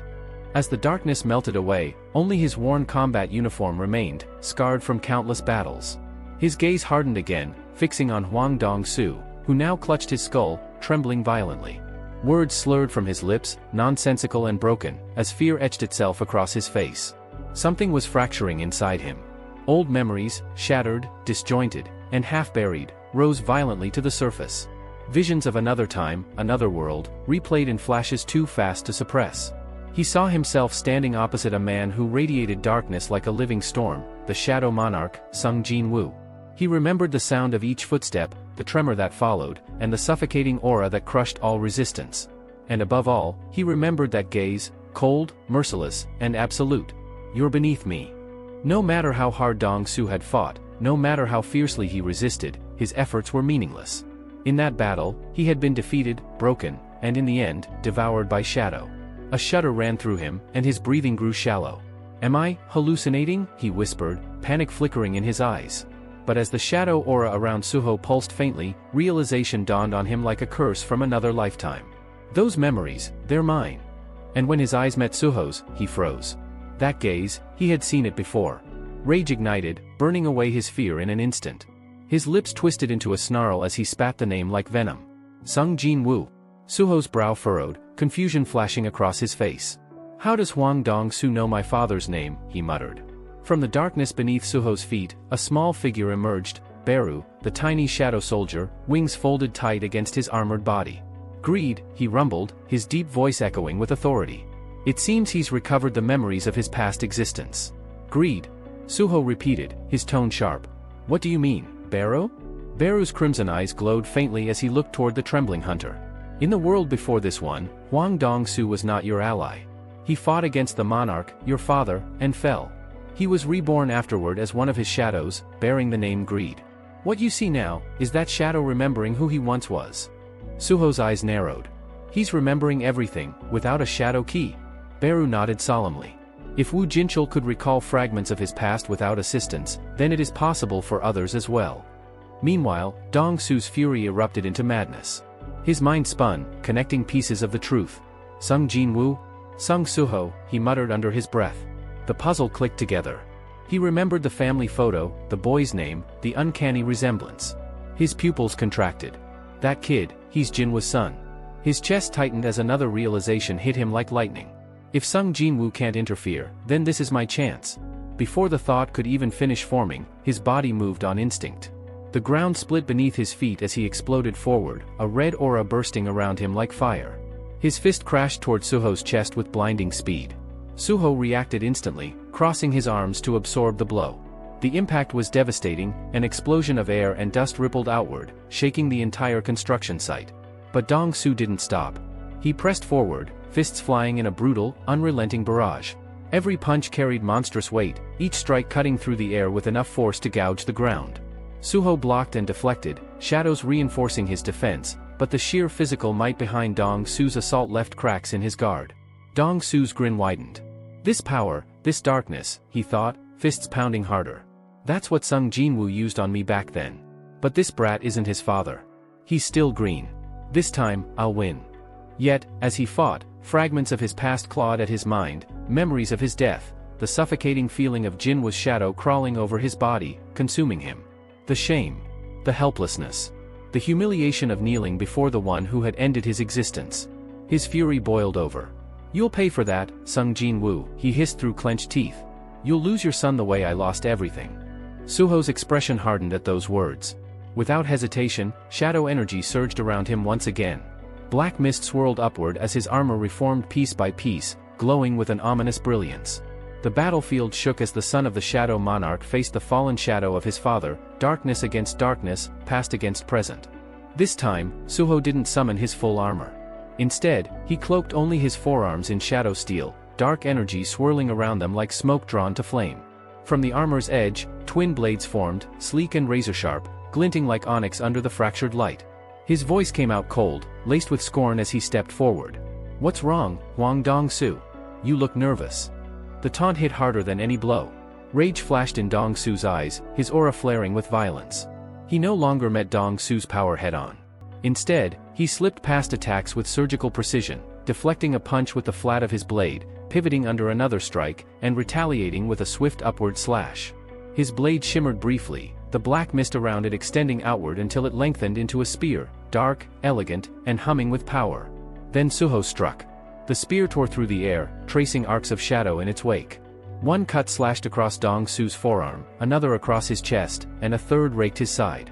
Blood splattered across the cracked floor as the older hunter stumbled back, shock flashing across his face. "How?" he hissed, clutching his wound. "How is he getting faster?" The space between them grew tense, charged with killing intent so dense it warped the air. The ground beneath Suho's boots splintered under the pressure of his mana. There was no hesitation in his stance, no wasted movement. Only the sharp, honed intent to strike. His thoughts were razor-focused. "The equipment I've forged from field-type dungeons, each one grants unique stat boosts. I can summon them directly through shadow storage without even opening the inventory." The battlefield answered his call. From the black haze at his feet, shadows writhed upward, taking shape, an obsidian blade forged out of pure darkness. Suho's grip tightened. "If I use everything I built, this fight ends here." Huang Dong-su braced himself, his instincts screaming danger. But before he could move, Suho was already upon him. His offense became a torrent, an onslaught of shadow-forged weapons that appeared and vanished in an instant. Blades, axes, halberds, each one born from darkness, each strike flowing into the next like a relentless storm. The air crackled with each swing. Sparks flew where their power collided. Dong-su barely managed to defend, the force behind each blow rattling his bones. Then Suho saw it, a brief lapse in Dong-su's guard, the slightest tilt of his shoulder. He moved without hesitation. The shadow weapon in his hand warped mid-strike, reshaping into a scythe curved like the moon's edge. At the same moment, the ground erupted with dark spikes, shadow spears bursting upward to impale Dong-su from multiple directions. He gasped, frozen in shock, just as Suho's scythe came down in a single, decisive sweep. The crescent blade cut through flesh and armor alike, leaving a wide, red arc that shimmered in the haze of black mist. Blood scattered across the broken terrain, gleaming faintly in the light of the shadows. Dong-su staggered, disbelief twisting across his pale face. His breath hitched, his mind spinning. He's summoning weapons, at will? Even Sung Jinwoo, could he do something like this? It hit him then, not brute power, but growth. No. He's evolving right in front of me. From within the depths of Suho's shadow, Beru watched in silence. His compound eyes reflected the clash of light and dark, his mandibles shifting slightly as a low hum reverberated through his chest. He's changing, adapting mid-battle. His instincts, his command of shadow, even his combat sense, it's all advancing at once. Suho turned his gaze to his opponent, his expression unreadable, calm but commanding. Shadow spiraled up his arm again, coalescing into a dagger that appeared out of thin air, small, precise, and deadly. Beru bowed his head slightly, reverence in his tone as he whispered under his breath. "My liege, at this rate, it won't be long before I witness the monarch and his heir fighting side by side." And then, Suho vanished. One blink, and he was gone from sight. The next, he appeared before Huang Dong-su, close enough for his shadow to overlap the man's. His movements were a blur. The daggers tore through the air, tracing black streaks of lightning. Slash, slash, slash. Each motion cut deeper than the last, swift, controlled, merciless. Blood burst in crimson lines across Dong-su's body as the flurry of strikes continued, the rhythm relentless, inescapable. The final blow sent him hurtling backward, crashing into the shattered earth with a violent crack. The ground trembled under the impact. Dust and blood mingled in the air. Suho stood where he was, silent, his blades dripping with crimson. Every strike he had delivered bore precision, intent, and authority, the unmistakable mark of a true shadow monarch in the making. When Huang Dong-su's eyes fluttered open, the world wavered around him, distorted, as if time itself had blurred for a heartbeat. His gaze locked onto Suho, and in that instant, he froze. That stance, that aura. The killing intent radiating from the young hunter was suffocating, familiar in the worst possible way. It wasn't Suho he was seeing anymore. For a fleeting, horrifying moment, Sung Jinhwa's shadow overlapped with his son's, 2 generations of darkness merging into one silhouette. The same cold, predatory gaze. The same silence that promised death. A tremor ran through Huang Dong-su's chest. His pulse hammered like a drum of war, his instinct screaming that he was standing before the same abyss that had once devoured him. Those eyes? I've seen them before. His thoughts spiraled, desperate. Both of them, father and son, monsters born from shadow itself. His legs buckled for half a second before he stomped down hard, forcing stability into his trembling limbs. He wouldn't, crumble again. The memory of his past defeat burned behind his ribs like molten iron. Grinding his teeth until they ached, he threw back his head and roared, "I won't lose again." Power exploded from his body, raw and uncontrolled. His palms slammed against the ground, and the shockwave tore through the battlefield like a quake. The earth split apart, walls fractured, and the structure groaned before collapsing in on itself.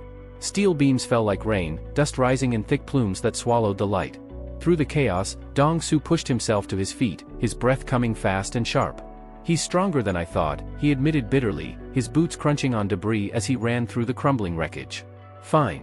I'll retreat, recover, strike later." He repeated the words like a mantra, convincing himself it was strategy, not fear. "I'll wait for the right time. When he's weak, when he least expects it, I'll tear him apart.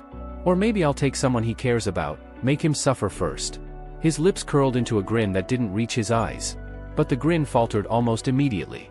A chill, primal and ancient, crawled up his spine. His instincts screamed too late. His plan, his thoughts, shattered the instant a vast shadow fell over him. He looked up. Suho was there, descending from the broken ceiling like a phantom born of the night. His form cut through the dust with terrifying grace, twin daggers gleaming black as sin. Before Dong-su could even raise his guard, the young hunter struck. The sound was deafening, a crash followed by an eruption that tore through the collapsing ruins. A surge of mana burst outward, vaporizing the debris midair. For several seconds, the world drowned in smoke and thunder. And then, silence. When the haze thinned, 2 figures stood amidst the ruin. One was on his knees. The other towered above him, calm and merciless. Suho's shadow blade was buried deep in Huang Dong-su's chest. Blood seeped between the older hunter's fingers as he clutched the wound, his breath shallow and ragged. He glared up, face contorted in rage and disbelief. "You," he choked out, his voice trembling. "You're going to turn me into one of your pets too, huh? Go on then. Try it." His snarl was a cocktail of defiance and despair. "I'll resist. I'll kill you, and your father, Sung Jinwoo." Suho didn't flinch.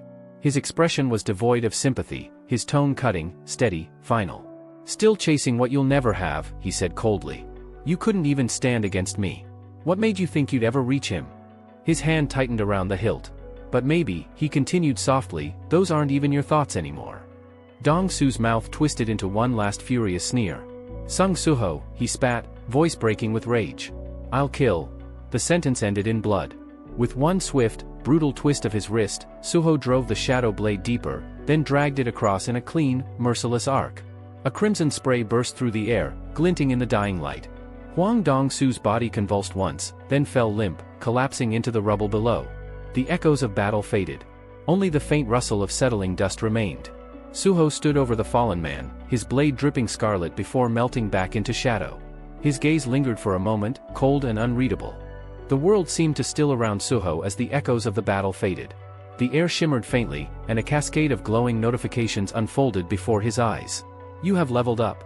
The message blinked across his vision, one after another, like the soft chime of victory that felt far too quiet for the devastation around him.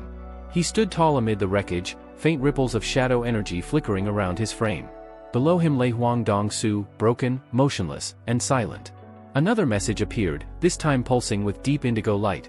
"Skill, strength increase has leveled up." Suho exhaled slowly, his breath misting in the cold air. His gaze lingered on the body before him, expression unreadable. The memories of the fight were already fading, but one thought remained. So you remembered everything from your past life without even needing a shadow key, he murmured softly. That hatred you carried for my father must have burned deeper than I thought. There was no malice in his tone, only a faint, tired recognition of what resentment could do to a man. Then his eyes shifted toward the looming black mist beside him. Beru, he said evenly, what do you think? Should I bring him back as a shadow? The tiny insectoid general stepped forward, his mandibles clicking with reverent eagerness. My liege, it would be a glorious moment. To have once again a warrior who stood before the monarch of shadows himself. Suho's lips curved faintly, not a smile, but something close. You still see it as glory, he said, his voice low. But being bound in shadow isn't a gift. It's a sentence. They fight forever. Obedient even in death. He stretched out his hand. Darkness surged, and a familiar weapon coalesced in his grasp, a blade born from pure shadow. Each soldier I summon keeps a sliver of what they once were, he continued. A trace of will, the echo of old instincts. But shadow weapons, they're just hollow remnants. No consciousness. No soul. Only power left behind, clinging like a curse that refuses to fade. His boots crunched over shattered stone as he approached the fallen man. The air grew heavier with every step.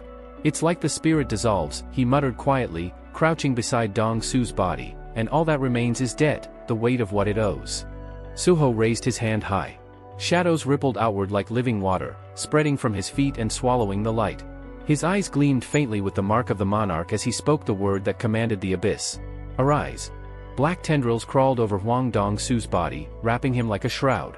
For a brief moment, it seemed to work, the air quivered, but then, the darkness flickered and dispersed like smoke in the wind. A harsh chime rang out.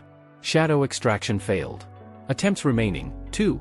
Suho's expression tightened, his jaw flexing as frustration coiled inside him. Even now, you resist me, he muttered. Still defiant in death. He lifted his hand again. Arise. Once more, shadows surged, only to disintegrate before taking shape. Shadow extraction failed. Attempts remaining, 1. The air snapped with Beru's fury. Insolent fool, he roared, his voice echoing through the ruins. You dare defy the young monarch? You were a mere mortal once, a soldier of dust. Show reverence. Suho closed his eyes, letting Beru's anger pass.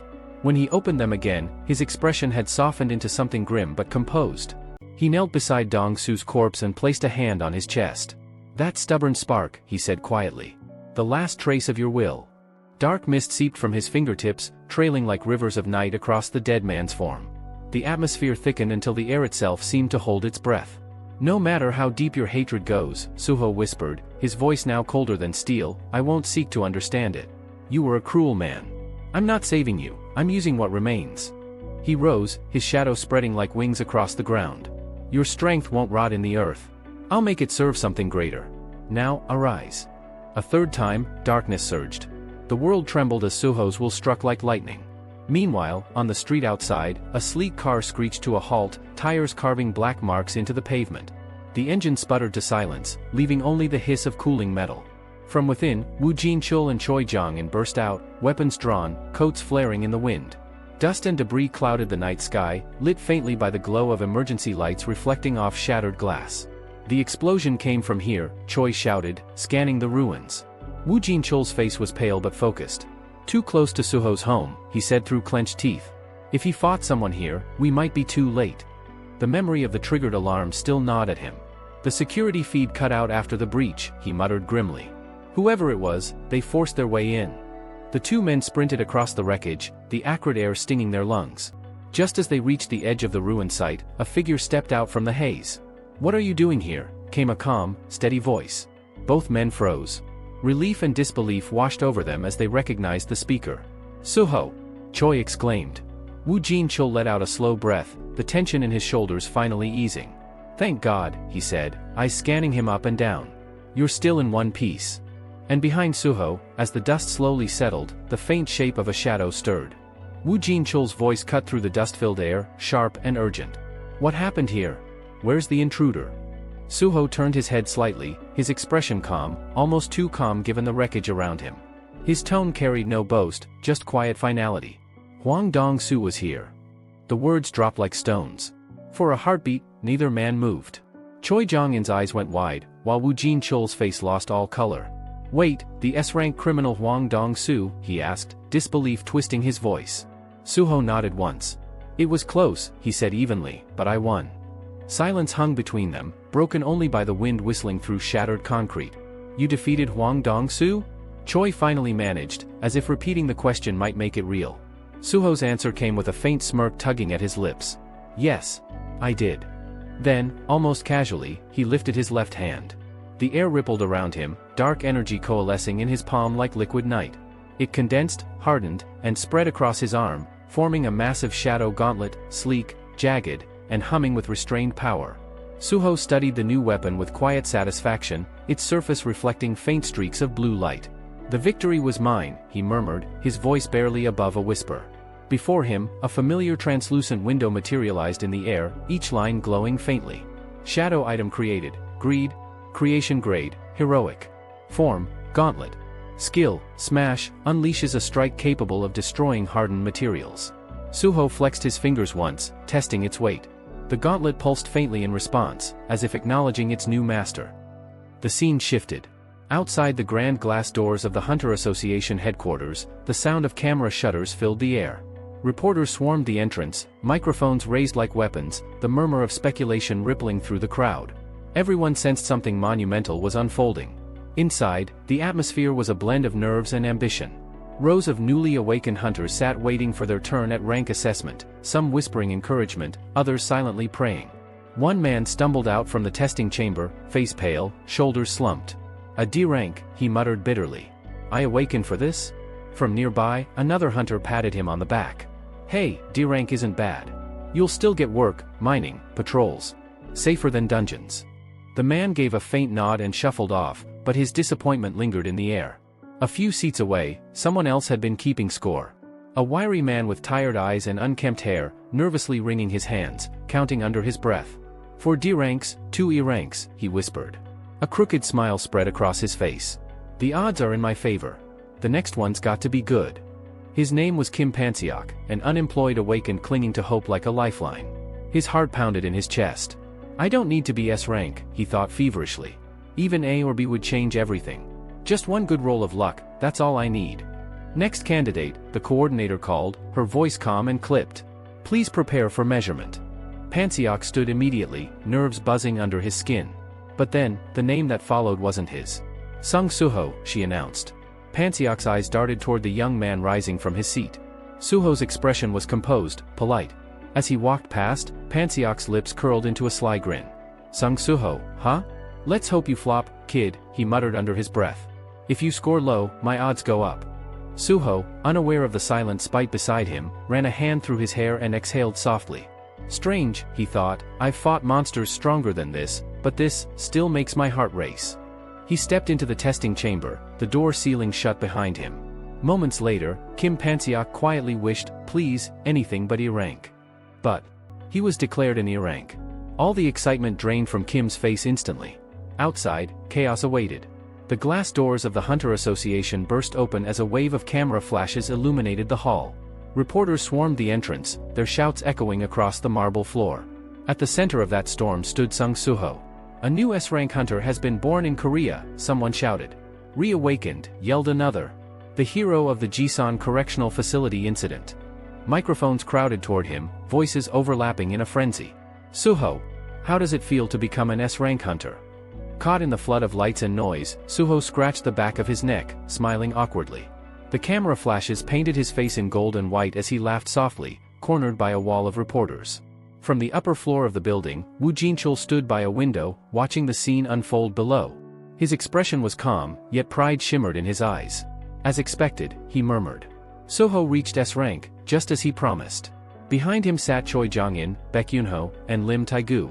Choi nodded gravely. It was inevitable. At this pace, his power will soon rival that of a national-level hunter. He leaned back, his tone heavy with purpose. The foundation is ready. Now we move to the next phase, clearing every remaining field-type dungeon in Korea. His gaze hardened. And after that, we'll have to unify the world's hunters. It's the only way to strengthen the legacy of Hunter Sung Jin-woo. Baek folded his arms, his brow furrowed. That's assuming the apostles stay quiet. But they won't. The Iterim's apostle will make his move soon. Woo Jinchul's eyes stayed locked on Suho through the window, his voice dropping. Even though Stardust was banned, its new form, Star Fragments, has spread beyond control. Every time we close in, they vanish, like they already know our plans. If they've infiltrated the association," his words trailed off, tension thick in the air. "Then we'll need to question who we can truly trust." Below, the cheering continued. None of them noticed the man in the crowd who didn't belong. Hidden among the reporters stood Park Dojin, the apostle himself. His golden eyes gleamed faintly as he watched Suho bathe in the spotlight. Then, without a sound, his form shimmered. And vanished. The next moment, he reappeared deep within a forbidden dungeon. The air was thick with mana and the stench of blood. His followers were mid-hunt, tearing apart a massive demon sprawled across the stone floor. Their blades rose and fell mercilessly, their foreheads marked by glowing golden crosses. "Enough." The apostle's voice thundered across the hall. Instantly, every movement ceased. The hunters froze, blades dripping, then dropped to their knees as he stepped forward, his aura spreading like a wave of ice. "Gather." At once, they obeyed, forming a ring before him. The flickering blue light of the dungeon cast long, trembling shadows across their faces. The apostle's gaze swept across them, cold and calculating. Even A-rank hunters can't withstand the star fragments anymore, he thought grimly. They're strong, but incomplete. Not enough to ascend. His jaw tightened. Since Sung Suho's awakening, his influence has grown rapidly. He's absorbing guilds, expanding territory, his eyes narrowed. He's turning this into a game of domination. Whoever gathers more awakened controls the field. He turned toward the pulsing dungeon core, its energy swirling in dark blue patterns. With Korea's elite hunters rallying behind him, expanding here is meaningless. If I face him head-on, his voice lowered, would I win? The apostle clenched his fist. Even with hundreds of loyal followers, the answer wasn't certain. "My aim has always been the dominion of darkness," he murmured, voice low and steady as a blade being drawn. Over time my attention zeroed in on Sung Suho. The boy had become an unexpected variable in my plans. He let the words hang a moment, then leaned forward, the gold in his irises flaring like a candle stubbed into life. "I will win this contest," he continued, each syllable measured. "When the next fragment falls, no, when the fifth one lands in my hands, that authority will be mine." He lifted a hand and brushed his fingertips across his mouth, a small, deliberate gesture that felt oddly intimate and horribly confident. A sly, calculating smile creased his features, his eyes flashed with wicked delight, like a hunter savoring the moment before the kill. But before he could speak another word, a voice echoed behind him. "Hunter Park Dojin, is that really you?" The apostle froze. Slowly, he turned his head. A young woman stood in the doorway, her armor scuffed and her expression bright with naive relief. "I can't believe I ran into you here. I got separated from my party, would you mind if I tag along?" Her smile was warm. Too warm. The apostle raised his hand without a word. A golden streak of light tore through the air and pierced her skull. Her body crumpled instantly, blood splattering across the cold stone floor. He lowered his arm, expression unreadable. "This dungeon belongs to the Grim Reaper Guild. Trespassers die." For a moment, silence reigned, until a faint laugh broke it. It was low. Wet. Wrong. The woman's corpse began to twitch. Her voice came again, distorted and echoing. "Sharp instincts," she crooned. Her body twisted grotesquely, bones snapping, flesh hardening into a shell of black plates. The human facade peeled away, replaced by an insectoid abomination. She rose, half human, half creature, her lips curling into a grin. "Isn't it rude to kill someone before they've even introduced themselves?" The apostle's golden eyes glowed with danger. "Who are you?" The creature tilted her head, her tone dripping with mockery. "Me," she purred, drawing a curved dagger that shimmered green under the dungeon light. "I'm Arsha, a resident from another world." She smiled, her sharp teeth catching the light. "And I've come to offer the Apostle of Iterum a proposal." Her voice softened to a whisper, deadly and tempting. "One you'll find very hard to refuse." The Apostle stood amidst the flickering shadows of the dungeon hall, the air thick with the stench of burnt mana and demon blood. Around him, his followers knelt in disciplined silence, their blades still dripping from the corpse of the beast they had slain moments ago. The Apostle's golden eyes burned through the dimness, their glow sharp and cold. "Who are you supposed to be?" he demanded, his tone carrying the weight of command. The woman standing before him didn't so much as flinch.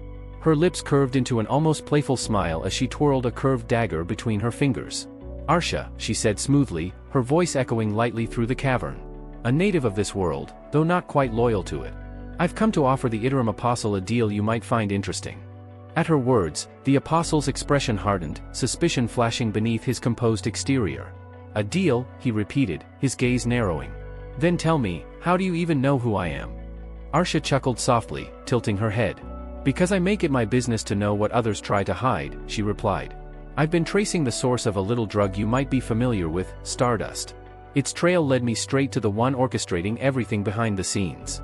She paused, her grin widening. That's when I realized something fascinating. The so-called apostle of Iterum isn't even of this world, is he? The apostle's silence was telling. Around her shoulders, a faint swarm of glittering insects began to stir, crawling and buzzing faintly. Arsha glanced at them fondly. My little informants are quite good at what they do, she added with mock pride. Before she could finish, one of the apostle's followers moved like lightning. A streak of gold flashed through the air, cleaving one of the insects in two. The other followers immediately followed suit, drawing their weapons in perfect synchronicity. Their golden auras ignited, and in the next heartbeat, they lunged. Blades and spears pierced through Arsha's body from every direction, puncturing her form until she looked more spirit than flesh. Yet, she merely glanced down at the weapons embedded in her, her expression calm, almost amused. Then came a sound like cracking glass. Fractures spread across her skin, leaking tendrils of black mist that curled into the air.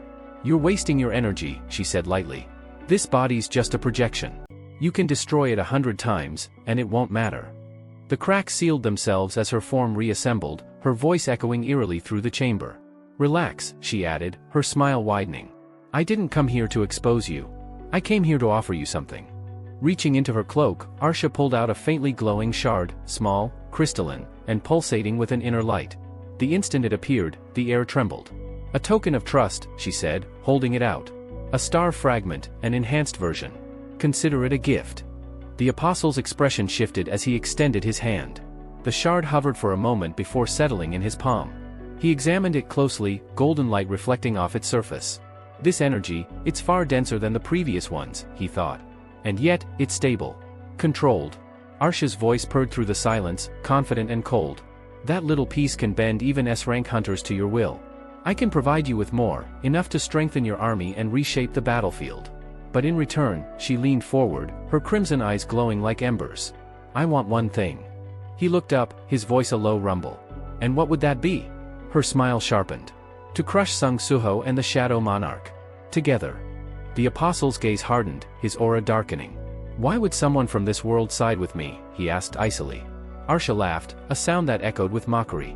You really think loyalty is determined by where someone's born? She teased. There's nothing here worth my allegiance. I choose the side that offers power. The apostle's eyes gleamed dangerously.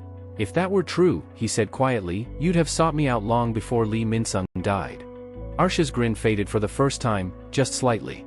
Shadows twisted at her feet, her insects humming faintly in the charged silence as the tension between them grew thick enough to choke on. Arsha's lips curved into a teasing smirk as she brushed a lock of hair away from her face. Men who pry too much tend to die young, she quipped, her tone light yet edged with danger. The dagger in her hand spun idly, catching the faint glow of the dungeon's crystals. As for which side I stand on, she paused, letting the silence linger, I follow the side that rewards me the most. Loyalty without gain is a fool's burden. Her words carried through the still chamber like a whisper of venom. Then, with a slow turn, she began to walk away, her steps echoing softly against the stone floor. After all, she added almost lazily, I'm not that different from your precious Sung Suho. The apostle's eyes narrowed at that name, golden light flickering behind his calm stare. Arsha glanced over her shoulder, her gaze sharp and deliberate. I am also an heir to a monarch's power, she said, her voice quiet but laced with pride. But unlike him, I learned something far more valuable. Her expression hardened, her smile thinning. Working with the Shadow Monarch's heir is a fool's dream. He walks a path that can never be shared. A faint, knowing smirk curved her lips as she studied the apostle's face. You're not an ordinary human either, are you? There's something in you, something alien, like him. But not the same. Her eyes glimmered, mischievous yet cold. My power doesn't come from shadows. She raised her hand slightly. The ground beneath the slain monster behind him began to tremble. At first, it was subtle, a twitch, a shudder, but then the massive creature's corpse jerked upright, its broken bones snapping back into place with a grotesque series of cracks. The apostle's followers tensed, their hands gripping their weapons. The beast's head twisted at an unnatural angle as its dead eyes flared with crimson light. It released a guttural roar that shook dust from the ceiling, its claws tearing deep furrows into the ground as it charged. The apostle didn't move. His voice, cool and detached, cut through the chaos. Your craftsmanship could use refinement. The monster stopped mid-lunge. Its entire body quivered before blood began to gush from every orifice, thick, black, and reeking of decay. Then, with a single motion from Arsha's hand, the creature's skull imploded with a wet, explosive sound. Flesh and bone rained across the floor before dissolving into mist. She lowered her arm gracefully, the faint hum of mana fading from her fingertips. A small, obsidian-colored insect fluttered down and landed on her finger, pulsing faintly with dark energy. "I am the successor of the Plague Monarch," she said quietly, pride gleaming in her tone. "And this is but a glimpse of what I command." Her gaze flicked back to the apostle, her crimson eyes locking with his golden ones. "So," she asked softly, "the enemy of your enemy, doesn't that make me your ally?" The apostle said nothing, though his followers lowered their weapons ever so slightly, tension still sharp in the air. Arsha took a step closer, her voice lowering into something persuasive, deliberate. "Think about it. You and I, our goals align more than you realize.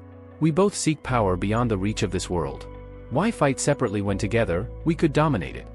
The shadows around them deepened, then shattered like glass. The scene shifted to a glowing dungeon gate. Its blue energy rippled outward as Arsha emerged from its depths, brushing dust from her cloak. The air was cool, alive with mana. Two figures waited for her by the gate's edge. One, tall and calm, inclined his head slightly. "Welcome back, Arsha. I assume things went as expected." Beside him, a smaller figure with bright, eager eyes bounced on his heels. Did he agree? Did the apostle take the deal? Arsha gave a faint, satisfied laugh. "He did," she replied. "Park Dojin will lend us his strength." "Huh. I knew you'd pull it off," the smaller one, Pia, grinned, punching the air triumphantly. Arsha chuckled softly, patting his head with a hint of fondness. "Don't get too excited, Pia. This is just one step." Behind them, the third figure, a silent, imposing man cloaked in shadows, watched without a word, his presence alone radiating power. As they began walking through the forest, Arsha's gaze drifted toward the horizon where a massive formation pulsed with faint red light. Park Dojin, she thought, her expression turning contemplative. He accepted so easily. Perhaps he already knows that the Shadow Monarch will be an obstacle to his plans. She smiled thinly, her eyes gleaming. "Not that it matters to me," she murmured. In the distance, the crimson formation flared to life. A system window blinked open before her eyes, glowing with blood-red text. Quest, path to becoming a monarch. Objective, form an alliance with the Iterum Apostle. The surge of power from the formation rippled outward, enveloping her. Pia and the tall figure stopped, sensing the overwhelming aura radiating from her form. Arsha's smile deepened, her voice a whisper that carried through the hum of energy. "To be honest with you all," Arsha said, her tone sharp and commanding, her aura rising like a storm about to break. "We're no longer far from ascending to our rightful places as monarchs." Her words carried weight, cold and thrilling, like a secret finally spoken aloud. The scene then shifted, away from her and into the modern sprawl of Seoul. Inside a quiet, high-rise office, the afternoon sun poured through the glass walls, reflecting against the polished surface of a conference table. A sleek contract lay open, ink gleaming faintly beside a fountain pen. Across from it sat a man in a pristine gray suit, his expression diplomatic yet strained. "This is our final offer," he said, voice laced with professionalism. "The Fame Guild is organizing an A-rank gate subjugation. We'd like you to join the team as our lead hunter." Seated opposite him was a man in his early 30s, calm, expression unreadable. He didn't even glance at the paper. His dark hair fell messily across his forehead, and his gaze remained fixed on the table. "I've told you already," he said quietly but firmly, his tone devoid of emotion. "I don't take requests above A rank." The negotiator frowned, leaning forward. "But with your skill, that's a waste of potential. You're one of the few S-rank hunters still unaffiliated. Think of the rewards, the recognition." The man's eyes flicked toward him at last, sharp and cold enough to silence the words midair. His name was Lee Yunseok, a freelance S-rank hunter who refused every offer of allegiance. In a world where strength dictated status, he was an anomaly, a man who rejected power's call. "You don't understand," Lee said, rubbing his temple with trembling fingers. "No amount of money or fame will make me walk back into that hell." The female assistant hesitated. "But Mr. Lee, surely an A-rank dungeon. Reasonable?"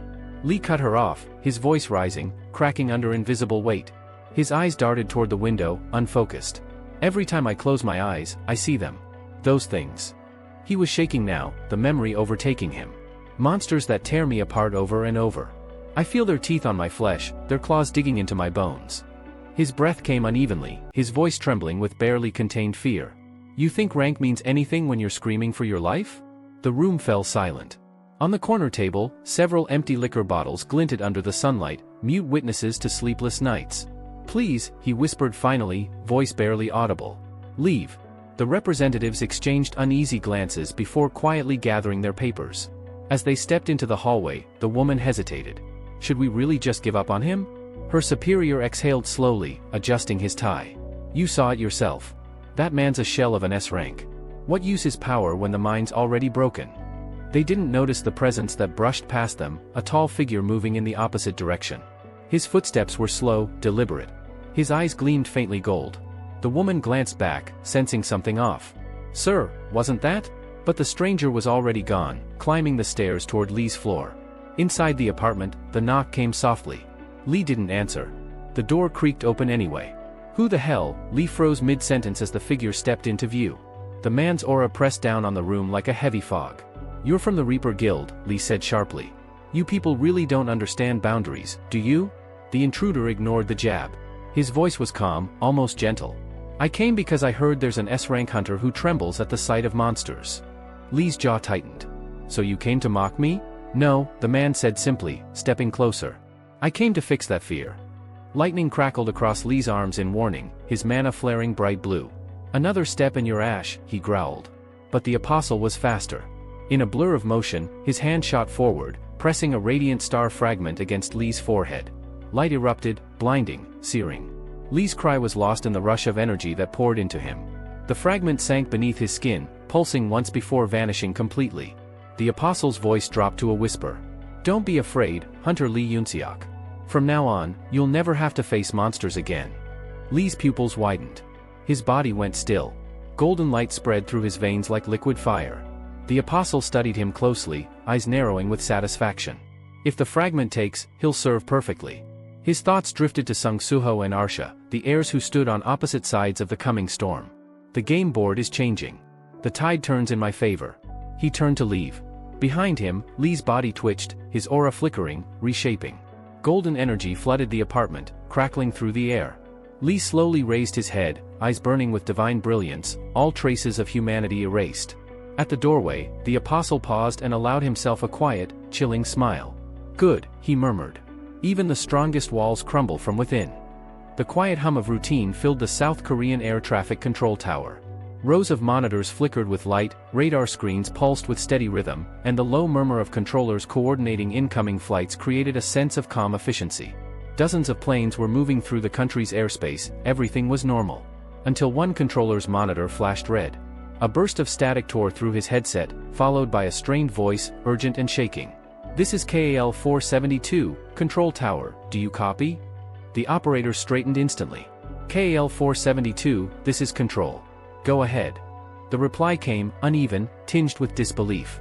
We're currently at flight level 570, inbound to South Korea, but I have a question. The controller frowned.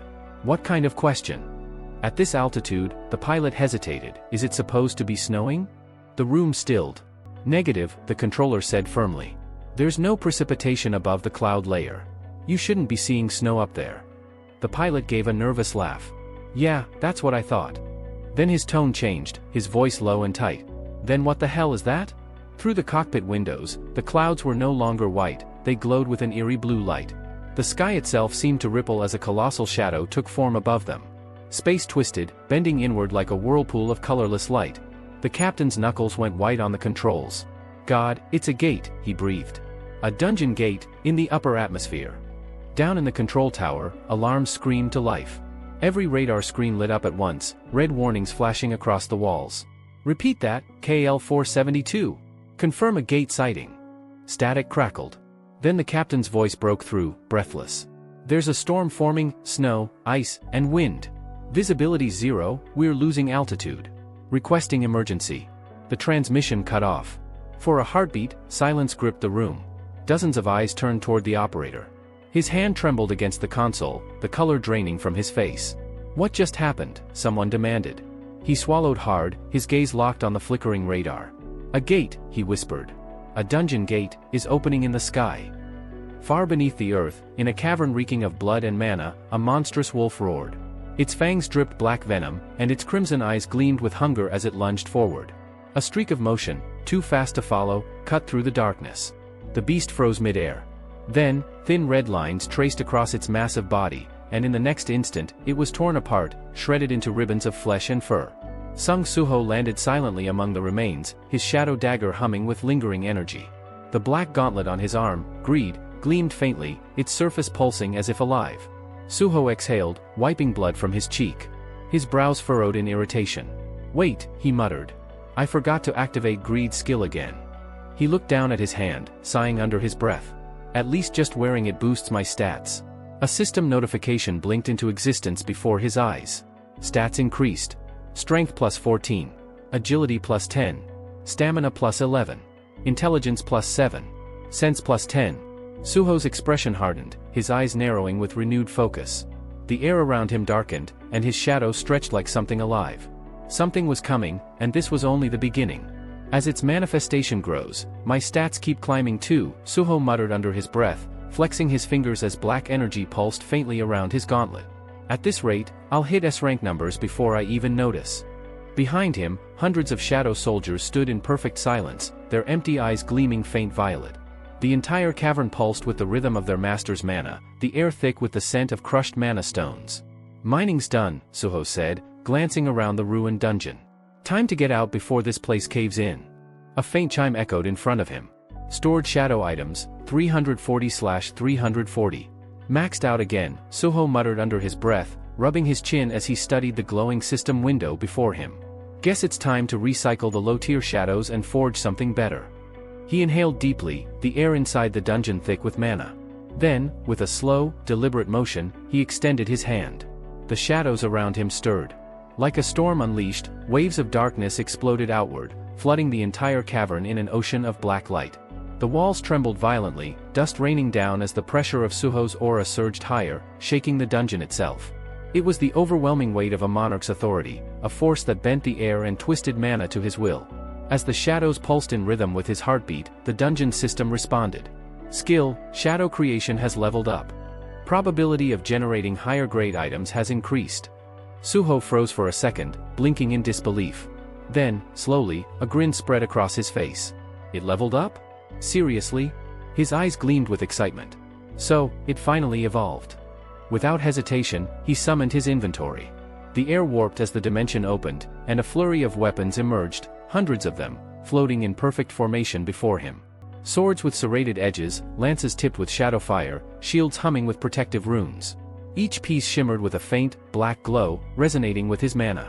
"Not bad," he murmured, walking between them like an artist admiring his work. "Fewer common ones this time. More advanced gear. Maybe I'll even pull a heroic item next." One after another, the weapons dissolved into mist, then reformed, each reshaping itself as Suho examined the results. His attention finally landed on a newly formed pair of gauntlets, sleek and dark, their contours edged with faint traces of violet mist. He reached out, taking them in his hands. "A heroic-grade gauntlet, huh?" he said quietly, a mix of satisfaction and irritation in his tone. "Another one? Didn't I just get Greed?" He turned the gear over, studying the texture. The surface shimmered faintly, pulsing with contained energy like a heartbeat. "Too bad you can't alter how heroic items look," he sighed. "The stats are good, but weaker than Greed. Still, not bad." He flicked his wrist, storing it back into the shadows. Just then, the dungeon began to quake. Cracks spiderwebbed across the walls, mana lines flickering like dying veins as the space started to collapse inward. Suho didn't flinch. He strode toward the exit, the ground splitting apart behind him. With one final step, he crossed the threshold just as the dungeon imploded, vanishing into a violent swirl of energy and dust. Outside, sunlight cut through the dispersing mana fog. He took a deep breath, glancing up at the sky. "Thanks to the association pushing the guilds," he muttered, "we can still raid these field-type dungeons freely." But his expression darkened as his mind drifted. And yet, no sign of the Stardust factories. Have they already predicted my movements? He started toward the waiting transport unit when a field agent ran up, bowing quickly. "Thank you for your hard work, Hunter Sung Suho. This field-type dungeon has been..." Before he could react, another notification appeared, its crimson border flashing urgently. "Emergency Association summons, all hunters report immediately." Suho's brows furrowed. The association? An emergency call for every hunter? His tone hardened. Something big must have happened. The story shifted to Seoul's Hunter Association headquarters, a towering building surrounded by strict security and humming machinery. Inside a sleek conference hall, tension filled the air like static. Nearly every S-rank hunter in Korea was present, each radiating an aura strong enough to warp the room's atmosphere. At the far end of the table, Park Jang-soo, the only A-rank among them, tried to remain unnoticed. He swallowed hard, glancing around at the top guild leaders, the faces that shaped the nation's power balance. At the head sat Baekhyun-ho, leader of the White Tiger Guild, his sharp gaze sweeping over the group. "You all know why we're here," he began. Choi Jong-in of the Hunter Guild leaned forward. "Because of the gate that appeared over South Korea." Across the table, Lim Tae-gyu from the Reaper Guild crossed his arms, voice calm but laced with pressure. "So, are we here to decide who claims it?" A deep laugh cut through the tension. Ma Dong-wook, the fame-hungry leader of the Fame Guild, smirked. "Ownership? That's obvious. The Fame Guild will take this one, naturally." He turned to Lim with a mocking grin. "By the way, I heard you finally managed to reel in that free agent, Hunter Lee Un-suk. How'd you pull that off?" "We've been trying for months." Lim's expression didn't change. His tone was smooth, polite, yet distant. "It wasn't me," he said. "Hunter Park Doo-jin handled that. I just happened to benefit." The tense discussion in the conference hall came to an abrupt halt as the heavy doors swung open. All eyes turned as Sung Soo-ho entered, a faint sheen of sweat on his forehead. "Apologies for the delay," he said, bowing slightly. "I came straight from clearing a field-type dungeon." A ripple of surprise ran through the room. Park Jang-soo and Ma Wong-wook both stiffened, their eyes widening. "Sung Soo-ho," Park murmured in disbelief. The reawakened S-rank hunter himself, Ma added with a grin as he strode forward, gripping Soo-ho's hand warmly. "It's an honor, Coach Sung." Soo-ho blinked, clearly taken aback. I'm not a coach," he replied awkwardly, scratching the back of his head. Park quickly stepped in, eager and smiling. "Hunter Sung, you're still unaffiliated, right? Why not join the Knights Guild? We'll guarantee the best support and pay." Ma immediately cut in, his grin widening. "Forget that. Come to the Fame Guild instead. We'll double whatever they offer, top pay, best equipment, full freedom." At the head of the table, Choi Jong-in sighed quietly, muttering under his breath. "Deja vu all over again." Soo-ho chuckled softly, raising his hands.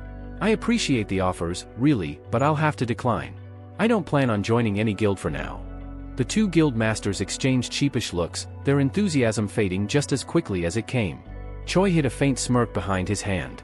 Another rejection, just like old times. As silence settled once more, Soo-ho glanced around the vast conference room.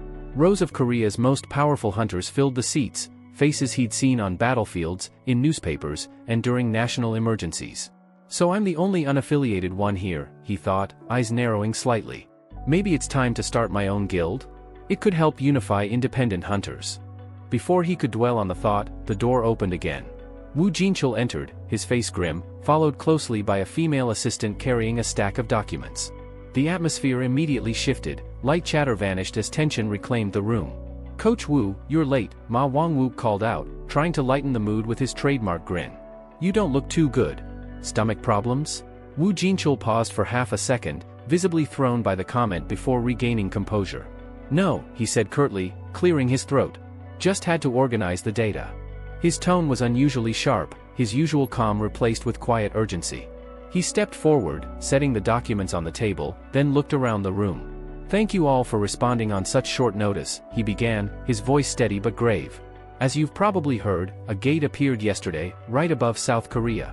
The first to report it was Flight KAL-472. He hesitated for a moment, the room deathly still. "Unfortunately," he continued, "the aircraft was caught in the gate's surrounding magic and went down.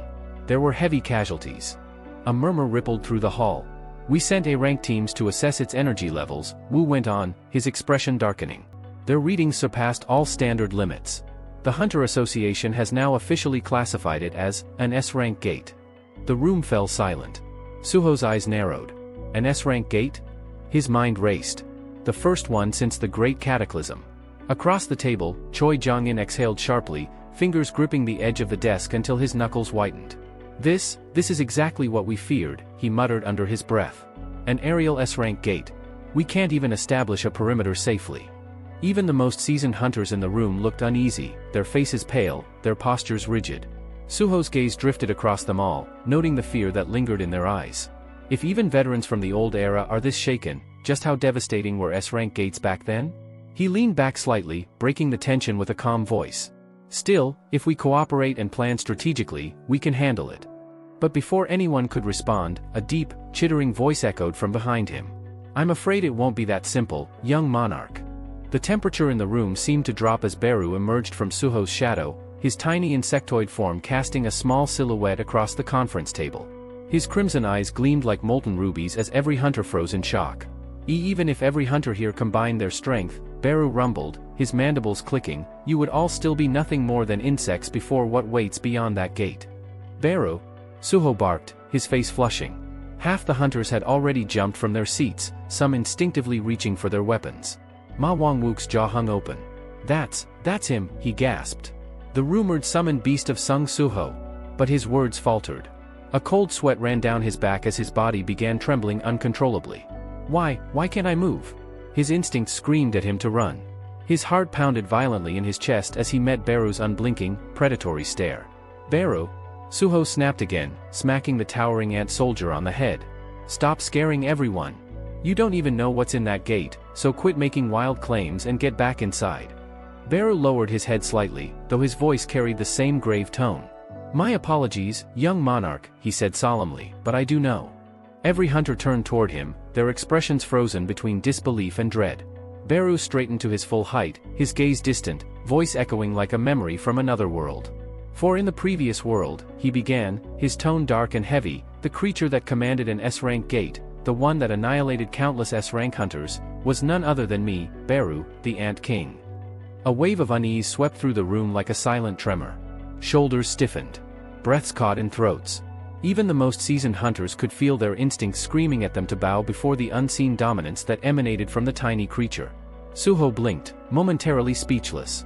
He'd always known Beru was powerful, but to learn that this loyal summon had once been a monarch-level entity, the boss of an S-rank gate feared by elite hunters, made him view the creature in a far more intimidating light. Choi Jong-in turned, his face tightening as realization dawned.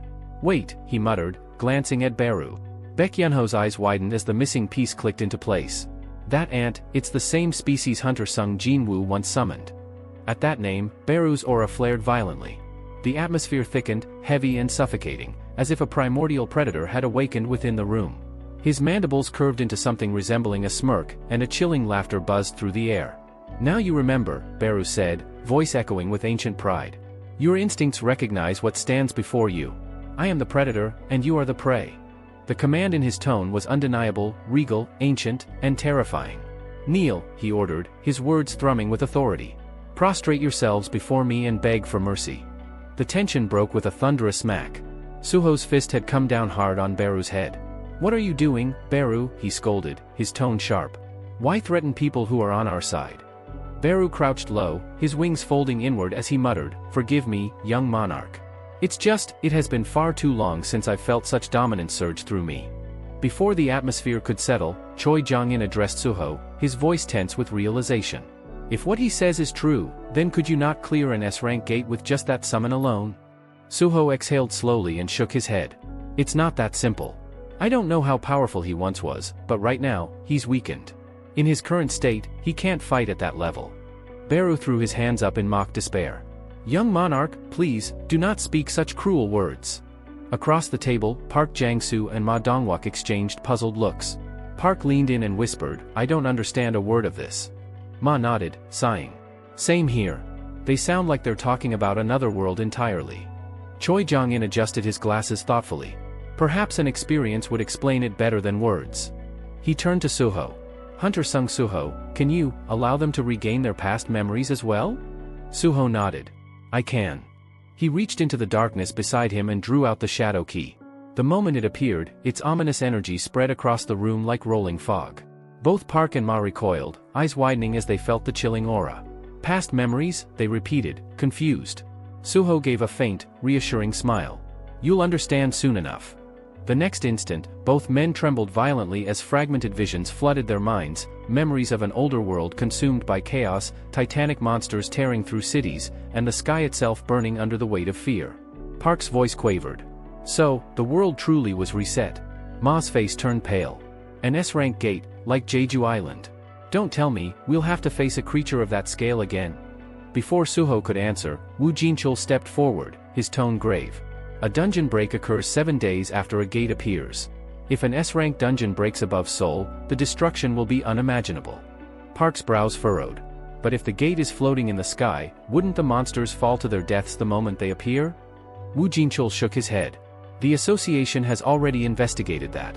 The gate's altitude is steadily dropping.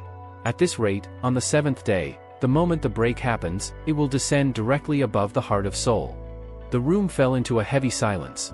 Everyone could feel it, the weight of the coming catastrophe pressing down like a storm waiting to break. Park sank back into his chair, the color draining from his face. A moving gate, he muttered, his voice trembling. That means there's no escaping it. We'll have to clear it. The words hung heavy in the air.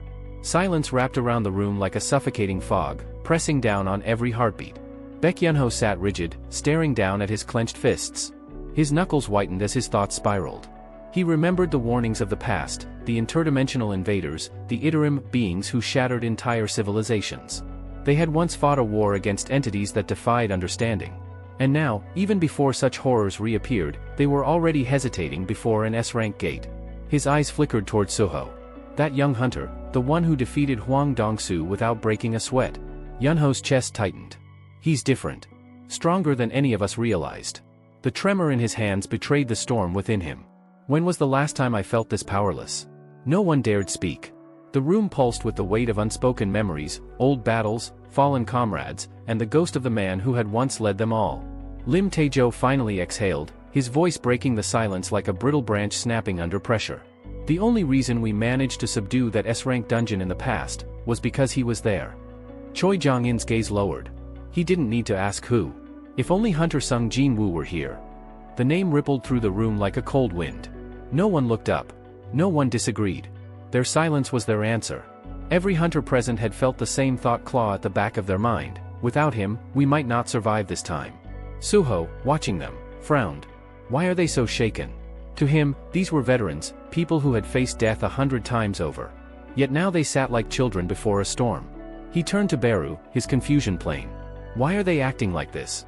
Beru's voice was calm, tinged with an unsettling reverence. Do not burden yourself with their fear, young monarch. When my liege defeated me, his power was already beyond what you currently possess.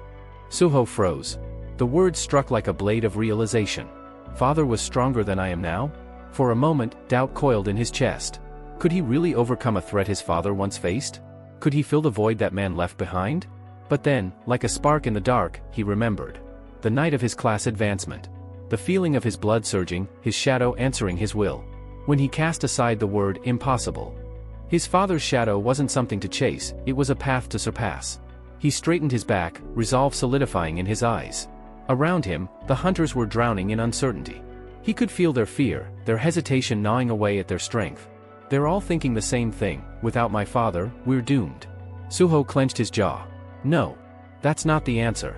Whether we're ready or not, the gate is already here. Fear won't save anyone. I have to find a way, fast. Then, a faint shimmer blinked before his eyes. Quest, S-rank gate. Objective, mobilize all available strength to clear the S-rank gate in the sky. Progress, 0 of 1. Suho's expression hardened. Even the system expected him to lead this fight. As he stared at the glowing window, something cold brushed his shoulder, like the touch of a hand made from smoke. He spun around instantly. Nothing. The door was closed. The air, still. Yet that presence, it felt eerily familiar. Choi Jong-in noticed his shift in expression. Hunter Sung Suho, he asked quietly, is something wrong? Suho didn't answer right away. His gaze lingered on the quest message, thoughts racing. Everything the player can do. The words echoed in his mind like a challenge. So the system isn't asking for help, it's reminding me that the answer lies within myself. He finally turned to Baek Yunho, his composure firm. Hunter Baek, he said evenly, you're a close-range fighter, right? Yunho blinked, startled by the sudden question. Yes. That's right. Suho reached into his inventory, shadows rippling around his hand as he searched through his stored items. Good. Then I think this will suit you. His fingers paused as he pulled something from the void, 2 dark gauntlets forged from pure shadow, their surfaces pulsing faintly like living metal. Here. Suho's tone was calm but confident. I picked this up from a field-type dungeon a while ago. He tilted his head slightly, a faint smile touching his lips. The name, White Tiger Fist. Seems fitting for you, doesn't it? A chime rang through the air as a system window appeared before them. Item, Shadow Gauntlets, White Fist. Rank, Creation, Heroic type. Attack, plus 130. Effect, manifestation plus 10%. Active skill, ambush. Mana cost, 120. Description, instantly closes the distance to the target and delivers a devastating blow. Baek Yunho stared at the equipment in awe. The dark steel seemed to breathe, shadows pulsing beneath its surface. Suho placed the gauntlets directly in his hands. "I want to test something," he said, his gaze unwavering. "Will you help me?" There was no arrogance in his voice, no trace of command, only conviction. Moments later, the two stood inside a sealed dungeon, its massive stone gates closed behind them, cutting off the outside world. The atmosphere crackled with mana. This was where the test would begin. Inside the dimly lit dungeon, the air crackled with mana.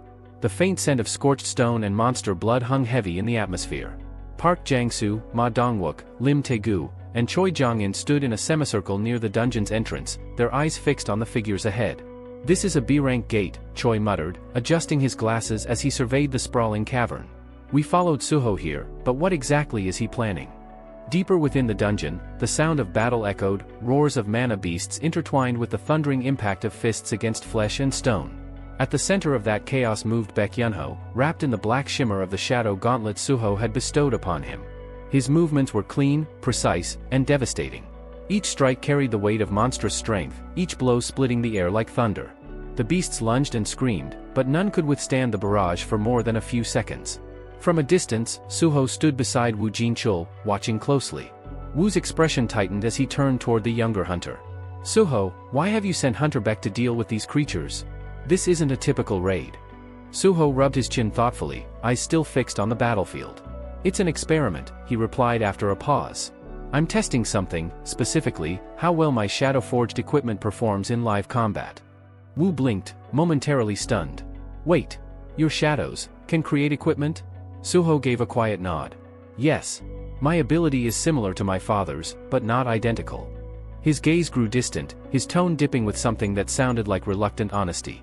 "My father could summon soldiers that existed indefinitely. Their strength grew with every battle, every victory. But mine," he looked down at his palm, where black energy coiled like smoke. "Mine vanish after a single day. They burn out completely. I can't replicate what he did." Wu Jinchul said nothing. He could hear the unspoken frustration beneath the calm words. Suho might have inherited power from a monarch, but that didn't mean it came without its limits, or its burdens. Then Suho lifted his hand, summoning a new gauntlet. Shadow mist swirled around his wrist, solidifying into armor that gleamed faintly in the dim light. His eyes hardened with quiet conviction. "Even if my power is different," he said, "it still has potential." He flexed his fingers, letting the dark aura hum through the gauntlet. "My shadow creation skill converts fallen shadows into items. And these items, they evolve. When they level up, they inherit the stats and fighting instincts of the shadows they were forged from." Wu Jinchul's eyes widened in realization. "Then the gauntlet you gave Baek Yunho, it's a weapon that grows stronger the more it's used." Choi Jong-in took a cautious step forward, his analytical mind already piecing the implications together. "If that's true," he said, "then not only the weapon, but its wielder, might gain strength through battle. The two could grow together, symbiotically." Suho nodded. His voice was calm, but a flicker of resolve glinted behind his eyes. "That's my theory. I just need to confirm it." He turned his attention back to the fight. In the distance, Baek Yunho struck another beast square in the chest, sending it flying into a wall with a dull explosion of dust and rock. The shadow gauntlets gleamed with every strike, faint tendrils of black energy pulsing along his arms as though the weapon itself was alive. Baek could feel it too, the gauntlets were responding to him. Every movement felt sharper, faster, stronger. His muscles thrummed with an unfamiliar surge of energy that wasn't entirely his own. "This power," he thought, blocking a beast's claws before driving his fist into its skull. "These gauntlets are beyond anything I've ever worn. It's like they're learning from me, matching my rhythm, amplifying it." Another monster lunged.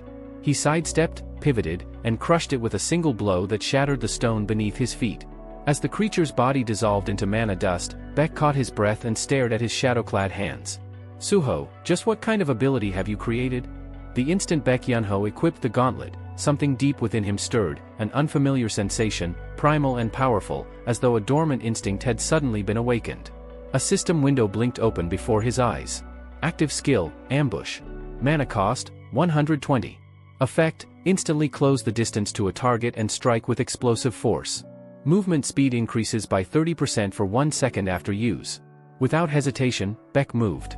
His body blurred, vanishing and reappearing in front of the monster. The ground cracked beneath his landing, dust spiraling around him. The rhythm of his heartbeat remained steady, precise, completely in sync with the pulse of the gauntlet. From the viewing chamber, Wu Jinchul and Suho watched in silence. With each exchange, Beck's movements grew sharper, faster, each strike carrying more intent, more focus. He was evolving before their eyes. Then, a new notification appeared before Suho's vision. Shadow item, White Fist. Grade, Creation, Heroic. Type, Gauntlet. Level, 2. Stat Manifestation, 11%. Attack Power, 130. Beck lowered his arm, staring down at the glowing lines that pulsed across the gauntlet's surface. His fingers flexed slightly, and he could feel it, the shift inside his body. His movements were lighter, yet every motion carried weight and precision. This was no mere weapon, it was rewriting the way his body fought. Suho's gaze turned toward the other S-rank hunters gathered nearby. His tone was calm, yet filled with purpose. We have 6 days before this dungeon breaks. Before that happens, I'll forge equipment for every one of you. The room fell silent for a moment. Then Cho Jong spoke, disbelief lacing his voice. Equipment that grows stronger with its user, for all of us? That's impossible. Instead of answering, Suho raised his hand. Shadows rippled at his fingertips, gathering and solidifying into a sleek, obsidian gauntlet, Greed. He clenched his fist, dark energy flaring outward. The trials ahead won't be easy, he said firmly. But we'll face them together.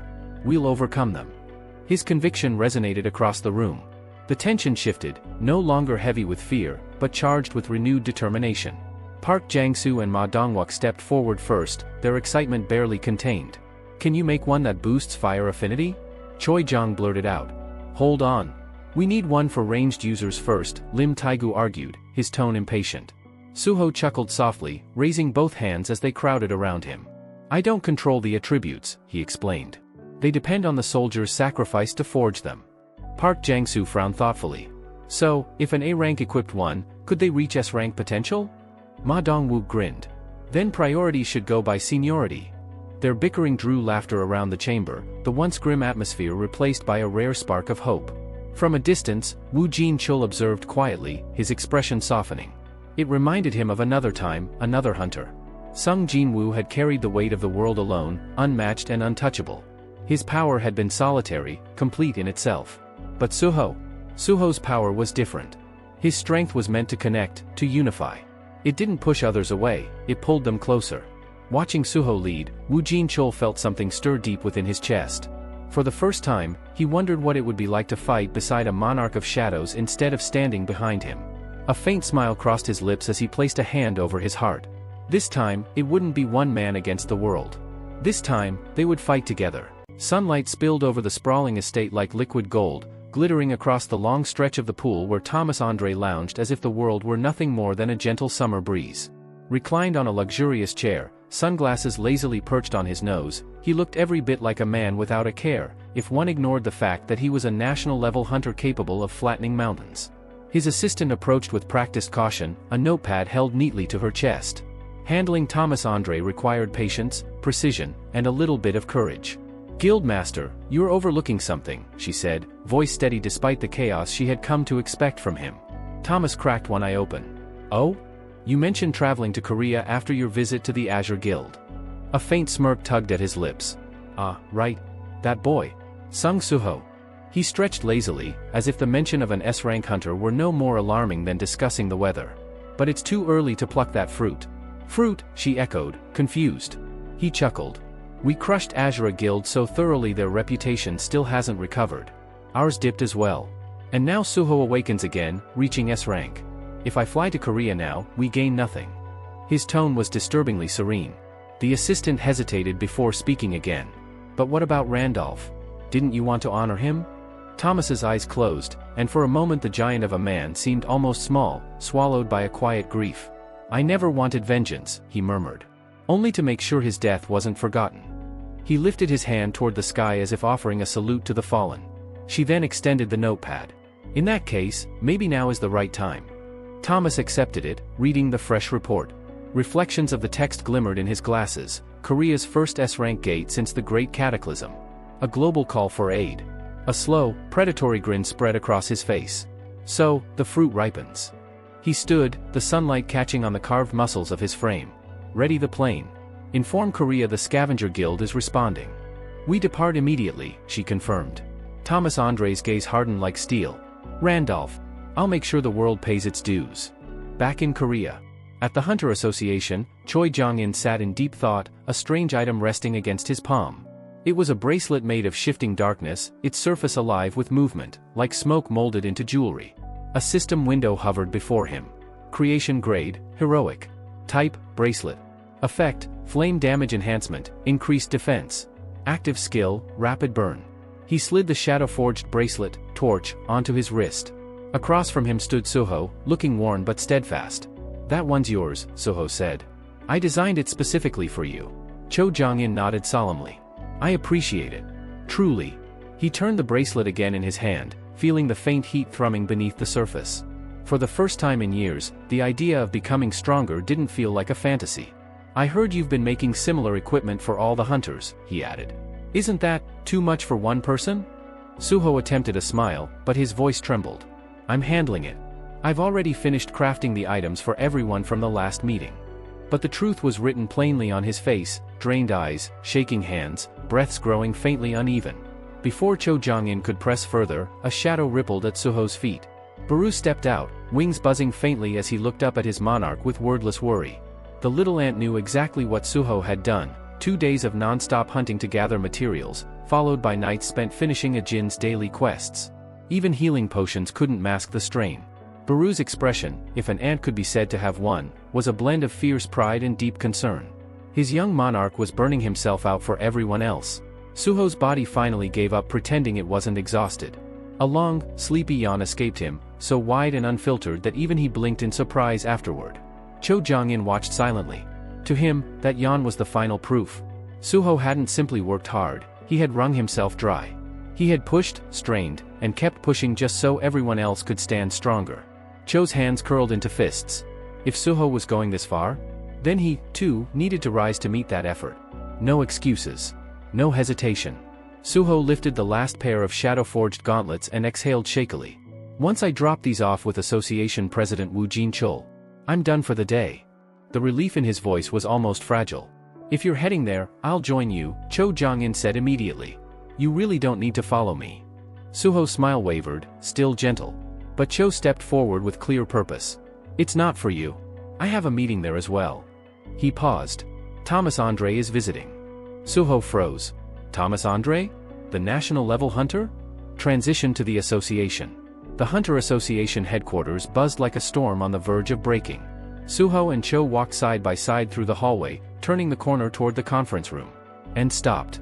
A wall of hunters in black uniforms blocked the way. Their collective aura felt like a collapsing mountain, dense, sharp, suffocating. Every gaze snapped toward Suho and Cho, cold as drawn steel. There are a lot of hunters outside the president's office, Suho murmured, eyes narrowing. Scavenger Guild, Cho Jong-in said quietly. Thomas Andre's people. He lifted a hand, signaling Suho to halt. Hunter sung Suho. Please wait here. Suho didn't argue. He stepped back and studied them instead, their stances, their killing intent, their insignias. He remembered them well. The guild that tried to seize everything in the pyramid dungeon. The guild that attacked first and asked questions never. So they're here for the S-rank gate as well, he thought grimly. Inside the conference hall. The atmosphere inside was sharp enough to cut glass. When Cho Jong-in slipped in and shut the door behind him, he found Woo Jin-chul seated across from Thomas Andre and his assistant. The contrast between them was striking, Woo Jin-chul composed and firm, Thomas dangerously relaxed, as if the entire room existed for his amusement. You're here, Hunter Cho Jong-in, Woo Jin-chul said. Cho took the seat beside him and bowed his head. An honor. I am Cho Jong-in of the Hunters Guild. One full look at Thomas Andre made Cho's pulse tighten. The pressure rolling off the man wasn't human, it was like staring into the open jaws of something colossal. Thomas folded his arms, posture unbothered. Good to meet you. I suppose introductions are unnecessary. Confidence poured from him so heavily it warped the room. His assistant stepped forward, straight to business. These are the Scavenger Guild's conditions for joining the operation at the S-rank gate. She revealed the list. First, Korea will not accept assistance from any nation other than the Scavenger Guild. Second, our guild receives 80% of all spoils from the gate. Both Korean hunters' faces darkened instantly. 80%? Wu Jinchul repeated, disbelief turning to anger. That is beyond excessive. Thomas's grin was slow and thin, lacking all warmth. Is it? Korea asked for help because you judged you couldn't clear this gate alone. A dungeon break would be disastrous. Compared to that?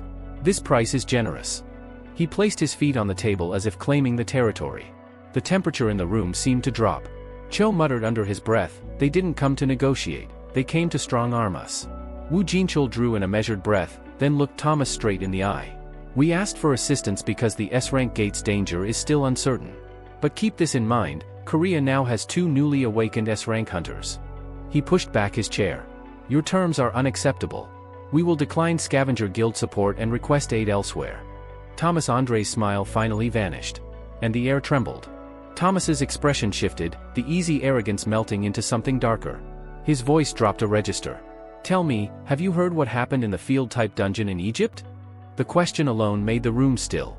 We lost Randolph, Thomas continued, tapping the table once with a heavy finger. One of our elite. Several more died with him. He leaned back, but the gloom in his eyes only sharpened. The Ashura Guild was there. And so were a group of Korean hunters. Afterward, people whispered that we, the Scavenger Guild, fell below the Ashura Guild in terms of strength. His jaw flexed. To address that insult, I paid Ashura a personal visit. He glanced sideways at his assistant. And one of their hunters told me the name of the Korean responsible. Laura, he said, remind them. Laura turned her head toward Wu Jinchul and Cho Jong-in with all the gentleness of a guillotine. It was Sung Suho. The room froze. Wu Jinchul stiffened. Cho Jong-in's eyes widened. Suho's name dropping in that moment felt like the sky cracking open. They both knew exactly what this accusation meant. Thomas raked a hand through his hair and exhaled sharply. Right. Sung Suho. His annoyance was no longer annoyance, it had curdled into something predatory. So if you turn down our offer? His gaze hardened into steel. Then the Scavenger Guild will demand compensation for Randolph's death. And that means the life of your new S-rank hunter. He tilted his head, watching them suffocate under the threat. Still planning to decline? Cho Jong-in's teeth ground together. The answer, any answer, risked igniting a catastrophe. Thomas smirked and stretched as if bored. Or maybe, he said mockingly, your miracle ace will try to stop me. That's another amusing possibility. For a heartbeat, Cho wasn't sure if Thomas was taunting him, daring him, or promising violence. But he understood one thing clearly, fighting now would doom Suho. With the apostles lurking, the S-rank gate looming, and scavenger hostility ready to explode, confrontation meant disaster. Cho slowly lowered his eyes, shoulders tightening under invisible chains. But the tension shattered when a furious voice boomed from outside. I thought Korea was getting allies. Turns out we got highway robbers instead. The scavenger members guarding the door instantly stiffened. One snarled, you brat, who let you in here? But the footsteps didn't slow. Move while I'm still asking nicely. The doors blasted open as Suho shoved through, the hinges shrieking. The guard stumbled backward as he strode in with the confidence of someone who refused to bow to anyone. Every head snapped toward him. Step aside, Suho commanded. The scavenger hunters reached out to stop him. And were shoved aside by a wave of invisible force. Several dropped to one knee, buckling beneath his pressure. Thomas and Laura both turned, shock twisting instantly into irritation. Wu Jinchul and Cho Jong-in shot to their feet. Sung Suho. Cho hissed. What are you doing? I told you to stay outside. Suho paid the concern no mind. I apologize for interrupting. If this causes trouble later, I'll take responsibility. But I won't stay silent. Cho tried again, strained and frantic. What are you planning? Suho's answer was a simple gesture, his arm sweeping outward. A wave of pressure hit the room harder than before. Several scavenger hunters doubled over from the force, their faces pale. Thomas's eyes narrowed. You're America's national-level hunter, aren't you? Suho said evenly. Then your guild should put forward terms that match that level of power. He stepped closer, shadows pooling behind him like living things. For whatever comes out of the gate, whoever gets to it first keeps it. His voice rang through the chamber. If your guild is truly stronger, claiming more than 80% should be nothing. Wu Jinchul and Cho Jong-in stared at him in horror. This was beyond bold, this was throwing fuel onto an already burning powder keg. Thomas Andre rose slowly, his grin sharp and unhinged. Well now, this just got fun. His boots thudded against the floor as he advanced. He stopped only inches from Suho, towering over him, laughing like a man delighted by impending chaos. So the kid has a spine after all. He leaned in until their foreheads nearly touched. If I crush you right here, what then? Suho didn't blink. Then the Scavenger Guild will travel all the way to Korea just to earn the reputation of a tantrum-throwing guild that got nothing for their trouble. His aura flared, dark, steady, unyielding. And who says I'm the one who loses? Thomas's expression snapped from amusement to fury. He slowly removed his glasses, revealing eyes colder than an Arctic storm. You arrogant little punk. Their auras collided, two storms smashing into each other, cracking the air. The walls vibrated, dust trickling from the ceiling. Thomas stepped even closer, teeth grinding. You really have a death wish, kid. The Hunter Association's main briefing hall thrummed with tension as Woo Jin-chul stepped up to the podium.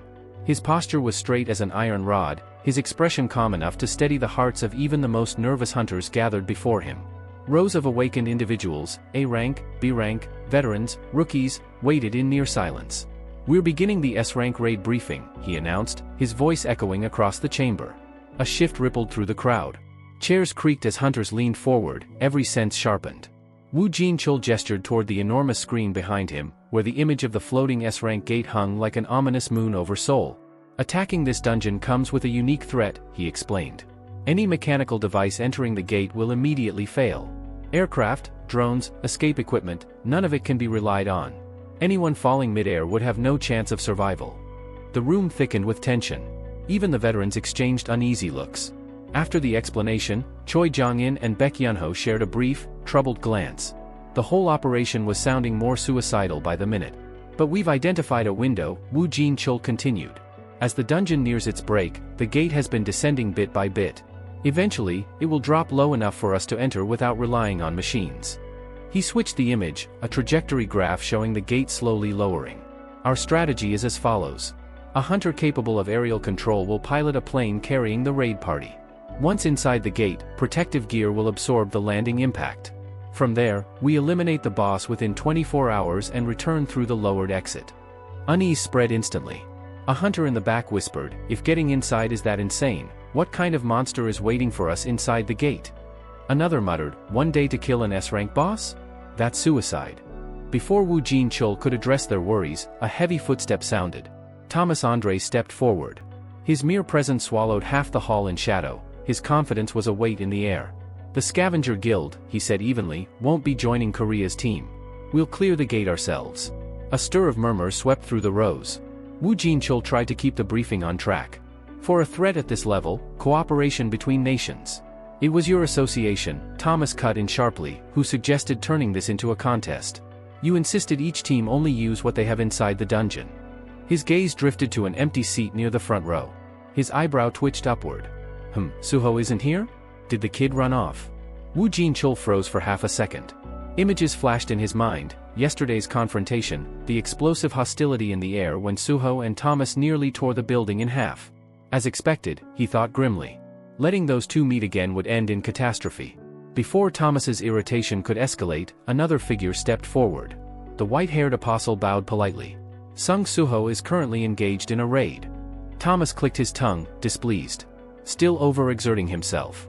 Doesn't even manage his stamina. What a rookie. Then his eyes swept over the apostle with a calculating air. And who might you be? Park Dojin, he answered in a controlled tone. Recognition flickered in Thomas's expression, followed by a faint smirk. Another S-rank who awakened around the same time as Suho. At least you know how to address people. If you ever consider changing allegiances, come find me. I can offer far better terms than whatever deal you're stuck with now. For the first time, Park Dojin's composure cracked, just slightly. I will give it some thought, he said, his voice carrying a hint of shock. From the side, Lim Taegu nearly choked on air. His eyes flew wide. Did Thomas Andre just try to recruit his hunter during an international raid briefing? Thomas Andre slipped a hand into his coat, his lips curling into the kind of daring grin athletes wore right before landing a game-winning shot. With a flick of his wrist, he produced a gleaming coin, holding it up between two fingers. Simple solution, he said, voice smooth and confident. Heads, Scavenger steps in first. Tails, the Korean Association. He sent the coin spinning skyward with a practiced snap. It cut through the lights in a glittering arc. No one answered. No one dared to. The moment that sliver of metal left his hand, the entire briefing hall fell into a hush. Woo Jin-chul watched with his jaw tight. Baek Yun-ho leaned forward, brows drawn. Choi Jong-in's fingers curled against his knee, knuckles widening. One toss would decide which group stepped into the most lethal dungeon humanity had ever seen. The coin turned, flipped, whirled. Among the tense hunters, only one person appeared strangely at ease, the apostle. His golden eyes tracked the spinning metal with unsettling serenity, a faint, almost hungry smile playing at the edge of his lips as though he already knew the outcome. The coin reached its apex, stalled, then dropped. Clang! The sharp metallic echo ricocheted through the hall with enough weight to feel like a verdict. The scene dissolved. Far away, deep inside a dungeon, Arsha sauntered forward with her arms crossed and her usual sharp-edged confidence. "So," she drawled, tilting her head, "I hear you're joining the S-rank gate raid too." The apostle stared back at her without a hint of reaction, no curiosity, no annoyance, nothing but cold, polished silence. Only when she teased him about stalking her did he finally respond, his tone as empty as a winter wind. "I already warned you. Stop monitoring me through the insects." Arsha laughed lightly, unfazed. "I wasn't checking up on you. I was following Sung Suho. You just happened to be standing nearby, coincidence." Her eyes narrowed slightly as she murmured more to herself than to him, "He's been fighting nonstop, trying to catch up to Thomas Andre. He probably hasn't even noticed anyone else moving." She shook off the thought, refocusing on the apostle with a mischievous grin. "Anyway, since we'll be working together on this raid, we should get along. Makes betrayal cleaner if we pretend to be friends first, right? Classic villain strategy." The apostle blinked. "Just once. I don't understand why anyone would fake friendship for that." Arsha snickered. "Figures. Someone with 0 friends wouldn't get it." His eyes narrowed at that, but before he could retort, she shifted the topic entirely. "We're entering the gate too." At her words, several silhouettes materialized behind her, shadowy figures radiating dangerous intent. The apostle's brows lifted ever so slightly. "And what business do you have in that gate?" Arsha stepped forward like a queen addressing her court. "Because we're the ones who made it." For the first time, something cracked in the apostle's composure. His expression twitched, barely, but enough. "You're telling me," his voice dropped, "that the S-rank gate was manufactured? With this kid's power?" "Absolutely." Arsha nudged the small girl beside her. Pia, dressed in her bunny hoodie, hopped forward and shyly revealed glowing ethereal horns. "With her ability," Arsha explained, "we can create gates. The problem is, she can't control the exact location or stability. That's why it appeared in the sky and started sinking." Pia waved her arms frantically. "Arsha! You didn't have to tell him all that." The apostle murmured to himself, absorbing the truth piece by piece. "So that's the reason." Then he turned to Pia abruptly. "With that power, can you open a path to the other world?" The girl froze. Terror hollowed her eyes. Arsha instantly stepped between them, voice ice cold. "Absolutely not. Even monarch-level beings can't do something like that." Her gaze sharpened into a warning. "And if you even think about using Pia, I'll tell Sung Suho every secret you've been hiding." The apostle's jaw tensed, but he didn't argue. Arsha extended a hand with a sly smile. "So, partners for this raid?" He took a single step backward. "No. I have my own task." A different image flickered through his mind, Thomas Andre, standing like a giant among hunters. A quiet, ruthless thought followed. "The chaos of this gate will be the perfect chance to claim a national-level hunter for our cause." Arsha watched him retreat with an amused glint. "First you brought in Lee Yunseok, and now you're aiming for Thomas Andre? Moving up fast, aren't we?" She crossed her arms, adding casually, "If you can delay the raid even a little, it helps us regardless of what happens inside." The apostle glanced over his shoulder, tone as cold as steel. "Then don't interfere." Arsha called after him, voice sing-song but edged with accusation. "You're not even curious why we bothered creating this gate." He didn't slow down. Didn't even turn. "I don't care. Our alliance is based on necessity, not trust. And if you're avoiding the explanation, it means you know I wouldn't accept it." Arsha let out a breath between annoyance and amusement. "He's unbearable. No wonder he doesn't have friends." The apostle didn't hear it, or pretended not to. He strode straight toward the swirling blue entrance. The air warped around him, heavy and malicious, as though the gate itself recognized what he was. Without hesitation, he stepped through and vanished in a burst of azure light. Pia tugged Arsha's sleeve, trembling. "Arsha, is it really okay? Working with him? If he succeeds and the other world invades, what if everything falls apart? I can feel my body breaking from holding the gate open, and the system isn't helping us. I'm scared." Arsha slowly turned toward her. "Pia." Her voice was soft, too soft. Then her expression shifted. Her eyes darkened, glowing with a cold, dangerous brilliance as a shadow swept across her face. Arsha's tone shifted from stern to downright chilling, her whisper coiling through the air like a cold blade. "You're questioning the system that carried us this far," she murmured. "That makes you a very troublesome child." Pia's shoulders jerked back, but Arsha was relentless. Her voice sharpened even further, every word cutting with icy precision. She reminded the trembling girl that, despite her unstable abilities, she had followed the system's commands perfectly, enough to generate an S-rank gate powerful enough to rattle even monarchs. Arsha leaned forward until her gaze locked onto Pia's with unsettling clarity. "Understand this," she said softly. "Your growth isn't yours. It's the quest's blessing. The system is the force destined to refine us into flawless monarchs." Without warning, Arsha dropped into a crouch and pulled Pia into her arms. The embrace was tight, comforting only in appearance. Her voice, however, stayed rigid and commanding. "Never question the system again." Then, almost unervingly, her tone melted into something gentler, warmer, yet completely orchestrated. She reminded Pia that she was only rescued from that drifting dimensional tear because the system had pointed Arsha directly to her. Arsha stroked Pia's hair slowly. "As long as we obey every quest, we will ascend. Perfect bodies. Perfect forms. Perfect monarchs." Overwhelmed, Pia broke down sobbing, clutching Arsha's clothes as she stammered apology after apology, promising she wouldn't doubt again. Arsha nodded with calm satisfaction. "Good. Obedience suits you." Behind them, a shadowed figure observed the exchange, his silence carrying a heavy disapproval he did not voice. Arsha rose smoothly and flicked her hand through the air. A system window shimmered into existence, glowing with frost blue light. "Now then," she said with a confident smile, "let's welcome our newest comrade." The window expanded, revealing the quest's next directive. Locate and recruit the heir of frost within the S-rank gate.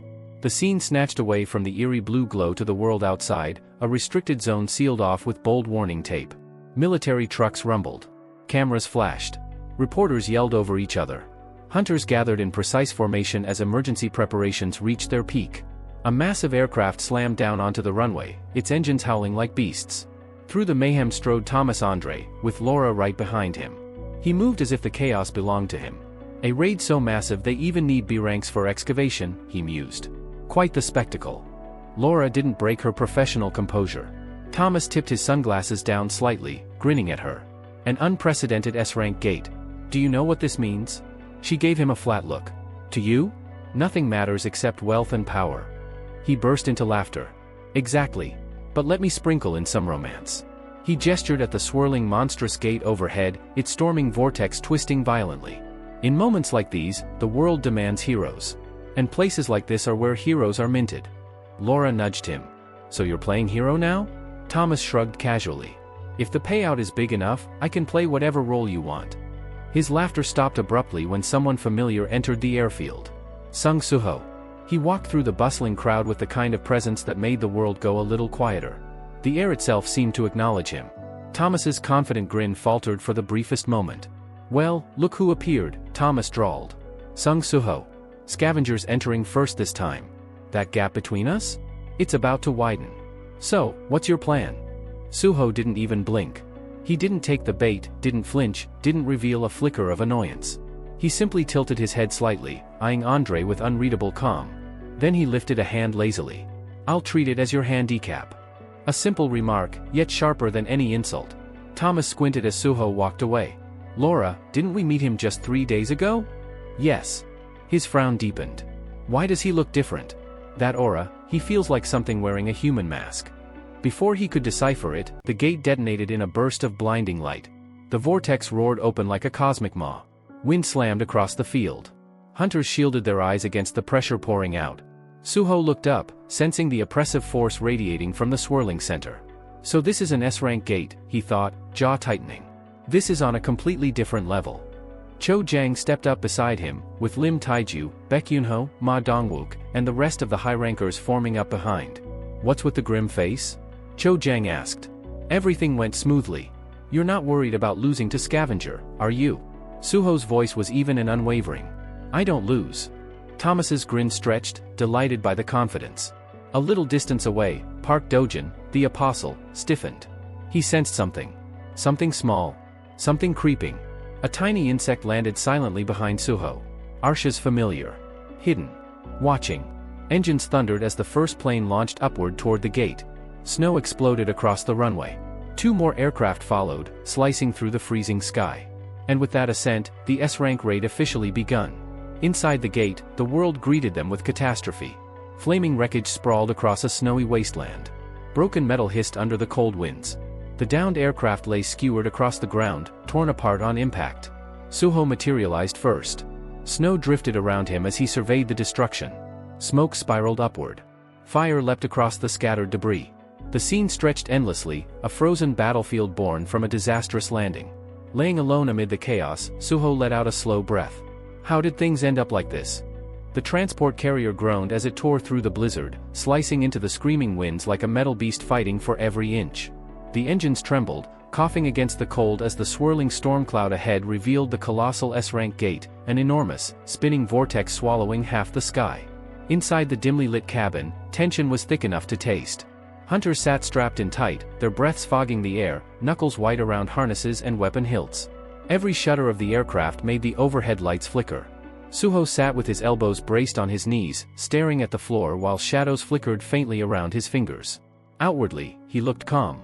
Inwardly, his thoughts were buzzing like hornets. A prickle on the back of his neck told him he was being watched.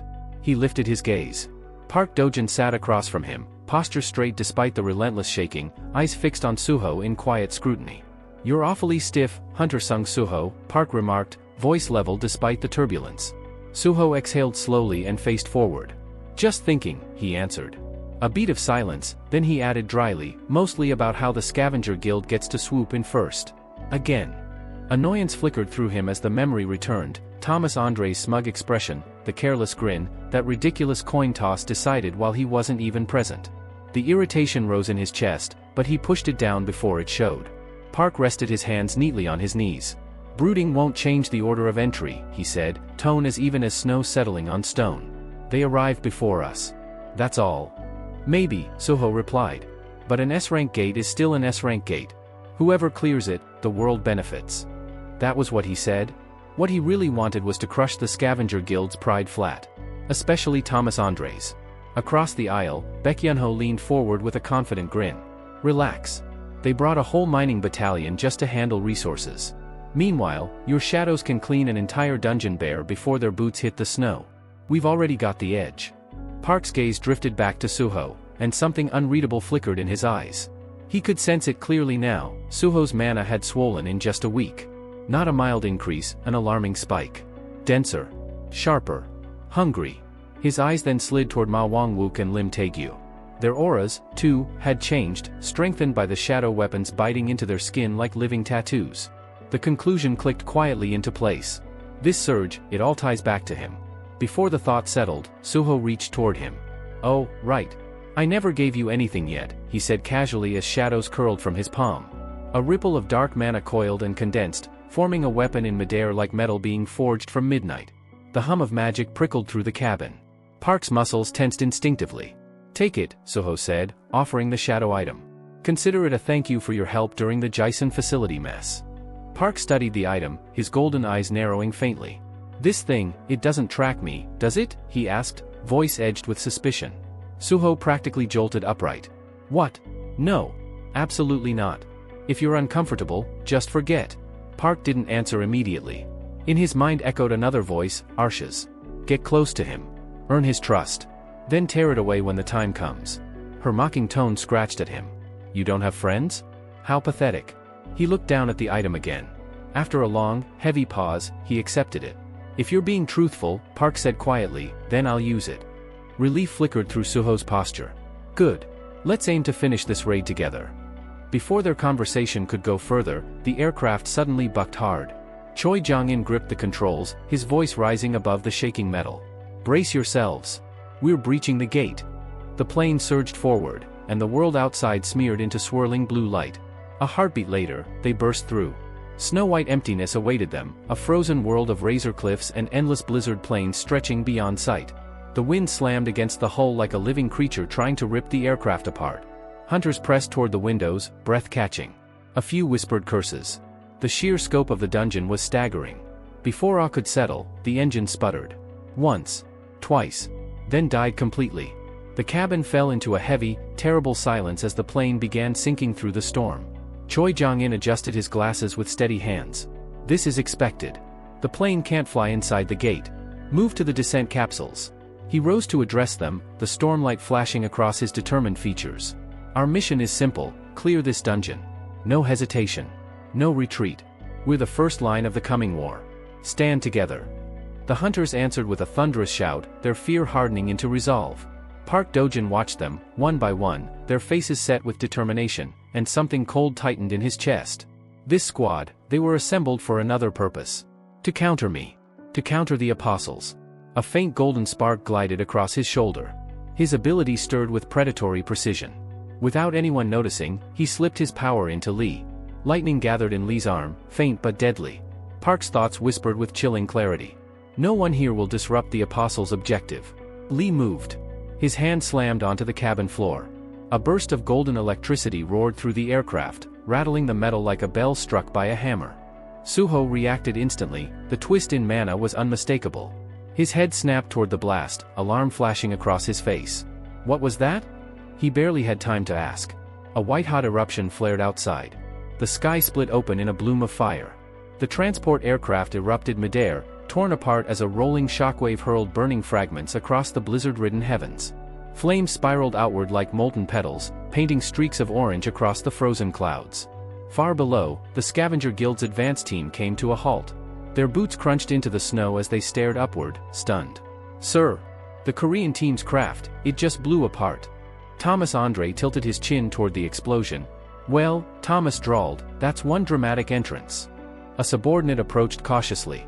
"Should we help?" Thomas cut him a sharp look. "What are you planning to do? Build tombstones?"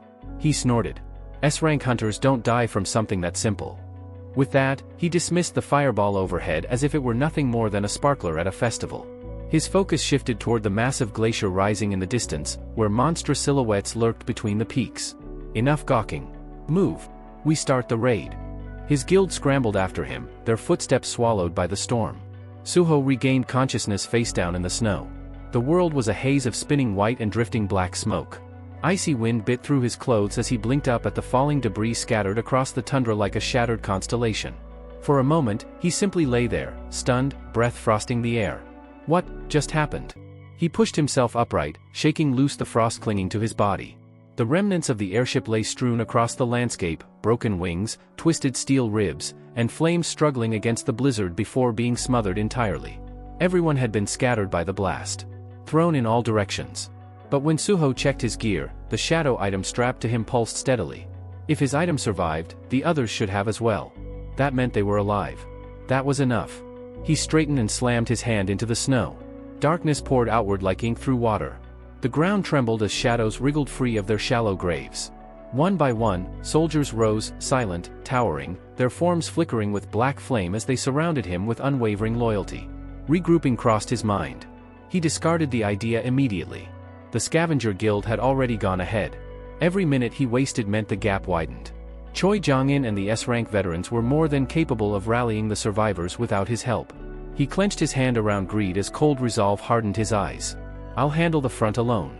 With a burst of force, he sprinted forward, shadows trailing behind him like a living storm. His footsteps cracked the frozen ground, each stride carrying him faster across the vast, endless tundra. Then, he saw it.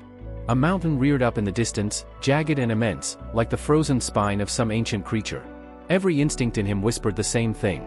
The final boss is there. Suho surged ahead. But the earth erupted beneath him. The ice split open in a violent burst, shards flying like glass shrapnel. He skid backward as a thunderous boom rippled through the tundra. Before the dust settled, hulking figures clawed their way out of the fractured ground. Frost-crusted skin, glowing red eyes, breath steaming like smoke from a forge, ice beasts, massive and hungry. Suho narrowed his eyes. Underground ambushers. Smart. They charged. Greed ignited beside him, a swirling violet inferno. Suho lunged forward, palms slamming into the nearest monster's skull. Boom. Purple destruction tore outward like a detonating comet, vaporizing its head in an explosion of frost and bone. Snow blasted into the air. Suho barely slowed. Adrenaline surged through him, cold and sharp.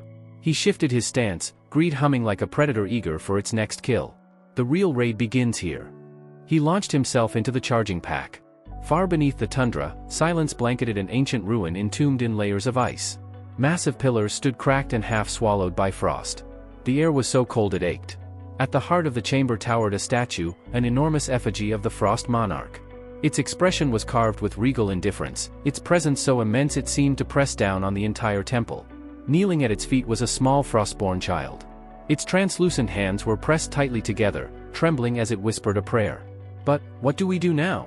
The words quivered through the hollow temple, barely more than a frightened breath. "I know that someday. Cha-Cha will leave the village.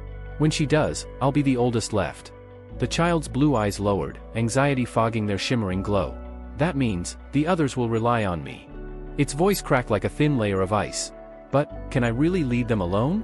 The frost statue loomed above, silent and unyielding. Its cold shadow fell across the child, making them appear impossibly small beneath the weight of destiny. Memories tugged at the frostling's heart, memories it wished it could forget, yet could never let go of. There was a time, not too long ago, when the entire village had awoken to silence. Not peaceful silence. The kind that swallowed every hut, every path, every familiar voice.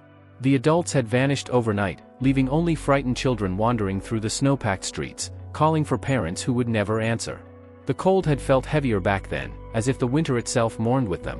But just when despair seemed absolute, a miracle tore through the sky. A roar, deep, ancient, echoed across the plains. Then a shadow swept over the village, stretching wide as the frozen lake itself. A massive wyvern, dark as a moonless night, descended in a spiral of wind and snow. Its wings stirred blizzards into twisting vortices as it landed amidst the terrified children. Upon its back stood the figure they would come to call Cha-Cha. The frostling could still picture that moment as if carved in ice, the awe, the terror, the spark of impossible hope. From the day Cha-Cha arrived, everything changed. She taught them which storms were safe to travel through and which meant certain death. She showed them how to hunt prey hidden beneath the snow crust, how to build shelters from the tundra's bones, how to survive in a world where winter never ended. Under her guidance, the abandoned village learned to breathe again.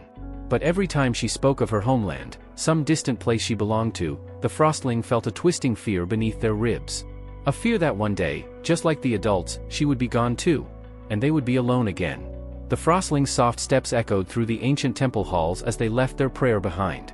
Loose snow drifted from the shattered ceiling like falling feathers. Outside, the tundra stretched endlessly, a world of blue-white emptiness. They hugged their small arms around themselves, whispering into the wind, "If Cha-Cha leaves, I'll be the oldest. Then everything falls on me." The thought barely settled before the world itself ruptured. A monstrous roar barreled across the plains, vibrating through the ice underfoot. The frostling's head snapped up, eyes widening in alarm. Something enormous plummeted from the heavens. The ground exploded as a colossal figure slammed into the tundra, sending shards of frozen earth fanning out in all directions. Steam and frost erupted from the impact site as an ice mountain giant rose, towering, furious, its jagged body groaning under its own weight. The frostling stumbled backward, heart thundering. Giants never came this far south. Whatever drove it here was catastrophic. Stealing her breath, she drew her blade. Wind screamed around her as she braced for the inevitable clash. The giant charged. Its arm ripped down like a falling glacier. The child leapt aside just as the ground burst open where she'd stood. Ice fragments shredded the air while the frostling rolled, sprang to her feet, and drew her twin blades with a fierce determination that belied her small size. She sprinted forward with a quiet promise burning in her chest. "I'll protect the village. I'll slay you myself if I must." But her strike never landed. A shape of pure darkness, massive, mirroring the outline of an ice giant yet corrupted with shadow, smashed into the monster from the flank. The collision shook the ground, sending cracks racing across the tundra. The frostling froze mid-motion, stunned. A giant made of shadow? It defied every rule of the tundra. Before they could process it, another real frost giant, clearly terrified, turned tail and ran, bolting across the snowy plains without hesitation. The frostling blinked in disbelief. Why would one flee? More shadow-forged giants emerged, moving with disciplined precision as they subdued the ice behemoth. Their tactics were coordinated, their movements unerringly intelligent.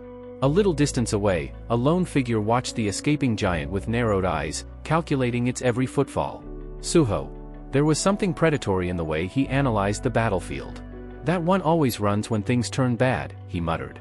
"If I want to stop him, I'll need to watch him more carefully." The frostling's breath caught. Everything clicked together in a single, chilling realization. He drove the giants out of their home. The child bolted forward, blades raised, intent on stopping the intruder who threatened their world. Yet before she could reach him, Suho stepped into their path, calm, immovable, a shadow storm burning behind his gaze. The cliff behind him trembled as frost cascaded down its face, reacting to the rising tension.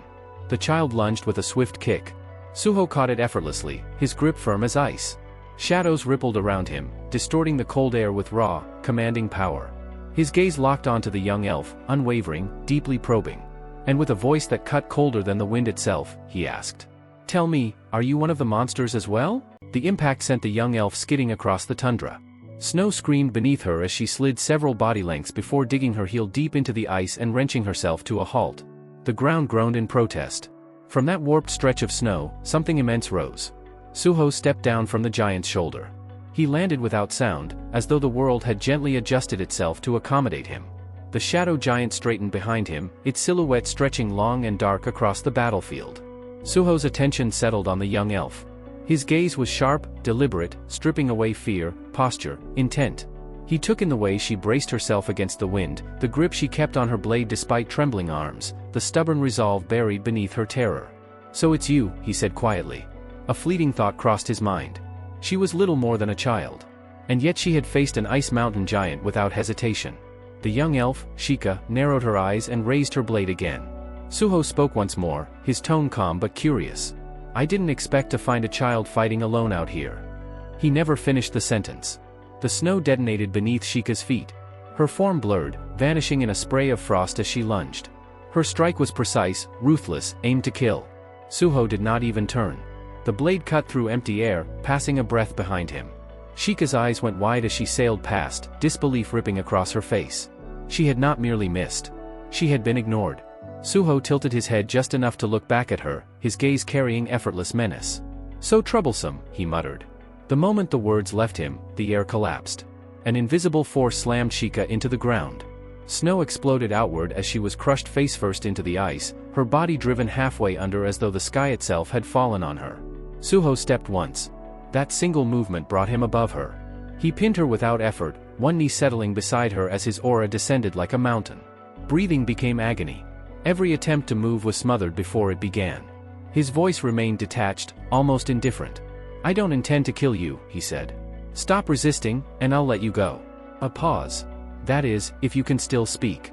For a brief instant, Suho froze. Shika's body trembled violently beneath him.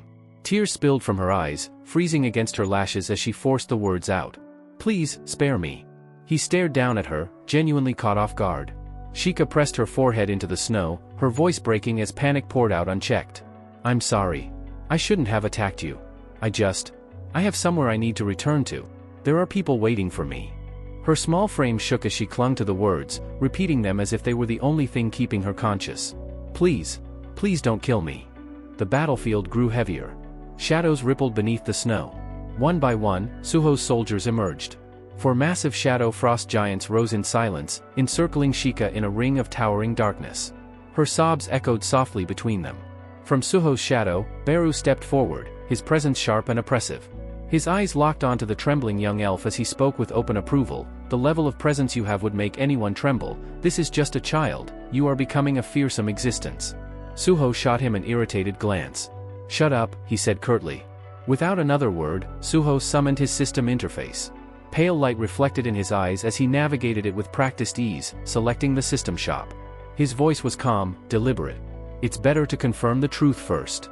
He stepped closer and placed his hand on Shika's head. The touch was firm but controlled, grounding rather than cruel. The violent shaking in her shoulders slowly eased. Shika lifted her head, tear-filled eyes meeting his, fear and fragile hope tangled together as the storm raged silently around them. Suho lowered himself until he was eye level with her. From his coat, he produced a chocolate bar and held it out, his expression unexpectedly gentle. He told her to eat and suggested, almost casually, that she stop crying afterward. Shika hesitated, then took it. Her fingers shook as she peeled back the wrapper, the cold making each movement slow and awkward. She took a small bite. As the sweetness reached her tongue, the tight fear in her face finally loosened. Suho observed her quietly and began speaking, his tone calm and analytical. He said she was an ice elf native to this dungeon, and that she had attacked him because she believed he posed a danger to her land. Shika nodded vigorously, cheeks puffed with chocolate. Tears still clung to her lashes, but the panic had faded. Suho sat down on the snow beside her. "What's your name?" She lowered her gaze and answered softly, "Shika." He acknowledged it with a nod. "I'm Sung Suho." Her eyes widened. She repeated it in a rush, tripping over the sounds in her excitement. Suho corrected her patiently, saying his name slowly until she followed along. Her face flushed, then brightened as she grinned and tried again, still slightly wrong, but clearly pleased. Suho stared at her for a moment, expression blank, briefly considering whether correcting her was worth the effort. Leaning back against the icy wall, he explained that he was a hunter who had entered the dungeon to clear it. He added that he had companions, though they had been scattered when everything went wrong. Shika tilted her head. Hunter? He nodded and explained that hunters were people who fought monsters. When her confusion lingered, he added that hunters existed to protect others. Her reaction was immediate. Shika straightened, eyes sparkling as she leaned forward. She declared loudly that she was the same, introducing herself again with pride as a strong ice elf hunter. She said she fought to protect her family and everyone in her village. Suho looked genuinely impressed. He asked if she really watched over them all. Her chest puffed out. She said she was the oldest in the village, and whenever danger appeared and Cha was not around, she was the one who stood in front. At that name, Suho's expression shifted. A quiet suspicion surfaced as he wondered whether this Cha might be the boss monster. Shika lifted her hand toward the pale sun and spoke the name softly. She explained that when all the adults vanished from their village, Cha had fallen from the sky. She recalled how Cha stood before the children, different from them, yet unwavering, protecting them when no one else could. Then Shika suddenly grabbed Suho's sleeve. Her eyes shone as she spoke rapidly, saying Cha was warm when hugged, had black wings, and smelled nice. Suho glanced away, repeating the details in his mind. Warm, black wings, smells nice. An image surfaced unbidden, a small, lion-like creature he had encountered before. The overlap was unsettling. He rose slowly, brushing frost from his clothes as the pieces fell into place. Speaking with quiet certainty, he said it was not the boss. Turning back to Shika, he told her he needed to keep moving and that it had been good meeting her. He turned to leave. Wait! Shika stepped forward, fists clenched. She blurted out that he kept pulling delicious food from nowhere, and if he stayed with them, the village would never have to worry again. Suho paused, surprised by the intensity in her voice. He gave her a small, apologetic smile and said gently that he was busy and had to continue. Her expression tightened. She asked if there was truly no way. He shook his head. I can't. As he turned away, metal hissed through the air. Shika drew her dagger. She stepped forward, gripping it tightly, her voice steady but heavy as she said she had no choice. Suho stopped mid-step and turned back. She lowered her stance, dagger clenched in both hands, her small frame braced against the wind. She apologized quietly, calling him ho-ho, her breath trembling as she spoke. Then her voice steadied. She said that for the sake of her younger siblings, she could betray even someone who had helped her. If she could take his power back with her, then even if Cha left, her family would never starve. The words hung between them, sharp and unyielding, like steel suspended in the frozen air. Suho did not reply at once. He simply watched her in silence, his gaze unreadable as the wind howled around them. In a single breath, everything changed. Suho moved. The strike was too fast for Shika's eyes to follow. A sharp, brittle snap cracked through the frozen air, and suddenly the resistance in her hands vanished. She stared down in shock as dagger fell apart, their broken halves trembling uselessly in her grip. The resolve she had clung to shattered along with the steel. Suho's voice cut through the moment, cold and composed. He acknowledged her desperation, the way she fought not for herself, but for the siblings she was trying to shield. Even as he spoke, shadows surged up his arm. Dark smoke twisted and condensed, forming a jagged gauntlet that looked more like a living weapon than armor. When he closed his fist, the air groaned under the pressure, as if reality itself recoiled. He shifted his gaze to Shika. His eyes were steady, his tone unyielding. He told her that he, too, was desperate. A muted violet glow ignited in his pupils. Shadowed mana bled from him like mist, rolling across the snow. His voice dropped lower, stripped of hesitation. If anyone stood in his way, he would not show mercy. It would not matter who they were. The pressure intensified. Shika flinched as his gaze locked onto her, sharp enough to cut. He warned her plainly. If she intended to stop him, she needed to be ready. Her breath caught. Then, without another word, Suho reached into his system inventory. Heavy impacts thundered across the ground. One box appeared. Then another. And another. Cartons of chocolate bars piled up rapidly, stacking into a small mountain against the snow. When it was done, Suho dusted off his hands as though finishing a mundane task. He turned to her calmly and told her to take them and let him pass. Shika stood frozen, staring at the absurd sight before her. The battlefield, moments ago thick with killing intent, now looked like a storage depot overflowing with sweets. Her mind failed to keep pace. In a small, stunned voice, she whispered a single word of disbelief. Suho had already turned away. His steps were slow but unwavering as he began to walk off into the white expanse. Shika remained rooted in place, surrounded by scattered boxes, watching his figure shrink against the endless snow. Without turning back, he spoke again, his tone apologetic but firm. He said he was sorry. Someone precious to him was on the line, and he could not stay. They would meet again. The wind carried his words away. As he moved farther off, a quiet thought crossed his mind. Sending a child alone through the mountains weighed on him more than he expected. His eyes flicked sideways. At his silent command, a shadow soldier rose from the snow, its form sharpening as it awaited orders. He considered attaching it to her, just to ensure she made it home safely. Before he could act, Shika called out. Her voice rang clear despite the cold. She demanded to know why he had not killed her, even after she had drawn her blade against him. Suho stopped. He turned his head slightly, answering with reluctant honesty. Killing her would not have sat right with him. She was someone who needed protection, yet she was fighting alone for the sake of others. Facing forward again, he apologized once more. He told her he was sorry he could not help her any further. Then he was gone. Shika stood trembling in the snow, unable to move. Unseen by her, a faint ripple of shadow lingered behind her back, silent and watchful. His final, wordless act of protection remained long after his presence faded. Time passed. Shika gathered herself and stacked every remaining box of chocolate onto a battered wooden sled. The old boards groaned under the weight as she tied them down. The scene widened to the snowbound forest. She leaned forward and began to pull, carving deep tracks into the fresh powder as she dragged the sled through dense trees. Her body ached, but she did not stop. Her thoughts drifted back to Suho. He had spared her life after she tried to kill him. Twice. The truth pressed heavily against her chest, and her grip tightened around the rope. She remembered how he had shared his food as well. Guilt and wonder tangled together as her breath fogged the air. Eventually, exhaustion forced her to halt. She raised her gloved hand, staring at it as if warmth still lingered there. Her voice softened as she murmured that she did not fully understand him, but that he was a warm-hearted adult. The feeling he gave her reminded her of Cha. Then the silence broke. Bare footsteps crunched through the snow behind her. Slow. Deliberate. Shika spun around, tightening her grip on the rope as a tall stranger emerged from between the trees. He greeted her politely and asked if he could pose a question. More figures stepped out, moving with practiced ease. At their center stood Arsha. Arsha approached with her hands raised casually, an easy smile on her lips. She explained that they were searching for something and asked whether Shika knew anything about it. Hope flared in Shika's eyes. Her voice brightened as she asked if they were Ho-Ho's comrades, if they were looking for him. Arsha tilted her head. Her smile cooled, unreadable. She replied that she did not know what Shika was talking about. Stepping closer, she clarified their purpose. They were searching for the inheritance of the Monarch of Frost. Shika blinked, confused. Then she hesitated and asked whether Arsha meant her grandfather. Understanding dawned on Arsha's face. She let out a soft, delighted murmur. Of course. The Monarch of Frost could not have had a granddaughter. Then realization struck. Her gaze sharpened with interest. She told Shika that she finally understood. Shika herself was the successor. Arsha tested the title quietly, wondering aloud whether Shika would one day be called the Monarch of Frost. She closed the distance with slow, confident steps, her eyes gleaming. She explained that they, too, were heirs of monarchs, beings born with destinies carved into their souls. Shika straightened instinctively, uncertainty flooding her.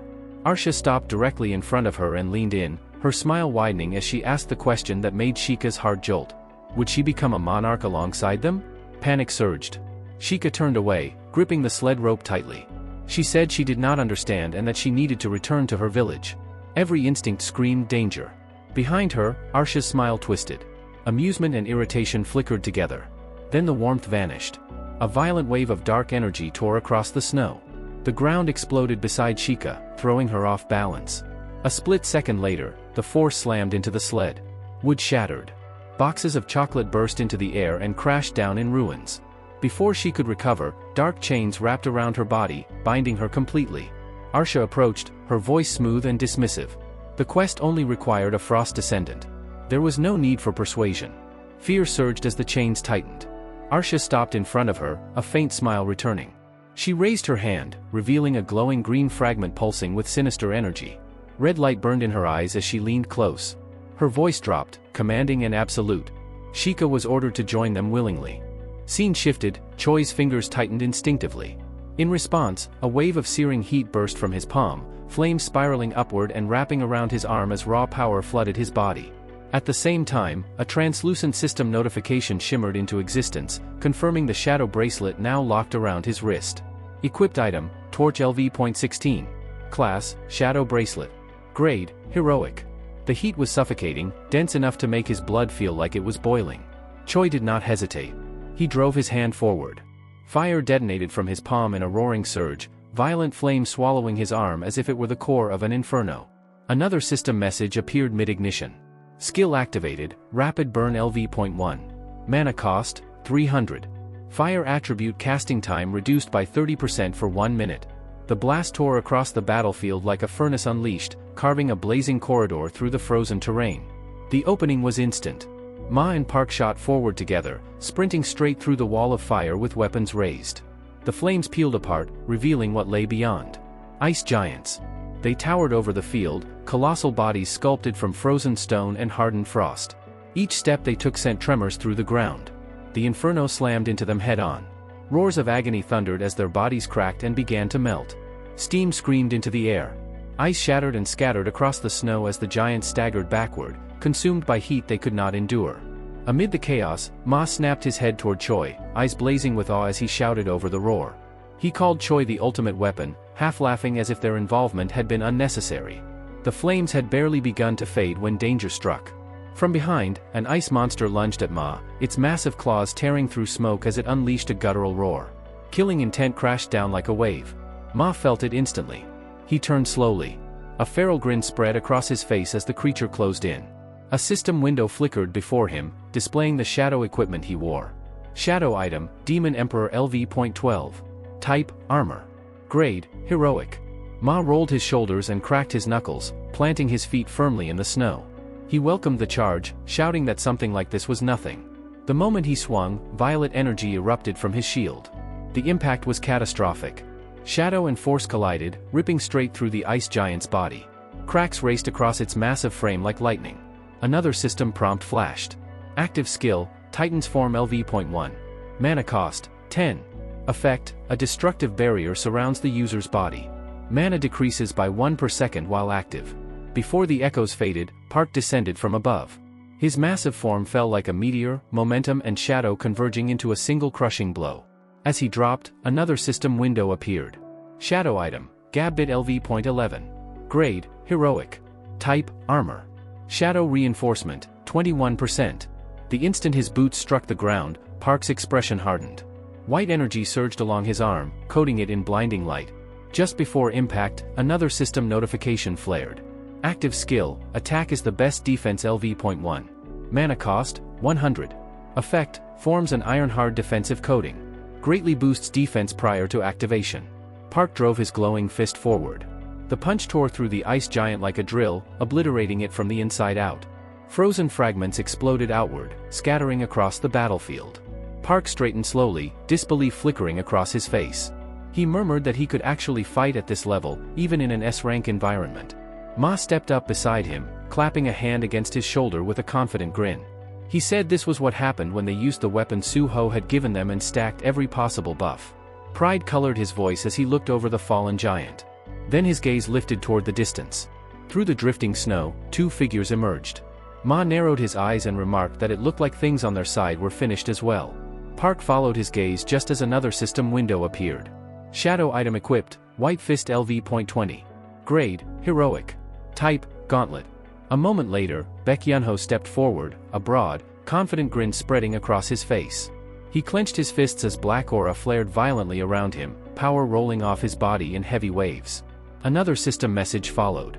Shadow item equipped, the Lobe LV.10. Grade, Heroic. Type, Weapon. Nearby, Kahan stood stiffly, his expression blank and faintly irritated. Due to the timing, he had not received any shadow equipment at all. Baek shifted his stance and glanced toward Cho Jong-un and the others, surveying the battlefield before speaking evenly.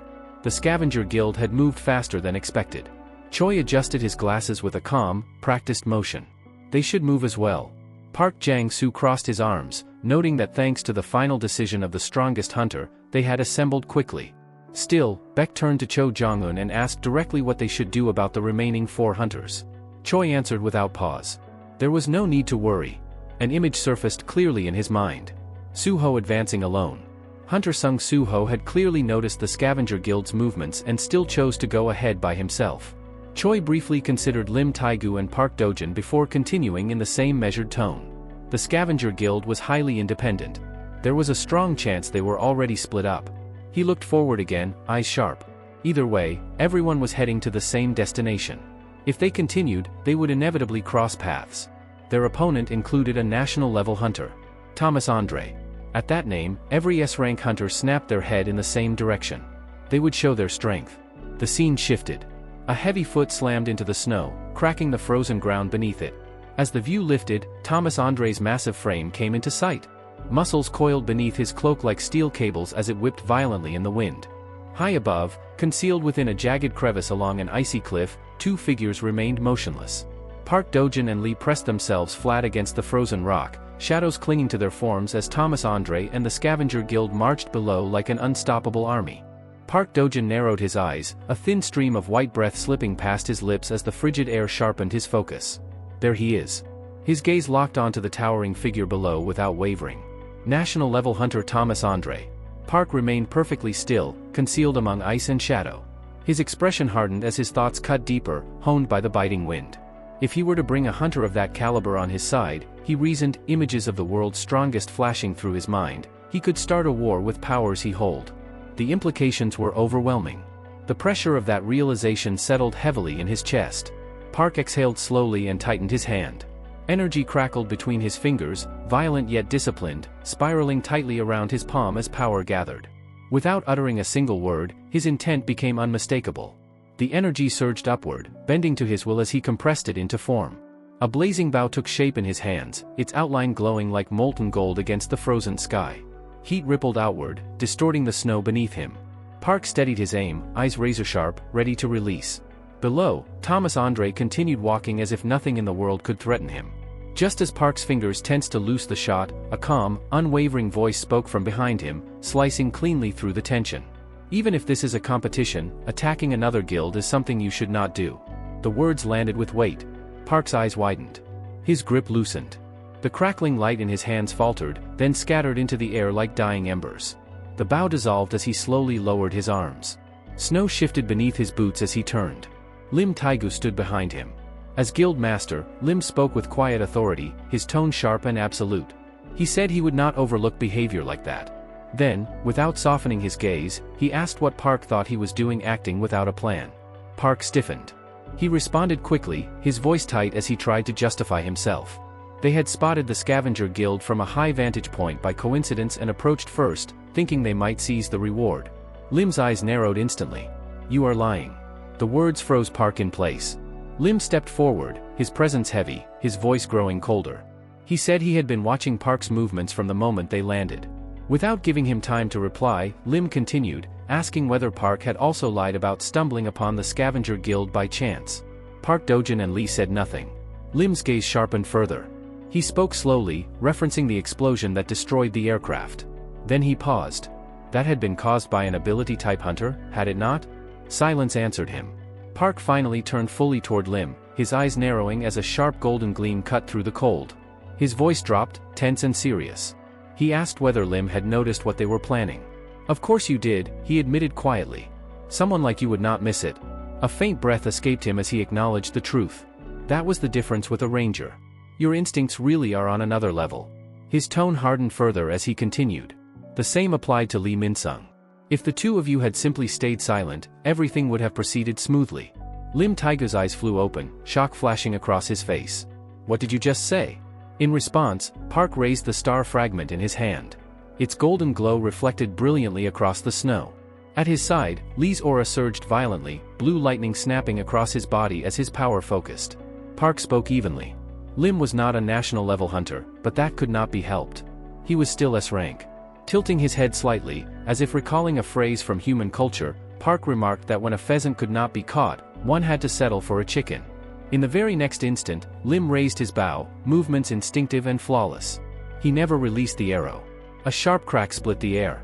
Lee vanished from Park's side and reappeared directly behind Lim in a blink, his blade already drawn, its edge hovering perilously close. The scene shifted. Deep within the silent forest, Arsha lifted a glowing green fragment, its eerie light warping the shadows cast across the snow. Sheikah hung helplessly nearby, bound tightly within the coiled body of Arsha's massive centipede summon. One of the centipedes slithered forward at her command, its segmented body scraping softly across the frozen ground as it approached her obediently. Arsha's gaze settled on Sheikah with absolute indifference. There was no trace of warmth in her eyes as she spoke, her voice low and icy enough to seep into bone. "If I implant this into your body, we won't need to waste time talking anymore." She passed the faintly glowing fragment to the waiting pincers of the centipede summon. Behind her, Pia crossed her arms, watching without emotion. "She should have obeyed Arsha from the start," Pia scoffed. "How foolish." Sheikah trembled within the creature's grip, her breath breaking into uneven gasps as cold air burned her lungs. Fear swirled violently in her eyes. None of their words made sense. All she could think of was the village, the younger elves waiting for her. "I just want to protect them. Please, help me, Cha-Cha." The plea echoed only inside her heart. Another image surfaced through the terror, hazy and aching. "Grandfather?" Reality crashed back as the centipede's shadow engulfed her. The creature raised the green fragment, its eerie light reflected in its many eyes as it moved closer to Sheikah's face. Her breath caught. She squeezed her eyes shut. "I don't want this." The moment stretched. Then darkness erupted. From beneath Sheikah's shadow, a colossal black hand burst upward, forged entirely of condensed darkness. It surged with overwhelming force and seized the centipede mid-motion. There was no struggle. The summon crumpled instantly, its body crushed as if made of brittle clay. Arsha staggered back, her composure shattering for the first time. That is. Her words failed her.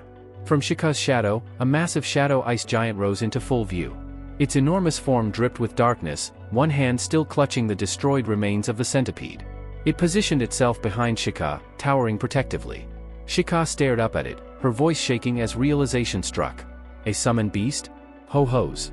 Arsha's eyes narrowed sharply as the truth fell into place. "Don't tell me," she said coldly. "You've already come into contact with the heir of shadow." Pia gasped, panic flashing across her face. "Then he'll come here," she blurted. "The heir of shadow will definitely come." Arsha glanced down at the shattered green fragments scattered across the snow. Her jaw tightened. Her voice, when she spoke, was sharp and controlled.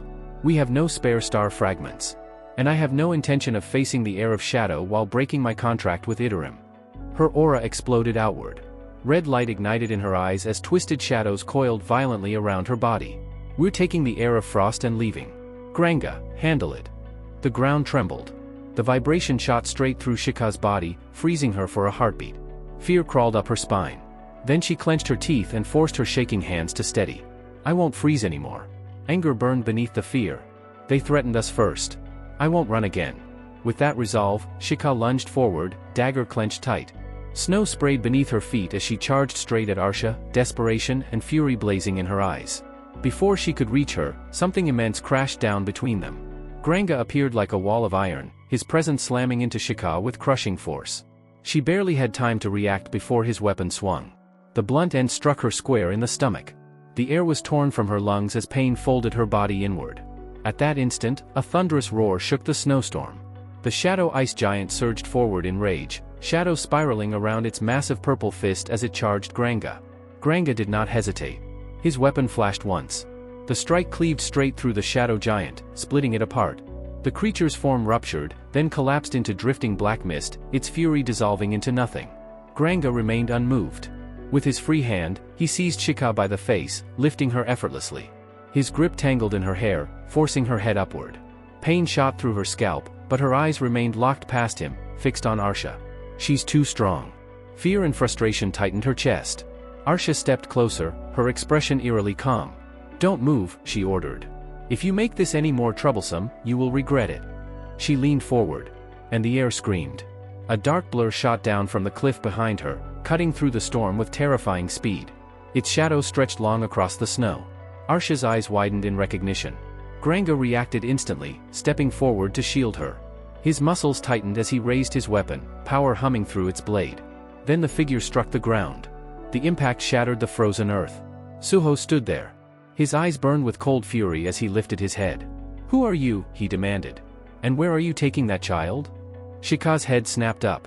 "Ho ho!" Her cry broke through the battlefield, trembling with relief as tears spilled freely. Granga shifted. And Suho moved. His fist launched forward like a falling star, slamming into Granga's weapon. The collision detonated outward.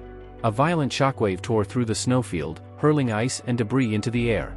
The mountainside trembled as a storm seemed to be born from the impact. Granga's eyes widened. The force was far beyond what he had expected. His weapon screamed under the strain, vibrating violently as his grip faltered. That single moment was enough. Arsha struck. She seized Shika's arm and spun, dragging her away at full speed. Pia followed instantly as they fled across the frozen ground. "Arsha, what do we do?" Pia shouted, panic breaking through her voice. Granga already clashed with the air of shadow. "Prepare the gate," Arsha replied without slowing. "Now." Space warped in front of Pia as a teleportation gate began to form. Arsha tightened her grip on Shika. Suho's strength was abnormal. His growth defied reason. But as long as Granga delayed him, escape was possible. Then, a chill ran up her spine. "Where do you think you're going?" Suho's voice thundered behind them, heavy enough to crush bone. Granga was already on his knees. His weapon lay cracked beside him, his massive body shaking as Suho's aura pinned him to the ground. The warrior who had dominated moments earlier could not even rise. Suho did not spare him a glance. He walked forward, step by step. Shika lifted her head. Her body still trembled, but the moment she saw Suho, relief shattered the fear. Tears streamed down her face, freezing against her skin. Suho advanced again. A shadow gauntlet rippled up his arm, living darkness pulsing violently. Black smoke coiled around him like a storm-given form. His glowing eyes locked onto Arsha. "Give the child back." The killing intent in his voice froze the battlefield itself. At his side, a system window appeared, its glowing numbers barely containing the overwhelming power pressing down on everyone present. Suho moved forward, the shadow gauntlet wrapped around his arm emitting a deep, ominous hum, as if responding to his intent. His voice cut through the frozen battlefield, low and absolute. "Release the child." Pia stiffened. Her eyes narrowed as she glanced toward Granga, irritation flickering across her face. "This isn't right," she muttered under her breath. "He's overpowering Granga far quicker than I anticipated." Arsha clicked her tongue, the sound sharp with displeasure. Her expression darkened as she assessed the situation unfolding before her. Control was slipping, and she could feel it. Shika, trapped in Arsha's grip, trembled violently. Tears welled in her eyes as her voice broke. "Ho, ho!" Her body froze, fear locking her in place. Arsha's response was immediate and merciless. "Don't move." Before Shika could even gasp, one of Arsha's insects lashed out. The sting struck her neck with surgical precision. Pain flared for an instant before her strength vanished entirely. Her limbs went limp, her vision blurring as consciousness slipped away. From behind them, Suho's voice rang out, sharp with shock. "Shika!" Arsha turned her head slightly, a faint, knowing smile forming as she glanced back at him. "Relax," she said calmly. "I merely put the Frost Descendant to sleep for a while." The words hit Suho like a hammer. His eyes widened as the implication clicked into place. "Heir of the Frost Monarch, don't tell me," he said slowly, disbelief bleeding into his voice. "You're survivors of the war between the monarchs." Arsha met his stare without flinching. "Survivors," she repeated. Straightening her posture, confidence radiated from her gaze as she continued. "And not just that. We chose to remain as survivors of the Monarch War. We, too, are heirs of the monarchs." Suho inhaled sharply. "What?" Before he could fully process her declaration, the air exploded with motion. Granga, who had been forced down moments earlier, let out a low, feral growl as he pushed himself upright. Veins bulged along his arms as power surged back into his massive frame. He hoisted his weapon without hesitation. The next instant, the blade tore through the frozen air, crashing toward Suho in a savage, unrestrained strike. Suho barely managed to block it. The impact sent him flying backward, his body skidding violently across the snow as he fought to regain balance. His teeth clenched, disbelief burning in his eyes. That bastard. Both his arms should have shattered from that exchange. He had no time to recover. Arsha joined the battle without a word. Her power erupted as grotesque, red-eyed insects burst forth at her command, surging toward Suho in a frenzied swarm. The battlefield vanished in a massive explosion. The shockwave ripped through the frozen plain, tearing apart the air itself. Snow, ice, and debris were hurled skyward as Arsha and Granga watched from afar, their silhouettes framed against the raging blast. When the chaos finally settled, both remained standing. Arsha stepped forward, her gaze fixed ahead. "Granga, I'll engage as well," she said evenly. Then, without hesitation, she added, "We need to stall him until Pia opens the gate." At that moment, a sharp, intrusive system window appeared before Suho, cutting through the turmoil like a blade. Notification. Quest updated. Another window unfolded immediately after. Quest updated. Monarch's descendants. Seek out the Monarch's descendants and recruit them as companions. The dimensions of the Shadow Dungeon will not acknowledge you as the master of this land due to insufficient strength. Survive for the required duration to prove qualification. Flame Descendant Grey 1 of 1. White Flame Descendant Essel 1 of 1. Iron Body Descendant Amit 1 of 1. Frost Descendant Circa 1 of 1. Plague Descendant Unknown. Beginning Descendant Unknown. Transfiguration Descendant Unknown. Destruction Descendant Unknown. Monarch Descendants recruited as companions, 3 out of 8. Reward Unknown. Moments later, the snow-packed wall Suho had been slammed into finally collapsed. He stepped through the shattered frost, brushing the cold from his shoulders as he spoke under his breath. The quest updated again. That means I have to meet the remaining descendants here. A slow, dangerous smile crept across his face. From his shadow, Beru rose, his presence sharp and brimming with familiar excitement. You arrived at the perfect place, young monarch, Beru said with a grin. You've saved us the trouble. We've already located 3 of the descendants. Suho's eyes narrowed slightly, steady and composed. You don't think they're going to become companions willingly, do you? Beru's grin widened. Then you simply beat them until they do. Granga did not hesitate. With a roar that shattered the silence, he charged straight at Suho, weapon raised high. The air cracked under the force of his swing. Suho met him head-on. His movements were precise and lethal. In a rapid flurry, his blade carved across Granga's body, each clean strike sending blood spraying against the pristine white snow. Behind them, Arsha's back warped grotesquely.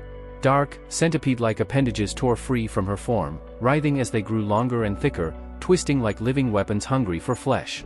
Her eyes narrowed. With a single raised hand, she issued a silent command. The centipede creatures surged forward in unison, launching themselves toward Suho.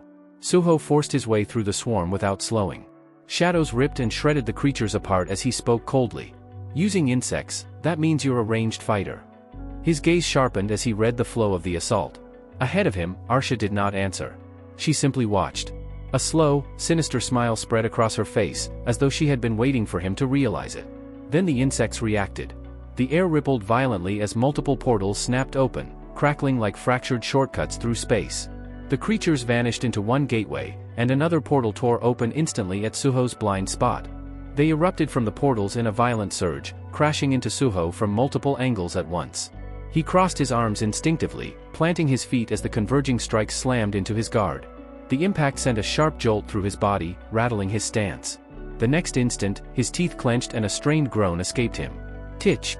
His eyes narrowed as his focus sharpened. In that brief exchange, he understood exactly what had gone wrong. One of the attacks had slipped in from the side, threading past his defenses with brutal precision. Arsha turned her head slightly toward Pia, satisfaction evident in her tone. Well done, Pia. Pia responded with a small, pleased laugh. Facing them, Suho clicked his tongue inwardly. So that's the kid's ability. Before he could fully adjust, that familiar pressure surged again at his back, heavy and relentless. That guy really just gets back up like it's nothing. Behind him, Granga had already dragged himself upright once more. His massive silhouette loomed as his aura rebuilt itself, dense and unyielding, as though he refused to stay down by sheer will alone. Suho found himself completely trapped.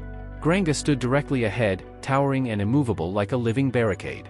To one side, Arsha observed with calm menace, while Pia remained positioned behind her, residual magic still lingering in the air like a fading shockwave. Inside Suho's mind, a single thought echoed, heavy and unresolved. Saving Sheikah like this is going to be difficult. Then a voice cut through the chaos. Young monarch. Suho's eyes widened. His breath caught for a fraction of a second. Essel. Even as recognition hit him, there was no room to pause. He was forced to keep moving, clashing with both Arsha and Granga at once, barely maintaining his footing as their combined pressure closed in. Essel's voice rang out again inside his head, urgent and unwavering. Send me and Gray out. We'll help you. Suho grit his teeth. They're far beyond what you can handle. Essel replied without hesitation. It's fine. Please trust us. Her voice pressed on, resolute. We want to fight beside you as companions too. Snow and debris scraped across Suho's face as Granga's weight bore down harder. In that instant, while blocking Granga's attack head-on, Suho twisted his wrist and activated the shadow key. Black shadows tore space apart as the shadow dungeon began to unfold behind him. Through clenched teeth, without even turning back, he snapped. Don't overdo it. Both of you. As the shadow dungeon opened, Essel and Gray shot forward without hesitation. Their figures sliced through the swirling snow, slipping past Granga in a blur as they headed straight for Arsha. Granga twisted his head just in time to see them pass. His eyes narrowed as realization dawned. They got past me. A moment later, Essel glanced sideways at Gray, a confident grin spreading across her face. "It's finally our turn," she shouted. "Are you ready, Gray?" Arsha raised her hand, a cold smile curling across her lips. "Monarch's descendants bound to a shadow descendant," she said calmly. "Is that so?" Her fingers tipped forward, her gaze sharpening. "Then I'll take this chance to claim them as well." The ground exploded. Massive centipedes burst from beneath the snow, their segmented bodies erupting upward in a violent surge. Essel and Gray reacted at the last possible instant, springing away as jagged jaws snapped shut where they had stood moments earlier. As Suho clashed head-on with Granga, sparks and shockwaves tearing through the frozen air, he shouted urgently. "Essel, Gray!" Locked in combat with Arsha's insect monsters, Essel didn't look back. "Don't worry about us, young monarch." She swung her blade in a clean arc, slicing straight through a lunging insect. As she moved, a thought surfaced unbidden. So this is the level of the enemies the current monarch is facing. They're strong. Her motion slowed for the briefest moment as memories flashed through her mind. I know he hasn't called for us to protect us, because of the gap in our growth. Her eyes hardened as she snapped fully back into the present. The battlefield roared back into focus. Then it happened. A violent surge of power erupted from within her. Crimson energy burst forth, cleaving through every insect monster in her path in a single, overwhelming sweep. Her hair turned completely white, whipping violently as energy engulfed her body, unmistakably signaling the full awakening of her power. Essel tore through the remaining monsters without mercy. As she did, her form shifted. Her power fused with Gray's, their energies intertwining into a single, demonic presence. White hair flared amid red-black energy as she shouted in frustration. "That's exactly why it's so infuriating." Suho twisted mid-clash with Granga, realization striking him hard. Essel and Gray. His thoughts sharpened in surprise. They used a beast possession bond skill. Essel stepped forward, her fused presence radiating pressure. A confident smile curved her lips. "That's not all we can do." She activated her bond skill. Demon Strike, Level 3. Crimson energy detonated outward, unleashing a relentless barrage of slashing attacks that shredded the battlefield, tearing through monsters in every direction. One of those crimson arcs flashed past Arsha at blinding speed. Arsha's eyes widened as she realized how narrowly it missed. The residual pressure brushed her face before vanishing into the storm. Essel seized the opening end of straight down, her strike crashing toward Arsha with full force. Arsha reacted instantly, blocking head-on. The collision exploded between them. In the next moment, Essel released beast possession. As the power disengaged, Gray separated from her and shot forward, sprinting past Arsha toward Pia without hesitation. Caught completely off guard, Arsha could only widen her eyes. "Damn it!" Pia froze as Gray charged straight at her. "Wait! I'm a non-combatant," she cried, panic flashing across her face. She crossed her arms defensively and let out a startled sound. But the impact never came. Gray swept past her without striking once. In one smooth motion, he scooped up Sheikah from the ground and carried her away. Pia stood frozen in shock as they vanished past her in the blink of an eye. The moment Essel saw Gray safely secure Sheikah, her face lit up. A wide smile broke across her expression. "Nice work, Gray." She did not hesitate for even a heartbeat. Her voice rang out across the battlefield, clear and strong. "Young monarch, the child is secure." Still locked in combat with Granga, Suho's expression softened for the first time since the clash began. Even as steel and force collided, pride flickered unmistakably across his face. Without breaking rhythm, he spoke, admiration evident in every word. "Bond skills, and you're using them with full control." Then, without attempting to hide how genuinely impressed he was, he added, "You two are incredible." Arsha's face twisted sharply at his words. "Bond skills," she snapped, irritation seeping into her tone. "Is that some privilege granted only by your system?" Her frustration boiled over instantly, turning venomous. "It really pisses me off." The tentacles writhing behind her hardened, their tips sharpening into lethal points. In a violent surge, they lunged forward. Essel barely had time to react before they tore straight through her defenses and pierced her abdomen. Her eyes flew wide. Blood spilled from her lips as her body stiffened from the impact, a sharp gasp caught in her throat. Suho saw it happen. His eyes widened, his expression tightening the moment he registered Essel's condition. Arsha's form shifted again. Dark wings unfurled from her back, spreading wide as a long, sinuous tail coiled behind her. Essel was ensnared at the very end of it, her body dangling helplessly as a pained groan escaped her. Arsha looked down at her without a shred of emotion. "Since I never received a quest to accept you as companions," she said coldly, "the system has judged you unnecessary." Her body warped further as power surged through her. Jagged, armor-like growth spread across her form, her presence becoming heavier, more oppressive. Her eyes burned with dead certainty as she spoke, flat and merciless. "Then die." She raised her power to deliver the finishing blow. And her focus was violently torn away. Granga's massive body suddenly came flying across the battlefield, hurled through the air by Suho's attack. The impact ripped through the frozen terrain, forcing Arsha to snap her head toward him. Her face contorted with fury. Veins bulged. Her eyes burned red as she screamed. "Shadow Descendant!" Suho seized the opening instantly. He moved without hesitation. His body blurred forward, and with one clean, precise flash of his blade, he severed Arsha's tail midair. Essel dropped free. At the same instant, Suho caught her firmly, pulling her into his arms and clearing the distance before Arsha could even react. As Arsha staggered, struggling to recover from the damage, Suho turned his back on her without the slightest hesitation. A faint system chime echoed as he summoned his item window. Moments later, he was already kneeling beside Essel. He poured a potion over her wound, the liquid soaking in as her body trembled. Essel tried weakly to speak. "Why, young monarch?" Suho cut her off immediately, his voice calm but unwavering. "It's all right, Essel.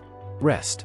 Gray stayed close at her side, watching silently as the potion began to take effect. Suho placed a hand against his chest and opened the shadow dungeon. Darkness tore open beside him as he spoke without looking back. "Gray, take Essel and Sheikah into the shadow dungeon." Gray, already supporting Essel against his side, answered with a short, steady response and moved at once. Behind them, the ground exploded upward.